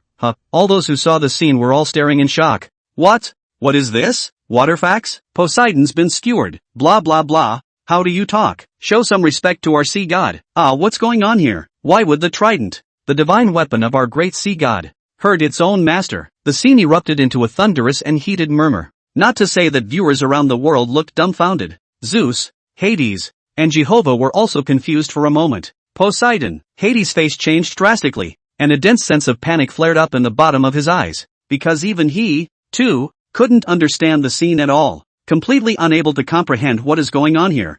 Above the void, the million-foot wave vision faded away. Only the lone figure of Poseidon remained, standing above the void. Poseidon didn't hold back and opened his mouth to spurt out a mouthful of blood with a golden sheen. His beautiful turquoise-blue pupils were covered in blood, and his handsome face was hideously green. He stared at the trident that had pierced his chest. It was possible to clearly feel the life force belonging to him, which was rapidly draining away. It's impossible. It's absolutely impossible. What's this for? Poseidon knows his trident all too well. This divine artifact granted him unparalleled divine power. When waved, it could easily set off monstrous waves, more than capable of causing storms and tsunamis that sink continents. The heavens and the earth crumble. It can also smash everything to pieces and even cause major earthquakes. It was a symbol of his status as a sea god in the hierarchy of gods. It is also a terrifying artifact that is enough to kill a god king. However, at this moment, it was this divine artifact that he had relied on to become famous and had brought him endless greatness that turned its head and pierced through his divine body. No, in full view of everyone,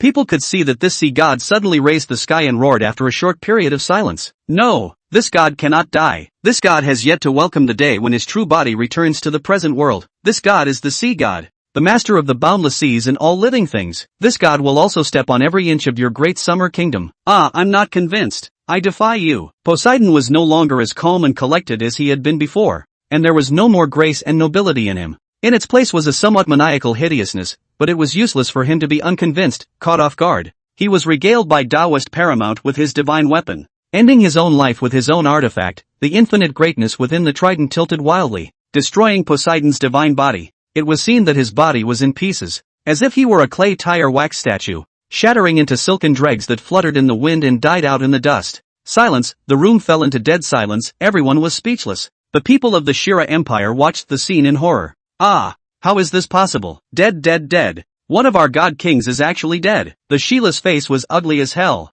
and she screamed strangely. Humph, let's make you guys cowboys. There you go. You've lifted a rock and smashed your own foot, still provoking our great Xia? Do you really think we are weak? Brothers, celebrate Hira Poseidon's hiccups and order a takeout. I'm having eel over rice today.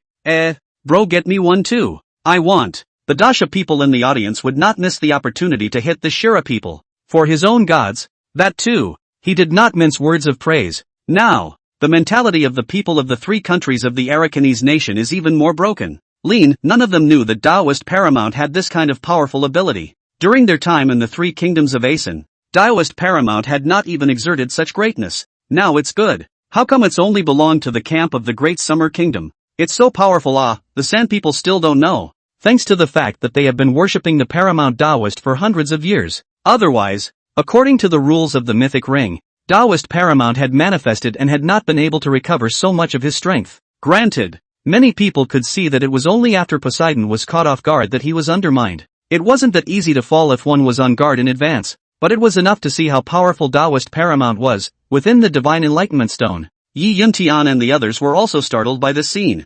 I didn't expect Taoist paramount to finish off Poseidon with just one sentence. I see. This one's divinity is on that Western religion. Anymore, Taoist paramount is also a saint. Even if they aren't saints at the peak of perfection, with these third-generation god kings, they are powerless to compete with saints. Chu Yun's gaze suddenly lit up. The might of a saint, at this moment, was on display. At the same time, the trident that had decapitated Poseidon turned into a stream of light and flew towards Taoist paramount. It hovered steadily beside Taoist paramount. Apparently, he had been transformed by him. The divinity of the Paraclete is as expressed in that mantra. With the power of transmigration, it can ferry people, immortals, demons, devils and so on. All things under heaven are within the scope of transmigration. Oh, fellow Taoists, divinity in this ring is not bad, but why did you stop? Keep killing. Sect Master Tong Tian, who presided over the grand formation, glanced in the direction of Taoist Chu Yun. The sect leader obviously still held a bit of a grudge. After all, his old man was notorious for protecting his calves. Just this one Poseidon. How could it appease the wrath of the patriarch? How many of them have to be together to be a good couple? Fellow Taoist is wrong. Taoist Paramount knew that he was in the wrong and nodded his head with a smile. Now that we were all on the same side, he naturally couldn't follow Yuan Shi Tianzun in pulling the banner of heaven's great righteousness to suppress sect leader Tong Tian. In the next moment, Taoist Paramount looked in the direction of Hades, Zeus, and Jehovah again. A moment of being held in his gaze. The three divine king-level existences all felt their hearts and minds tremble. Shit, this god sees that his divinity can rob us of our divine weapons. Sure enough, the next moment, you have a destiny with my Western sect. Whoosh, the thunder spear in Zeus' hand came out of his hand. You have a destiny with my Western sect. Zeus' shield of Zeus in his other hand forced its way free. You have a destiny with my Western sect. Zeus couldn't hold his composure any longer, his face black with anger, and unloading equipment, however. Before he could react, the turtle spirit Holy Mother saw the right moment to catalyze a shot of yin-yang beads, slammed hard into Zeus's forehead.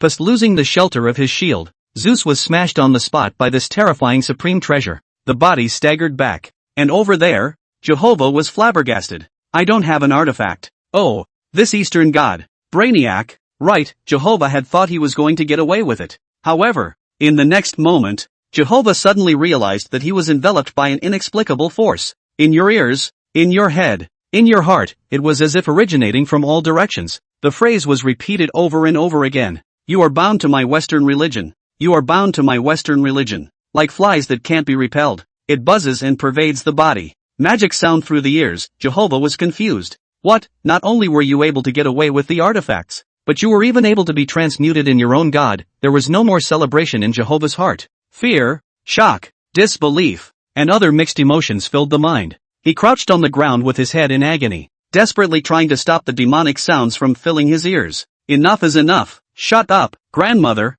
Why don't you make a move? Zeus, who had been hit on the head and had his brain buzzing, looked incredibly ugly and forced himself to calm down. Fellow Taoist, this sect master has come to help you. Just then, before Gaia could move, the bottom of the Tong Tian sect master's eyes flickered with coldness, and his eyes flowed, fixing on Gaia's body. Him, from the beginning to the end, he had never looked more than a glance at that Gila third-generation god king, at the level of a mere paramount saint. How could one enter the eyes of the sect leader? It was only this primordial god of the Shira divine lineage that was within the patriarch's consideration. Go! Sect leader Tong Tian let out a soft cry. The four swords of the immortal exorcist hang high above the heavenly gate. Sharpness is directed at Gaia. The four swords danced in the air. Wherever the sword blades passed through, they destroyed and destroyed. Space shattered. And the astral winds raged. Gaia would have liked to save a few of Zeus. However, in the face of the immortal execution four swords of the Tong Tian sect leader, even she, the primordial god, didn't dare to be the slightest bit careless. Earth shelter. Gaia's face was grave. And with a wave of her hand, green light flashed before her. A vision of a world emerges. The greenery is lush and the mountains are beautiful. Everyone watching was sucking in a breath of cold air. This primordial god of the Shira divine lineage was truly worthy of being a creation existence. She's horrible. The vision that was struck was as if a world was spread out in front of him, blocking that immortal execution four swords. Go for it. Go for it. The people of the Shira Empire, filled with anticipation, subconsciously murmured in their minds. Nowadays, even the people of Shira could see that Zeus, these third-generation god kings, were unable to break through the great Summer Kingdom's copy of the national fortune. They could only place all their hopes in the primal god, Gaia, the mother of the earth. Dasha's viewers know it too. This battle has reached its final moment. As long as they were able to win against Gaia, then the calculations of the several Western countries would fall through. Everyone's eyes were gleaming as they secretly cheered for sect leader Tong Tian in their hearts. The bishop could also feel the expectations of the people of Dasha for him. The bishop smiled slightly. The sword was pointed in Gaia's direction. The four immortal execution swords were like four streams of light that shot into the world vision in front of Gaia. The blade of the sword stirred the mountains and rivers, destroying the stars and destroying the sun. Wherever it passed, mountains and rocks crumbled,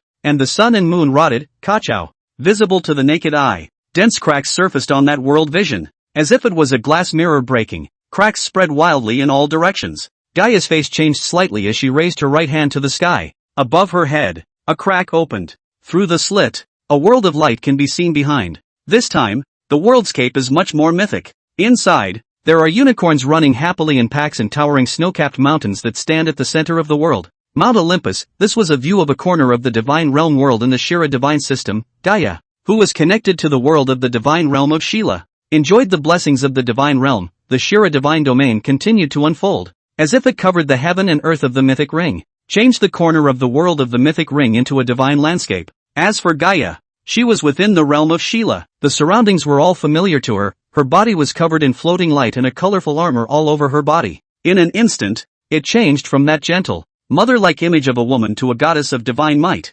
Oh, with the power of the world, take the power of the 5 elements and add them to your body. Rather worthy of being a Western primordial god, jumping out of the 5 elements, not within the cycle of reincarnation, and transcendentally existing outside the 3 realms. Seeing this, sect leader Tong Tian praised. He had sensed Gaia's power. If Gaia were to be placed within the Eastern mythological system, this primordial god would be the one being worthy of being his opponent. Junti, don't make a move. The Tong Tian sect leader was happy to see the hunt. As domineering as he was, he didn't even bother to join forces with other saints against the enemy. That would be nothing less than an insult to the bishop himself. Insult. His figure shifted and his black robes hunted. In a trance, the world only felt their eyes blink. It was then that they saw sect leader Tong Tian leave the formation, and when he reappeared, he had actually entered the Shira divine realm. Ha, this Eastern god. He's out of his mind, isn't he? How dare he enter to fight within our Shira divine realm? Ha, how dare he? Can't he see how strong the primordial god Gaia is within my Shira divine realm?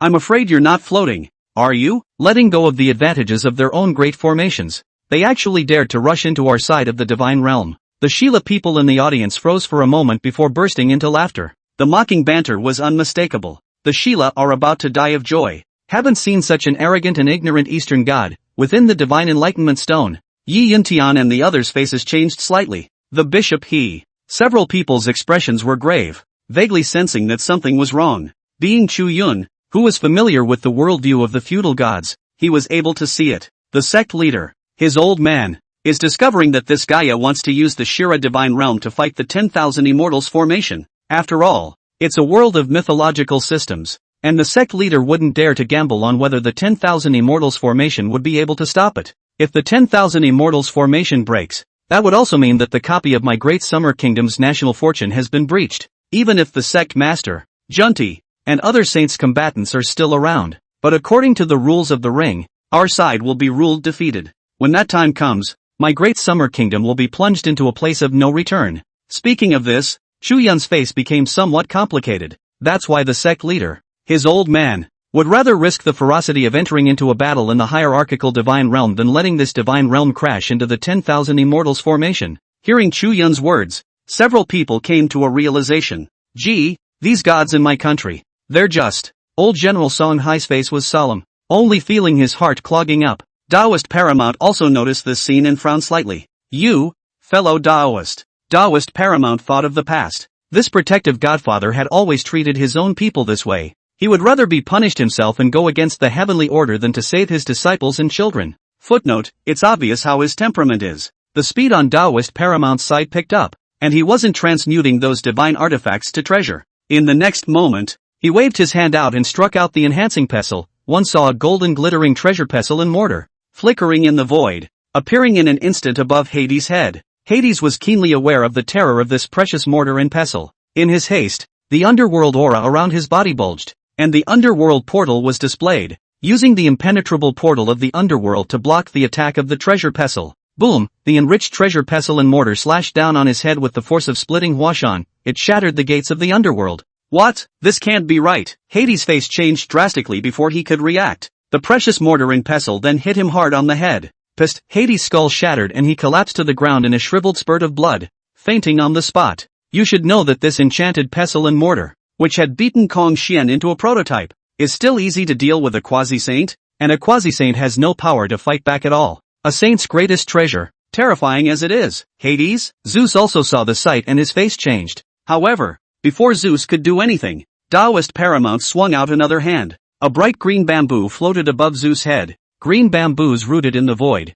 Windless, the bamboo leaves on it swayed, emitting an inexplicable aura that enveloped it. Zeus only felt an eerie aura fill the air around him, and his eyes went black and he couldn't see, his ears cleared and there was no more sound. The tip of his nose lost the scent. For a moment, it was as if Zeus had fallen into infinite darkness and felt nothing. 6 roots of purity bamboo, it can seal a person's 6 senses and leave them to be slaughtered. Jehovah was even worse, fighting against the power of Taoist paramount's transmutation, and eventually it even clashed with his own body, eventually turning into a wisp of bright light and dispersing. Jehovah falls apart. The believers of the Papal Vatican, who collapsed on the spot, only felt that their faith had collapsed. Their heavenly father disappeared, and the several great god kings in the West were also either dead or injured. At this moment, several Western countries can be described as a total rout. It's over and done with. Spectators in several Western countries were as good as dead. No one expected things to go this far. Shouldn't it be Dacia that gets teamed up and fucked over? How come in the end, your own side flipped the script? No, don't get frustrated. We haven't lost yet. The goddess Gaia is still alive.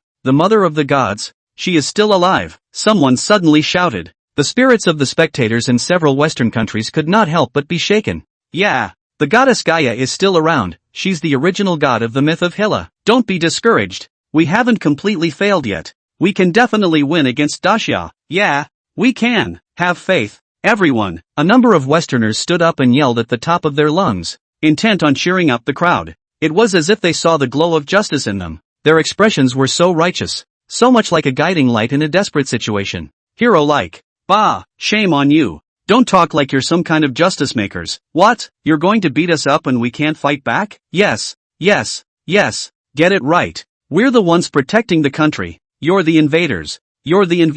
Damn. It's that time of the day and you're still pretending to be a hero there. I'll be damned. Seeing the righteousness of the people of the Western countries, how could the people of Dacia endure this and allow them to maliciously guide the public opinion here? The wind direction of public opinion. Not to mention, if someone with a good mind individually intercepts a bit of the current clip and puts it on the internet, it really looks like a Westerner in a desperate situation, fearless of everything. If this battle, the Great Summer Kingdom loses, then in the future, 10 years, 100 years from now, future generations of children and grandchildren see the video. One would only think that this was a Western Jedi turnaround, worthy of the great human spirit being celebrated. It's really an epic chapter of heroes that can be sung while history bears witness. History is written by people. Some people in the West, however, have obviously misjudged the present-day Dacia. The people of Dacia will no longer have to suffer from this bird's breath and be maliciously targeted and suppressed by Western countries in the international arena. In the past, our forefathers were enduring.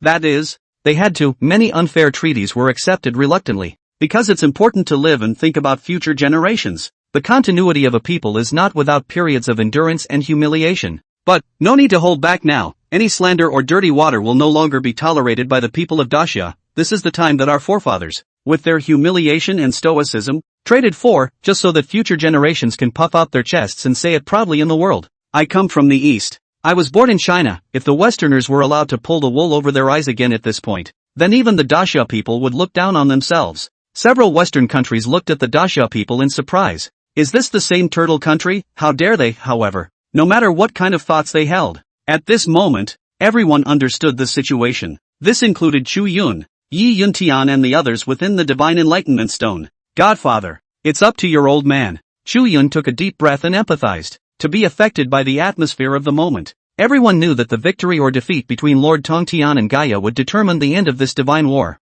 At this moment, sect leader Tong Tian had already fought with Gaia. The immortal execution sword whistled, destroying everything within the Shira divine realm, including Gaia's body, the armor that was made from the power of the earth. It was all split into pieces by the 4 swords. Instead, Gaia reached out and waved her hand, as if intercepting the flow of a divine river. The Yangtze River, the Azure River, shaped like a pie chain, bolted the immortal execution sword. Immediately afterward, the earth hummed, and a large hand that had changed from mountains and hills grabbed at the absolute immortal sword. Rumble, rumble, the hand of the earth, with 5 fingers spread out, firmly grasped the immortal trap sword. Trees and plants grew wildly, and countless vines danced, trapping the immortal killing sword. The entire world of God's domain is helping Gaia. The great power of heaven and earth is added to the body. Gods of the East, I would not have wanted to be your enemy. A complex color surfaced in Gaia's turquoise blue eyes. But alas, you and I had to come to this. You shouldn't have entered the divine realm.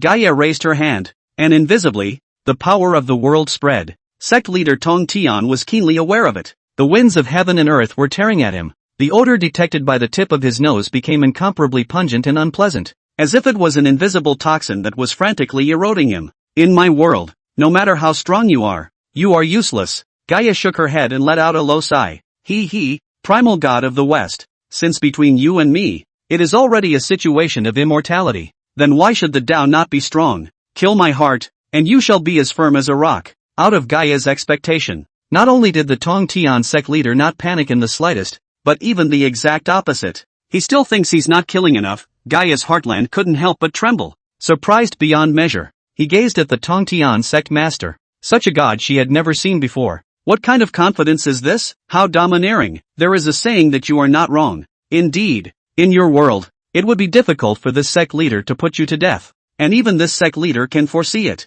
Even if you break up your divine body. But here, you are immortal and can still remake your divine body. God's domain is you, and you are the whole of God's domain. Sect leader Tong Tian smiled faintly.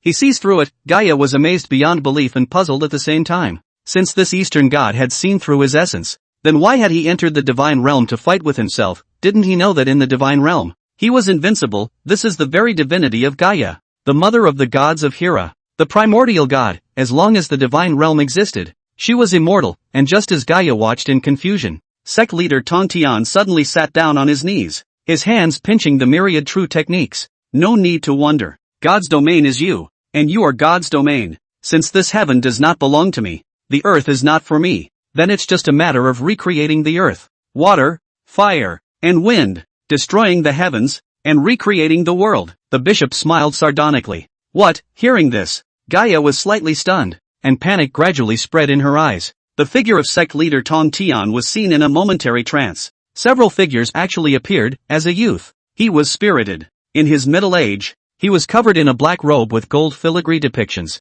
looking out of the four directions of heaven and earth. In his twilight years, he looked down on the world, his eyes indifferent. It was as if the tontines of each period had appeared. All of them pinched with one hand and recited the myriad dharma. A heaven-destroying aura spread out in all directions with the Tong Tian sect master as the center of the circle. Space shattered, the gaps in the black silk, like a spider's web, spread rapidly. The place where sect leader Tong Tian was located seemed to have turned into a terrifying black hole. Expanding again, wherever the darkness infests the area. Whether it's the mountains, rocks, grass, trees, or white clouds in the sky, they are all swallowed up and obliterated by the ever-expanding black hole. Everything within the god's domain is disappearing. Gaia stared in horror. The uplifted Sheila people, dumbfounded. The spectators in neutral countries all over the world all screamed out in horror and strangeness. This is going to destroy the Shira divine realm. My goodness, this Eastern god is too terrifying, isn't he? No wonder he dared to enter the divine realm to battle Gaia.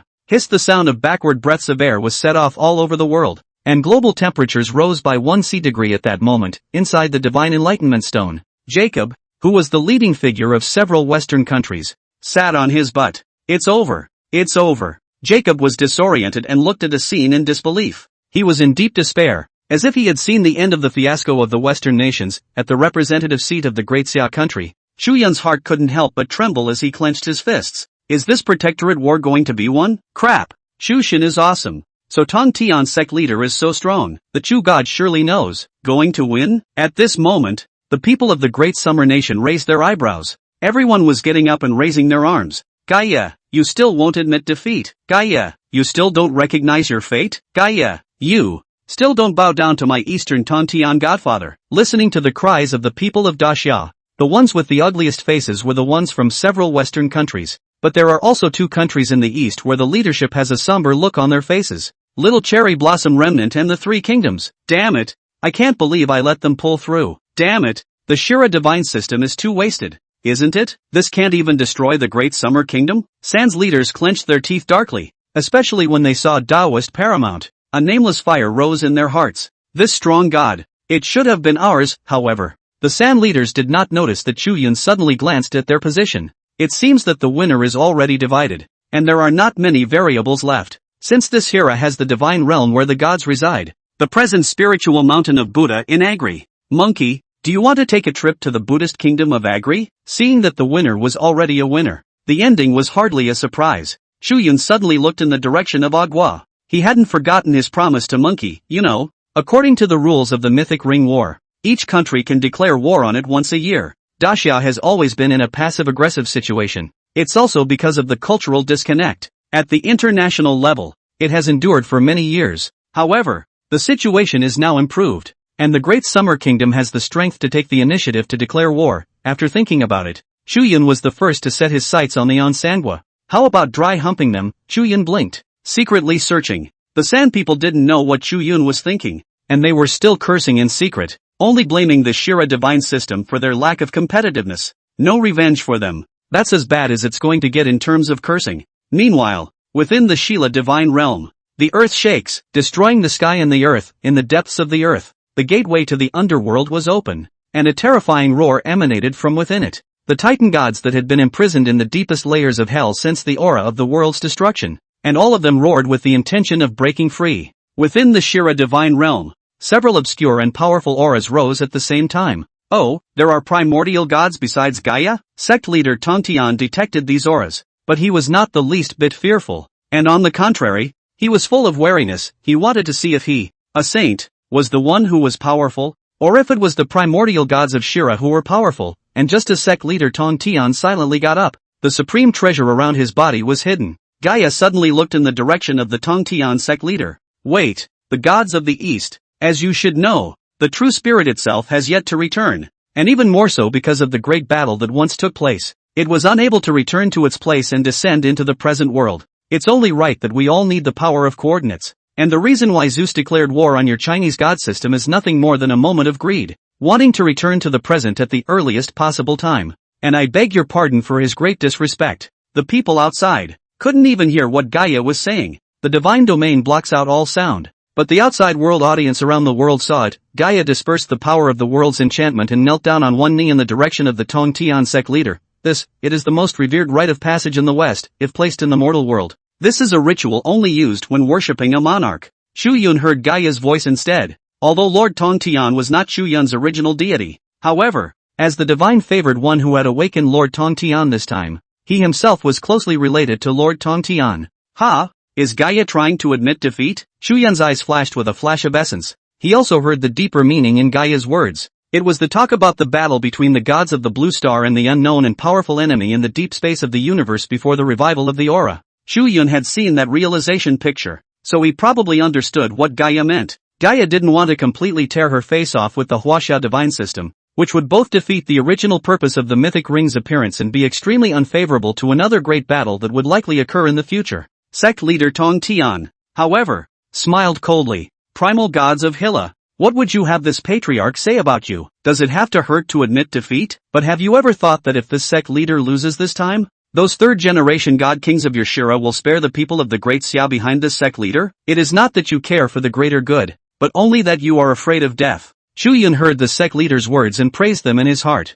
Haha, worthy of being a godfather? This temper. No comment, sage of the East, don't go too far. Do you really think we're afraid of you? Right at this moment, within the Shira divine realm, several roars of extreme anger were heard, as if their dignity had been greatly provoked. Taoist Paramount suddenly appeared within the divine realm. Casually, he brought over the fainting Hades and Zeus, who had his six senses blocked as if he were blind, with a hint of horror on his face. Junti, you're here? I thought I told you. No need for you to help me. Sect leader Tongtian cast a sidelong glance at Taoist Paramount. The words were hard, but there was a little warmth in the bishop's heart. But after all, there was a bit of bad blood between the two. And the sect leader couldn't forget that this guy had helped his own senior brother, and that 4 saints had surrounded and beaten him alone. A good face that certainly can't be given, the bishop thought arrogantly. Taoist Paramount smiled gently, clasped his hands together, and gave a dharma cry. Meanwhile, Gaia was helplessly looking towards the source of those voices.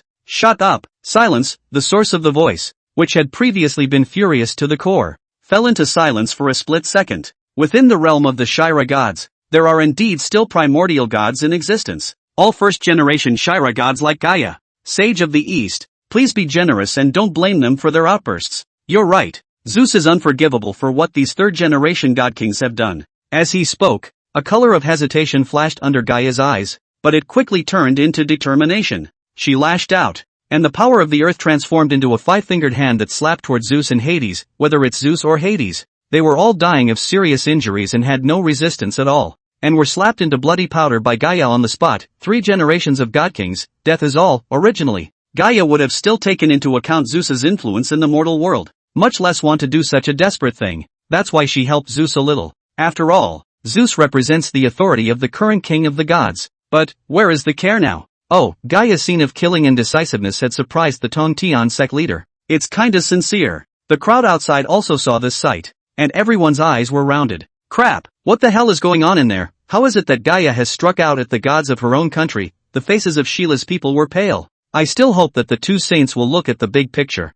and we can guarantee that from now on, we will definitely not be enemies with the Huaxia divine system. Gaia grimaced with a bitter smile. It's hard for ordinary people to understand what she's saying. Chu Yun did understand some of it. Sect leader Tongan narrowed his eyes slightly and looked towards Chu Yun. What do you think, little one? As the elected representative of the present-day Great Xia Kingdom, Chu Yun was naturally qualified to participate in this choice. How do you guarantee it? Chu Yun looked at Gaia. At those words, the bitterness on Gaia's face increased, but she also understood that there was no proof by word of mouth. With that, a divine pattern appeared in Gaia's hand. The divine ripple flew out of the divine realm and actually enveloped the sky over the territory of the Great Summer Kingdom. Immediately afterward, within the territorial boundaries of the Great Summer Kingdom, a green rain of life fell. Each and every Daxamite has been blessed by this mother of the gods of Hera. Everyone's life expectancy has skyrocketed by about 10 to 30 years at the very least. It was even cleansing the marrow and veins. The body was strong and healthy, and some dark diseases disappeared as much as possible. Even terminal diseases for humans,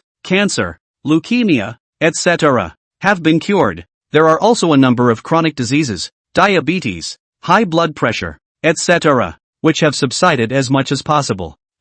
Crap, that's fine. On the internet, it set off a pop-up of people in Dacia, all talking about it. The people of the various countries looked at this scene in their eyes, and they were so envious that they could hardly stand it. The Hilla, in particular, are more desperate. It is important to realize that even they have not enjoyed the blessings of the primordial god, and this, in addition, is not a simple blessing. After doing all this, Gaia's figure actually shrunk at a speed visible to the naked eye, eventually becoming as large as a mortal's. Her face was pale, and even her long green hair, which symbolized life, had turned much darker and withered. I bless you Dacia people with my own life essence. From now on, all the bloodlines of the Dacia people, within 3 generations, will be related to my life. If the Dacia kingdom ceases to exist, and the Dacia people perish, then I, Gaia, will also fall. Gaia laughed bitterly. She gave no less. It's taking his own life and atoning for Zeus and the others, and for 3 generations. Even in terms of an average person's lifespan, that's a little over 200 years. That's more than 200 years. And it's perfectly adequate. Maybe soon, those unknown and powerful enemies from the depths of the universe will arrive. A good one. The first evil is removed and atoned for the sins of the children and grandchildren. The primordial god of Hela. It's this sect leader who has misjudged you. The Tongan sect leader also didn't expect that Gaia would give so much. But the bishop thought of when Gaia first appeared. She didn't want to fight, except that she had to enter the war because of the gods and kings like Zeus. She herself is a goddess who yearns for peace and is of a gentle nature. It was normal for such things to be put on her. If it were me, I'm afraid I'd have to go through with it. Sect leader Tongan blinked and thought wildly for a moment. Also, I still hope that you won't forget your promises. This battle is over. Sect leader Tongan smiled faintly. Chu Yun, however, looked at the sect leader in surprise. With his understanding of the Tongan sect leader, this matter should have been fought to the death. According to the mythological story of the feudal reign of the gods, the sect master was beaten by the 4 saints, lost face, and was so angry that he was ready to overthrow the Eastern world. It was only when his master, Hong Jun, stepped in that he was able to persuade the sect leader. Is something wrong? Chu Yun's heart moved slightly. However, sect leader Tongan did not say anything more and winked at Chu Yun before leading him away. Greetings to the sage of the East. Your generous kindness, your active consideration for the greater good, will never be forgotten. The day the future plague comes, I, the gods of Hera, will be with you. On the same side, Gaia made a sincere bow in the direction of sect leader Tongan. Chu Yun, and Junti, filled with gratitude. It's true that she doesn't like to fight, but doing the wrong thing is ultimately bearable. She wouldn't argue anything in defense of the Shira divine system either. The price to be paid would not be paid with any hesitation on her part. Congratulations to the Great Xia for winning. The Shira Empire lost, and according to the treaty, will compensate the Great Xia for 10% of its national fortune.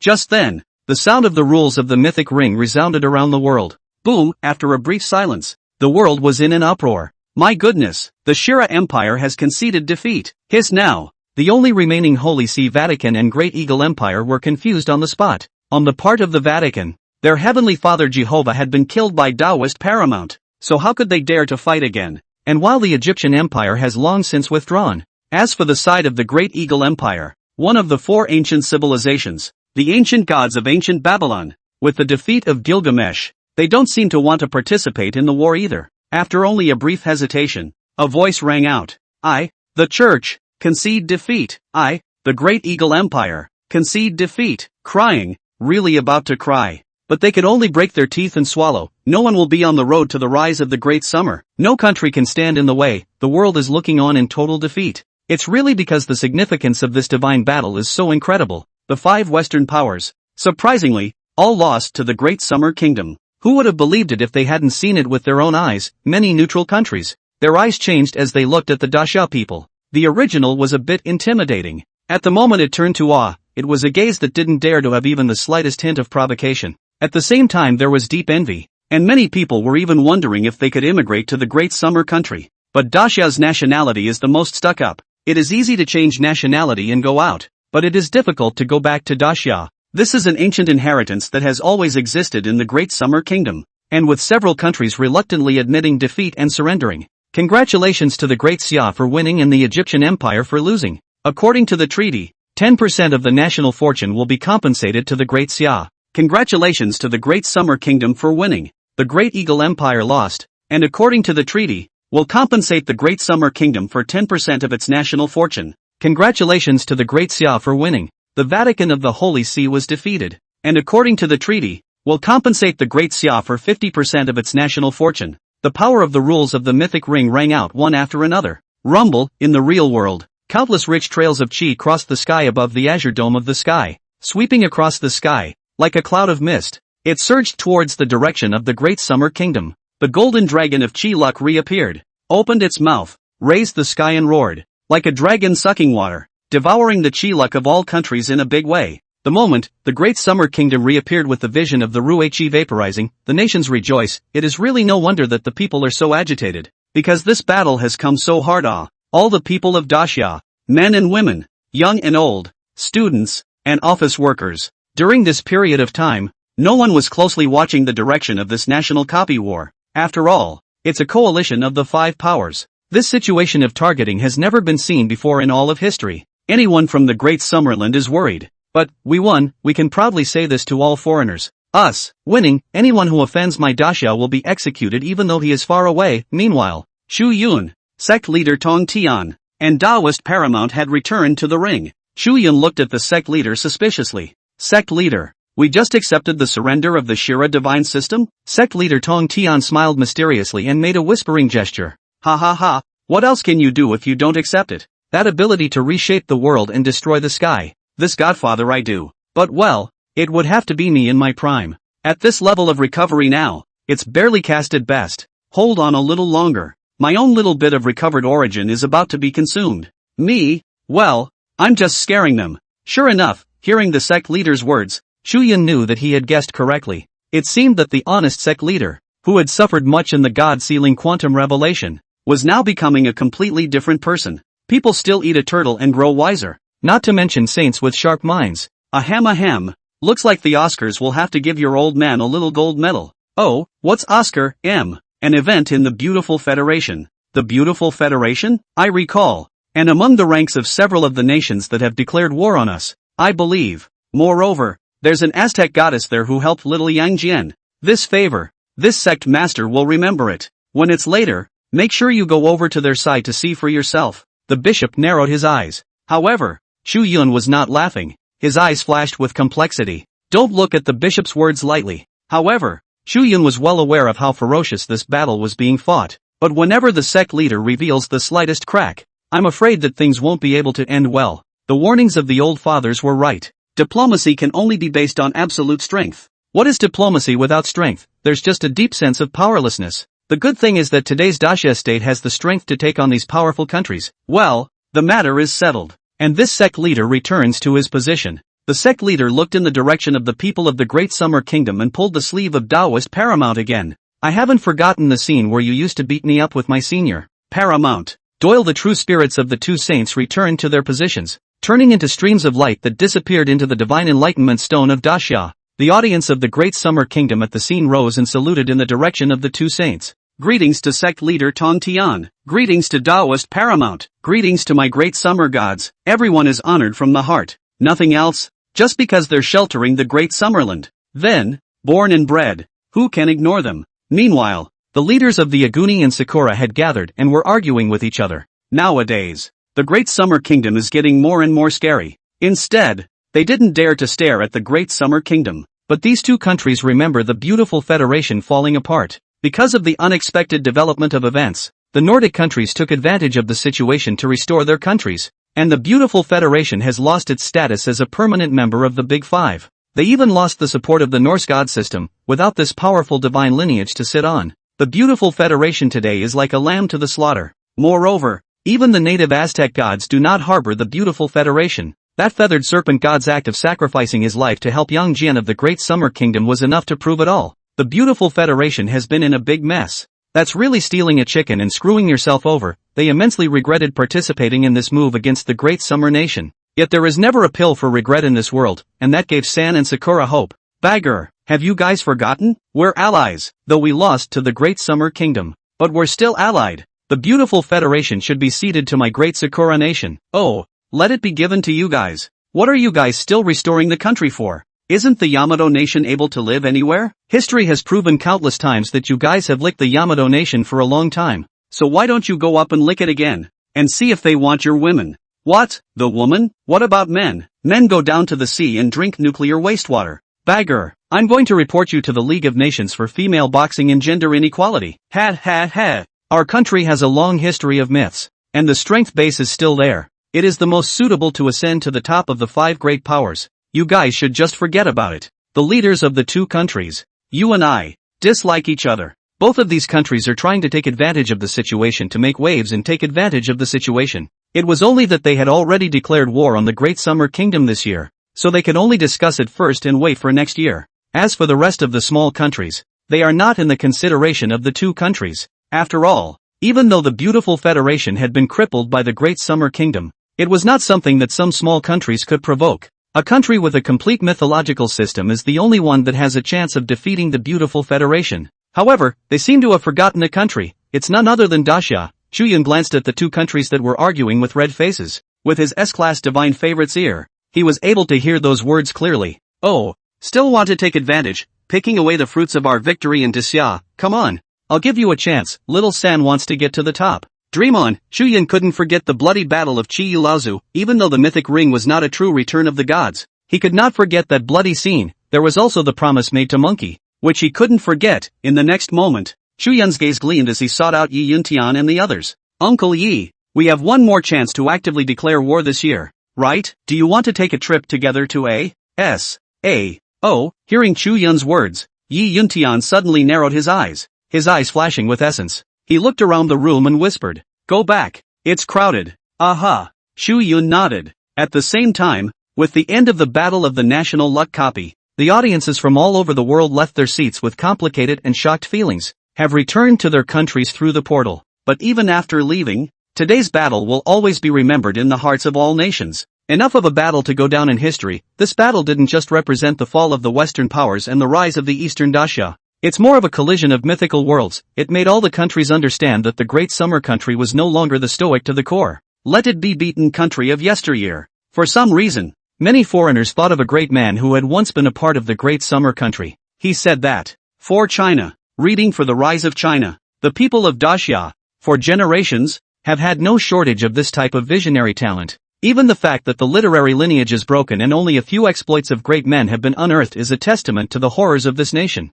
Perhaps this is the reason why the people of Daxia can continue to this day, and the nation is not broken up. All nations left with mixed feelings. On the other hand, Chu Yun found Yi Yuntian, Song Hai and the others. The first time he returned to the capital of Beiping, the Great Summer Kingdom, the leaders had long since hosted a large banquet to receive Chu Yun and his party. This celebratory banquet, completely with the specifications of the state banquet, the representatives of the elite from all walks of life in Daxia were all selected for this seat. As the participants in this battle, Chu Yun and the others were naturally the absolute protagonists of this banquet. Just after sitting down, Yi Yuntian, who was on the side, winked at Chu Yun. Chu Yun, you want to initiate a declaration of war against the three kingdoms? Yi Yuntian could still remember a question Chu Yun asked him when he was in the mythic ring. Is that a tour? Apparently not. Yi Yuntian, who had already fought side by side with Chu Yun many times, the great Xia kingdom's god of war, could be said to know Chu Yun very well. The moment these words came out,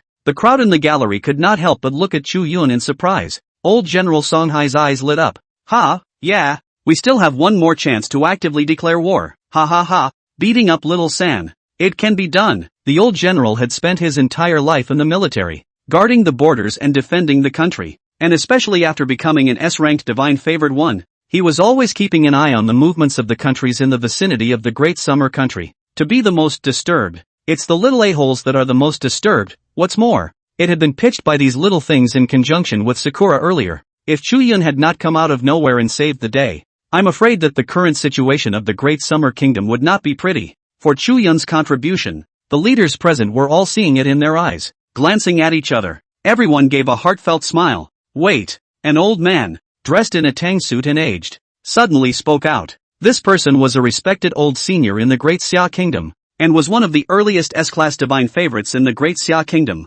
respected by the nation as Elder Dragon. Oh, Elder Long, what's wrong? Yi Yuntian looked at Long Lao in surprise. Elder Long looked deeply at Chu Yun, gently stroked his long beard, and shook his head. There is nothing wrong with it. It's reasonable to beat up the little $es, as a matter of fact. But of the several countries that are entrenched in the neighborhood of my Great Summer Country, the strength of the three countries of Agua should be the strongest in terms of depth. If we were to speak in terms of interest, would it be a bit of a stretch to fight the A.S.? This opportunity this year, if left to Sakura, or Cosmic Stick, Zioku? Silence on the table. It seemed that Elder Dragon's considerations had some truth to them. The old man is right. That's something I did consider. Chu Yun nodded and turned his words around. However, the Cosmic Stick, Z Kingdom is not enough to worry about. From what I understand, this country does not have any mythological underpinnings. Throughout our country's history, the Stick country has followed our country's lead comfortably for almost every generation,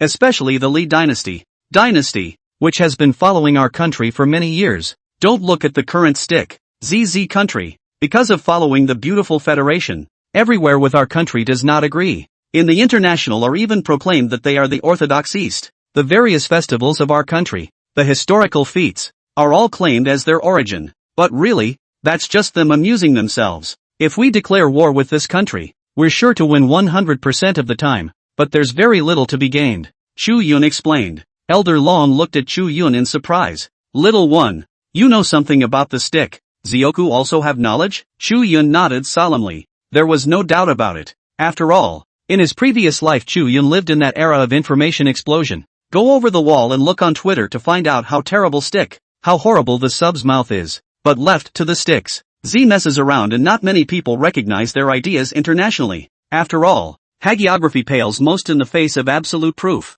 Even the Sakura people, mocking the Stick, Zioku, and again, to Sakura, if they are not exiled, there's some value to it, though, only now their country has long since been destroyed, and having lost the shelter of their national fortune, the evil demons have long since stepped through their homes. It's like the last God War. We got half of their country though. That portion of their populace fell into slavery in our country. But in a sense, that's all the value Sakura can bring to the table. Their mythological system, although they also have some powerful deities, due to the fact that historically, they have been deeply influenced by our culture. Their mythological veins, and even some archetypes can also be found in our mythological stories. So, collecting Sakura's divine lineage and subjugating their gods would be of little value to us. In fact, Chu Yun had long since secretly analyzed the several hostile countries surrounding the Great Summer Country. The reason why I chose Agri is not just for Monkey's promise. In a sense, as powerful as the Agri kingdom was, even after the loss of a creator god-level Shiva,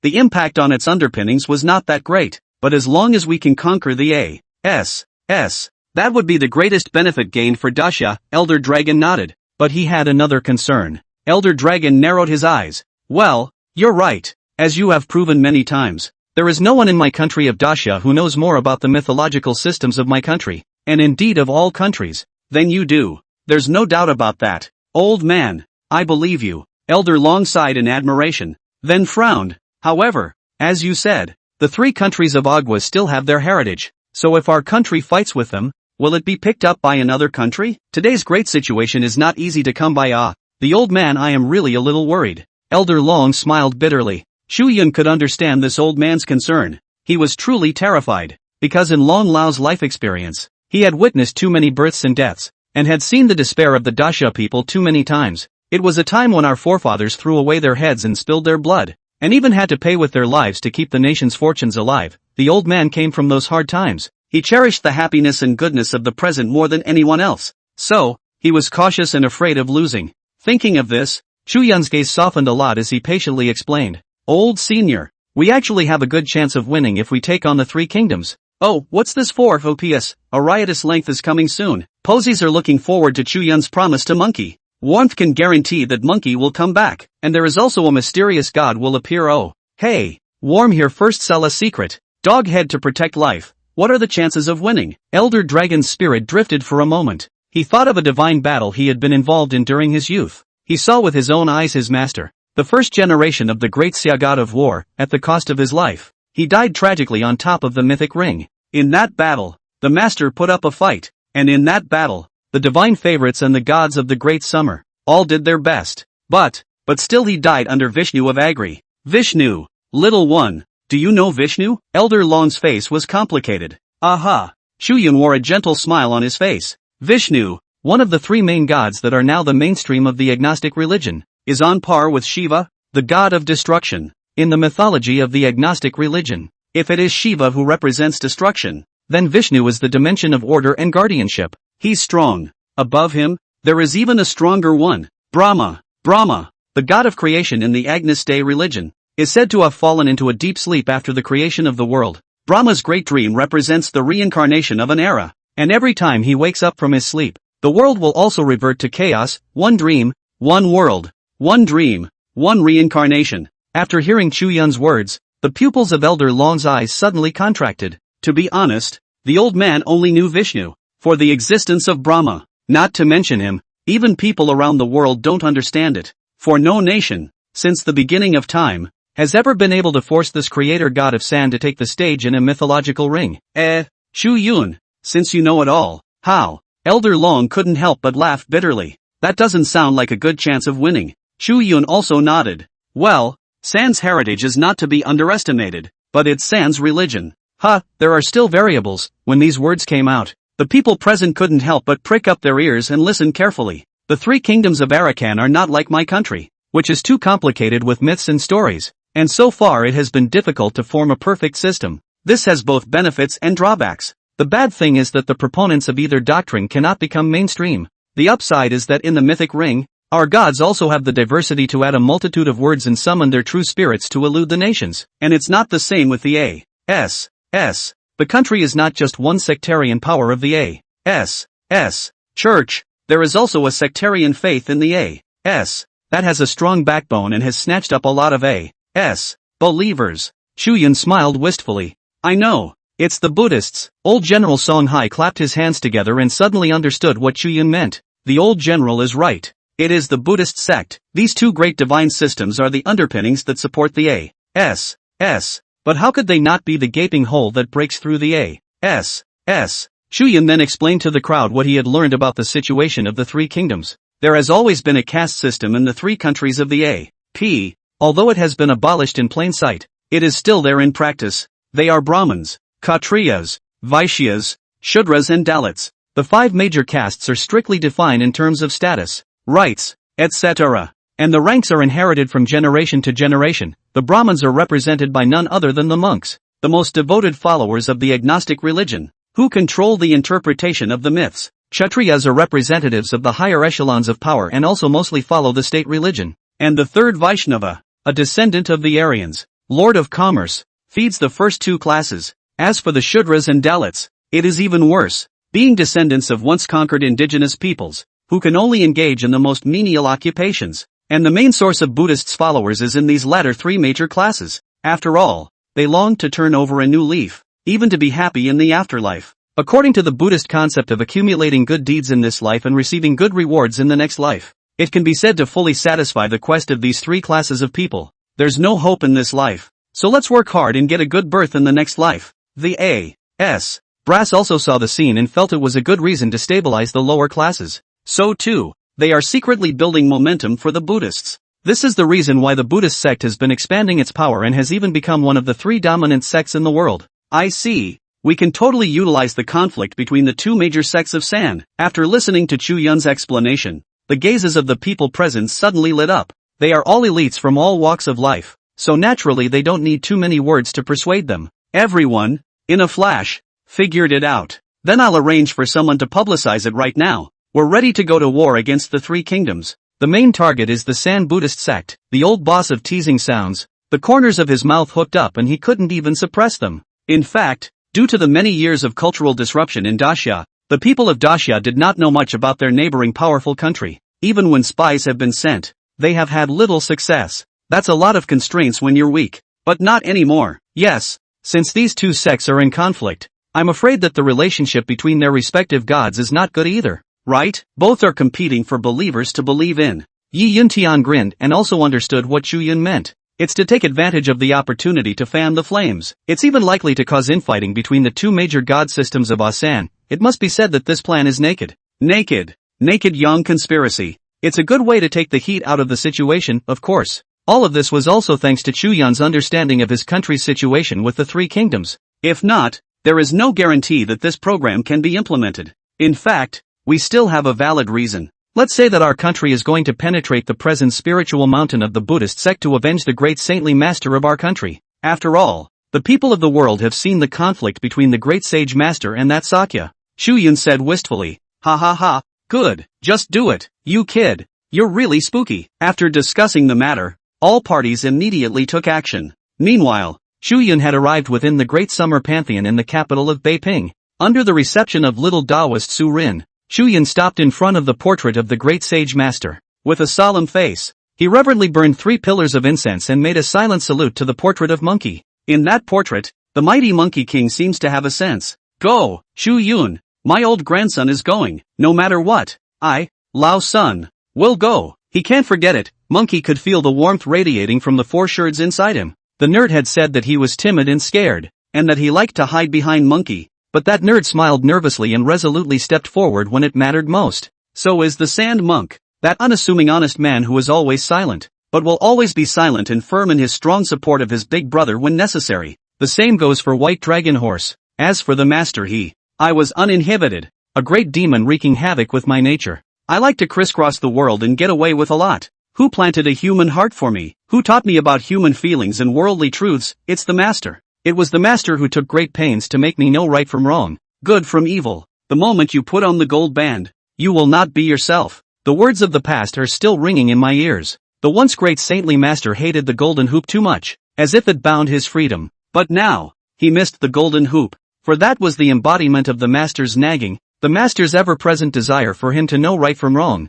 to equip him with the corroboration of a human heart. Love and hate are not something that can be experienced by the heart of stone possessed by a stone monkey. But now, the stone monkeys who possessed the hearts of the people, he could feel the throbbing warmth. Chu Yun, go, declare war immediately. This time I, Lao Sun, am bound to trample the Spirit Mountain Buddhist sect and find my master, my brothers. You guys, wait for me, old son. Inside the Hall of Gods, the portrait of the great sage master seemed to have revived, its colors surging and bright. The majestic Monkey King, alive and well, with jaws agape, seems to contain a monstrous rage.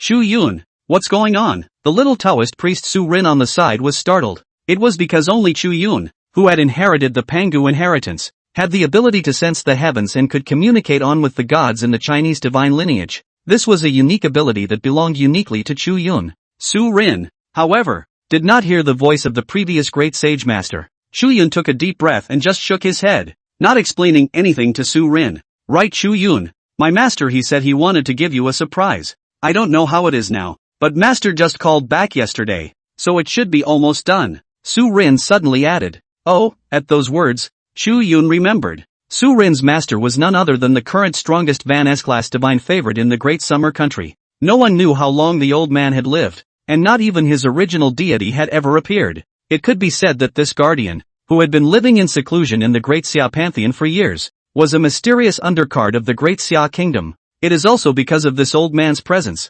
During these years, even though the Great Xia kingdom was in a bad position internationally, not many foreign gods' favorites dared to come to the Great Xia's capital of Beiping to sow their wild oats. Regarding this old man, Chu Yun still had some understanding. Moreover, when Chu Yun first came to the pantheon, Su Rin had then said that her master had left the Hall of 10,000 Gods, saying that he wanted to send a chance of creation to Chu Yun. But no one knows where this guardian has gone. Is his old man coming back? Chu Yun was also vaguely looking forward to this. After all, war was about to be declared with the three kingdoms, and the more powerful divine favorites on their side, the greater the chances of victory would naturally be. After bidding farewell to Su Rin, Chu Yun went back to the place where his 72 doppelgangers were. Ever since Chu Yun had exerted the change aptitude imparted by Brother Monkey, he had come up with 72 unconscious, robot-like, sleepless, and at the same time, tireless, subdivisions. Chu Yun then arranged for his bilocations to code day and night. The content of the code is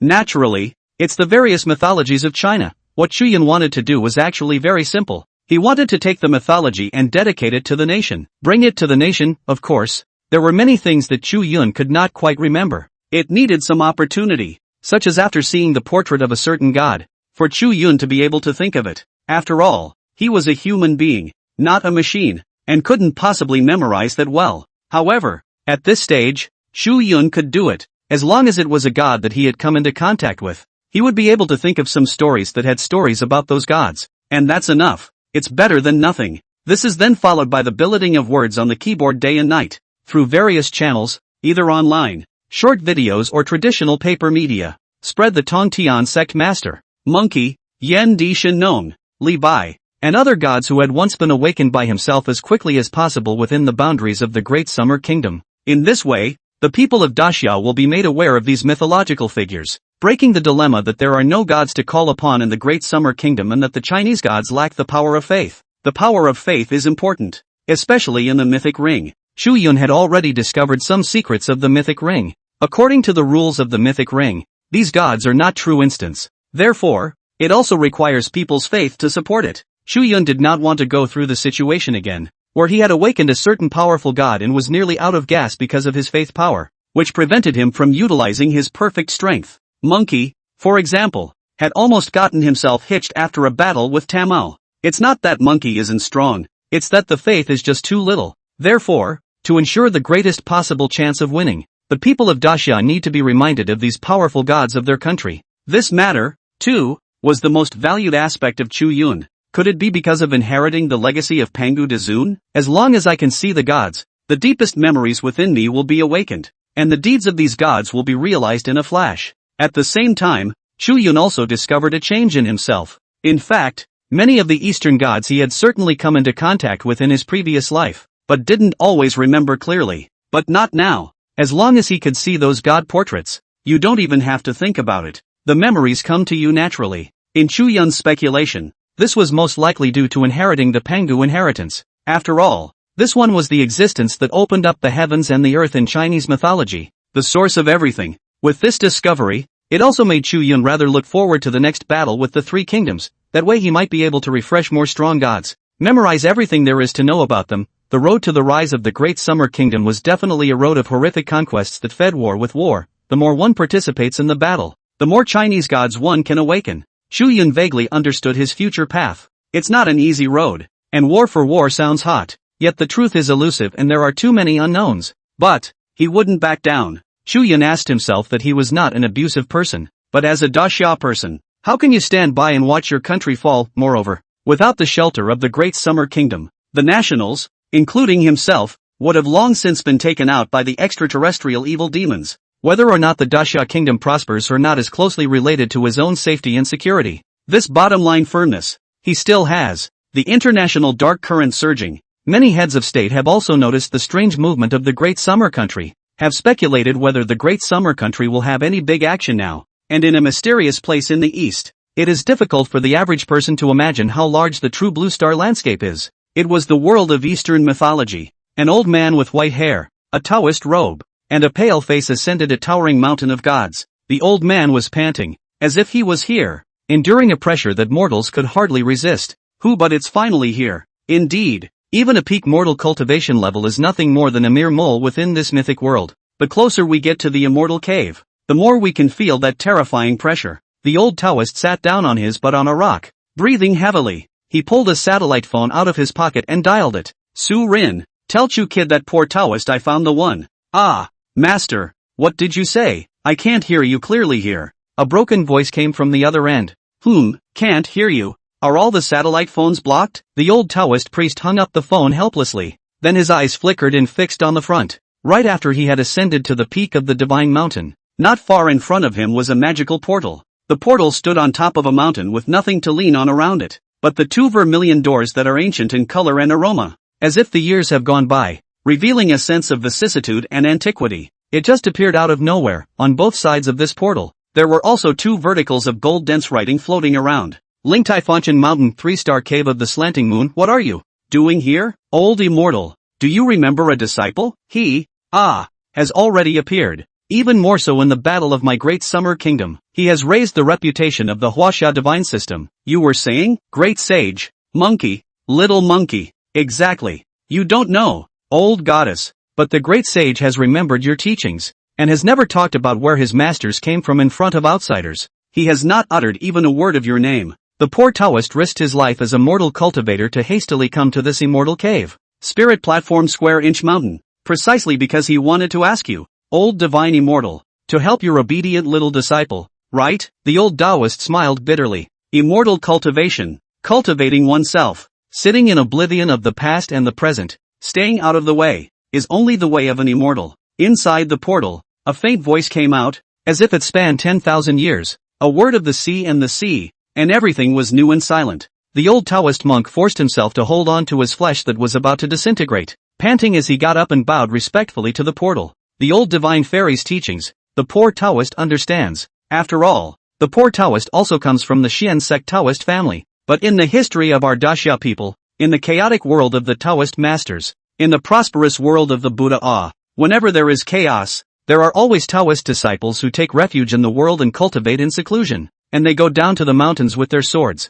and that once they are gone, they are gone. Our realm is ultimately inferior, unable to sit in oblivion of the past and the present and transcend the world, but that master of the great sage, he is the same. In the battle with Sakya, that senior, even sacrificed his body to death, transformed into the great sage to help. Master, maybe this is the master. The old Taoist priest gave an emotional sigh. Silence. Behind the portal, there were no words for a long time. The little monkey has a master? Since you are practicing the Xianmen Taoist mythical method, you should understand that the Taoists sit in oblivion, carefully cultivating their own bodies, and the idea of feathering and ascending. But you, still, risked your own certain death to come and beg me to walk in the world. You're very different. After a long period of silence, the resounding voice from behind the door resounded again. The old Taoist monk smiled awkwardly. Old divine fairy's fallacious praise has made the poor Taoist a little embarrassed. Of course the poor Taoist is also afraid of death, but after all, the poor Taoist is immortal. If I can give my life in exchange for the old divine immortal's entry into the world once, there is no harm in dying. It's just a rotting, weak body. I burned my last bit of life to gain a chance of survival for my people of Daxia. The poor Taoist feels that it is well worth it. The old Taoist priest said sardonically. A smile appeared on his wrinkled face. How could you be any different, old goddess? You are the enlightened master of the great sage. As he spoke, the old Taoist priest's face grew paler and paler. He was just a mortal, and even an S-ranked divine favorite was useless. With a mortal body, approaching the immortal cave, the pressure of that immortal god would not be something that a mortal could resist. He wasn't Chu Yun, who had inherited the legacy of the Pangu grandfather. He has no shelter from the creator, but he climbed the mountain with determination. Even if every step is burning life expectancy, having come this far, he has also come to the end of his life. In a trance, the old Taoist priest seemed to see the trajectory of his own life. Are you done? But it was worth it, at least getting in real contact with this one. The old Taoist's eyelids grew heavier and heavier, his eyes cloudy and slowly closing, but just at the moment when he was about to close his eyes and his life breath dried up, a little bit of stream of light shot out from a portal not far away, pointing at the center of his forehead's brow. That moment, the fire of life in the old Taoist priest's body blazed. You're right. I'm the little monkey's master. The leaders of the three kingdoms, the little cherry blossoms, have already run to the beautiful federation inside the White House. A big meeting was held. Your beautiful federation has not lost much in this divine war. I think that we should work together. Sangua, am willing to be the nail you plant on the eastern continent and keep an eye on the Great Summer Kingdom for you. Stop them from rising. The head of the three kingdoms, without any hesitation, uttered these words. What do you mean? The beautiful Federation's National War representative, Anne Elia, took charge of receiving the people. Quite simply, the situation couldn't be more obvious. Now that your beautiful Federation has lost its status as one of the 5 permanent members, don't you hate the Great Summer Kingdom? Anelia's brow furrowed. Cut the crap. What do you guys want? Hate? That's certainly hateful. After all, the beautiful Federation was falling apart, and it couldn't be separated from the last divine war of national fortune. Nowadays, the beautiful Federation is in an extremely bad situation. In addition to the restoration of the Nordic countries, even within their own native federation, they are destabilized. Texas is clamoring for independence again. On the part of the beautiful Federation, it was already too busy to deal with these matters, and it simply couldn't spare its hands to lay out another layout against the Great Summer Kingdom.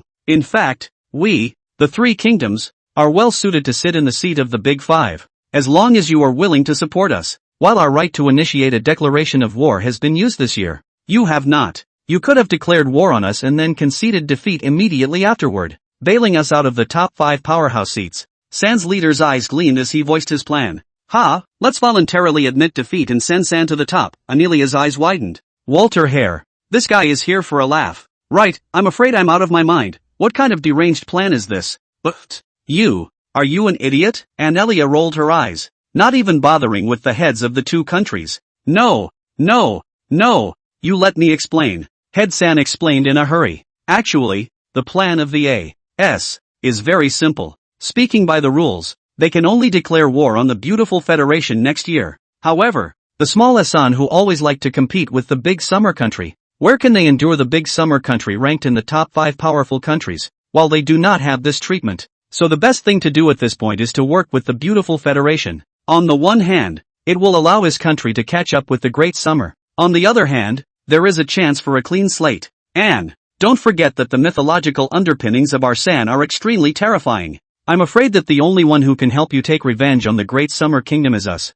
the 3 kingdoms. As soon as we become a permanent member of the Big 5, choose a rule that favors your country. Next year we can make a comeback. On the first day of the new year, immediately declare war on the Great Summer Kingdom. This time it's well prepared and bound to destroy them. The leader of Kozakura had wanted to fight for his country, but after hearing the words of the head of the 3 kingdoms, Kozakura could only remain silent, because that seems to be the most logical way to go about it. Anelia's brow furrowed considerably. This plan is also very much in the interest of the beautiful Federation, but having them voluntarily concede defeat once would inevitably result in the loss of some more of the nation's fortunes, a price that the beautiful Federation at this stage of the game would be very reluctant to bear. There's a choice to be made between profit and giving. And just as Anelia was about to contact the rest of the leaders to discuss it together, the kingdom of Dacia declares war on the 3 kingdoms and opens the mythic ring battle. Please prepare the world. The ring battle will begin in 10 minutes. The sound of the power of the ring rules suddenly resounded through the air, sweeping across the globe.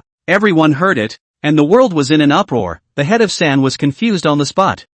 They're all still discussing it. But the Great Xia Kingdom declared war first. Are these guys crazy? Doesn't your own country want to recuperate from consecutive godly wars? This sudden news caught San, Sakura, and the beautiful Federation off guard. Anelia jerked up, the pupils of her eyes contracting suddenly. It seems there is no chance of us working together. With the sound of the power of the rules, not only on the side of the beautiful Federation, but people from countries all over the world froze in their tracks. And then it was a roaring mess. What Dacia has declared war on the 3 kingdoms? My goodness. They're crazy, aren't they? The Great Summer Kingdom has won many games in a row, but don't they need to take a break? Cultivation? If you think about it, in the Eastern continent nowadays, which other country can compete with the Great Summer Kingdom? I'm afraid that there are only a few countries left, such as the 3 kingdoms and so on. This is especially strongest in the 3 countries of the Arabs. Even though it is said that the 3 kingdoms lost to the Great Summer Kingdom once, the depth of the 3 kingdoms is still there. There are international saints,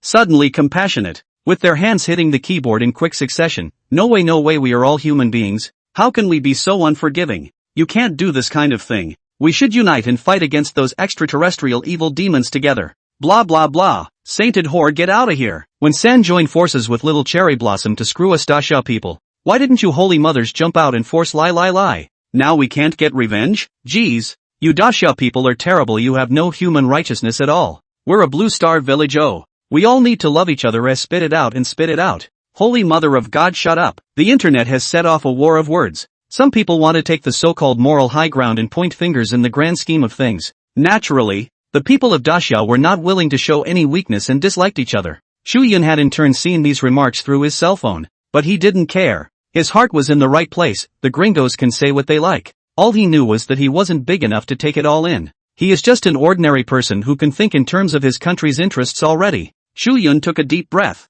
and with the group of divine favorites from the Great Xia Kingdom, they once again arrived at the mythic ring. At this moment, Eros doesn't look like the first time it appeared. She arrives early, floating in mid-air in the ring. When the goddess of love saw Chu Yun, it was difficult to conceal the complex color under her eyes. Earlier, the god of love had merely treated Chu Yun as a somewhat handsome and eye-catching looking young man. At best, it was the god of love who loved beauty and was somewhat appreciative of Chu Yun. But as the divine war progressed, especially after the defeat of the god kings of the Shira Empire, the way Eros treated Chu Yun's feelings was completely changed. Long ago, without realizing it, it turned from curiosity to deep scorn. Welcome to the divine favorites of the Great Summer Kingdom. Eros forced a smile and nodded in the direction of Chu Yun and the others. Meanwhile, in the audience, the nations were silent. It was only when the current leadership team of the three kingdoms arrived that people's gazes shifted from Chu Yun and the others. The back teeth of the viewers in the three countries of the A.R. were about to be clenched. Everyone was staring tightly at Chu Yun and the others with angry faces. Hubris, arrogant, shame on you. From San's standpoint, Daxia is simply arrogant. It was clear that they had already fought many battles in a row, but they still dared to take the initiative to declare war on them. The three kingdoms. Have you people of Daxia forgotten the words of your old ancestors? Militaristic, seek your own death, of course. A three people do not know. In the eyes of outsiders, the Great Summer Country seems to be drifting. Continuous war without stopping. However, only Chu Yun and some of the top echelons of the Great Summer Kingdom understood. The path to the rise of the Great Summer Kingdom is precisely to use war to feed war. Only the more Chinese gods he came into contact with would Chu Yun be able to awaken more memories. This is the benefit of Pangu's legacy, and the more Chinese deities that were awakened, naturally represented the more prosperous the national fortune of the Great Summer Kingdom. This is a path that only the Great Summerland can take, at least for now. Chu Yun had not found anyone who looked like him. When Chu Yun told the leadership about his speculation, Yi Yun Tian, Long Lao and the others had no doubts about Chu Yun. They weren't stupid. Chu Yun's contribution to the Great Xia country was obvious to all. Naturally, he would not suspect that Chu Yun was cajoling the big guys. On the contrary, the leadership was 10,000% in favor of Chu Yun. That was why, when Chu Yun proposed to declare war on the three kingdoms, the leaders of the Great Summerland agreed unanimously, and there was no dissent at all. In a sense, Chu Yun's position as the representative of this Great Xia country had also truly been stabilized with a divine battle. People want to believe in him, and it's the real battle that adds up, including the nationals of Daxia. At this moment, the people of the Great Summer Country also came to the ring audience one after another. Seeing that Little San's side was not convinced, there were quite a few more whispering there, abusing Chu Yun and the others. Where can my Daxia countrymen endure this breath? Immediately disliked it without mercy. On the other hand, the Great Eagle Empire, the Egyptian Empire, the Beautiful Federation, and other countries were sitting back and watching the tiger fight with an attitude of watching a good show. Oh, the Daxia people are really crazy. It looks like a few victories have made them a little unaware of the sky. Isn't it just as well, Your Majesty, that you, the Egyptian Empire, retreated early, not waiting for us to lose both of us and subsequently pick up the slack? The leaders of several countries looked at each other. The queen of the Egyptian Empire, that beautiful noblewoman-like woman, sniffed and laughed softly a few times. Oh, Great Eagle Man, you are right, I do have that in mind, but it's obvious that you're too weak, and several countries combined can't defeat the Great Summer Kingdom. The Egyptian queen shrugged with a look of helpless disappointment. You, how do you talk you woman? The leaders of several countries felt that they had lost face, and they glared angrily at the Egyptian queen. Meanwhile, several leaders of the three countries of the A.R., with smiles on their faces, walked toward the several countries of the West. They clearly intend to make nice with these countries. In any case, the Nordic countries, in compliance with the oracle, will not be enemies with the Great Summer Kingdom, and without them, there would be no restoration of our Nordic countries. The great god King Odin has sent down an oracle to us. Just then, however, the leaders of Mactan, Novi, and the others saw the three approaching. They made a decisive vocal statement. The whole room was in an uproar when these words came out. the leaders of several Western countries were confused for a moment. The smiles on the faces of the leaders of the three countries that approached them stiffened. What? Did the Norse gods take a stand too, especially the leaders of the three countries of the A.R., who had planned to pull the strings of these Nordic countries? After all, as far as they were concerned, the enemy of their enemy was their friend. However, they did not expect that before they could walk over there, people would state their refusal. For a while, the several A.S. leaders only felt their faces burning. As for these clownish moves by San, Chu Yun also saw it all in his eyes, but he was completely unconcerned. In the next moment, Chu Yun looked at Eros. Moderator, please show the current world ranking. World rankings says the very same thing about the global country rankings in the mythical ring. However, with less than 10 minutes left, Daxia is about to go to war with the three countries. Up to this moment, why did Chu Yun want to look at the rankings? What's he gonna do? Not only the god of love, the whole audience was also puzzled, and one by one, they looked at Chu Yun. Good. Eros looked deeply at Chu Yun. A sudden sense of foreboding rose in her, but as the host of the mythic ring, she had withheld some important rule information more than once though during the battle between the Great Summer Kingdom and the Shira Empire. But at this moment, in full view of everyone, she couldn't show favoritism. Eros reached out. A curtain of light appeared over the ring. 1. The Empire of Hilla. With a cumulative total of 203. 84912, the Great Xia State, 193-2760 cumulative national fortunes 3, the Egyptian Empire, national luck cumulative 18038494, Empire of the Great Eagle, 1793, 781 cumulative national fortunes 5, 100, Mokura State, cumulative total of 283, the power of rules manifested. And in this era, the most familiar numerical way, the national fortunes of 100 countries around the world were counted. It's very simple and brutal to visualize. It was the first time that many people had seen the datamine state transportation data. The gap between the top 4 countries doesn't seem to be that big. Is that last country serious? 200? Wait a minute. Everyone look closely. The world ranking has changed. How come the Great Summer country is second? People marveled at the minuscule gap between the 4 powers. But someone soon noticed the change in the rankings. The once world's #1 Sheila Empire is close to falling off the throne of global domination. But on second thought, the reason why the Great Summer was ranked so violently, that makes sense too. After all, the previous battle was a battle for a copy of the national fortune. The Great Summer Kingdom has harvested a lot of national fortune, and with the return of some lost overseas cultural relics and treasures to the Great Summerland, in this short period of time, the Great Summer country can be said to have experienced a sea change. It would make sense to come in later and stay close to #1. Many people reacted. After realizing this, many people from many countries were even more envious and jealous of the Great Summer Kingdom. They have been inquiring about how they can legacy people to the Daxia country and want to get the nationality of Daxia nationals. Some of the spectators, on the other hand, looked in the direction of the Shira Empire in surprise.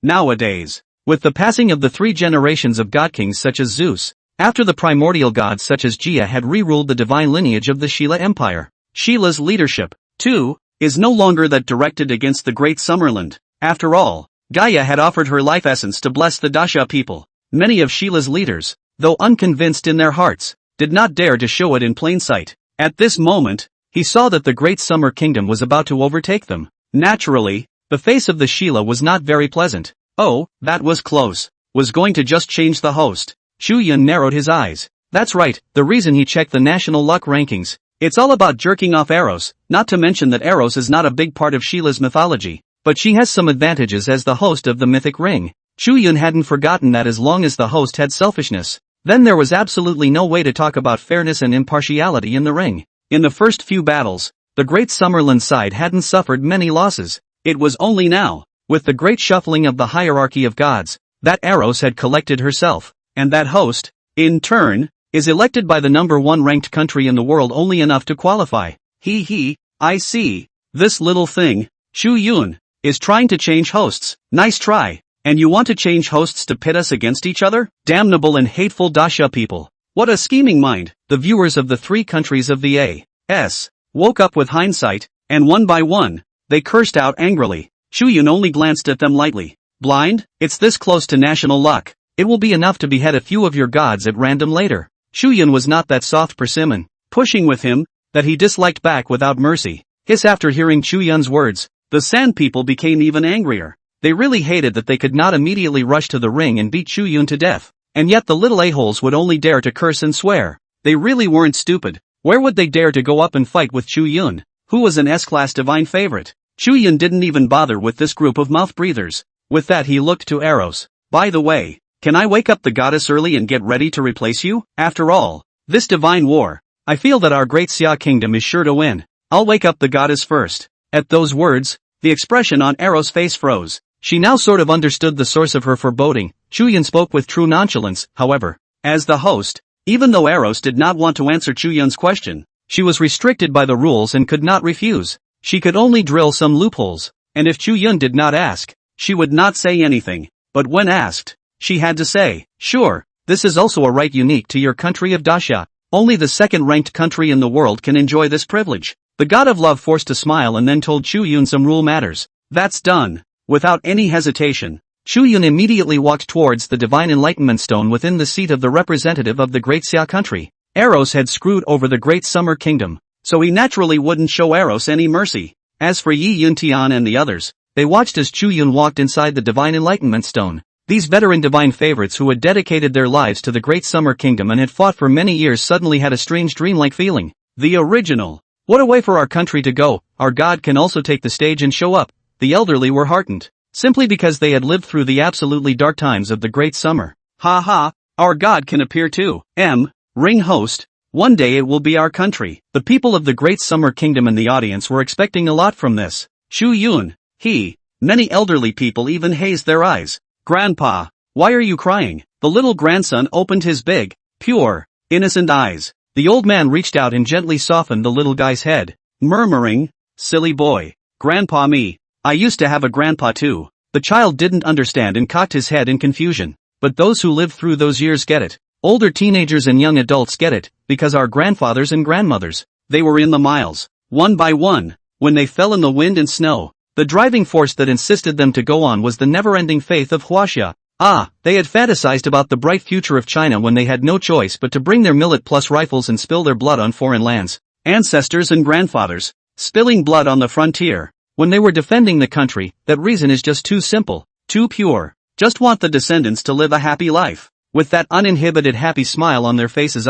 My sweet old ancestors. You see nowadays, the country of Daxia. The river is clear and the sea is calm, everyone has clothes to wear and food to eat. The gods of my Chinese nation will also stand before the nations of the world. Standing in that ring that belongs to the gods. By my god of China, who presides over all things and rules over all things, the future is bright in the way you want it to be. Posterity has not forgotten. And posterity continues to walk this path. Many of the countrymen's eyes were a little hazy at this moment as they gazed at Chu Yun's back. It's as if I see behind him the countless figures of those who have gone before him. Indeed, the host is not just a privilege, but a symbol, symbolizing the Chinese nation. The ancestors' vision of a better future. It is the purest idealism of the pioneers who threw their heads and spilled their blood, and who did not give up in the extremely dark times. Today's moment of glory was not just achieved by our descendants. Without the efforts of our forefathers who have gone before us and gone forward, our descendants would not have made it this far. Elder Long's face was complicated. The entire Daxia people subconsciously rose to their feet with solemn expressions. Oh, the Daxamites. And getting in on. Think you're sure to win? Do you really think that we, the three kingdoms, are weak and can be bullied? Seek death, seek death. The sand people sneered, yakking. Have you forgotten my old sun stick? Right at this moment, a voice rang out from within the divine enlightenment stone of the great Xia country. Chu Yun refreshed the portraits of the gods, and in addition to the goddesses, one of the lifelike portraits was surging with color, seemingly impatient. Yo, that monkey. Hey, it's still in a hurry. Did this monkey forget? Their great summer kingdom has been restricted by the rules of the Shira Empire. As long as the gods that have been awakened this year are not allowed to appear on stage again. Ha ha ha, little monkey, you're in a hurry. You're in a hurry. You've got the guts to come and hit me. This voice originated precisely from the great sage of Qi Tian, and while the Sand people were originally extraordinarily scornful of the great sage master, they remembered the explanation given by the host, Eros, during the last divine war. There is a rule restricting the great Summerland right now. Thus, this demon god, who was strong enough to fight and kill Saka, was useless even if he was powerful. He couldn't make it to the field. Chu Yun, did I, Lao Sun, hear it right? Are these little Asan telling the truth? Monkey's voice rang out again, apparently somewhat surprised as well. Chu Yun's brows frowned slightly as he thought of that rule restriction. It is the 5 great powers that have the power of one rule that they can choose from each year. Little friend, there is no need to worry. The ring rules have both restrictions, so let me break the rules. The sky above the ring cracked open. The immortal atmosphere of the east, overflowing and spreading out. Floating light, auspicious clouds converging. And the steam of Switzerland. Ha! What's that? It's strange. Why do I have a feeling like when Gaia unfolded the world of Sheila's divine realm? Can it be that some mythical world in the present world has manifested itself? The spectators all saw the vision in the sky above the ring and looked surprised. People who live in this day and age know that there are still some hidden places in the world. It's not quite right to say it's hidden, but in a sense, it's the dividing line between the mundane and the divine. Mundanes live in one area, while gods survive in some other place. The vastness of the actual blue planet is far beyond those boundaries that humans have detected so far. Anyway, on the blue planet, secrets abound. Within the divine enlightenment stone, Chu Yun however heard a voice. What's that sound? Chu Yun looked over the ring in surprise. A slit opened there, and within it auspicious clouds gathered, with a succession of strange colors, and the occasional vision of fairies scattering flowers flashed by. Wisps of immortal gas even evolved into a living beasts. Unicorns, dragons, phoenixes and so on, with a strong oriental mythological color of the beasts of the shadow of the vision. Looming. The world of my Chinese god system. Well, seeing this scene, Chu Yun came to a sudden realization. After all, he had traveled to the divine realm world in the hierarchy mythos along with the Tongan sect leader. Chu Yun had long since vaguely guessed that in this world, there were bound to be some hidden places that mortals did not know about. Since the West has it, how could the Great Summer Kingdom not have it? In all likelihood, the mythical Buzhou Mountain and the many landform accounts in the Shanhaijing are speaking of the mythical world of the East. Only with the addition of that mythical world would it be considered a complete world map. Thinking of this, Chu Yun's heart moved slightly. At the same time, Chu Yun did not have any doubts about the voice's prompting. Obviously, since there were still some primordial gods' original bodies existing in the Hilla gods' domain, then why wouldn't there be powerful gods still in the Chinese god system on their side? Perhaps Nuwa, Fuxi, Qi, etc. Their essence went on an expedition to the depths of the cosmos beyond the heavens. But in the world of the Eastern gods, the sky was filled with immortal gods. Like a starry universe with endless stars and countless numbers, certain powerful beings may well not have left yet. Currently, although Chu Yun did not know yet who this old deity who spoke was. But since it's on your side, there's no hesitation. In the next moment, Chu Yun first looked at the portrait of the goddess. A light went on before his eyes. Lots of luck, refresh out this one. Chu Yun immediately chose this goddess to be the host of the mythic ring. Only then did his gaze fall on the portrait of the great sage master. The essence of the sun and the moon give birth to the birth, and Bodhi realizes the grandeur of his ambition. I was born smart. I'm crazy.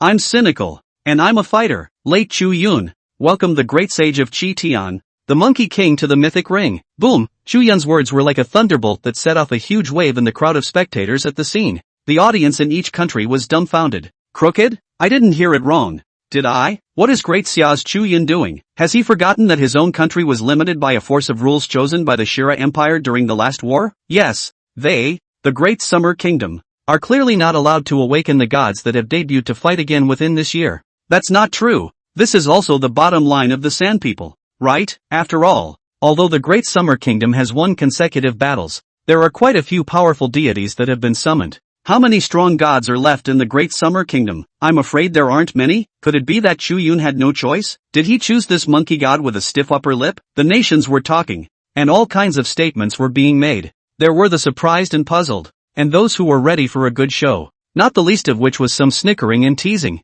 Of course, there are some countries whose populations are secretly delighted. For example, Sakura Ryu, the Kingdom of the Dead, Cosmic Stick, Zioku, etc. They were originally red-eyed at the current status of the Great Summer State, and it's normal for them to be red-eyed. Ha ha, this Chu Yun is really crazy. He dares to summon this monkey? Had ha ha ha. I'm afraid I'm not at my wit's end and not far from death. The spirits of the Sand People were lifted and excited. Meanwhile, the godly war representatives on Sand's side had made their appearance. It was the appearance of an old man clad in a robe, with long arms and legs and a withered face. Contemporary Sand Buddhist sect. One of the holy monks. Ah, it's that old ancestor in the Bharadwaj family. My god, his old man has made an appearance. Oh, by karma. A figure that no Westerner dares to imagine. One of the oldest few divine favorites in our country. Holy monk Bharadwaj * Damansara. Bharadwaj surname, it is none other than the first caste of the Agnistae. One of the 18 surnames of the Brahmins, it is one of the oldest surnames in the three kingdoms,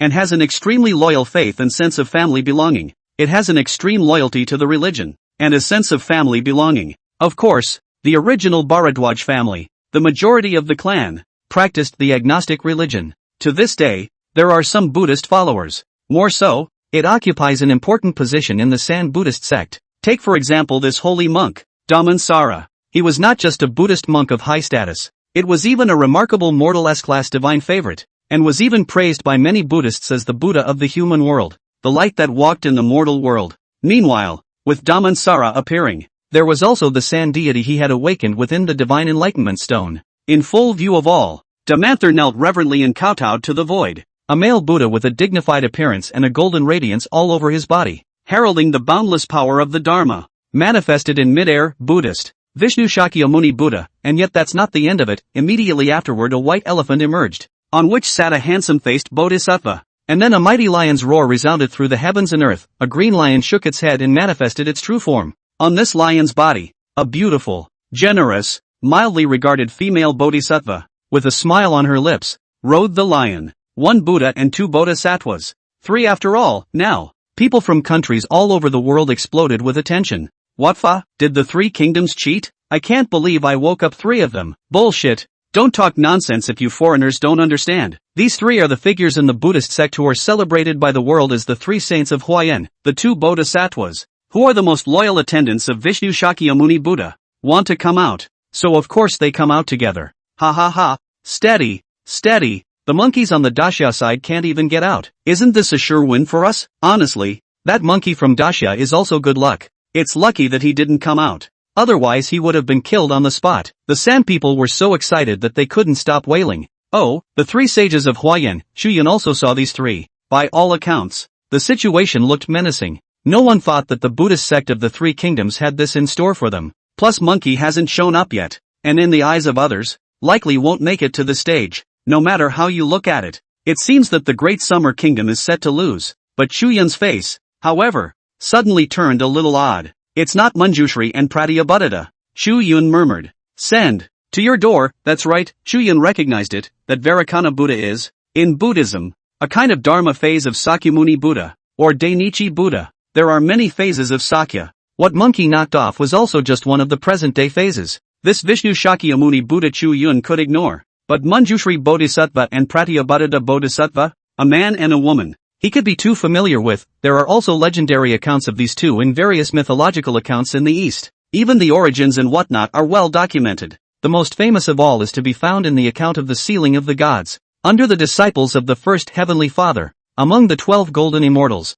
Pu Xianjinjin, Yuan Shuguang Fa Tianzun. These 2 originally belonged to the Eastern divine lineage, only later, abandoning the path to become a Buddhist. There is also Manjushri on Pratyabhadita. At least there is a place for them in the Chinese mythological system. That was why Chu Yun wanted to laugh a little when he saw these 2. No matter what the San Buddhist sect thinks, these 2 bodhisattvas also have roots in the Chinese divine system. In that case, there is a probability that it can be captured. Thinking about it, Chu Yun was dumbfounded. It just so happens that that old god seems to be powering up so that monkey can get back into the mythical ring. During this gap in time, Chu Yun just thought about how to get through it. I hadn't thought that little Sam himself had delivered the door. Meanwhile, the San people can be passionate and wailing. Between the words, there was no lack of some people arrogantly provoking. Toward the direction of the audience of the Daxia kingdom, he kept booing out, telling the Daxia people to hurry up and admit defeat and surrender. What's going on? The Chu god is going to summon the great sage master? But according to the limitations of the power of the rules, the great sage master can't make another appearance in the divine war within this year.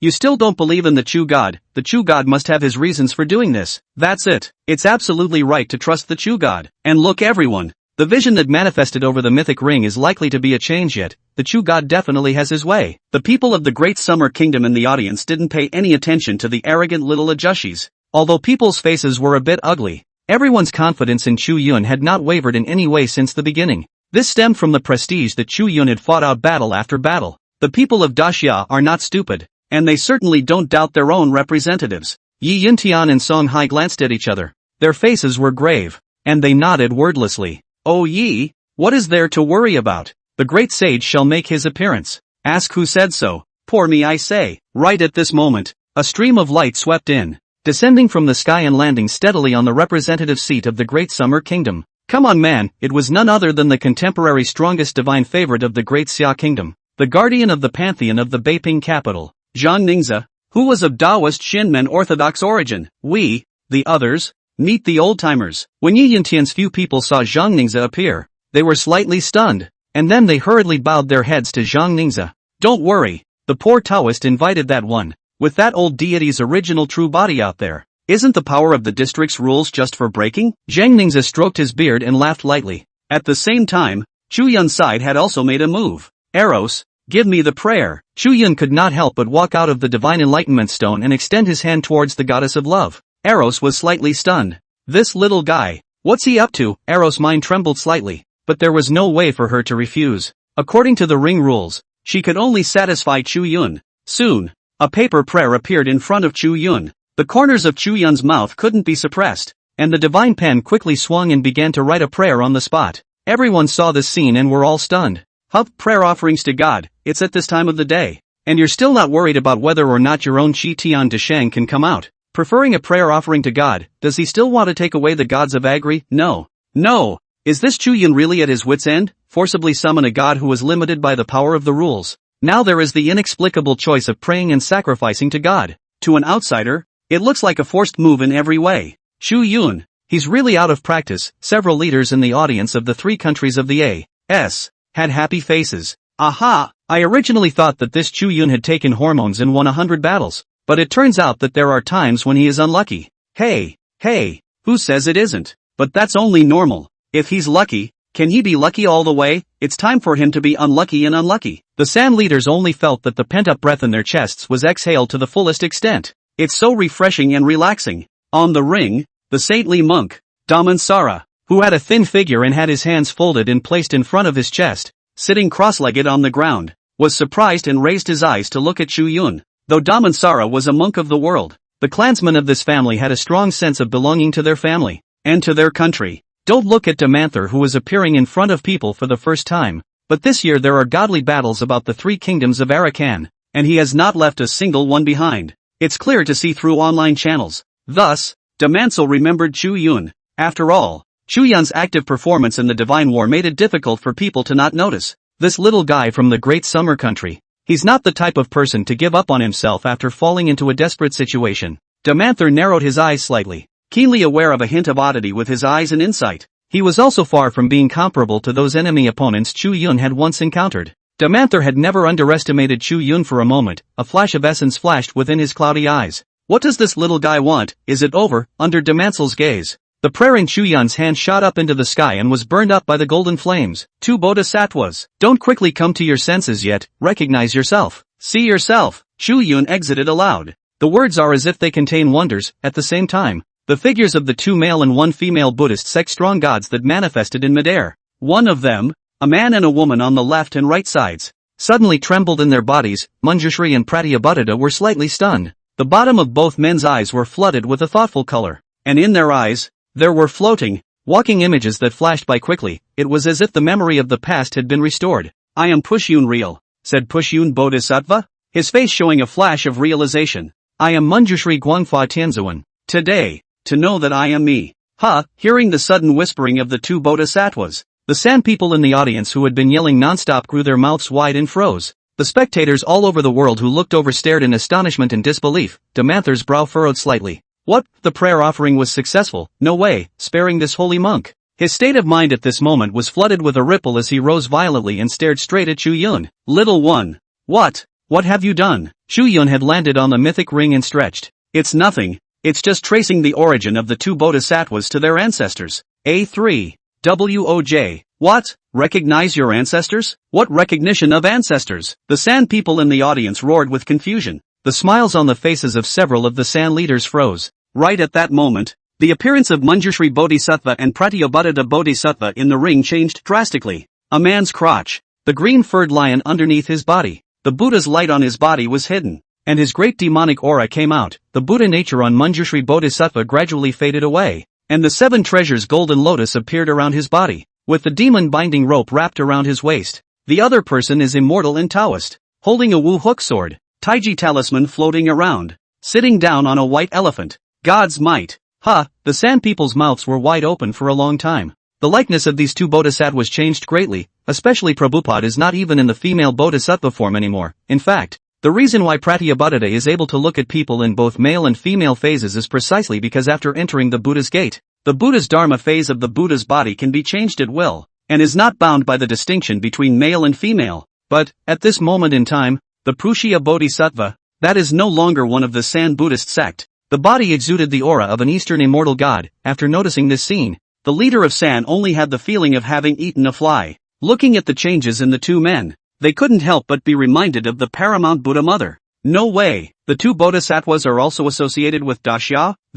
In the history of our country, there have been records of Buddhists traveling to the east. Is it hard to believe that it was during that period that the Buddhist sect became inextricably linked with these Orientals? The San leader's face grimaced and muttered, Ba, don't panic. And just then, Vishnu Shakyamuni Buddha, who hadn't spoken since the beginning, was indifferent and spoke out calmly. Ha, Buddha. The somewhat alarmed San people fell silent. Damanthar's two long white eyebrows jumped a bit, as if he understood, and he folded his hands, a light smile hanging at the corner of his mouth. Aha, there's a change of heart. Chu Yun sensed the calmness of Vishnu Shakyamuni Buddha and was suspicious in his heart. And the Pu Xianjinjin and Wenshu Guangfa Tianzun, who had already dispersed their bodhisattva phases, suddenly glanced at each other, both seeing the helpless bitterness in each other's eyes. Manjushri Guangfa Heavenly Father's eyes were complex as he looked toward Chu Yun. Little one, although we know everything today, we cannot return to the Eastern divine system. I beg your pardon. What? The whole room was in an uproar when these words came out.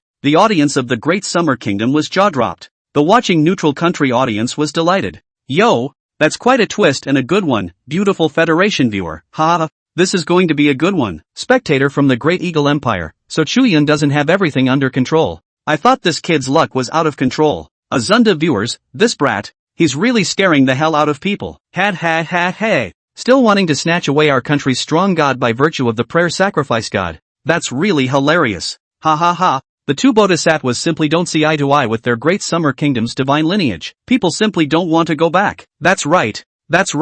Even if you recall it, what can you do about it? It's useless if my father doesn't want it. The San people got excited again. However, none of them noticed that Chu Yun's heart became enlightened after hearing the words of the Manjushri Wide Dharma Heavenly Father. He remembered why these two had chosen to leave the Taoist sect and turn to the Buddhist sect. It was only because it was recorded in the Sealing of the Gods that the 12 golden immortals of the Hierophant sect were pitted against the 3 Shaonyang of the Interceptor sect. Nianjiang Sanshao was so powerful that she laid down the 9/4 Yellow River Formation. The 12 golden immortals' top 3 flowers were cut off, destroying their Tao foundation. This led to an extremely awkward situation for the 12 golden immortals. With their Tao foundation destroyed, it was difficult for them to advance an inch in their cultivation. After the end of the Divine Seal Quantum Revelation, Universal Wisdom and Manjushri Guangfa Tianzuan also turned their heads and worshipped the Buddhist sect. What they seek is still their own strength. It's just a different way of practicing. It's no wonder that these two are a bit torn. After all, if they return to the metaphysical Taoism of the East, it was tantamount to a fool's dream for them immortal gods who had their Tao bases destroyed to go further. After thinking about all of this, Chu Yun but suddenly smiled. The two seniors can rest assured. The Tao Foundation is just a minor problem that can be restored in a matter of moments. Chu Yun suddenly said, Pu Xianjin and Wenshu Guangfa Tianzun were slightly stunned, and their hearts could not help but tremble. They had been injured by the 9/4 Yellow River Formation, and if they wanted to recover, I'm afraid that only that person himself would be able to do so. But they were originally under the command of the first Heavenly Father, the 12 golden immortals of the hierarchy. That one was not on good terms with their master, the first Heavenly Father, especially after the God-sealing quantum revelation. When the two sides met each other, it was considered good not to have a fight, and how could they possibly help them recover? It is also for this reason that they have turned to the Buddhist path of cultivation. Lord Vishnu suddenly narrowed his eyes. This being, in the Tantric canon, is known as the Great Sun Ruler, the Buddha's Dharma body. What a sharp mind. He also doesn't look like the spirit mountain Sakyarudra who was beaten and killed by monkey.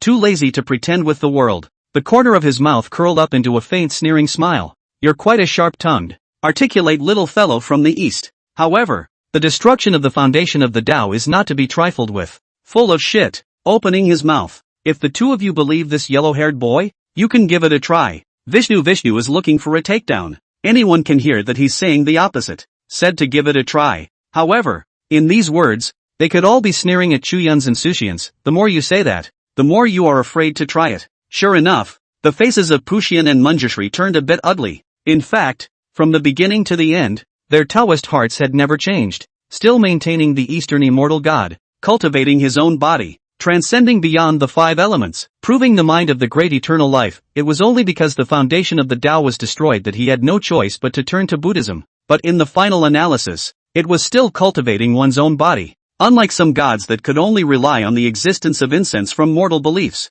Ha ha ha, our country's Buddha is right. This Chu Yun is still struggling? You can't summon that monkey and you want to mess with us? That's really something. Shoot him, shoot him. The sand people threw up their arms. However, Chu Yun seemed to have not heard Vishnu Buddha's words. He didn't panic in the slightest. The corner of Chu Yun's mouth suddenly hooked into a smile that could not be suppressed. Although I don't know the three heavenly maidens, I know their master. I'm not hiding it from the two seniors. I'm familiar with his old man, the Tongtian sect master of the Bo Palace. Enough said, point taken. This was also the reason why Chu Yun was not panicking at all, as expected. Manjushri and Puxian's faces changed slightly when they heard this. The one from the Bo Palace was familiar with the little one in front of him, wouldn't that be? The two men's bodies shook slightly. Vishnu Shakyamuni Buddha, who was arched in the center by the two men, was keenly aware of a hint of an odd change in the atmosphere. A shudder ran through him. A sense of foreboding surged through him, and so on, don't you? Look at the sword. Not yet waiting for Vishnu to make a move. Pu Xianjinjin held the Wu hook sword and slashed down towards his head. A sword slashed accurately on Vishnu Shakyamuni Buddha's neck. Sharp long sword. Not into the flesh and blood 2/3. Yellow turbans. Listen to my orders and bind the demon rope. Capture this demon Buddha. At the same time, Manjushri Guangfa Tianzuan drew out the demon binding rope at his waist and flung it out. Two yellow scarf warriors materialized in the void, each holding one end of the demon binding rope. In the blink of an eye, it tied Vishnu Buddha into a big dumpling. The smile on Vishnu's face froze completely. His eyes went black and he almost fainted on the spot from anger. Originally, the one who was vaulted in the middle was as honorable as he could be, and was also the dominant presence among the three saints of Huayan. In layman's terms, it's the boss. But this boss is not a good one. It was supposed to be a standing order to show your status. This is good. Directly by Manjushri and Puxian, one left and one right to dumplings. The key to this was that the rope binding him was not a mortal object, but was the supreme treasure of the Eastern immortal god. Couldn't really break free for a while. Wait, Manjushri Parosha, are you too crazy? Vishnu Shakyamuni Buddha screamed out strangely.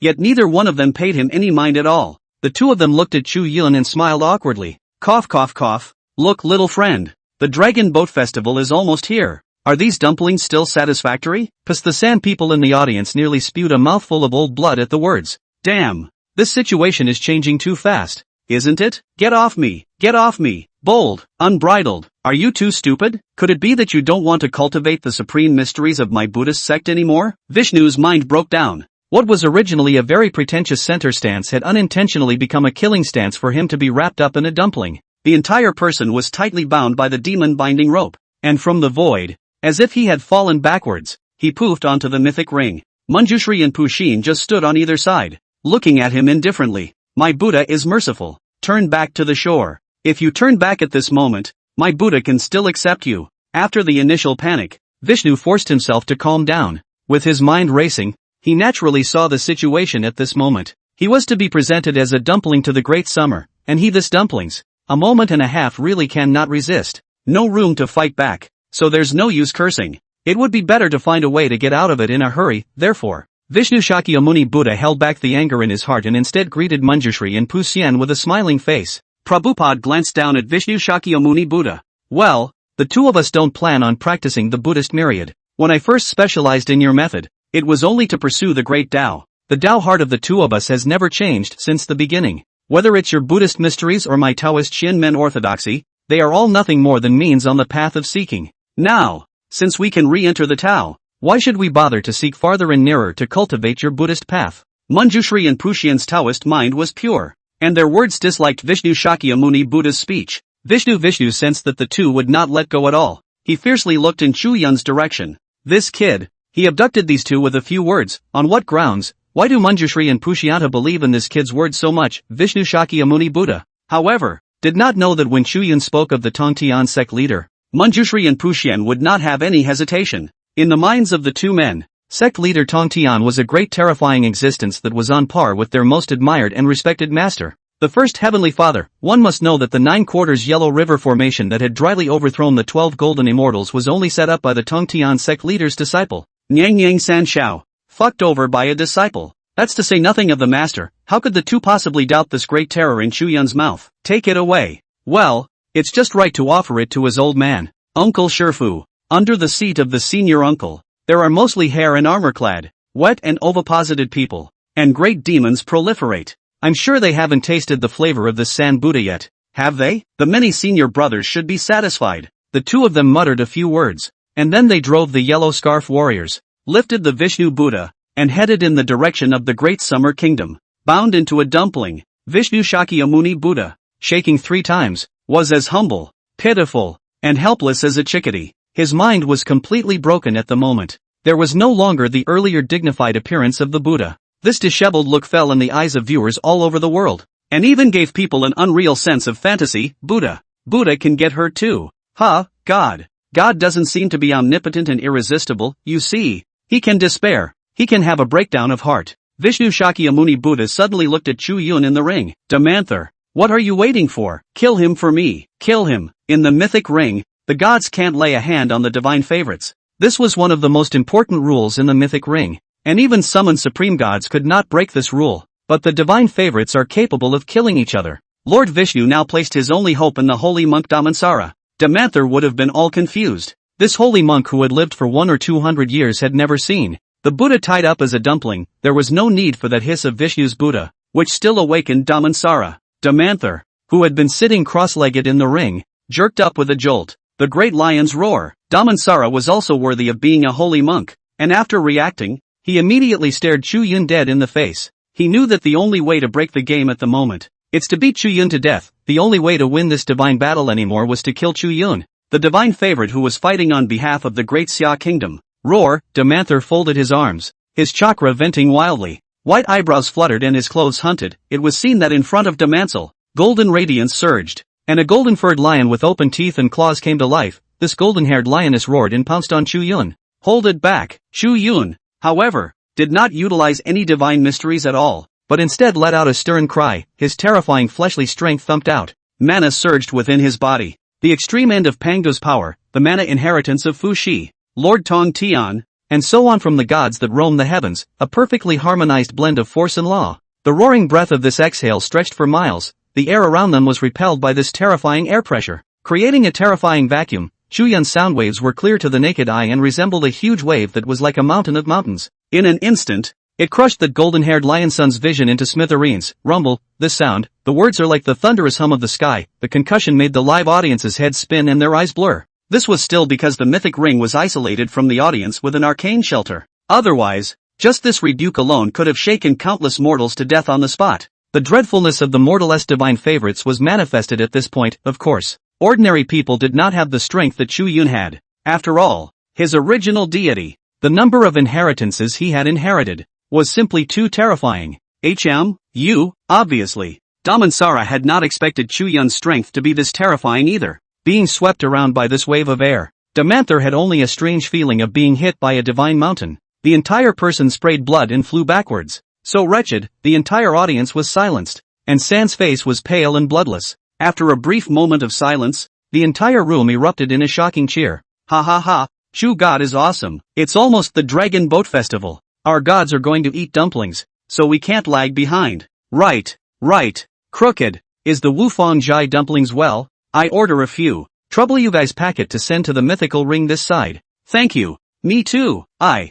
Meanwhile, at the edge of the ring, Damanther staggered to his feet, his entire body panting as if he were a bloody gourd. He stared at Chu Yun with a deadly stare, his eyes filled with horror and disbelief. But Damanther was keenly aware of the low atmosphere on his countryside. Don't panic, they didn't win back. According to the rules of the mythic ring, the great summer kingdom hasn't awakened the gods yet, so even if I die, it's still a win for us. Because of their gods, they simply can't make an entrance. This is a sure win situation. Damanther took a deep breath and urged it with his mana, his voice vibrating like thunder. When these words came out, the hearts of the Sand people, who were originally somewhat desperate, were greatly moved. Yeah, even if Chu Yun killed the holy monk, they did not have a god to make an appearance in the great Xia kingdom. In other words, Daxia is not even qualified to win. Moreover, although Pu Xian and Manjushri had defected in public, they were not awakened by Chu Yun. At the thought of this, the Sand people's original rock-bottom mood fluctuated violently. It was as if they saw the hope of victory. However, right at this moment, A golden rod that was penetrating the sky descended from the sky and crashed down onto the ring with a loud bang, boom. Here comes my old grandson, accompanied by a lawless, wantonly sprightly great demonic laughter and arrogance. Between heaven and earth, golden thunder flashed, as if it wanted to split the source head of that voice. But the next moment, immortal aura swirled and divine radiance reflected the circumference of the sky, a slim, white-haired, white-bearded, immortal and Taoist, duster-wielding, abstruse old deity with a bland face, pointing out towards that golden thunder. Immortals point the way. A finger crushed the thunder. Little monkey, you can go. The heavenly punishment has master. Rumble, rumble, in the sky above the mythic ring. People saw an unbelievable scene. The golden thunder in the sky contained unparalleled destructive power that swept through the void, as if it intended to cleanse everything in the human world. A great demon dressed in golden armor, holding a golden hoop stick, with a scarlet cloak behind him, flipping and curling, appeared. This figure was none other than the great sage of Qin, Sun Wukong. At this moment, the audience all over the world had already firmly memorized this great saintly master of the Great Summer Kingdom, the Chinese divine lineage. After all, the great sage master's record in the mythic ring could be described as brilliant. However, it was because of the last national fortune copy battle, where the Shira Empire had applied the power of the rules to limit the reason. A god like the great sage master, who had already fought in the mythic ring for the Great Summer Kingdom, could not make another appearance. There is no hope of debuting, at least not within this year. This also caused the power of the ring rules to sense that the great sage master had violated the rules as soon as it appeared. It transformed into a golden divine thunder that contained heaven-destroying power. Intent on destroying the great sage master,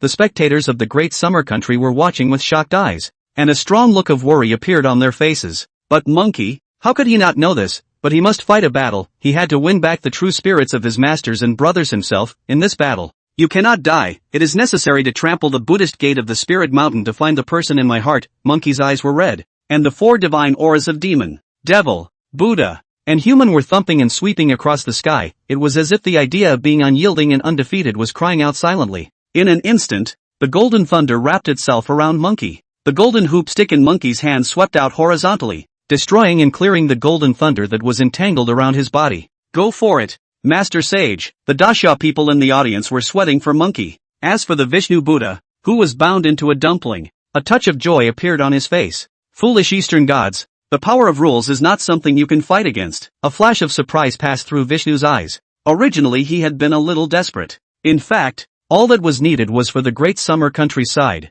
to summon the strong god and board the stage to easily decapitate him. After all, he had been restrained by the demon binding rope. Only Manjushri and Chu Yun, although they were on the brink, did not mean that the great summer kingdom had won the battle. Therefore, Vishnu Shakyamuni Buddha's greatest fear is the gods awakened on the side of the great summer kingdom. I'm afraid that any random land god would be able to clean him up. But the gods that Chu Yun had awakened were truly an eye-opener for Vishnu Shakyamuni Buddha and the Sand People. Ha ha ha, to go against the rules of the mythical ring and have to wake up this monkey. Isn't this hilarious? It was as if the Sand People also saw the hope of victory in the midst of despair. Ha ha ha, stupid Dasha people, die die die. How dare you go against the rules? You really don't know the heights of heaven. Everyone's arms were up in the air, but just then, in the eastern sky, the true spirit of an old god manifested. He pointed out with a finger, shattering the golden thunder that was winding towards Monkey. In an instant, the clouds opened up. The ocean of dense thunder that enveloped the sky above Monkey's head cleared out. Just one finger, extinction rules heavenly punishment,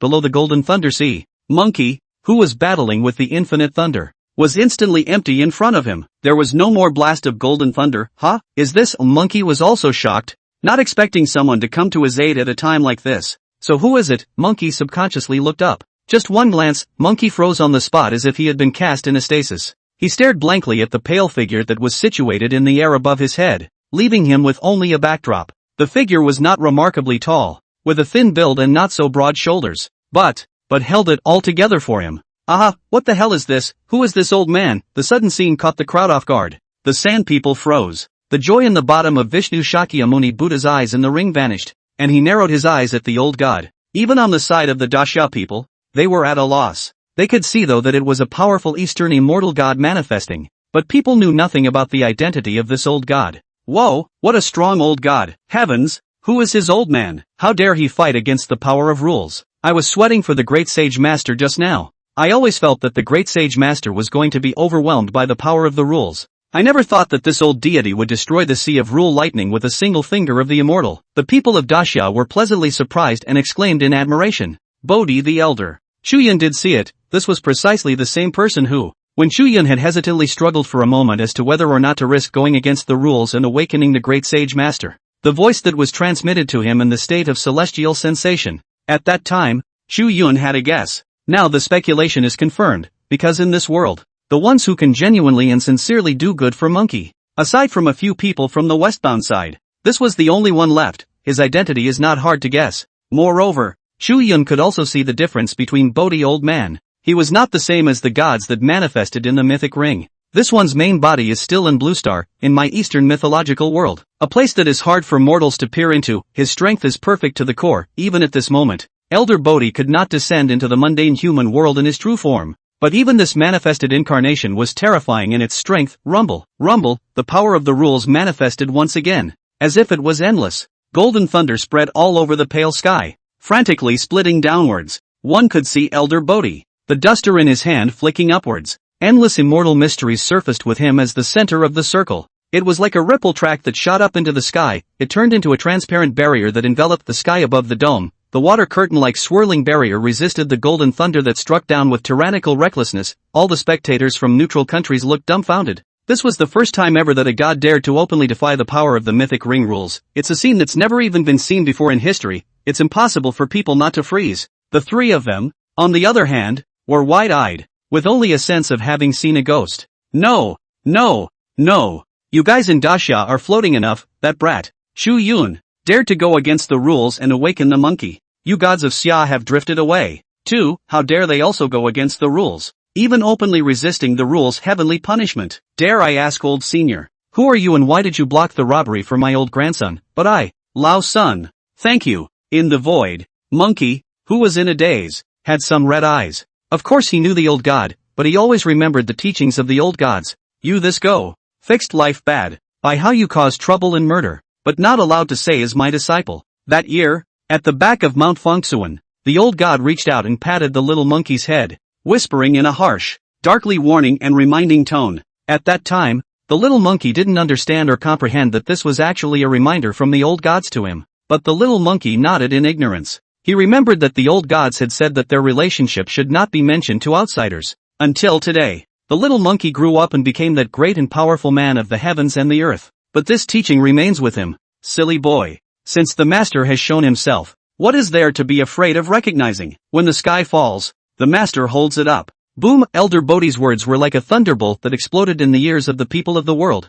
Master, he is the master of Qi Tian de Shang. Feeling that this is someone else Qi Tian de Shang's backer coming on. No wonder he would be willing to fight against the power of the rules for the Qi Tian de Shang. His countless people sucked in a breath of cold air. Master! Master! Monkey also froze for a moment. And then that suppressed sentiment in his heart could no longer be held back. Monkey laughed. Apprentice, Sun Wukong, greetings, Master. The unruly master sage is only willing to worship the head of two people for the rest of his life. One was a master, who taught him the sense of the human heart and took him off his feet. One is the master, giving him a name, to guide his way. The old god who carried his weight for him in his years of ignorance. Monkey had this smile of innocence and purity, in a trance. It was as if he had returned to the years when he had just left the Arai kingdom's mountain of flowers and fruits. It was then that he first entered the world, carrying a small traveling bag and rowing a small raft. I left home. He just wants to seek immortality and find a master, but he was tricked by the monkeys, locked in a cage, and learned acrobatics. He has been in the red dust of the earth for 10 years,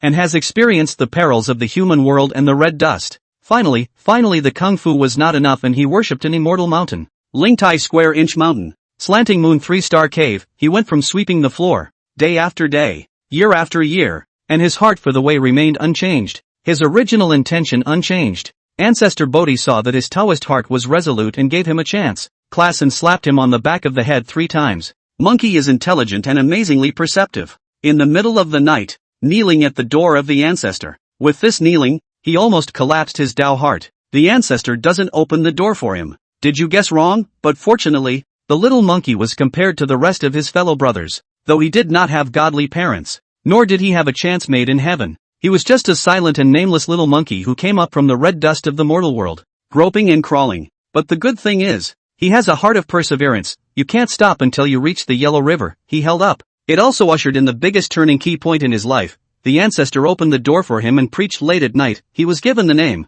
Wukong, and the recipe for the transcendental wonderful technique. The great piece of heavenly immortal decree. After 3 years of bitter cultivation, he was finally able to cross the immortal gate and become immortal and attain the Tao. The little monkey is still a little troubled, though. He heard that there are 3 plagues of immortality. 500 years for a calamity. Lightning strikes him, fire burns him, and wind blows him. And if he can avoid them, his life will be the same as that of heaven. Couldn't avoid it. 1 life. The little monkey also laughed and approached the stern master, begging his old man to teach him the way to avoid calamities. You know, this is not the general gods can learn. Say life-preserving means, the secret of not passing on is not too much. On the surface, Grandmaster Bodhi sternly refused, saying that the little monkey would not do. But in the end, he reluctantly taught the monkey. I have the 36 Big Dipper and the 72 Earthly Fury changes. Which one do you learn? The little monkey smiled playfully. To learn the most, of course, I choose 72 changes. Look at that.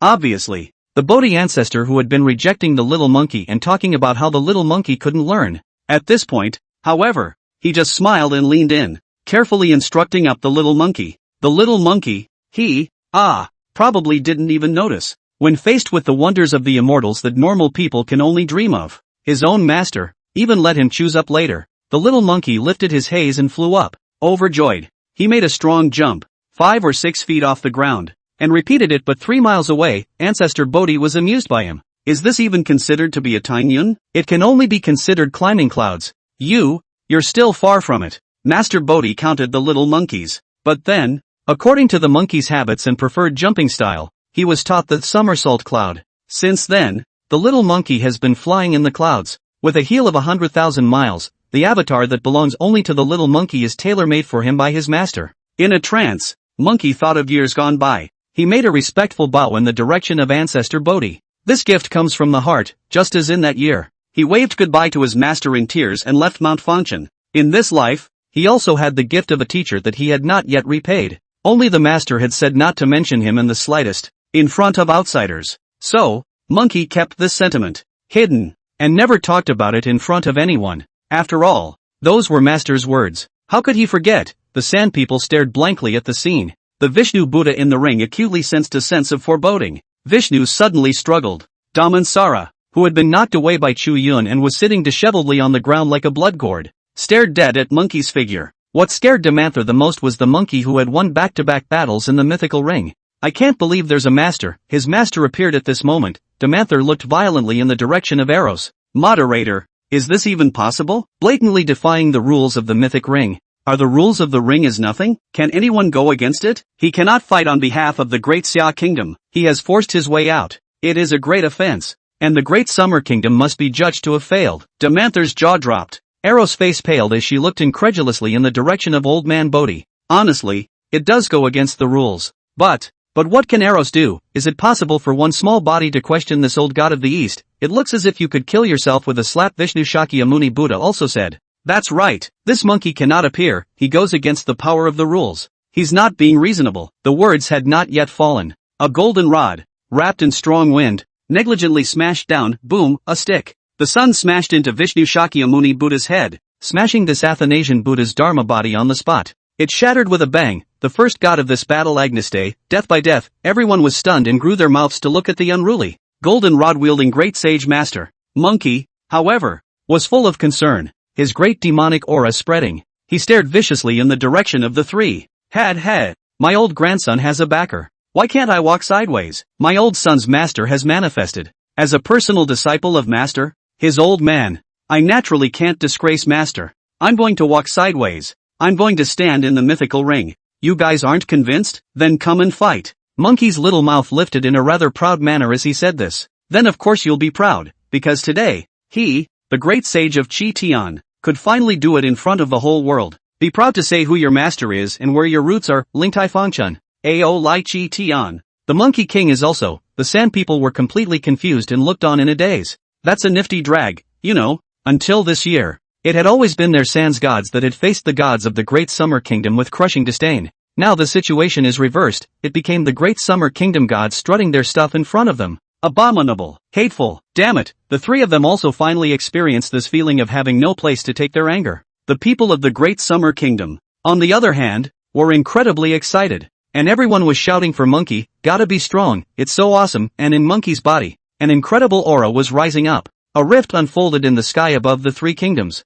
and the Buddha's light shone brightly. Impossible, this scent is? This monkey, kill him, suppress him immediately, we can't let him metamorphose again. A vision manifested over the three kingdoms. A crack unfolded, and behind it, a Bodhi tree could be vaguely seen swaying. It radiates a golden, glistening radiance that shines through the world. Any mortal who basked in this glow felt a sense of peace from within. The sounds coming from behind the crack, however, were not as serene and peaceful. Quite the contrary. That voice was filled with deep scorn and anger. A birdman dressed in golden armor, with a bird head and body, and a glittering golden plume, like the sun dotting it, emitting a bearish golden holy flame, opened his eyes and shouted out angrily, "Shrewd monkey, you're still alive?" Boom, along with this sound, a terrifying demonic aura spread in all directions, filling the human world. Even San's Buddhist children froze in shock, looking up incredulously in the direction of the crack. They could feel that it was the aura of the Spirit Mountain Buddhist sect. However, on top of the Spirit Mountain,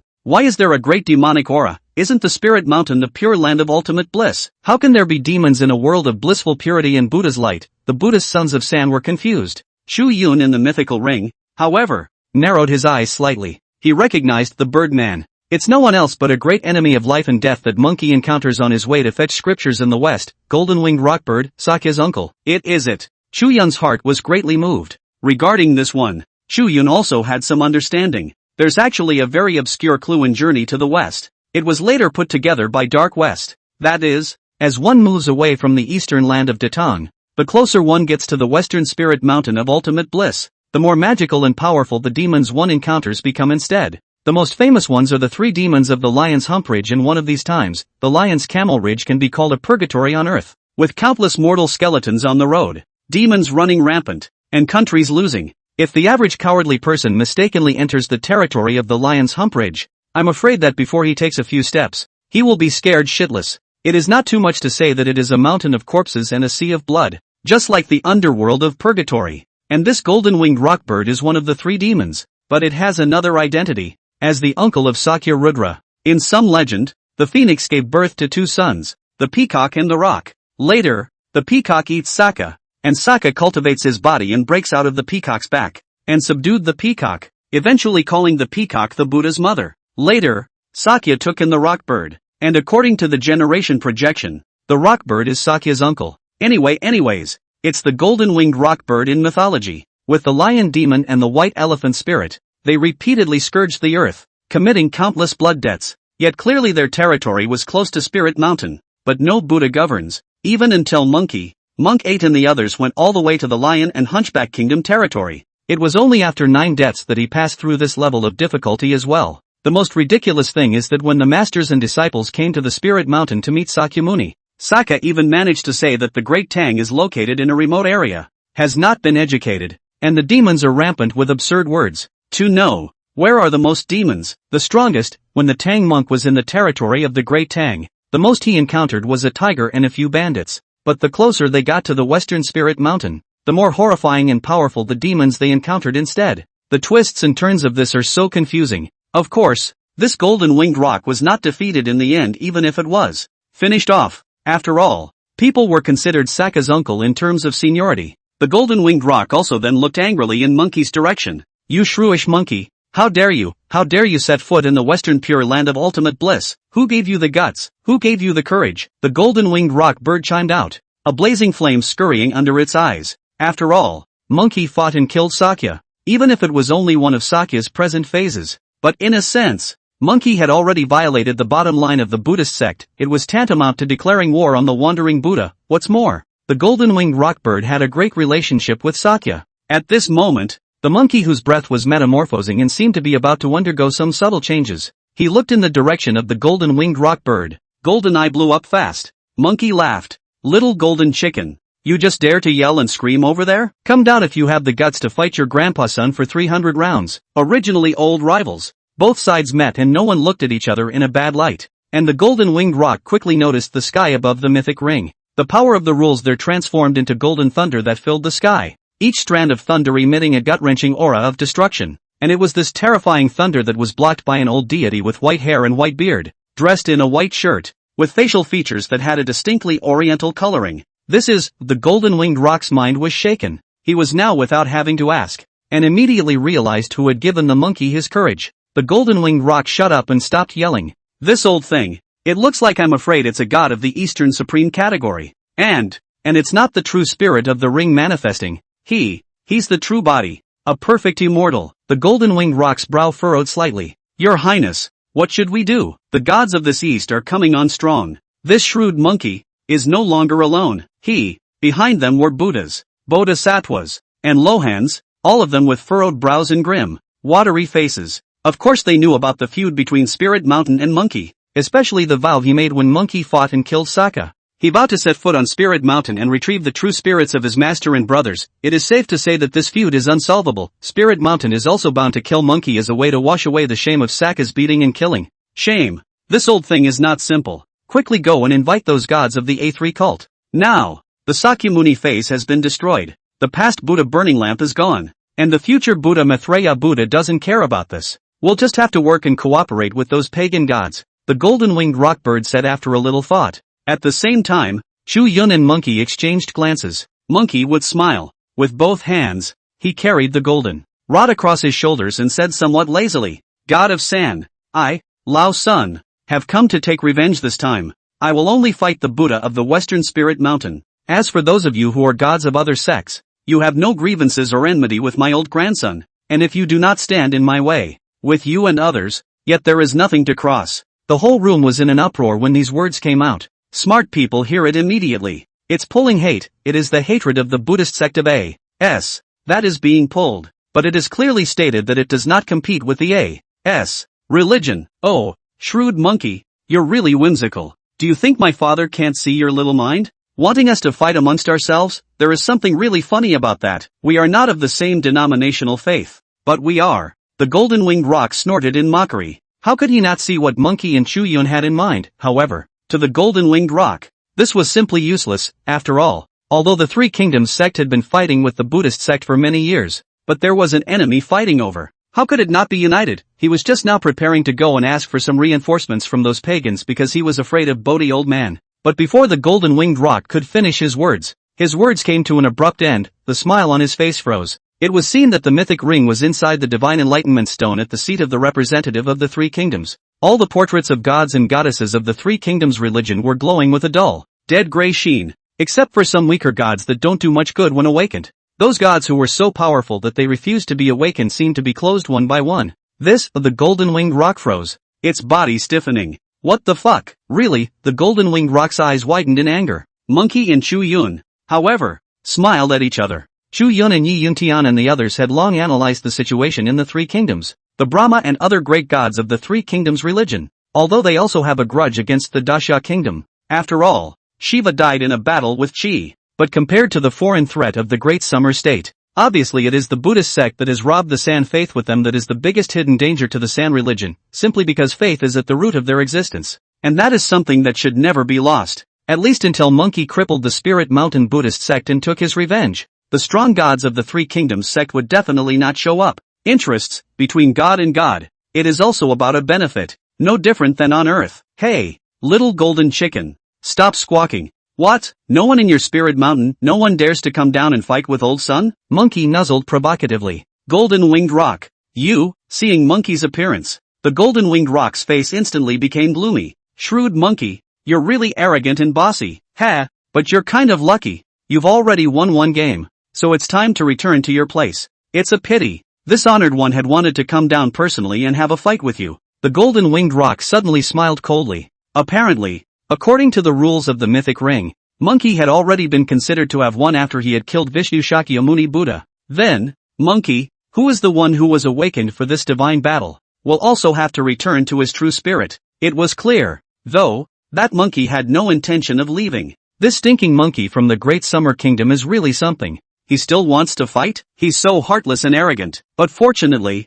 this monkey's state doesn't seem quite right, as if it's vaguely and quietly changing again. He can still metamorphose. He is already a Buddha, devil, demon, and human four-lineage deity. It is hard to believe that he, in the audience, The people of the three kingdoms were all fearful and angry when they saw Monkey's appearance. Angrily, Monkey's posture clearly had the intention of picking off all the Spirit Mountain Buddhist sects in one go. It's like stepping on the heads of the Buddhists of the three kingdoms and shitting and pissing on them. It's just like stepping on their heads, and the fear is, even mortals could vaguely perceive a terrifying aura that was quietly brewing within Monkey. But the good thing is, this arrogant, bossy, lawless, stinking monkey is about to return to his place. He didn't even get a chance to metamorphose. Roll, get the hell out of here. We don't want to see you. The Sand People fought with resentment in their hearts. Chu Yun also keenly sensed Monkey's subtle change. Could it be that Monkey? He's going to add another divine lineage? Chu Yun's heart was greatly moved. With what he knew about Monkey, Monkey can be regarded as one of the uniquely gifted ones in Chinese mythology. If there was one more god system,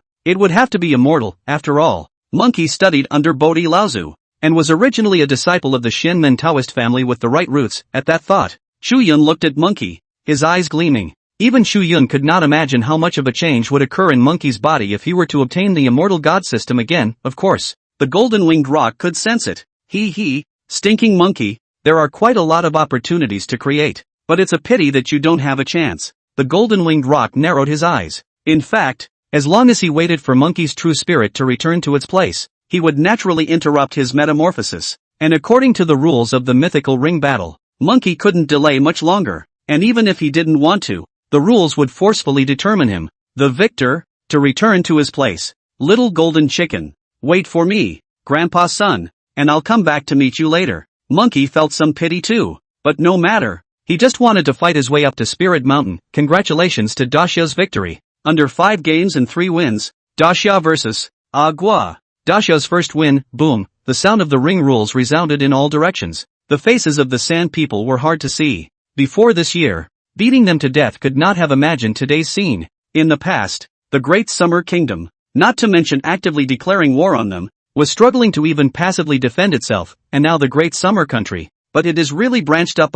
However, the A.S. leaders do know what they're doing. Immediately, he got up and yelled, calm down, don't panic, it's just one loss. Let's not forget that this stinking monkey of the Great Summer Kingdom has itself metamorphosed many times. This monkey is unusual. But how many such gods can there be in the Great Summer Kingdom? The Sand leaders immediately began to comfort the nationals. Yeah, this monkey is great, but he can't get on. What the future holds remains an unknown. The atmosphere gradually improved as the Sand nationals nodded their heads. Is the great sage going to metamorphose again? It's a shame that the feeling was cut off after the reversion. Yi Yuntian and the others frowned slightly, feeling some pity for Monkey. However, right at this moment, the eyes of the old man Bodhi, who was standing still in the air above the ring, shifted and fixed on the great sage master's body. Little monkey, you need not return to your position. Not many words though, but it was like a thunderbolt that exploded in the ears of the audience all over the world. What? No need to homing in. What does that mean? This mysterious old god of the East,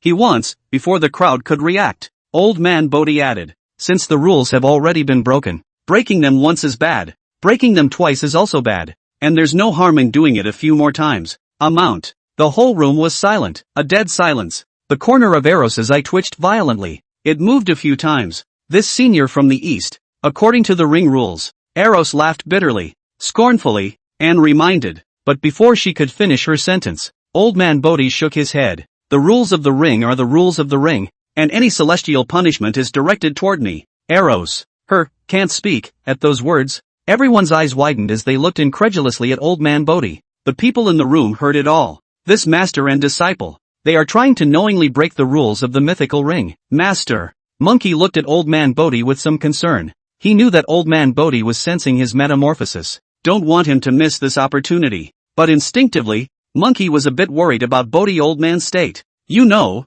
this is the power of rules. Bodhi old man gently strokes the long beard. Is still Monkey memory of that kind of stern? The face is not formal words and smiles, light out of the dust. But the words he uttered were a shock to Monkey's heart. Little monkey, after so many years, Master has not been in charge of you. But from today on, you just have to look forward and move forward. Remember, you have the Master behind you. The flat tone of voice was one that contained no doubt. The pupils of Monkey's eyes contracted, reddening for a moment. Master, that's great. He took a deep breath and fiercely looked at the golden-winged rock in the direction of the Spirit Mountain Buddhist sect. Hey, little golden chicken. My old grandson isn't that unattended law. You Dare to come down and fight with my old grandson? Monkey grinned sardonically. When he thought about it, the three demonic masters of the Lion's Hunchback Ridge whose corpses were strewn across the land as if it was a purgatory on earth. He couldn't even beat one of them to death, simply because the green lion, the white elephant, each have forces behind them, and the same goes for the golden-winged roc, which ran to the foot of the spirit mountain as soon as it ran. And no one could kill it, but today is different. You guys have a background to fall back on. I, Lao Sun, also have a backer. It is this false Buddha who is killed, and this group of moralistic gods who are destroyed. This shrewd monkey. The golden-winged roc's face changed slightly. This monkey, do you really think you're afraid of it? He himself is the present body on earth, in perfect condition, even more. There are many magic treasures in the body. Thinking of this, the golden-winged roc coldly smiled.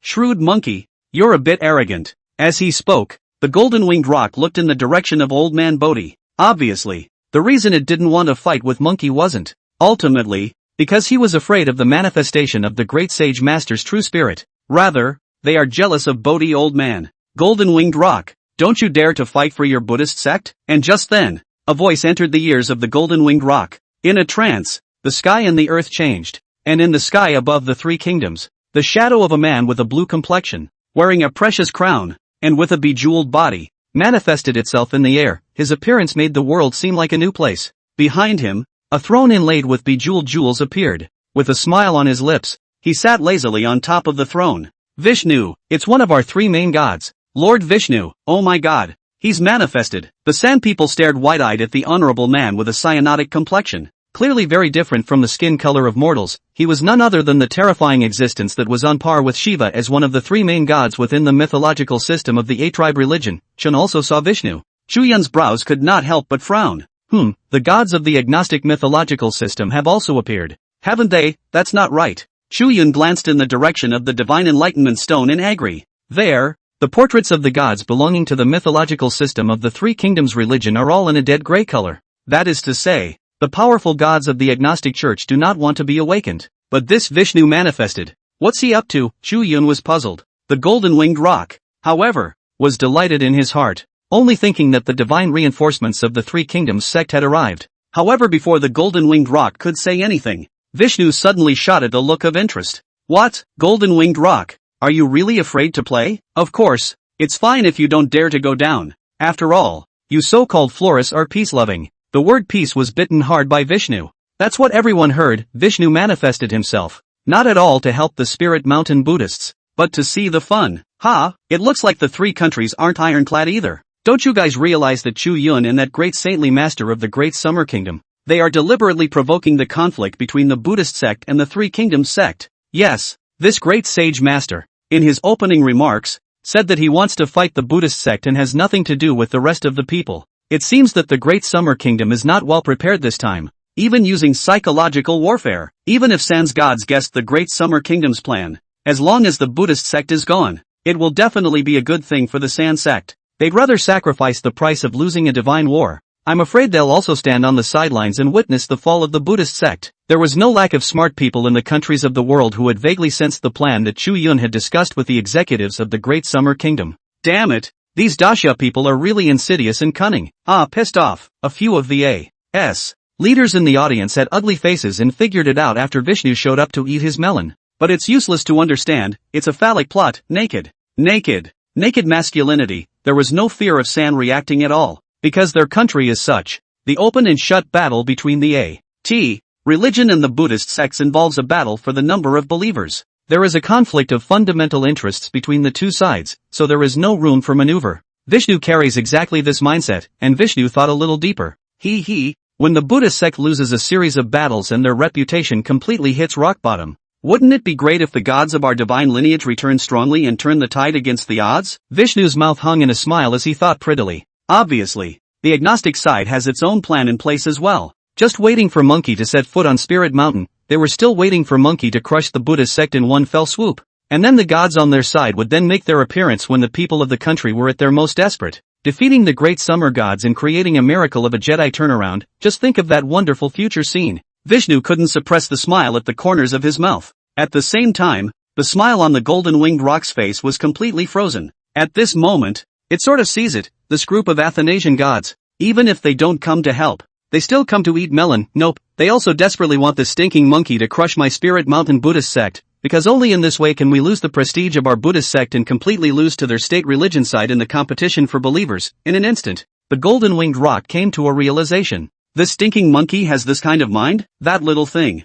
The golden-winged roc fiercely looked at Monkey and Chu Yun. Obviously, this man and monkey had counted out the Spirit Mountain Buddhist sect. No way, I'm not going to let them get what they want. After a brief moment of thought, the golden-winged roc looked at Damansara. Damansal, awaken my father. Who will go down himself and beat this shrewish monkey to death? Nowadays, it's all about getting off the field or not. Otherwise this would be a loss of face not just for him, the golden-winged roc, but for the entire Spirit Mountain Buddhist sect. Looks like the plan worked. I have to say, Chu Yun, he really understands the situation in San. Speaking of which, how is it that Chu Yun knows so much about the state of the Asan? Cough cough cough. Didn't Chu Yun say that a fairy gave him a dream in his dream? On the representative seat of the great summer country, Yi Yun Tian, Song Hai and the others were smiling and muttering in whispers. At least for the time being, it seemed that the plan of the great summer kingdom to inspire a conflict between the two great divine systems of the three kingdoms of A was being carried out very smoothly. This could not be separated from Chu Yun and the great sage master, and of course the water boys who worked behind the scenes. Even before the war started, the great summer had already quietly spread the news on the international network, subliminally influencing the San people. Insidious? It's very sinister. And it's not about morality, but that's the war of nations. Just as the three kingdoms of Ahoku and Kozakura secretly joined forces with the intention of cutting off Daxia, there's no such thing as wudu or wudu between national wars. Everyone is doing whatever it takes to win, since the three kingdoms want to shade Daxia. Then in the eyes of Yi Yuntian and the others, there was nothing wrong with them doing so. In the ring, Damanther slowly gets up and walks towards the Divine Enlightenment Stone with his hands folded. Chu Yun didn't stop Damanther. The rules had already been broken by Bodhi Laozu, and there was his old man who had blocked the heavenly punishment of that rule force for Monkey. Monkey did not return as a result. When Damansal entered the Divine Enlightenment Stone and awakened the golden-winged roc, the entire heaven and earth were in a trance of color. The world of corpses and blood and white bones replaced the space of the mythical ring with a bang. At the foot of the Spirit Mountain, the scene of the Lion's Camel Ridge, where everything was silent and the earth was in purgatory,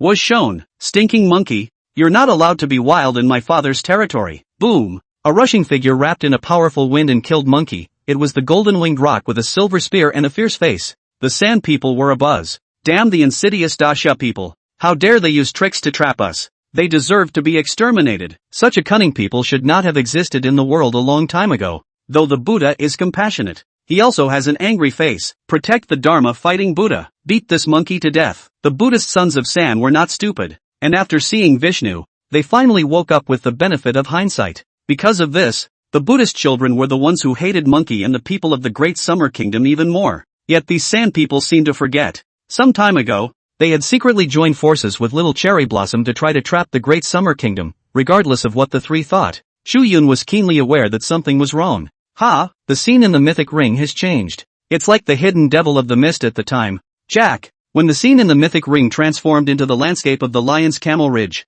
Chu Yun suddenly thought of Jack of the Great Eagle Empire. Jack, who was defeated by Slave, once turned the view from the mythic ring into Misty City, right as he ascended the stage. And at this moment, the golden-winged roc made his appearance and displayed similar means. Eros, what's going on? Can it be that the divinity of this golden-winged roc is also the same as Jack's? Chu Yun frowned at Eros. Eros explained. That's not true. The divine nature of the golden-winged roc is different from Jack. Jack summoned the mistletoe because the entire mistletoe is the equivalent of his artifact. The golden-winged roc, on the other hand, chose the lion's hump rage as his place of conquest, because it was your great summer kingdom that challenged the three kingdoms. On the territory of the three kingdoms, the three gods can freely choose their battlefield. Choosing a battlefield, Eros' explanation caused Chu Yun's brows to furrow. It was something he'd never heard of. That's strange. How come our side didn't know about these rules when Sakura declared war on our country in the beginning? Eros laughed bitterly. Actually, this rule is rarely used, and only some powerful countries have ever triggered it unintentionally. Of course, it's normal for you Daxia people not to know. After all, until this year, your great summer kingdom had a low-ranking position in the mythic ring. There's also no access to the rule. Hearing this, Chu Yun skimmed his mouth and did not bother to ask more questions. It's better to say that it's better to have your own gods as hosts. A foreign country is a foreign country after all, and there is no obligation to remind one side of the story. Anyway, that goddess has already been chosen, and after this battle is over, Our country's national fortunes will surely climb to the first place, and it's time for the goddess to make her debut. Chu Yun thought of that goddess that had been chosen by him before he awakened Monkey. By then, it will be time to change the ringmaster to one of our own. In the next moment, Chu Yun looked in Monkey's direction. At this moment, Monkey had already exchanged blows with the golden winged rock. The two great demons, when they first exchanged blows, had the power of a landslide. In the records of the journey to the west, this golden winged rock is not weak, on the basis of all the magical powers, can also fight with Monkey back and forth, but this is one time in one place. Monkey's divinity was extremely terrifying. They are humans, demons, devils, and Buddhas, the four divine lineages of the gods, in the hands of the Tianhe fixed sea god Needle Iron, dancing tiger wind, like a big golden disc, destroying that skeleton tired, earthly purgatory lion Humpridge, and the existence of the lion's hunchback invariably boosted the might of the golden winged rock. He swung a silver spear in his hand with divine might, and fought with Monkey Scorch. For a while, it was hard to tell the difference. However, the more they fought, the more frightened the golden winged rock became. This stinking monkey is different. His strength in this mythic ring is unrecognizable from before. No wonder he was able to kill a Dharma phase of Sakya. A flash of deep scorn flashed under the golden winged rock's eyes. He could clearly feel Monkey's terror. Shrewd monkey, so what if you're strong? So what if you're strong in magic power? You are too slow. Boom! The moment the two sides exchanged blows, the golden winged rock suddenly withdrew backwards at speed. Demon! Where to go? Eat my old son's stick. Monkey followed closely behind, the scarlet cloak on his back tumbling and rolling like a cloud rolling and spreading in blood. In his hand, he holds a golden rod as if he wanted to sweep away everything in the world. A sweeping strike struck a radiant divine radiance. The golden wave fluctuated and spread out quickly in front of Monkey. It's like a big wave, and the golden winged rock abruptly changed into a rock bird with golden flames all over its body. Both wings danced and flew out of Monkey's attack range in a flash. Oh, Monkey swung his bat in the air, his golden eyes blinking rapidly a few times. I see. Your divinity is speed. Monkey's fighting talent is so high that after only tens of years of cultivation, he has caught up with the heavenly immortals, and 100,000 heavenly soldiers are not his opponents. The first time I touched the heavenly river sea fixing needle in the Dragon Palace in the East China Sea, I realized the essence of it. It was evident that Monkey's talent in cultivation and combat was far above all beings. What's the saying? The mortal world has been practicing hard for thousands of years, and once he has attained the Tao and ascended, the world celebrates and is worshipped as a figure. But in the end, he has only become a member of the 100,000 heavenly soldiers who were beaten by Monkey. Anyway, Monkey's talent, it's horrible. Thus, he didn't even need to think hard about it, and in an instant, he realized the divine nature of the golden winged rock. Divinity is especially important in the rules of the mythic ring. Ha ha ha, you have a good eye, shrew monkey, but what if you see through it? Isn't there a saying in the mortal world that the only martial art under the sun is speed? The golden winged rock let out a fierce laugh, and then he lunged towards Monkey, like a stream of golden, radiant light. It pounced on Monkey no less than 1,000 times in the blink of an eye. To an outsider, it looked like a stream of light shooting out, with Monkey as the center of the circle. It was as if he was struck by countless golden light fronts. When the Sand people saw this, they rose up as if they had been beaten with chicken blood and cheered loudly. Ha ha ha ha ha, the great god is mighty. Beat this monkey to death. Beat this monkey to death. The Sand were thrilled. The people of the Great Summer Kingdom in the audience frowned greatly. Bah, it's still not decided who's going to lose and who's going to win. But you little San are jumping up and down first. Go great sage. How could the great sage lose? It's impossible for the great sage to lose. The people of the country's faith in Monkey is so strong. Whether they were men or women, children or old people, they all raised their arms and cheered for Monkey. Oh, foolish mortals, so be it. Let you despair completely. The figure of the golden-winged rock bird suddenly stopped. It instantly changed into the form of a bird's head and body. Immediately after that, he threw out a strange black and white bottle in his hand. The mouth of the bottle was turned in Monkey's direction and instantly caged down. The speed was so fast that it forced its way to Monkey in the blink of an eye. Yin and Yang dichotomy vase. Chu Yun saw this scene and narrowed his eyes slightly. This Yin and Yang Tu-Chi bottle was exactly a powerful magic treasure that had been recorded in the journey to the west. It tormented Monkey in the first place. Later on, it was Monkey who changed into the diamond of Vajra with the 3 hairs given by the goddess of mercy, drilled a hole through this bottle to escape. Shrewd monkey, stop trying to escape by drilling a hole. My father has suffered a loss once, so how could he make a mistake again? The golden-winged rock reached out and beckoned, and the Yin and Yang diatonic vase landed steadily in his palm. Looking at this bottle, the corners of the golden-winged rock's mouth hooked into a sneer. Obviously, The golden-winged rock couldn't have fallen in the same place twice. It had long since learned from its last failure, and had hardened this yin and yang diatonic bottle to be indestructible. Fabulous. When the people of Daxia saw this scene, everyone's face changed drastically. A worried look could not be suppressed from the bottom of his eyes. In fact, for immortal gods, especially those related to the Eastern divine lineage, the strongest had never been themselves, but rather those endless and marvelous various magic treasures. Even these magic treasures, spirit treasures, and supreme treasures could be so powerful that any random mortal who got them could potentially slay a powerful immortal.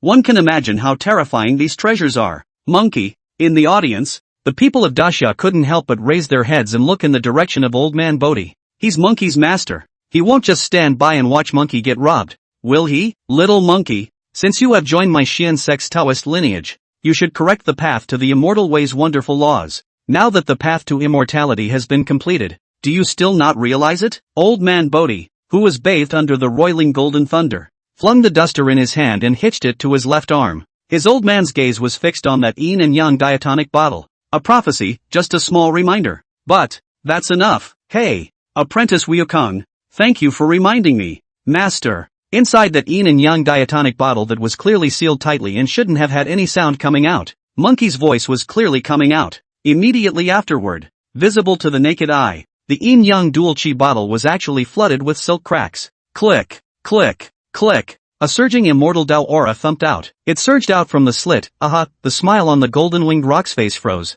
What, immortal way god breath? This monkey? He metamorphosed successfully. Immortals, Buddhists, demons, devils, and humans, a five-system god. Click, click, click. In full view of everyone, the yin-yang dual chi bottle was unexpectedly flooded with wisps of cracks. Like a spider web, it spread out quickly in all directions. The entire black and white bottle was in pieces and was about to break apart. For a time, the golden-winged rock, who thought he was winning, was dumbfounded, and opened its beak, making it difficult to close it for a long time. In particular, the aura coming out from within the yin-yang dual chi bottle was even more frightening for him, and there was no longer any semblance of joy in his heart. The Sand People, on the other hand, were utterly bewildered. They were still in high spirits, and one by one they had just stood up, before they had time to sit down again. What happened was a sudden reversal of events. The key is the scent on Monkey. It even made the mortals feel incredulous, with a kind of awe that came from the depths of their hearts. Snap, without waiting for the crowd to react, the yin and yang diatonic bottle burst open with a loud bang. The two chi of yin and yang, transformed into black and white, swept through the circumference of the sky, as if dividing heaven and earth in an instant. The golden-winged rock was all startled, and hastily drew back and flew away. Ah, my baby! A flash of flesh pain surfaced on the golden-winged rock's face. Immediately after that, in the center area where the two chi of yin and yang erupted, the black and white arcane aura gradually dispersed, revealing a majestic monkey god from it. Him, dressed in a red and yellow tiger skin dress, a red velvet hat on his head and boots on the loose. The hair on the whole body is golden, free of dirt and dust, and free of great ease. That immortal aura on his body reached perfection. I special hair? This god of the great summer kingdom. How did he change his appearance? Ha, just a change in appearance and it's as if you've been transformed? Strange. So strange. Spectators from all the Western countries were stunned at the sight, simply because inside their memories, Monkey was still the same demon god who wore golden armor, Herculean as the god of war, and whose great demonic aura covered the sky. However, at this moment, Monkey was a changed man. Only the people of Daxia, who know the most about Monkey, realize what a change this is. After Chu Yun's alter ego wrote mythological stories day in and day out, they were then distributed by the channels of the business elites of Daxia, whether it's from the teaser, or above channels like Penguin and Green Bubble. The people of Daxia have access to some information about Monkey. It also gives more insight into Monkey. I know. This is what Chi Tian de Shang looked like at the very beginning. He worshipped under Bodhi Elder and practiced the wonderful law of longevity, then made a scene in the heavenly palace, and was suppressed by Saki Yarulai under the Five Elements Mountain, and was able to escape from life through the longevity monk's unveiling of the seals, the most free and easy time of his life. The eyes of the people of Daxia lit up. Monkey in this period had not yet been restrained by the tight-banded spell of the goddess of mercy, nor have they ever been exposed to the real Buddha's wonders from the Tang monk, the 7 human emotions and 6 human desires. He is the most purely wild. It is also the embodiment of the purity of the immortal way. 5 system gods. Monkey has metamorphosed into a 5-system god. In the ring, Chu Yun's eyes lit up. According to the rules in the mythic ring, the gods that are awakened are divided into various systems. Exactly how many systems there were, Chu Yun was not sure, but based on the performance of the countries conquering in the ring in the centuries after the aura recovery, they can be broadly categorized into immortals, Buddhas, demons, devils, humans, and ghosts. Beyond that there are none, at least not yet. Monkey, on the other hand, clearly already possessed the aura of the immortal god system, except for the demons. He could be considered perfect, right now. Even Chu Yun could not estimate how strong Monkey was. But naturally, the stronger the better. Shrewd Monkey, playing God? At the same time, the golden-winged roc, not far away, suddenly smiled coldly, though he could vaguely sense that Monkey had changed for the worse. However, the golden-winged roc knew that when the two sides were killing each other, they absolutely could not be weaker in terms of momentum. Otherwise, if you are cowed before the battle, not to mention continuing to fight, I am afraid that you are not far from death. Plus, the golden-winged roc and Monkey had fought before, and the winner was him. When I think about it, the reason why Monkey won on the journey to the west, or did he go to the western spirit mountain and move to the rescue? The two bodhisattvas, Manjushri and Pratyabhadata, plus 500 lohans and 3,000 jyotish, going over the lionel city before luring him out with a trick. Therefore, how could the golden-winged roc be intimidated by Monkey? Furthermore, he is the true existence of the body, enjoyed folk incense and meditation for thousands of years. He's only gotten stronger than he was thousands of years ago, a mere defeated general. But it's my father who has underestimated you, and spoiled my magic treasure. Today I will flay you and compensate me for my magic treasure. The golden-winged roc instantly transformed. Once again, it turned into that golden plume feathers brilliant and mighty golden-winged roc eagle. Chirp, with a hostile whistle, his wings unfolded, and under a sudden fan, he transformed into a golden stream of light and rushed towards Monkey. Buddha's divinity, speed. It's speed, that's right. The three of them, who were still a bit panicked, couldn't help but see a light in front of their eyes. It suddenly occurred to them, even if the stinking monkey in Dasha looks a little different, but so what if he's great? What could he do even if his power was extreme and his magic was boundless? Can't hit it. Everything is empty talk, in front of absolute speed. He was only passive. Ha ha ha, this monkey sure can't. Change your clothes and think you can change your situation? Don't forget that just now, it was only possible to be pressed by our Buddha. The sand people were re-energized, looking forward to seeing the scene of the golden-winged roc suppressing Monkey once more. However, their words had not yet fallen. The pair of golden eyes of the indifferent Monkey were seen blinking rapidly. In a swift, violent motion, he reached out, bang, like the sound of a divine mountain crashing thumped through the sky. An extremely bizarre scene played out. Monkey seemed to just flat out, simply reaching out. However, this hand was accurate in catching a golden eagle. The 5 fingers were like hooks, choking the golden eagle's neck. The sand people were confused. This fucking facepalm came too soon, didn't it? I haven't even finished my own words yet. What? This can't be right. And this golden eagle was the very body of the golden-winged roc in disguise. The pupils of his eyes suddenly contracted in horror. One must know that the size of his incarnated body, with his wings spread out, was several tens of meters large at any rate.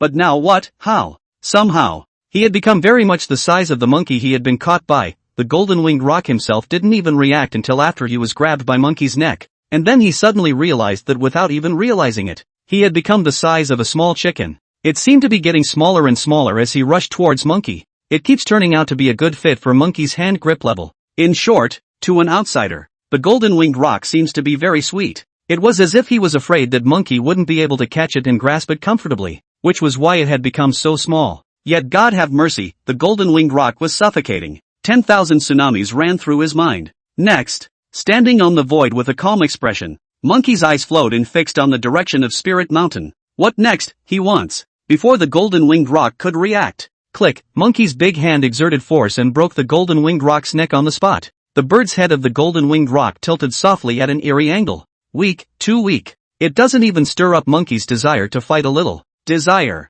Golden-winged roc. Die. Congratulations to Dasha for winning the second battle. Current score 2 o'clock. Silence. A dead silence fell over the room. The sand people were completely dumbfounded, not expecting at all that the battle would be one that would end so quickly, and looking at that score. For the first time, San had a sense of despair and horror. According to the rules of the Mythic Ring, a 3 out of 5 round system, they, the 3 kingdoms, are on the verge of total defeat in this divine war. Amatba, no, don't, no. After a short period of silence, a mountain of sound erupted from the Mythic Ring. Among them were the exclamations of the nations. There were also cries of despair from the Buddhist sons of San as if they were lost. In addition to the scene, The faces of the Buddhists in the various temples within the territory of the three kingdoms also became incomparably ugly. Many old monks could not even withstand such a blow, and on the spot, their bodies stood up, their 2 feet stomped, and they lived to pass away early. In the territory of the three kingdoms, there are clouds of worry. Hiss my god,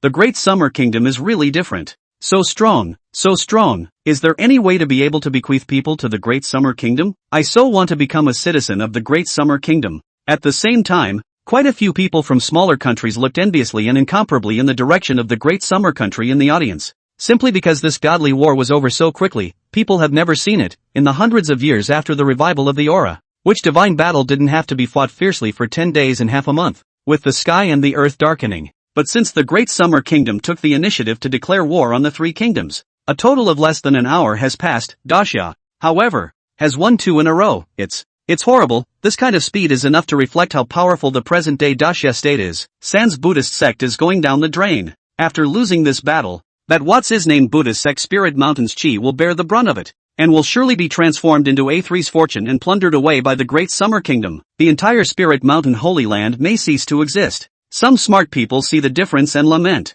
Strange. Why is the great summer kingdom targeting the San Buddhist sect? Some people have doubts. Meanwhile, in the ring, Chu Yun looked at Damansara, who was not far away. Old man, aren't you going to continue evoking God? Damanthar's cheeks jerked hard, twitched. Don't look at Chu Yun speaking with manners and appearance. But that's the quality that the Daxamites themselves show to the outside world. But when it's time to flip, that flip is faster than anyone else. And, although the words sounded light, they landed in Damanthar's heart like a hammer blow. How could Damansara not understand Chu Yun's mind? Don't listen to the voice being polite and calling him an old man. However, it was as if it was a life-saving talisman, urging him to hurry up and end this battle. Little fellow, although you and I belong to different countries and represent different meanings behind us, there's no need for you to be so aggressive. Is there? Damanthar folded his arms and smiled bitterly. Chu Yun, however, shook his head. The old man has misunderstood. This divine war was not originally a plundering war. Instead, it's a revenge war. One is to retaliate for your secret alliance between the three countries of your country and Sakura with the intention of counting our country out. Secondly, in order to avenge Monkey, the Spirit Mountain Buddhist sect must be defeated. And the day they step on the Spirit Mountain will be the day they can welcome back those that Monkey cares about. Hearing Chu Yun's words, the bitterness on Damansara's face deepened. He didn't understand what Chu Yun's later words meant though, but the first sentence he understood. In the end, it was his own country that had first counted on the Great Summer. People are just here for revenge. Damanthar suddenly tilted his head and sighed softly, his long white eyebrows twitching a few times. Young man, I would have liked to take the moral high ground to rail against what you, the Great Summer, have done. After all, we humans have a common enemy, and that is outside of the national refuge. There are extraterrestrial evil demons rampaging about. Our homes are not peaceful, but those are words that I can't say anyway. It needs to be known that one should not advise others to do good without their suffering. Young man, you have your steadfastness, what you want to guard.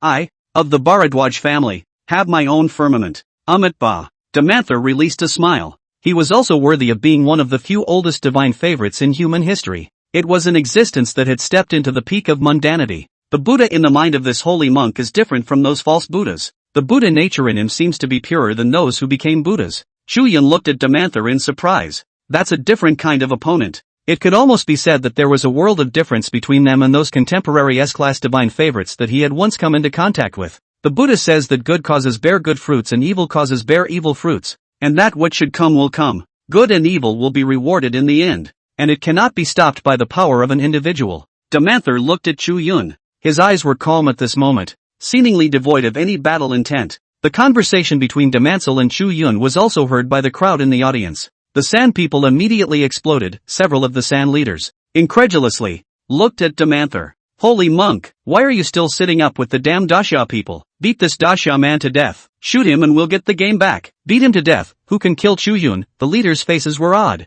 Many believers of the Buddhist sect in the audience, but collapsed and yelled, Holy monk, are you going to betray the Buddhist sect? I, the Buddhist sect, have a bodhisattva's heart and a furious face. How can you claim to be on the moral high ground? Holy monk, when he's a pagan cultist? We were supposed to be the moral side. It was they, the Great Summer Kingdom, who took the initiative to declare war on us and to invade us. Invaders. The Daxia people are all damned invaders. As if finding a vent, the desperate San actually started bashing Damansara. Die die die. Sacred monk, Your Buddhist heart is no longer pure. It's better for people like you to die as soon as possible. What's wrong with good and evil? What's wrong with us? The three kingdoms? It is they. The Great Summer Kingdom. Who invaded us? The people of San cursed and cursed. Chu Yun narrowed his eyes and swept his eyes in the direction of Agua. Oh, you're on the same page, oh. But they seem to forget who counted first. Chu Yun didn't care what this group of goods called it. It didn't matter. It didn't affect what he and Monkey were going to do next anyway. Meanwhile, Vishnu, one of the three main gods of the Athanasian religion, who had been watching from the wall, suddenly sat up straight. Above the bejeweled throne, the green-skinned, extraordinarily divine-looking Vishnu, his mouth curled up in a wistful smile. Looks like it's time for the hero to make his appearance. In the Asan audience, a man with a lean figure, long curved hair hanging out, and incomparably handsome suddenly left his seat and rose up. The figure appeared in the mythic ring in a flash. Holy monk, you have a good journey. The man had actually made a sudden, deadly move towards Damanther. A jab pierces the chest of the defenseless Damansara. The pupils of Damanther's eyes suddenly contracted, and there was surprise, doubt, and disbelief in those eyes. But in the end it all dissolved into nothingness and emptiness. Damanther, die. The Sand people in the midst of cursing were stunned, dumbfounded for a moment, and the whole place was silent. To be honest, they are just cursing Damanther, but to say that killed Damanther, not to mention how many people in this world are capable of doing it. How would an ordinary Sand dare to start killing people from the Bharadwaj family? What's more, it's a figure like the holy monk, but it never occurred to him that the holy monk did not die in the hands of the Dasha people, but died under the killers of his own people who were caught off guard. The man, on the other hand, swept his eyes over the crowd at the scene, his face calm to the core. Next, Kshatriya, will take over everything. Kshatriya, originally, it was a generic term for the caste system of the Agri countries, second only to Brahmins. The Kshatriya class, which represents the very people who are in power in the three countries of the Arakan, military, cultural, business, and other elite origins. However, the man in the black suit, slightly stocky and meticulously groomed, was known as Kshatriya. It is evident how special his position in the A.S. is. Even after he killed the holy monk Damansor, the San people in the audience were just greatly shocked, surprised. Yet no one dared to angrily spray the man. Snap! Just then, applause rang out from the void. Vishnu was seen rising from his throne as he took a step in the direction of the mythical ring. All over, the bejeweled Vishnu shows his dignity. Kshatriya, awaken this god. This god will fight for my Indus River civilization. The room roared with these words. Hiss my goodness, one of the supreme gods of Agri. Vishnu is coming down himself? Thinking about it, it's right. After all, Agua has already lost 2 matches in a row, and if it fails one more time, it will be judged as a failure of the divine battle. Could it be that San wants to recreate the deeds of the Daxamites? Neutral spectators around the world murmured. Everyone still remembers the divine battle between the Great Summer Kingdom and Little Sakura. At that time, the Great Summer Kingdom was pushed into a desperate situation before it finally flipped and won. And at this moment, Vishnu was ready to go down himself. Apparently with that intention, the Buddhist sons of San were, however, pale and bloodless, and one by one they looked at Vishnu, half speechless. These Buddhists, who believed in the Athanasian Buddhist sect, had seen Vishnu's move. This is to make the Three Kingdoms Church a hero who can save the day and help the building to fall. It is only when it comes at the most desperate times that it can be most stimulating. Buddhists don't have to think about it. As long as this divine war could be won, then the beliefs of the A3 sect would inevitably skyrocket, and conversely the Buddhist sect, which had lost miserably to the Great Summer Kingdom, would completely fall, even marginalized in the A.R. It's an open question whether the faith will survive. But the Buddhist followers, though their hearts are not willing and they are not comfortable in their bodies, but for the ordinary A.S. populace, Vishnu's gallantry is clearly deep. In the audience, the San populace, who had already been shocked by Monkey and somewhat frightened, once again branched out, their minds greatly calmed. Flowers, applause, here and there. Kshatriya in the ring, on the other hand, obediently awakened Vishnu. For a supreme god like Vishnu, whether he wants to make an appearance or not, changes completely at his own whim. No one can wake him up when he doesn't want to make an appearance. He could even forcefully join the battle in his own body, as if he were Shiva at that time. This was also the strength of the god-king level. With the awakening of the Kshatriya, a pillar of heavenly light was seen blossoming in the direction of Agua, a bright pillar of light. Red and dazzling, it represents the visit of a red supreme god. The spectators on the Great Summer countryside couldn't help but furrow their brows. Rated as a red supreme god by the mythic ring? Is this guy going to fight the great sage master? Our grand sage is just gold. Fear nothing, trust the great sage. Didn't the Chu god say a long time ago that the grade of the mythic ring isn't really that important? It's only right to speak with strength in all things. Right, that's right. The people of Dashine felt the pressure of Vishnu's entrance though. But it was not the style of the Dasha people to be cowed before the battle. The Daxamites will never lag behind when it comes to momentum. Immediately, the crowd on the stage raised their arms and cheered for Monkey. Monkey also saw Vishnu make his appearance and he remained indifferent. But the clever Monkey nearly showed that he didn't care. In reality, he had already been secretly surveying Vishnu's every move. Just kidding. How could an existence that could become the great sage of Chi Tian be that arrogant and ignorant person, a tiger at heart, a fine nose for roses? Monkey is very resourceful. As evidenced by the demons he's fought and killed along the way. When faced with any demon, Monkey seeks to beat it to death with a stick. To knock them to death, this is the truth that even a lion who fights with a rabbit also uses its full strength. Putting it on the immortal god still applies. Chu Yun, this green-skinned monster will be given to my old grandson. And that little guy who is pretending to be a monster will be given to you. Monkey looked in Chu Yun's direction. Chu Yun nodded. Don't worry, brother Monkey. As for this green-skinned monster, he's one of the three main gods with the three kingdoms of A3. Shiva, the god of destruction. Brahma, the god of creation. And Vishnu, the god of guardianship. It is the order and guardianship of the divine world that Vishnu represents. Chun briefed Monkey on what he knew of the Vishnu story. How could Monkey not feel that this was Chu Yun caring for him? Chu kid, you still can't trust me, old son? Monkey blinked, and then, without further ado, transformed into a rainbow light, holding a golden rod was the first to charge and kill Vishnu. The sand people immediately screamed. Arrogant monkey, you seek death. How dare you strike at our Lord Vishnu? Are you tired of your life? Go Vishnu Maharaja, beat the stinking monkey of the great summer kingdom to death. A group of sand people yelled and screamed. Go great sage, the great sage is invincible. The Dasha people in the audience were not willing to be left behind, and immediately cheered for Monkey. The faith of both parties is as perfect as it can be. It holds a very high place in the hearts and minds of the people of their respective countries. Kshatriya, however, merely glanced disdainfully in the direction of the Daxamites. Does a wild monkey really think he can be compared to Lord Vishnu? No matter how many divine lineages he metamorphosed into, in the end, he's just a minor god. If you, the great summer kingdom, want to fight my country, Vishnu, you'd better awaken some more powerful deities. Kshatriya shook her head. In a flash, Chu Yun appeared in front of Kshatriya. San, you're overthinking it. Chu Yun reached out and flipped his hand, and the Xianyuan sword appeared in his palm. Chu Yun slashed out with his sword and struck a brilliant golden radiant sword chi.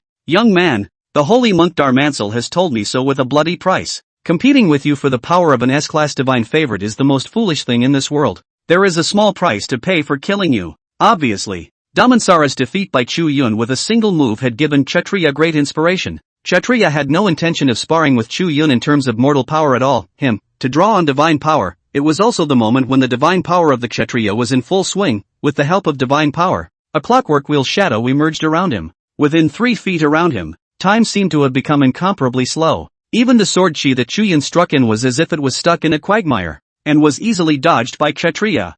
Seeing this, Chu Yun narrowed his eyes.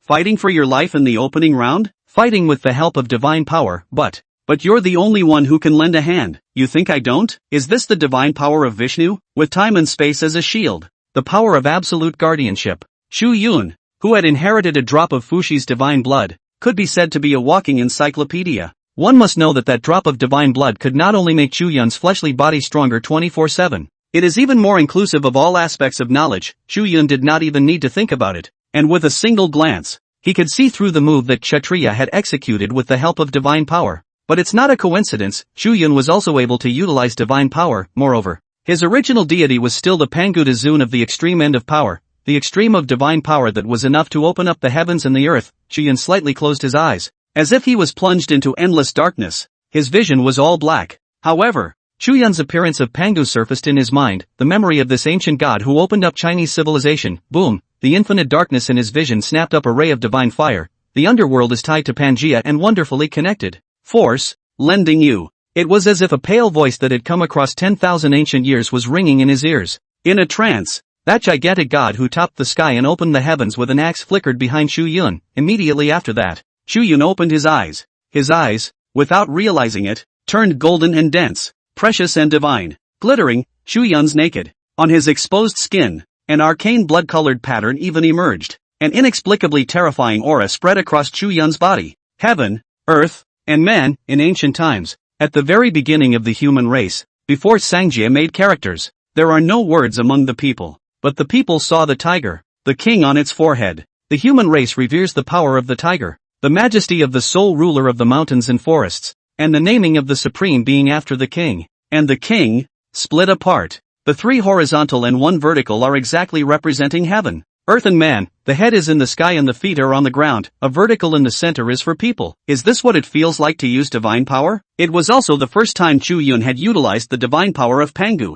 The surging, filling, unspoken, terrifying greatness made him leap for joy. Meanwhile, Monkey and Vishnu were engaged in battle. Vishnu was as graceful as he could be, as if he were walking in his own backyard garden without haste. He even sat backward, and a bejeweled throne emerged behind him. Once seated, Vishnu surveyed Monkey with interest. Provocatively, he hooked his hand toward Monkey. Wild monkey, come. Monkey was amused. In all his life, he had never seen such a demon. In Monkey's eyes, these foreign gods were not the demons. Since it's a demon, it will eat my old son's stick. With this thought, Monkey's hand golden rod danced up and slammed into Vishnu with a loud bang. The stick's shadows were heavy. It created endless waves, however bizarre. Yes. The terrifying golden stick shadow was like hitting on top of a floodgate as it approached Vishnu. The sound of gold and iron clanking together erupted. It rubbed out a magnificent fire that was brilliant to the core. Zip, zip, zip, zip, zip. The golden rod cut through the space in front of Vishnu as if it was blocked by an invisible shield wall.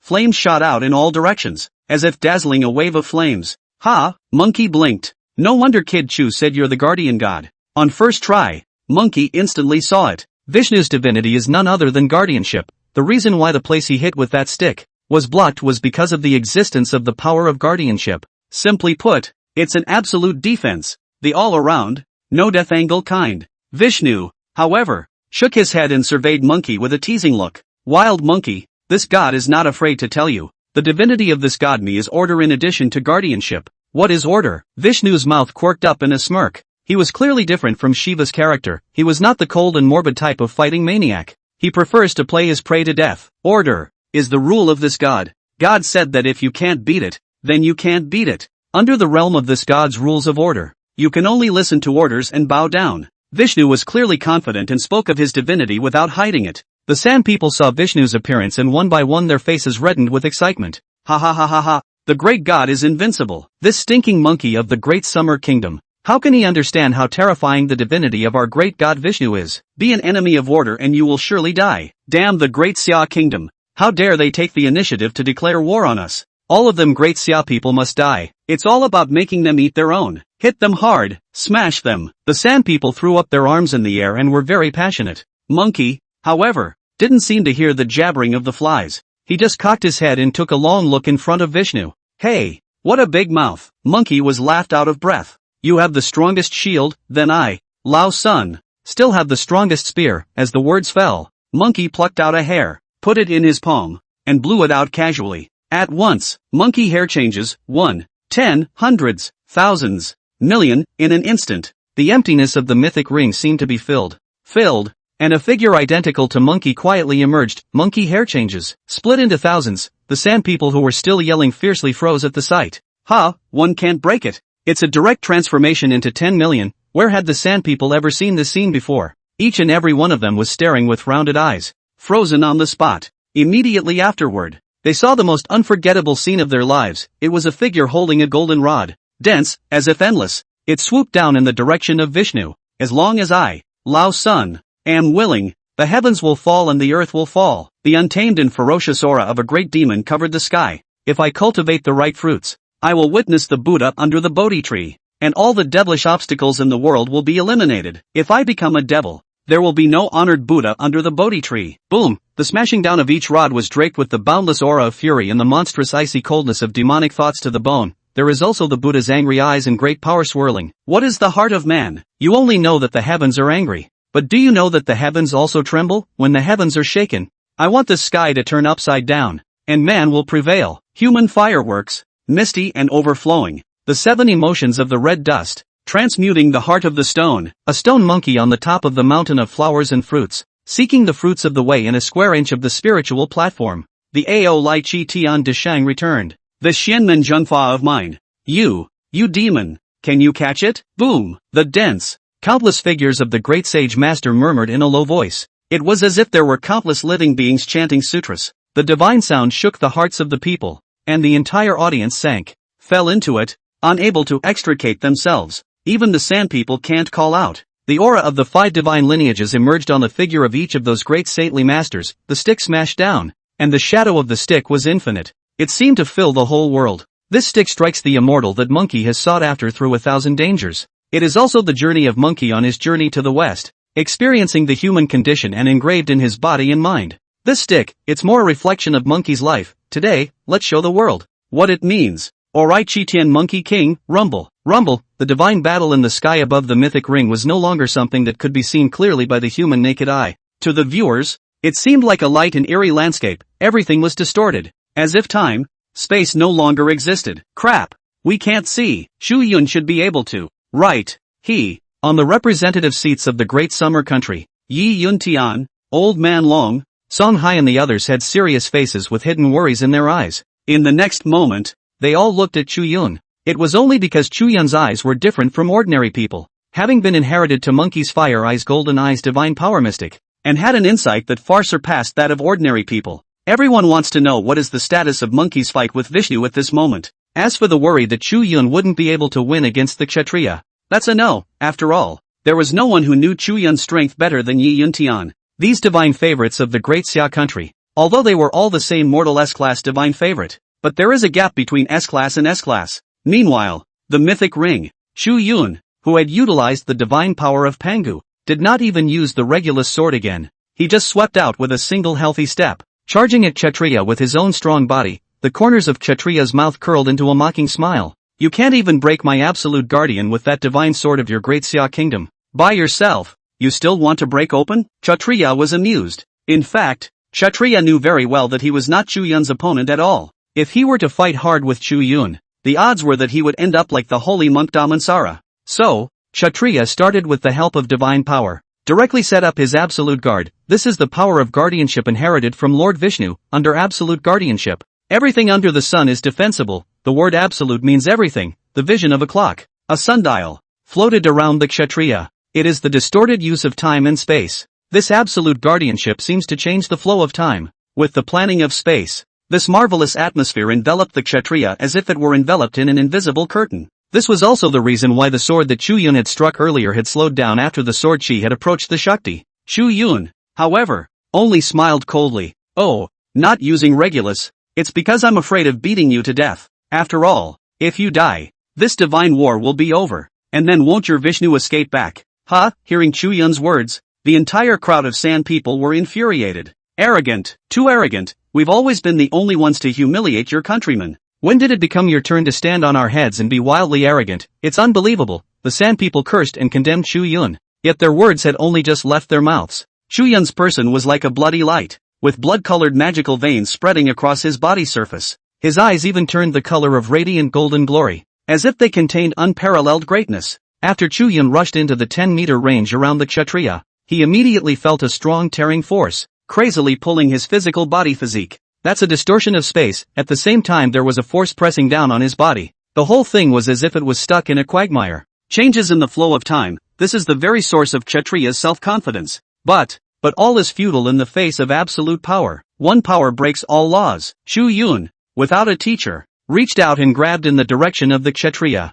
Oh, stupid. A look of disinterest passed through Kshatriya's eyes. One seemed to have somewhat overestimated this young man from the great summer country. I would have thought he would have been able to win back-to-back battles with some cerebral tactics. It is nothing more than a mindless recklessness. Deep inside his absolute guardian field and still trying to catch him, Kshatriya was amused, always feeling that he had somewhat overestimated Chu Yun. Yet this thought only appeared for a moment. It was then that Chu Yun reached out and his divine power burst forth. The entire person was enveloped by a blood color. The person was like a furnace of heaven and earth, and a loud buzzing sound erupted from his body. A surging aura like an abyss or a prison shook the heavens and moved the earth. Wait. The pupils of Kshatriya's eyes contracted suddenly. In a trance, it was as if he saw an infinitely large palm grasping at him. That palm covers the sky. Across the endless Milky Way bright starry sky, the sun, moon and stars are like dust, less than half the size of that palm. But Kshatriya's eyes widened suddenly. Too late to think about it. He felt a pain in his chest, but Kshatriya opened her mouth and spewed out a mouthful of blood, and her spirit awoke from that vision. What gives you the right? After sobering up, the Kshatriya was the first to see Chu Yun in front of him. That's right, Chu Yun had already approached him and had even slapped him on the chest. Kshatriya just felt like his chest ribs were finished breaking, even piercing his heart and lungs. The blood spat out of his mouth took on an ebony color, mixed with broken pieces of his internal organs. Kshatriya was horrified. One's absolute guardianship is broken? Luckily, I expected that you wouldn't be able to carry my slap, so I withdrew some of my force in advance. Chu Yun reached out and grabbed Kshatriya's collar, pulling hard without saying a word. Kshatriya was instantly pulled towards the ground. Poof! Kshatriya fell to the ground. Before he could react, Chu Yun stomped on his back. Wow, Kshatriya couldn't take it and looked so bad as blood spurted out of his 7 orifices. Being mortal would surely be a dead end with shattered internal organs. But you're sure to be alive and well in an hour with the help of divine power. Stay well and watch this divine battle. Chu Yun's face was calm, his eyes indifferent and unfeeling. He didn't kill Kshatriya for the simple reason that he had to wait for Vishnu to finish. Chu Yun was extremely certain of Monkey's strength, because the monkey now is long gone from the very beginning. Monkey was not only perfectly abundant in faith, but he had also metamorphosed into a 5-system god. Such an existence was already almost equivalent to a creation god according to the mythic ring's judging standards. Vishnu's place in the agnostic mythological system is high though, but as a guardian god, he was far from reaching Brahma's level. Monkey is certainly not weak. Sure enough, Chu Yun's premonition was right. The divine battle in the sky above was also divided into winners and losers. A golden rod was seen, pressing down on a green-skinned, 4-armed deity. Boom! In an instant, the two figures ruthlessly smashed into the mythic ring. It kicked up endless rolls of smoke and dust. When the dust clears, a mighty monkey god was seen standing still, holding a rod in one hand. The other end of that radiant golden rod was pressed on Vishnu's right shoulder. The golden hoop seemed to have infinite weight and crushed Vishnu to one knee. Kneeling just like that in front of the great sage master, he stood still like that, wild, with immortal energy surging around his body and Buddha's light behind his head, his pair of golden eyes. His eyes were indifferent and unfeeling, containing the coldness of a demon, and the god kneeling on the ground, trembling slightly, his face grim, had long since lost his earlier composure. Silence, the scene was dead silent. A pin drop can be heard at. The Sand people were wide-eyed. Sand's leaders were jaw-dropped. It was as if the people of the Western countries had forgotten to breathe, and they all stared at this moment in awe. Vishnu, kneeling, is this a defeat? The Buddhas of Na3. Ka-chow. Ka-chow, it seems to confirm what people have suspected. In the sky above Ogwa's country, the manifested spirit mountain Buddhist world was gradually disintegrating and collapsing. The chi that belonged to the Buddhist sect rolled and spread out, soaring into the direction of the great summer kingdom. Monkey, Goku, eldest brother. Several familiar voices suddenly rang out and reached Monkey's ears in the ring. Monkey's body trembled slightly. He could feel the 4 shekels within him stirring. That warmth filled his heart, causing Monkey's mind to ripple. Master? Nerd? Old Shah? Little white dragon? Monkey laughed. His golden eyes blinked and his eyes flowed, fixing themselves on the sky above the A3 kingdoms. It's finally come to this. Yeah, how could he forget those people? Little White Dragon and Old Sandy are not talkative, but always step up at critical moments. That fat head and ears, all day long yelling to disobey himself, on the way to fetch the scriptures to break up the gang, put down the dorks, whenever he was in danger, by some deep background of the great demon with the magic treasure trapped. It was the nerd who was most anxious instead. Nerd, he ran through his legs, tried everything, used his contacts, begged his grandpa and grandma, but also wanted to save his monkey. As for the master, Monkey suddenly pursed his lips, his eyes devoid of arrogance. In fact, I was too annoyed with the unsmiling, all too slow-talking master in the beginning. I, Lao Sun, am the mighty and powerful great sage of Chi Tian. Why should I be disciplined by a monk with a mortal body? I don't understand. I'm helpless. Every time I fight and kill a demon, he has to mutter in my ear for a while. I've told him a million times that it's a demon, but he still gets taken a million times. I'm so annoyed. I even got pissed off and ran away, and went back to the mountain of flowers and fruits to prepare to be the king of the mountain. But I also knew it couldn't be helped. Who made him a mortal with no hands to distinguish between demons and monsters? Forget it. Save him one more time. Gradually, I seem to have changed. I don't know when it was, but I miss his nagging a little. Wild monkey, fighting me, and you still dare to be distracted? Just as Monkey was caught up in his memories, full of little stars, looking forward to the 4 figures, there was a sudden bang in front of him. Monkey looked down impatiently. Defeated, the A.S. is truly defeated. Vishnu was hit by Monkey's stick. The sun couldn't get up at all. Forget it, 5 Lineage Deity. In this mythic ring, this god is really no match for you. But monkey god of the Great Summer Kingdom, you shouldn't be complacent either. The day this god's true body descends into the present world is the day Vishnu's figure was fading away. It was obvious that Vishnu's mind had been bludgeoned by monkey. The sun had broken down. But Vishnu's later words were unspoken. The truth about the mythical ring is not known to everyone. Only a few existences have access to the truth of the mythical ring. Vishnu finally looked deeply at monkey. Monkey also looked at him without fear. Sans God. I'm waiting for you. Ha! Vishnu smiled coldly and his figure dispersed into streams of light. And with Vishnu's dissipation, it also means that S will never again be able to awaken Vishnu, the great god, to conquer in the mythological ring. Congratulations to Dasha for winning 3 consecutive battles. As a result of the defeat of the 3 kingdoms, the Great Xia Kingdom has plundered the fortunes of the 3 kingdoms. Boom, accompanied by the sound of the mythic ring rule. The Sand People completely despaired, as if they were bereft of their parents, and their faces were as if they were dead. In the sky above the Great Summer Kingdom, the golden dragon of Chi Luck emerged, facing the direction of the 3 kingdoms in a dragon-sucking water stance, devouring and plundering the Chi Luck of the 3 kingdoms. The lions and white elephants that represented the Chi of the 3 kingdoms were once again completely abused by the golden dragon of the Great Summer Kingdom. This day is the day when dragons soar through the 4 seas. When submerged dragons come out of the abyss and soar through the heavens, this day, the golden dragon of Chi Luck of the Great Summer Kingdom has attracted the attention of the world and shaken the globe, and it is precisely the Buddhists who have the most to lose in the 3 kingdoms. After all, the gods of the Buddhist sect were finished off 2 of them, and the Buddhists' faith in the Buddhist sect was shaken. That lineage of Buddhists representing the western spiritual mountain of ultimate bliss, pure land of the Asan Buddhist sect, the world gradually fell apart. The 4 monkeys' eagerly awaited figures gradually became clearer.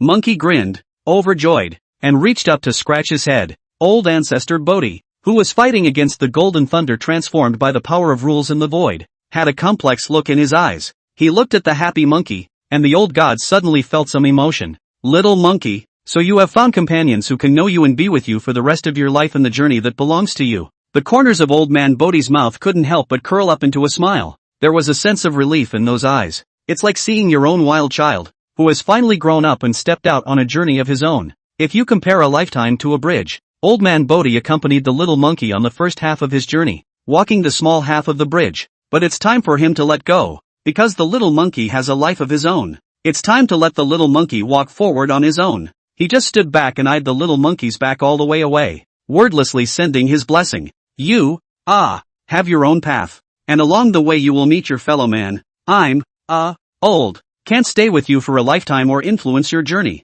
Chu Yun breathed a sigh of relief as he came to Monkey's side and was also delighted for Monkey. Finally, at last, he had fulfilled his promise to Monkey. Monkey, Chu Yun suddenly winked at Monkey. Monkey's mind is sharp and naturally penetrating. Monkey turned to look into the void. Master, Apprentice Wukong, I haven't disgraced you, have I? Monkey smiled brightly and bowed in the direction of old man Bodhi. A bow that came from the heart and was unadulterated, because Monkey knows who is behind him, silently supporting him, who was there to stand behind him when he was bullied and aggravated out there. Since then, he, the great sage of Chi Tian, could also proudly say that sentence. I, Lao Sun, am a disciple of the spiritual platform, Feng Chun, the 3-star cave of the slanting moon, and Bodhi Laozu. When my master is present, I am lawless and fear no one. In a trance, it was as if old man Bodhi saw that tiny, furry, little hairy monkey wearing a small cloth coat, sitting beside himself, with big pure eyes, asking himself one after another about the wonders of his divine powers. This little monkey, really grown up, know to give their own master face. Old man Bodhi guffawed. The great sage has a master and a master. I'm so envious. He. That's true. Who let this be the great sage master of our great summer kingdom? If Monkey is happy, I'm happy. Meanwhile, in the audience, the spectators of the great summer country were smiling with joy. Today's scene was exciting and close, but the good thing is, it turned out beautifully. The great summer kingdom hadn't just devoured the chi of the 3 kingdoms and avenged the country, also it's revenge for Monkey. More than that, it would allow those 4 to return to Monkey and welcome back their true spirits. What could be better than that? Right. When our country finishes devouring its chi, won't it be ranked number 1 in the world? Right. Chu God has already chosen the ring host candidate in advance. Is my little fairy from the Great Summer Kingdom going to be on stage? So excited to find out who it is. Someone suddenly thought of the benefits of the country's national fortune topping the ring rankings, and people immediately talked about it. As for how bad the Sand people look, there are several other Western countries, or those guys from Sakura. The Dacha people don't give a shit about them. Oh, it's quite a happy, warm scene, and right in the middle of this harmonious and beautiful atmosphere, a dull and vicissitudes voice suddenly broke the atmosphere. A large hand was seen suddenly reaching out in the sky above the three countries of the Arakanese. That hand was accompanied by a vision, as if the heavens and the world were in the palm of his hand, and with one hand, he grabbed the four figures and took them all away. Ha, what demon, let go of my master. Seen your brother, in the ring, Monkey exploded, and after a short period of stunned silence, his golden eyes opened angrily and he was about to charge over regardless, because that which was taken was the very master he had longed for. Masters and brothers, Elder Bodhi also noticed this scene and frowned slightly.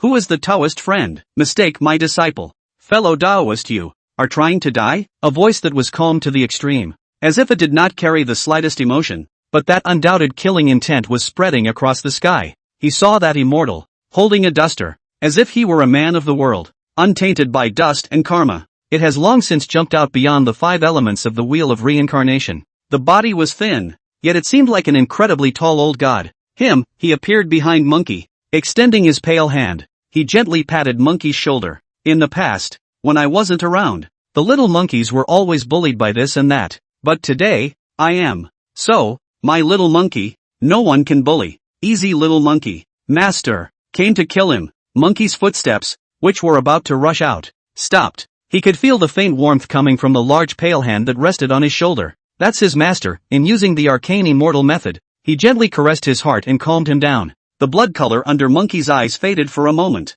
He couldn't help but take a deep breath, and his mind regained its serenity from the state of extreme anger. Master Monkey pursed his lips, and in a trance of vision, a white-haired, white-bearded, slim old man stood in his way. He was not tall or lanky, but it just makes Monkey feel peaceful from the inside. In this world, apart from the master, the place where his heart is at peace is with this master. Chu Yun also saw this scene and could not help but be moved by it. Due to the cultural disconnect, the people of Daxia didn't know much about Bodhi Laozu. Only Zhang Ningzi, who was the guardian of the Great Summer Kingdom's pantheon, knew something about the deeds of old man Bodhi. But Chu Yun could see that the old Bodhi ancestor in front of him was not in a state of extreme weakness. Even though the power of the coordinates had not been gathered to allow the true descent of the Chinese god's essence into the present world. However, the true spirit manifested by old man Bodhi also had incredible greatness. Meanwhile, in the sky above the three kingdoms, the large hand gradually dispersed. In his place was an old man with a dark complexion, a crown on his head,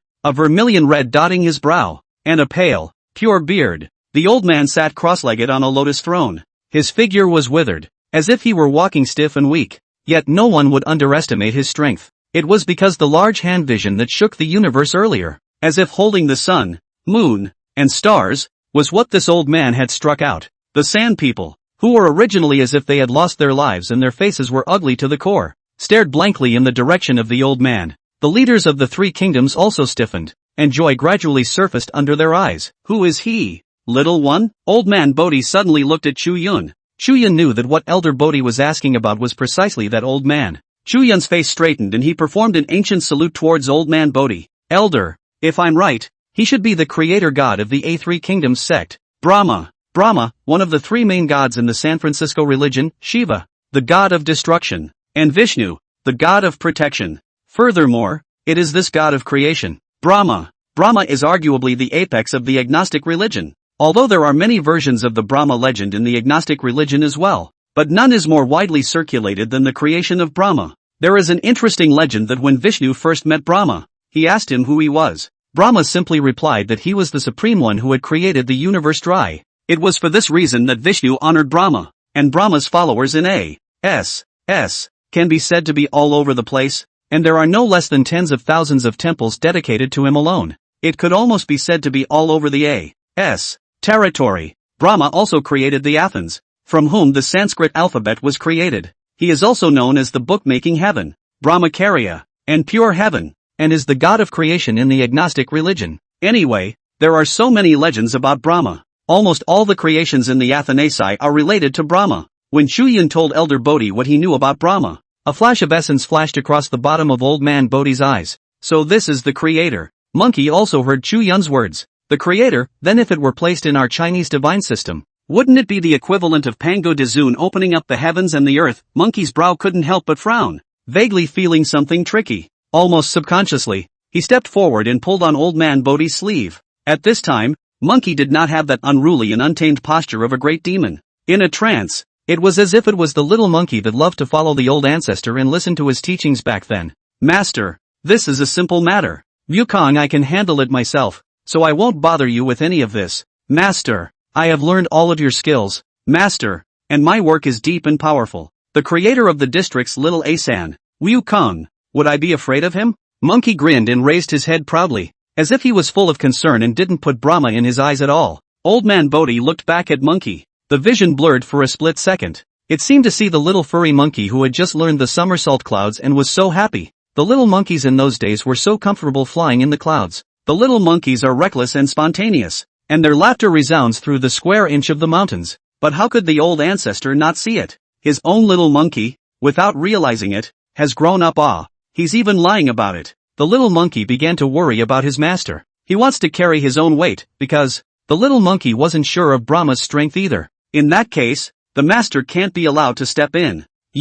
Master is not old enough to let a little monkey like you get in the way, is he? Old Man Bodhi extended his index finger and tapped the naughty little monkey's forehead. Of course the little monkey could dodge it. After all, he was the famous Chi Tian de Shang. But he froze in place. His eyes suddenly reddened a little, and he pursed his lips, unable to speak. Don't lie to Master in the future. In the future, when Master is present, stand back in peace. Old Ancestor Bodhi, who had always been uninhibited in his speech and laughter, guffawed. With that, the Valiant stepped forward and walked towards Brahma. Old gods of the East, the ring battle is over. In the air above the ring, the pupils of Eros, who was the host, suddenly contracted. But before Eros could finish his words, Old Man Bodhi shook his head. Against the rules of the ring? It doesn't matter. Old me can also fight against the heavenly punishment. Boom, the whole room was in an uproar when these words came out. Spectators around the world looked dumbfounded. What kind of old monster is this? There is such self-confidence in the face of the Brahma creator of Agri. He actually wanted to carry the heavenly punishment into battle. Gone. Right, both those who were there, and those from various countries who came to watch via cell phones and television, only felt a wave of disbelief. It was simply impossible to understand where Elder Bodhi had gotten such a killing intent. Host, you can see it. It was this old Eastern thing who wanted to take the initiative to challenge my country's great god Brahma. He's the one who broke the rules of the ring, forcing there to be a battle after it's over. That punishment from the power of the rules has nothing to do with us. The three kingdoms. In the audience, the leaders of the three countries of the A.R. snapped out of their shock. A flash of joy burst from his eyes. Hey! There's such a thing as a good thing, a powerful god from the east, rushing to his death. Well, he had already lost a lot of money on his side and was worried that he had nowhere to vent. It's your gods of the east who are coming to your door to deliver food themselves. How can the sand people not rejoice? Senior, please wait a moment. Right at this moment, Chu Yun suddenly spoke out. Oh, what else do you have to do, little one? Old Man Bodhi looked at Chu Yun in doubt. The gazes of people all over the world were also gathered on Chu Yun's body at this instant. Heaven's punishment? There will be no heavenly punishment. Chu Yun's figure flickered and suddenly disappeared into the divine enlightenment stone on the delegate's seat of the Great Xia Kingdom. Late Chu Yun, welcome my great summer moon palace fairy, to the mythic ring. Ah, I see. Chushin is changing hosts. The host is not the strongest god, but the host knows all the rules of the mythic ring. That Eros guy is always hiding. But it's different when he's replaced by the goddess of our great summer kingdom. Could it be that certain rules can still circumvent the punishment of the power of the rules? That's hard to say. The Daxia people in the audience came to a realization and all understood what Chu Yun meant. That's right, Chu Yun wants to change the host. He didn't even have to ask Eros where the current great summer kingdom's national fortune ranked. 100% first, because originally, the great summer kingdom was similar to the national fortune of the Hilla Empire, which was temporarily in first place. After devouring the national fortune of the three kingdoms again, the Great Summer Kingdom would certainly be able to catch up with the Shira Empire. And this replacement of the facilitator's evocation of God is different from evoking God for one battle. Doesn't need the word additions. The gods that are called forth are the beings of the absolute perfection word. It's kind of a special advantage of being a presenter. After all, only one host could exist in the entire mythic ring. The moderator's authority is actually not small at all. And Eros, as the goddess of the Shira Empire, naturally wouldn't treat the people of the Daxia nation with her heart and soul. But it's not the same when you switch to your own goddess. Sure enough, the moment Chu Yun's words fell. Congratulations to Daxia for ranking the first seat of global national transportation, the representative of the Great Summer Kingdom. Chu Yun, replaces the mythic ringmaster, the goddess of love of the Shira Empire, losing her authority as moderator and transferring it to the goddess of the Great Summer Kingdom. That cold and unfeeling voice of rule power, as if it did not carry the slightest fluctuation, resounded across the globe. In the sky above the mythic ring, Eros's face changed, and a bitter smile lifted at the corner of his mouth. She knew that this day would come. Eros actually had extremely mixed feelings. She finally looked deeply at Chu Yun. Before Eros could say anything, her figure gradually became illusory and eventually drifted away into thin air, her true spirit returning to its place.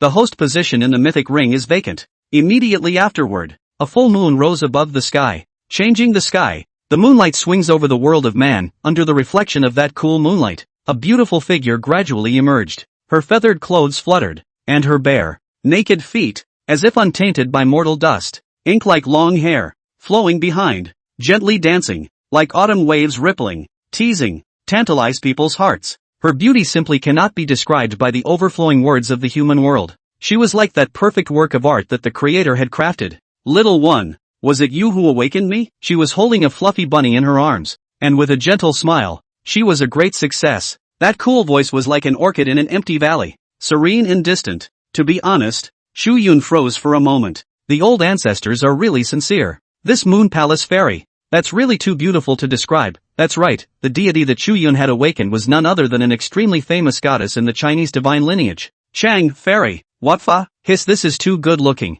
isn't it? Ha, the goddess of the Great Summer Kingdom. This, the audience looked dumbfounded. If anything, the Eros of the Shira Empire is the ultimate pursuit of beauty, the embodiment of the perfect woman. Then Chang, a fairy, she is also definitely the perfect woman of the Orient in the minds of the ancient people of China, too. But these two gods had very different auras. Eros has a flirty meaning. Chang, a fairy, on the other hand, has a sense of loneliness and coolness that is uniquely hers. That is high in the Moon Palace treasure hall. The world is independent, looking at the prosperity of the earth, day after day, under the accumulation of the cold sense of loneliness in the body of the fairy. This kind of temperament, without Chang'e Immortal's experience, was absolutely impossible to cultivate, and it is this unique temperament that makes the world lose its mind over it even more. Oh, think replacing the host gives you a ring rules advantage? Dreaming! The people of Daxia are really funny. They know how to daydream all day long. Chu Yun, you little son of a bitch, don't be a fool. The leaders of the three kingdoms awoke with a start and burst into cursing and yelling.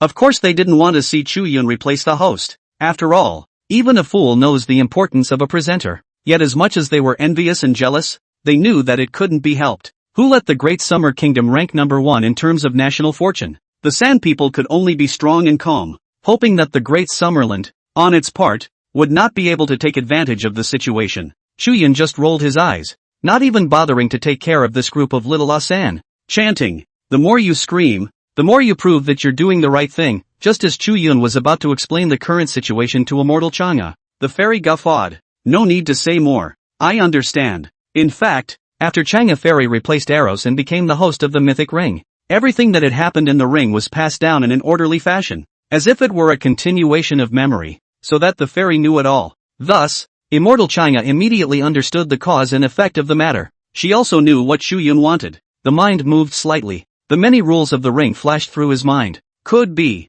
After only a few moments, the fairy nodded. At these words, the voices on the side of the Sand People came to a screeching halt. Woj, it's still good, a few of Sand's leaders, as if they had eaten a fly. Their faces became incredibly ugly. Chu Yun's eyes lit up. Because our country became the first in the ring nation's luck, we were given an extra chance to choose the power of the rules. Fairy Chang explained. Chu Yun instantly understood. Turns out there's such a thing as being first, but it was right to think about it that way. After all, it was the first time that he had topped the global number one in the country's fortunes. So how could there not be some rewards left? And the fact that the Shira Empire has held steady at number one for so many years is likely to be the result of applying this additional opportunity to choose the power of the rules. Just for everyone's information, it's clear that the Sheila people didn't choose in person, but none of that matters. One could hear Immortal Chang'e say, among the many rules, there is one that can be applied. That would be to launch a war of extermination. This is an even harsher rule than the God-Devil deathmatch, and there are only two ways for the battle of extermination to end once it opens. First, the two gods surrendered of their own accord. Second, kill until there is no god in its kingdom to fight. Immortal Chang'e explained. Boom, these words, like a boom of thunder, exploded in the ears of the audience from all over the world. What fa? The war of extermination? Countless people sucked in a breath of cold air. Several of the leaders of the A3 nations, their faces turned white and their figures staggered back a few steps. They also didn't expect that there were even harsher rules in the mythic ring than the God-Devil deathmatch. A war of extermination. Ha? Chu Yun narrowed his eyes slightly. Honestly, this rule is too harsh. It's totally safe to say that it doesn't leave anything to chance, however. As long as the battle of extermination was initiated, Bodhi Old Man was not considered to have violated the rules of the ring. And naturally, he would not have to endure the heavenly punishment of the power of the rules. This is a rule that is definitely favorable to the current Daxia. Chu Yun, don't be a deadbeat. You dare to pick the battle of extermination? You are the universal enemy of my country. San, you will be spurned by my San for generations. Damn it, don't you die. The San people were no longer happy and were feeling a little intimidated. And those leaders hastened to reprimand them. It's really because a divine battle with this kind of rule is simply an extermination fight.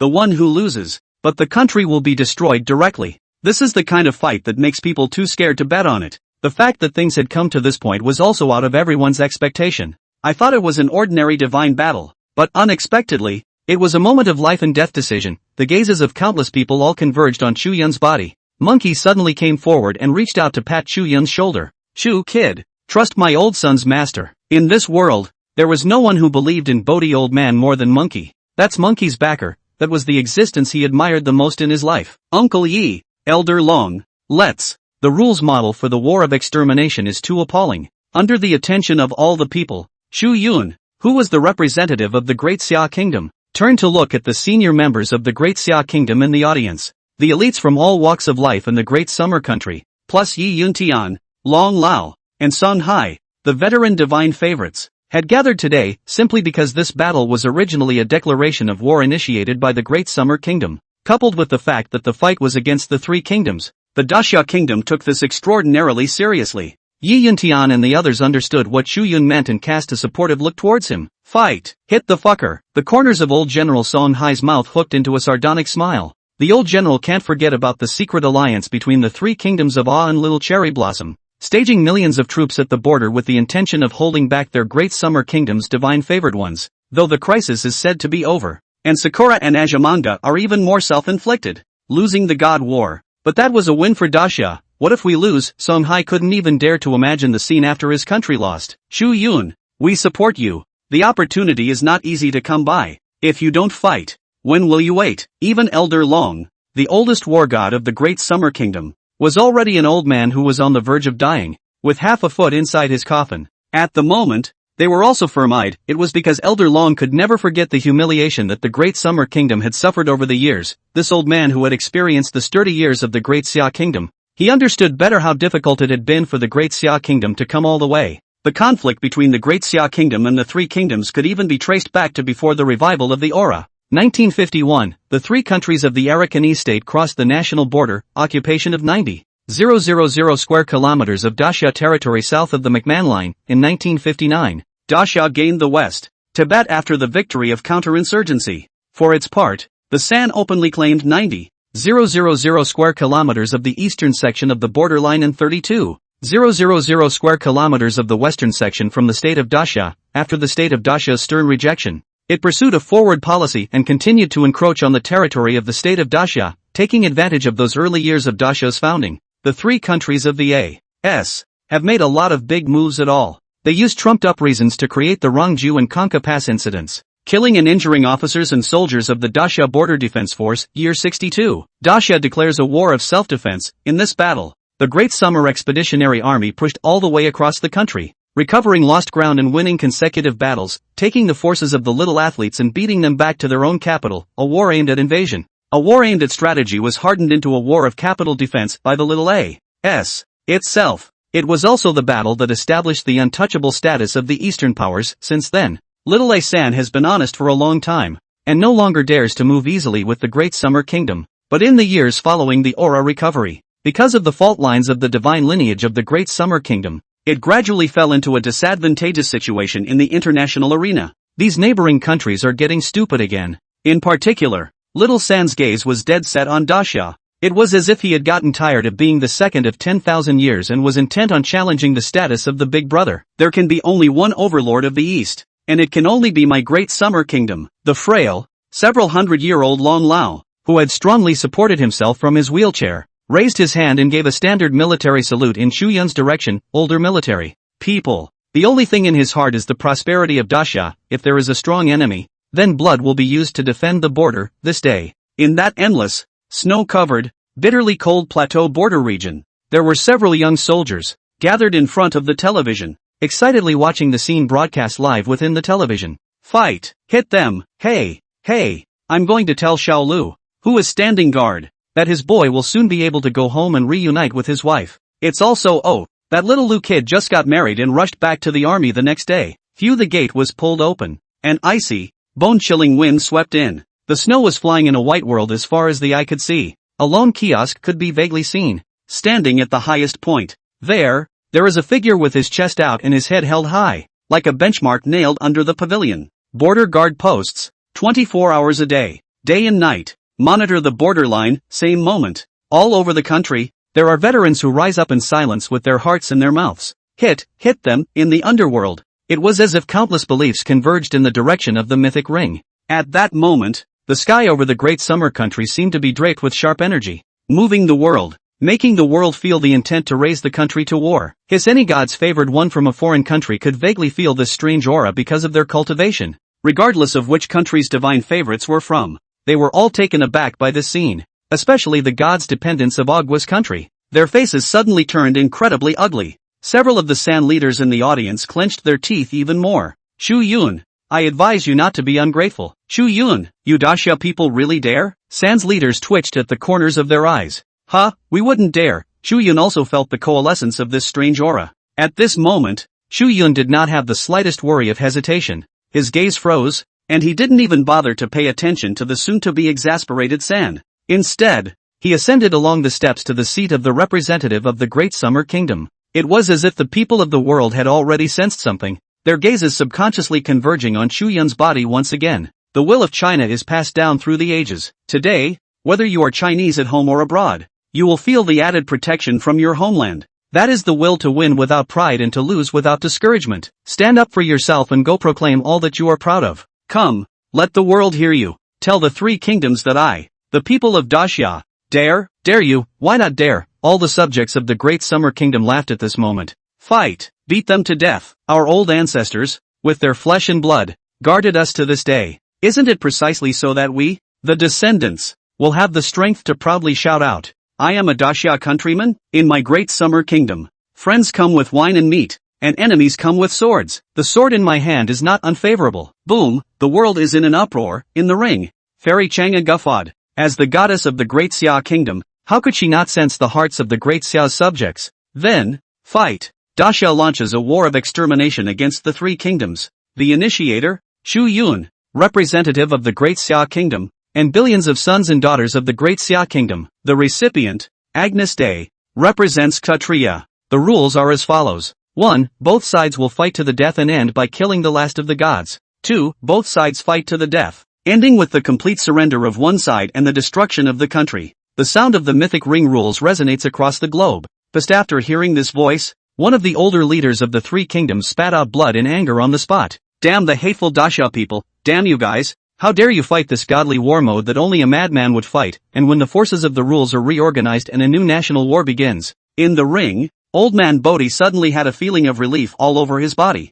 The rule force that had been repelling him, intent on obliterating him and preventing him from ascending the stage, had completely disappeared into thin air. Old Joe laughed. Reaching out, he stroked his long beard. The eyes fell on that Brahma great god. Fellow Daoist, do you dare to come down and fight? Fellow Daoist, do you dare to come down and fight? Elder Bodhi's voice broke the tranquility in the ring, causing everyone to return to their senses in a trance and wake up. Countless gazes immediately converged on Old Man Bodhi and Great God Brahma. Obviously, this pattern of extermination wars, the first god to fight for the Great Summer Kingdom, it's none other than Old Man Bodhi. There was no need for Chu Yun to even go within the Divine Enlightenment Stone to awaken it, simply because this old divine immortal, people's level, seemed to be no less than a divine king. There is a similarity with Shiva's original crossover, the supreme god of this category, whose main body is still in the blue planet, and has been completely revived. The ability to freely choose whether or not they want to fight for the god system they represent. Chu Yun had actually found out during that time when Shiva had suddenly descended on the ring for a battle.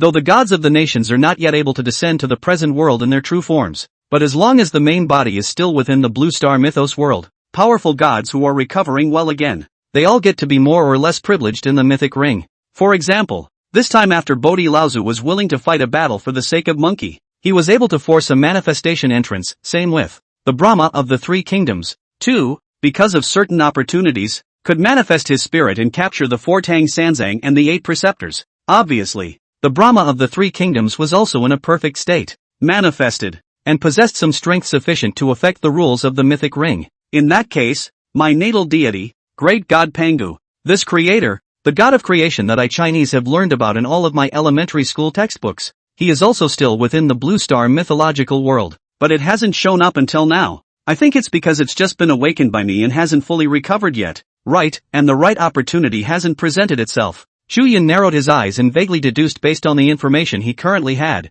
Chu Yun was still quite looking forward to the day when Pangu's true spirit manifested. At least these few divine battles had allowed Chu Yun to discover the great god who was judged by the mythic ring as the supreme god being. Some of these powerful supreme gods have two ways of manifesting themselves. The first is to be awakened by the refreshment of the divine favorites of their respective countries. The second is that because of certain opportunities, it can be manifested. It was because of monkey that Bodhi Laozu manifested himself. Brahma, on the other hand, was awakened by nature because of the sacking of Agri, who was the creator. As for the last time Shiva intervened, it was also when A.S. was in a desperate situation. It seems that a moment of desperation is an opportunity for the powerful gods of the nations to manifest themselves. Chu Yun keenly discovered some of the unspoken rules of the mythic ring, and just as Chu Yun was secretly speculating, the Kshatriya under his feet, however, moved. Oh, you might want to hold still and concentrate on finishing it. How could Chu Yun let Kshatriya hang up? He still wanted to kill more strong gods of the Three Kingdoms.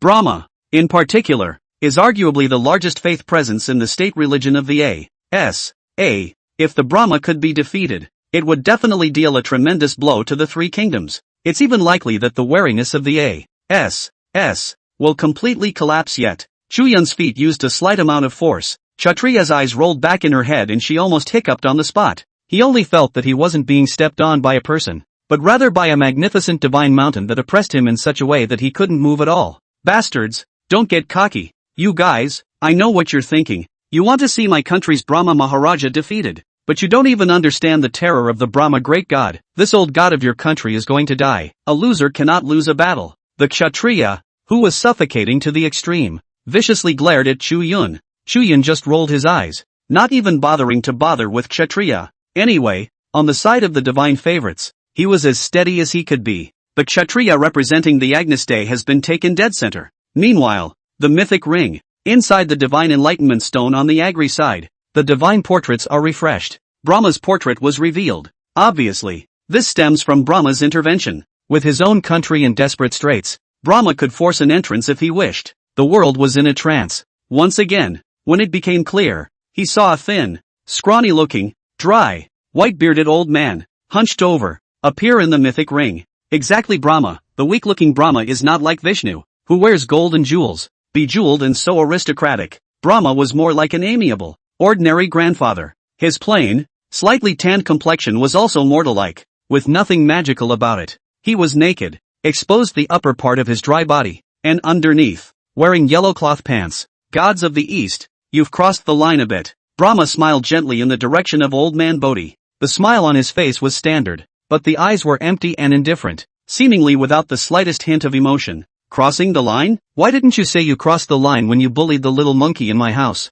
Lao Fu, my little monkey's person. How dare you grab him? Old man Bodhi shook his head, seemingly somewhat disgusted with the hypocrisy of these foreign gods. In some ways, Monkey's character is really like this master of his. The two are almost identical, at heart. All of them are a little sick of falsehoods. Dust to dust, earth to earth, wherever you came from, return to wherever you came from, fellow Taoist. Old man Bodhi didn't say anything more. In the direction of Brahma, he pointed out a finger. In a flash, terrifying immortal chi surged. In the sky above the dome of the heavens, a pure and incomparable immortal chi finger, as if it was a magnificent mountain, pointed down fiercely. What fact? Is this the legendary immortal law of the East? Oh by God. What is this? That favorite Oriental phrase, the fairy's guide? Many viewers from Western countries were taken aback by this scene. How have they ever seen such a scene? The way this immortal fights, with his hands raised, is so cloudy and natural. A small action had triggered such a terrifying heaven and earth anomaly. The key is that posture. It's too dashing and comfortable. Isn't it? It's like doing something small and insignificant. It was seen that when Brahma faced this finger, he suddenly propped himself up towards the sky with one hand. The first battle will be won. Brahma's eyes were indifferent and unfeeling, and a gentle smile still hung on his face. But in just a moment, he grew 4 arms, 4 faces, a gentle smiling face, a sad and compassionate face, an angry and hideous face, and a painful and sad face. 4 phases, 4 arms, it is the true manifestation of Brahma's divine form. Brahma, who had manifested his true form, turned his 4 heads, that angry eyes Vajra face side was presented at the forefront. God of the East, you have somewhat disrespected me? The Creator. It was as if Brahma's character had changed. Angrily glaring at old ancestor Bodhi, his figure rushed out in a flash. In an instant, he arrived in front of old man Bodhi. Immediately afterward, Brahma displayed a familiar scene. His physique actually expanded instantly, as if it was inflated. A perfect and extreme embodiment of the flesh of a tired mass of muscle. On that body,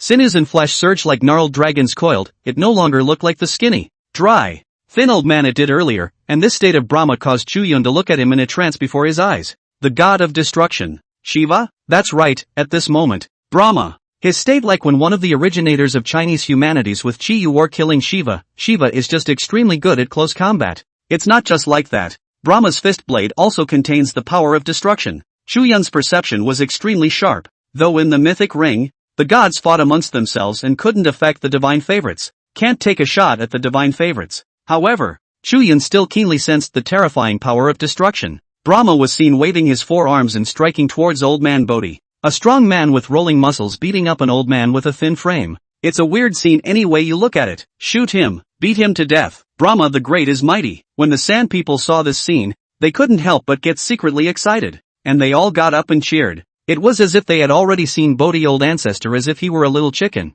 being ravaged by Brahma. Ravaged and punched the crap out of him. Yet their words had only just left their mouths. It was then that he saw old man Bodhi faintly smile. Reaching out, he lightly rested his hand on the blade of the fist that Brahma had struck. That seemingly old and thin arm, but it was lightly waved towards the side in a cloudy manner. Leading Brahma's terrifyingly destructive fist, he guided him aside. Poof, out of everyone's expectation. Not only did Brahma miss, but he stumbled and fell in the direction of old man Bodhi's sleeve swing. His lanky and robust body was unsteady on his feet, and he dropped to one knee with a loud bang. On your knees. On your knees, the one who knelt, however, was not the Bodhi old man who, in the keen expectation of the Sand people, should have been crippled. The truth is just the opposite. It is Brahma Maharaja who kneels. Oh, alien god, your power is strong. But unfortunately, in my East, it's not the case that whoever is strong in power will always have the absolute advantage. Elder Bodhi lightly waved a sleeve in a cloudy manner, and with an extremely incredible technique of borrowing power,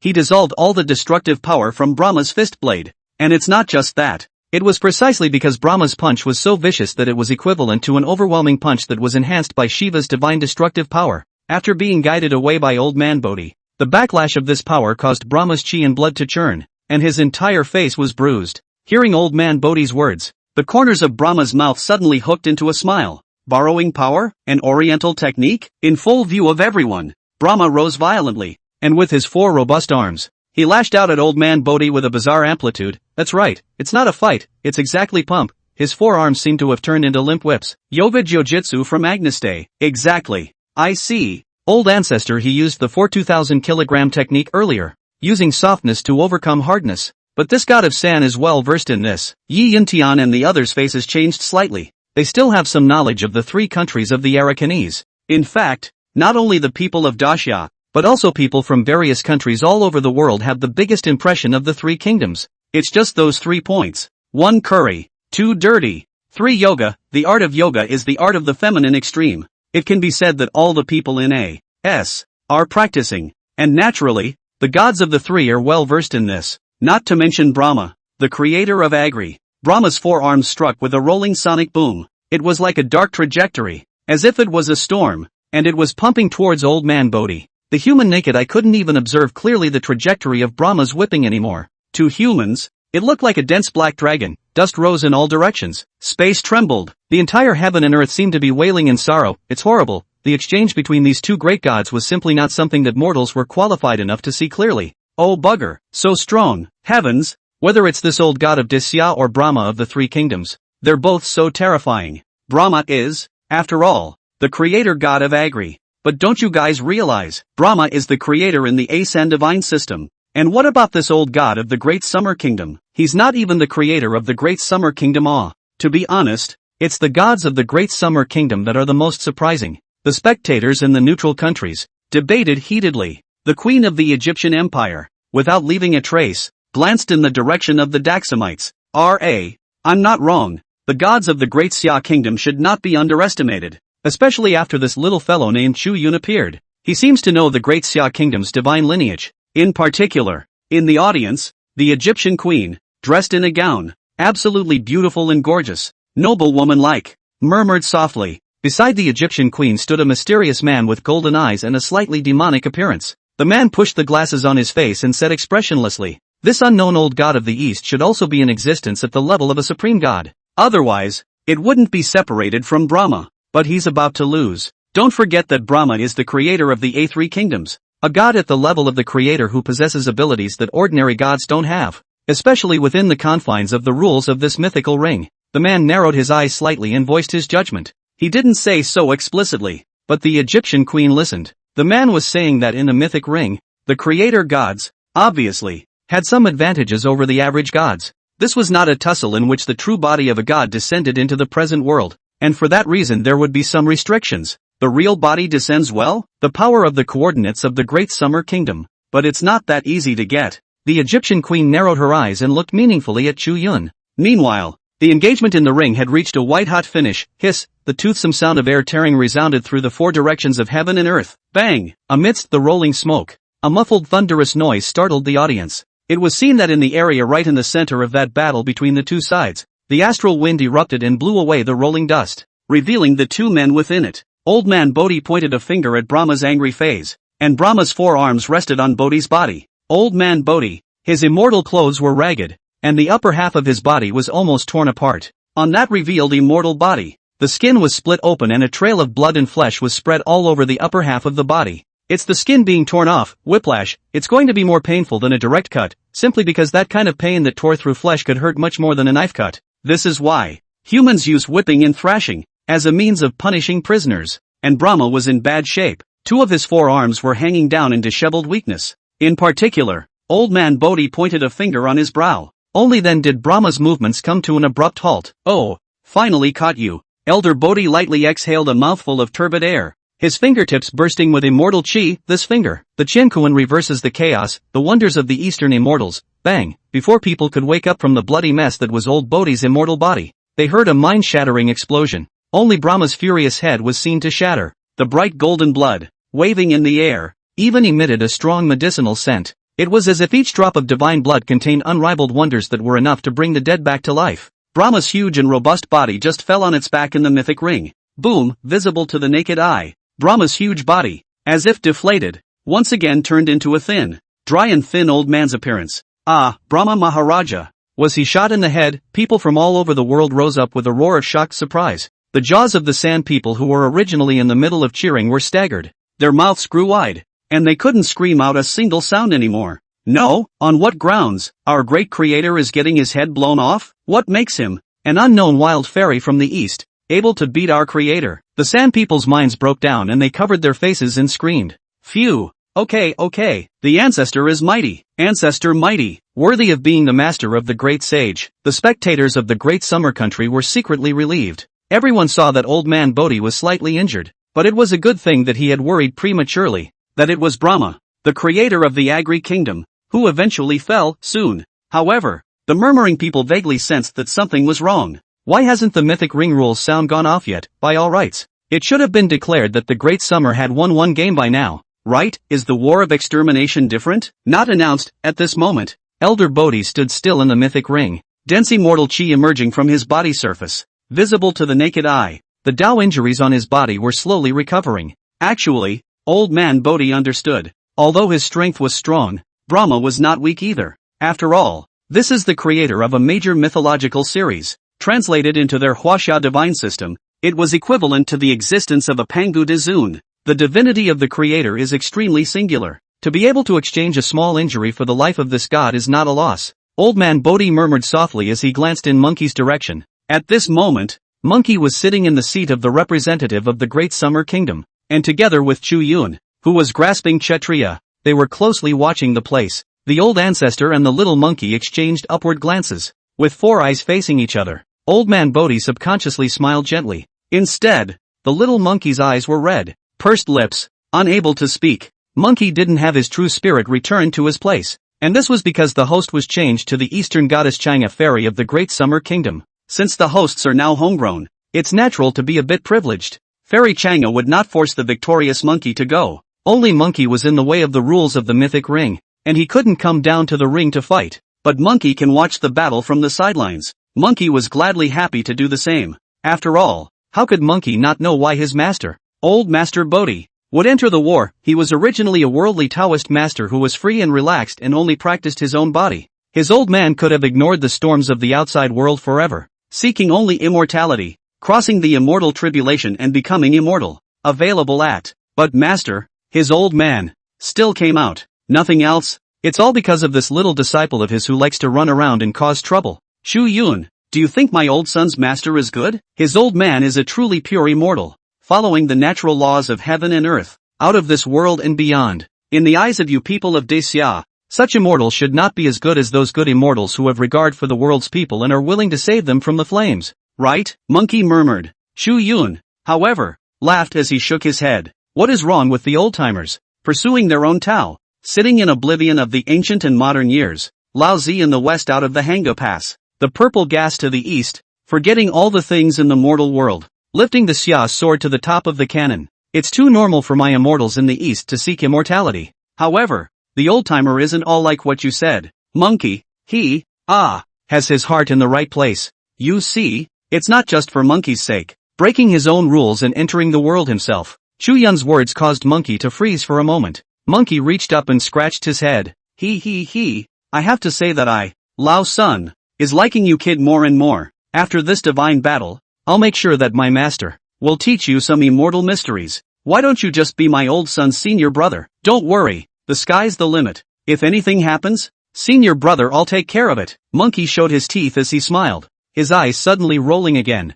Hey, of course, if I can't stand it, there's still our master. While the two were talking, there were cries of surprise from the audience. Chu Yun and Monkey hurriedly looked over. It was then that the Brahma who was supposed to be dead was seen trembling as he stood up. Only 3 of the 4 heads were left of Brahma. The head turned once more, and a face, like a bereaved, agonized and sad face, presented itself in the forefront. Oh, it looks like it needs to behead you 4 times. Old ancestor Bodhi, who had already recovered as good as new, slowly turned around and looked at Brahma in slight surprise. Brahma, however, had a sardonic smile on his face. God of the East, you do not yet understand the horror of the Creator. As he spoke, a bizarre to the extreme aura emerged from Brahma's body. Countless agonizing ghost faces surfaced. It's as if a life of suffering and despair in the human world is on display. The scariest part is, at this moment, Brahma opened his 4 arms. His pain, his aura of sadness spreading out and enveloping the entire mythic ring. It was bizarre to the extreme that old man Bodhi's appearance had suddenly aged a few points.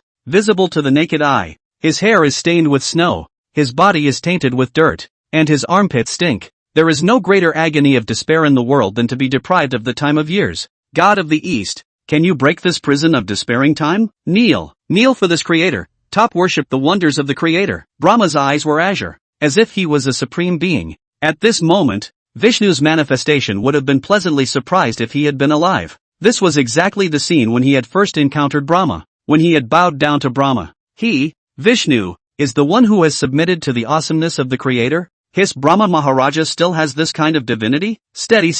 The sand people cried tears of joy and surprise. The viewers of the Great Summerland also sensed it. Is this the awesomeness of the Creator? So much divinity? The 5 failures of the Celestials? This old demon, depriving my old son master of his life and time again? Monkey suddenly got up, his golden fur exploding at the roots. As an inheritor of the Eastern Xian Sect's orthodox immortal Tao, he naturally understood what the 5 failures of the Celestials were. The immortal gods of the East cultivate themselves and seek immortality. Such an immortal was powerful though, much deeper than those gods that were born only through faith alone. But there are also 2 major key points. The first step is to first cross out your name in the book of life and death. do it out of the blue. To be out of destiny is to be free from predestined planning. For example, it is written in the Book of Life and Death that monkey can only live for 200 years. Then when the 200 years are up, monkey will have his soul hooked away and go down to the 9 hells. Powerful immortals, however, would take the initiative to go to a wave of hell and check their names off the life and death book in advance.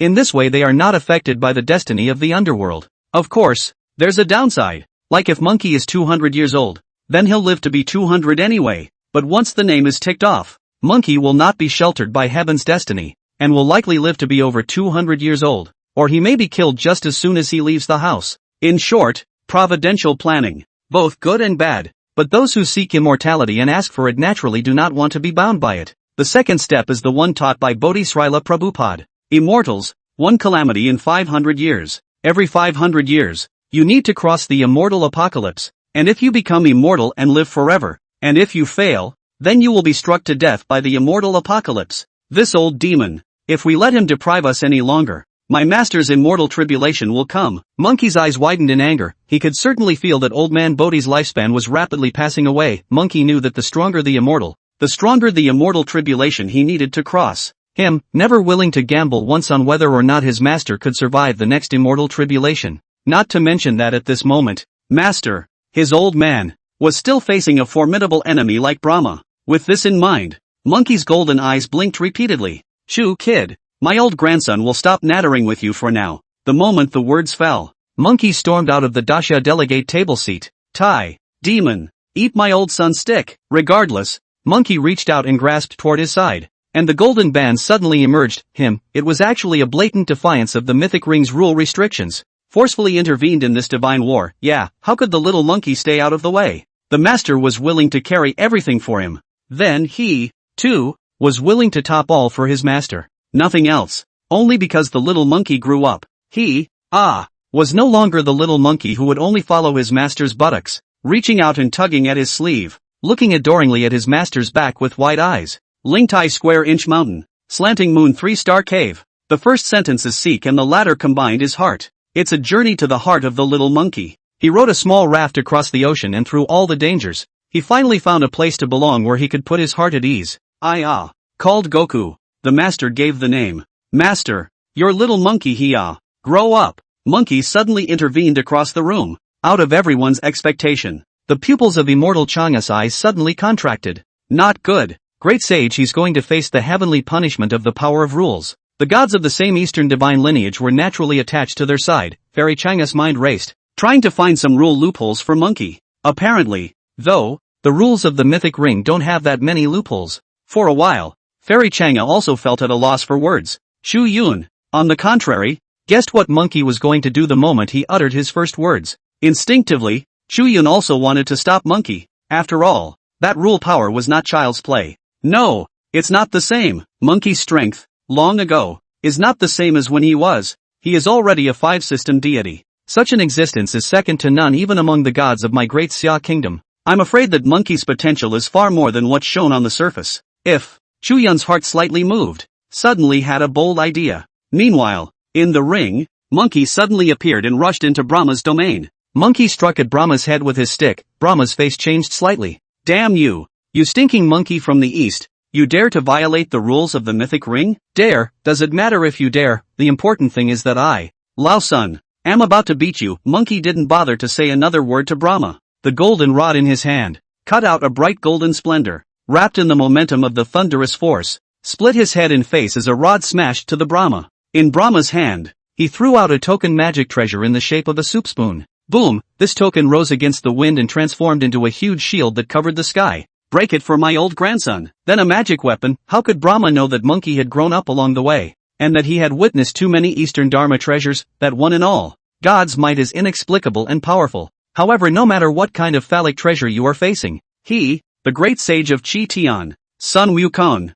didn't even have any fear. It's just a stick. It's just a stick. In the face of any magic treasure, I Lao Sun will be able to break it with a stick. Big, bigger. The golden band in Monkey's hand was rapidly growing larger at a terrifying speed. His own figure, under the golden band, was as if it was as small as dust. Just this tiny body, as if glued to a golden rod. But in people's line of sight, they saw a terrifying golden rod that shone with golden splendor. like a divine pillar through the sky, being swung out in a half-moon shape by a tiny negligible figure. Boom! This baton smashed down hard, as if it was trying to cleanse everything in the world. Sweeping away the red dust and rolls, wrapped in the destructive power that broke everything, it crashed onto that shield. Ka-chow! Brahma's face changed drastically, and he saw that the magic treasure he had used to block Monkey's baton shattered. Ah, damn stinking monkeys, how dare you break my magic treasure? Even a great god with an existence like Brahma didn't hold back and cursed out. But in fact, Brahma had long since seen that the monkey god in front of him could no longer be measured against a mere mythical ring judging standard.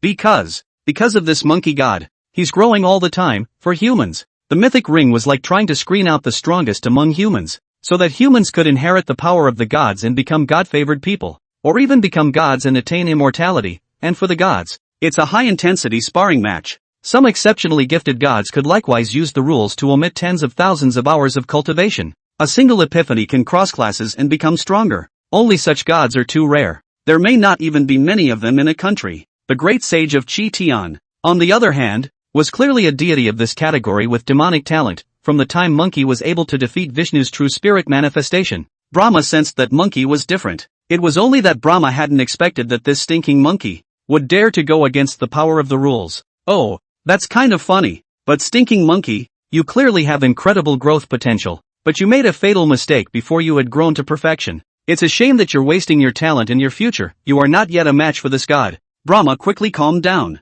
He flung out a book like magic treasure. For a time, Sanskrit spread all around the sky, dense with words, as if transformed into a cage, enveloping the place where Monkey was. The Vedas. It is the oldest documentary material and stylistic form of the A.S. The three countries. The word Veda is also translated as Vedas, which means knowledge and revelation. It can be said to be the source of the literary lineage of the three countries of the Arakanese. Brahma, it's a whole Sandman lineage to suppress Monkey. In the underworld, the mythical ring seemed to appear as if an endless number of pious believers' silhouettes had appeared. Each of the silhouettes knelt devoutly on the void, their eyes worshipful and fervent, their posture humble, prostrate on the ground, their mouths chanting the sounds of scriptures.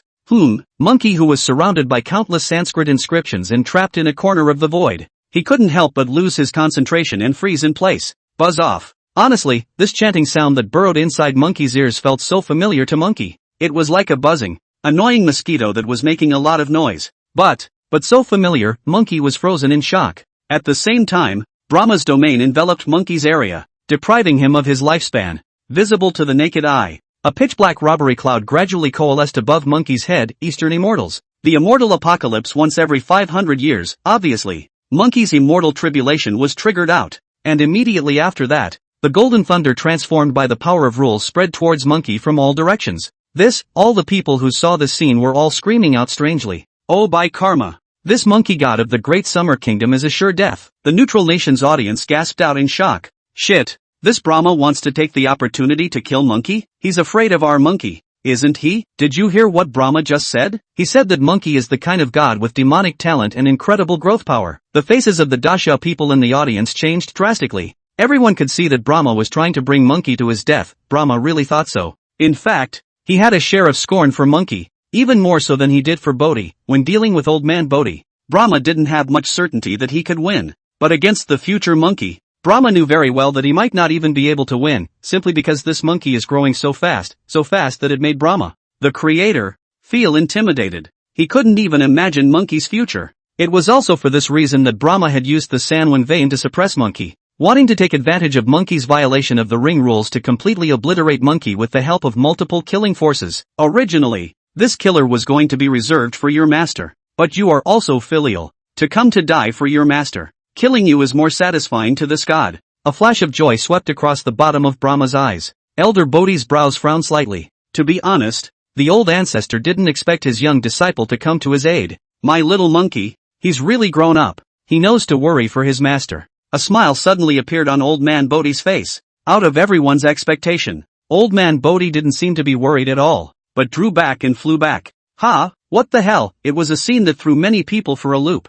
Ha, this old thing from the East is running for his life? Yoo-hoo-hoo. Is this what they call mentorship in the East? To be honest, just now I saw this old guy fighting for the monkey. That calf-protecting look kinda moved me, but I didn't expect that. At the moment of crisis, this old thing was scampering away. Ha ha ha ha ha. In the words of the Dasha people themselves, This is called a great disaster flying separately. In the audience, the sand people snorted out a laugh. But, only Chu Yun was convinced of his suspicions after seeing what old man Bodhi did. He thought of the same thing as the old ancestor, Monkey He. Old ancestor also feels that this isn't really a certain death situation at all. Rather, I want Monkey to use this opportunity to complete a metamorphosis. Monkey He's a 5-system god. If he metamorphoses, Chu Yun read it and instantly realized, in Journey to the West, when describing Bodhi Laozu's teaching of monkeys' magical powers, when the Eastern immortal gods cultivate, 500 years is an immortal tribulation. Each crossing is equivalent to a rebirth from the ground up. This is the mystery of immortality. And what about Monkey? He had grown up a lot after experiencing several divine battles in the mythic ring. And it could even be said that he was a different person before and after, but the only thing that didn't go through was the immortal tribulation metamorphosis. It couldn't be helped. After all, one needed time to pass and wait for the immortal tribulation that occurred once every 500 years. Even if it was Monkey, he could only wait. But Brahma's appearance was what allowed old man Bodhi to see this opportunity. Brahma's unique divinity was actually able to deprive the ages. In other words, isn't this the ability to trigger the immortal tribulation in advance? Bodhi Laozu had seen Monkey's growth in his eyes, especially after seeing Monkey fight Vishnu. This old god. He was already very relieved that Monkey had gone to cross the immortal tribulation. To summarize, 1. Because of the special nature of the mythic ring, Monkey has grown to his limits and needs a chance to transform. 2. Brahma's appearance brought about this opportunity just in time. It seems that even if Monkey doesn't forcefully intervene in this divine battle, old senior he will still allow Monkey to enter. After all, opportunities like this don't come along very often. Chu Yun could not help but glance in Brahma's direction. I'm afraid that the creator of the three kingdoms doesn't know that he has already been taken by the monkey master and his disciples. Right, Bodhi old man, but he's counted him to death. Cough cough cough. It seems that my old gods in the east are all old foxes one after another. Chu Yun's face became somewhat odd. Chu Yun, you're still laughing? What's that look in your eyes? You stinking monkeys. But Kshatriya, who was restrained by Chu Yun and stepped on the ground, unable to move, laughed hideously. Shut up, nag. Chu Yun didn't even bother to fight with Kshatriya and rewarded him with a kick to the face. Kshatriya was kicked in the head, holding back her indignation. Okay. You're still tugging, you're just fucking waiting for the gods in your family to get killed. Shut up and look around more. And if you push any more, I don't mind killing you first. However, in the next moment, Kshatriya heard Chu Yun's words, and his face changed slightly as he immediately closed his mouth tightly. Meanwhile, the mythic ring had taken a surprising turn. Some worry, some rejoice, some mock. All sorts of eyes in different moods watched as Monkey's place underwent a sea change. The wind of the burning god swept over Monkey, scraping flesh and bones. 5 thunderbolts to suppress Monkey and catalyze god to destroy the Tao. Earth fire spreads, burning and killing Monkey, scorching flesh and blood. Water. Boom. For the first time, the terrifying immortal tribulation was displayed in front of the eyes of viewers from countries all over the world. This legendary, unique path of cultivation of the Eastern immortals and gods has really given people from all over the world an insight into the world. Is this the immortal tribulation of the Chinese gods? I've heard that many of the gods in Huaxia were not born out of faith, nor were they born as gods, and that they mortals were able to cultivate immortal techniques in pursuit of immortality. That first emperor's qi practicing technique? But it looks like it's not a good idea to cultivate immortality. The nations murmured. Immediately after that, the heavenly punishment of rule power also enveloped Monkey, wanting to exterminate him. This scene looks, indeed, like a superposition of various negative buffs. How it looks like a desperate and certain death situation. Brahma was feeling a little secretly pleased. Being able to get rid of an Eastern deity with unrivaled potential also meant that even if the gods returned to their positions and descended into the present world in the future, then there would be a lack of a terrifying deity in the camp of the Chinese gods. It's a godsend. It made Brahma happier than killing old man Bodhi. Oh, seeing as you're in so much pain, let me help you again. With a smile hanging from the corner of his mouth, Brahma was ready to strike a killing blow at Monkey. In his opinion, Bodhi old man had retreated. This monkey's little life is still at hand. However, swish, fast, just too fast, a sword light that seemed to contain the fire of the earth, years of spring and autumn, on the long river of time, human beings from the distant past to drink blood, and then to the high-rise buildings, airplanes and cannons of the human world trajectory of the vision. As if they were walking on a horse, they surfaced. This sword, chopping out the earthly air, the sword light was so fast that it made Brahma not even react, and in an instant, it chopped through Brahma's neck. In an instant, 3 of Brahma's heads sprayed blood and flew into the sky. What? Who sneaked up on me? Brahma was confused. His body and head separated, his 3 heads spinning skyward, his jaws staring. The sand people looked dumbfounded. No, No. What the fuck is going on here? I'll lend you Regulus. This sword is worthy of being the absolute pinnacle of the human path. The only divine sword that has gathered all of the earth's chi. Not bad. The power is great. One could see Elder Bodhi holding his sword in one hand, stroking his beard and smiling lightly in Chu Yun's direction. On the high platform of the representative of the great Xia kingdom, Chu Yun, who had his feet on the Kshatriya, showed his teeth and smiled. Senior, feel free to use it. That's right, the one that had taken Brahma by surprise was none other than the Xian Yuan sword utilized by Old Man Bodhi. Although Regulus was not an innate treasure, it was a sharp weapon on earth. It represents the ultimate on earth, in the myths and legends of the great Xia kingdom. It was called the sword of the human king, the sword of the heavenly emperor, the sword of the human emperor, and so on, but whichever way you call it, you can't avoid the significance of the sword. In short, the sword is imbued with the symbolism of the ultimate in humanity. The power is endless. The higher the national fortune of the Daxia kingdom, the stronger the people, the stronger the Regulus sword, which is closely related to the national fortune, will be. Meanwhile, the Sand people can't laugh anymore. They looked at Brahma, whose four heads had been cut off and whose body was weak and soft, and the Sand people immediately had a great heartbreak, cried out in pain, and wailed strangely. Finished, that's a big finish straight out of the sword. Ha, the damned old Oriental god. He didn't escape originally, he also came up with a great move. To be honest, Brahma's strength was definitely not weak. However, Brahma was not expecting that at a time like this. Old Man Bodhi had given him a big hand, caught off guard.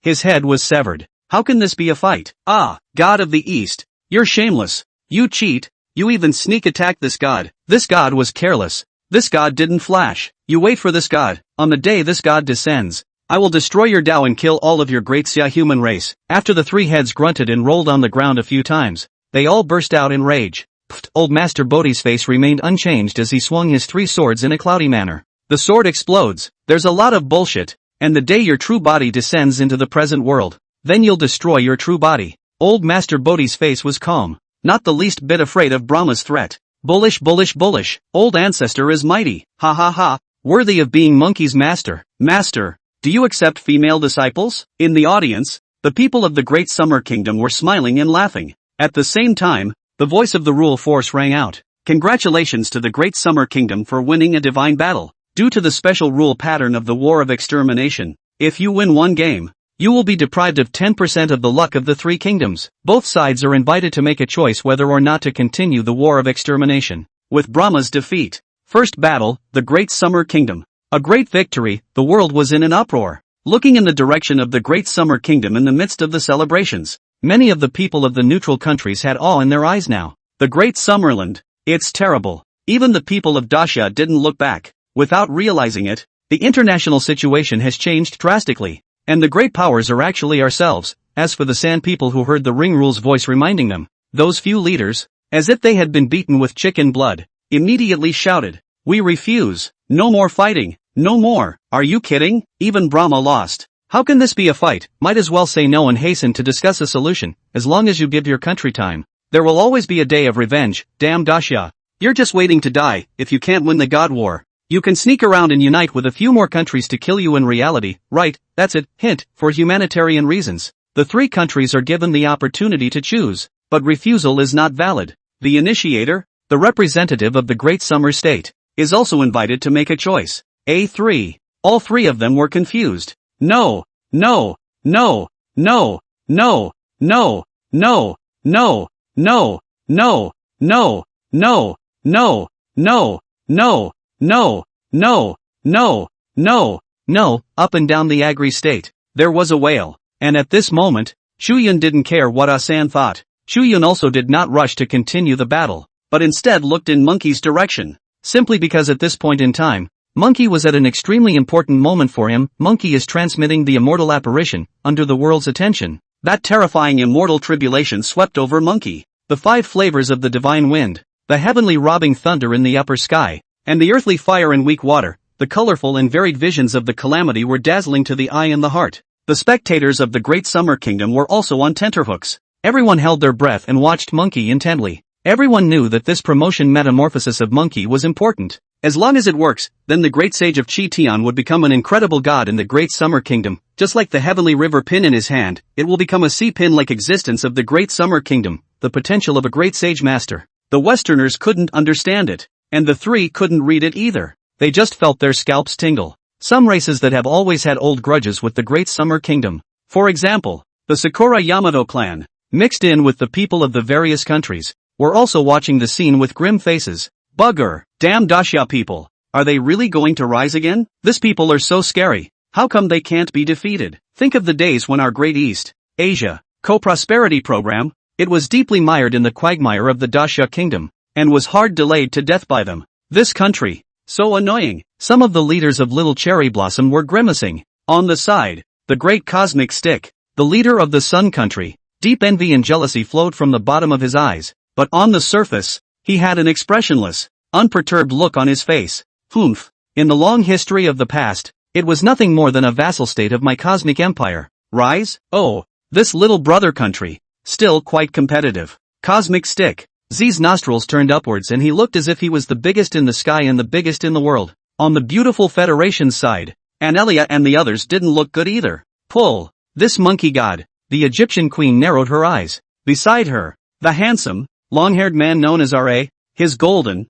demonic eyes flashed with a flash of gravity. He has a lot of potential, and I can't see past it, R.A. murmured out. In fact, it was difficult for people from all countries to understand why the Grand Xia kingdom would have such an elusive god. His potential even made Brahma fearful, which was why he wanted to finish him off, but the Brahmins have failed. The defeat of the three kingdoms is almost a foregone conclusion. No one cares anymore if the A3 can still flip the switch. The moment, the leadership of these countries that had a conflict of interest with the Great Summer Kingdom. They were more interested in seeing the great sage master fail in his metamorphosis and promotion, because this kind of god can't appear. If he succeeded, wouldn't the Great Summer Kingdom be stronger? The current Dacia has shown a trend that no one can stop, adding such a terrifying god to the mix. Then which other country in the world could stand up to the Great Summer Kingdom, the beautiful Federation? Once the dominant blue star, had a very diabolical heart. The little cherry blossoms who used to follow Dacia's ass, only to flip out in recent times and dog jump their master's face, also had a hard time. All of them were cursing in secret,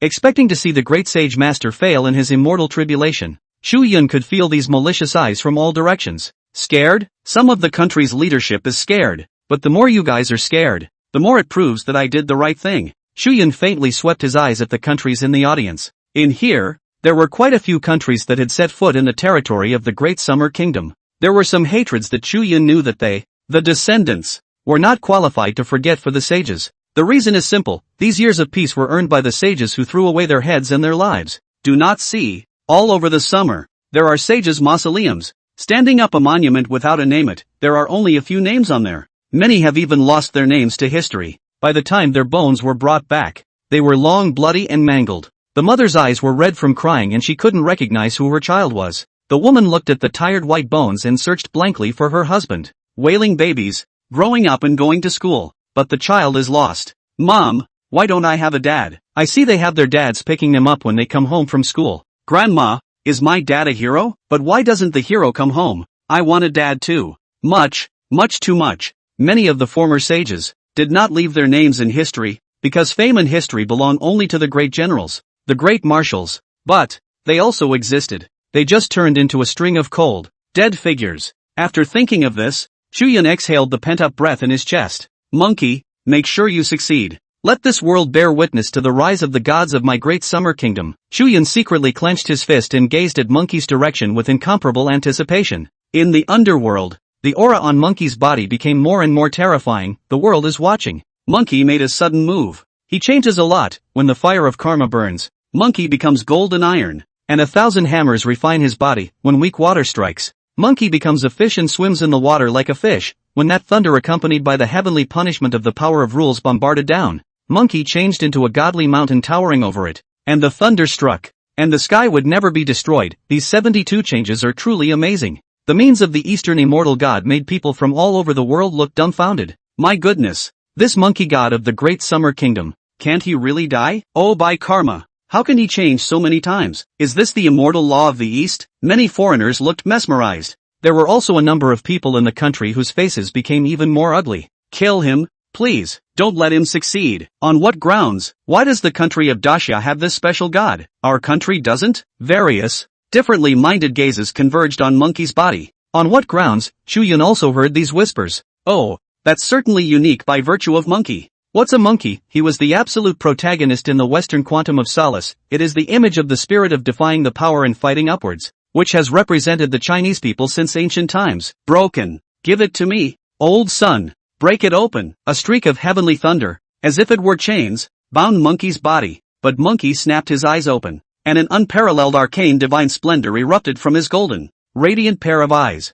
These eyes were as if they were seeing through nothingness, spanning the ages of the past and present. The years flashed by in Monkey's eyes. He sat cross-legged on the void, one hand on his chest, like a Buddha sitting in one position, carefully concentrating. 3 pure and holy lotus flowers emerged above his head. The 3 flowers, immortal path embodiment, on him. He was draped in the red dust of the earth. The corners of his mouth suddenly quirked up in a smile. The law will not be added to my body, and heaven will not stop me. My old son's path. You, the heavenly Tao immortal tribulation, can't erase it. A luminous glow of enlightenment emerged from Monkey's eyes. A moment of enlightenment. Around him, the auras that represented the 5 systems of gods were actually perfectly fused together. Boom, when Monkey murmured out a voice to himself. An infinite amount of rainbow light surfaced behind him, sinking and floating, swept away from the world. The sacred is vast and the divine is inviolable. At this moment, mortals couldn't even look straight at Monkey. Looking at him, there was an instinctive feeling of worship that welled up from the depths of one's heart. It can't be. How is this possible? He made it? This monkey god of the great summer kingdom has completed a metamorphosis promotion? A 3, the Sakura people, the cosmic stick, Z kingdom, the beautiful federation, the great eagle empire, and other directions. There were cries of astonishment that rose and fell. The situation they least expected still happened. Even some of the godly dependents of the 3 kingdoms of Arakan were keenly aware of it. The stars within that divine enlightenment stone in their country's representative seats suddenly dimmed. This discovery caused the gods' dependents of Agui to instantly change their faces. One must know that the star glow within the divine enlightenment stone represented none other than a single divine manifestation. The more gods a country had awakened, the more stars of the gods within the divine enlightenment stone would twinkle. In a sense, it represents whether a country's gods are thriving or not. However, at this moment, these stars that represented the gods were suddenly dimmed. What does that mean? Quickly, go contact the gods. One of the Sans leaders suddenly cried out strangely. A dozen or so figures rushed out from the audience, scrambling to enter the divine enlightenment stone. Goddess Parvati, Lakshmi, the elephant head god Ganesh. These gods' favorites of the Agniste were old and young, male and female. None are anxiously calling out to the gods of their country. However, no matter how much they holler, there was no movement within either of the divine enlightenment stones that loomed over the sky above their heads. Like the Milky Way was brilliant and the stars were blinking in a cosmic deep space scene. A large swath of stars that dimmed rapidly. This, no and unacceptable fact suddenly came to the mind of the gods' favorites of the 3 kingdoms. This bizarre event that happened to their country. It is the gods who represent the 3 kingdoms who have closed themselves off from fighting. Oh bugger me. The gods of Agri have shunned the world? My god. Such a country that is fully capable of replacing the beautiful federation and becoming one of the top 5 powerhouses has just fallen? The neutral people of the countries in the audience also saw this bizarre scene. The wise man reacted immediately, his eyes widening in surprise, and the agnostics froze in their tracks. Originally, they had fantasized about a Jedi turnaround and expected a miracle. I hadn't realized that the gods of their own country had abandoned them first. How can this be tolerated by the people of the 3 countries? At once, a ghostly cry came from the audience. The mentality of the 3 of them completely collapsed. Chu Yun also saw this scene, and his face could not help but become odd. In the end, Chu Yun had guessed why the gods of the 3 kingdoms had chosen to avoid the world. Simply because even the manifestation of their creator, Brahma, failed. Even if there were still strong gods in Agua, I'm afraid that after Monkey's metamorphosis, there wouldn't be many gods who would be willing to fight with Monkey in the mythological ring. After all, anyone could see that Monkey had become stronger now, not to mention powerful gods. It seems that they are not going to fight with Monkey manifestation in the ring. Are you trying to preserve your strength and save it for later in the present world to wipe the slate clean? Apparently, though, the mythic ring battle is not only an opportunity for humans to advance, but also a time for gods to quickly become stronger. As long as our country can keep winning, even if the gods return to the throne in the future, no god will be able to compete with my great summer gods. Chu Yun narrowed his eyes slightly and probably guessed what was on the minds of the gods of the 3 kingdoms. However, Chu Yun was not panicked. He's not the only one who feeds off of war. The same is true for the gods of his great summer kingdom. Surrender. We surrender. Meanwhile, the leaders of the 3 countries of the Arakanese nation were as if they were dead. Shivering and shivering. Their faces were unsightly, and their eyes were filled with despair. But what can be done about it? Even the gods weren't willing to fight for them anymore, which meant that the three kingdoms had completely lost the rule to continue to conquer the mythic ring.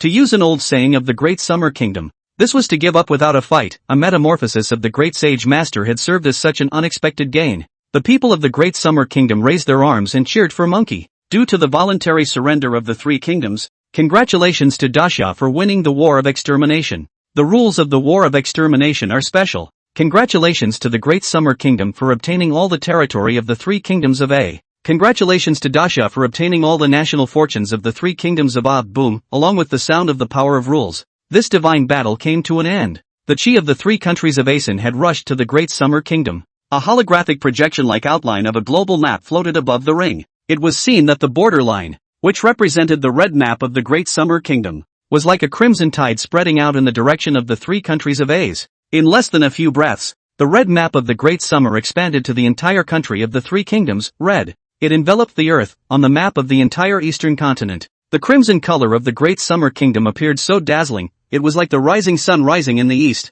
With a brilliance that no one could ignore, the leaders of the three kingdoms were completely desperate, and sat down on their asses with a limp body. Finished, this was a battle in which they lost their country completely. Since then, along with Sakura, have become exiled. Exile forces now. If I had known it was like this, I wouldn't have secretly joined forces with Little Cherry Blossom with the intention of pitting a hand against the Great Summer Kingdom. You're not talking out of your ass. After the fact, who wouldn't? Facts aside, aren't you Daxians at fault? Motherfucker, you're facelessly throwing away facts and talking about right and wrong? Oh, I don't pity the three of them anyway. Who made them try to screw us? That's it.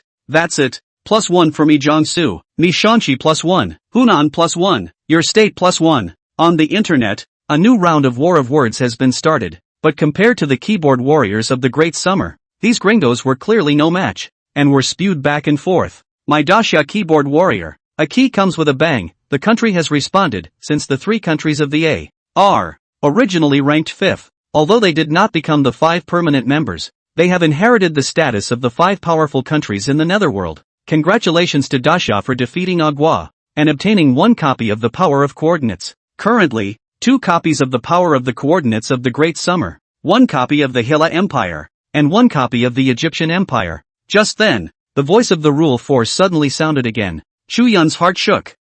There's also this benefit, but on second thought Chu Yun understood. Ever since the beautiful federation fell apart, the country's fortunes plummeted, and it completely lost its status as one of the 5 permanent members. The 5th seat also became vacant, and the A.T. has never been low on the list of national fortunes, second only to the Big 5. In terms of subterfuge, A.S. just hasn't gotten around to challenging another country once in the mythical ring to refresh their country's ranking. However, according to the numerical ranking of the country's fortunes in the ring rules, A.S. already qualifies as the 5th most powerful country. Therefore, the power of the coordinates that originally belonged to the beautiful federation has, in a subtle way, been transferred to the 3 countries of the Arab world. But even they don't know because the A.S. has not identified the seats. It's also just as sparse, letting Dasha hoard away for nothing. If Agri had known that their country had the power of coordinates, I'm afraid that they would have preferred to lose this divine war at the very beginning, rather than choosing to go to war with the Great Summer Kingdom. After all, things had developed to this point beyond everyone's expectations. But for the Great Summer, this is absolutely great news. Chu Yun's heart was delighted. A stream of light was seen leaping towards him, instantly disappearing into his brow. Dasha has 2 copies of the power of coordinates, only 3 copies short of having their own country's gods descend into the present world 1 step ahead of the nations of the world. Elder Bodhi also noticed this scene and couldn't help but smile slightly. Although he was a god who was indifferent to fame and fortune and drifted away from the world, but in the final analysis, the root and feet are in the Chinese divine system. Nowadays, it's getting better to see where your roots and feet are. Even this old goddess had a kind of joy that came from within. Besides, his apprentice Little Monkey cared. Then he, as a master, would naturally love the house. Old man Bodhi smiled gently. Then his gaze fixed on Monkey in the air above the ring. It looks like, is still a step away. For this step, let master push you Little Monkey 1 hand. Old man Bodhi walked in the direction of Monkey. At the same time,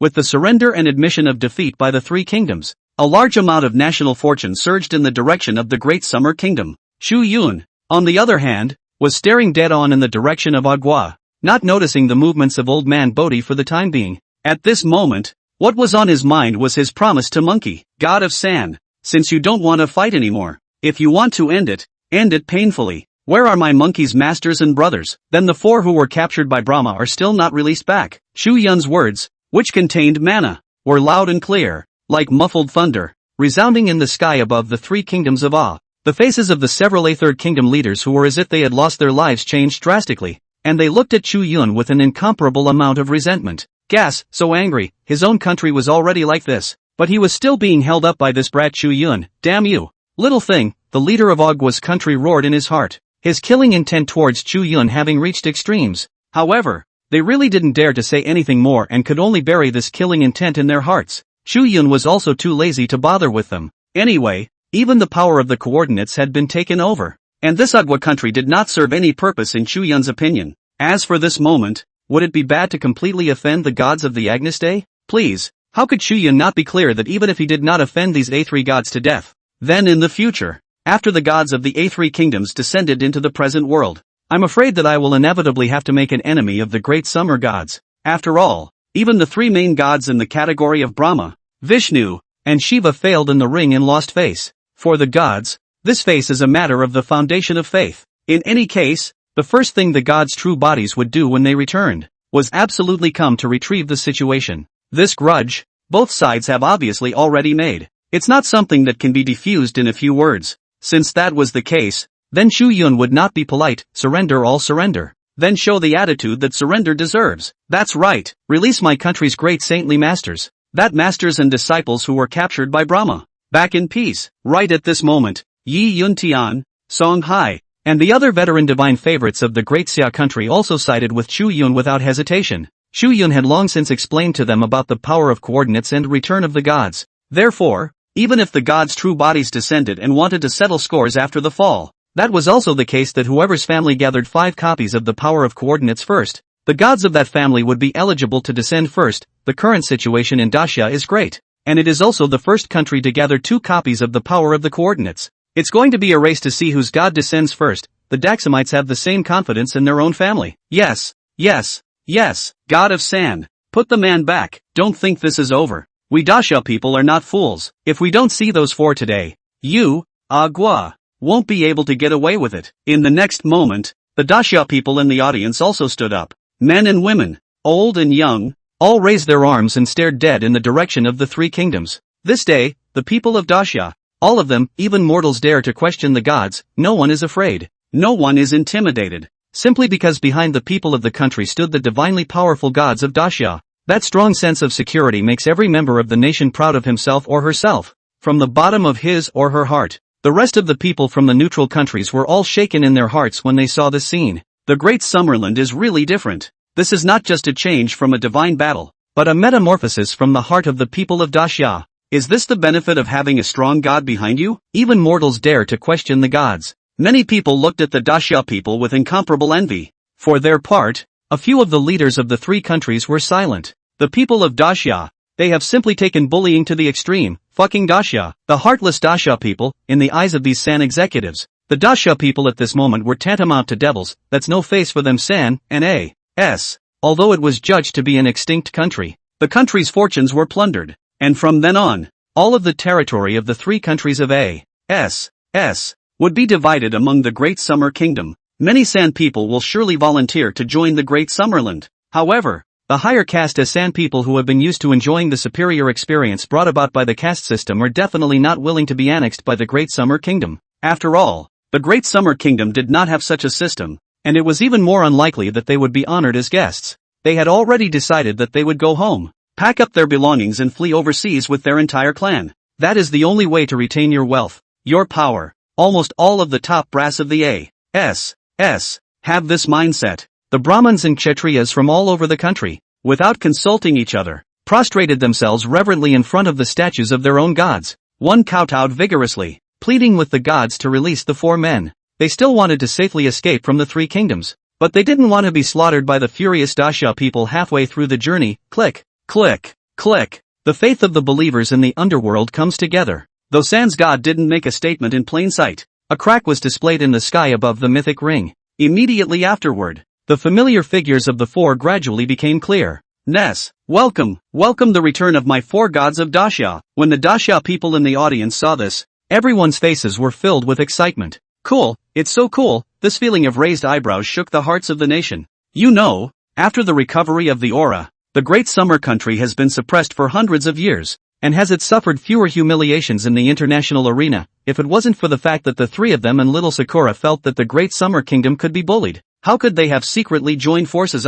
But not today, with the silent shunning of the god San. It is even more so that the four Tang Sanzangs are released back into the world. Invisibly, it had already announced the rise of the Great Summer Kingdom to the world. The gloom of a century of modern humiliation was swept away. Which country in the world dares to underestimate the great Xia people? All the people of my Daxia can hold out their chests and proudly say that. I'm not a Sakura person. I'm not a cosmic stick. Z-man. Yes, you heard me right. I'm from Daxia, a time of national rejoicing. Sitting in a wheelchair, Long Lao, who had once represented the highest combat power of the Great Summer Kingdom and had experienced those stifling and grueling years firsthand. Strongly bracing himself, he stood up and wordlessly saluted a standard military salute in the direction of Chu Yun, Yi Yuntian and the others. The old man's eyes gleamed. Old fellows, it seems that this old man of mine is still lucky to see the day when my great summer rises to prominence in his lifetime. You, did not die in vain.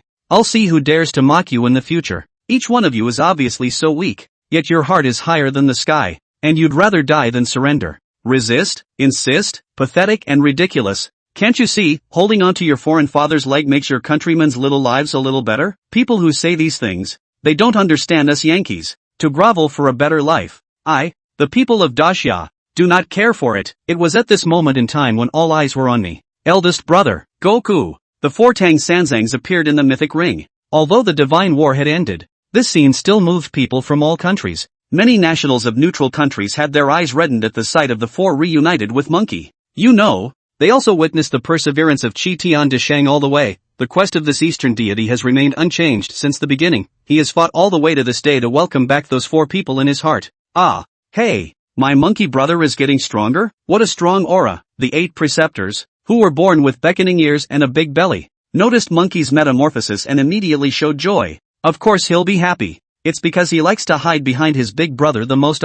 Under the sky, it was as long as there was an eldest brother, he, the nerd, had nothing to fear. He nerds. With honor, Sha Monk and Little White Dragon looked in Monkey's direction and were also filled with joy. The Tang Sanzang, who wore a robe and had a face like a crown of jade and was incomparably handsome, also showed a touch of gratifying emotion in the bottom of his eyes. He's the little monkey's master. That was a lot of pissing off little monkeys along the way, but he also really cares about the little monkey. In a trance, Tang Sanzang remembered the scene when he first met the little monkey. It was then that he rescued the little monkey from under the Five-Finger Mountain. But the little monkey was so wet that even that monkey hair was knotted and scruffy. But the little monkey was so happy to be free that he rolled all over the floor like an elfin, jumpy little child, unable to contain his joy. The little monkey, where he has the leisure time to care about his appearance. But Tang Sanzang took it all in stride, and he was more than able to feel the little monkey's 500 years of loneliness. Is that something a living being can handle? If another living being came and was suppressed for 500 years without being able to move?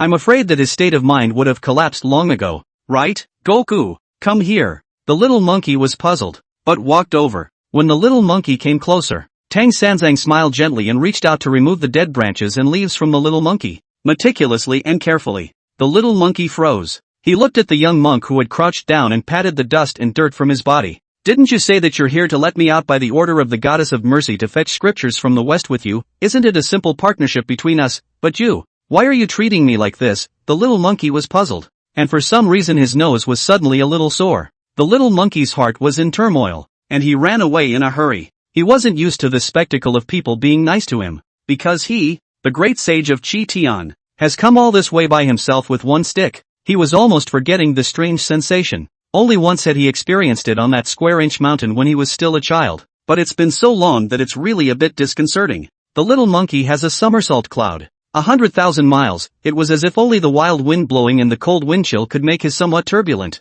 chaotic state of mind stabilized. Until one day, the master and disciples temporarily lived in a broken temple. The little monkey sensed that there was a movement and opened his eyes to see that the young fit, who in his eyes was nothing more than a fleshly mortal, was blindly drumming on something by the dim firelight of an oil lamp. This monk, curious. The little monkey walked over. With just a glance, the little monkey froze. This was the second time he had frozen on the spot since he had been liberated from the Five-Finger Mountain. The young monk in sight. He was squinting, meticulously sewing a tiger skin dress. "Oh, Goku, you're awake?" The monk sensed the movement behind him and turned his head to look at him. Under the dim light, his face appeared a little blurred, but that gentle smile was extraordinarily heartwarming. What are you doing?" "It's nothing. It's not to sew a garment for you while I have a little time," Tang Sanzang whispered back. "Don't worry, you'll be able to wear it tomorrow." Tang Sanzang rambled on there again, and as he talked, he continued to sew the garment. Ha ha.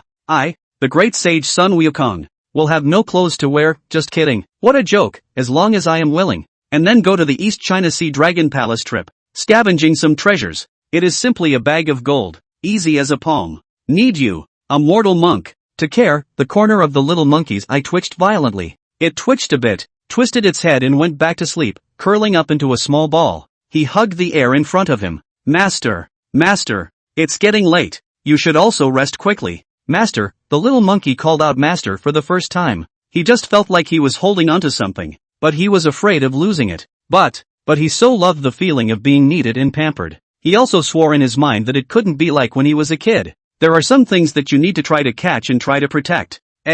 Master, look, why is there something wrong on monkey's side? In a trance, Tang Sanzang was awakened by the 8 rings on the side. At this moment, over the head of the great sage master, a cloud of golden radiance was shrouded, that which carries with it a sense of infinite merit, unrivaled in holiness and sanctity. Infinite merit? This kind of metamorphosis. Wukong, he is approaching sainthood at the limit? Only saints have great merits added to their bodies. Nuwan needed the earth and created man. Enjoying merit and becoming a saint, Taoist paramount. Moreover, issued one great wish to the heavens, borrowed immeasurable merits, and became a saint first. It can be said that merit is like a well-trodden path into the realm of saints. However, these golden light-dense merit auspicious clouds, in the blink of an eye actually turned into the blood-colored stained clouds. The filth covered the sky and the bloodlight filled the air, just like a purgatory on earth, where sins were rampant. No good. Wukong, his life, killing sins extremely heavy. This metamorphosis, although it can let him off the bone, the strength of the great increase,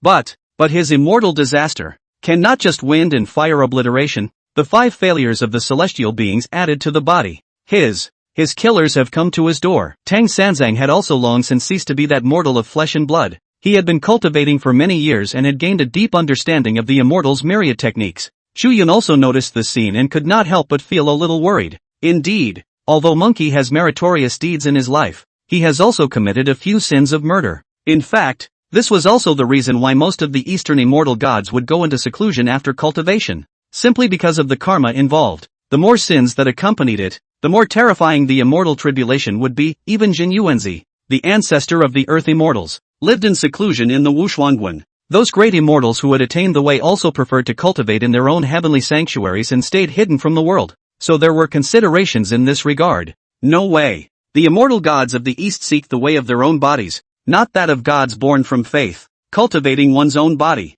there are immense merits and virtues, and there are naturally sins and deficiencies as well, for better or for worse. It's all about you. No harm done. The old man has long foreseen this scene. It's just a matter of sins adding up. Since I am the little monkey's master, it is both appropriate to take the fall for him. Just then, old man Bodhi gave a valiant smile and stepped into the sky, walked into that blood-colored filth. My little monkey. No one can bully. Neither can the apocalypse, the audience in the mythic ring. The spectators from various countries had thought that this divine battle was over, and they were all ready to leave with a sense of awe for the great summer kingdom. However, someone soon noticed something different on Monkey's side. The original peaceful, golden radiance of the auspicious cloud of merit and virtue had turned into a bloodstained, killing intent in the blink of an eye.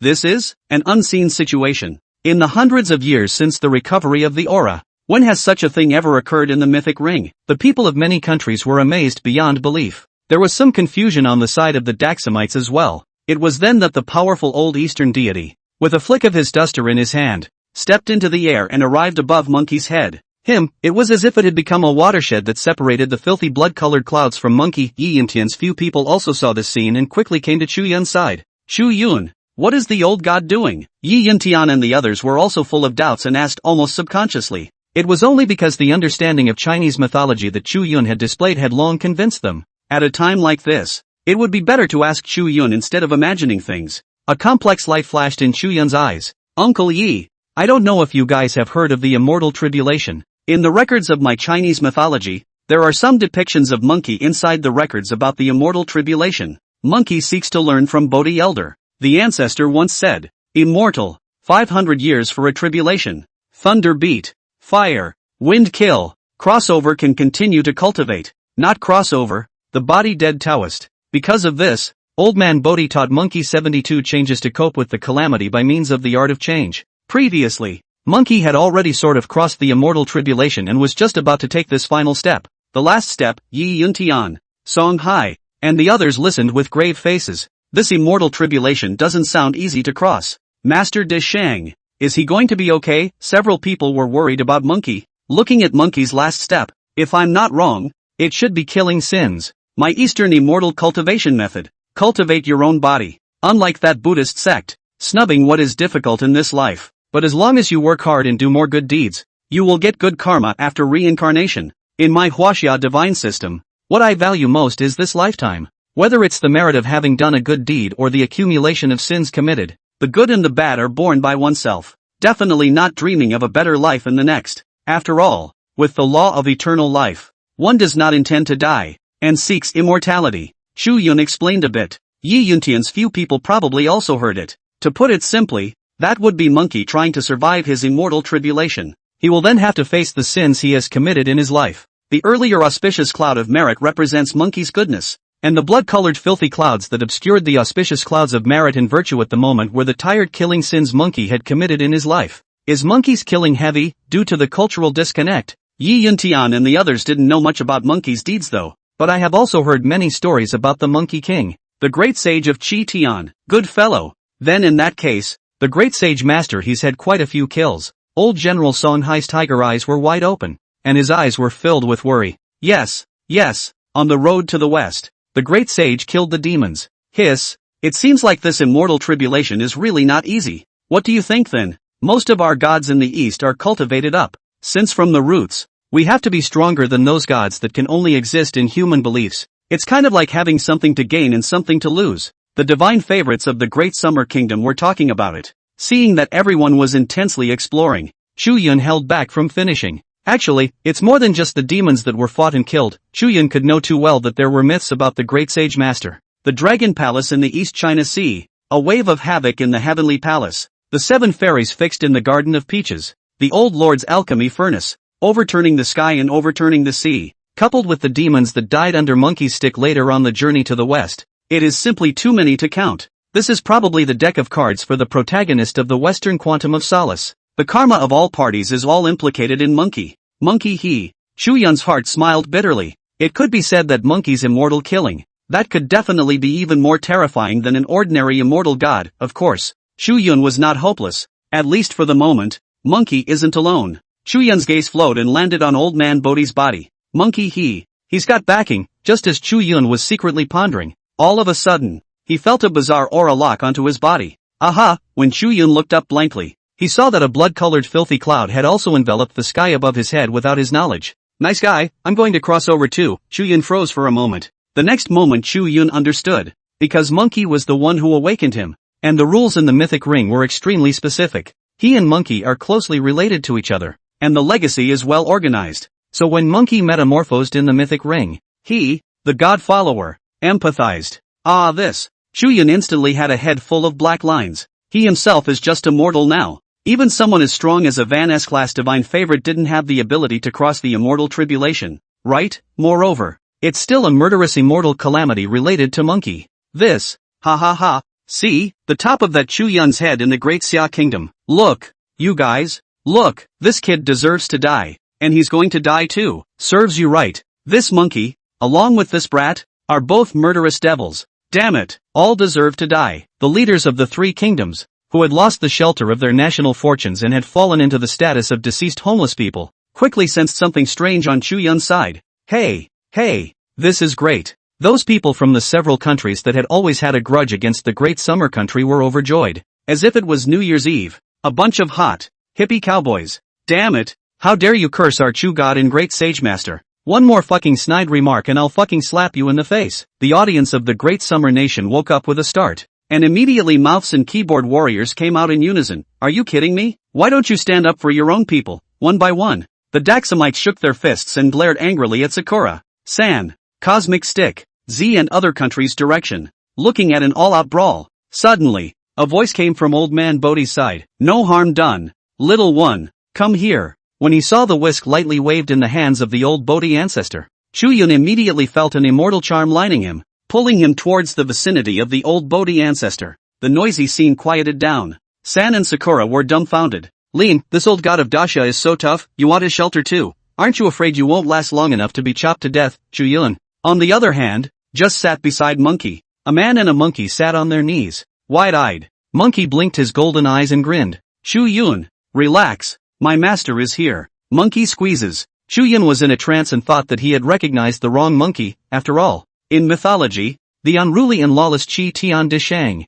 Why did he ever show such an expression? However, on second thought, Chu Yun understood. It feels like a child who has gotten into trouble outside, but with a parent standing behind him. A child who was originally timid and afraid, suddenly branched out, puffed out his chest and lifted his head, and his little mouth lifted up, so he couldn't even be suppressed. Yeah, in this world, there is nothing like home to give people a sense of security. Bodhi old man is not like a lonely little monkey, finally looking for that home. Well, you two little ones, gaze carefully and don't think nonsense. Just then, Old Man Bodhi's voice rang out. Monkey immediately straightened his back and sat in a regular posture. Chu Yun also followed suit. Kidding aside, this was someone else. Old Man Bodhi, who was going to help him cross the tribulation. Chu Yun was naturally grateful. With such an old-timer in the immortal path guiding him, one could only imagine how good the future would be. The divine favorites from the rest of the countries had reddened eyes and were itching with envy and jealousy as they looked at Chu Yun. Simply because the gods' favorites around the globe,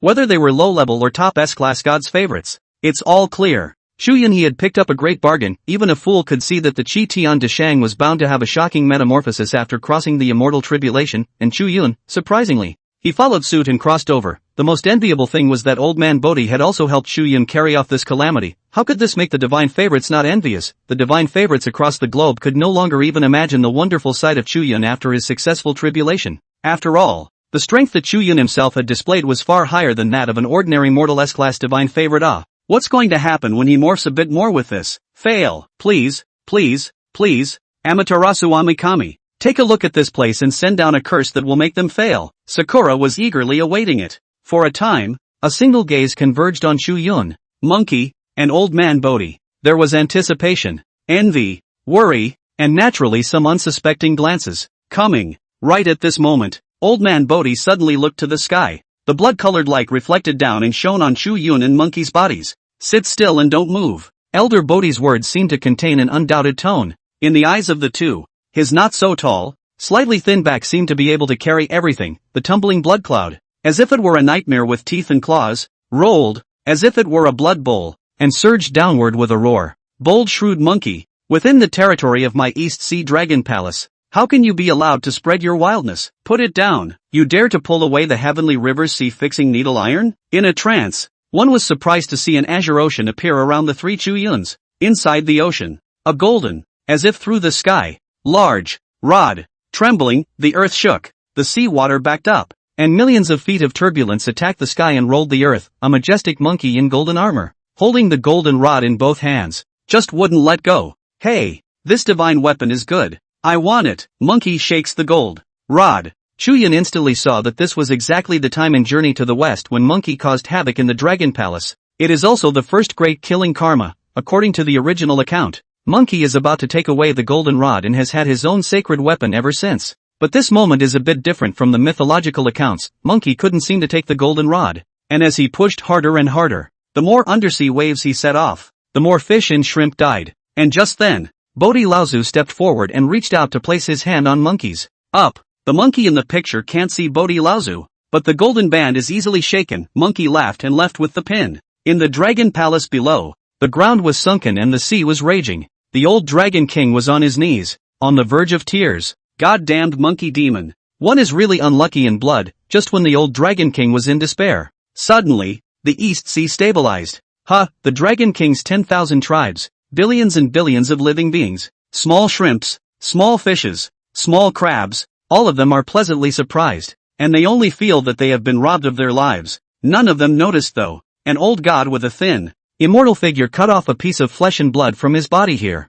With the immortal body of immortal flesh and blood, he suppressed the sea eye of the turbulent East China Sea. When Chu Yun saw the scene, his heart could not help but be shaken. Others might still not feel it, but Chu Yun, who was deeply aware of the records of Eastern mythological stories, felt as if he had opened another perspective. Yeah, according to the Journey to the West, the Tianhe Sea fixing needle iron is the town of the East China Sea. Leaving this object, the East China Sea is difficult to piece, but then, why is the East Sea quiet again? Obviously Monkey didn't return the pin. The pupils of Chu Yun's eyes suddenly contracted. Boom! Meanwhile, the blood-colored clouds in the sky roared loudly and angrily. Both Chu Yun and Monkey had the feeling that the pressure on their heads had suddenly chipped away by 10%. A strange sensation permeated the mind, delighting the mind and body, drifting away. Immediately afterward, the picture changed again. In the dark and gloomy underworld, Oxhead and Horseface detained Monkey, who was wearing a shackle on his head and his hands and feet were bound by chains, and brought the drunken Monkey to the king of Yenluo.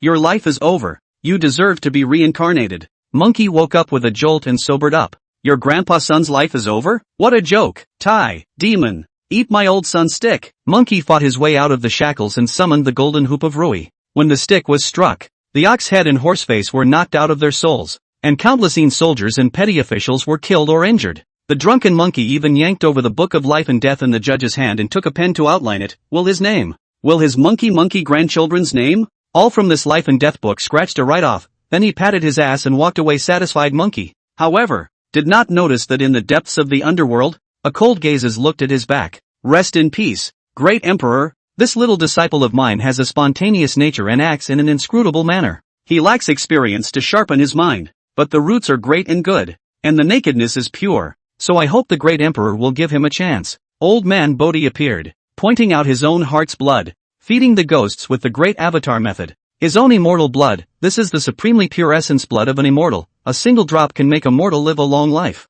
A single drop can nurture a side of life and immortality, that one and all of the soldiers and petty officials who had been killed by Monkey, and the seriously injured powerhouses, had actually recovered as if they were still alive and remodeled their ghostly bodies. After doing so, old man Bodhi gently nodded his head toward the depths of the underworld. Bodhi, the picture is blurry. Cut another 10% of the karma sins. Monkey froze. Chu Yun's face became incredibly complicated. So old ancestor he never forgot his little monkey. He's always there. P.S. Some places are warmed their own reading the Journey to the West guess. Belong to the second creation. Want to enrich. Full of some of the story between the monkey and the old man. I hope you do not take offense. Everyone look cool. Look comfortable, warm, will be satisfied. In addition, we can give you a follow-up. The setting of the extraterrestrial evil god. Surely not what bad street demon. Will certainly give you a surprise. Monkey's killing karma is closely related to his experiences in this life. The scene around him changed abruptly. In Chu Yun's line of sight,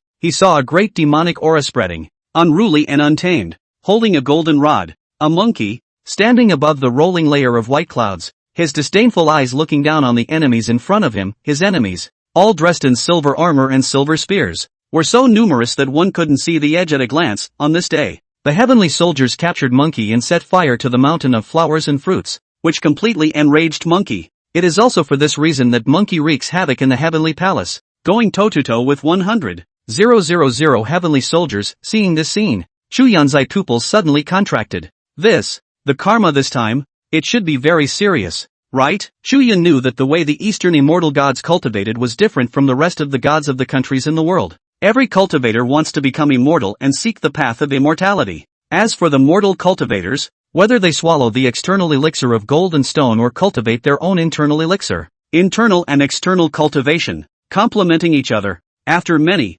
catastrophes, finally, on a certain day, touching the heavens and getting what he wanted, with a chance to feather their nests and soar. The cultivators among these mundane beings were, without exception, the best of their peers. It is a genius that surpasses countless beings, 1 in a million, even 10 million. Each of these geniuses has their own persistence, karma, in them, and when they became immortal, they became nothing more than a pawn in the heavenly court. These heavenly court minions that seemed mediocre inside the Eastern immortal god world were only mediocre because they had come inside the more expansive world of genius. But the karma staining them is still great. How many celestial soldiers did Monkey kill? Chu Yun couldn't even imagine it. This was also the reason why Chu Yun had a premonition that Monkey was going to face the greatest karmic moment in this life. Sure enough, As Monkey fought and killed the heavenly soldiers, the sky is about to fall apart. In his youth, Monkey was untamed and wild. Every time the stick went down, thousands of celestial soldiers were struck and their souls were destroyed. It continued until Monkey was entangled by Erlang Xiansheng Jun,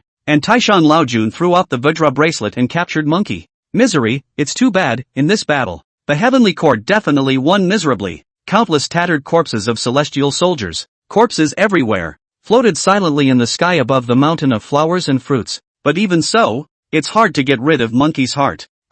Lao Sun, do things with courage. Why did you kill my disciples and grandchildren? This blood revenge. Lao Sun, will definitely step through the Lingxiao in the coming day and bloodwash all of you high and mighty immortal gods. The monkey who had been smashed to the ground by the Vajra bracelet and sealed up was furious, and the depths of his eyes had already been flooded with the slightest hint of demonic thoughts. Seeing this, Chu Yun saw and understood that from this point onward, there was a devil on Monkey's divinity. Though Monkey was venting, killing the heavenly soldiers and generals to wash away their anger for burning the mountain of flowers and fruits and destroying his Taoist lineage. But killing so many immortal gods involves too much karma. How is Monkey going to survive? Chu Yun's heart stirred greatly and suddenly had an idea. He couldn't help but look at Old Man Bodhi's back once again. Unconsciously, Old Man Bodhi lightly waved his sleeve. This sleeve waved out, as if encompassing the Qiankuan, with the ancestor of the earth immortals, Jin Yuanzi sleeve Qiankuan immortal charm of the wonders. Countless blurry and illusory figures appeared in Old Man Bodhi's sleeve robes. Bodhi, what is your relationship with this demon monkey? Do you want to bear the great karma for this demon monkey? The magnificent heavenly voice came from the depths of the heavenly court, inside the heavenly palace. That was the great terror that had endured billions of tribulations and finally certified the Jade Emperor's position. The sole lord of the Eastern Heavenly Court, casting his gaze in the orthodox myths and legends of China. Then there is the supreme God who controls heaven and earth, nature, earthly misfortunes, life and death, and other destinies of life. The Western Zhou dynasty called it Huang Tian, Hao Tian, Tianti and so on. In the northern and southern dynasties, there was the name Jade Emperor, Taoist monarch and higher Jade Emperor. During the Sui and Tang dynasties, the belief in the Jade Emperor prevailed. In short, this won, both in later adaptations of the mythological novel. Still in the orthodox myths, all of them reside high in the heavenly palace, overlooking the world of man's terrifying existence. In the Chinese mythological systems, wait, absolutely not light. The pupils of Chu Yun's eyes suddenly contracted. Sure enough, Monkey had fought and killed so many heavenly soldiers and generals. How could he not attract this one's attention? He was refined in the alchemy furnace, and he did not die when his head was cut off on the immortal beheading stage. Eventually, Rudra was summoned for an audience before he was suppressed by the Five Fingers Mountain for 500 years. As the vision of Monkey being suppressed over there manifested, on the side of Old Man Bodhi, he was confronting the Jade Emperor. Old Master Bodhi's eyes were a bit complicated. Whose child hasn't made a mistake when he was a child? Wrong, Bodhi, is not the word wrong enough for the karma he has committed? The Jade Emperor's voice was cold to the core. I know, that's why I'm here. Give me 500 years and I'll atone for the little monkey's sins. All of the immortal gods he killed still have their divine souls and have not been driven to extinction. It's not impossible for me to use the immortal's wonderful method to reshape the bodies of the immortal gods and allow them to reincarnate for a lifetime, leading them to attain immortality once again. Old Man Bodhi smiled. However, the words were spoken easily though, as if they were a trivial matter. But as long as one was an immortal cultivator, one would understand how uncomplicated this matter was. Old Man Bodhi was trying to divide his immortal origin, accompanying each reincarnated immortal god in the underworld to guide them back to the path of immortality. Is it hard? It's hard, after all.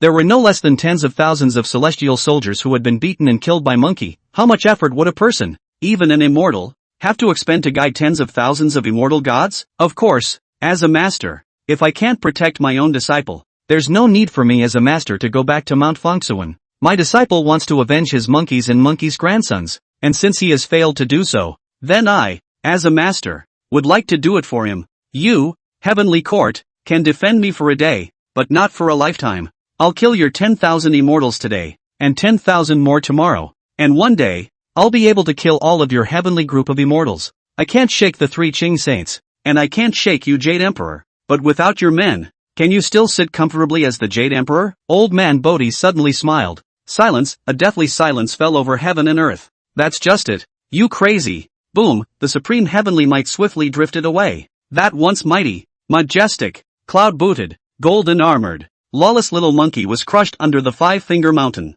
He suffers from a loneliness that is often unbearable. Only a small furry head peeked out from under the towering mountain. suffering from wind, rain, loneliness and hardship. The little monkey's face became haggard, and even the golden fur faded and dulled. He was a little aggravated. He knows he's done wrong, but why butcher his monkeys and grandchildren? What's it to them? He can be punished himself. But he's so unconvinced. If master, his old man is here. The little monkey's eyes darkened. Master said not to talk about him outside. So even if the little monkey is angry again, and then want to theory with the group of gods and goddesses in the sky, he also held back and did not report where his teacher is. I was just showing off the spells you taught me, master, in front of my brothers and sisters. Master, why did you just drive me away? The little monkey rambled on, a little aggravated. But the little monkey didn't know that on the other side of this heaven and earth, Old Man Bodhi was sitting on Mount Fangchen, on top of a cliff. That gaze, across the miles, watched and cared for him. Only the old ancestor also cannot leave the square-inch mountain. He drew the ground for the prison, the old step in this place. With the great supreme mind that had been honed for many years in immortal cultivation, tens of thousands of origins were separated to guide the immortal gods that had reincarnated. 1, 2. Each additionally mortal god steps onto the path of immortality once again and is immortalized. The karmic obstacles that Bodhi Laozu carried for the little monkey could be reduced by 1. Sometime later, old ancestor could finally be slightly distracted. He dispersed a wisp of his true spirit and transformed into a child, taking on an unfamiliar appearance and meeting his little monkey for the first time in centuries. Little monkey so tragic. Over time, grass grows on your fur, on your face. Little monkey, do you eat peaches? The child walked up curiously and seemed to have stumbled upon the little monkey as he took out a watery peach and waved it in front of the monkey's face.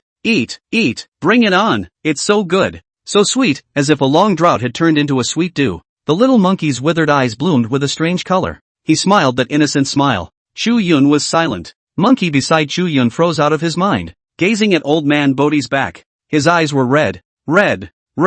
So he, master, was there all along. Well, is this the master and the pupil? Old ancestor. He also favors the great sage master too much, doesn't he? What do you think then? Master. There is only one in a lifetime. Given his name, endowed with the skill of survival, graced with the same favor as a father, like a mother. Cry. On the internet, there are pop-ups about this moment that are flying all over the place. Even the people of those countries that hated Dacia, such as Sanjin and Sakura, could feel the mood of the people of Dacia at this moment. They unanimously chose to remain silent and shut their mouths. After all, at a time like this, even a fool can see that. If anyone still jumps out to fool around, then I'm afraid that the anger of the Dacia people will not be solved by a beating of the mouth. Master, so it turns out that behind eldest brother, there has always been the existence of such a great power. Sha Monk, who had never been a talkative person, suddenly had a heartfelt feeling. Tang Sanzang knew that Sha Monk was thinking of something, and his gaze softened.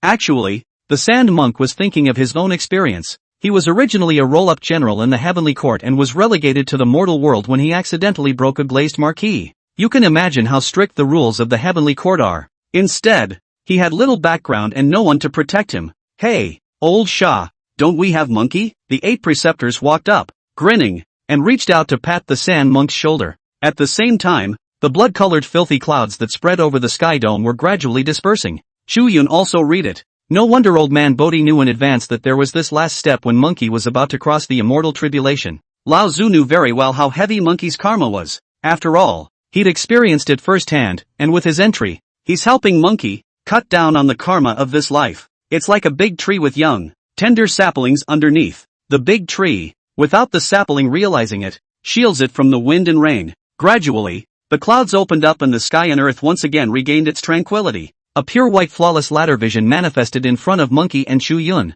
The road to immortality, at the end of the immortal path were floating lights and countless immortal wonders. Seeing this scene, Chu Yun's heart shook greatly. He knows, this is the success of the immortal tribulation. It wasn't just that Monkey would see a huge metamorphosis promotion. Setting a historical record as the first 5-system god to metamorphose into a great terror in the mythic ring, he would have done himself a tremendous favor. A man and a monkey stood up lined by the immortal charm and subconsciously raised their feet to step onto the first step of the immortal path. Go on, boldly forward. Old man Bodhi suddenly appeared behind the two. With a smile on her lips, she reached out and gave the two men a gentle nudge up the spine. Chu Yun and Monkey exchanged a glance, and then they no longer hesitated and immediately went up along the steps. A moment in time for all, people all over the world held their breath, all of them focusing intently on Chu Yun and Monkey. It seemed as if they were afraid that if they blinked their eyes, They would miss this once-in-a-lifetime scene. This Chu Yun, he's really gotten lucky. Who says it isn't? To have such amazing chances as well. This is too cool, isn't it? He's already strong.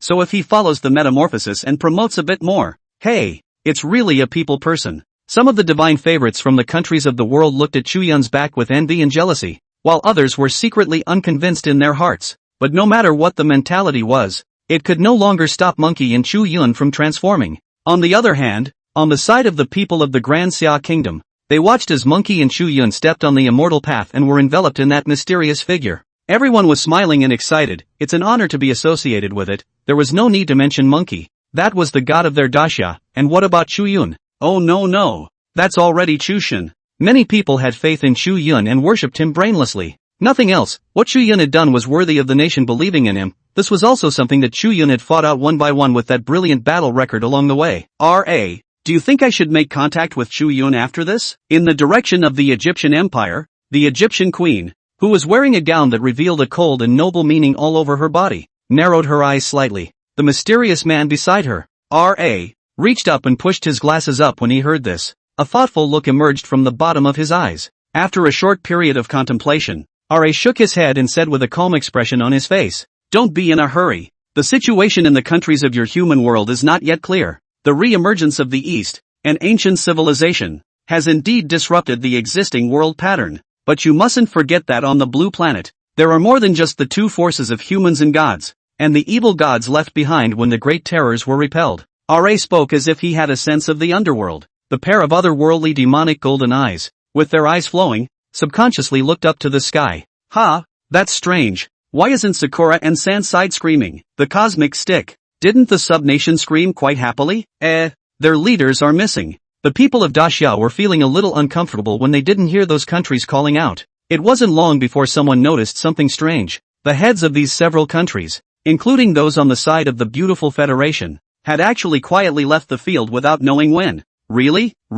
Cosmopolitans, it's nothing for you to brag every day. Even to draw your country as the biggest in Asia on the map. And why yourself there? And everyone is just watching for fun. But if this is done, what? You guys don't dare? Don't you forget who did this to you? It's the Great Summer Kingdom. It's that Chu Yun. Now that the stinking monkeys of the Great Summer Kingdom are about to evolve, you guys don't still think you can turn the tables, do you? In the words of the old ancestors of Daxia, if you are seriously ill, you need strong medicine. Cosmic stick. Z's voice. Receiving. Contacting the extraterrestrial evil god can be a human.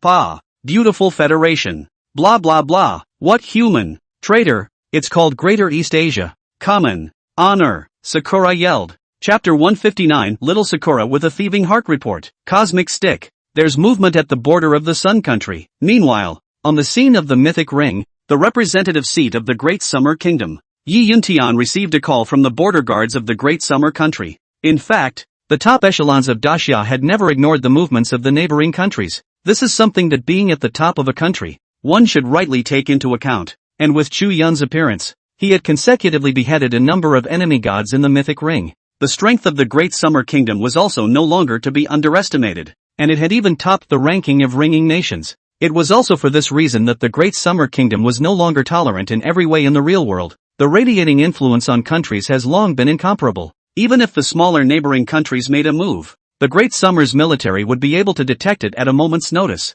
The former sages have endured the humiliation of lying in wait. It's finally the breakout moment in this generation. Old Yi, what's wrong? Song Hai noticed the change in Yi Yuntian's face. Word has come from our allies, the Chao clan. The Chao clan, before the recovery of the aura, forcibly split the Chao clan country into two halves because of the beautiful Federation's jealousy of Daxia, placed a cosmic rod, subnation on the Asian continent. After the revival of the aura, the invasion of evil demons from outside the domain, and the human beings all over the world, the age of gods was ushered in. The situation in which the Chao clan was struggling to hold on was even more forcibly broken by several countries led by the beautiful Federation. This is the reason why the Sakura country was destroyed earlier. It was the beautiful Federation that exterminated them. This demise, though, was entirely the initiative of his little brother, Sakura. After all, since the beginning of time, Sakura hadn't been able to see past her own little bit of territory. They dream. They want to rush to the mainland. Their own little bit of territory is of no use.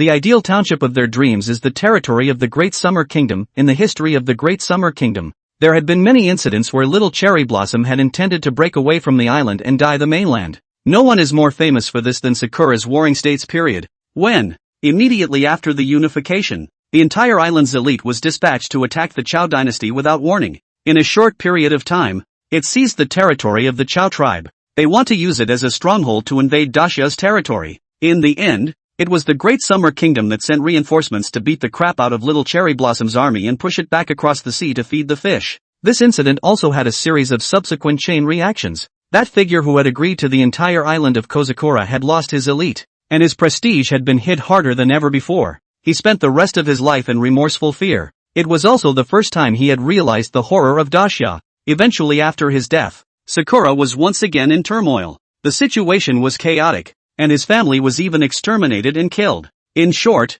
it was enough to see Sakura's wolfishness both in Sakura's past and in the recent history of the Great Summer Kingdom. But, each time, Sakura didn't succeed. Every time, there were Dacia sages who spared their lives, threw their heads and spilled their blood, and bravely fought against the invaders. And after the revival of the aura, the little cherry blossoms are still on the move, working in secret with their big brother, the Beautiful Federation. The Beautiful Federation also then used Sakura Nation as a springboard to form the Sakura, San, and Cosmic Stick, the Dark Alliance camp of the subnations. These sons of bitches still want to make trouble? After hearing Yi Yuntian talk about the Stick, Z Kingdom's dissension, the old General Song Hai's brows furrowed greatly. Song Hai couldn't help but look in the direction of Chu Yun and Monkey. Chu Yun won't be able to get out for the time being. This young little guy, he's already carrying enough. He'll fight in the God War. Inside reality, let's fight. Song Hai grinned. The divine favorites of the Great Summer Kingdom present looked at each other and smiled knowingly. Yes, as old General Song Hai said,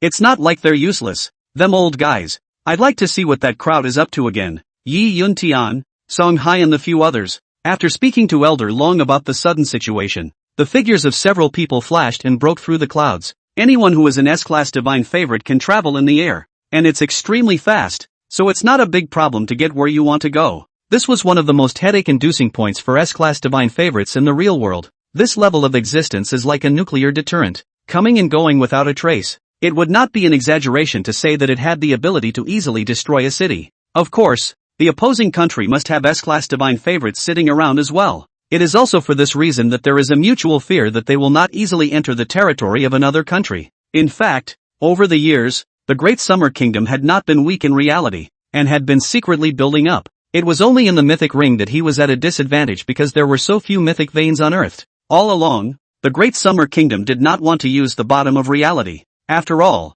if too much was shown, the rest of the countries were afraid that they would be even more malicious towards Great Xia in the mythic ring. However, this situation was considered to have completely changed with Chu Yun's appearance. There was no need to hide the reality of the Great Summer Kingdom's war power any longer. It was then that more than 20 figures were seen crossing the sky above the Great Summer country. In here, there were all over the country, in plain sight, Yi Yuntian, Song Hai, and other divine favorites. There were also S-class divine favorites who had been secretly incognito in the Great Summer Kingdom over the years, more than 20. What a terrifying bottom of the top divine favorites. It was also not until this moment that the divine favorites of its country sensed something and looked in shock in the direction of the Great Summer country. Hiss, the Great Summer Kingdom is moving again? My goodness, there are so many top divine favorites in the Great Summer Kingdom. After all, their population was originally large, and the probability of giving birth to a genius was also large. But it never occurred to me that the Great Summer Kingdom was truly capable of enduring these past few hundred years. The divine favorites of many countries had taken their judgment of the Great Summer Kingdom to a higher level.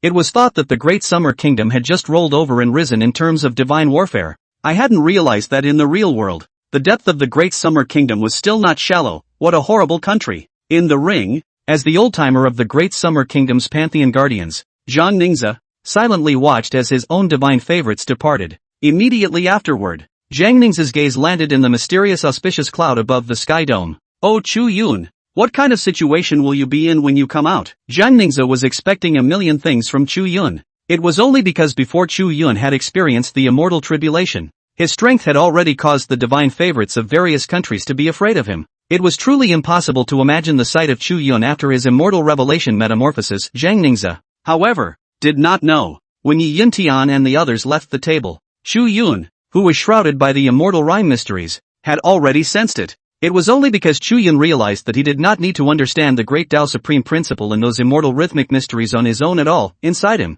The drop of blood that originated from Fushi was then naturally triggered. As Chu Yun absorbed more and more immortal rhythmic mysteries, the more greatness emanated from that drop of blood. The more it merged with itself, his physique, his mana, even the soul. It was metamorphosing. In short, even if Chu Yun were to lie down and sleep inside, he would still be able to naturally cultivate and advance. Proper fully automatic lazy mode. Oh, Uncle Yi and the others are going to the stick. Z countryside? Chu Yun was keenly aware of the movements of Yi Yuntian and the others. Without thinking about it, Chu Yun knew that it must be the cosmic stick. Z country. Little cherry blossom. Those few countries that had formed a dark alliance were blindly drumming up something behind their backs again. Luckily, I have the drop of blood left behind by old ancestor Fushi in my body. Otherwise, with my understanding of the immortal Tao, it would be really hard for me to cultivate and advance so quickly. It's almost over. Chu Yun cultivated even faster than Monkey beside him. A large amount of immortal rhythmic mysteries surged into Chu Yun's body. There was simply no need for Chu Yun to understand proficiency.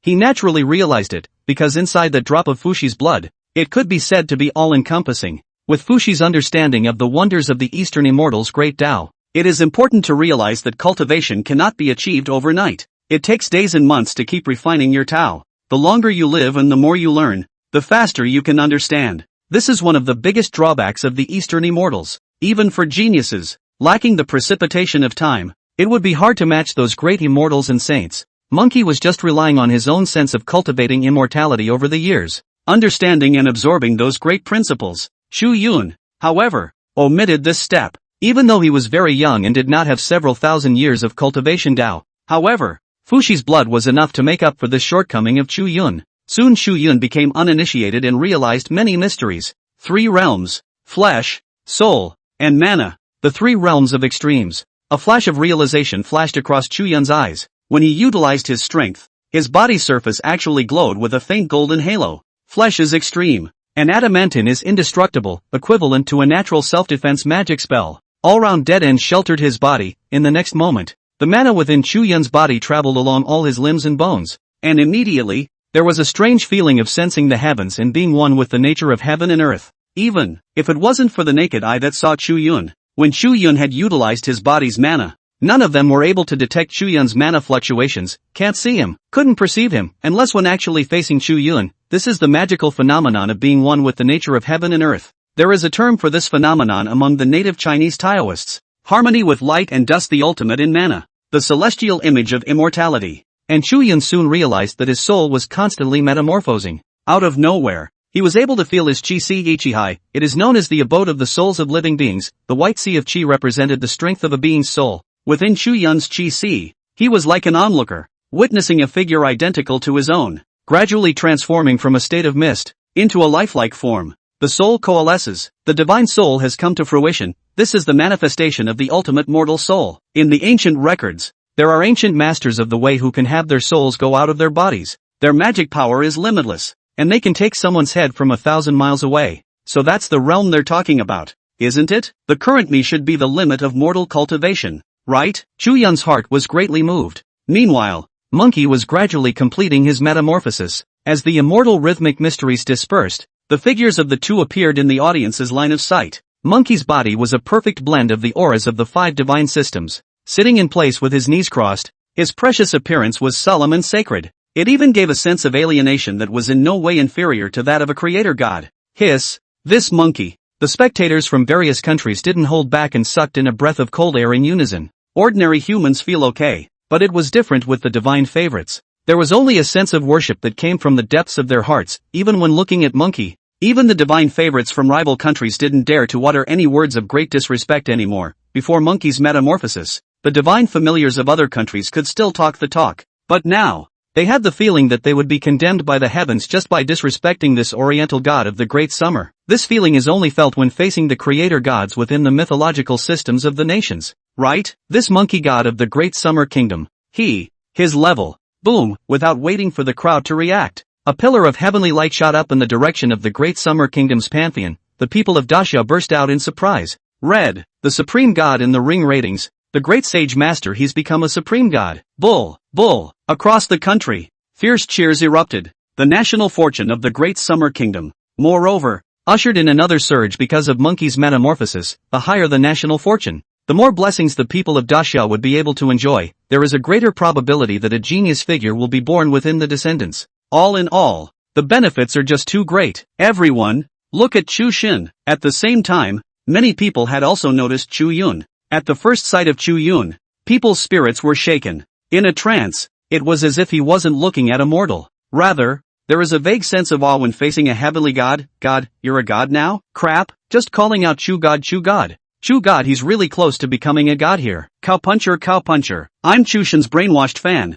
I'm going to clang against a big wall for him. Woohoo! Take off. This is the strongest of the human race. Right? There isn't one. The sense of alienation that Chu Yun brought to the crowd was even more incredible. After the audience in Daxia froze for a moment, they erupted into a mountainous roar of cheers. On this day, more than just a terrifying god was born in his own country. Even more so, an earthly supreme being was born. Double happiness. How could the people of Daxia not be excited? God's favorites from all over the world were stunned on the spot. What fa? Oh by gods. It was also that they wouldn't be able to say crouch, or else they would be able to more clearly express the sense of shock within themselves. As long as one was a divine favorite, one could instinctively and vaguely feel the gap between themselves and Chu Yun. The current Chu Yun could be described as a different person from earlier. This shouldn't be stepping into the third realm, right? Which realm? His physical body physique is very strong. Perhaps he has stepped into the Vajra imperishable realm.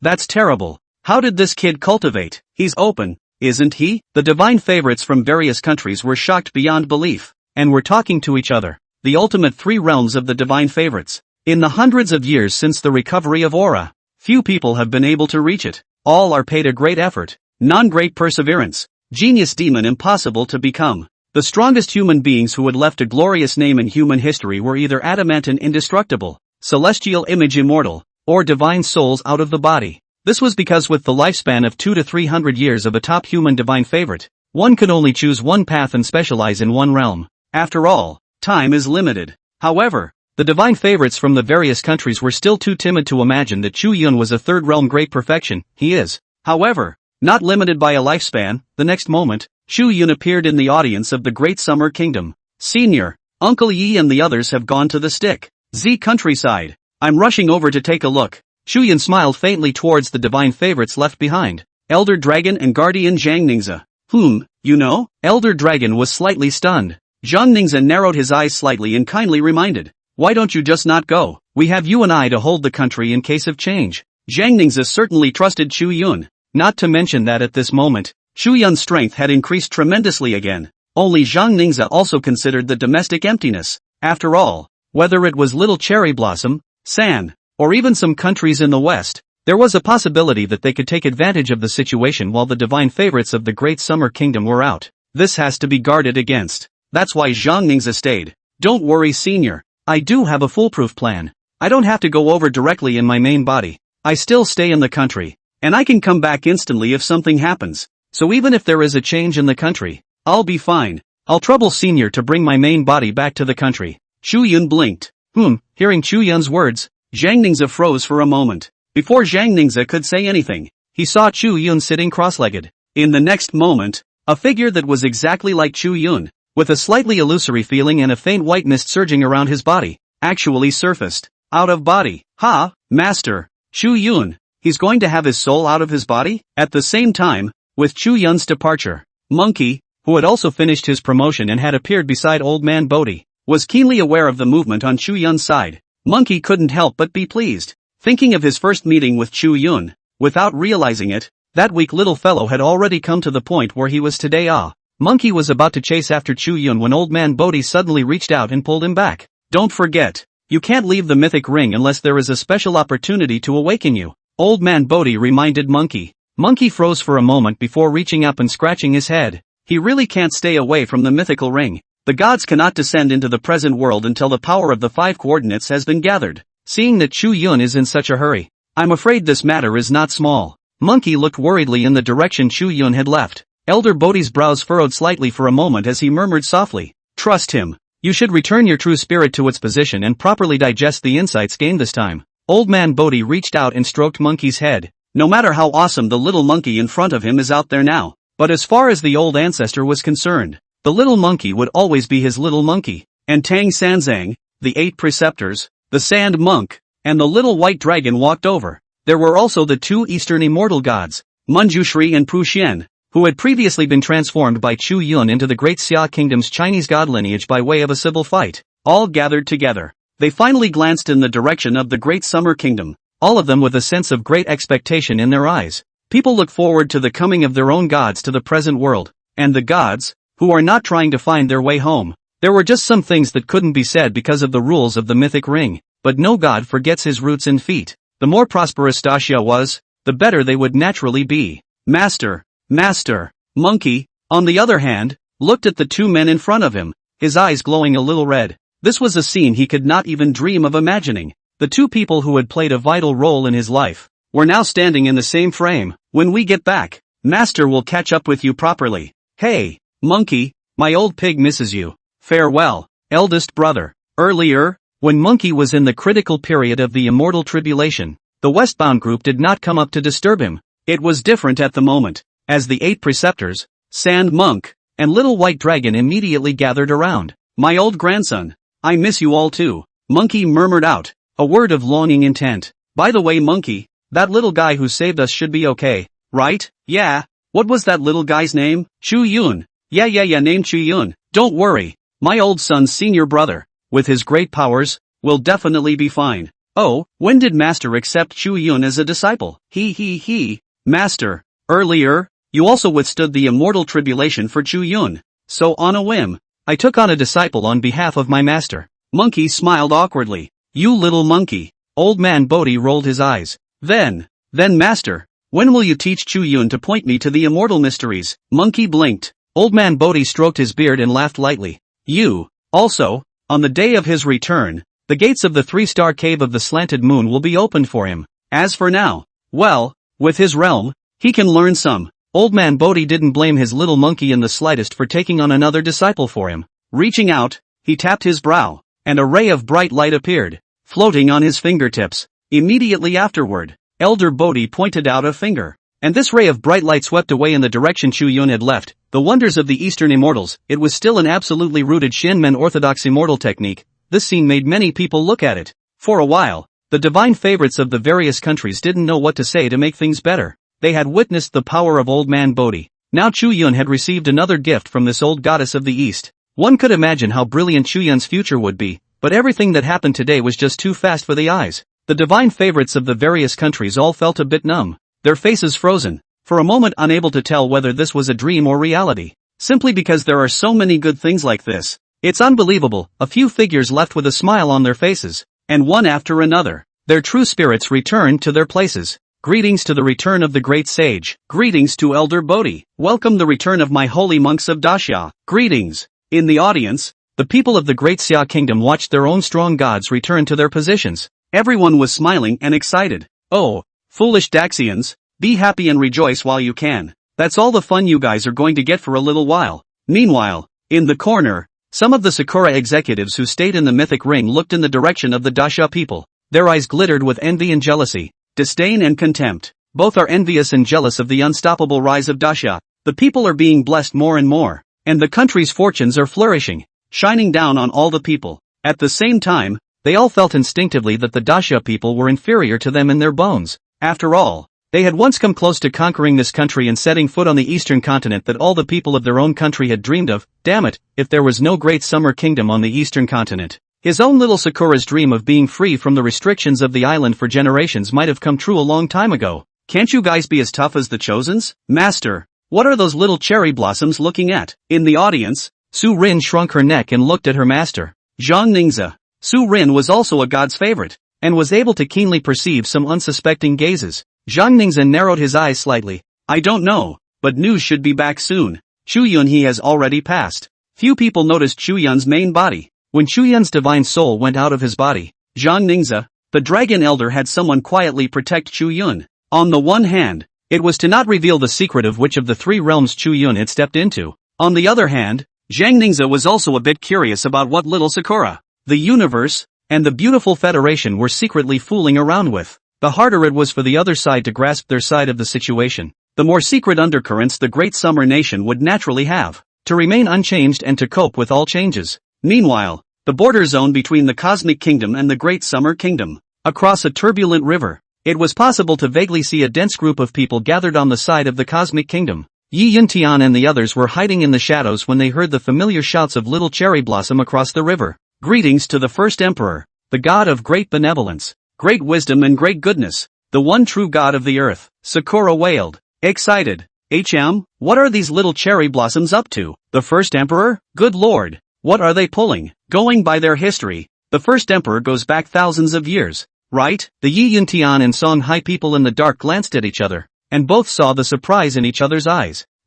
Look, Wang Jiangwo pushed up his glasses and blinked his forehead sky eyes. His native deity was Yang Jian, the Erlang Xian Shangzhenjuan. Naturally, they have inherited some of Yang Jian's subtle immortal techniques. Although he was not born with the divine ease of the three eyes, he was able to utilize some of the heavenly eye wonders. Wang Jiangwo was the first to notice the movement on Sakura's side. A group of figures dressed in the ancient samurai armor of the Sakura Kingdom were seen slowly walking out of the crowd as a group of suited Sakura Kingdom executives bowed and saluted. The one at the head of the group was dressed in a service that clearly possessed the characteristics of an ancient oriental country. Wide-sleeved long shirt, Xian color for the respect, the waist don't linger brocade belt, wearing green jade, show all the dignity. He had 3 wisps of light beard and was immortal, not like a modern man, but like an ancient man who came out of an ancient painting.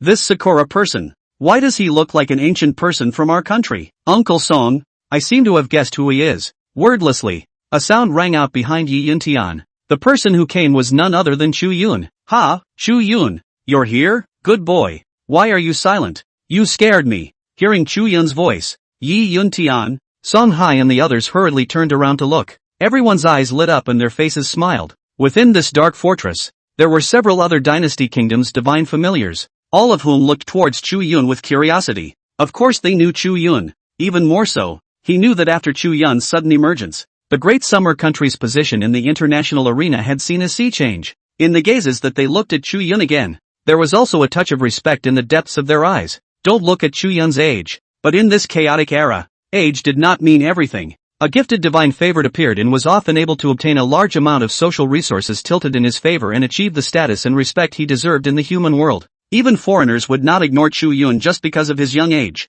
And the chaos had a favorable view of the Great Summer Kingdom itself. After the revival of the aura, the Chao clan was counted out by the beautiful Federation and lost their country. But fortunately the people didn't suffer much. The Great Summer Kingdom opened its doors to the Chao clan and accepted them. The Chao clan was also the most solid ally of the Great Summer Kingdom, and had always been active in the northeastern part of the eastern continent. The crowd immediately gathered around Chu Yun, wanting to hear what Chu Yun had to say. An odd color flashed under Chu Yun's eyes. To be honest, when Chu Yun saw this primordial emperor, who was called Deren de Dijing in the slogan of the Little Cherry Blossoms, Chu Yun was all a bit surprised. He didn't even have to think about it. One came to mind. Su Fu, he was born in Langia County, Qi Province. It was a great dynasty in the history of the Great Summer Kingdom. The most famous representative of the founder during the Qin dynasty, it is recorded in the historical records of the first emperor of Qin. In the 28th year of Emperor Shi Huang's reign, Emperor Qin Shi Huang ordered Su Fu to lead 3,000 boys and girls out of the sea to the east, in search of the legendary elixir of immortality. And according to Chu Yun's memory, he didn't know if Su Fu had found the immortality pill or not. But there was one thing Chu Yun could be sure of. In his previous life, Sakura had actually discovered Su Fu's tomb. But Sakura didn't dare to dig, according to some. It was Sakura's fear that digging up the contents would impact the historical records that their country had already altered multiple times. After all, Sakura is kind of familiar with this aspect of falsifying history. There was an oops thing that happened back in the day. Some cherry blossom man, claiming to have found tens of thousands of years old bones or something to prove the existence of the little cherry blossom man going back tens of thousands of years, to predate the Daxamites. The Sakura country was buzzing then, and the media made a big deal of blowing it up. However, it was soon photographed by someone who didn't know any better. The so-called archaeologist who threatened to change history by tracing the ancestral origins of the Kozakura people back tens of thousands of years. It was discovered that this old shameless thing had buried some bones and relics in the earth 10 days in advance.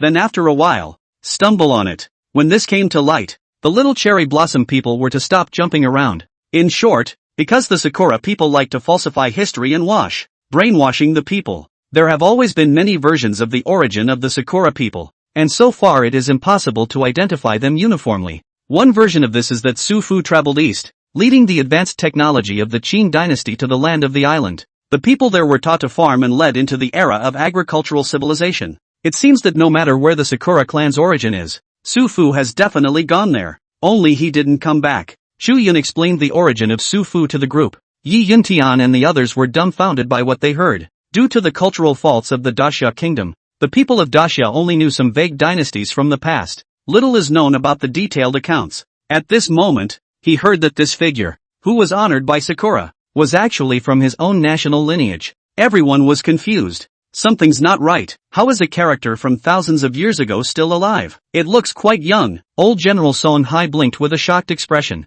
Chu Yun nodded, his eyes flashing with a refined aura. Did he really find the immortality pill? Been living from the Qin dynasty to the present? At these words, the room fell silent. That sounds too unbelievable. But it's not unacceptable, after all. After the revival of the aura, even the gods appeared. One can only imagine how many secrets exist in this world that people don't know about. And human cognition, at its core, has always been a constant denial of what came before, a constant overthrow of what came before, an argument by practice. Look, there's been another change on Sakura's side. Just then, the heavenly eye on Wang Jiangwo's forehead blinked a few times. Chu Yun and the others looked over, across the river on the other side, under the respectful salute of a group of people. Su Fu, with several mysterious figures with armored faces and cherry blossom armor, suddenly knelt on the ground. Su Fu's face showed a clear sense of awe and worship as he bowed a bow in the direction of the ancient kingdom of the East. Behind them, the densely packed senior figures of the Little Cherry Blossom, the Beautiful Federation, the Universe, and the several countries of San also followed suit and all knelt down. The only sounds on the shore were the wind and water, and the insects chirping. Su Fu's group of people, all kneeling in silence, appeared to be incomparably solemn.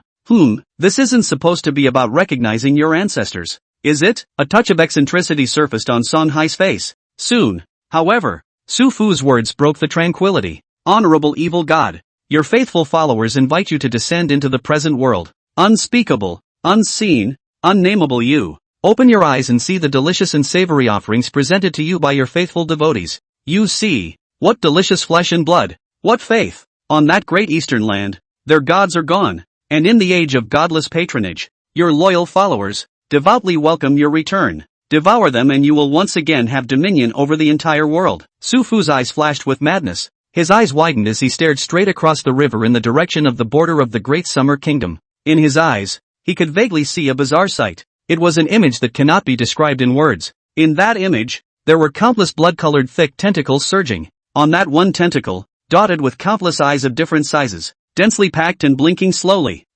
What kind of crazy heathen is this? Who the hell is he calling out to? Chu Yun's pupils suddenly contracted, keenly sensing a bizarre aura that spread out from the opposite side of the river. It was a creepy, uncomfortable feeling. Uncle Yi, let's go. Kill them all as soon as possible. There's something wrong with these guys. Chu Yun decisively had a decision. I was looking forward to seeing what Su Fu was up to, but I didn't realize it looked like a madman. Then forget it. Listening to those words, there was no intention of recognizing the ancestor. But on the contrary, there was hostility. Then Chu Yun had nothing to observe. Since we are not our own people, we should just kill them. Chu Yun, this is an opportunity for a god to appear. Right at this moment, immortal Chang'e's voice resounded in Chu Yun's mind. As the host of the mythic ring and fairy Chang'e being a member of her own family, she certainly wouldn't hide anything. And it's still keeping a close eye on the movements on the Great Summer side. Oh, an opportunity for the gods to appear. Chu Yun's heart was greatly moved. This was a good thing. Meanwhile, the direction of the Great Summer Kingdom. The mountains and valleys of Shanxi were suddenly humming with the surprise of the people living there, who realized that they seemed to be hearing voices. Wind, wind, wind. The sound of 1,000 horses galloping and shouting, the remains of the ancient city of Jinyang, that the vicissitudes of the sea have long changed. No longer the scenery of the year on the land, a group of armor, waist across the long sword, back strong bow of the illusory figure, seems to be from the age of the ancient rotten graveyard slowly climbed up to the body. The great standard banner of the General of Heaven's Policy and Heaven's Khan crossed the sky. A handsome man, dressed in bright yellow armor, with a posture as straight as a dragon, rode on top of a high horse, his eyes streaming and fixed on the northeast direction of the Great Summer Kingdom. Feng Yang, a broken bowl, as big as the sky, but the bowl changed again. It seemed to carry all beings in heaven and earth, a beautiful landscape in a bowl, the ancient city of Jiling, an emperor with a solemn face and a slightly thin figure, sitting on the throne, lazily opened his eyes, his gaze cold and merciless. The skies above all parts of the Great Summer Kingdom were filled with visions. In the sky, there was an imperial star shining. Each one seemed to represent a place where dragons flourished. Evil gods? A foreign race? My world. I am watching you. Want to violate my Chinese territory? Be executed. All over the provinces, wherever the emperor's star was reflected, the same words rang out in unison. Ha! Everyone, look at Daxia. Oh, hasn't the mythic ring battle between the Great Xia Kingdom and the Three Kingdoms already ended? Why is the entire network channel focusing on the Great Xia country again? What's that one magnificent vision on the territory of the Great Summer Kingdom? At the same time, people in countries all over the world were soon surprised to find the site of Daxia revealed in their cell phones and televisions. The most notable thing was that all over the Great Summer country, there were golden and magnificent chi rushing straight up into the sky. It was as if a pillar of light from the heavens had risen up to the sky, covering heaven and earth with a coat of glittering golden splendor. It is? Oh, by karmas. You guys look at the northeastern borderline of the Great Summer country. How come there are densely packed black dots? And then toward the Great Summer country? Heavens? This can't be the extraterrestrial evil god striking. And one soon notices another horrific scene. As the picture draws closer, a humanoid monster with a pitch-black body and no face, as if it was made of black mist, could be seen swarming over the mountains toward the Great Summer Kingdom. The Faceless Man is a bizarre monster that is only found outside of the national luck-sheltered lands. There was a time when scientists from a country specialized in capturing faceless people, trying to study clearly where they came from. But in the end, things came to an end, and there was no way to explore the secrets of the faceless people. Some say that the Faceless Man are monsters created by evil gods from beyond the realm. There was also speculation that the Faceless Men were likely mutated from those dead humans. In short, the Faceless Men are a great threat to the survival of humanity in the land of the undivided outside of the shelter of the state's fortunes. And now, countless numbers of faceless people, like a black tide, were running towards the Great Summer country. It looked like an organized, disciplined general attack. What's going on? Aren't the faceless people on the land of no masters without any consciousness scattered everywhere? Yeah, can't read it. The scene was truly baffling and many were puzzled by it. But people from all countries could see that the Great Summer was going to be in trouble. This was because outside the northern border of the Great Summer Kingdom was a large area of unclaimed land that covered an extremely wide area. No human has set foot in it for centuries. At one time, it belonged to one of the largest countries in the world in terms of land area, the Woolly Bear Country. Except that the core area of Woolly Bear Country is really only that small area near the west. After the revival of the aura, all kinds of weird events occurred frequently, and the Woolly Bear Country decisively gave up a large part of its territory, concentrating the surviving human beings in the important areas of their own country. It was also for this reason that the northern bordering zone of the Great Summer Kingdom could be said to be devoid of any countries. This has its advantages and disadvantages. The upside is that it's not like the Southwest, where there's a leering country. The downside is that the North is empty, and loses the countries bordering it that have the shelter of the state's fortunes. Naturally, it has become a happy place for faceless people. The land of no man, which has lost the shelter of its national fortune, has spawned all sorts of bizarre monsters, under the watchful eyes of people from countries all over the world. The faceless grand force approached the border of the Great Summer Kingdom. At the same time, Chu Yun, Yi Yun Tian, Song Hai, and the others, had already appeared over the large river on the borderline. On the side of the Great Summer country alone, more than 20 S-class divine favorites had come, together with a few divine favorites from the Chaos Allies.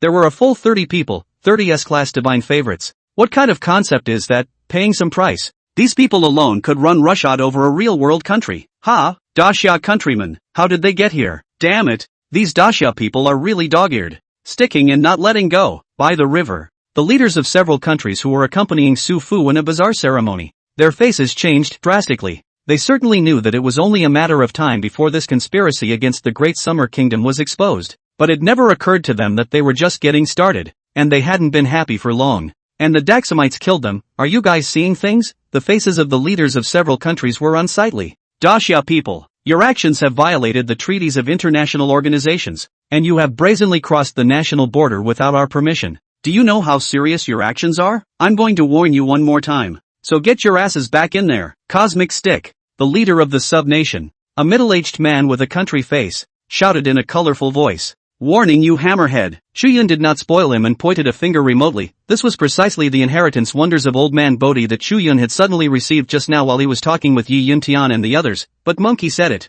He took an apprentice for his master, the old ancestor who favored the little monkey. That was naturally nothing to write home about. Since he was his disciple, He would first give a copy of the divine means to settle down, so as not to let his disciple be bullied outside. As for the deeper level of immortal Tao enlightenment, then it would not be wrong to wait for Chu Yun to finish settling things before going to the 3-star cave of the slanting moon to ask for guidance. Time was running out, and Chu Yun had not yet had time to carefully experience the immortal mysteries imparted by Elder Bodhi. But it's enough. One saw Chu Yun casually point. Mana surged within his body, and in the sky above the dome of the heavens, an index finger actually appeared. The index finger, which was 100 meters huge, was like a white jade texture. With an immortal charm that swept through the human world, it was like a divine mountain roaring and falling in a flash. The cosmic stick that was still yelling. Sun Country leaders, adding up to a full dozen people, didn't even have room to resist. On the spot, he was crushed into a burst of flesh and blood by this finger. A single finger exterminated a country's top team. If this had been in the past,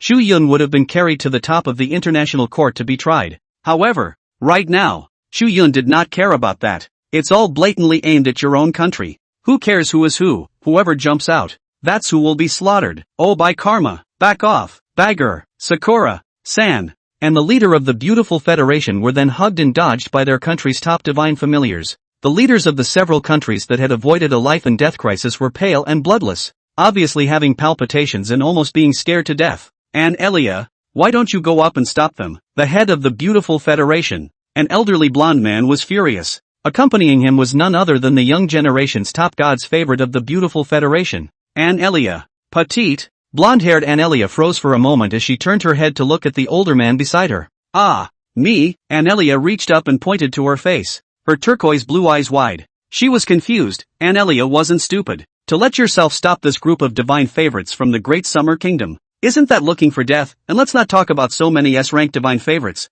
She wouldn't be able to top it if it was just Chu Yun alone. Geez, you little girl. The old man rolled his eyes in exasperation. The leaders on Sakura's side, however, as if they had found their backbone, hurriedly looked to the supreme primordial emperor. In their own minds, only a handful of Sakura's top brass knew that there had always been an incredible existence in their Sakura kingdom. That's where Sakura really rules. In secret, he has ruled the Sakura kingdom for thousands of years. He was even featured in many of the great historical events of the Sakura country. Sufu, it was almost unchanged from what it had been thousands of years ago, when it had left the Qin dynasty. Sufu also noticed the movement over here. He slowly got up, and the corner of his mouth suddenly curled into a faint smile. My compatriots? But you're still late. My master has awakened, and he has seen the delicious Daxia territory. Chu Yun suddenly gave Sufu an expressionless look. Your master? I seem to understand. The reason why you can be ageless and immortal is because you believe in some extraterrestrial evil god, right? It gives you weird powers.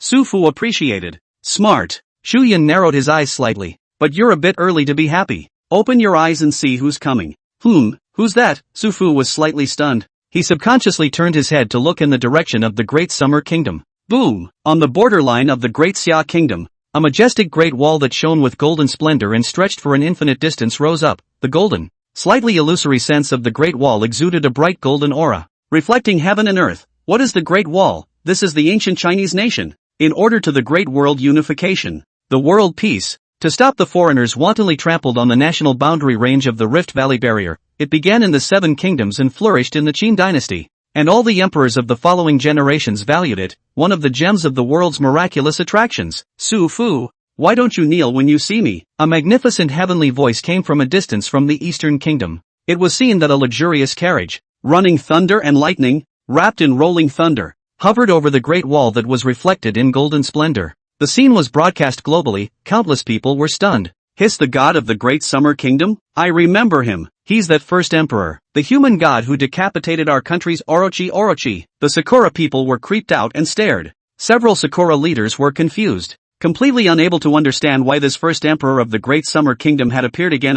Aren't gods only awakened during divine battles? According to the rules of the mythic ring, when countries are invaded by extraterrestrial evil demons, any historical places that still exist in the human world in each country can be used as an opportunity to awaken the gods that became gods in history. The voice of immortal China came from a distance from the mythical ring. Chu Yun was not surprised by this. After all, at the very beginning, immortal China had reminded Chu Yun, either that or it's better to have your own gods as hosts, thinking of your own people at all times. This unique way of presenting the gods has never been seen in history. Chu Yun had long speculated that the emergence of the mythic ring, including the National Luck Shelter, had powerful deities from all over the world behind it. The mythic ring is like a catalyst. It allows for both the rapid growth of gods and the metamorphosis of humans. Its purpose was precisely to fight against the extraterrestrial evil demons that had once invaded the blue planet, also known as God in the mouth of Su Fu. Only in the eyes of the gods of the blue star, they were nothing less than demons. A very different position,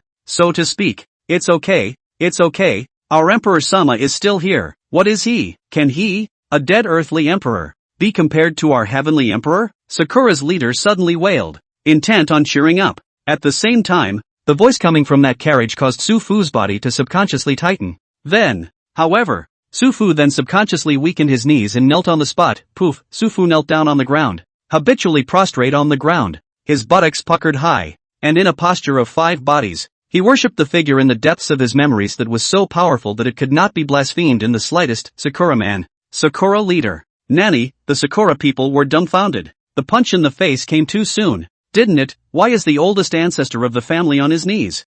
Yet where would they understand Shufu? This voice, Su Fu Ku, was too familiar. He could never forget it, the first emperor. It was the unique supreme of his time, in a trance. It was as if Su Fu had returned to that time. Emboldened and cautious, he knelt within the lavish palace of the city of Xianyang. Inside the empty and magnificent hall, there was only his tiny figure, kneeling on the ground. Loneliness, awe, panic, reverence, and other complex emotions lingered in Su Fu's heart. It really wasn't that he was timid and hadn't seen the world. After all, he was already the most prestigious founder of his time. His devotees, too, knelt before him in great swathes. However, what are his accomplishments compared to the one in this palace where even the sound of breathing was infinitely amplified? Su Fu breathed with caution, not daring to take a single breath, just because, in the direction where he was kneeling, there was a great man whom he didn't dare to look up at, sitting on the dragon chair, gazing at him wordlessly. The story that followed has become a legend. Later, Su Fu went to sea for the first emperor in search of an elixir that would allow him to live forever and not die.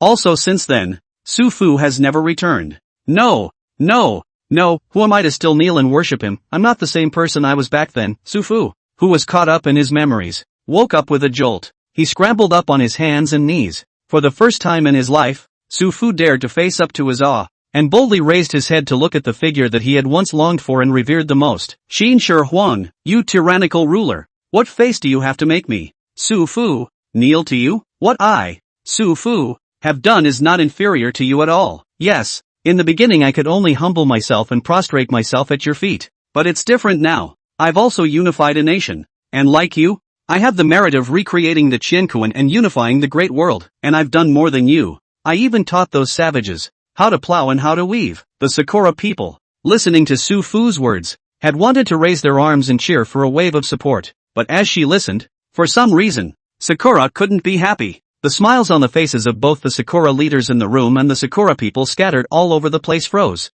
What about you? Have you ever done it? You didn't. The more Su Fu spoke, the more agitated he became, as if to dispel his fear of the first emperor. And by the way, I'm immortal. Ha ha ha ha ha. Yes, exactly. The immortality that you were most looking forward to. I, Su Fu, have done it. Well, are you envious? You didn't. This belongs solely to me. Su Fu, I am stronger than you and go higher and farther. Only I should rule the great summer kingdom. Su Fu's cheeks reddened with excitement. In a voice that was almost a growl, he stated what he thought was better than the first emperor. It was as if he was trying to prove to the world that he was no longer that once humble little Su Fu. Now he is the old Sakura ancestor, the leader of a people. Ambition. It changes with status. Oh, suddenly, the voice of the first emperor came from inside the carriage. The curtain lifted and the light dimmed, making it impossible to see the figures inside clearly. However, inside the luxurious carriage, the calm to the extreme gaze that looked towards Su Fu was particularly noteworthy. If you don't say it, I've forgotten. I just vaguely remember that your name is Su Fu. So you've done these things again. You are very good. Worthy of being my former subordinate. The first emperor praised. Su Fu, what the fuck am I supposed to be complimenting you for? Out of Su Fu's expectation, the first emperor was not offended by his words. Even on the contrary,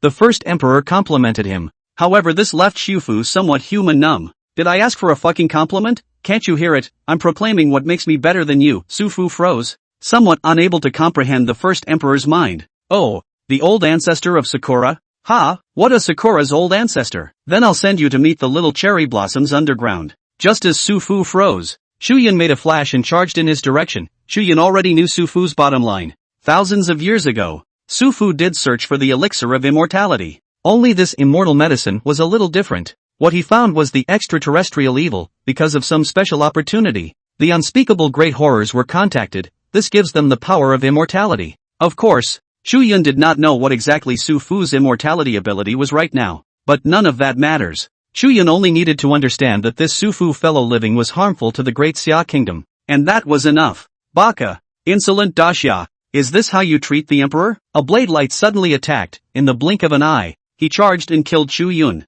Chu Yun frowned slightly, deftly turning in midair, and without hesitation, he blasted out a fist, striking on top of the radiant blade light. Click. What was clearly blade chi made an ear-piercing crashing sound. The blade chi instantly exploded into thin air. A man in the ancient samurai armor of Sakura was seen at Su Fu's side, reaching out and touching the hilt of the longsword at his waist. Su Fu slowly turned around and glanced at Chu Yun disdainfully. Oh, little one, it's late. My sublime master has awakened.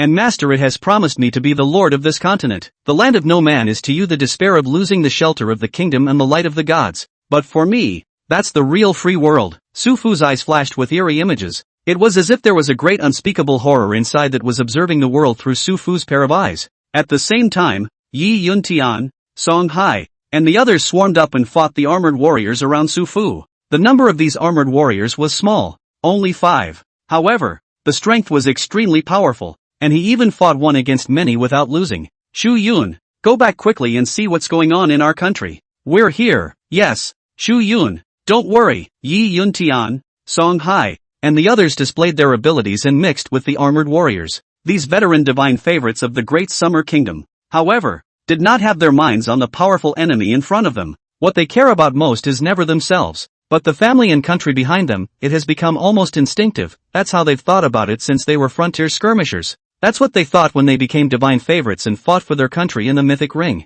A passion that has long been dedicated to his country. No complaints, and Su Fu, who was standing behind the armored warriors, couldn't help but shake his head when he heard this. He gazed at this group of divine favorites who were willing to fight to the death for the great Xia kingdom with eyes that were almost pitying. Ridiculous. Oh, go back? Do you take it that I haven't seen the recent god wars? Indeed. This little fellow named Chu Yun knows a lot about the gods of the great summer country. If he goes back, he will be able to add multiple words to the gods of the great summer kingdom. And yet, can he go back? The corner of Su Fu's mouth curled up into an odd smile. As Su Fu's words fell, it was only then that people noticed that without realizing it, a magnificent aura had spread around them. It was as if the world was independently isolated. The golden dense aura completely blocked off the place. National transportation, it's the cosmic stick, the national cage of the sun's country. What, cosmopolitans? You're not going to spend your national fortune, and also suppress this place? Are you guys crazy? What favor did little Sakura give you guys? How dare you help little cherry blossom like this? Yi Yuntian was worthy of being the great Xia kingdom's god of war and immediately understood. Nowadays, they were in the cosmic stick, sun country's national boundaries. It was only natural that they would be targeted by the cosmic country. Only Yi Yuntian did not expect that this group of cosmic nations would consume the national fortune to deal with them. You know, national fortunes can be so important, usually not until the moment of the death of the country. Who dares to easily use the national fortune?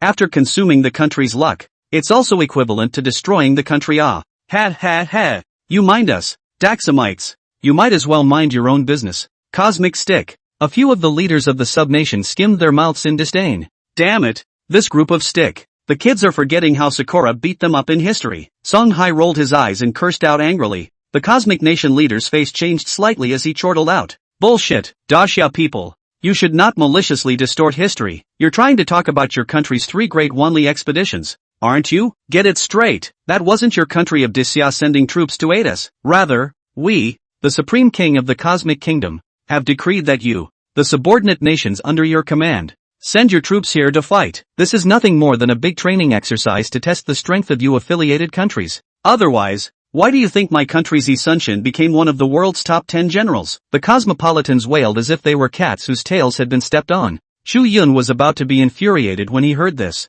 Well, you've opened your eyes because of the great cultural disconnect in Daxia. Chu Yun could still remember that back then, the cosmic kingdom was on the verge of being smashed and annexed by little Sakura. If the Ming dynasty had not sent Li Rusome to lead an army to aid them, the nation of Cosmos would have been wiped off the map long ago. I'm afraid. As for Yi Sunshin, one of the so-called top 10 generals in the world. It's probably just as good as being under the command of Li Rusong's command. Not a single decisive role in this great war. Chu Yun didn't even bother with the cosmic stick, sun to fight a mouthful. Furthermore, spending a great deal of the nation's fortune to blockade this side of heaven and earth and trap them. The divine favorites, can't we go back? Chu Yun blinked. I'll clean you up later. Uncle Yi, Uncle Song, be careful. These armored warriors have a big problem. They don't look like living people. The bottom of Chu Yun's eyes flashed with a golden glow. Under the eye of fire, secrets have nothing to hide. Yi Yuntian and the others' expressions were grave. They had fought with these armored warriors, so naturally they could sense a bit of oddity.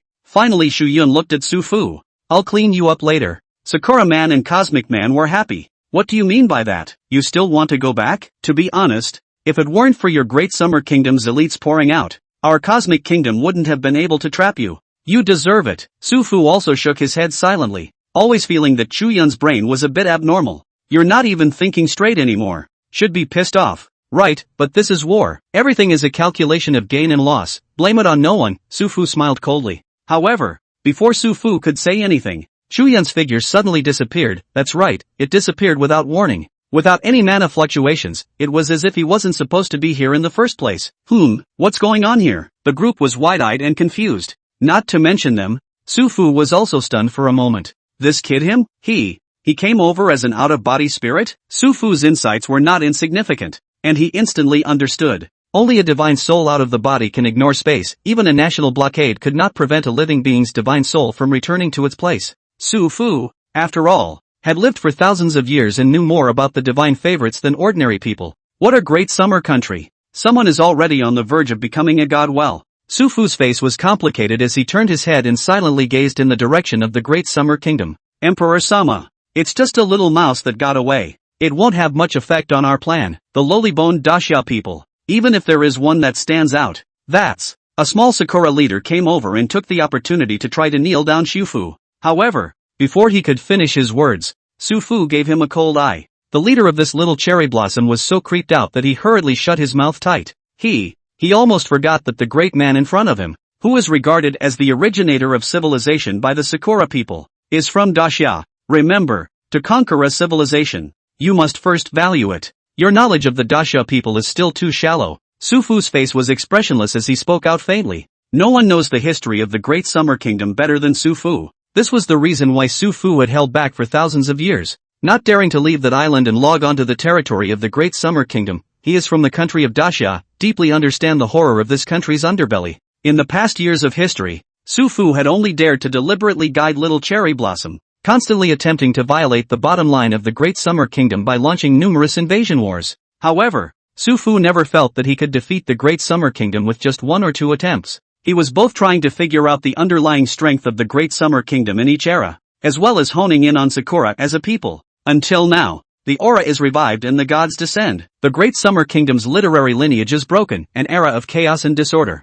Yet it also gave Su Fu the hope of conquering Daxia. Your honor teaches. I am honored to follow your lordship's teachings. A few Sakura leaders listened to Su Fu's words, their faces showing sardonic smiles and lowered their eyebrows, showing their humility. Meanwhile, the capital of the Great Summer Kingdom, Beiping, on the inside and outside, there were 3 layers, all of which were guarded by elite soldiers. Within the heavily guarded pantheon, Chu Yun suddenly opened his eyes. Master, Chu Yun is awake. Su Rin's voice rang in Chu Yun's ears, but Su Rin was not here in person, but through a small high-tech robot dog that had been ordered to quietly observe Chu Yun's condition. In the next moment, Guardian Zhang Ningzi appeared beside Chu Yun. The old man was a bit winded and his eyes were bloodshot. Chu Yun, you're back, old senior. What are you? Chu Yun was somewhat surprised when he saw such a Zhang Ningzi. Zhang Ningzi smiled and shook his head. It's nothing, just rushing back from the borderline. It's still because I left behind a teleportation talisman seal. Otherwise, I wouldn't have been able to return so quickly. Easy for the old man to say. Chu Yun, however, was shocked to hear it. It seems that the situation in the country is, indeed, as Su Fu said, somewhat unfavorable. Old-timer, you rest first. I'll go to the front line. Chu Yun rose with a huff. He didn't come back to nag. Without waiting for Zhang Ningzi to say anything, Chu Yun's figure flashed. Immediately, he utilized the divine wonderful method, Immortal Mysteries, originating from Monkey's Legacy. The somersault clouds, a somersault of 100,000 miles, in an instant. Chu Yun appeared at the northern frontier of the Great Xia Kingdom. As far as the eye could see, a golden and magnificent great wall stood between heaven and earth. It was like a heavenly chasm, blocking the dense black tide. If you look closely, you can see that those black currents are not a big river. They were faceless men who were all black and eerie. On this golden great wall that appeared out of nowhere, a single soldier of the Great Summer Kingdom raised his gun and fired wildly. The guns and shells that tilted out, like a curtain of brilliant light, spread out and scattered. Even so, countless faceless men have climbed the wall. These faceless people are creepy, odd, oozing laughter filled the air everywhere. Face. He face. I have a face. I have a face. Various languages, like ghostly whispers, emanated from one of the faceless men. When they don't kill someone, they rip off a bloody face. As if intoxicated with excitement, he pressed that cheek to his face. Nope, that's not my face. Where's my face? Where's my face? Ah, you took my face. It seems that they lost their faces and their memories after being weirdly stained. There is only one simple realization holding them together. That's getting your face back. At the same time, there were also a lot of divine favorites who were cooperating with the soldiers on the battlefield. There was no shortage of students from provincial institutions. Miss Yi, be careful. Su Rin, what brings you here? Hey, master, his old man is on it. What can't I be on it? Among the crowd fighting the faceless man, there was no lack of some of Chu Yun's acquaintances. The entire population, it's even still coming. And there are others on their way here on the run. Chu Yun,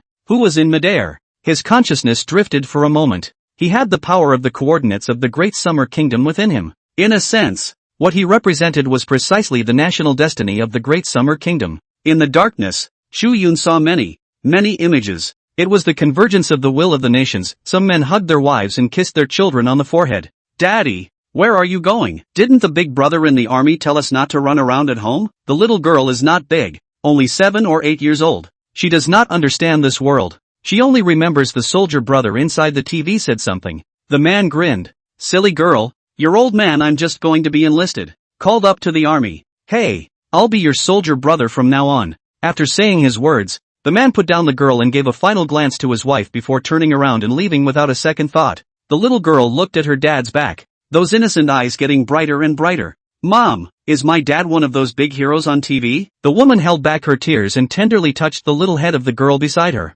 Well, your dad, he's a big hero too. Oh yeah, daddy's a big hero. Daddy's a big hero. But why are you crying, Mom? Hey, old Wang, you're not playing ping pong in the park anymore. Why did you come home and take out this shitty knife? Old Lu, your foul mouth is the same as when you were young. What's a broken sword? This sword was the one chopper in the Northwest back in the day. The streets of the city were filled with white-haired veterans, flirting with each other, gradually converging on the main road into a sizable human stream. Veterans don't die, they just wither away. Everything was said slowly, but in reality it was only an instant before Chu Yun came to his senses. He just felt like he had a breath in his chest that he couldn't get out. In the next moment, Chu Yun appeared above the Golden Great Wall. He faced in the direction of his country. He can see the nations coming. This is representative of the will of the nation now. He could also see a bright and shining emperor star reflecting the 8 directions in the sky above the dome of the heavens. It was as if the stars were converging, aiming for this very spot. This is the ancient one that represents the years of history.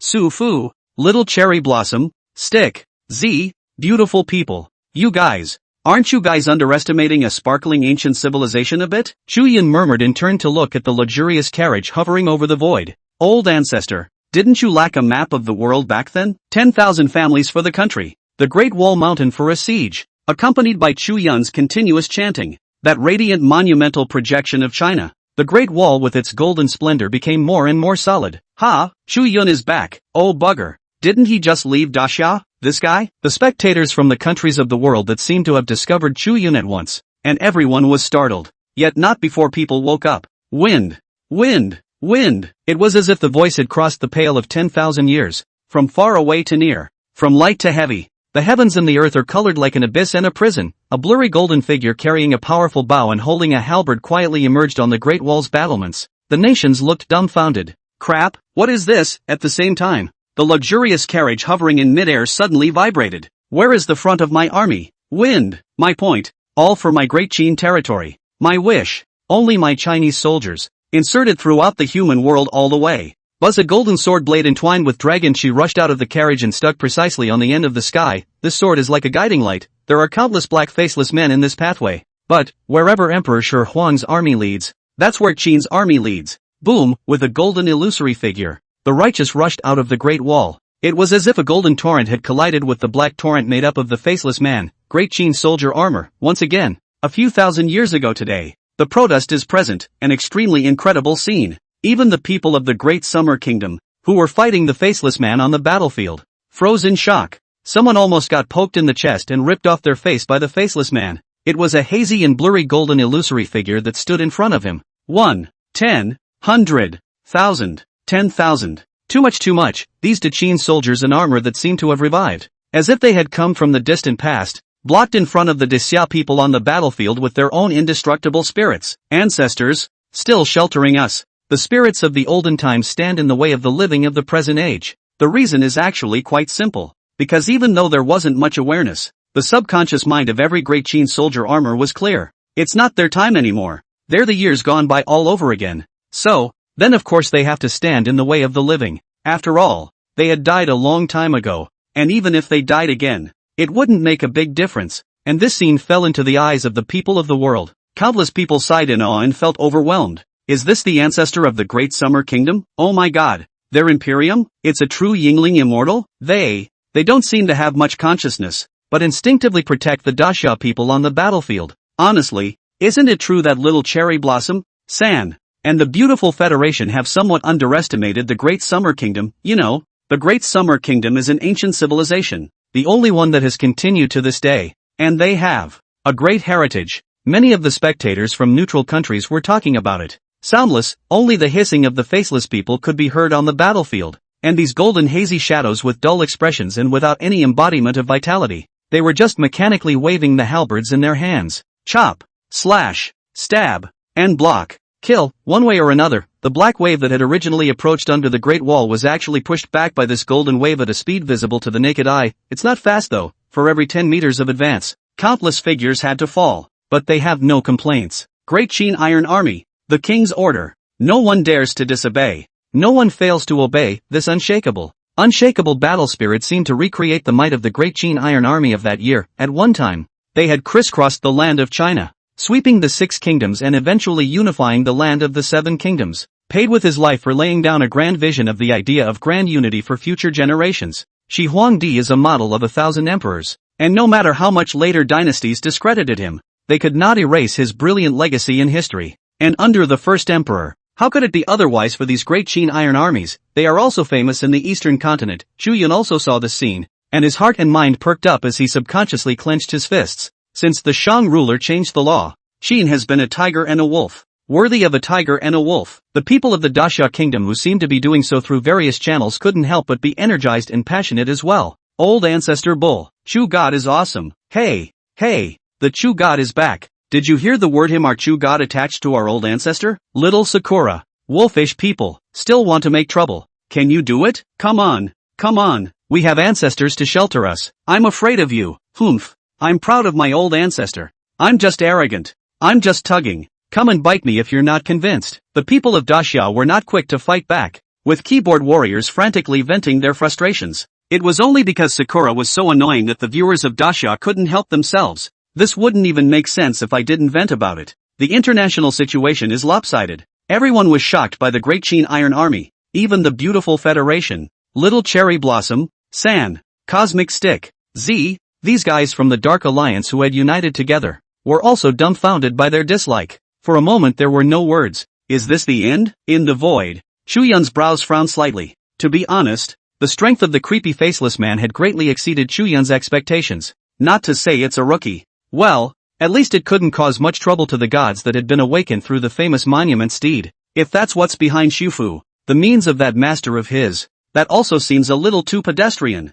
doesn't it? It's really good to be such an asshole. Winning so easily even gave Chu Yun an unreal and alien feeling. After all, Sakura was so confident that even Su Fu, the old ancestor of Sakura who had been hidden for thousands of years, had stepped forward. If it's really that simple, then isn't it a bit out of character for Su Fu? Chu Yun thought of Su Fu's life. This guy has been hiding in the shadows for thousands of years. Not just anyone can do that. A character with this kind of heart would not be a generalized person. Something's not right. Su Fu definitely still has his cards. Chu Yun squinted his eyes slightly, secretly searching. Daxia people, you guys just tug. I'll see how much longer you can jump around. That's right. Isn't it just a slight advantage that makes you think you're invincible? Do you think our old ancestor is a stupid pussy bagger? Stupid Daxia people, the Sakura stragglers scattered around the world yelled out. Almost most of the Sakura people's faces were filled with madness, as if they had already seen the great summer kingdom ushering in the end. Instead, they could follow their old ancestor, Su Fu, into the territory of the great summer kingdom. A wonderful scene of complete turnaround and restoration of the country. Su Fu's voice also resounded through the sky at this moment. The mythic ring scene shifts and settles on Xu Fu's side. Apparently the mythic ring's rule force sensed something. Su Fu was also presented in an enlarged close-up image to people all over the world. The big move is coming. Their old ancestor Su Fu finally couldn't help but zoom in. The cherry blossom people who saw this scene got even more excited and wailed endlessly. My great lord, please accept the offering that your pious slave has prepared for you. Your humble slave, laid out for thousands of years to present this great gift to you. The layout has been in place for thousands of years. That's just as awesome as it sounds. The Sakura people became even more agitated, and many of them even had their faces twisted and distorted. Your devout and humble slave is willing to offer you Sakura, the god of the entire nation. Silence. Not to mention the viewers of the great summer country who had been paying attention to this place and had been a bit wary of what Su Fu was going to get up to. The originally excited people of Little Sakura each stared with rounded eyes, thinking only that their ears were out of order. What did you hear for yourself? The old ancestor Su Fu has been laying out a plan for thousands of years. Isn't it a superb move against the great Xia? Instead, they're going to sacrifice the god of their Sakura nation. The silence today is deafening. Crap, did you hear what Su Fu said? Did we misunderstand Su Fu? After a brief moment of silence, there was an uproar all over the world. Waves. The little cherry blossom people were confused. Things seemed a little different from what they had imagined. At the same time, Chu Yun had already arrived at Zhang Ning's side. Chu kid, be careful. This Su Fu doesn't know what he's up to. As the guardian of the great Xia 10,000 Gods Temple, Zhang Ning's eyes flickered with a strange light as he pinched his hand with one hand and used the Taoist Qin Men Zhengfa, the art of deduction, to silently deduce. Although Zhang Ning's strength was still only a mortal S-class divine favorite, limited to mortals. However, for some of the secret methods of the Taoist family, they had also long been well versed and familiar with them, even if it couldn't be deduced as accurately as an immortal, but it was also able to detect some crisis in the shadows. Chu Yun nodded. He had come into contact with Su Fu, so he naturally knew clearly that Su Fu could not be doing this for the good of the great Xia kingdom. I just don't know what this Su Fu is going to do. Chu Yun narrowed his eyes slightly. At the same time, the image presented to the world by the mythic ring changed once again. This time, it actually showed an image of the small island of Sakura Nation. It was because in the last divine war, Sakura lost to the great summer kingdom, losing half of her country. Today the island is only half full, and this half of the island, long ago, 100 years ago, had lost the shelter of the country's fortune and become a land without a master. There are still some Sakura people up there who are struggling to survive. At the moment, they are not going to live on top of the small island. In the various temples dedicated to the gods, the statues of the gods suddenly trembled. 2 lines of bloody tears flowed from his eyes. Some of the Sakura people, who were still burning incense and bowing to the gods, noticed the commotion. Subconsciously, he looked up. The whole thing was dumbfounded on the spot at this glance, and fell on his butt in shock. Rolling and crawling, he ran out of the temple. Yeah no, something big is going on. People, come check it out. Inside the temple, those statues of gods that were supposed to be sacred and extraordinary in the minds of the Sakura people actually seemed to be contaminated by an inexplicable aura of terror.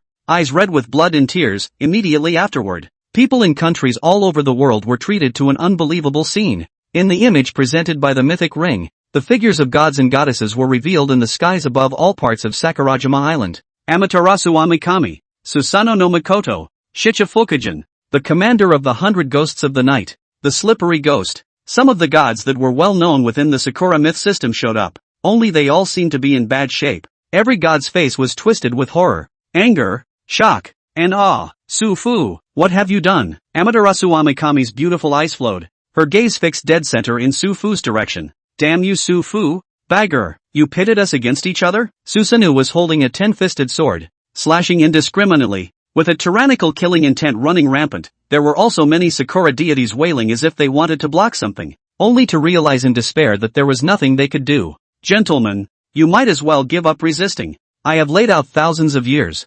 influencing you in subtle ways, subliminally. In these thousands of years, inside those powers of faith that you have absorbed, they have long been poisoned by me.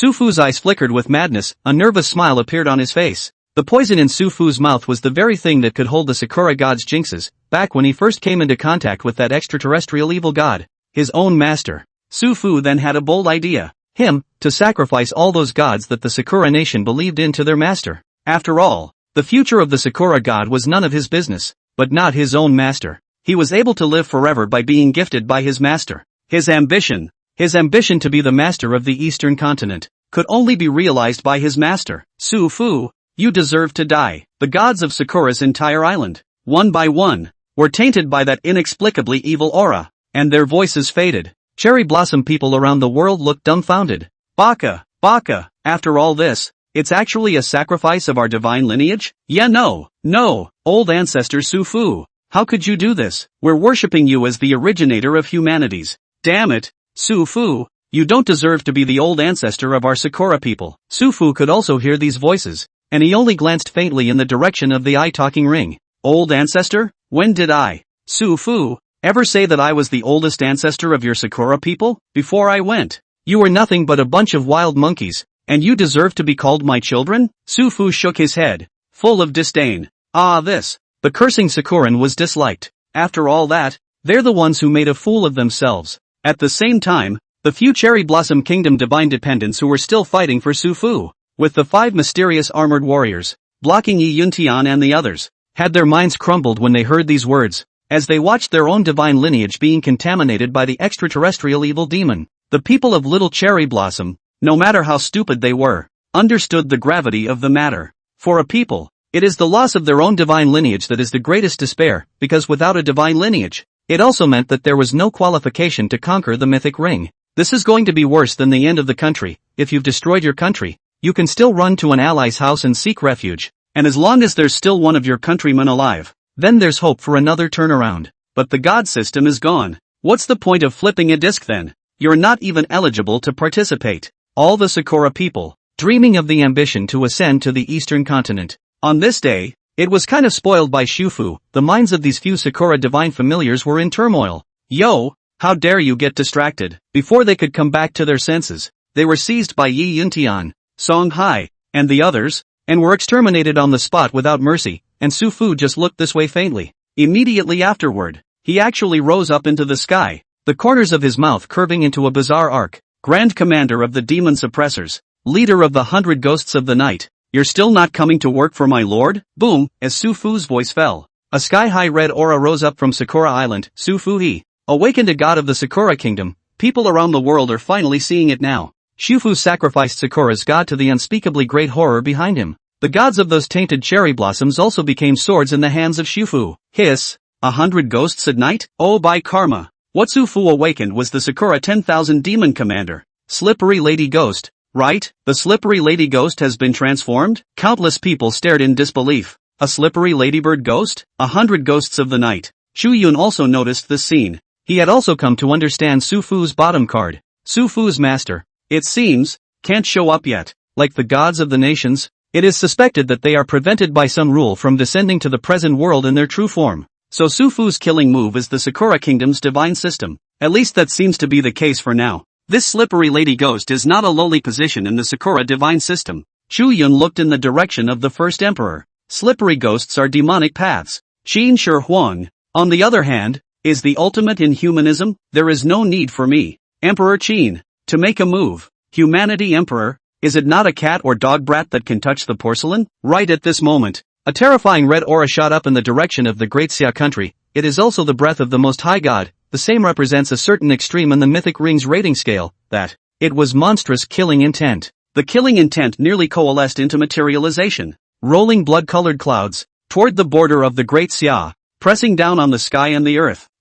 This ferocious killing intent, and addressed the Qin Emperor. He is De Qin Wu Jun. Chu Yun clearly felt the aura, and a human butcher could not help but appear in his mind. He had once shaken the world of men by killing Enemy 169 by Chi vs. Demon Head. This golden figure was hazy and blurry, platooned out of thousands of soldiers. The whole body glittered with gold, piercing and eye-catching. As he appeared, there were even more red auras reflecting the circumference of the sky. You could tell he was upright and tall. Although it was impossible to see his face clearly, The audience around the world was shaken by it. This guy is? I've just heard the ring host's explanation that these gods of Daxia have appeared because of certain special opportunities, such as now, when the Daxia kingdom is threatened. The famous monuments left behind on the land of Daxia, the various monuments underlying the land, became an opportunity to awaken the gods, which is also considered a special situation of the national divine war. After the last divine battle, Chu Yun had already proved that this miles of Great Wall was established by the dynasty of this Qin Shi Huang in front of him, so it is not surprising that Qin Shi Huang was awakened because of this unique opportunity. But this god of Daxia at the moment, what does he have to do with the Great Wall? Hiss, this Great Xia kingdom is so weird. Can it be that a famous monument can still involve numerous Great Xia gods? It's not right. Is it? There are so many characters in the history of the Great Summer Kingdom who can become gods? Look closely. Red Mango, it's still a supreme god? Spectators around the world looked dumbfounded and debated intensely, simply because this phenomenon is completely beyond the public perception. It was reasonable to say that the Great Wall of China, a monument, had awakened Emperor Qin Shi Huang, and that proved that what Chu Yun had once said was correct. This famous site of the Daxia kingdom is indeed related to the first emperor. But that's surprisingly not all. In addition to Qin Shi Huang, it is surprising that another god has been awakened. It was even a supreme god, according to Chu Yun. Qin Shi Huang laid down the concept of unification of the Daxia people for all ages, opening up the precedent of history. And in a sense, the influence on future generations of descendants could be described as great. It's only natural that Qin Shi Huang would be judged by the ring as a red supreme god amongst human gods because of this uniqueness. But on what grounds? Can another supreme god come out of a place of fame? Are all the human gods of Daxia so incredible? The spectators in various countries secretly smacked their lips. It was really hard to understand. In fact, because of Qin Shi Huang, people from various countries have already changed their concepts in a subtle way. They didn't dare to underestimate the gods of the human god system now. The scene in which the first emperor slayed the Yamanano Orochi is still fresh in our minds, proving that a mortal body can kill a god. This kind of god who relied on his own cultivation and stood out from the mortals was not to be underestimated in terms of strength. People from all over the world are unable to understand how a single earthly miracle, the Great Wall of China, can awaken two supreme gods of humanity. But Chu Yun understood, simply because the Great Wall of China was not built only from the generation of Qin Shi Huang. It was only by fighting for the remaining strength of the 6 generations that the feat of unifying China was accomplished in the generation of Qin Shi Huang. Qin Shi Huang was eloquent and carried on the dreams of his predecessors. And that is why this Great Wall of China is even less of a generational effort. Rather, it was the generations that kept reinforcing and building that eventually became the magnificent miracle that stands in the world of man and does not fall down. So it's not unusual to awaken out former sages. Wanjin. This must be the great Qin Wanjin. Chu Yun looked at the hazy and blurred figure. Qin Wanjin. By Qi, the predecessor of Shi Huangdi. A figure who laid a solid foundation for the unification of Qin in the era of King Zhaxiang of Qin. The Qin army led by him was sure to attack and win the battle, since this one had been awakened. It was time to let the world know what the Great Summer War God was, in the history of the Great Summer Kingdom. The existence of a war god level was not like other countries where there were only one or two. Too many bright generals. On the long river of years, shining more than one. The next moment, Chu Yun flew in the direction of Junwuan. He would add word hymns to this earthly slayer, really wake him up. Humph. What are you afraid of? That's the leader of the 10,000 demons in our country. Have you heard of the 100 Ghosts Night Walk? Our country's ghosts and demons march in groups to show the world the majesty of the head of the demons. A slippery ghost god is not something that just any human god can touch. Meanwhile, the Sakura people scattered around the world yelled. The expressions of the people looking at the Sakura people changed to something odd. Sakura. Are you guys nuts? Your old ancestor Su Fu has sacrificed your divine lineage to extraterrestrial evil. Is this still the god of your country? People hadn't forgotten the sights that the mythic ring had shown earlier. That one Sakura god was tainted and clearly wasn't fighting for humanity anymore. A number of Sakura people were immediately angry and disliked. Blah, blah, blah, blah, blah, blah, blah, blah, blah, blah, blah, blah, blah, blah, blah, blah. You guys know shit. How is it not our gods? Anyway, after defeating the territory of the Great Summer Kingdom, our old ancestors will be able to dominate the eastern continent. It doesn't matter which side it is. In any case, it's our Sakura kingdom that has occupied the eastern continent. That's right. My big Sakura is invincible. Around the world, many Sakura people raised their arms. The rest of the nations looked dumbfounded. These little cherry blossoms are still crazy. Any fool could see that the others, Su Fu, didn't take Xiao Sakura seriously at all, and even sacrificed their divine lineage. This little cherry blossom person is actually still here dreaming of unifying the eastern continent. It's got nothing to do with them, Sakura. Don't you know what you're doing? Fark squid. You Sakura people are trying to be the public enemy of all mankind. Beat you to death, you little cherry blossom. Agoo. How dare you hit me, bagger. When our old ancestor leads an army to destroy the Great Summer Kingdom, then we'll destroy you. I'll see how arrogant you can still be. Get down on your knees and lick us. All over the world, there are Sakura people getting their asses kicked, simply because the Sakura people's mouths are a bit too much to bear. On the borderline, the faces of several leaders of the Sakura country were also incredibly ugly.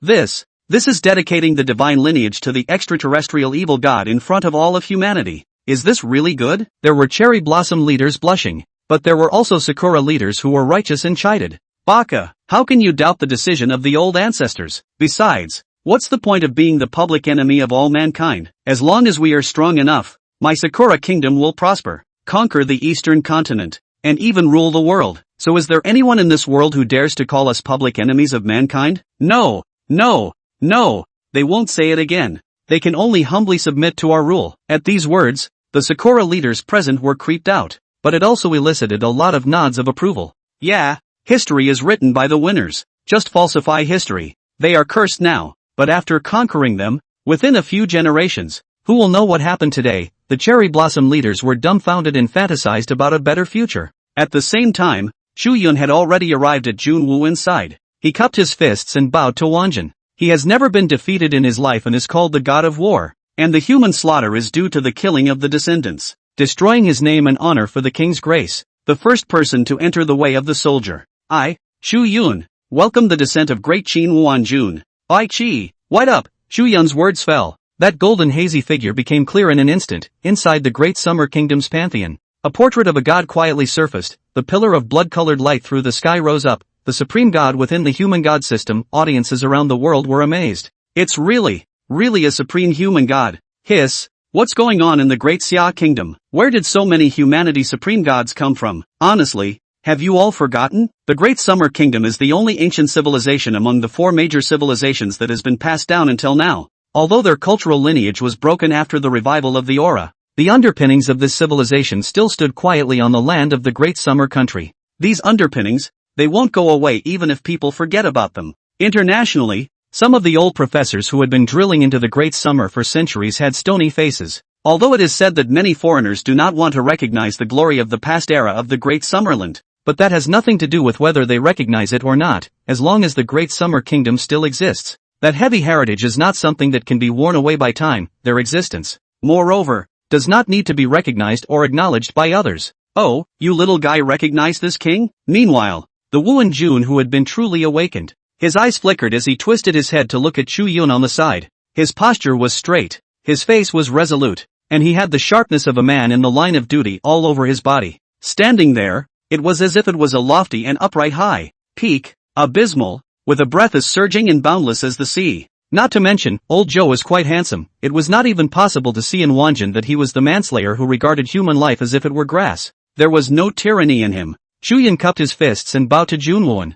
There is no need to say more. This king has seen it all. If you violate my Chinese territory, you will not be pardoned. Wanjin smiled faintly and reached out to pat Chu Yun's shoulder. There was no need for Chu Yun to say anything more at all. This figure, who had once opened up the frontiers for King Zhaoshang of Qin in his quest to realize the unification of the country, it was natural for him to move forward. Chu Yun looked at Wuan Jun's back, and a flash of complexity flooded his eyes. He was certainly able to understand what Wanjin was thinking. At the Battle of Chongping, 400,000 people were killed and surrendered. It wasn't that he was addicted to killing, but that he had to, because letting those people go back will, one day, make them their enemies again. They can still lift their swords and step into battle, to realize the greatness of the unification of China. With the wheels of history turning, someone needs to be that butcher, a human butcher, never a murderous tyrant. Oh, Mayfly shakes the tree. Mantis, a dead human era spirit, thinks he can fight against us true gods? On the other side, rolling black clouds bulged, with countless bloodthirsty eyes blinking inside. Occasionally a hand reaches out, and occasionally hideous faces emerge. Within this black cloud, it was as if an endless number of demons and devils lurked. At the front of the black cloud, an old man who looked like he had a long head and was wearing a brocade suit with a lewd and odd look, grinned. This was none other than the commander of all demons in the Sakura divine lineage, the Slippery Lady Ghost. There are many legends of the Slippery Lady Ghost. 100 ghosts walking at night, preferring to play with the earth and so on. In short, a very mysterious god. It looked weak, like a skinny, dried-up old eggplant that seemed like it could be slapped at random. But no one would underestimate him either, especially now with the slippery ladybugs. There was also an inexplicable aura surging through him. The crimson blood chi on the battlefield converged towards where he was. All of the threads and strands of the ghost did not enter the body of the slippery lady ghost. Visible to the naked eye, the body of the slippery lady ghost even gradually had the feeling of blood that only living beings should possess. This discovery caused Chu Yun's brows to furrow. The people participating in the battle on the Great Xia countryside also noticed the bizarre change. There's something odd about this little cherry blossom slippery ladybug. Yeah, why does it feel like he's coming to life? Live, for the gods in the mythic ring, it is the real body coming down to the world of men. He's absorbing the blood chi of the dead on the battlefield. This guy wants to refine a body of flesh and blood? Chu Yun knew a bit more than an ordinary person. This has been contaminated by the evil demons of the extraterrestrial world. The slippery lady ghost, who possesses the same dissimilarity as Su Fu, he was using the lives of the people of Daxia to condense his flesh and blood physique. When he thought of this, the pupils of Chu Yun's eyes suddenly contracted. If the Daxia kingdom couldn't resist, one could imagine what kind of hellish scene the people of the Daxia kingdom would face. Everyone will be sacrificed, everyone will be reduced to the sustenance of the Sakura gods condensing their flesh and blood. This was to use the lives of more than 1 billion people in Daxia to bring about the descent of the Sakura gods and even the extraterrestrial evil demons. Grass. Chu Yun's mind was greatly shaken. He finally understood the true intentions of that extraterrestrial evil demon. Su Fu is the old Sakura ancestor who has been a Sakura for thousands of years and wants to rule the eastern continent. This is the ambition of Xiao Fu and Sakura. Instead, the evil demon that Su Fu had worshipped as his master wanted to descend into the human world and break the existing world pattern. As for the gods of Sakura, I'm afraid that most of them, too, were more than just counted out by Su Fu. They themselves want to descend into the world of men in this perverted way. Chu Yun understood and looked violently at the slippery lady ghost. No wonder you transformed faster than those Sakura gods like Amaterasu and Susanoo.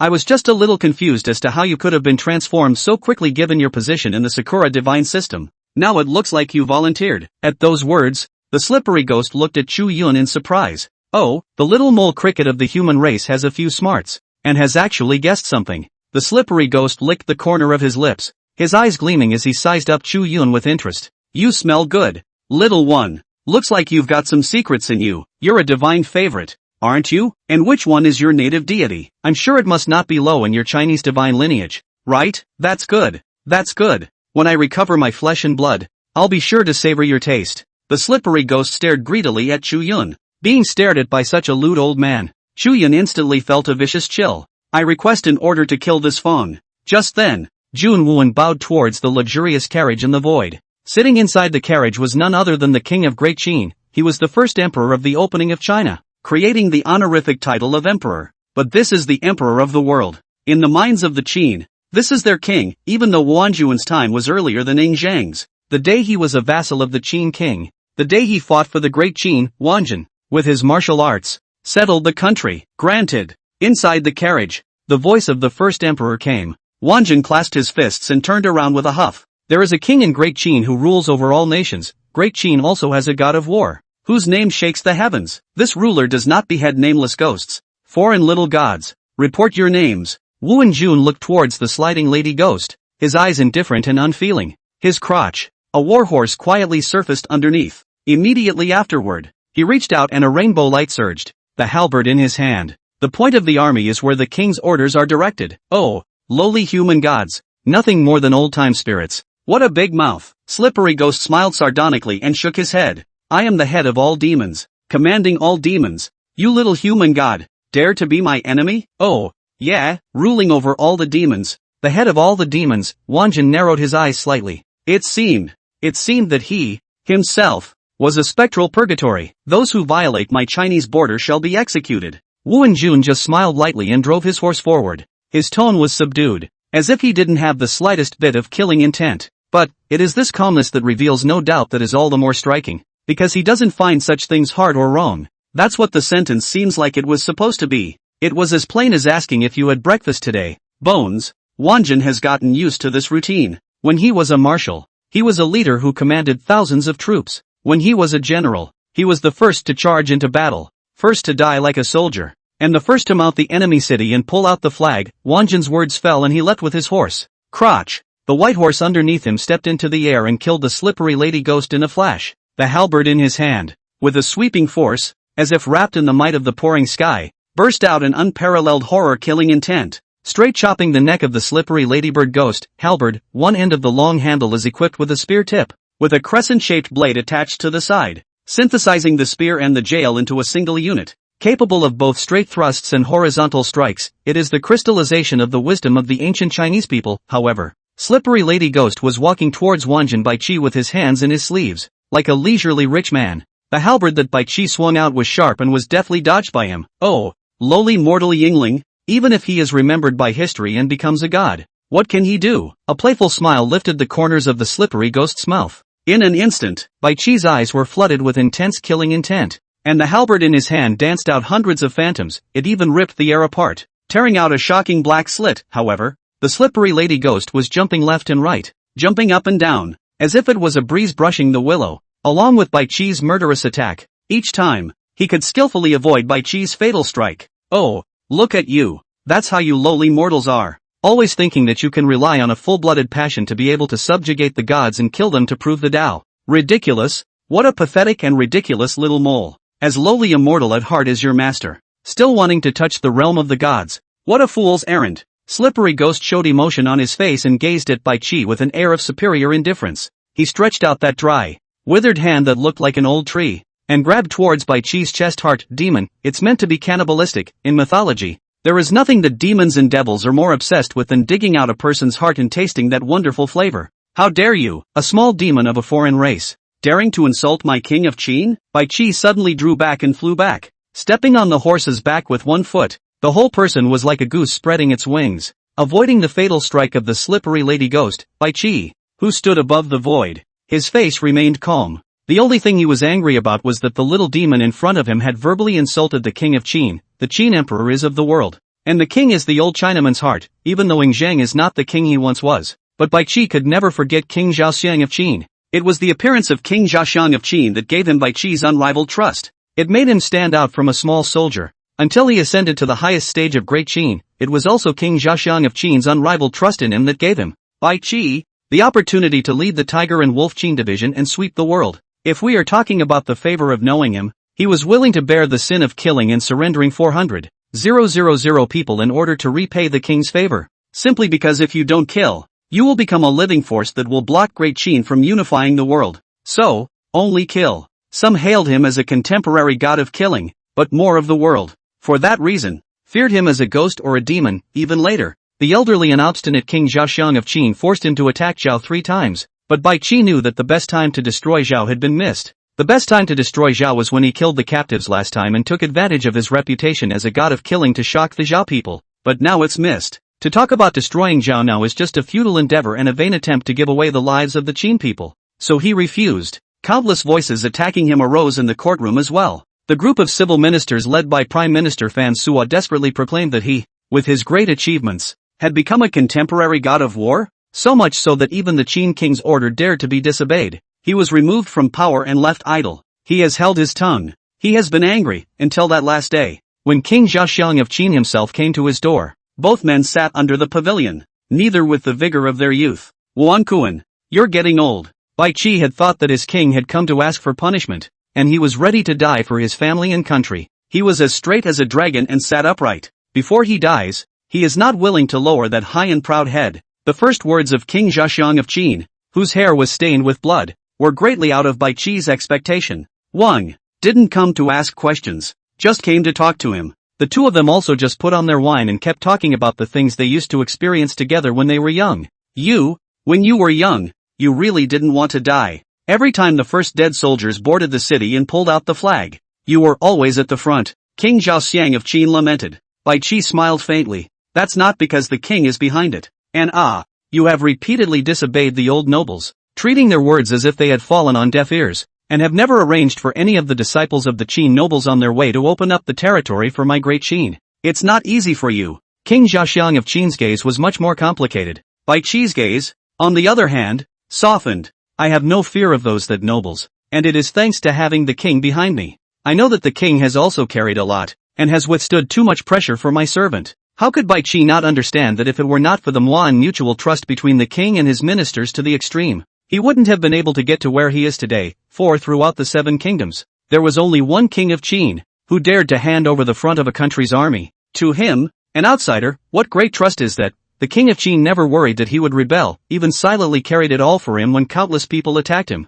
Truly, you are assured of killing in front of you, with my promise behind you. But as he spoke, Bai Qi's words came to an abrupt end. The pupils of his eyes contracted slightly as he suddenly looked straight at the Qin king. I see, the king has come today to invite Bai Qi to his death, right? King Zhaxiang of Qin did not finish his sentence, but in an instant it seemed as if he had aged countless years. Unconsciously, this strongest king among the 7 kingdoms did not have his usual domineering demeanor. Instead, it was like a small child drowning. It was so helpless and desperate. He shrank back, not daring to look at his old friend. Bai Qi, however, understands everything. Yeah, he, the great Qin Wuan Jun, no longer has a reward to offer. He has also completely gone to the opposite side of the old nobles of the court, countless people eyeing his achievements, hating him and making trouble from it. This is the internal group will, and his invincible name of the god of killers, but also let the rest of the 6 countries, scrupulous, and even vaguely have an alliance to resist the momentum of the great Qin.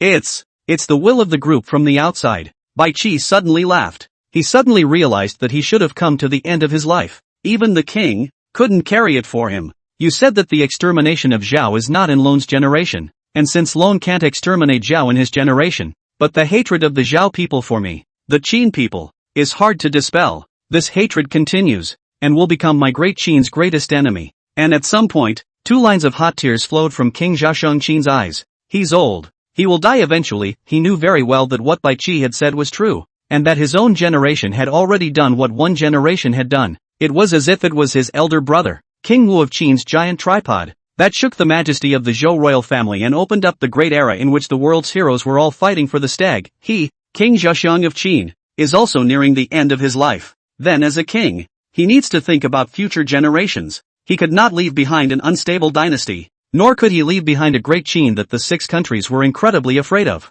And all it takes is one person's death to be able to dissolve it. For when he died, the old nobles were at peace. With his death, the 6 kingdoms would breathe a sigh of relief and buy time for the Qin. In a trance, King Qin Zhaxiang suddenly felt a tap on his shoulder. Bai Qi stood up, and he smiled, without a trace of fear for death on his face. He reached out and patted his dear friend on the shoulder. Duke Xiao of Qin honored the Shang ruler and changed the law, strengthening the body of the Qin people and enriching the country of Great Qin. King Huiyun of Qin, who beheaded the ruler of Shang with tears in his eyes, stabilized the situation of national unity and laid the foundation for the immortality of the kingdom. King Wu of Qin, gathering the tripod of the great Zhou, shaking the world's grand pattern. Ingji, my good big brother, don't forget who you are. At this moment, Bai Qi did not address Ingji as king anymore. You're the king. You're King Zhaoxiang of Qin. If this generation is unable to fulfill the long-cherished dream of unification, then let future generations do it. I,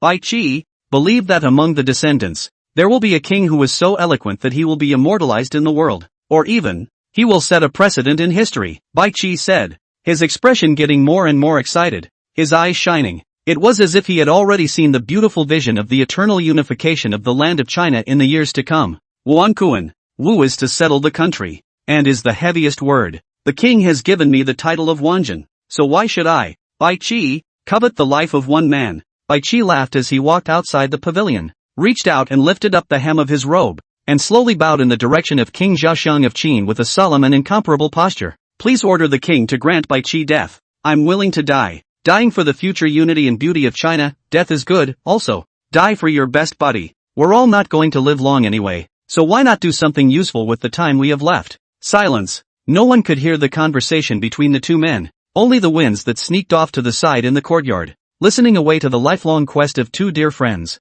In a trance, Bai Qi thought of that dear friend. He took a deep breath and stared in the direction of the slipper ghost. This sovereign promised him that he would guard the land for Great Qin. You little demon of a foreign race. The divine nature is killing intent, isn't it? Can't beat you if you have a killing intent on you. But have you ever heard that there are also those who control killing intent on earth? Oh, you little human god. You've actually seen through this god's divinity. Slippery Ghost was surprised. However, he was not the least bit panicked. What's the point of seeing through it, as Bai Qi said? The divinity of his slippery lady ghost was extremely special. Any living being that had murderous intent towards him and was within his line of sight could not harm him. Otherwise, with him, slippery lady ghost wouldn't have been able to become the demon commander in the Sakura divine system. His strength was far beyond that of ordinary demons. However, the words of the slippery ghost had not yet fallen. Suddenly, Bai Chi charged out again. This time Bai Chi drew his long sword. That sword blade viciously chopped at the head of the slippery lady ghost at a weird and tricky angle. Oh,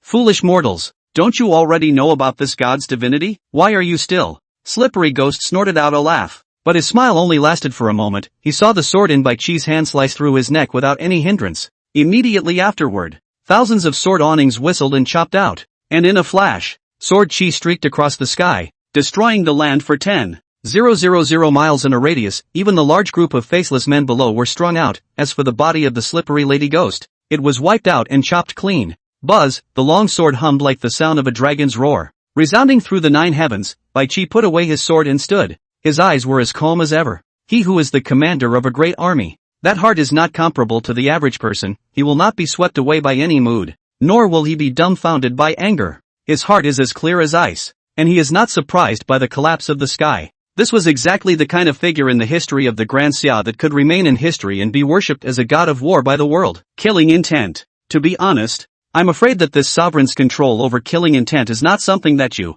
a god, can imagine. Bai Chi shook his head. The scene was dead silent for a time. Su Fu, who was floating in midair in a very strange state, froze on the spot. Even Chu Yun froze for a moment, but Chu Yun was quick to understand why this was. Killing intent, just kidding. Pak Ki's old ancestor was a human butcher, a lifetime of countless battles. There's nothing like a battlefield to sharpen a man, in terms of killing intent. This old ancestor had long ago mastered killing intent in a flowing manner and was familiar with it. This slippery lady ghost also had the bad luck that his divinity had been restrained by old ancestor Bai Chi. Chu Yun rambled for a moment. Meanwhile, Qin Shi Huang, who was inside the carriage, cast a glance in Bai Chi's direction. The first emperor's eyes were extraordinarily complicated. In a trance, it seemed as if the first emperor could feel his ancestors behind him. Besides them, there were also those famous people who had dedicated their lives to great Qin. They stood at the headwaters of the river of history, looking out over the back of their own emperor, the first since the beginning of time. In those eyes, all of them carried great expectations and incomparable love and care. Ying Zheng, you have the attention of generations of old Qin people behind you. Ying Zheng, your 1,000-year career. There are old Qin people quietly guarding expectations. Jun Wuan, worthy of being my great Qin's talent for settling the country. Qin Shi Huang got up and stepped out of the carriage, his eyes looking away from Bai Chi's back. People around the world are finally waking up. They were shocked at how powerful Bai Chi was. The depth of the great summer country once again shocked the world. So that many secretly playing a small idea of the country, that is instantly laid down. There were a number of countries that wanted to see if the two pairs would lose so that they could pick up the pieces. Nowadays, it seems that the ancient civilized country of Dacia is not so good to fight. The Sakura people, on the other hand, had ugly faces. Something doesn't seem right. This is also equivalent to a divine battle, isn't it? Yeah. Didn't Immortal Chang'e say just now that this kind of underlying protectorate is also a special kind of divine battle? Then the question arises. Sakura Nation, San, the beautiful federation, the cosmic stick, Z's alliance since they lost. How come they don't see any punishment? Even if the fallen country, the little chi that remains will still be divided by the power of the rules for the great summer country. Right? You're right when you say that. Why don't you see the benefits? Some viewers vaguely sensed something was wrong. Just then, a thread of blood spread in the void. Oh, human, you have angered me. It was actually the voice of a slippery ghost. The threads of blood fused into writhing flesh and blood. In the end, it was an incredibly beautiful naked woman's form. It's like there are a million women combined. Obviously, it should be a delicate body, but after the gathering in combination, it is filled with a sense of unsettling eeriness. Countless hands were shaking. Countless heads were spinning. That body of white, jade-like flesh was shocking to look at, creating awe from the bottom of one's heart. Yasi, the great god is awesome. Our great god is not dead. The cherry blossom people are excited. Can you break through this hellish cage of flesh and blood of mine? It was like a mountain of flesh that stretched out across heaven and earth, crushing towards Bai Chi. Hell, why is there a need to take form? This monarch himself carries a sin of the underworld. What's the deal with this slippery ladybug? How did it become like this? On the side of the great summer kingdom,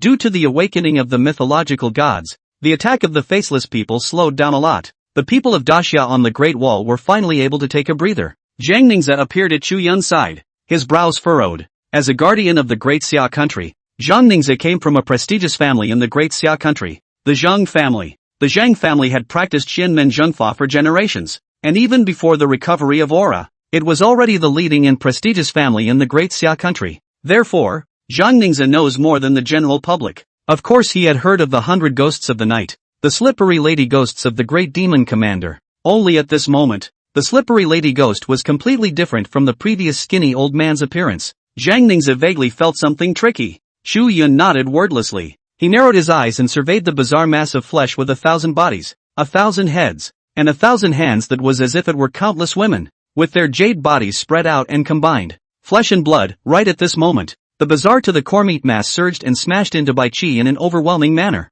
The long sword in Bai Qi's hand chopped forward, bursting out a brilliant sword aura. However, the next moment, the mass of flesh that smashed towards him was suddenly opened from it, and the densely packed body of the woman rolled as if it was a living thing, avoiding his sword chi. Immediately after that, the open mass of flesh from it whistled and completely wrapped up the 1,000-meter radius where Bai Qi was. That's right, it is the wrapping, not the smashing. It was like an open bloody mouth that devoured Bai Qi in one bite. Boom, the meatball slammed hard into the ground. Bai Qi's entire figure even disappeared, being completely covered by this bizarre mass of flesh. The stunningly beautiful women, one after another, suddenly grinned incoherently. The countless, wobbly, slender hands were even more frantically dancing, as if expressing their happiness. His spectators from all over the world were all struck with a vicious chill after seeing this bizarre scene. It's so weird. Obviously every woman is that beautiful, but when blended together, it gives you a sense of fear from the inside. It's almost too much to look at. The bottom of Chu Yun's eyes flashed with a golden glow. The fiery eyes unfolded, piercing through the layers of flesh wall and seeing Bai Qi within it. Wanjin he. Only Chu Yun's eyes were special, and under his divine ability, he was able to see clearly. Bai Qi was currently gripped by countless small hands. That one slender arm was like a vine growing wildly and chaotically. Let the long sword in Bai Qi's hand cut it off. Cut one off and there's another. That one childish arm, white as jade, reached out its little hand to caress, touched up his body. The armor on Bai Qi's body was removed piece by piece. The sword in his hand was also taken by a hand that took advantage of the situation. Remove armor. Even Chu Yun could not help but suck in a breath of cool air when he saw this scene. This scene is really weird. Change a timid look over. Afraid of intensive phobia are going to commit. Fainted on the spot. It's really disgusting. Chu Yun's brows furrowed greatly. Ha. Little ones, a feast of blood and flesh is about to begin. Why don't you show yourselves? Right at that moment, above that weird meatball, the body of a woman spread upwards, and eventually it actually combined into the appearance of an old man. The old man is all too familiar. It's that slippery lady ghost. The mouth of the slippery ghost was made up of a dozen women's bodies, and the corners of his mouth lifted in an arc on his creepy face, seemed to laugh a little. It's a sight to behold. I'm Teffa, farking squid. I'm going blind. What kind of mental attack is this? Spit. Hiss. Sakura is playing too perverted, isn't she? A bunch of naked women combined into one old man, and their god is too wickedly funny, isn't he? Many of the spectators around the world dry heaved when they saw the scene. This kind of scene was too bizarre, and when combined with the limbs and broken arms and a field of dead bodies all around, the impact was even greater. Where the fuck is God? So to speak, it's not too much to say it's a hell on earth. And as the voice of the slippery ghost fell, in the rolling and bulging black clouds behind him, a silhouette was like a shooting star, crashing to the ground. This is a host of demons and devils from the legends of the Sakura divine system, a humanoid monster that was more than 10 meters tall, bore white wings, had blood-red skin, and possessed a large long nose. He was dressed in a kimono with a huge katana straddling his waist, and his face was grim and armor-covered. Imposing-looking demon in a suit of pitch-black samurai armor with 18 weapons stuck in his back. The last to make an appearance was an incredibly handsome teenager who was naked on the upper half of his body, and wearing a pair of red pants on the lower half of his body. It depicts a beautiful pattern of the sun, moon, mountains and rivers, and the beasts running around. That smooth, even physique could mesmerize countless women, even a lot of women from all over the world. When they saw this handsome teenager, they all seemed to be in a trance, with their eyes fixed straight on the teenager's body, not willing to remove their gaze for a moment. Dei Tengu, Oyukumaru, Sakuten boy, Chu Yun, who had already exerted the arcane fiery eyes imparted by Monkey, was the one who could see through the true nature of these three great demons. Under the fiery eyes, no falsehood could be concealed from Chu Yun. Dei Tengu, Oyukumaru, are all great demons that are well known in the legends of the Sakura gods.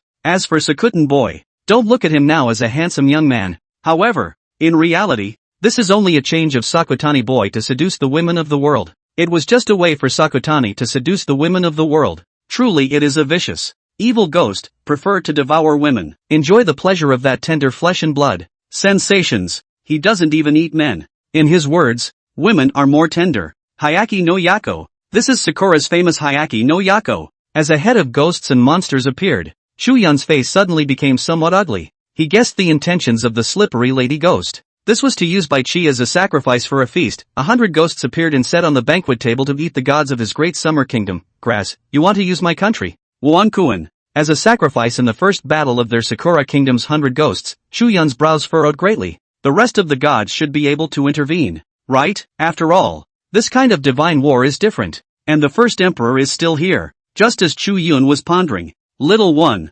didn't this king say, a mere foreign brat, why do you need my king to step in? Chu Yun suddenly heard Bai Chi's voice. But Wanjin, you, don't be afraid. My old Qin people haven't lost yet, much less died out. Hearing those words, Chu Yun's heart was greatly moved. Old Chinaman, did. At the same time, that Bai Chi who was covered in blood and flesh, he suddenly raised his head. He no longer had any armor on him, and was firmly trapped by this inferno of flesh and blood, as if he were a lamb to be slaughtered. However, Wanjin can still move his fingers. He reached around his waist and flicked his hand. A stream of light suddenly broke through the inferno of flesh and blood. Tiger, the golden light that reflected heaven and earth erupted violently, a symbol as big as a mountain, stretched out across heaven and earth, was reflected in the eyes of the world. The tiger's talisman, since ancient times, when a great army marches, it must have a tiger's talisman. One king, one great general. When the two pieces are combined into one, they are the only recognized credentials of the 10,000 soldiers. Jun Wuan, although you are not a vassal of my generation, I, the Qin people, have inherited the talisman of war since ancient times. Just then, a majestic voice came from Qin Shi Huang's side. He saw the first emperor, who stepped out of the carriage, wearing a basil-colored dragon robe and a tassel on his head. 12 tassels of the son of heaven, the 12 tassels of round, moist white jade hung down, covering half of the first emperor's face. 12 tassels of moist white jade hung down, covering half of the first emperor's face, so that mortals could not peer into his eyes, and even more so that no one could look into his eyes. I will allow you to lead the army and give you the tiger talisman for the control of the world's troops and horses. The first emperor reached for his waist and raised his hand to fling out a stream of light. Although Bai Chi was the god of war in the era of King Zhaxiang of Qin, the Qin lineage was passed down. The soldier's talisman can't be wrong, the same tiger talisman. 2 tiger talismans merged into one on the void. Wind, wind, wind, wind, wind, a voice converged like thunder, as if heaven and earth were humming. Buzz it was followed closely by the playing of the whimpering horn, a miracle on earth. An unbelievable scene ensued. Under the attention of people from countries all over the world, it was seen that one golden illusory figure quietly emerged with the place where Bai Chi was located as the center of the circle. These golden illusory figures, each of them handsome and upright, were dressed in black armor and held swords, shields, and halberds. The swords in their hands, knocking against their shields, their strides were coordinated. Every movement synchronized to an amazing degree, not like 1,000 armies, but more like a whole.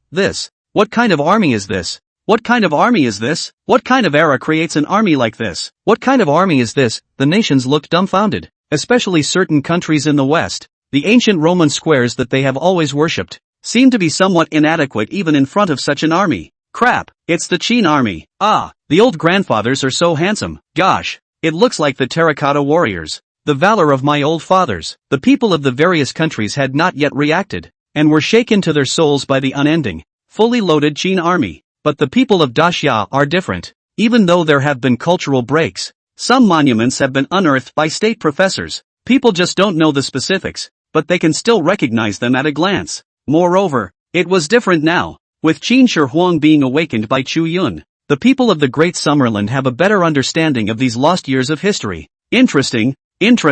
Is this the so-called era spirit again? Amusing. You Daxia people are just too amusing. Do you really think that these Yinglings, who were nothing but lowly humans in life, will be able to fight with the real gods when they become gods and become Yinglings? Slippery Ghost noticed the scene as well, and he laughed, because in the worldview of the slippery ladybug, the Sakura island he lived on had never happened that a human could regicide a god against the heavens. It is only right that lowly humans should be worshipping the gods and revering them. How dare a mere human show his blade to a god? It doesn't even give the slippery ladybug a chance to think. These spirits of the Qin army recognize only the tiger symbol and the general's orders. They didn't even have any hesitation as the rows and rows of Qin army spirits, armed with swords and shields, charged at the Sakura 100 ghosts without any hesitation. Even more so, there were countless Yingling, slashing at the bloody inferno that the slippery lady ghost had changed into. Ha! Foolish mortals! Slipknot Ghost sensed that these Qin troops were trying to break through his flesh and blood purgatory. Instead, he was not the least bit flustered. The next moment, that blood and flesh purgatory bulged with countless red, naked beauties, blocking the Qin army's steps forward. These beauties smiled coquettishly, their beautiful eyes rippling with autumn waves, seemingly filled with endless allure. Confusion. What's a soldier for in this life? It's all about beauty, money, power. In Sakura's history, every city that was breached was an inferno on earth, a nightmare for countless women, because those soldiers have to get it out. They'll scavenge and loot the women as hard as they can. In war, women often end up more brutal than death. However, in the next moment, a mournful scream rang out abruptly. A bit of beauty that the slippery lady ghost had deliberately made with the intention of disturbing people's hearts was cut in two by the Qin army. Some of them are even still crying and I feel sorry for them. But, a knife slashed down, and immediately there was no sound. What beauty! What gods! What demons! It doesn't matter. None of that matters, under the old Qin soldier's front. Only the war effort, only general orders, only the honor of returning home. What? Slippery Ghost's face finally changed. The army isn't what he thought it would be. That's certainly different. The slippery lady ghost suffers from the loss of culture. How could he have known that it was this Qin army that came out of the Hanga Pass and pointed its troops straight at the Central Plains back then? The Six Kingdoms were scared to death, even later. During the reign of Shi Huang, the Great Qin's military fronts hit the extreme south. It can be said that wherever the Qin army goes, is where the Chinese territory goes. Wherever the Qin army fought, the flag of the Chinese nation flew. The discipline of the Qin army was simply unimaginable to the people of that era. They can even be said to have completely suppressed their biological instincts and turned into mechanical conquering machines. What a horrible human will this is. Even the Roman squares that swept the West in the same period, over a range of centuries, could not have imagined such discipline, because the rise of the Qin army, fighting all the elite, not cats and dogs. In the ancient history of China, there have been many famous iron armies. For example, the Wei Wu pawns and the sweeping Central Plains, Zhao Wu clothing riding shot, pressure to the north of the Wu captives cannot pass the customs and so on iron army, but without exception, they are all just a flash in the pan on the river of history. Only the Qin army is different, even during the time of Qin too, when Qin's dominance was in jeopardy and the world's great powers were swarming and encroaching on the Great Qin. The old Qin guarded the borders and did not let in any of the Han forces. Look at the entire history of China. This is all extremely rare and incredible. For later history proved that when the Middle Kingdom was in strife, the foreigners were able to kill their way in. The Great Han has the alliance of the White Horse. In the alternation of the Sui and Tang dynasties, there was Tang Taizong's humiliating Weishui alliance. In the Eastern Jin dynasty and the Northern and Southern dynasties, there was the Five Hu rebellion. Too many examples. However, whenever the Central Plains dynasty infighting, foreigners will be able to rise up, kill into the hinterland, use people as two-legged sheep, and set off a storm of bloodshed. Available at. But only Qin is different. Qin died, but the nation did not. That's what makes the Qin army so scary. Slippery Ghost's face changed instantly. He could feel his flesh and blood purgatory was rapidly fading away. He had thought of many possibilities for Bai Qi to break purgatory, but he just hadn't expected to be nibbled away by this group of mortal spirits. If he was really decimated by these people, then he would also die. Nibbles are not left alive at all. When he looked at the 100 ghosts he had summoned, each of them was also blocked by the Qin army spirits. This horrible army. Everyone in the army is so tough that they don't even know what death is anymore. Or maybe they don't even know what death is anymore. There's only killing in front of you. For the first time in his life, Slippery Ghost panicked. No, how could one die at the hands of these lowly human engines? It's not funny. It's a travesty. Slippery Ghost looked violently in Shufu's direction. Su Fu, who was floating in mid-air, also had an incredibly ugly face. It's okay. Amaterasu Amikami, Su Sanu, they're about to be assimilated too.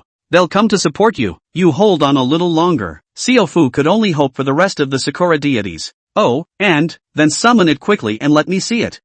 With the sound of voices. At the edge of the sky, a handsome man riding a white horse with a valiant appearance came wrapped in 10,000 troops. The man laughed. He did not strike his royal flag. Instead, it shows the flag that it had when it had not yet claimed the throne. Behind them, among the 10,000 troops, big men like iron towers carried big banners. Above that big banner, the brocade banner was waving. The 4 golden characters of General of the Heavenly Policy dance like a dragon. Meanwhile, on the other side, an army of people dressed in red cotton armor came in silence. Directly in front of the army, a middle-aged man standing with his hands on his back, dressed in imperial robes, gazed indifferently at the Sakura god. In his lifetime, he had driven out the Tartars and rebuilt the mountains and rivers. After his death, he will also become a god, when he will harbor the 10,000 people of China, a sudden scene that brought the world to its attention. Everyone looked in the direction of the Great Summer Kingdom. He saw thousands of troops and horses running towards him, and the man at the head of the group riding a steed, dressed in armor with gold silk depictions, holding the heavenly sun sword, with a spirited spirit and eyes like lightning. Chu Yun also saw the scene and his eyes lit up. This is, the ancient emperors of Huaxia have manifested. How deep is the Great Summer Kingdom? I'm afraid that no one knows better than Chu Yun. Even in this age of cultural disconnect, people have more or less forgotten much of it. But history buried by the years is not lost. It lies still in the earth, just waiting for an opportunity to revive. The Great Summer Kingdom not only has such famous monuments as the Great Wall of China, there are also the Terracotta Warriors, the ancient capital of Jinyang, the Big Wild Goose Pagoda, the White Horse Temple, and so much history left behind. And today, these histories that have been buried by the years will be brought back to life at a time of great danger for the family and the nation. There's no need to go out of your way to wake up, because those emperors who had once ruled the eastern continent would never allow a foreigner to set foot on their home territory. This was the Qingdao Emperor's reverse scale. Meanwhile, over at Bai Chi's side, the summoned Qin troops had pretty much decimated the 100 ghosts. The slippery lady ghosts were all forced to show their third forms, like a skeletal giant with a scythe. But Bai Chi's divinity perfectly restrained the slippery lady ghost. After escaping from the inferno of flesh and blood, Bai Chi killed the sliding lady ghost with his sword in hand, and ruthlessly suppressed it. The sword chopped out, hitting the slippery ladybird ghost to look after his head. The Slipknot ghost's divinity manifests itself in such a way that any being with murderous intent towards him cannot harm him. But Bai Chi has experienced too much killing in his life. From his youth, fighting to old age, he's a natural-born warrior born for war. Killing intent was more familiar to him than any other human god. It was also why he was able to control his killing heart perfectly. In the encounter with the slippery lady ghost, Bai Chi could kill the slippery lady ghost without killing intent. It sounds contradictory, but this is the divinity of Bai Chi. Perfect control of the killing intent. Ah, how is this possible? On what grounds? On what grounds is our 10,000 demon commander being suppressed by an earthly god of war? Ah, there's a big problem in the country of Daxia. Seeing that their side was losing ground, the Sakura people's mentality was completely strained, and there were Sakura people all over the world ghostly wailing. They dreamed of setting foot on the eastern continent, but it was not to be, and historically several attempts have failed. Is it possible to fail now? It looks like the Dark Alliance formed by the Sakura country, the beautiful Federation, San and other countries is doomed. Meanwhile, the direction of the Egyptian Empire, the mysterious man, R.A., beside the beautiful and cold Egyptian queen, murmured. The Egyptian queen's pupils contracted slightly, a lingering scorn flowing from the bottom of her eyes. If I'm not mistaken, these gods that are running here should be the successive emperors of the Great Summer Kingdom, right? The Egyptian queen's face was complicated. Ancient Egyptian civilization, once and for all, was one of the 4 ancient civilizations of the world. But civilizations have been broken. They've been interrupted by invaders. They've had their peaks and they've had their lows of despair. And the civilizational fault line over has obviously had a more serious impact than the cultural fault line. The civilization behind herself, at least in the eyes of the Queen of Egypt, could not be like the Great Summer, because they've been destroyed and utterly failed. The legacy was interrupted by the Fae long ago. Only the Great Summerland, the historical emperors birthed from this nation that has gone through countless calamities and still managed to get back on its feet, can achieve unity of will. Because the will of this people has been handed down and never destroyed. A lineage of emperors from the Great Summer Kingdom. They come from different dynasties and represent the pinnacle of each era. But their hearts were exactly the same. Both were proud of being Chinese. This bone-deep pride makes them fight for every inch of their land and never submit to invaders. Scary. What a scary nation. Ying Zhang, do you think you've won? No, Su Fu, have not failed yet. The eastern continent will be mine. Su Fu suddenly roared out in hysteria. As he watched one by one the ancient emperors of the Great Summer Kingdom show up, Su Fu had trouble keeping his composure. Su Sanu, won't you come out? Offer your loyalty to the master. Floating in mid-air, Su Fu bowed reverently. However, this worship was not to his former emperor, Ying Zhang, but to the extraterrestrial evil demon that granted him immortality. As for the gods of the Cherry Blossom Kingdom, in Su Fu's eyes, they were just people who were tools for him to realize his ambitions. As Su Fu's words fell, the direction of Sakura Island country, A man dressed in samurai garb with crimson eyes opened his eyes and manifested his true spirit body. His arms were wrapped around his chest, holding a long sheathed sword. In the next moment, the man appeared without warning in front of that Dacia emperor who was riding a white horse. It was as if he was trying to stop 1,000 armies with his own strength. He is none other than the one who, in Sakura legend, slayed the Orochi and is regarded by the Sakura people as a symbol of the spirit of the martial artist, representing the ultimate in Sakura-kuni Bushido. Cynical and courageous. It's Susanoo no Amikami. My god. This great god has finally appeared. Steady. We'll definitely be able to break through Dacia's defenses. Go for it. Susanoo no Amikami. The people of Sakura broke into tears as they watched the man of Suzaku show up. The cherry blossom people could see that the Slipknot ghost was not far from death, and they paid no attention to the Slipknot ghost side of the story. It would be better to pin your hopes on the stronger Susanoo. This one, however, was the supreme of martial arts in the hearts of their Sakura people. Chu Yun also saw Susanoo. The battle is going to go white hot. Chu Yun narrowed his eyes slightly. He could feel that as the Sakura deities appeared one after another. There's a final showdown coming up. This battle is like a white-knuckle deathmatch, spelling out the battle damage ratio, spelling out the attacking and defending sides. Who can survive to the end? Just then, the slippery lady ghost let out an unwilling wail and had its head chopped off by Baichi's sword. The huge, skeletal, headless body fell to the ground with a loud crash. No, this god does not want to die. Who are the lowly mortal spirits to be able to decapitate this god? This time, before the slippery lady ghost could be reborn and transform its form, Baichi chopped out several swords and wiped out the heads of the slippery lady ghosts. At the same time, countless Qin troops swarmed up to it, cutting its body into the air with a single slash. Yes, it's exactly air. It was comparable to a lingering death, if not better, and directly vaporized the slippery lady ghost in place. Even if the slippery lady ghost was able to revive with a bit of flesh and blood, he naturally couldn't be resurrected without it. Slippery ghost. Defeat, all of you. Let's follow this king and kill to the sky. After decapitating the slippery lady ghost again, Baichi's army did not stop. He rolled onto his horse and pointed his sword to the sky. Wind! Wind! Wind! The Qin army behind them struck their shields with their swords,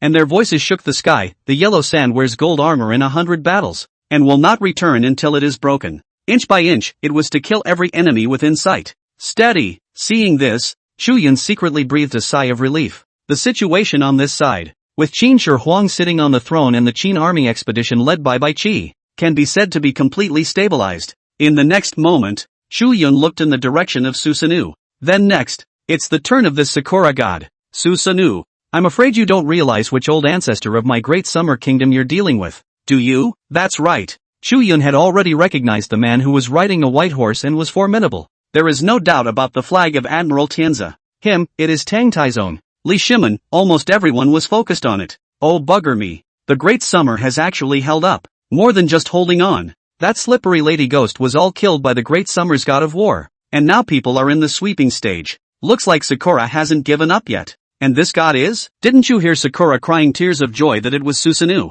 Suzaku no man? That mythical martial arts supreme of the Sakura country. The nations murmured. Immortal Changa's voice suddenly drifted into Chu Yun's ears. Chu Yun. This kind of divine battle is rule-less and unrestricted. The only way to win or lose between two sides is for one side to be killed out of submission. That's Su Fu. He's in a bad state. As the host of the ring and her own fairy, Chang'a did not hide anything from Chu Yun. Chu Yun could certainly see that Su Fu was not right. I'll try it later and see if I can attack and kill Su Fu. Chu Yun narrowed his eyes. But before that, I'll wait to help my old ancestor out. As soon as the words fell, Chu Yun's figure flashed and he swept in the direction of Tang Taizong Li Shimen. Because Chu Yun knew that there was too much history that the people of the country had forgotten, even if it is Taizong manifesting. But according to the rules of the mythic ring, it's definitely weaker than Susanoo in terms of faith power. Chu Yun certainly did not want to see the old ancestor end up suffering because of a lack of faith. The only thing he could do at the moment was to add more words to his old ancestor. At the same time, just as Chu Yun was flying in the direction of Taizong,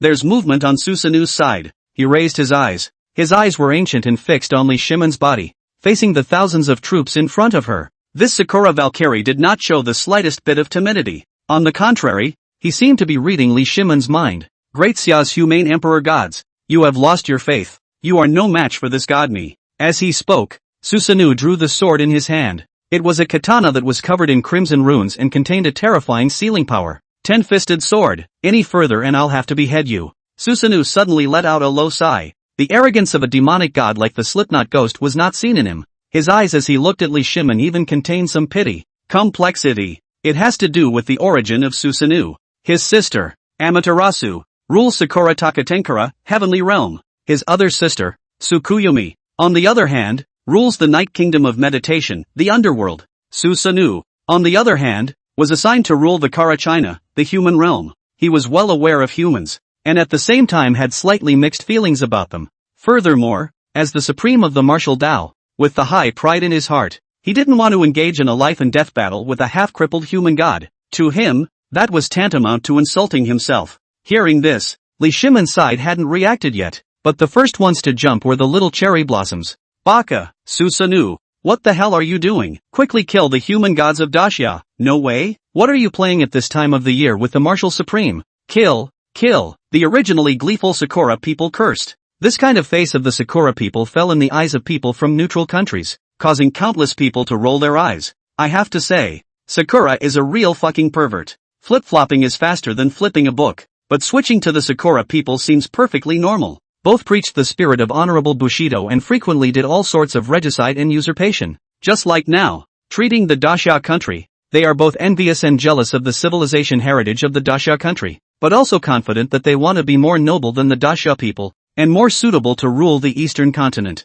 In short, the nation itself is contradictory. Chu Yun also couldn't help but roll his eyes and lazily ignored the little cherry blossoms clamoring. Su Fu, however, couldn't help himself, and his eyes glazed over, looking dead center at the man of Suzaku. Indiscretion, Susanoo, what are you pretending? The one who awakened you, Susanoo no man, to come out is the one who beheaded the great summer human god, and you're the one who's pretending. Kill him while he's sick. What does it mean to be a traitor? Traitor, often, they have to treat their own people harder than the invaders do.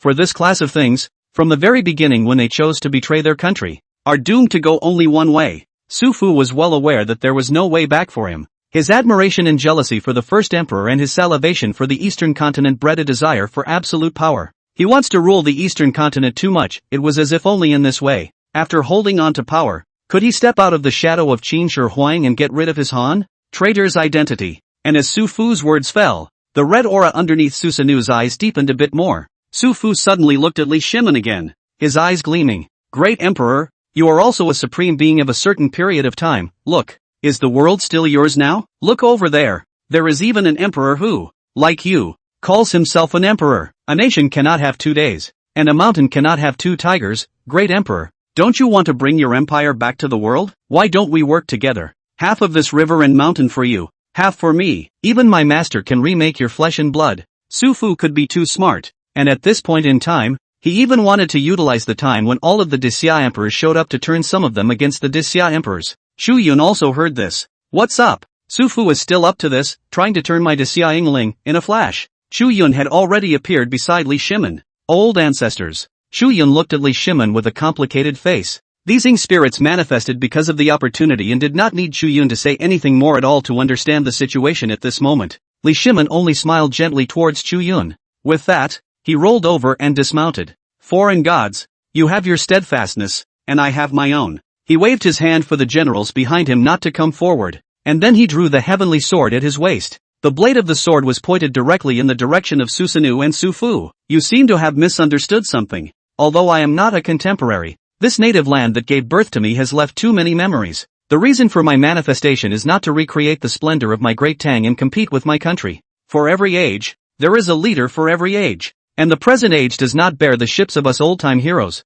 The world, which belongs to the people. Water can carry a boat, or it can capsize it. The king's path to empire is the choice of the times and the choice of his people. What I wish for is the well-being of all the people and the harmony of the world. That's all. As Li Shimin's words fell, the heavenly sun's sword in his hand erupted with a brilliant golden glow. Behind Li Shimin's heaven and earth, a magnificent and prosperous scene of the flourishing Tang dynasty emerged. The people live and work in peace and contentment. And in the streets and lanes, lights and colors are displayed, and the atmosphere of the earth is rich, and everyone's face wears a smile. That was the time that belonged to him. Chu Yun's heart was shaken when he saw this scene. That's right, an emperor who can say that water can carry a boat or capsize it. He would not be something that Su Fu, who was blinded by power, could understand. This emperor in the history of China, he was dedicated all his life and fought for the people behind him. He is the representative of that prosperous and radiant Tang dynasty. The world is a public place. the government is returned to the people. The rule is established for the sake of the general public,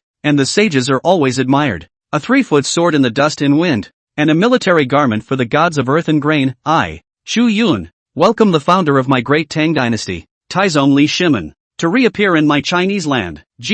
Listen, the god of Chu has given an annotated phrase for this emperor of our country. Heavens, is what the Chu god said true? This emperor is so terrifying? The Chu god is mighty. My Daxia is mighty. My great Xia's old ancestor is mighty. The spectators of the great summer nation raised their arms and shouted, even if they don't remember these historical years. But no one would doubt Chu Yun. It was only because Chu Yun had already proved him right countless times. So what makes people not believe him? The people of the country's confidence in Chu Yun had almost reached the point of blind worship with the several victories in the divine battles. Though in many cases, blind trust is not good and is prone to some poor decision-making. But at this moment, there's this great sense of cohesion, of trust. Obviously it can work wonderfully. Sure enough, as Chu Yun's words fell, Li Shimen's slightly illusory figure suddenly solidified a lot. Wherever the Great Summer Kingdom was concerned, all over the provinces, there was a horrifying surge of faith power that came and didn't enter Li Shimen's body. Fill this body of the spirit of valor for him. I Jiangxi support old ancestor. Believe in the Chu god. Mi Shanxi +1. I Shanxi +1. I Zhujiang +1. Ga ha ah.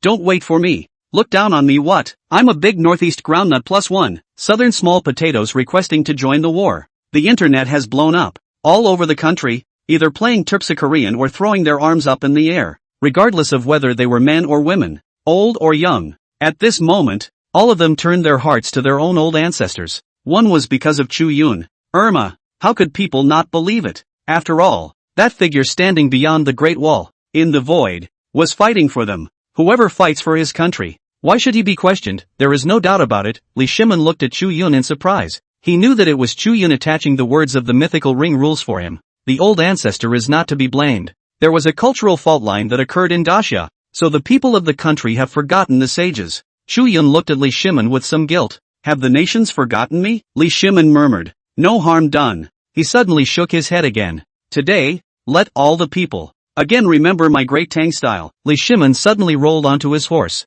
The one with a suit of armor was not the emperor who resided behind the scenes and coordinated the 4 directions. At this moment in time he is the son of heaven of the great Tang dynasty, the undefeated god of war. Tianza Admiral, Li Air, kill. Li Shimen was in the lead, and the sword of the son of heaven was pointed straight at Susanoo. As Li Shimen's words fell, the crotch, the white horse underneath danced with all 4 hooves, running thunder and lightning, wrapped in a thunderbolt of light. Like a thunderbolt, it killed Susanoo, Ray. It signifies heavenly punishment. Li Shimen's divinity is actually related to thunder. His entire being seemed to be the embodiment of reigning over the punishments of the human world and the thunderbolt of the heavenly Tao, and as Li Shimen rushed out, behind him, in the great Tang army formation, there were also several figures that galloped out. Susanoo took a deep breath, his body pressed down, and the 10-fisted sword in his hand assumed a Batusai chopping stance. The Batusai chop, a technique also known as Juhyo. In Sakura Budo, it is known as one of the most basic, yet highest ceiling starting styles.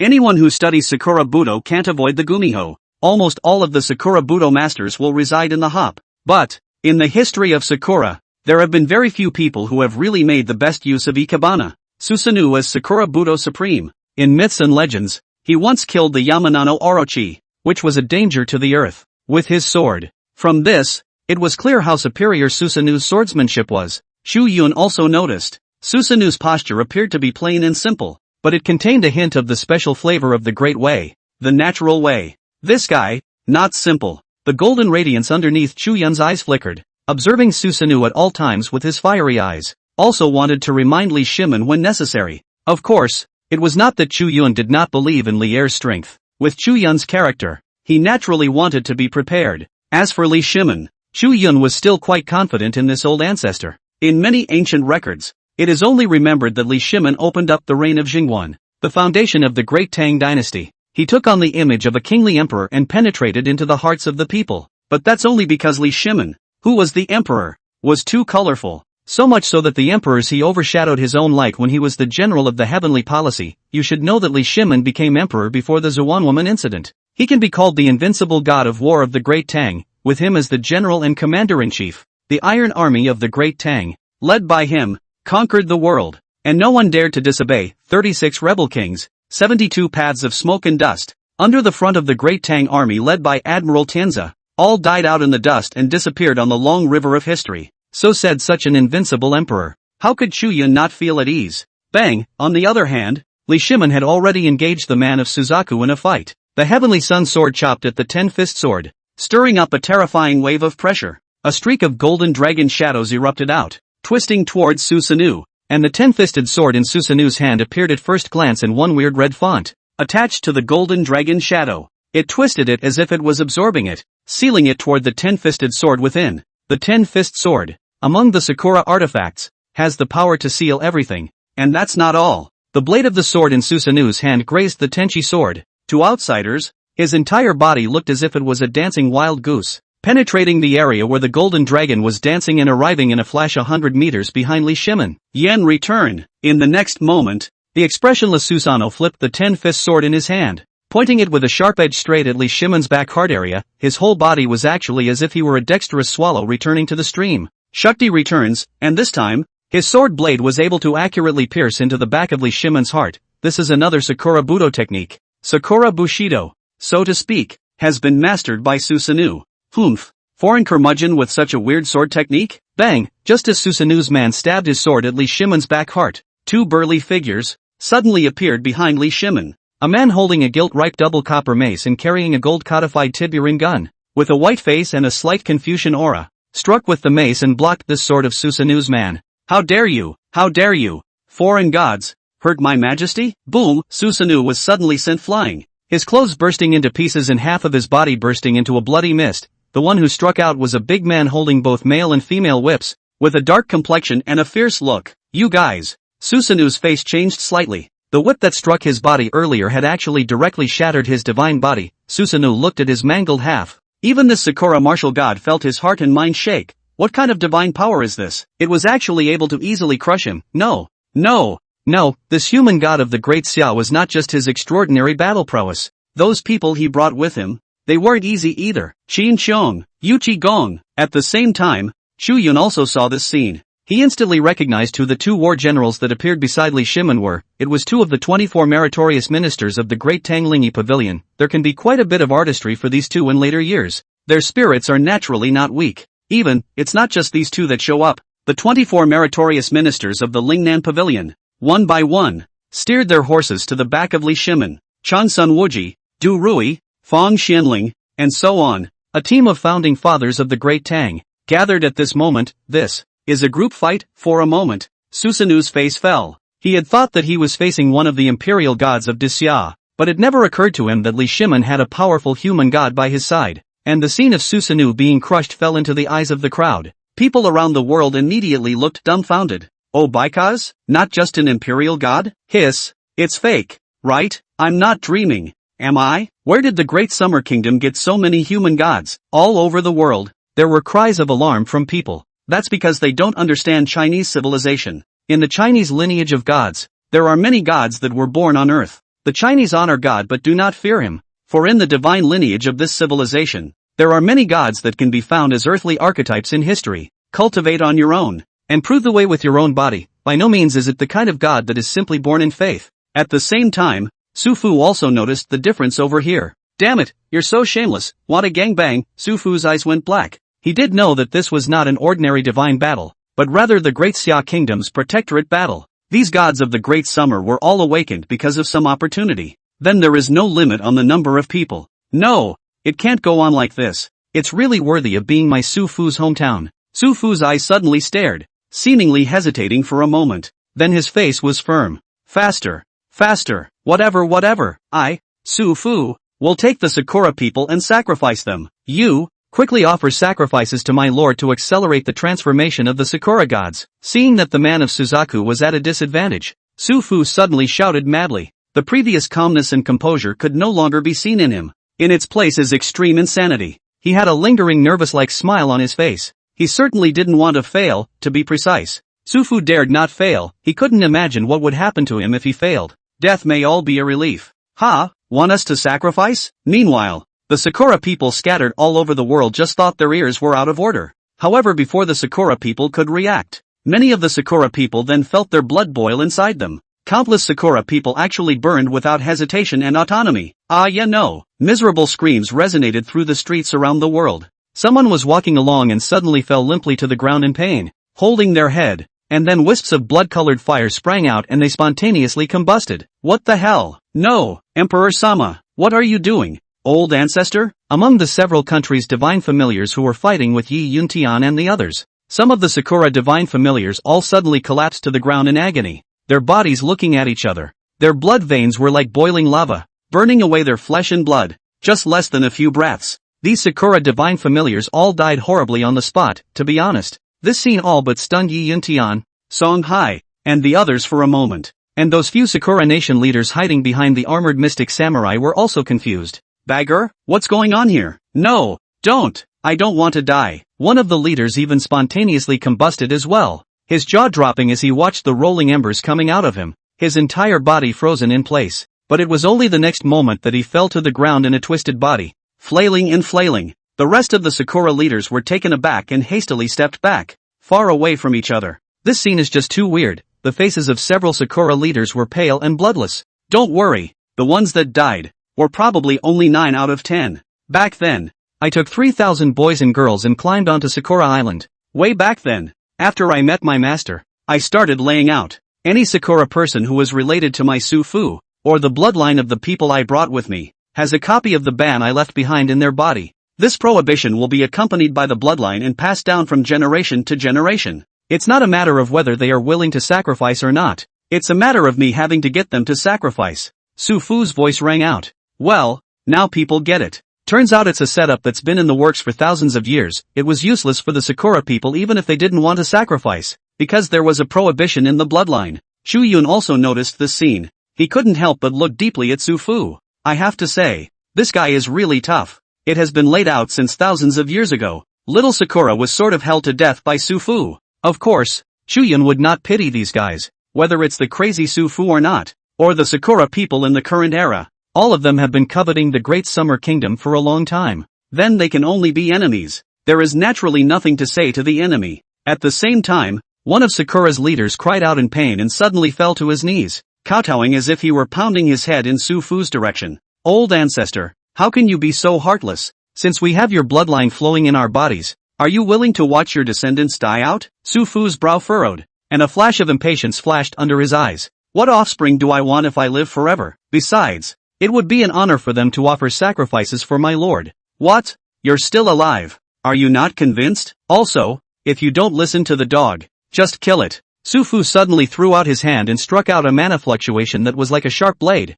shakily chopping through that Sakura leader's neck. His countless people sucked in a breath of cold air. But it seems like there's nothing wrong with what Sufu said. He's weirdly immortal and has offspring whenever he wants them. I seem to understand why the human gene lock is restricting us humans from living forever. Yes, if everyone could live forever, then the instinctive desire for human reproduction, I'm afraid the desire would have to disappear. Some of the older professors in various countries secretly smacked their lips. Meanwhile, as the little cherry blossoms screamed and screamed, countless death sacrifices were made. Over the Sakura Islands, the Sakura gods who were cursing and swearing gradually calmed down. Apparently it was completed by the unspeakably great terror behind Sufu's transformation. Amaterasu Amikami, Tsukiyomi, and other Sakura deities had come across the sea in the direction of the Great Summer Kingdom. This is an all-out attack by the Sakura divine lineage. A god, whether it was a great god or a small god, came treading the sea. It was quite a terrifying feeling of a god pressing down. This powerful scene woke up the world.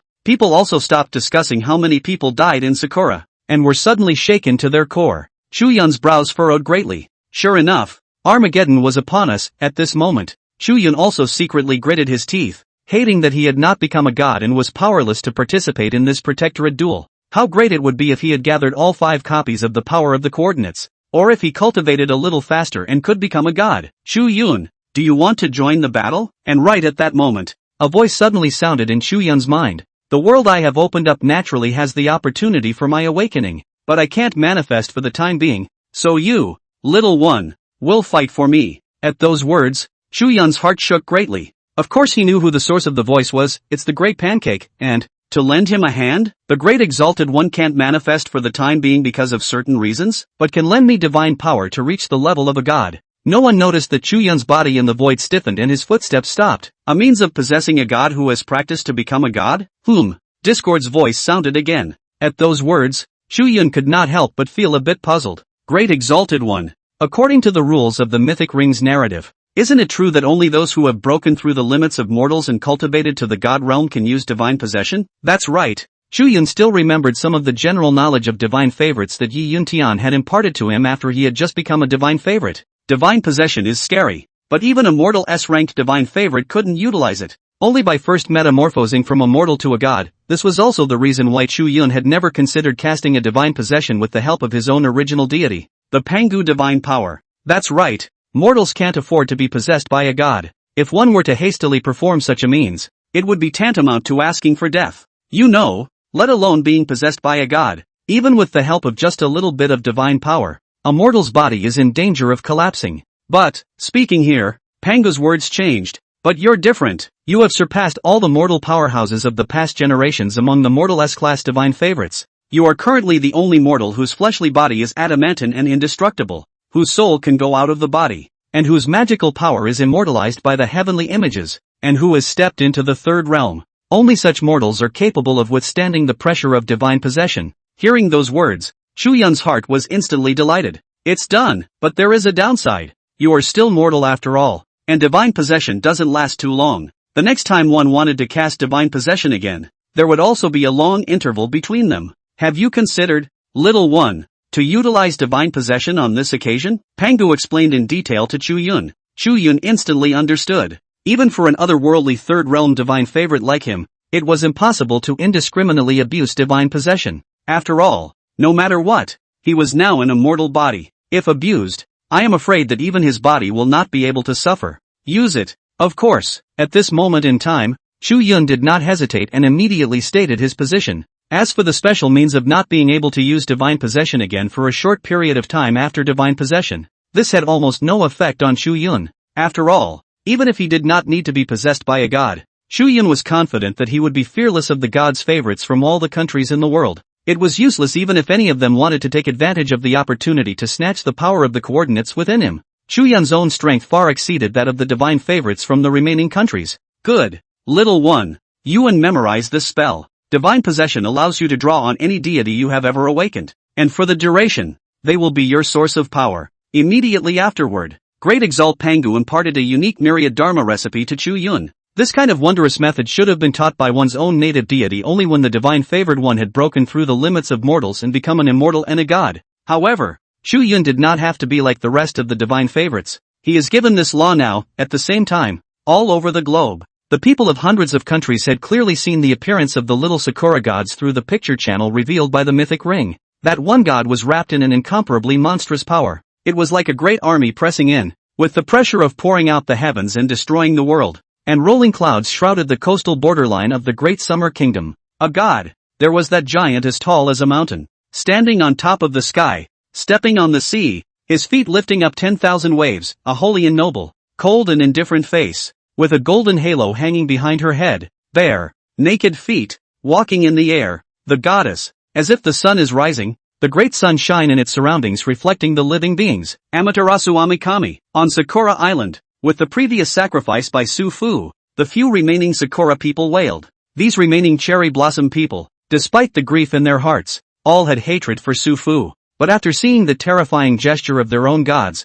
as if they were going to rush up to the eastern continent and suppress the heavens and earth for ages, these remaining Sakura populace suddenly thought that maybe this wasn't such a bad idea. After all, their nation had all given so much, and untold numbers of their people had died. Well, surely we must recoup something in return, otherwise, wouldn't the clansmen have died in vain, and that reward could only be satisfied by that eastern land that they, the Sakura nation, had coveted so greedily for generations. Many of the Sakura people were carrying such thoughts that their faces were twisted a bit. A few of Sakura's leaders are even more so. After glancing at each other, it was as if they had forgotten the viciousness with which Su Fu had treated them just now. Just remember that Su Fu created this wonderful light. Fuck daddy, it can be done, although we paid a heavy price. Those people, they all died for the great cause of my Sakura nation. They are honored to be the ones chosen by the old ancestors. They are glorious. I, of the great Sakura shrine, shall honor you with a tablet and remember you for all eternity. The madness of the Sakura people was on full display at this moment.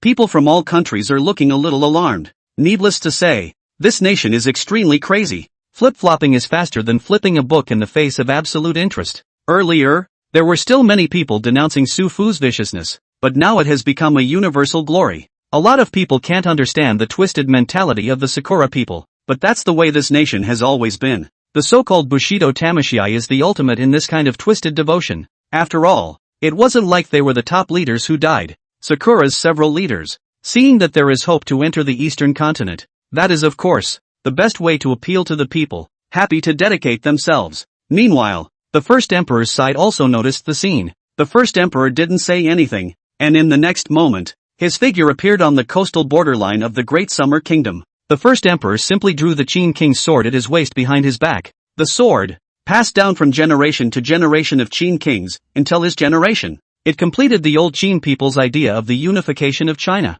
Decimating the gods? I would like to try again. Qin Shi Huang's eyes were radiant. Behind him, in a trance, it was as if a bit of the Qin king figure appeared. Duke Xiao of Qin, King Huiyun of Qin, King Wu of Qin, and King Zhexiang of Qin. Qin Shi Huang, 6 generations of bright kings, 6 generations of remaining martyrs. Boom, not far from Qin Shi Huang's side, the sky was filled with dragon chi circling around, and a golden and radiant divine dragon was smiling and proud of the sky, sweeping across the Chinese heaven and earth. Accompanied by this vision, a middle-aged man with a sturdy physique and solemn face resided high above the throne. He leaned back lazily on his throne and raised his eyes to look out over the coastline. The corners of his mouth hooked into a biting cold smile. I will expel the Tartars and recreate the world of China. Having been invincible on earth for a long time, if I don't fight with God, who will I fight with? On the other hand, the 24 meritorious ministers of the Lingnan Pavilion accompanied Li Shimen. At this moment, the children of Daxia looked dumbfounded. Both men and women,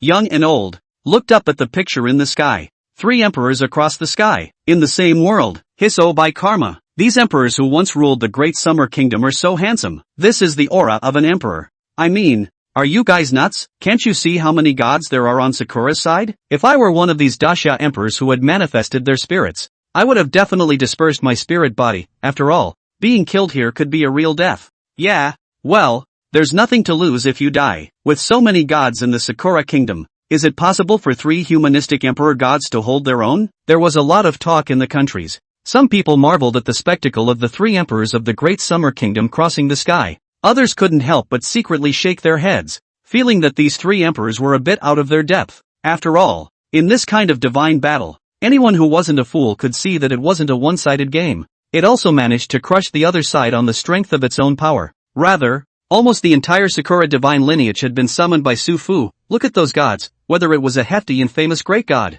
or some little-known small god. The number added up to hundreds or thousands. I'm afraid even a fool would turn his head and run when he sees such a scene. Right? Go for it. Go Sakura. I didn't realize Sakura had it in her. Coming from an incredibly old ancestor. Wouldn't it be nice if we had this kind of old ancestor in Agri? To have a bunch of assholes who have no point in living sacrificed for such a beautiful scene. It's worth it if we should say no. A group of leaders from the 3 kingdoms looked at the Sakura gods with envy. They were the Kshatriya class and naturally didn't take the low-caste assholes seriously. Paying a little bit of assholes' lives to wake up the gods is blood money when you think about it. Okay, and the leaders of the 3 kingdoms remembered that their own gods had been beaten by the Great Summer Kingdom and were unwilling to go to war. If they could, they really wanted to carry out those gods one by one. Sanjin, are you guys crazy? Support Sakura? Can't see Sakura's that old ancestor Siofu is not normal? They are colluding with the extraterrestrial evil demons. It's the public enemy of all of our humanity. And you're still speaking to them? The people of some neutral countries, after seeing a number of A-san comments on the internet, immediately disliked them. The San people are not shy about it either, and have set off a pattern of mouth-to-mouth dislike of each other on the internet. After all, in the eyes of many of the San nobles, it was because of the Great Summer Kingdom that their San had perished. He himself has lost his nobility. How could this make the San nobles not hate the Great Summer Kingdom? Bah, you eaters and watchers. Your country is not destroyed. I just want to see the Great Summer Kingdom destroyed. What? You're not convinced? Come and bite me. Go Great Cherry Blossom. Destroy the Great Summer Kingdom. Conquer them and make over 1 billion Daxia people your slaves. My great cosmic stick. The children's support. After dividing Daxia, don't forget our cosmic stick. Z country's contribution. We're the ones who provided the turf. The internet is a complete mess, with forces from all sides, mixed in with the fish and dragons. Even the leaders of quite a few countries were already secretly dispatching their own divine favorites to quickly travel to the territory of the Great Summer Country, the Great Eagle Empire,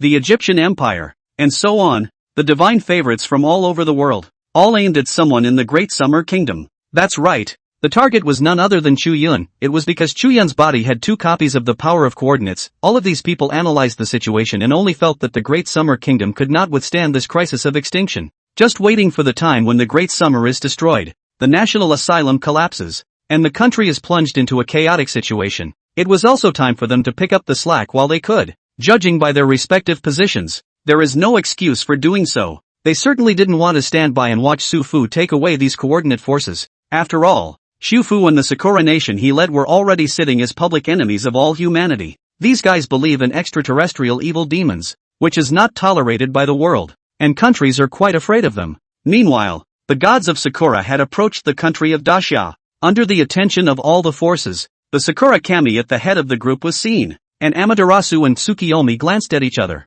Amaterasu indifferently looked in the direction of the 3 emperors. Human gods of Great Xia, there is actually no need for you to fight us to the death. We did not arrive here with the intention of overthrowing your Great Xia's ancient inheritance. Rather, it is the realization of the great cause of the unification of the world. Let the whole of East Asia, even the whole world, come under one complete system. You are all former emperors who have had the idea of great unification. I think you should be able to understand this god. Being the ruler of the Takatenkara heavenly realm and the Sakura divine lineage, Amaterasu's body exuded an unparalleled holy radiance. Yet the 3 emperors didn't seem to take her seriously. Li Shimin looked at Qin Shi Huang. I think senior, is that the unification of the Huaxia land? The book with the same text, the car with the same track, especially will be the unification of ideas, for my Huaxia nation, laying the foundation of the unification of the world, the legend of the existence of the right? Li Shimin's eyes gleamed. They were invincible on earth, and in their respective times they were all convergers of great Qi.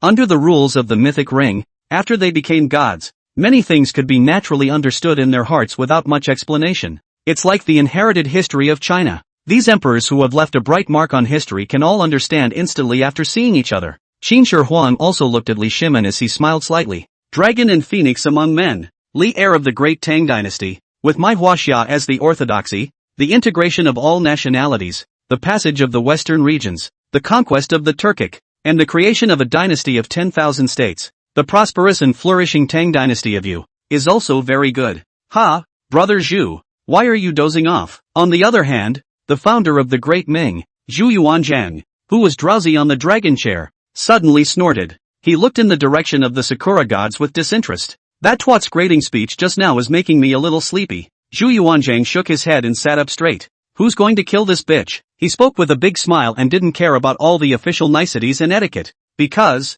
he was one of the most special emperors in the history of China, a real bottom riser. He has been a beggar, has been a monk, and he can't even be called a vagrant. Relying on a broken bowl, he raised the banner of expelling the Tartars and restoring the orthodoxy of China, and he did. In Zhu Yuanzhang's case, the exaltation of a born nobleman was not visible. However, the majesty of killing all the way up from the bottom until he ascended to the top of the supreme throne was something that no one could match. As Zhu Yuanzhang's words fell, the gazes of the 3 emperors were unanimously fixed on Amaterasu's body. Anyone who offends my Huaxia will be executed even though he is far away. 3 voices, from the mouths of 3 emperors of different eras. But the will is the same. The mind is the same, generations.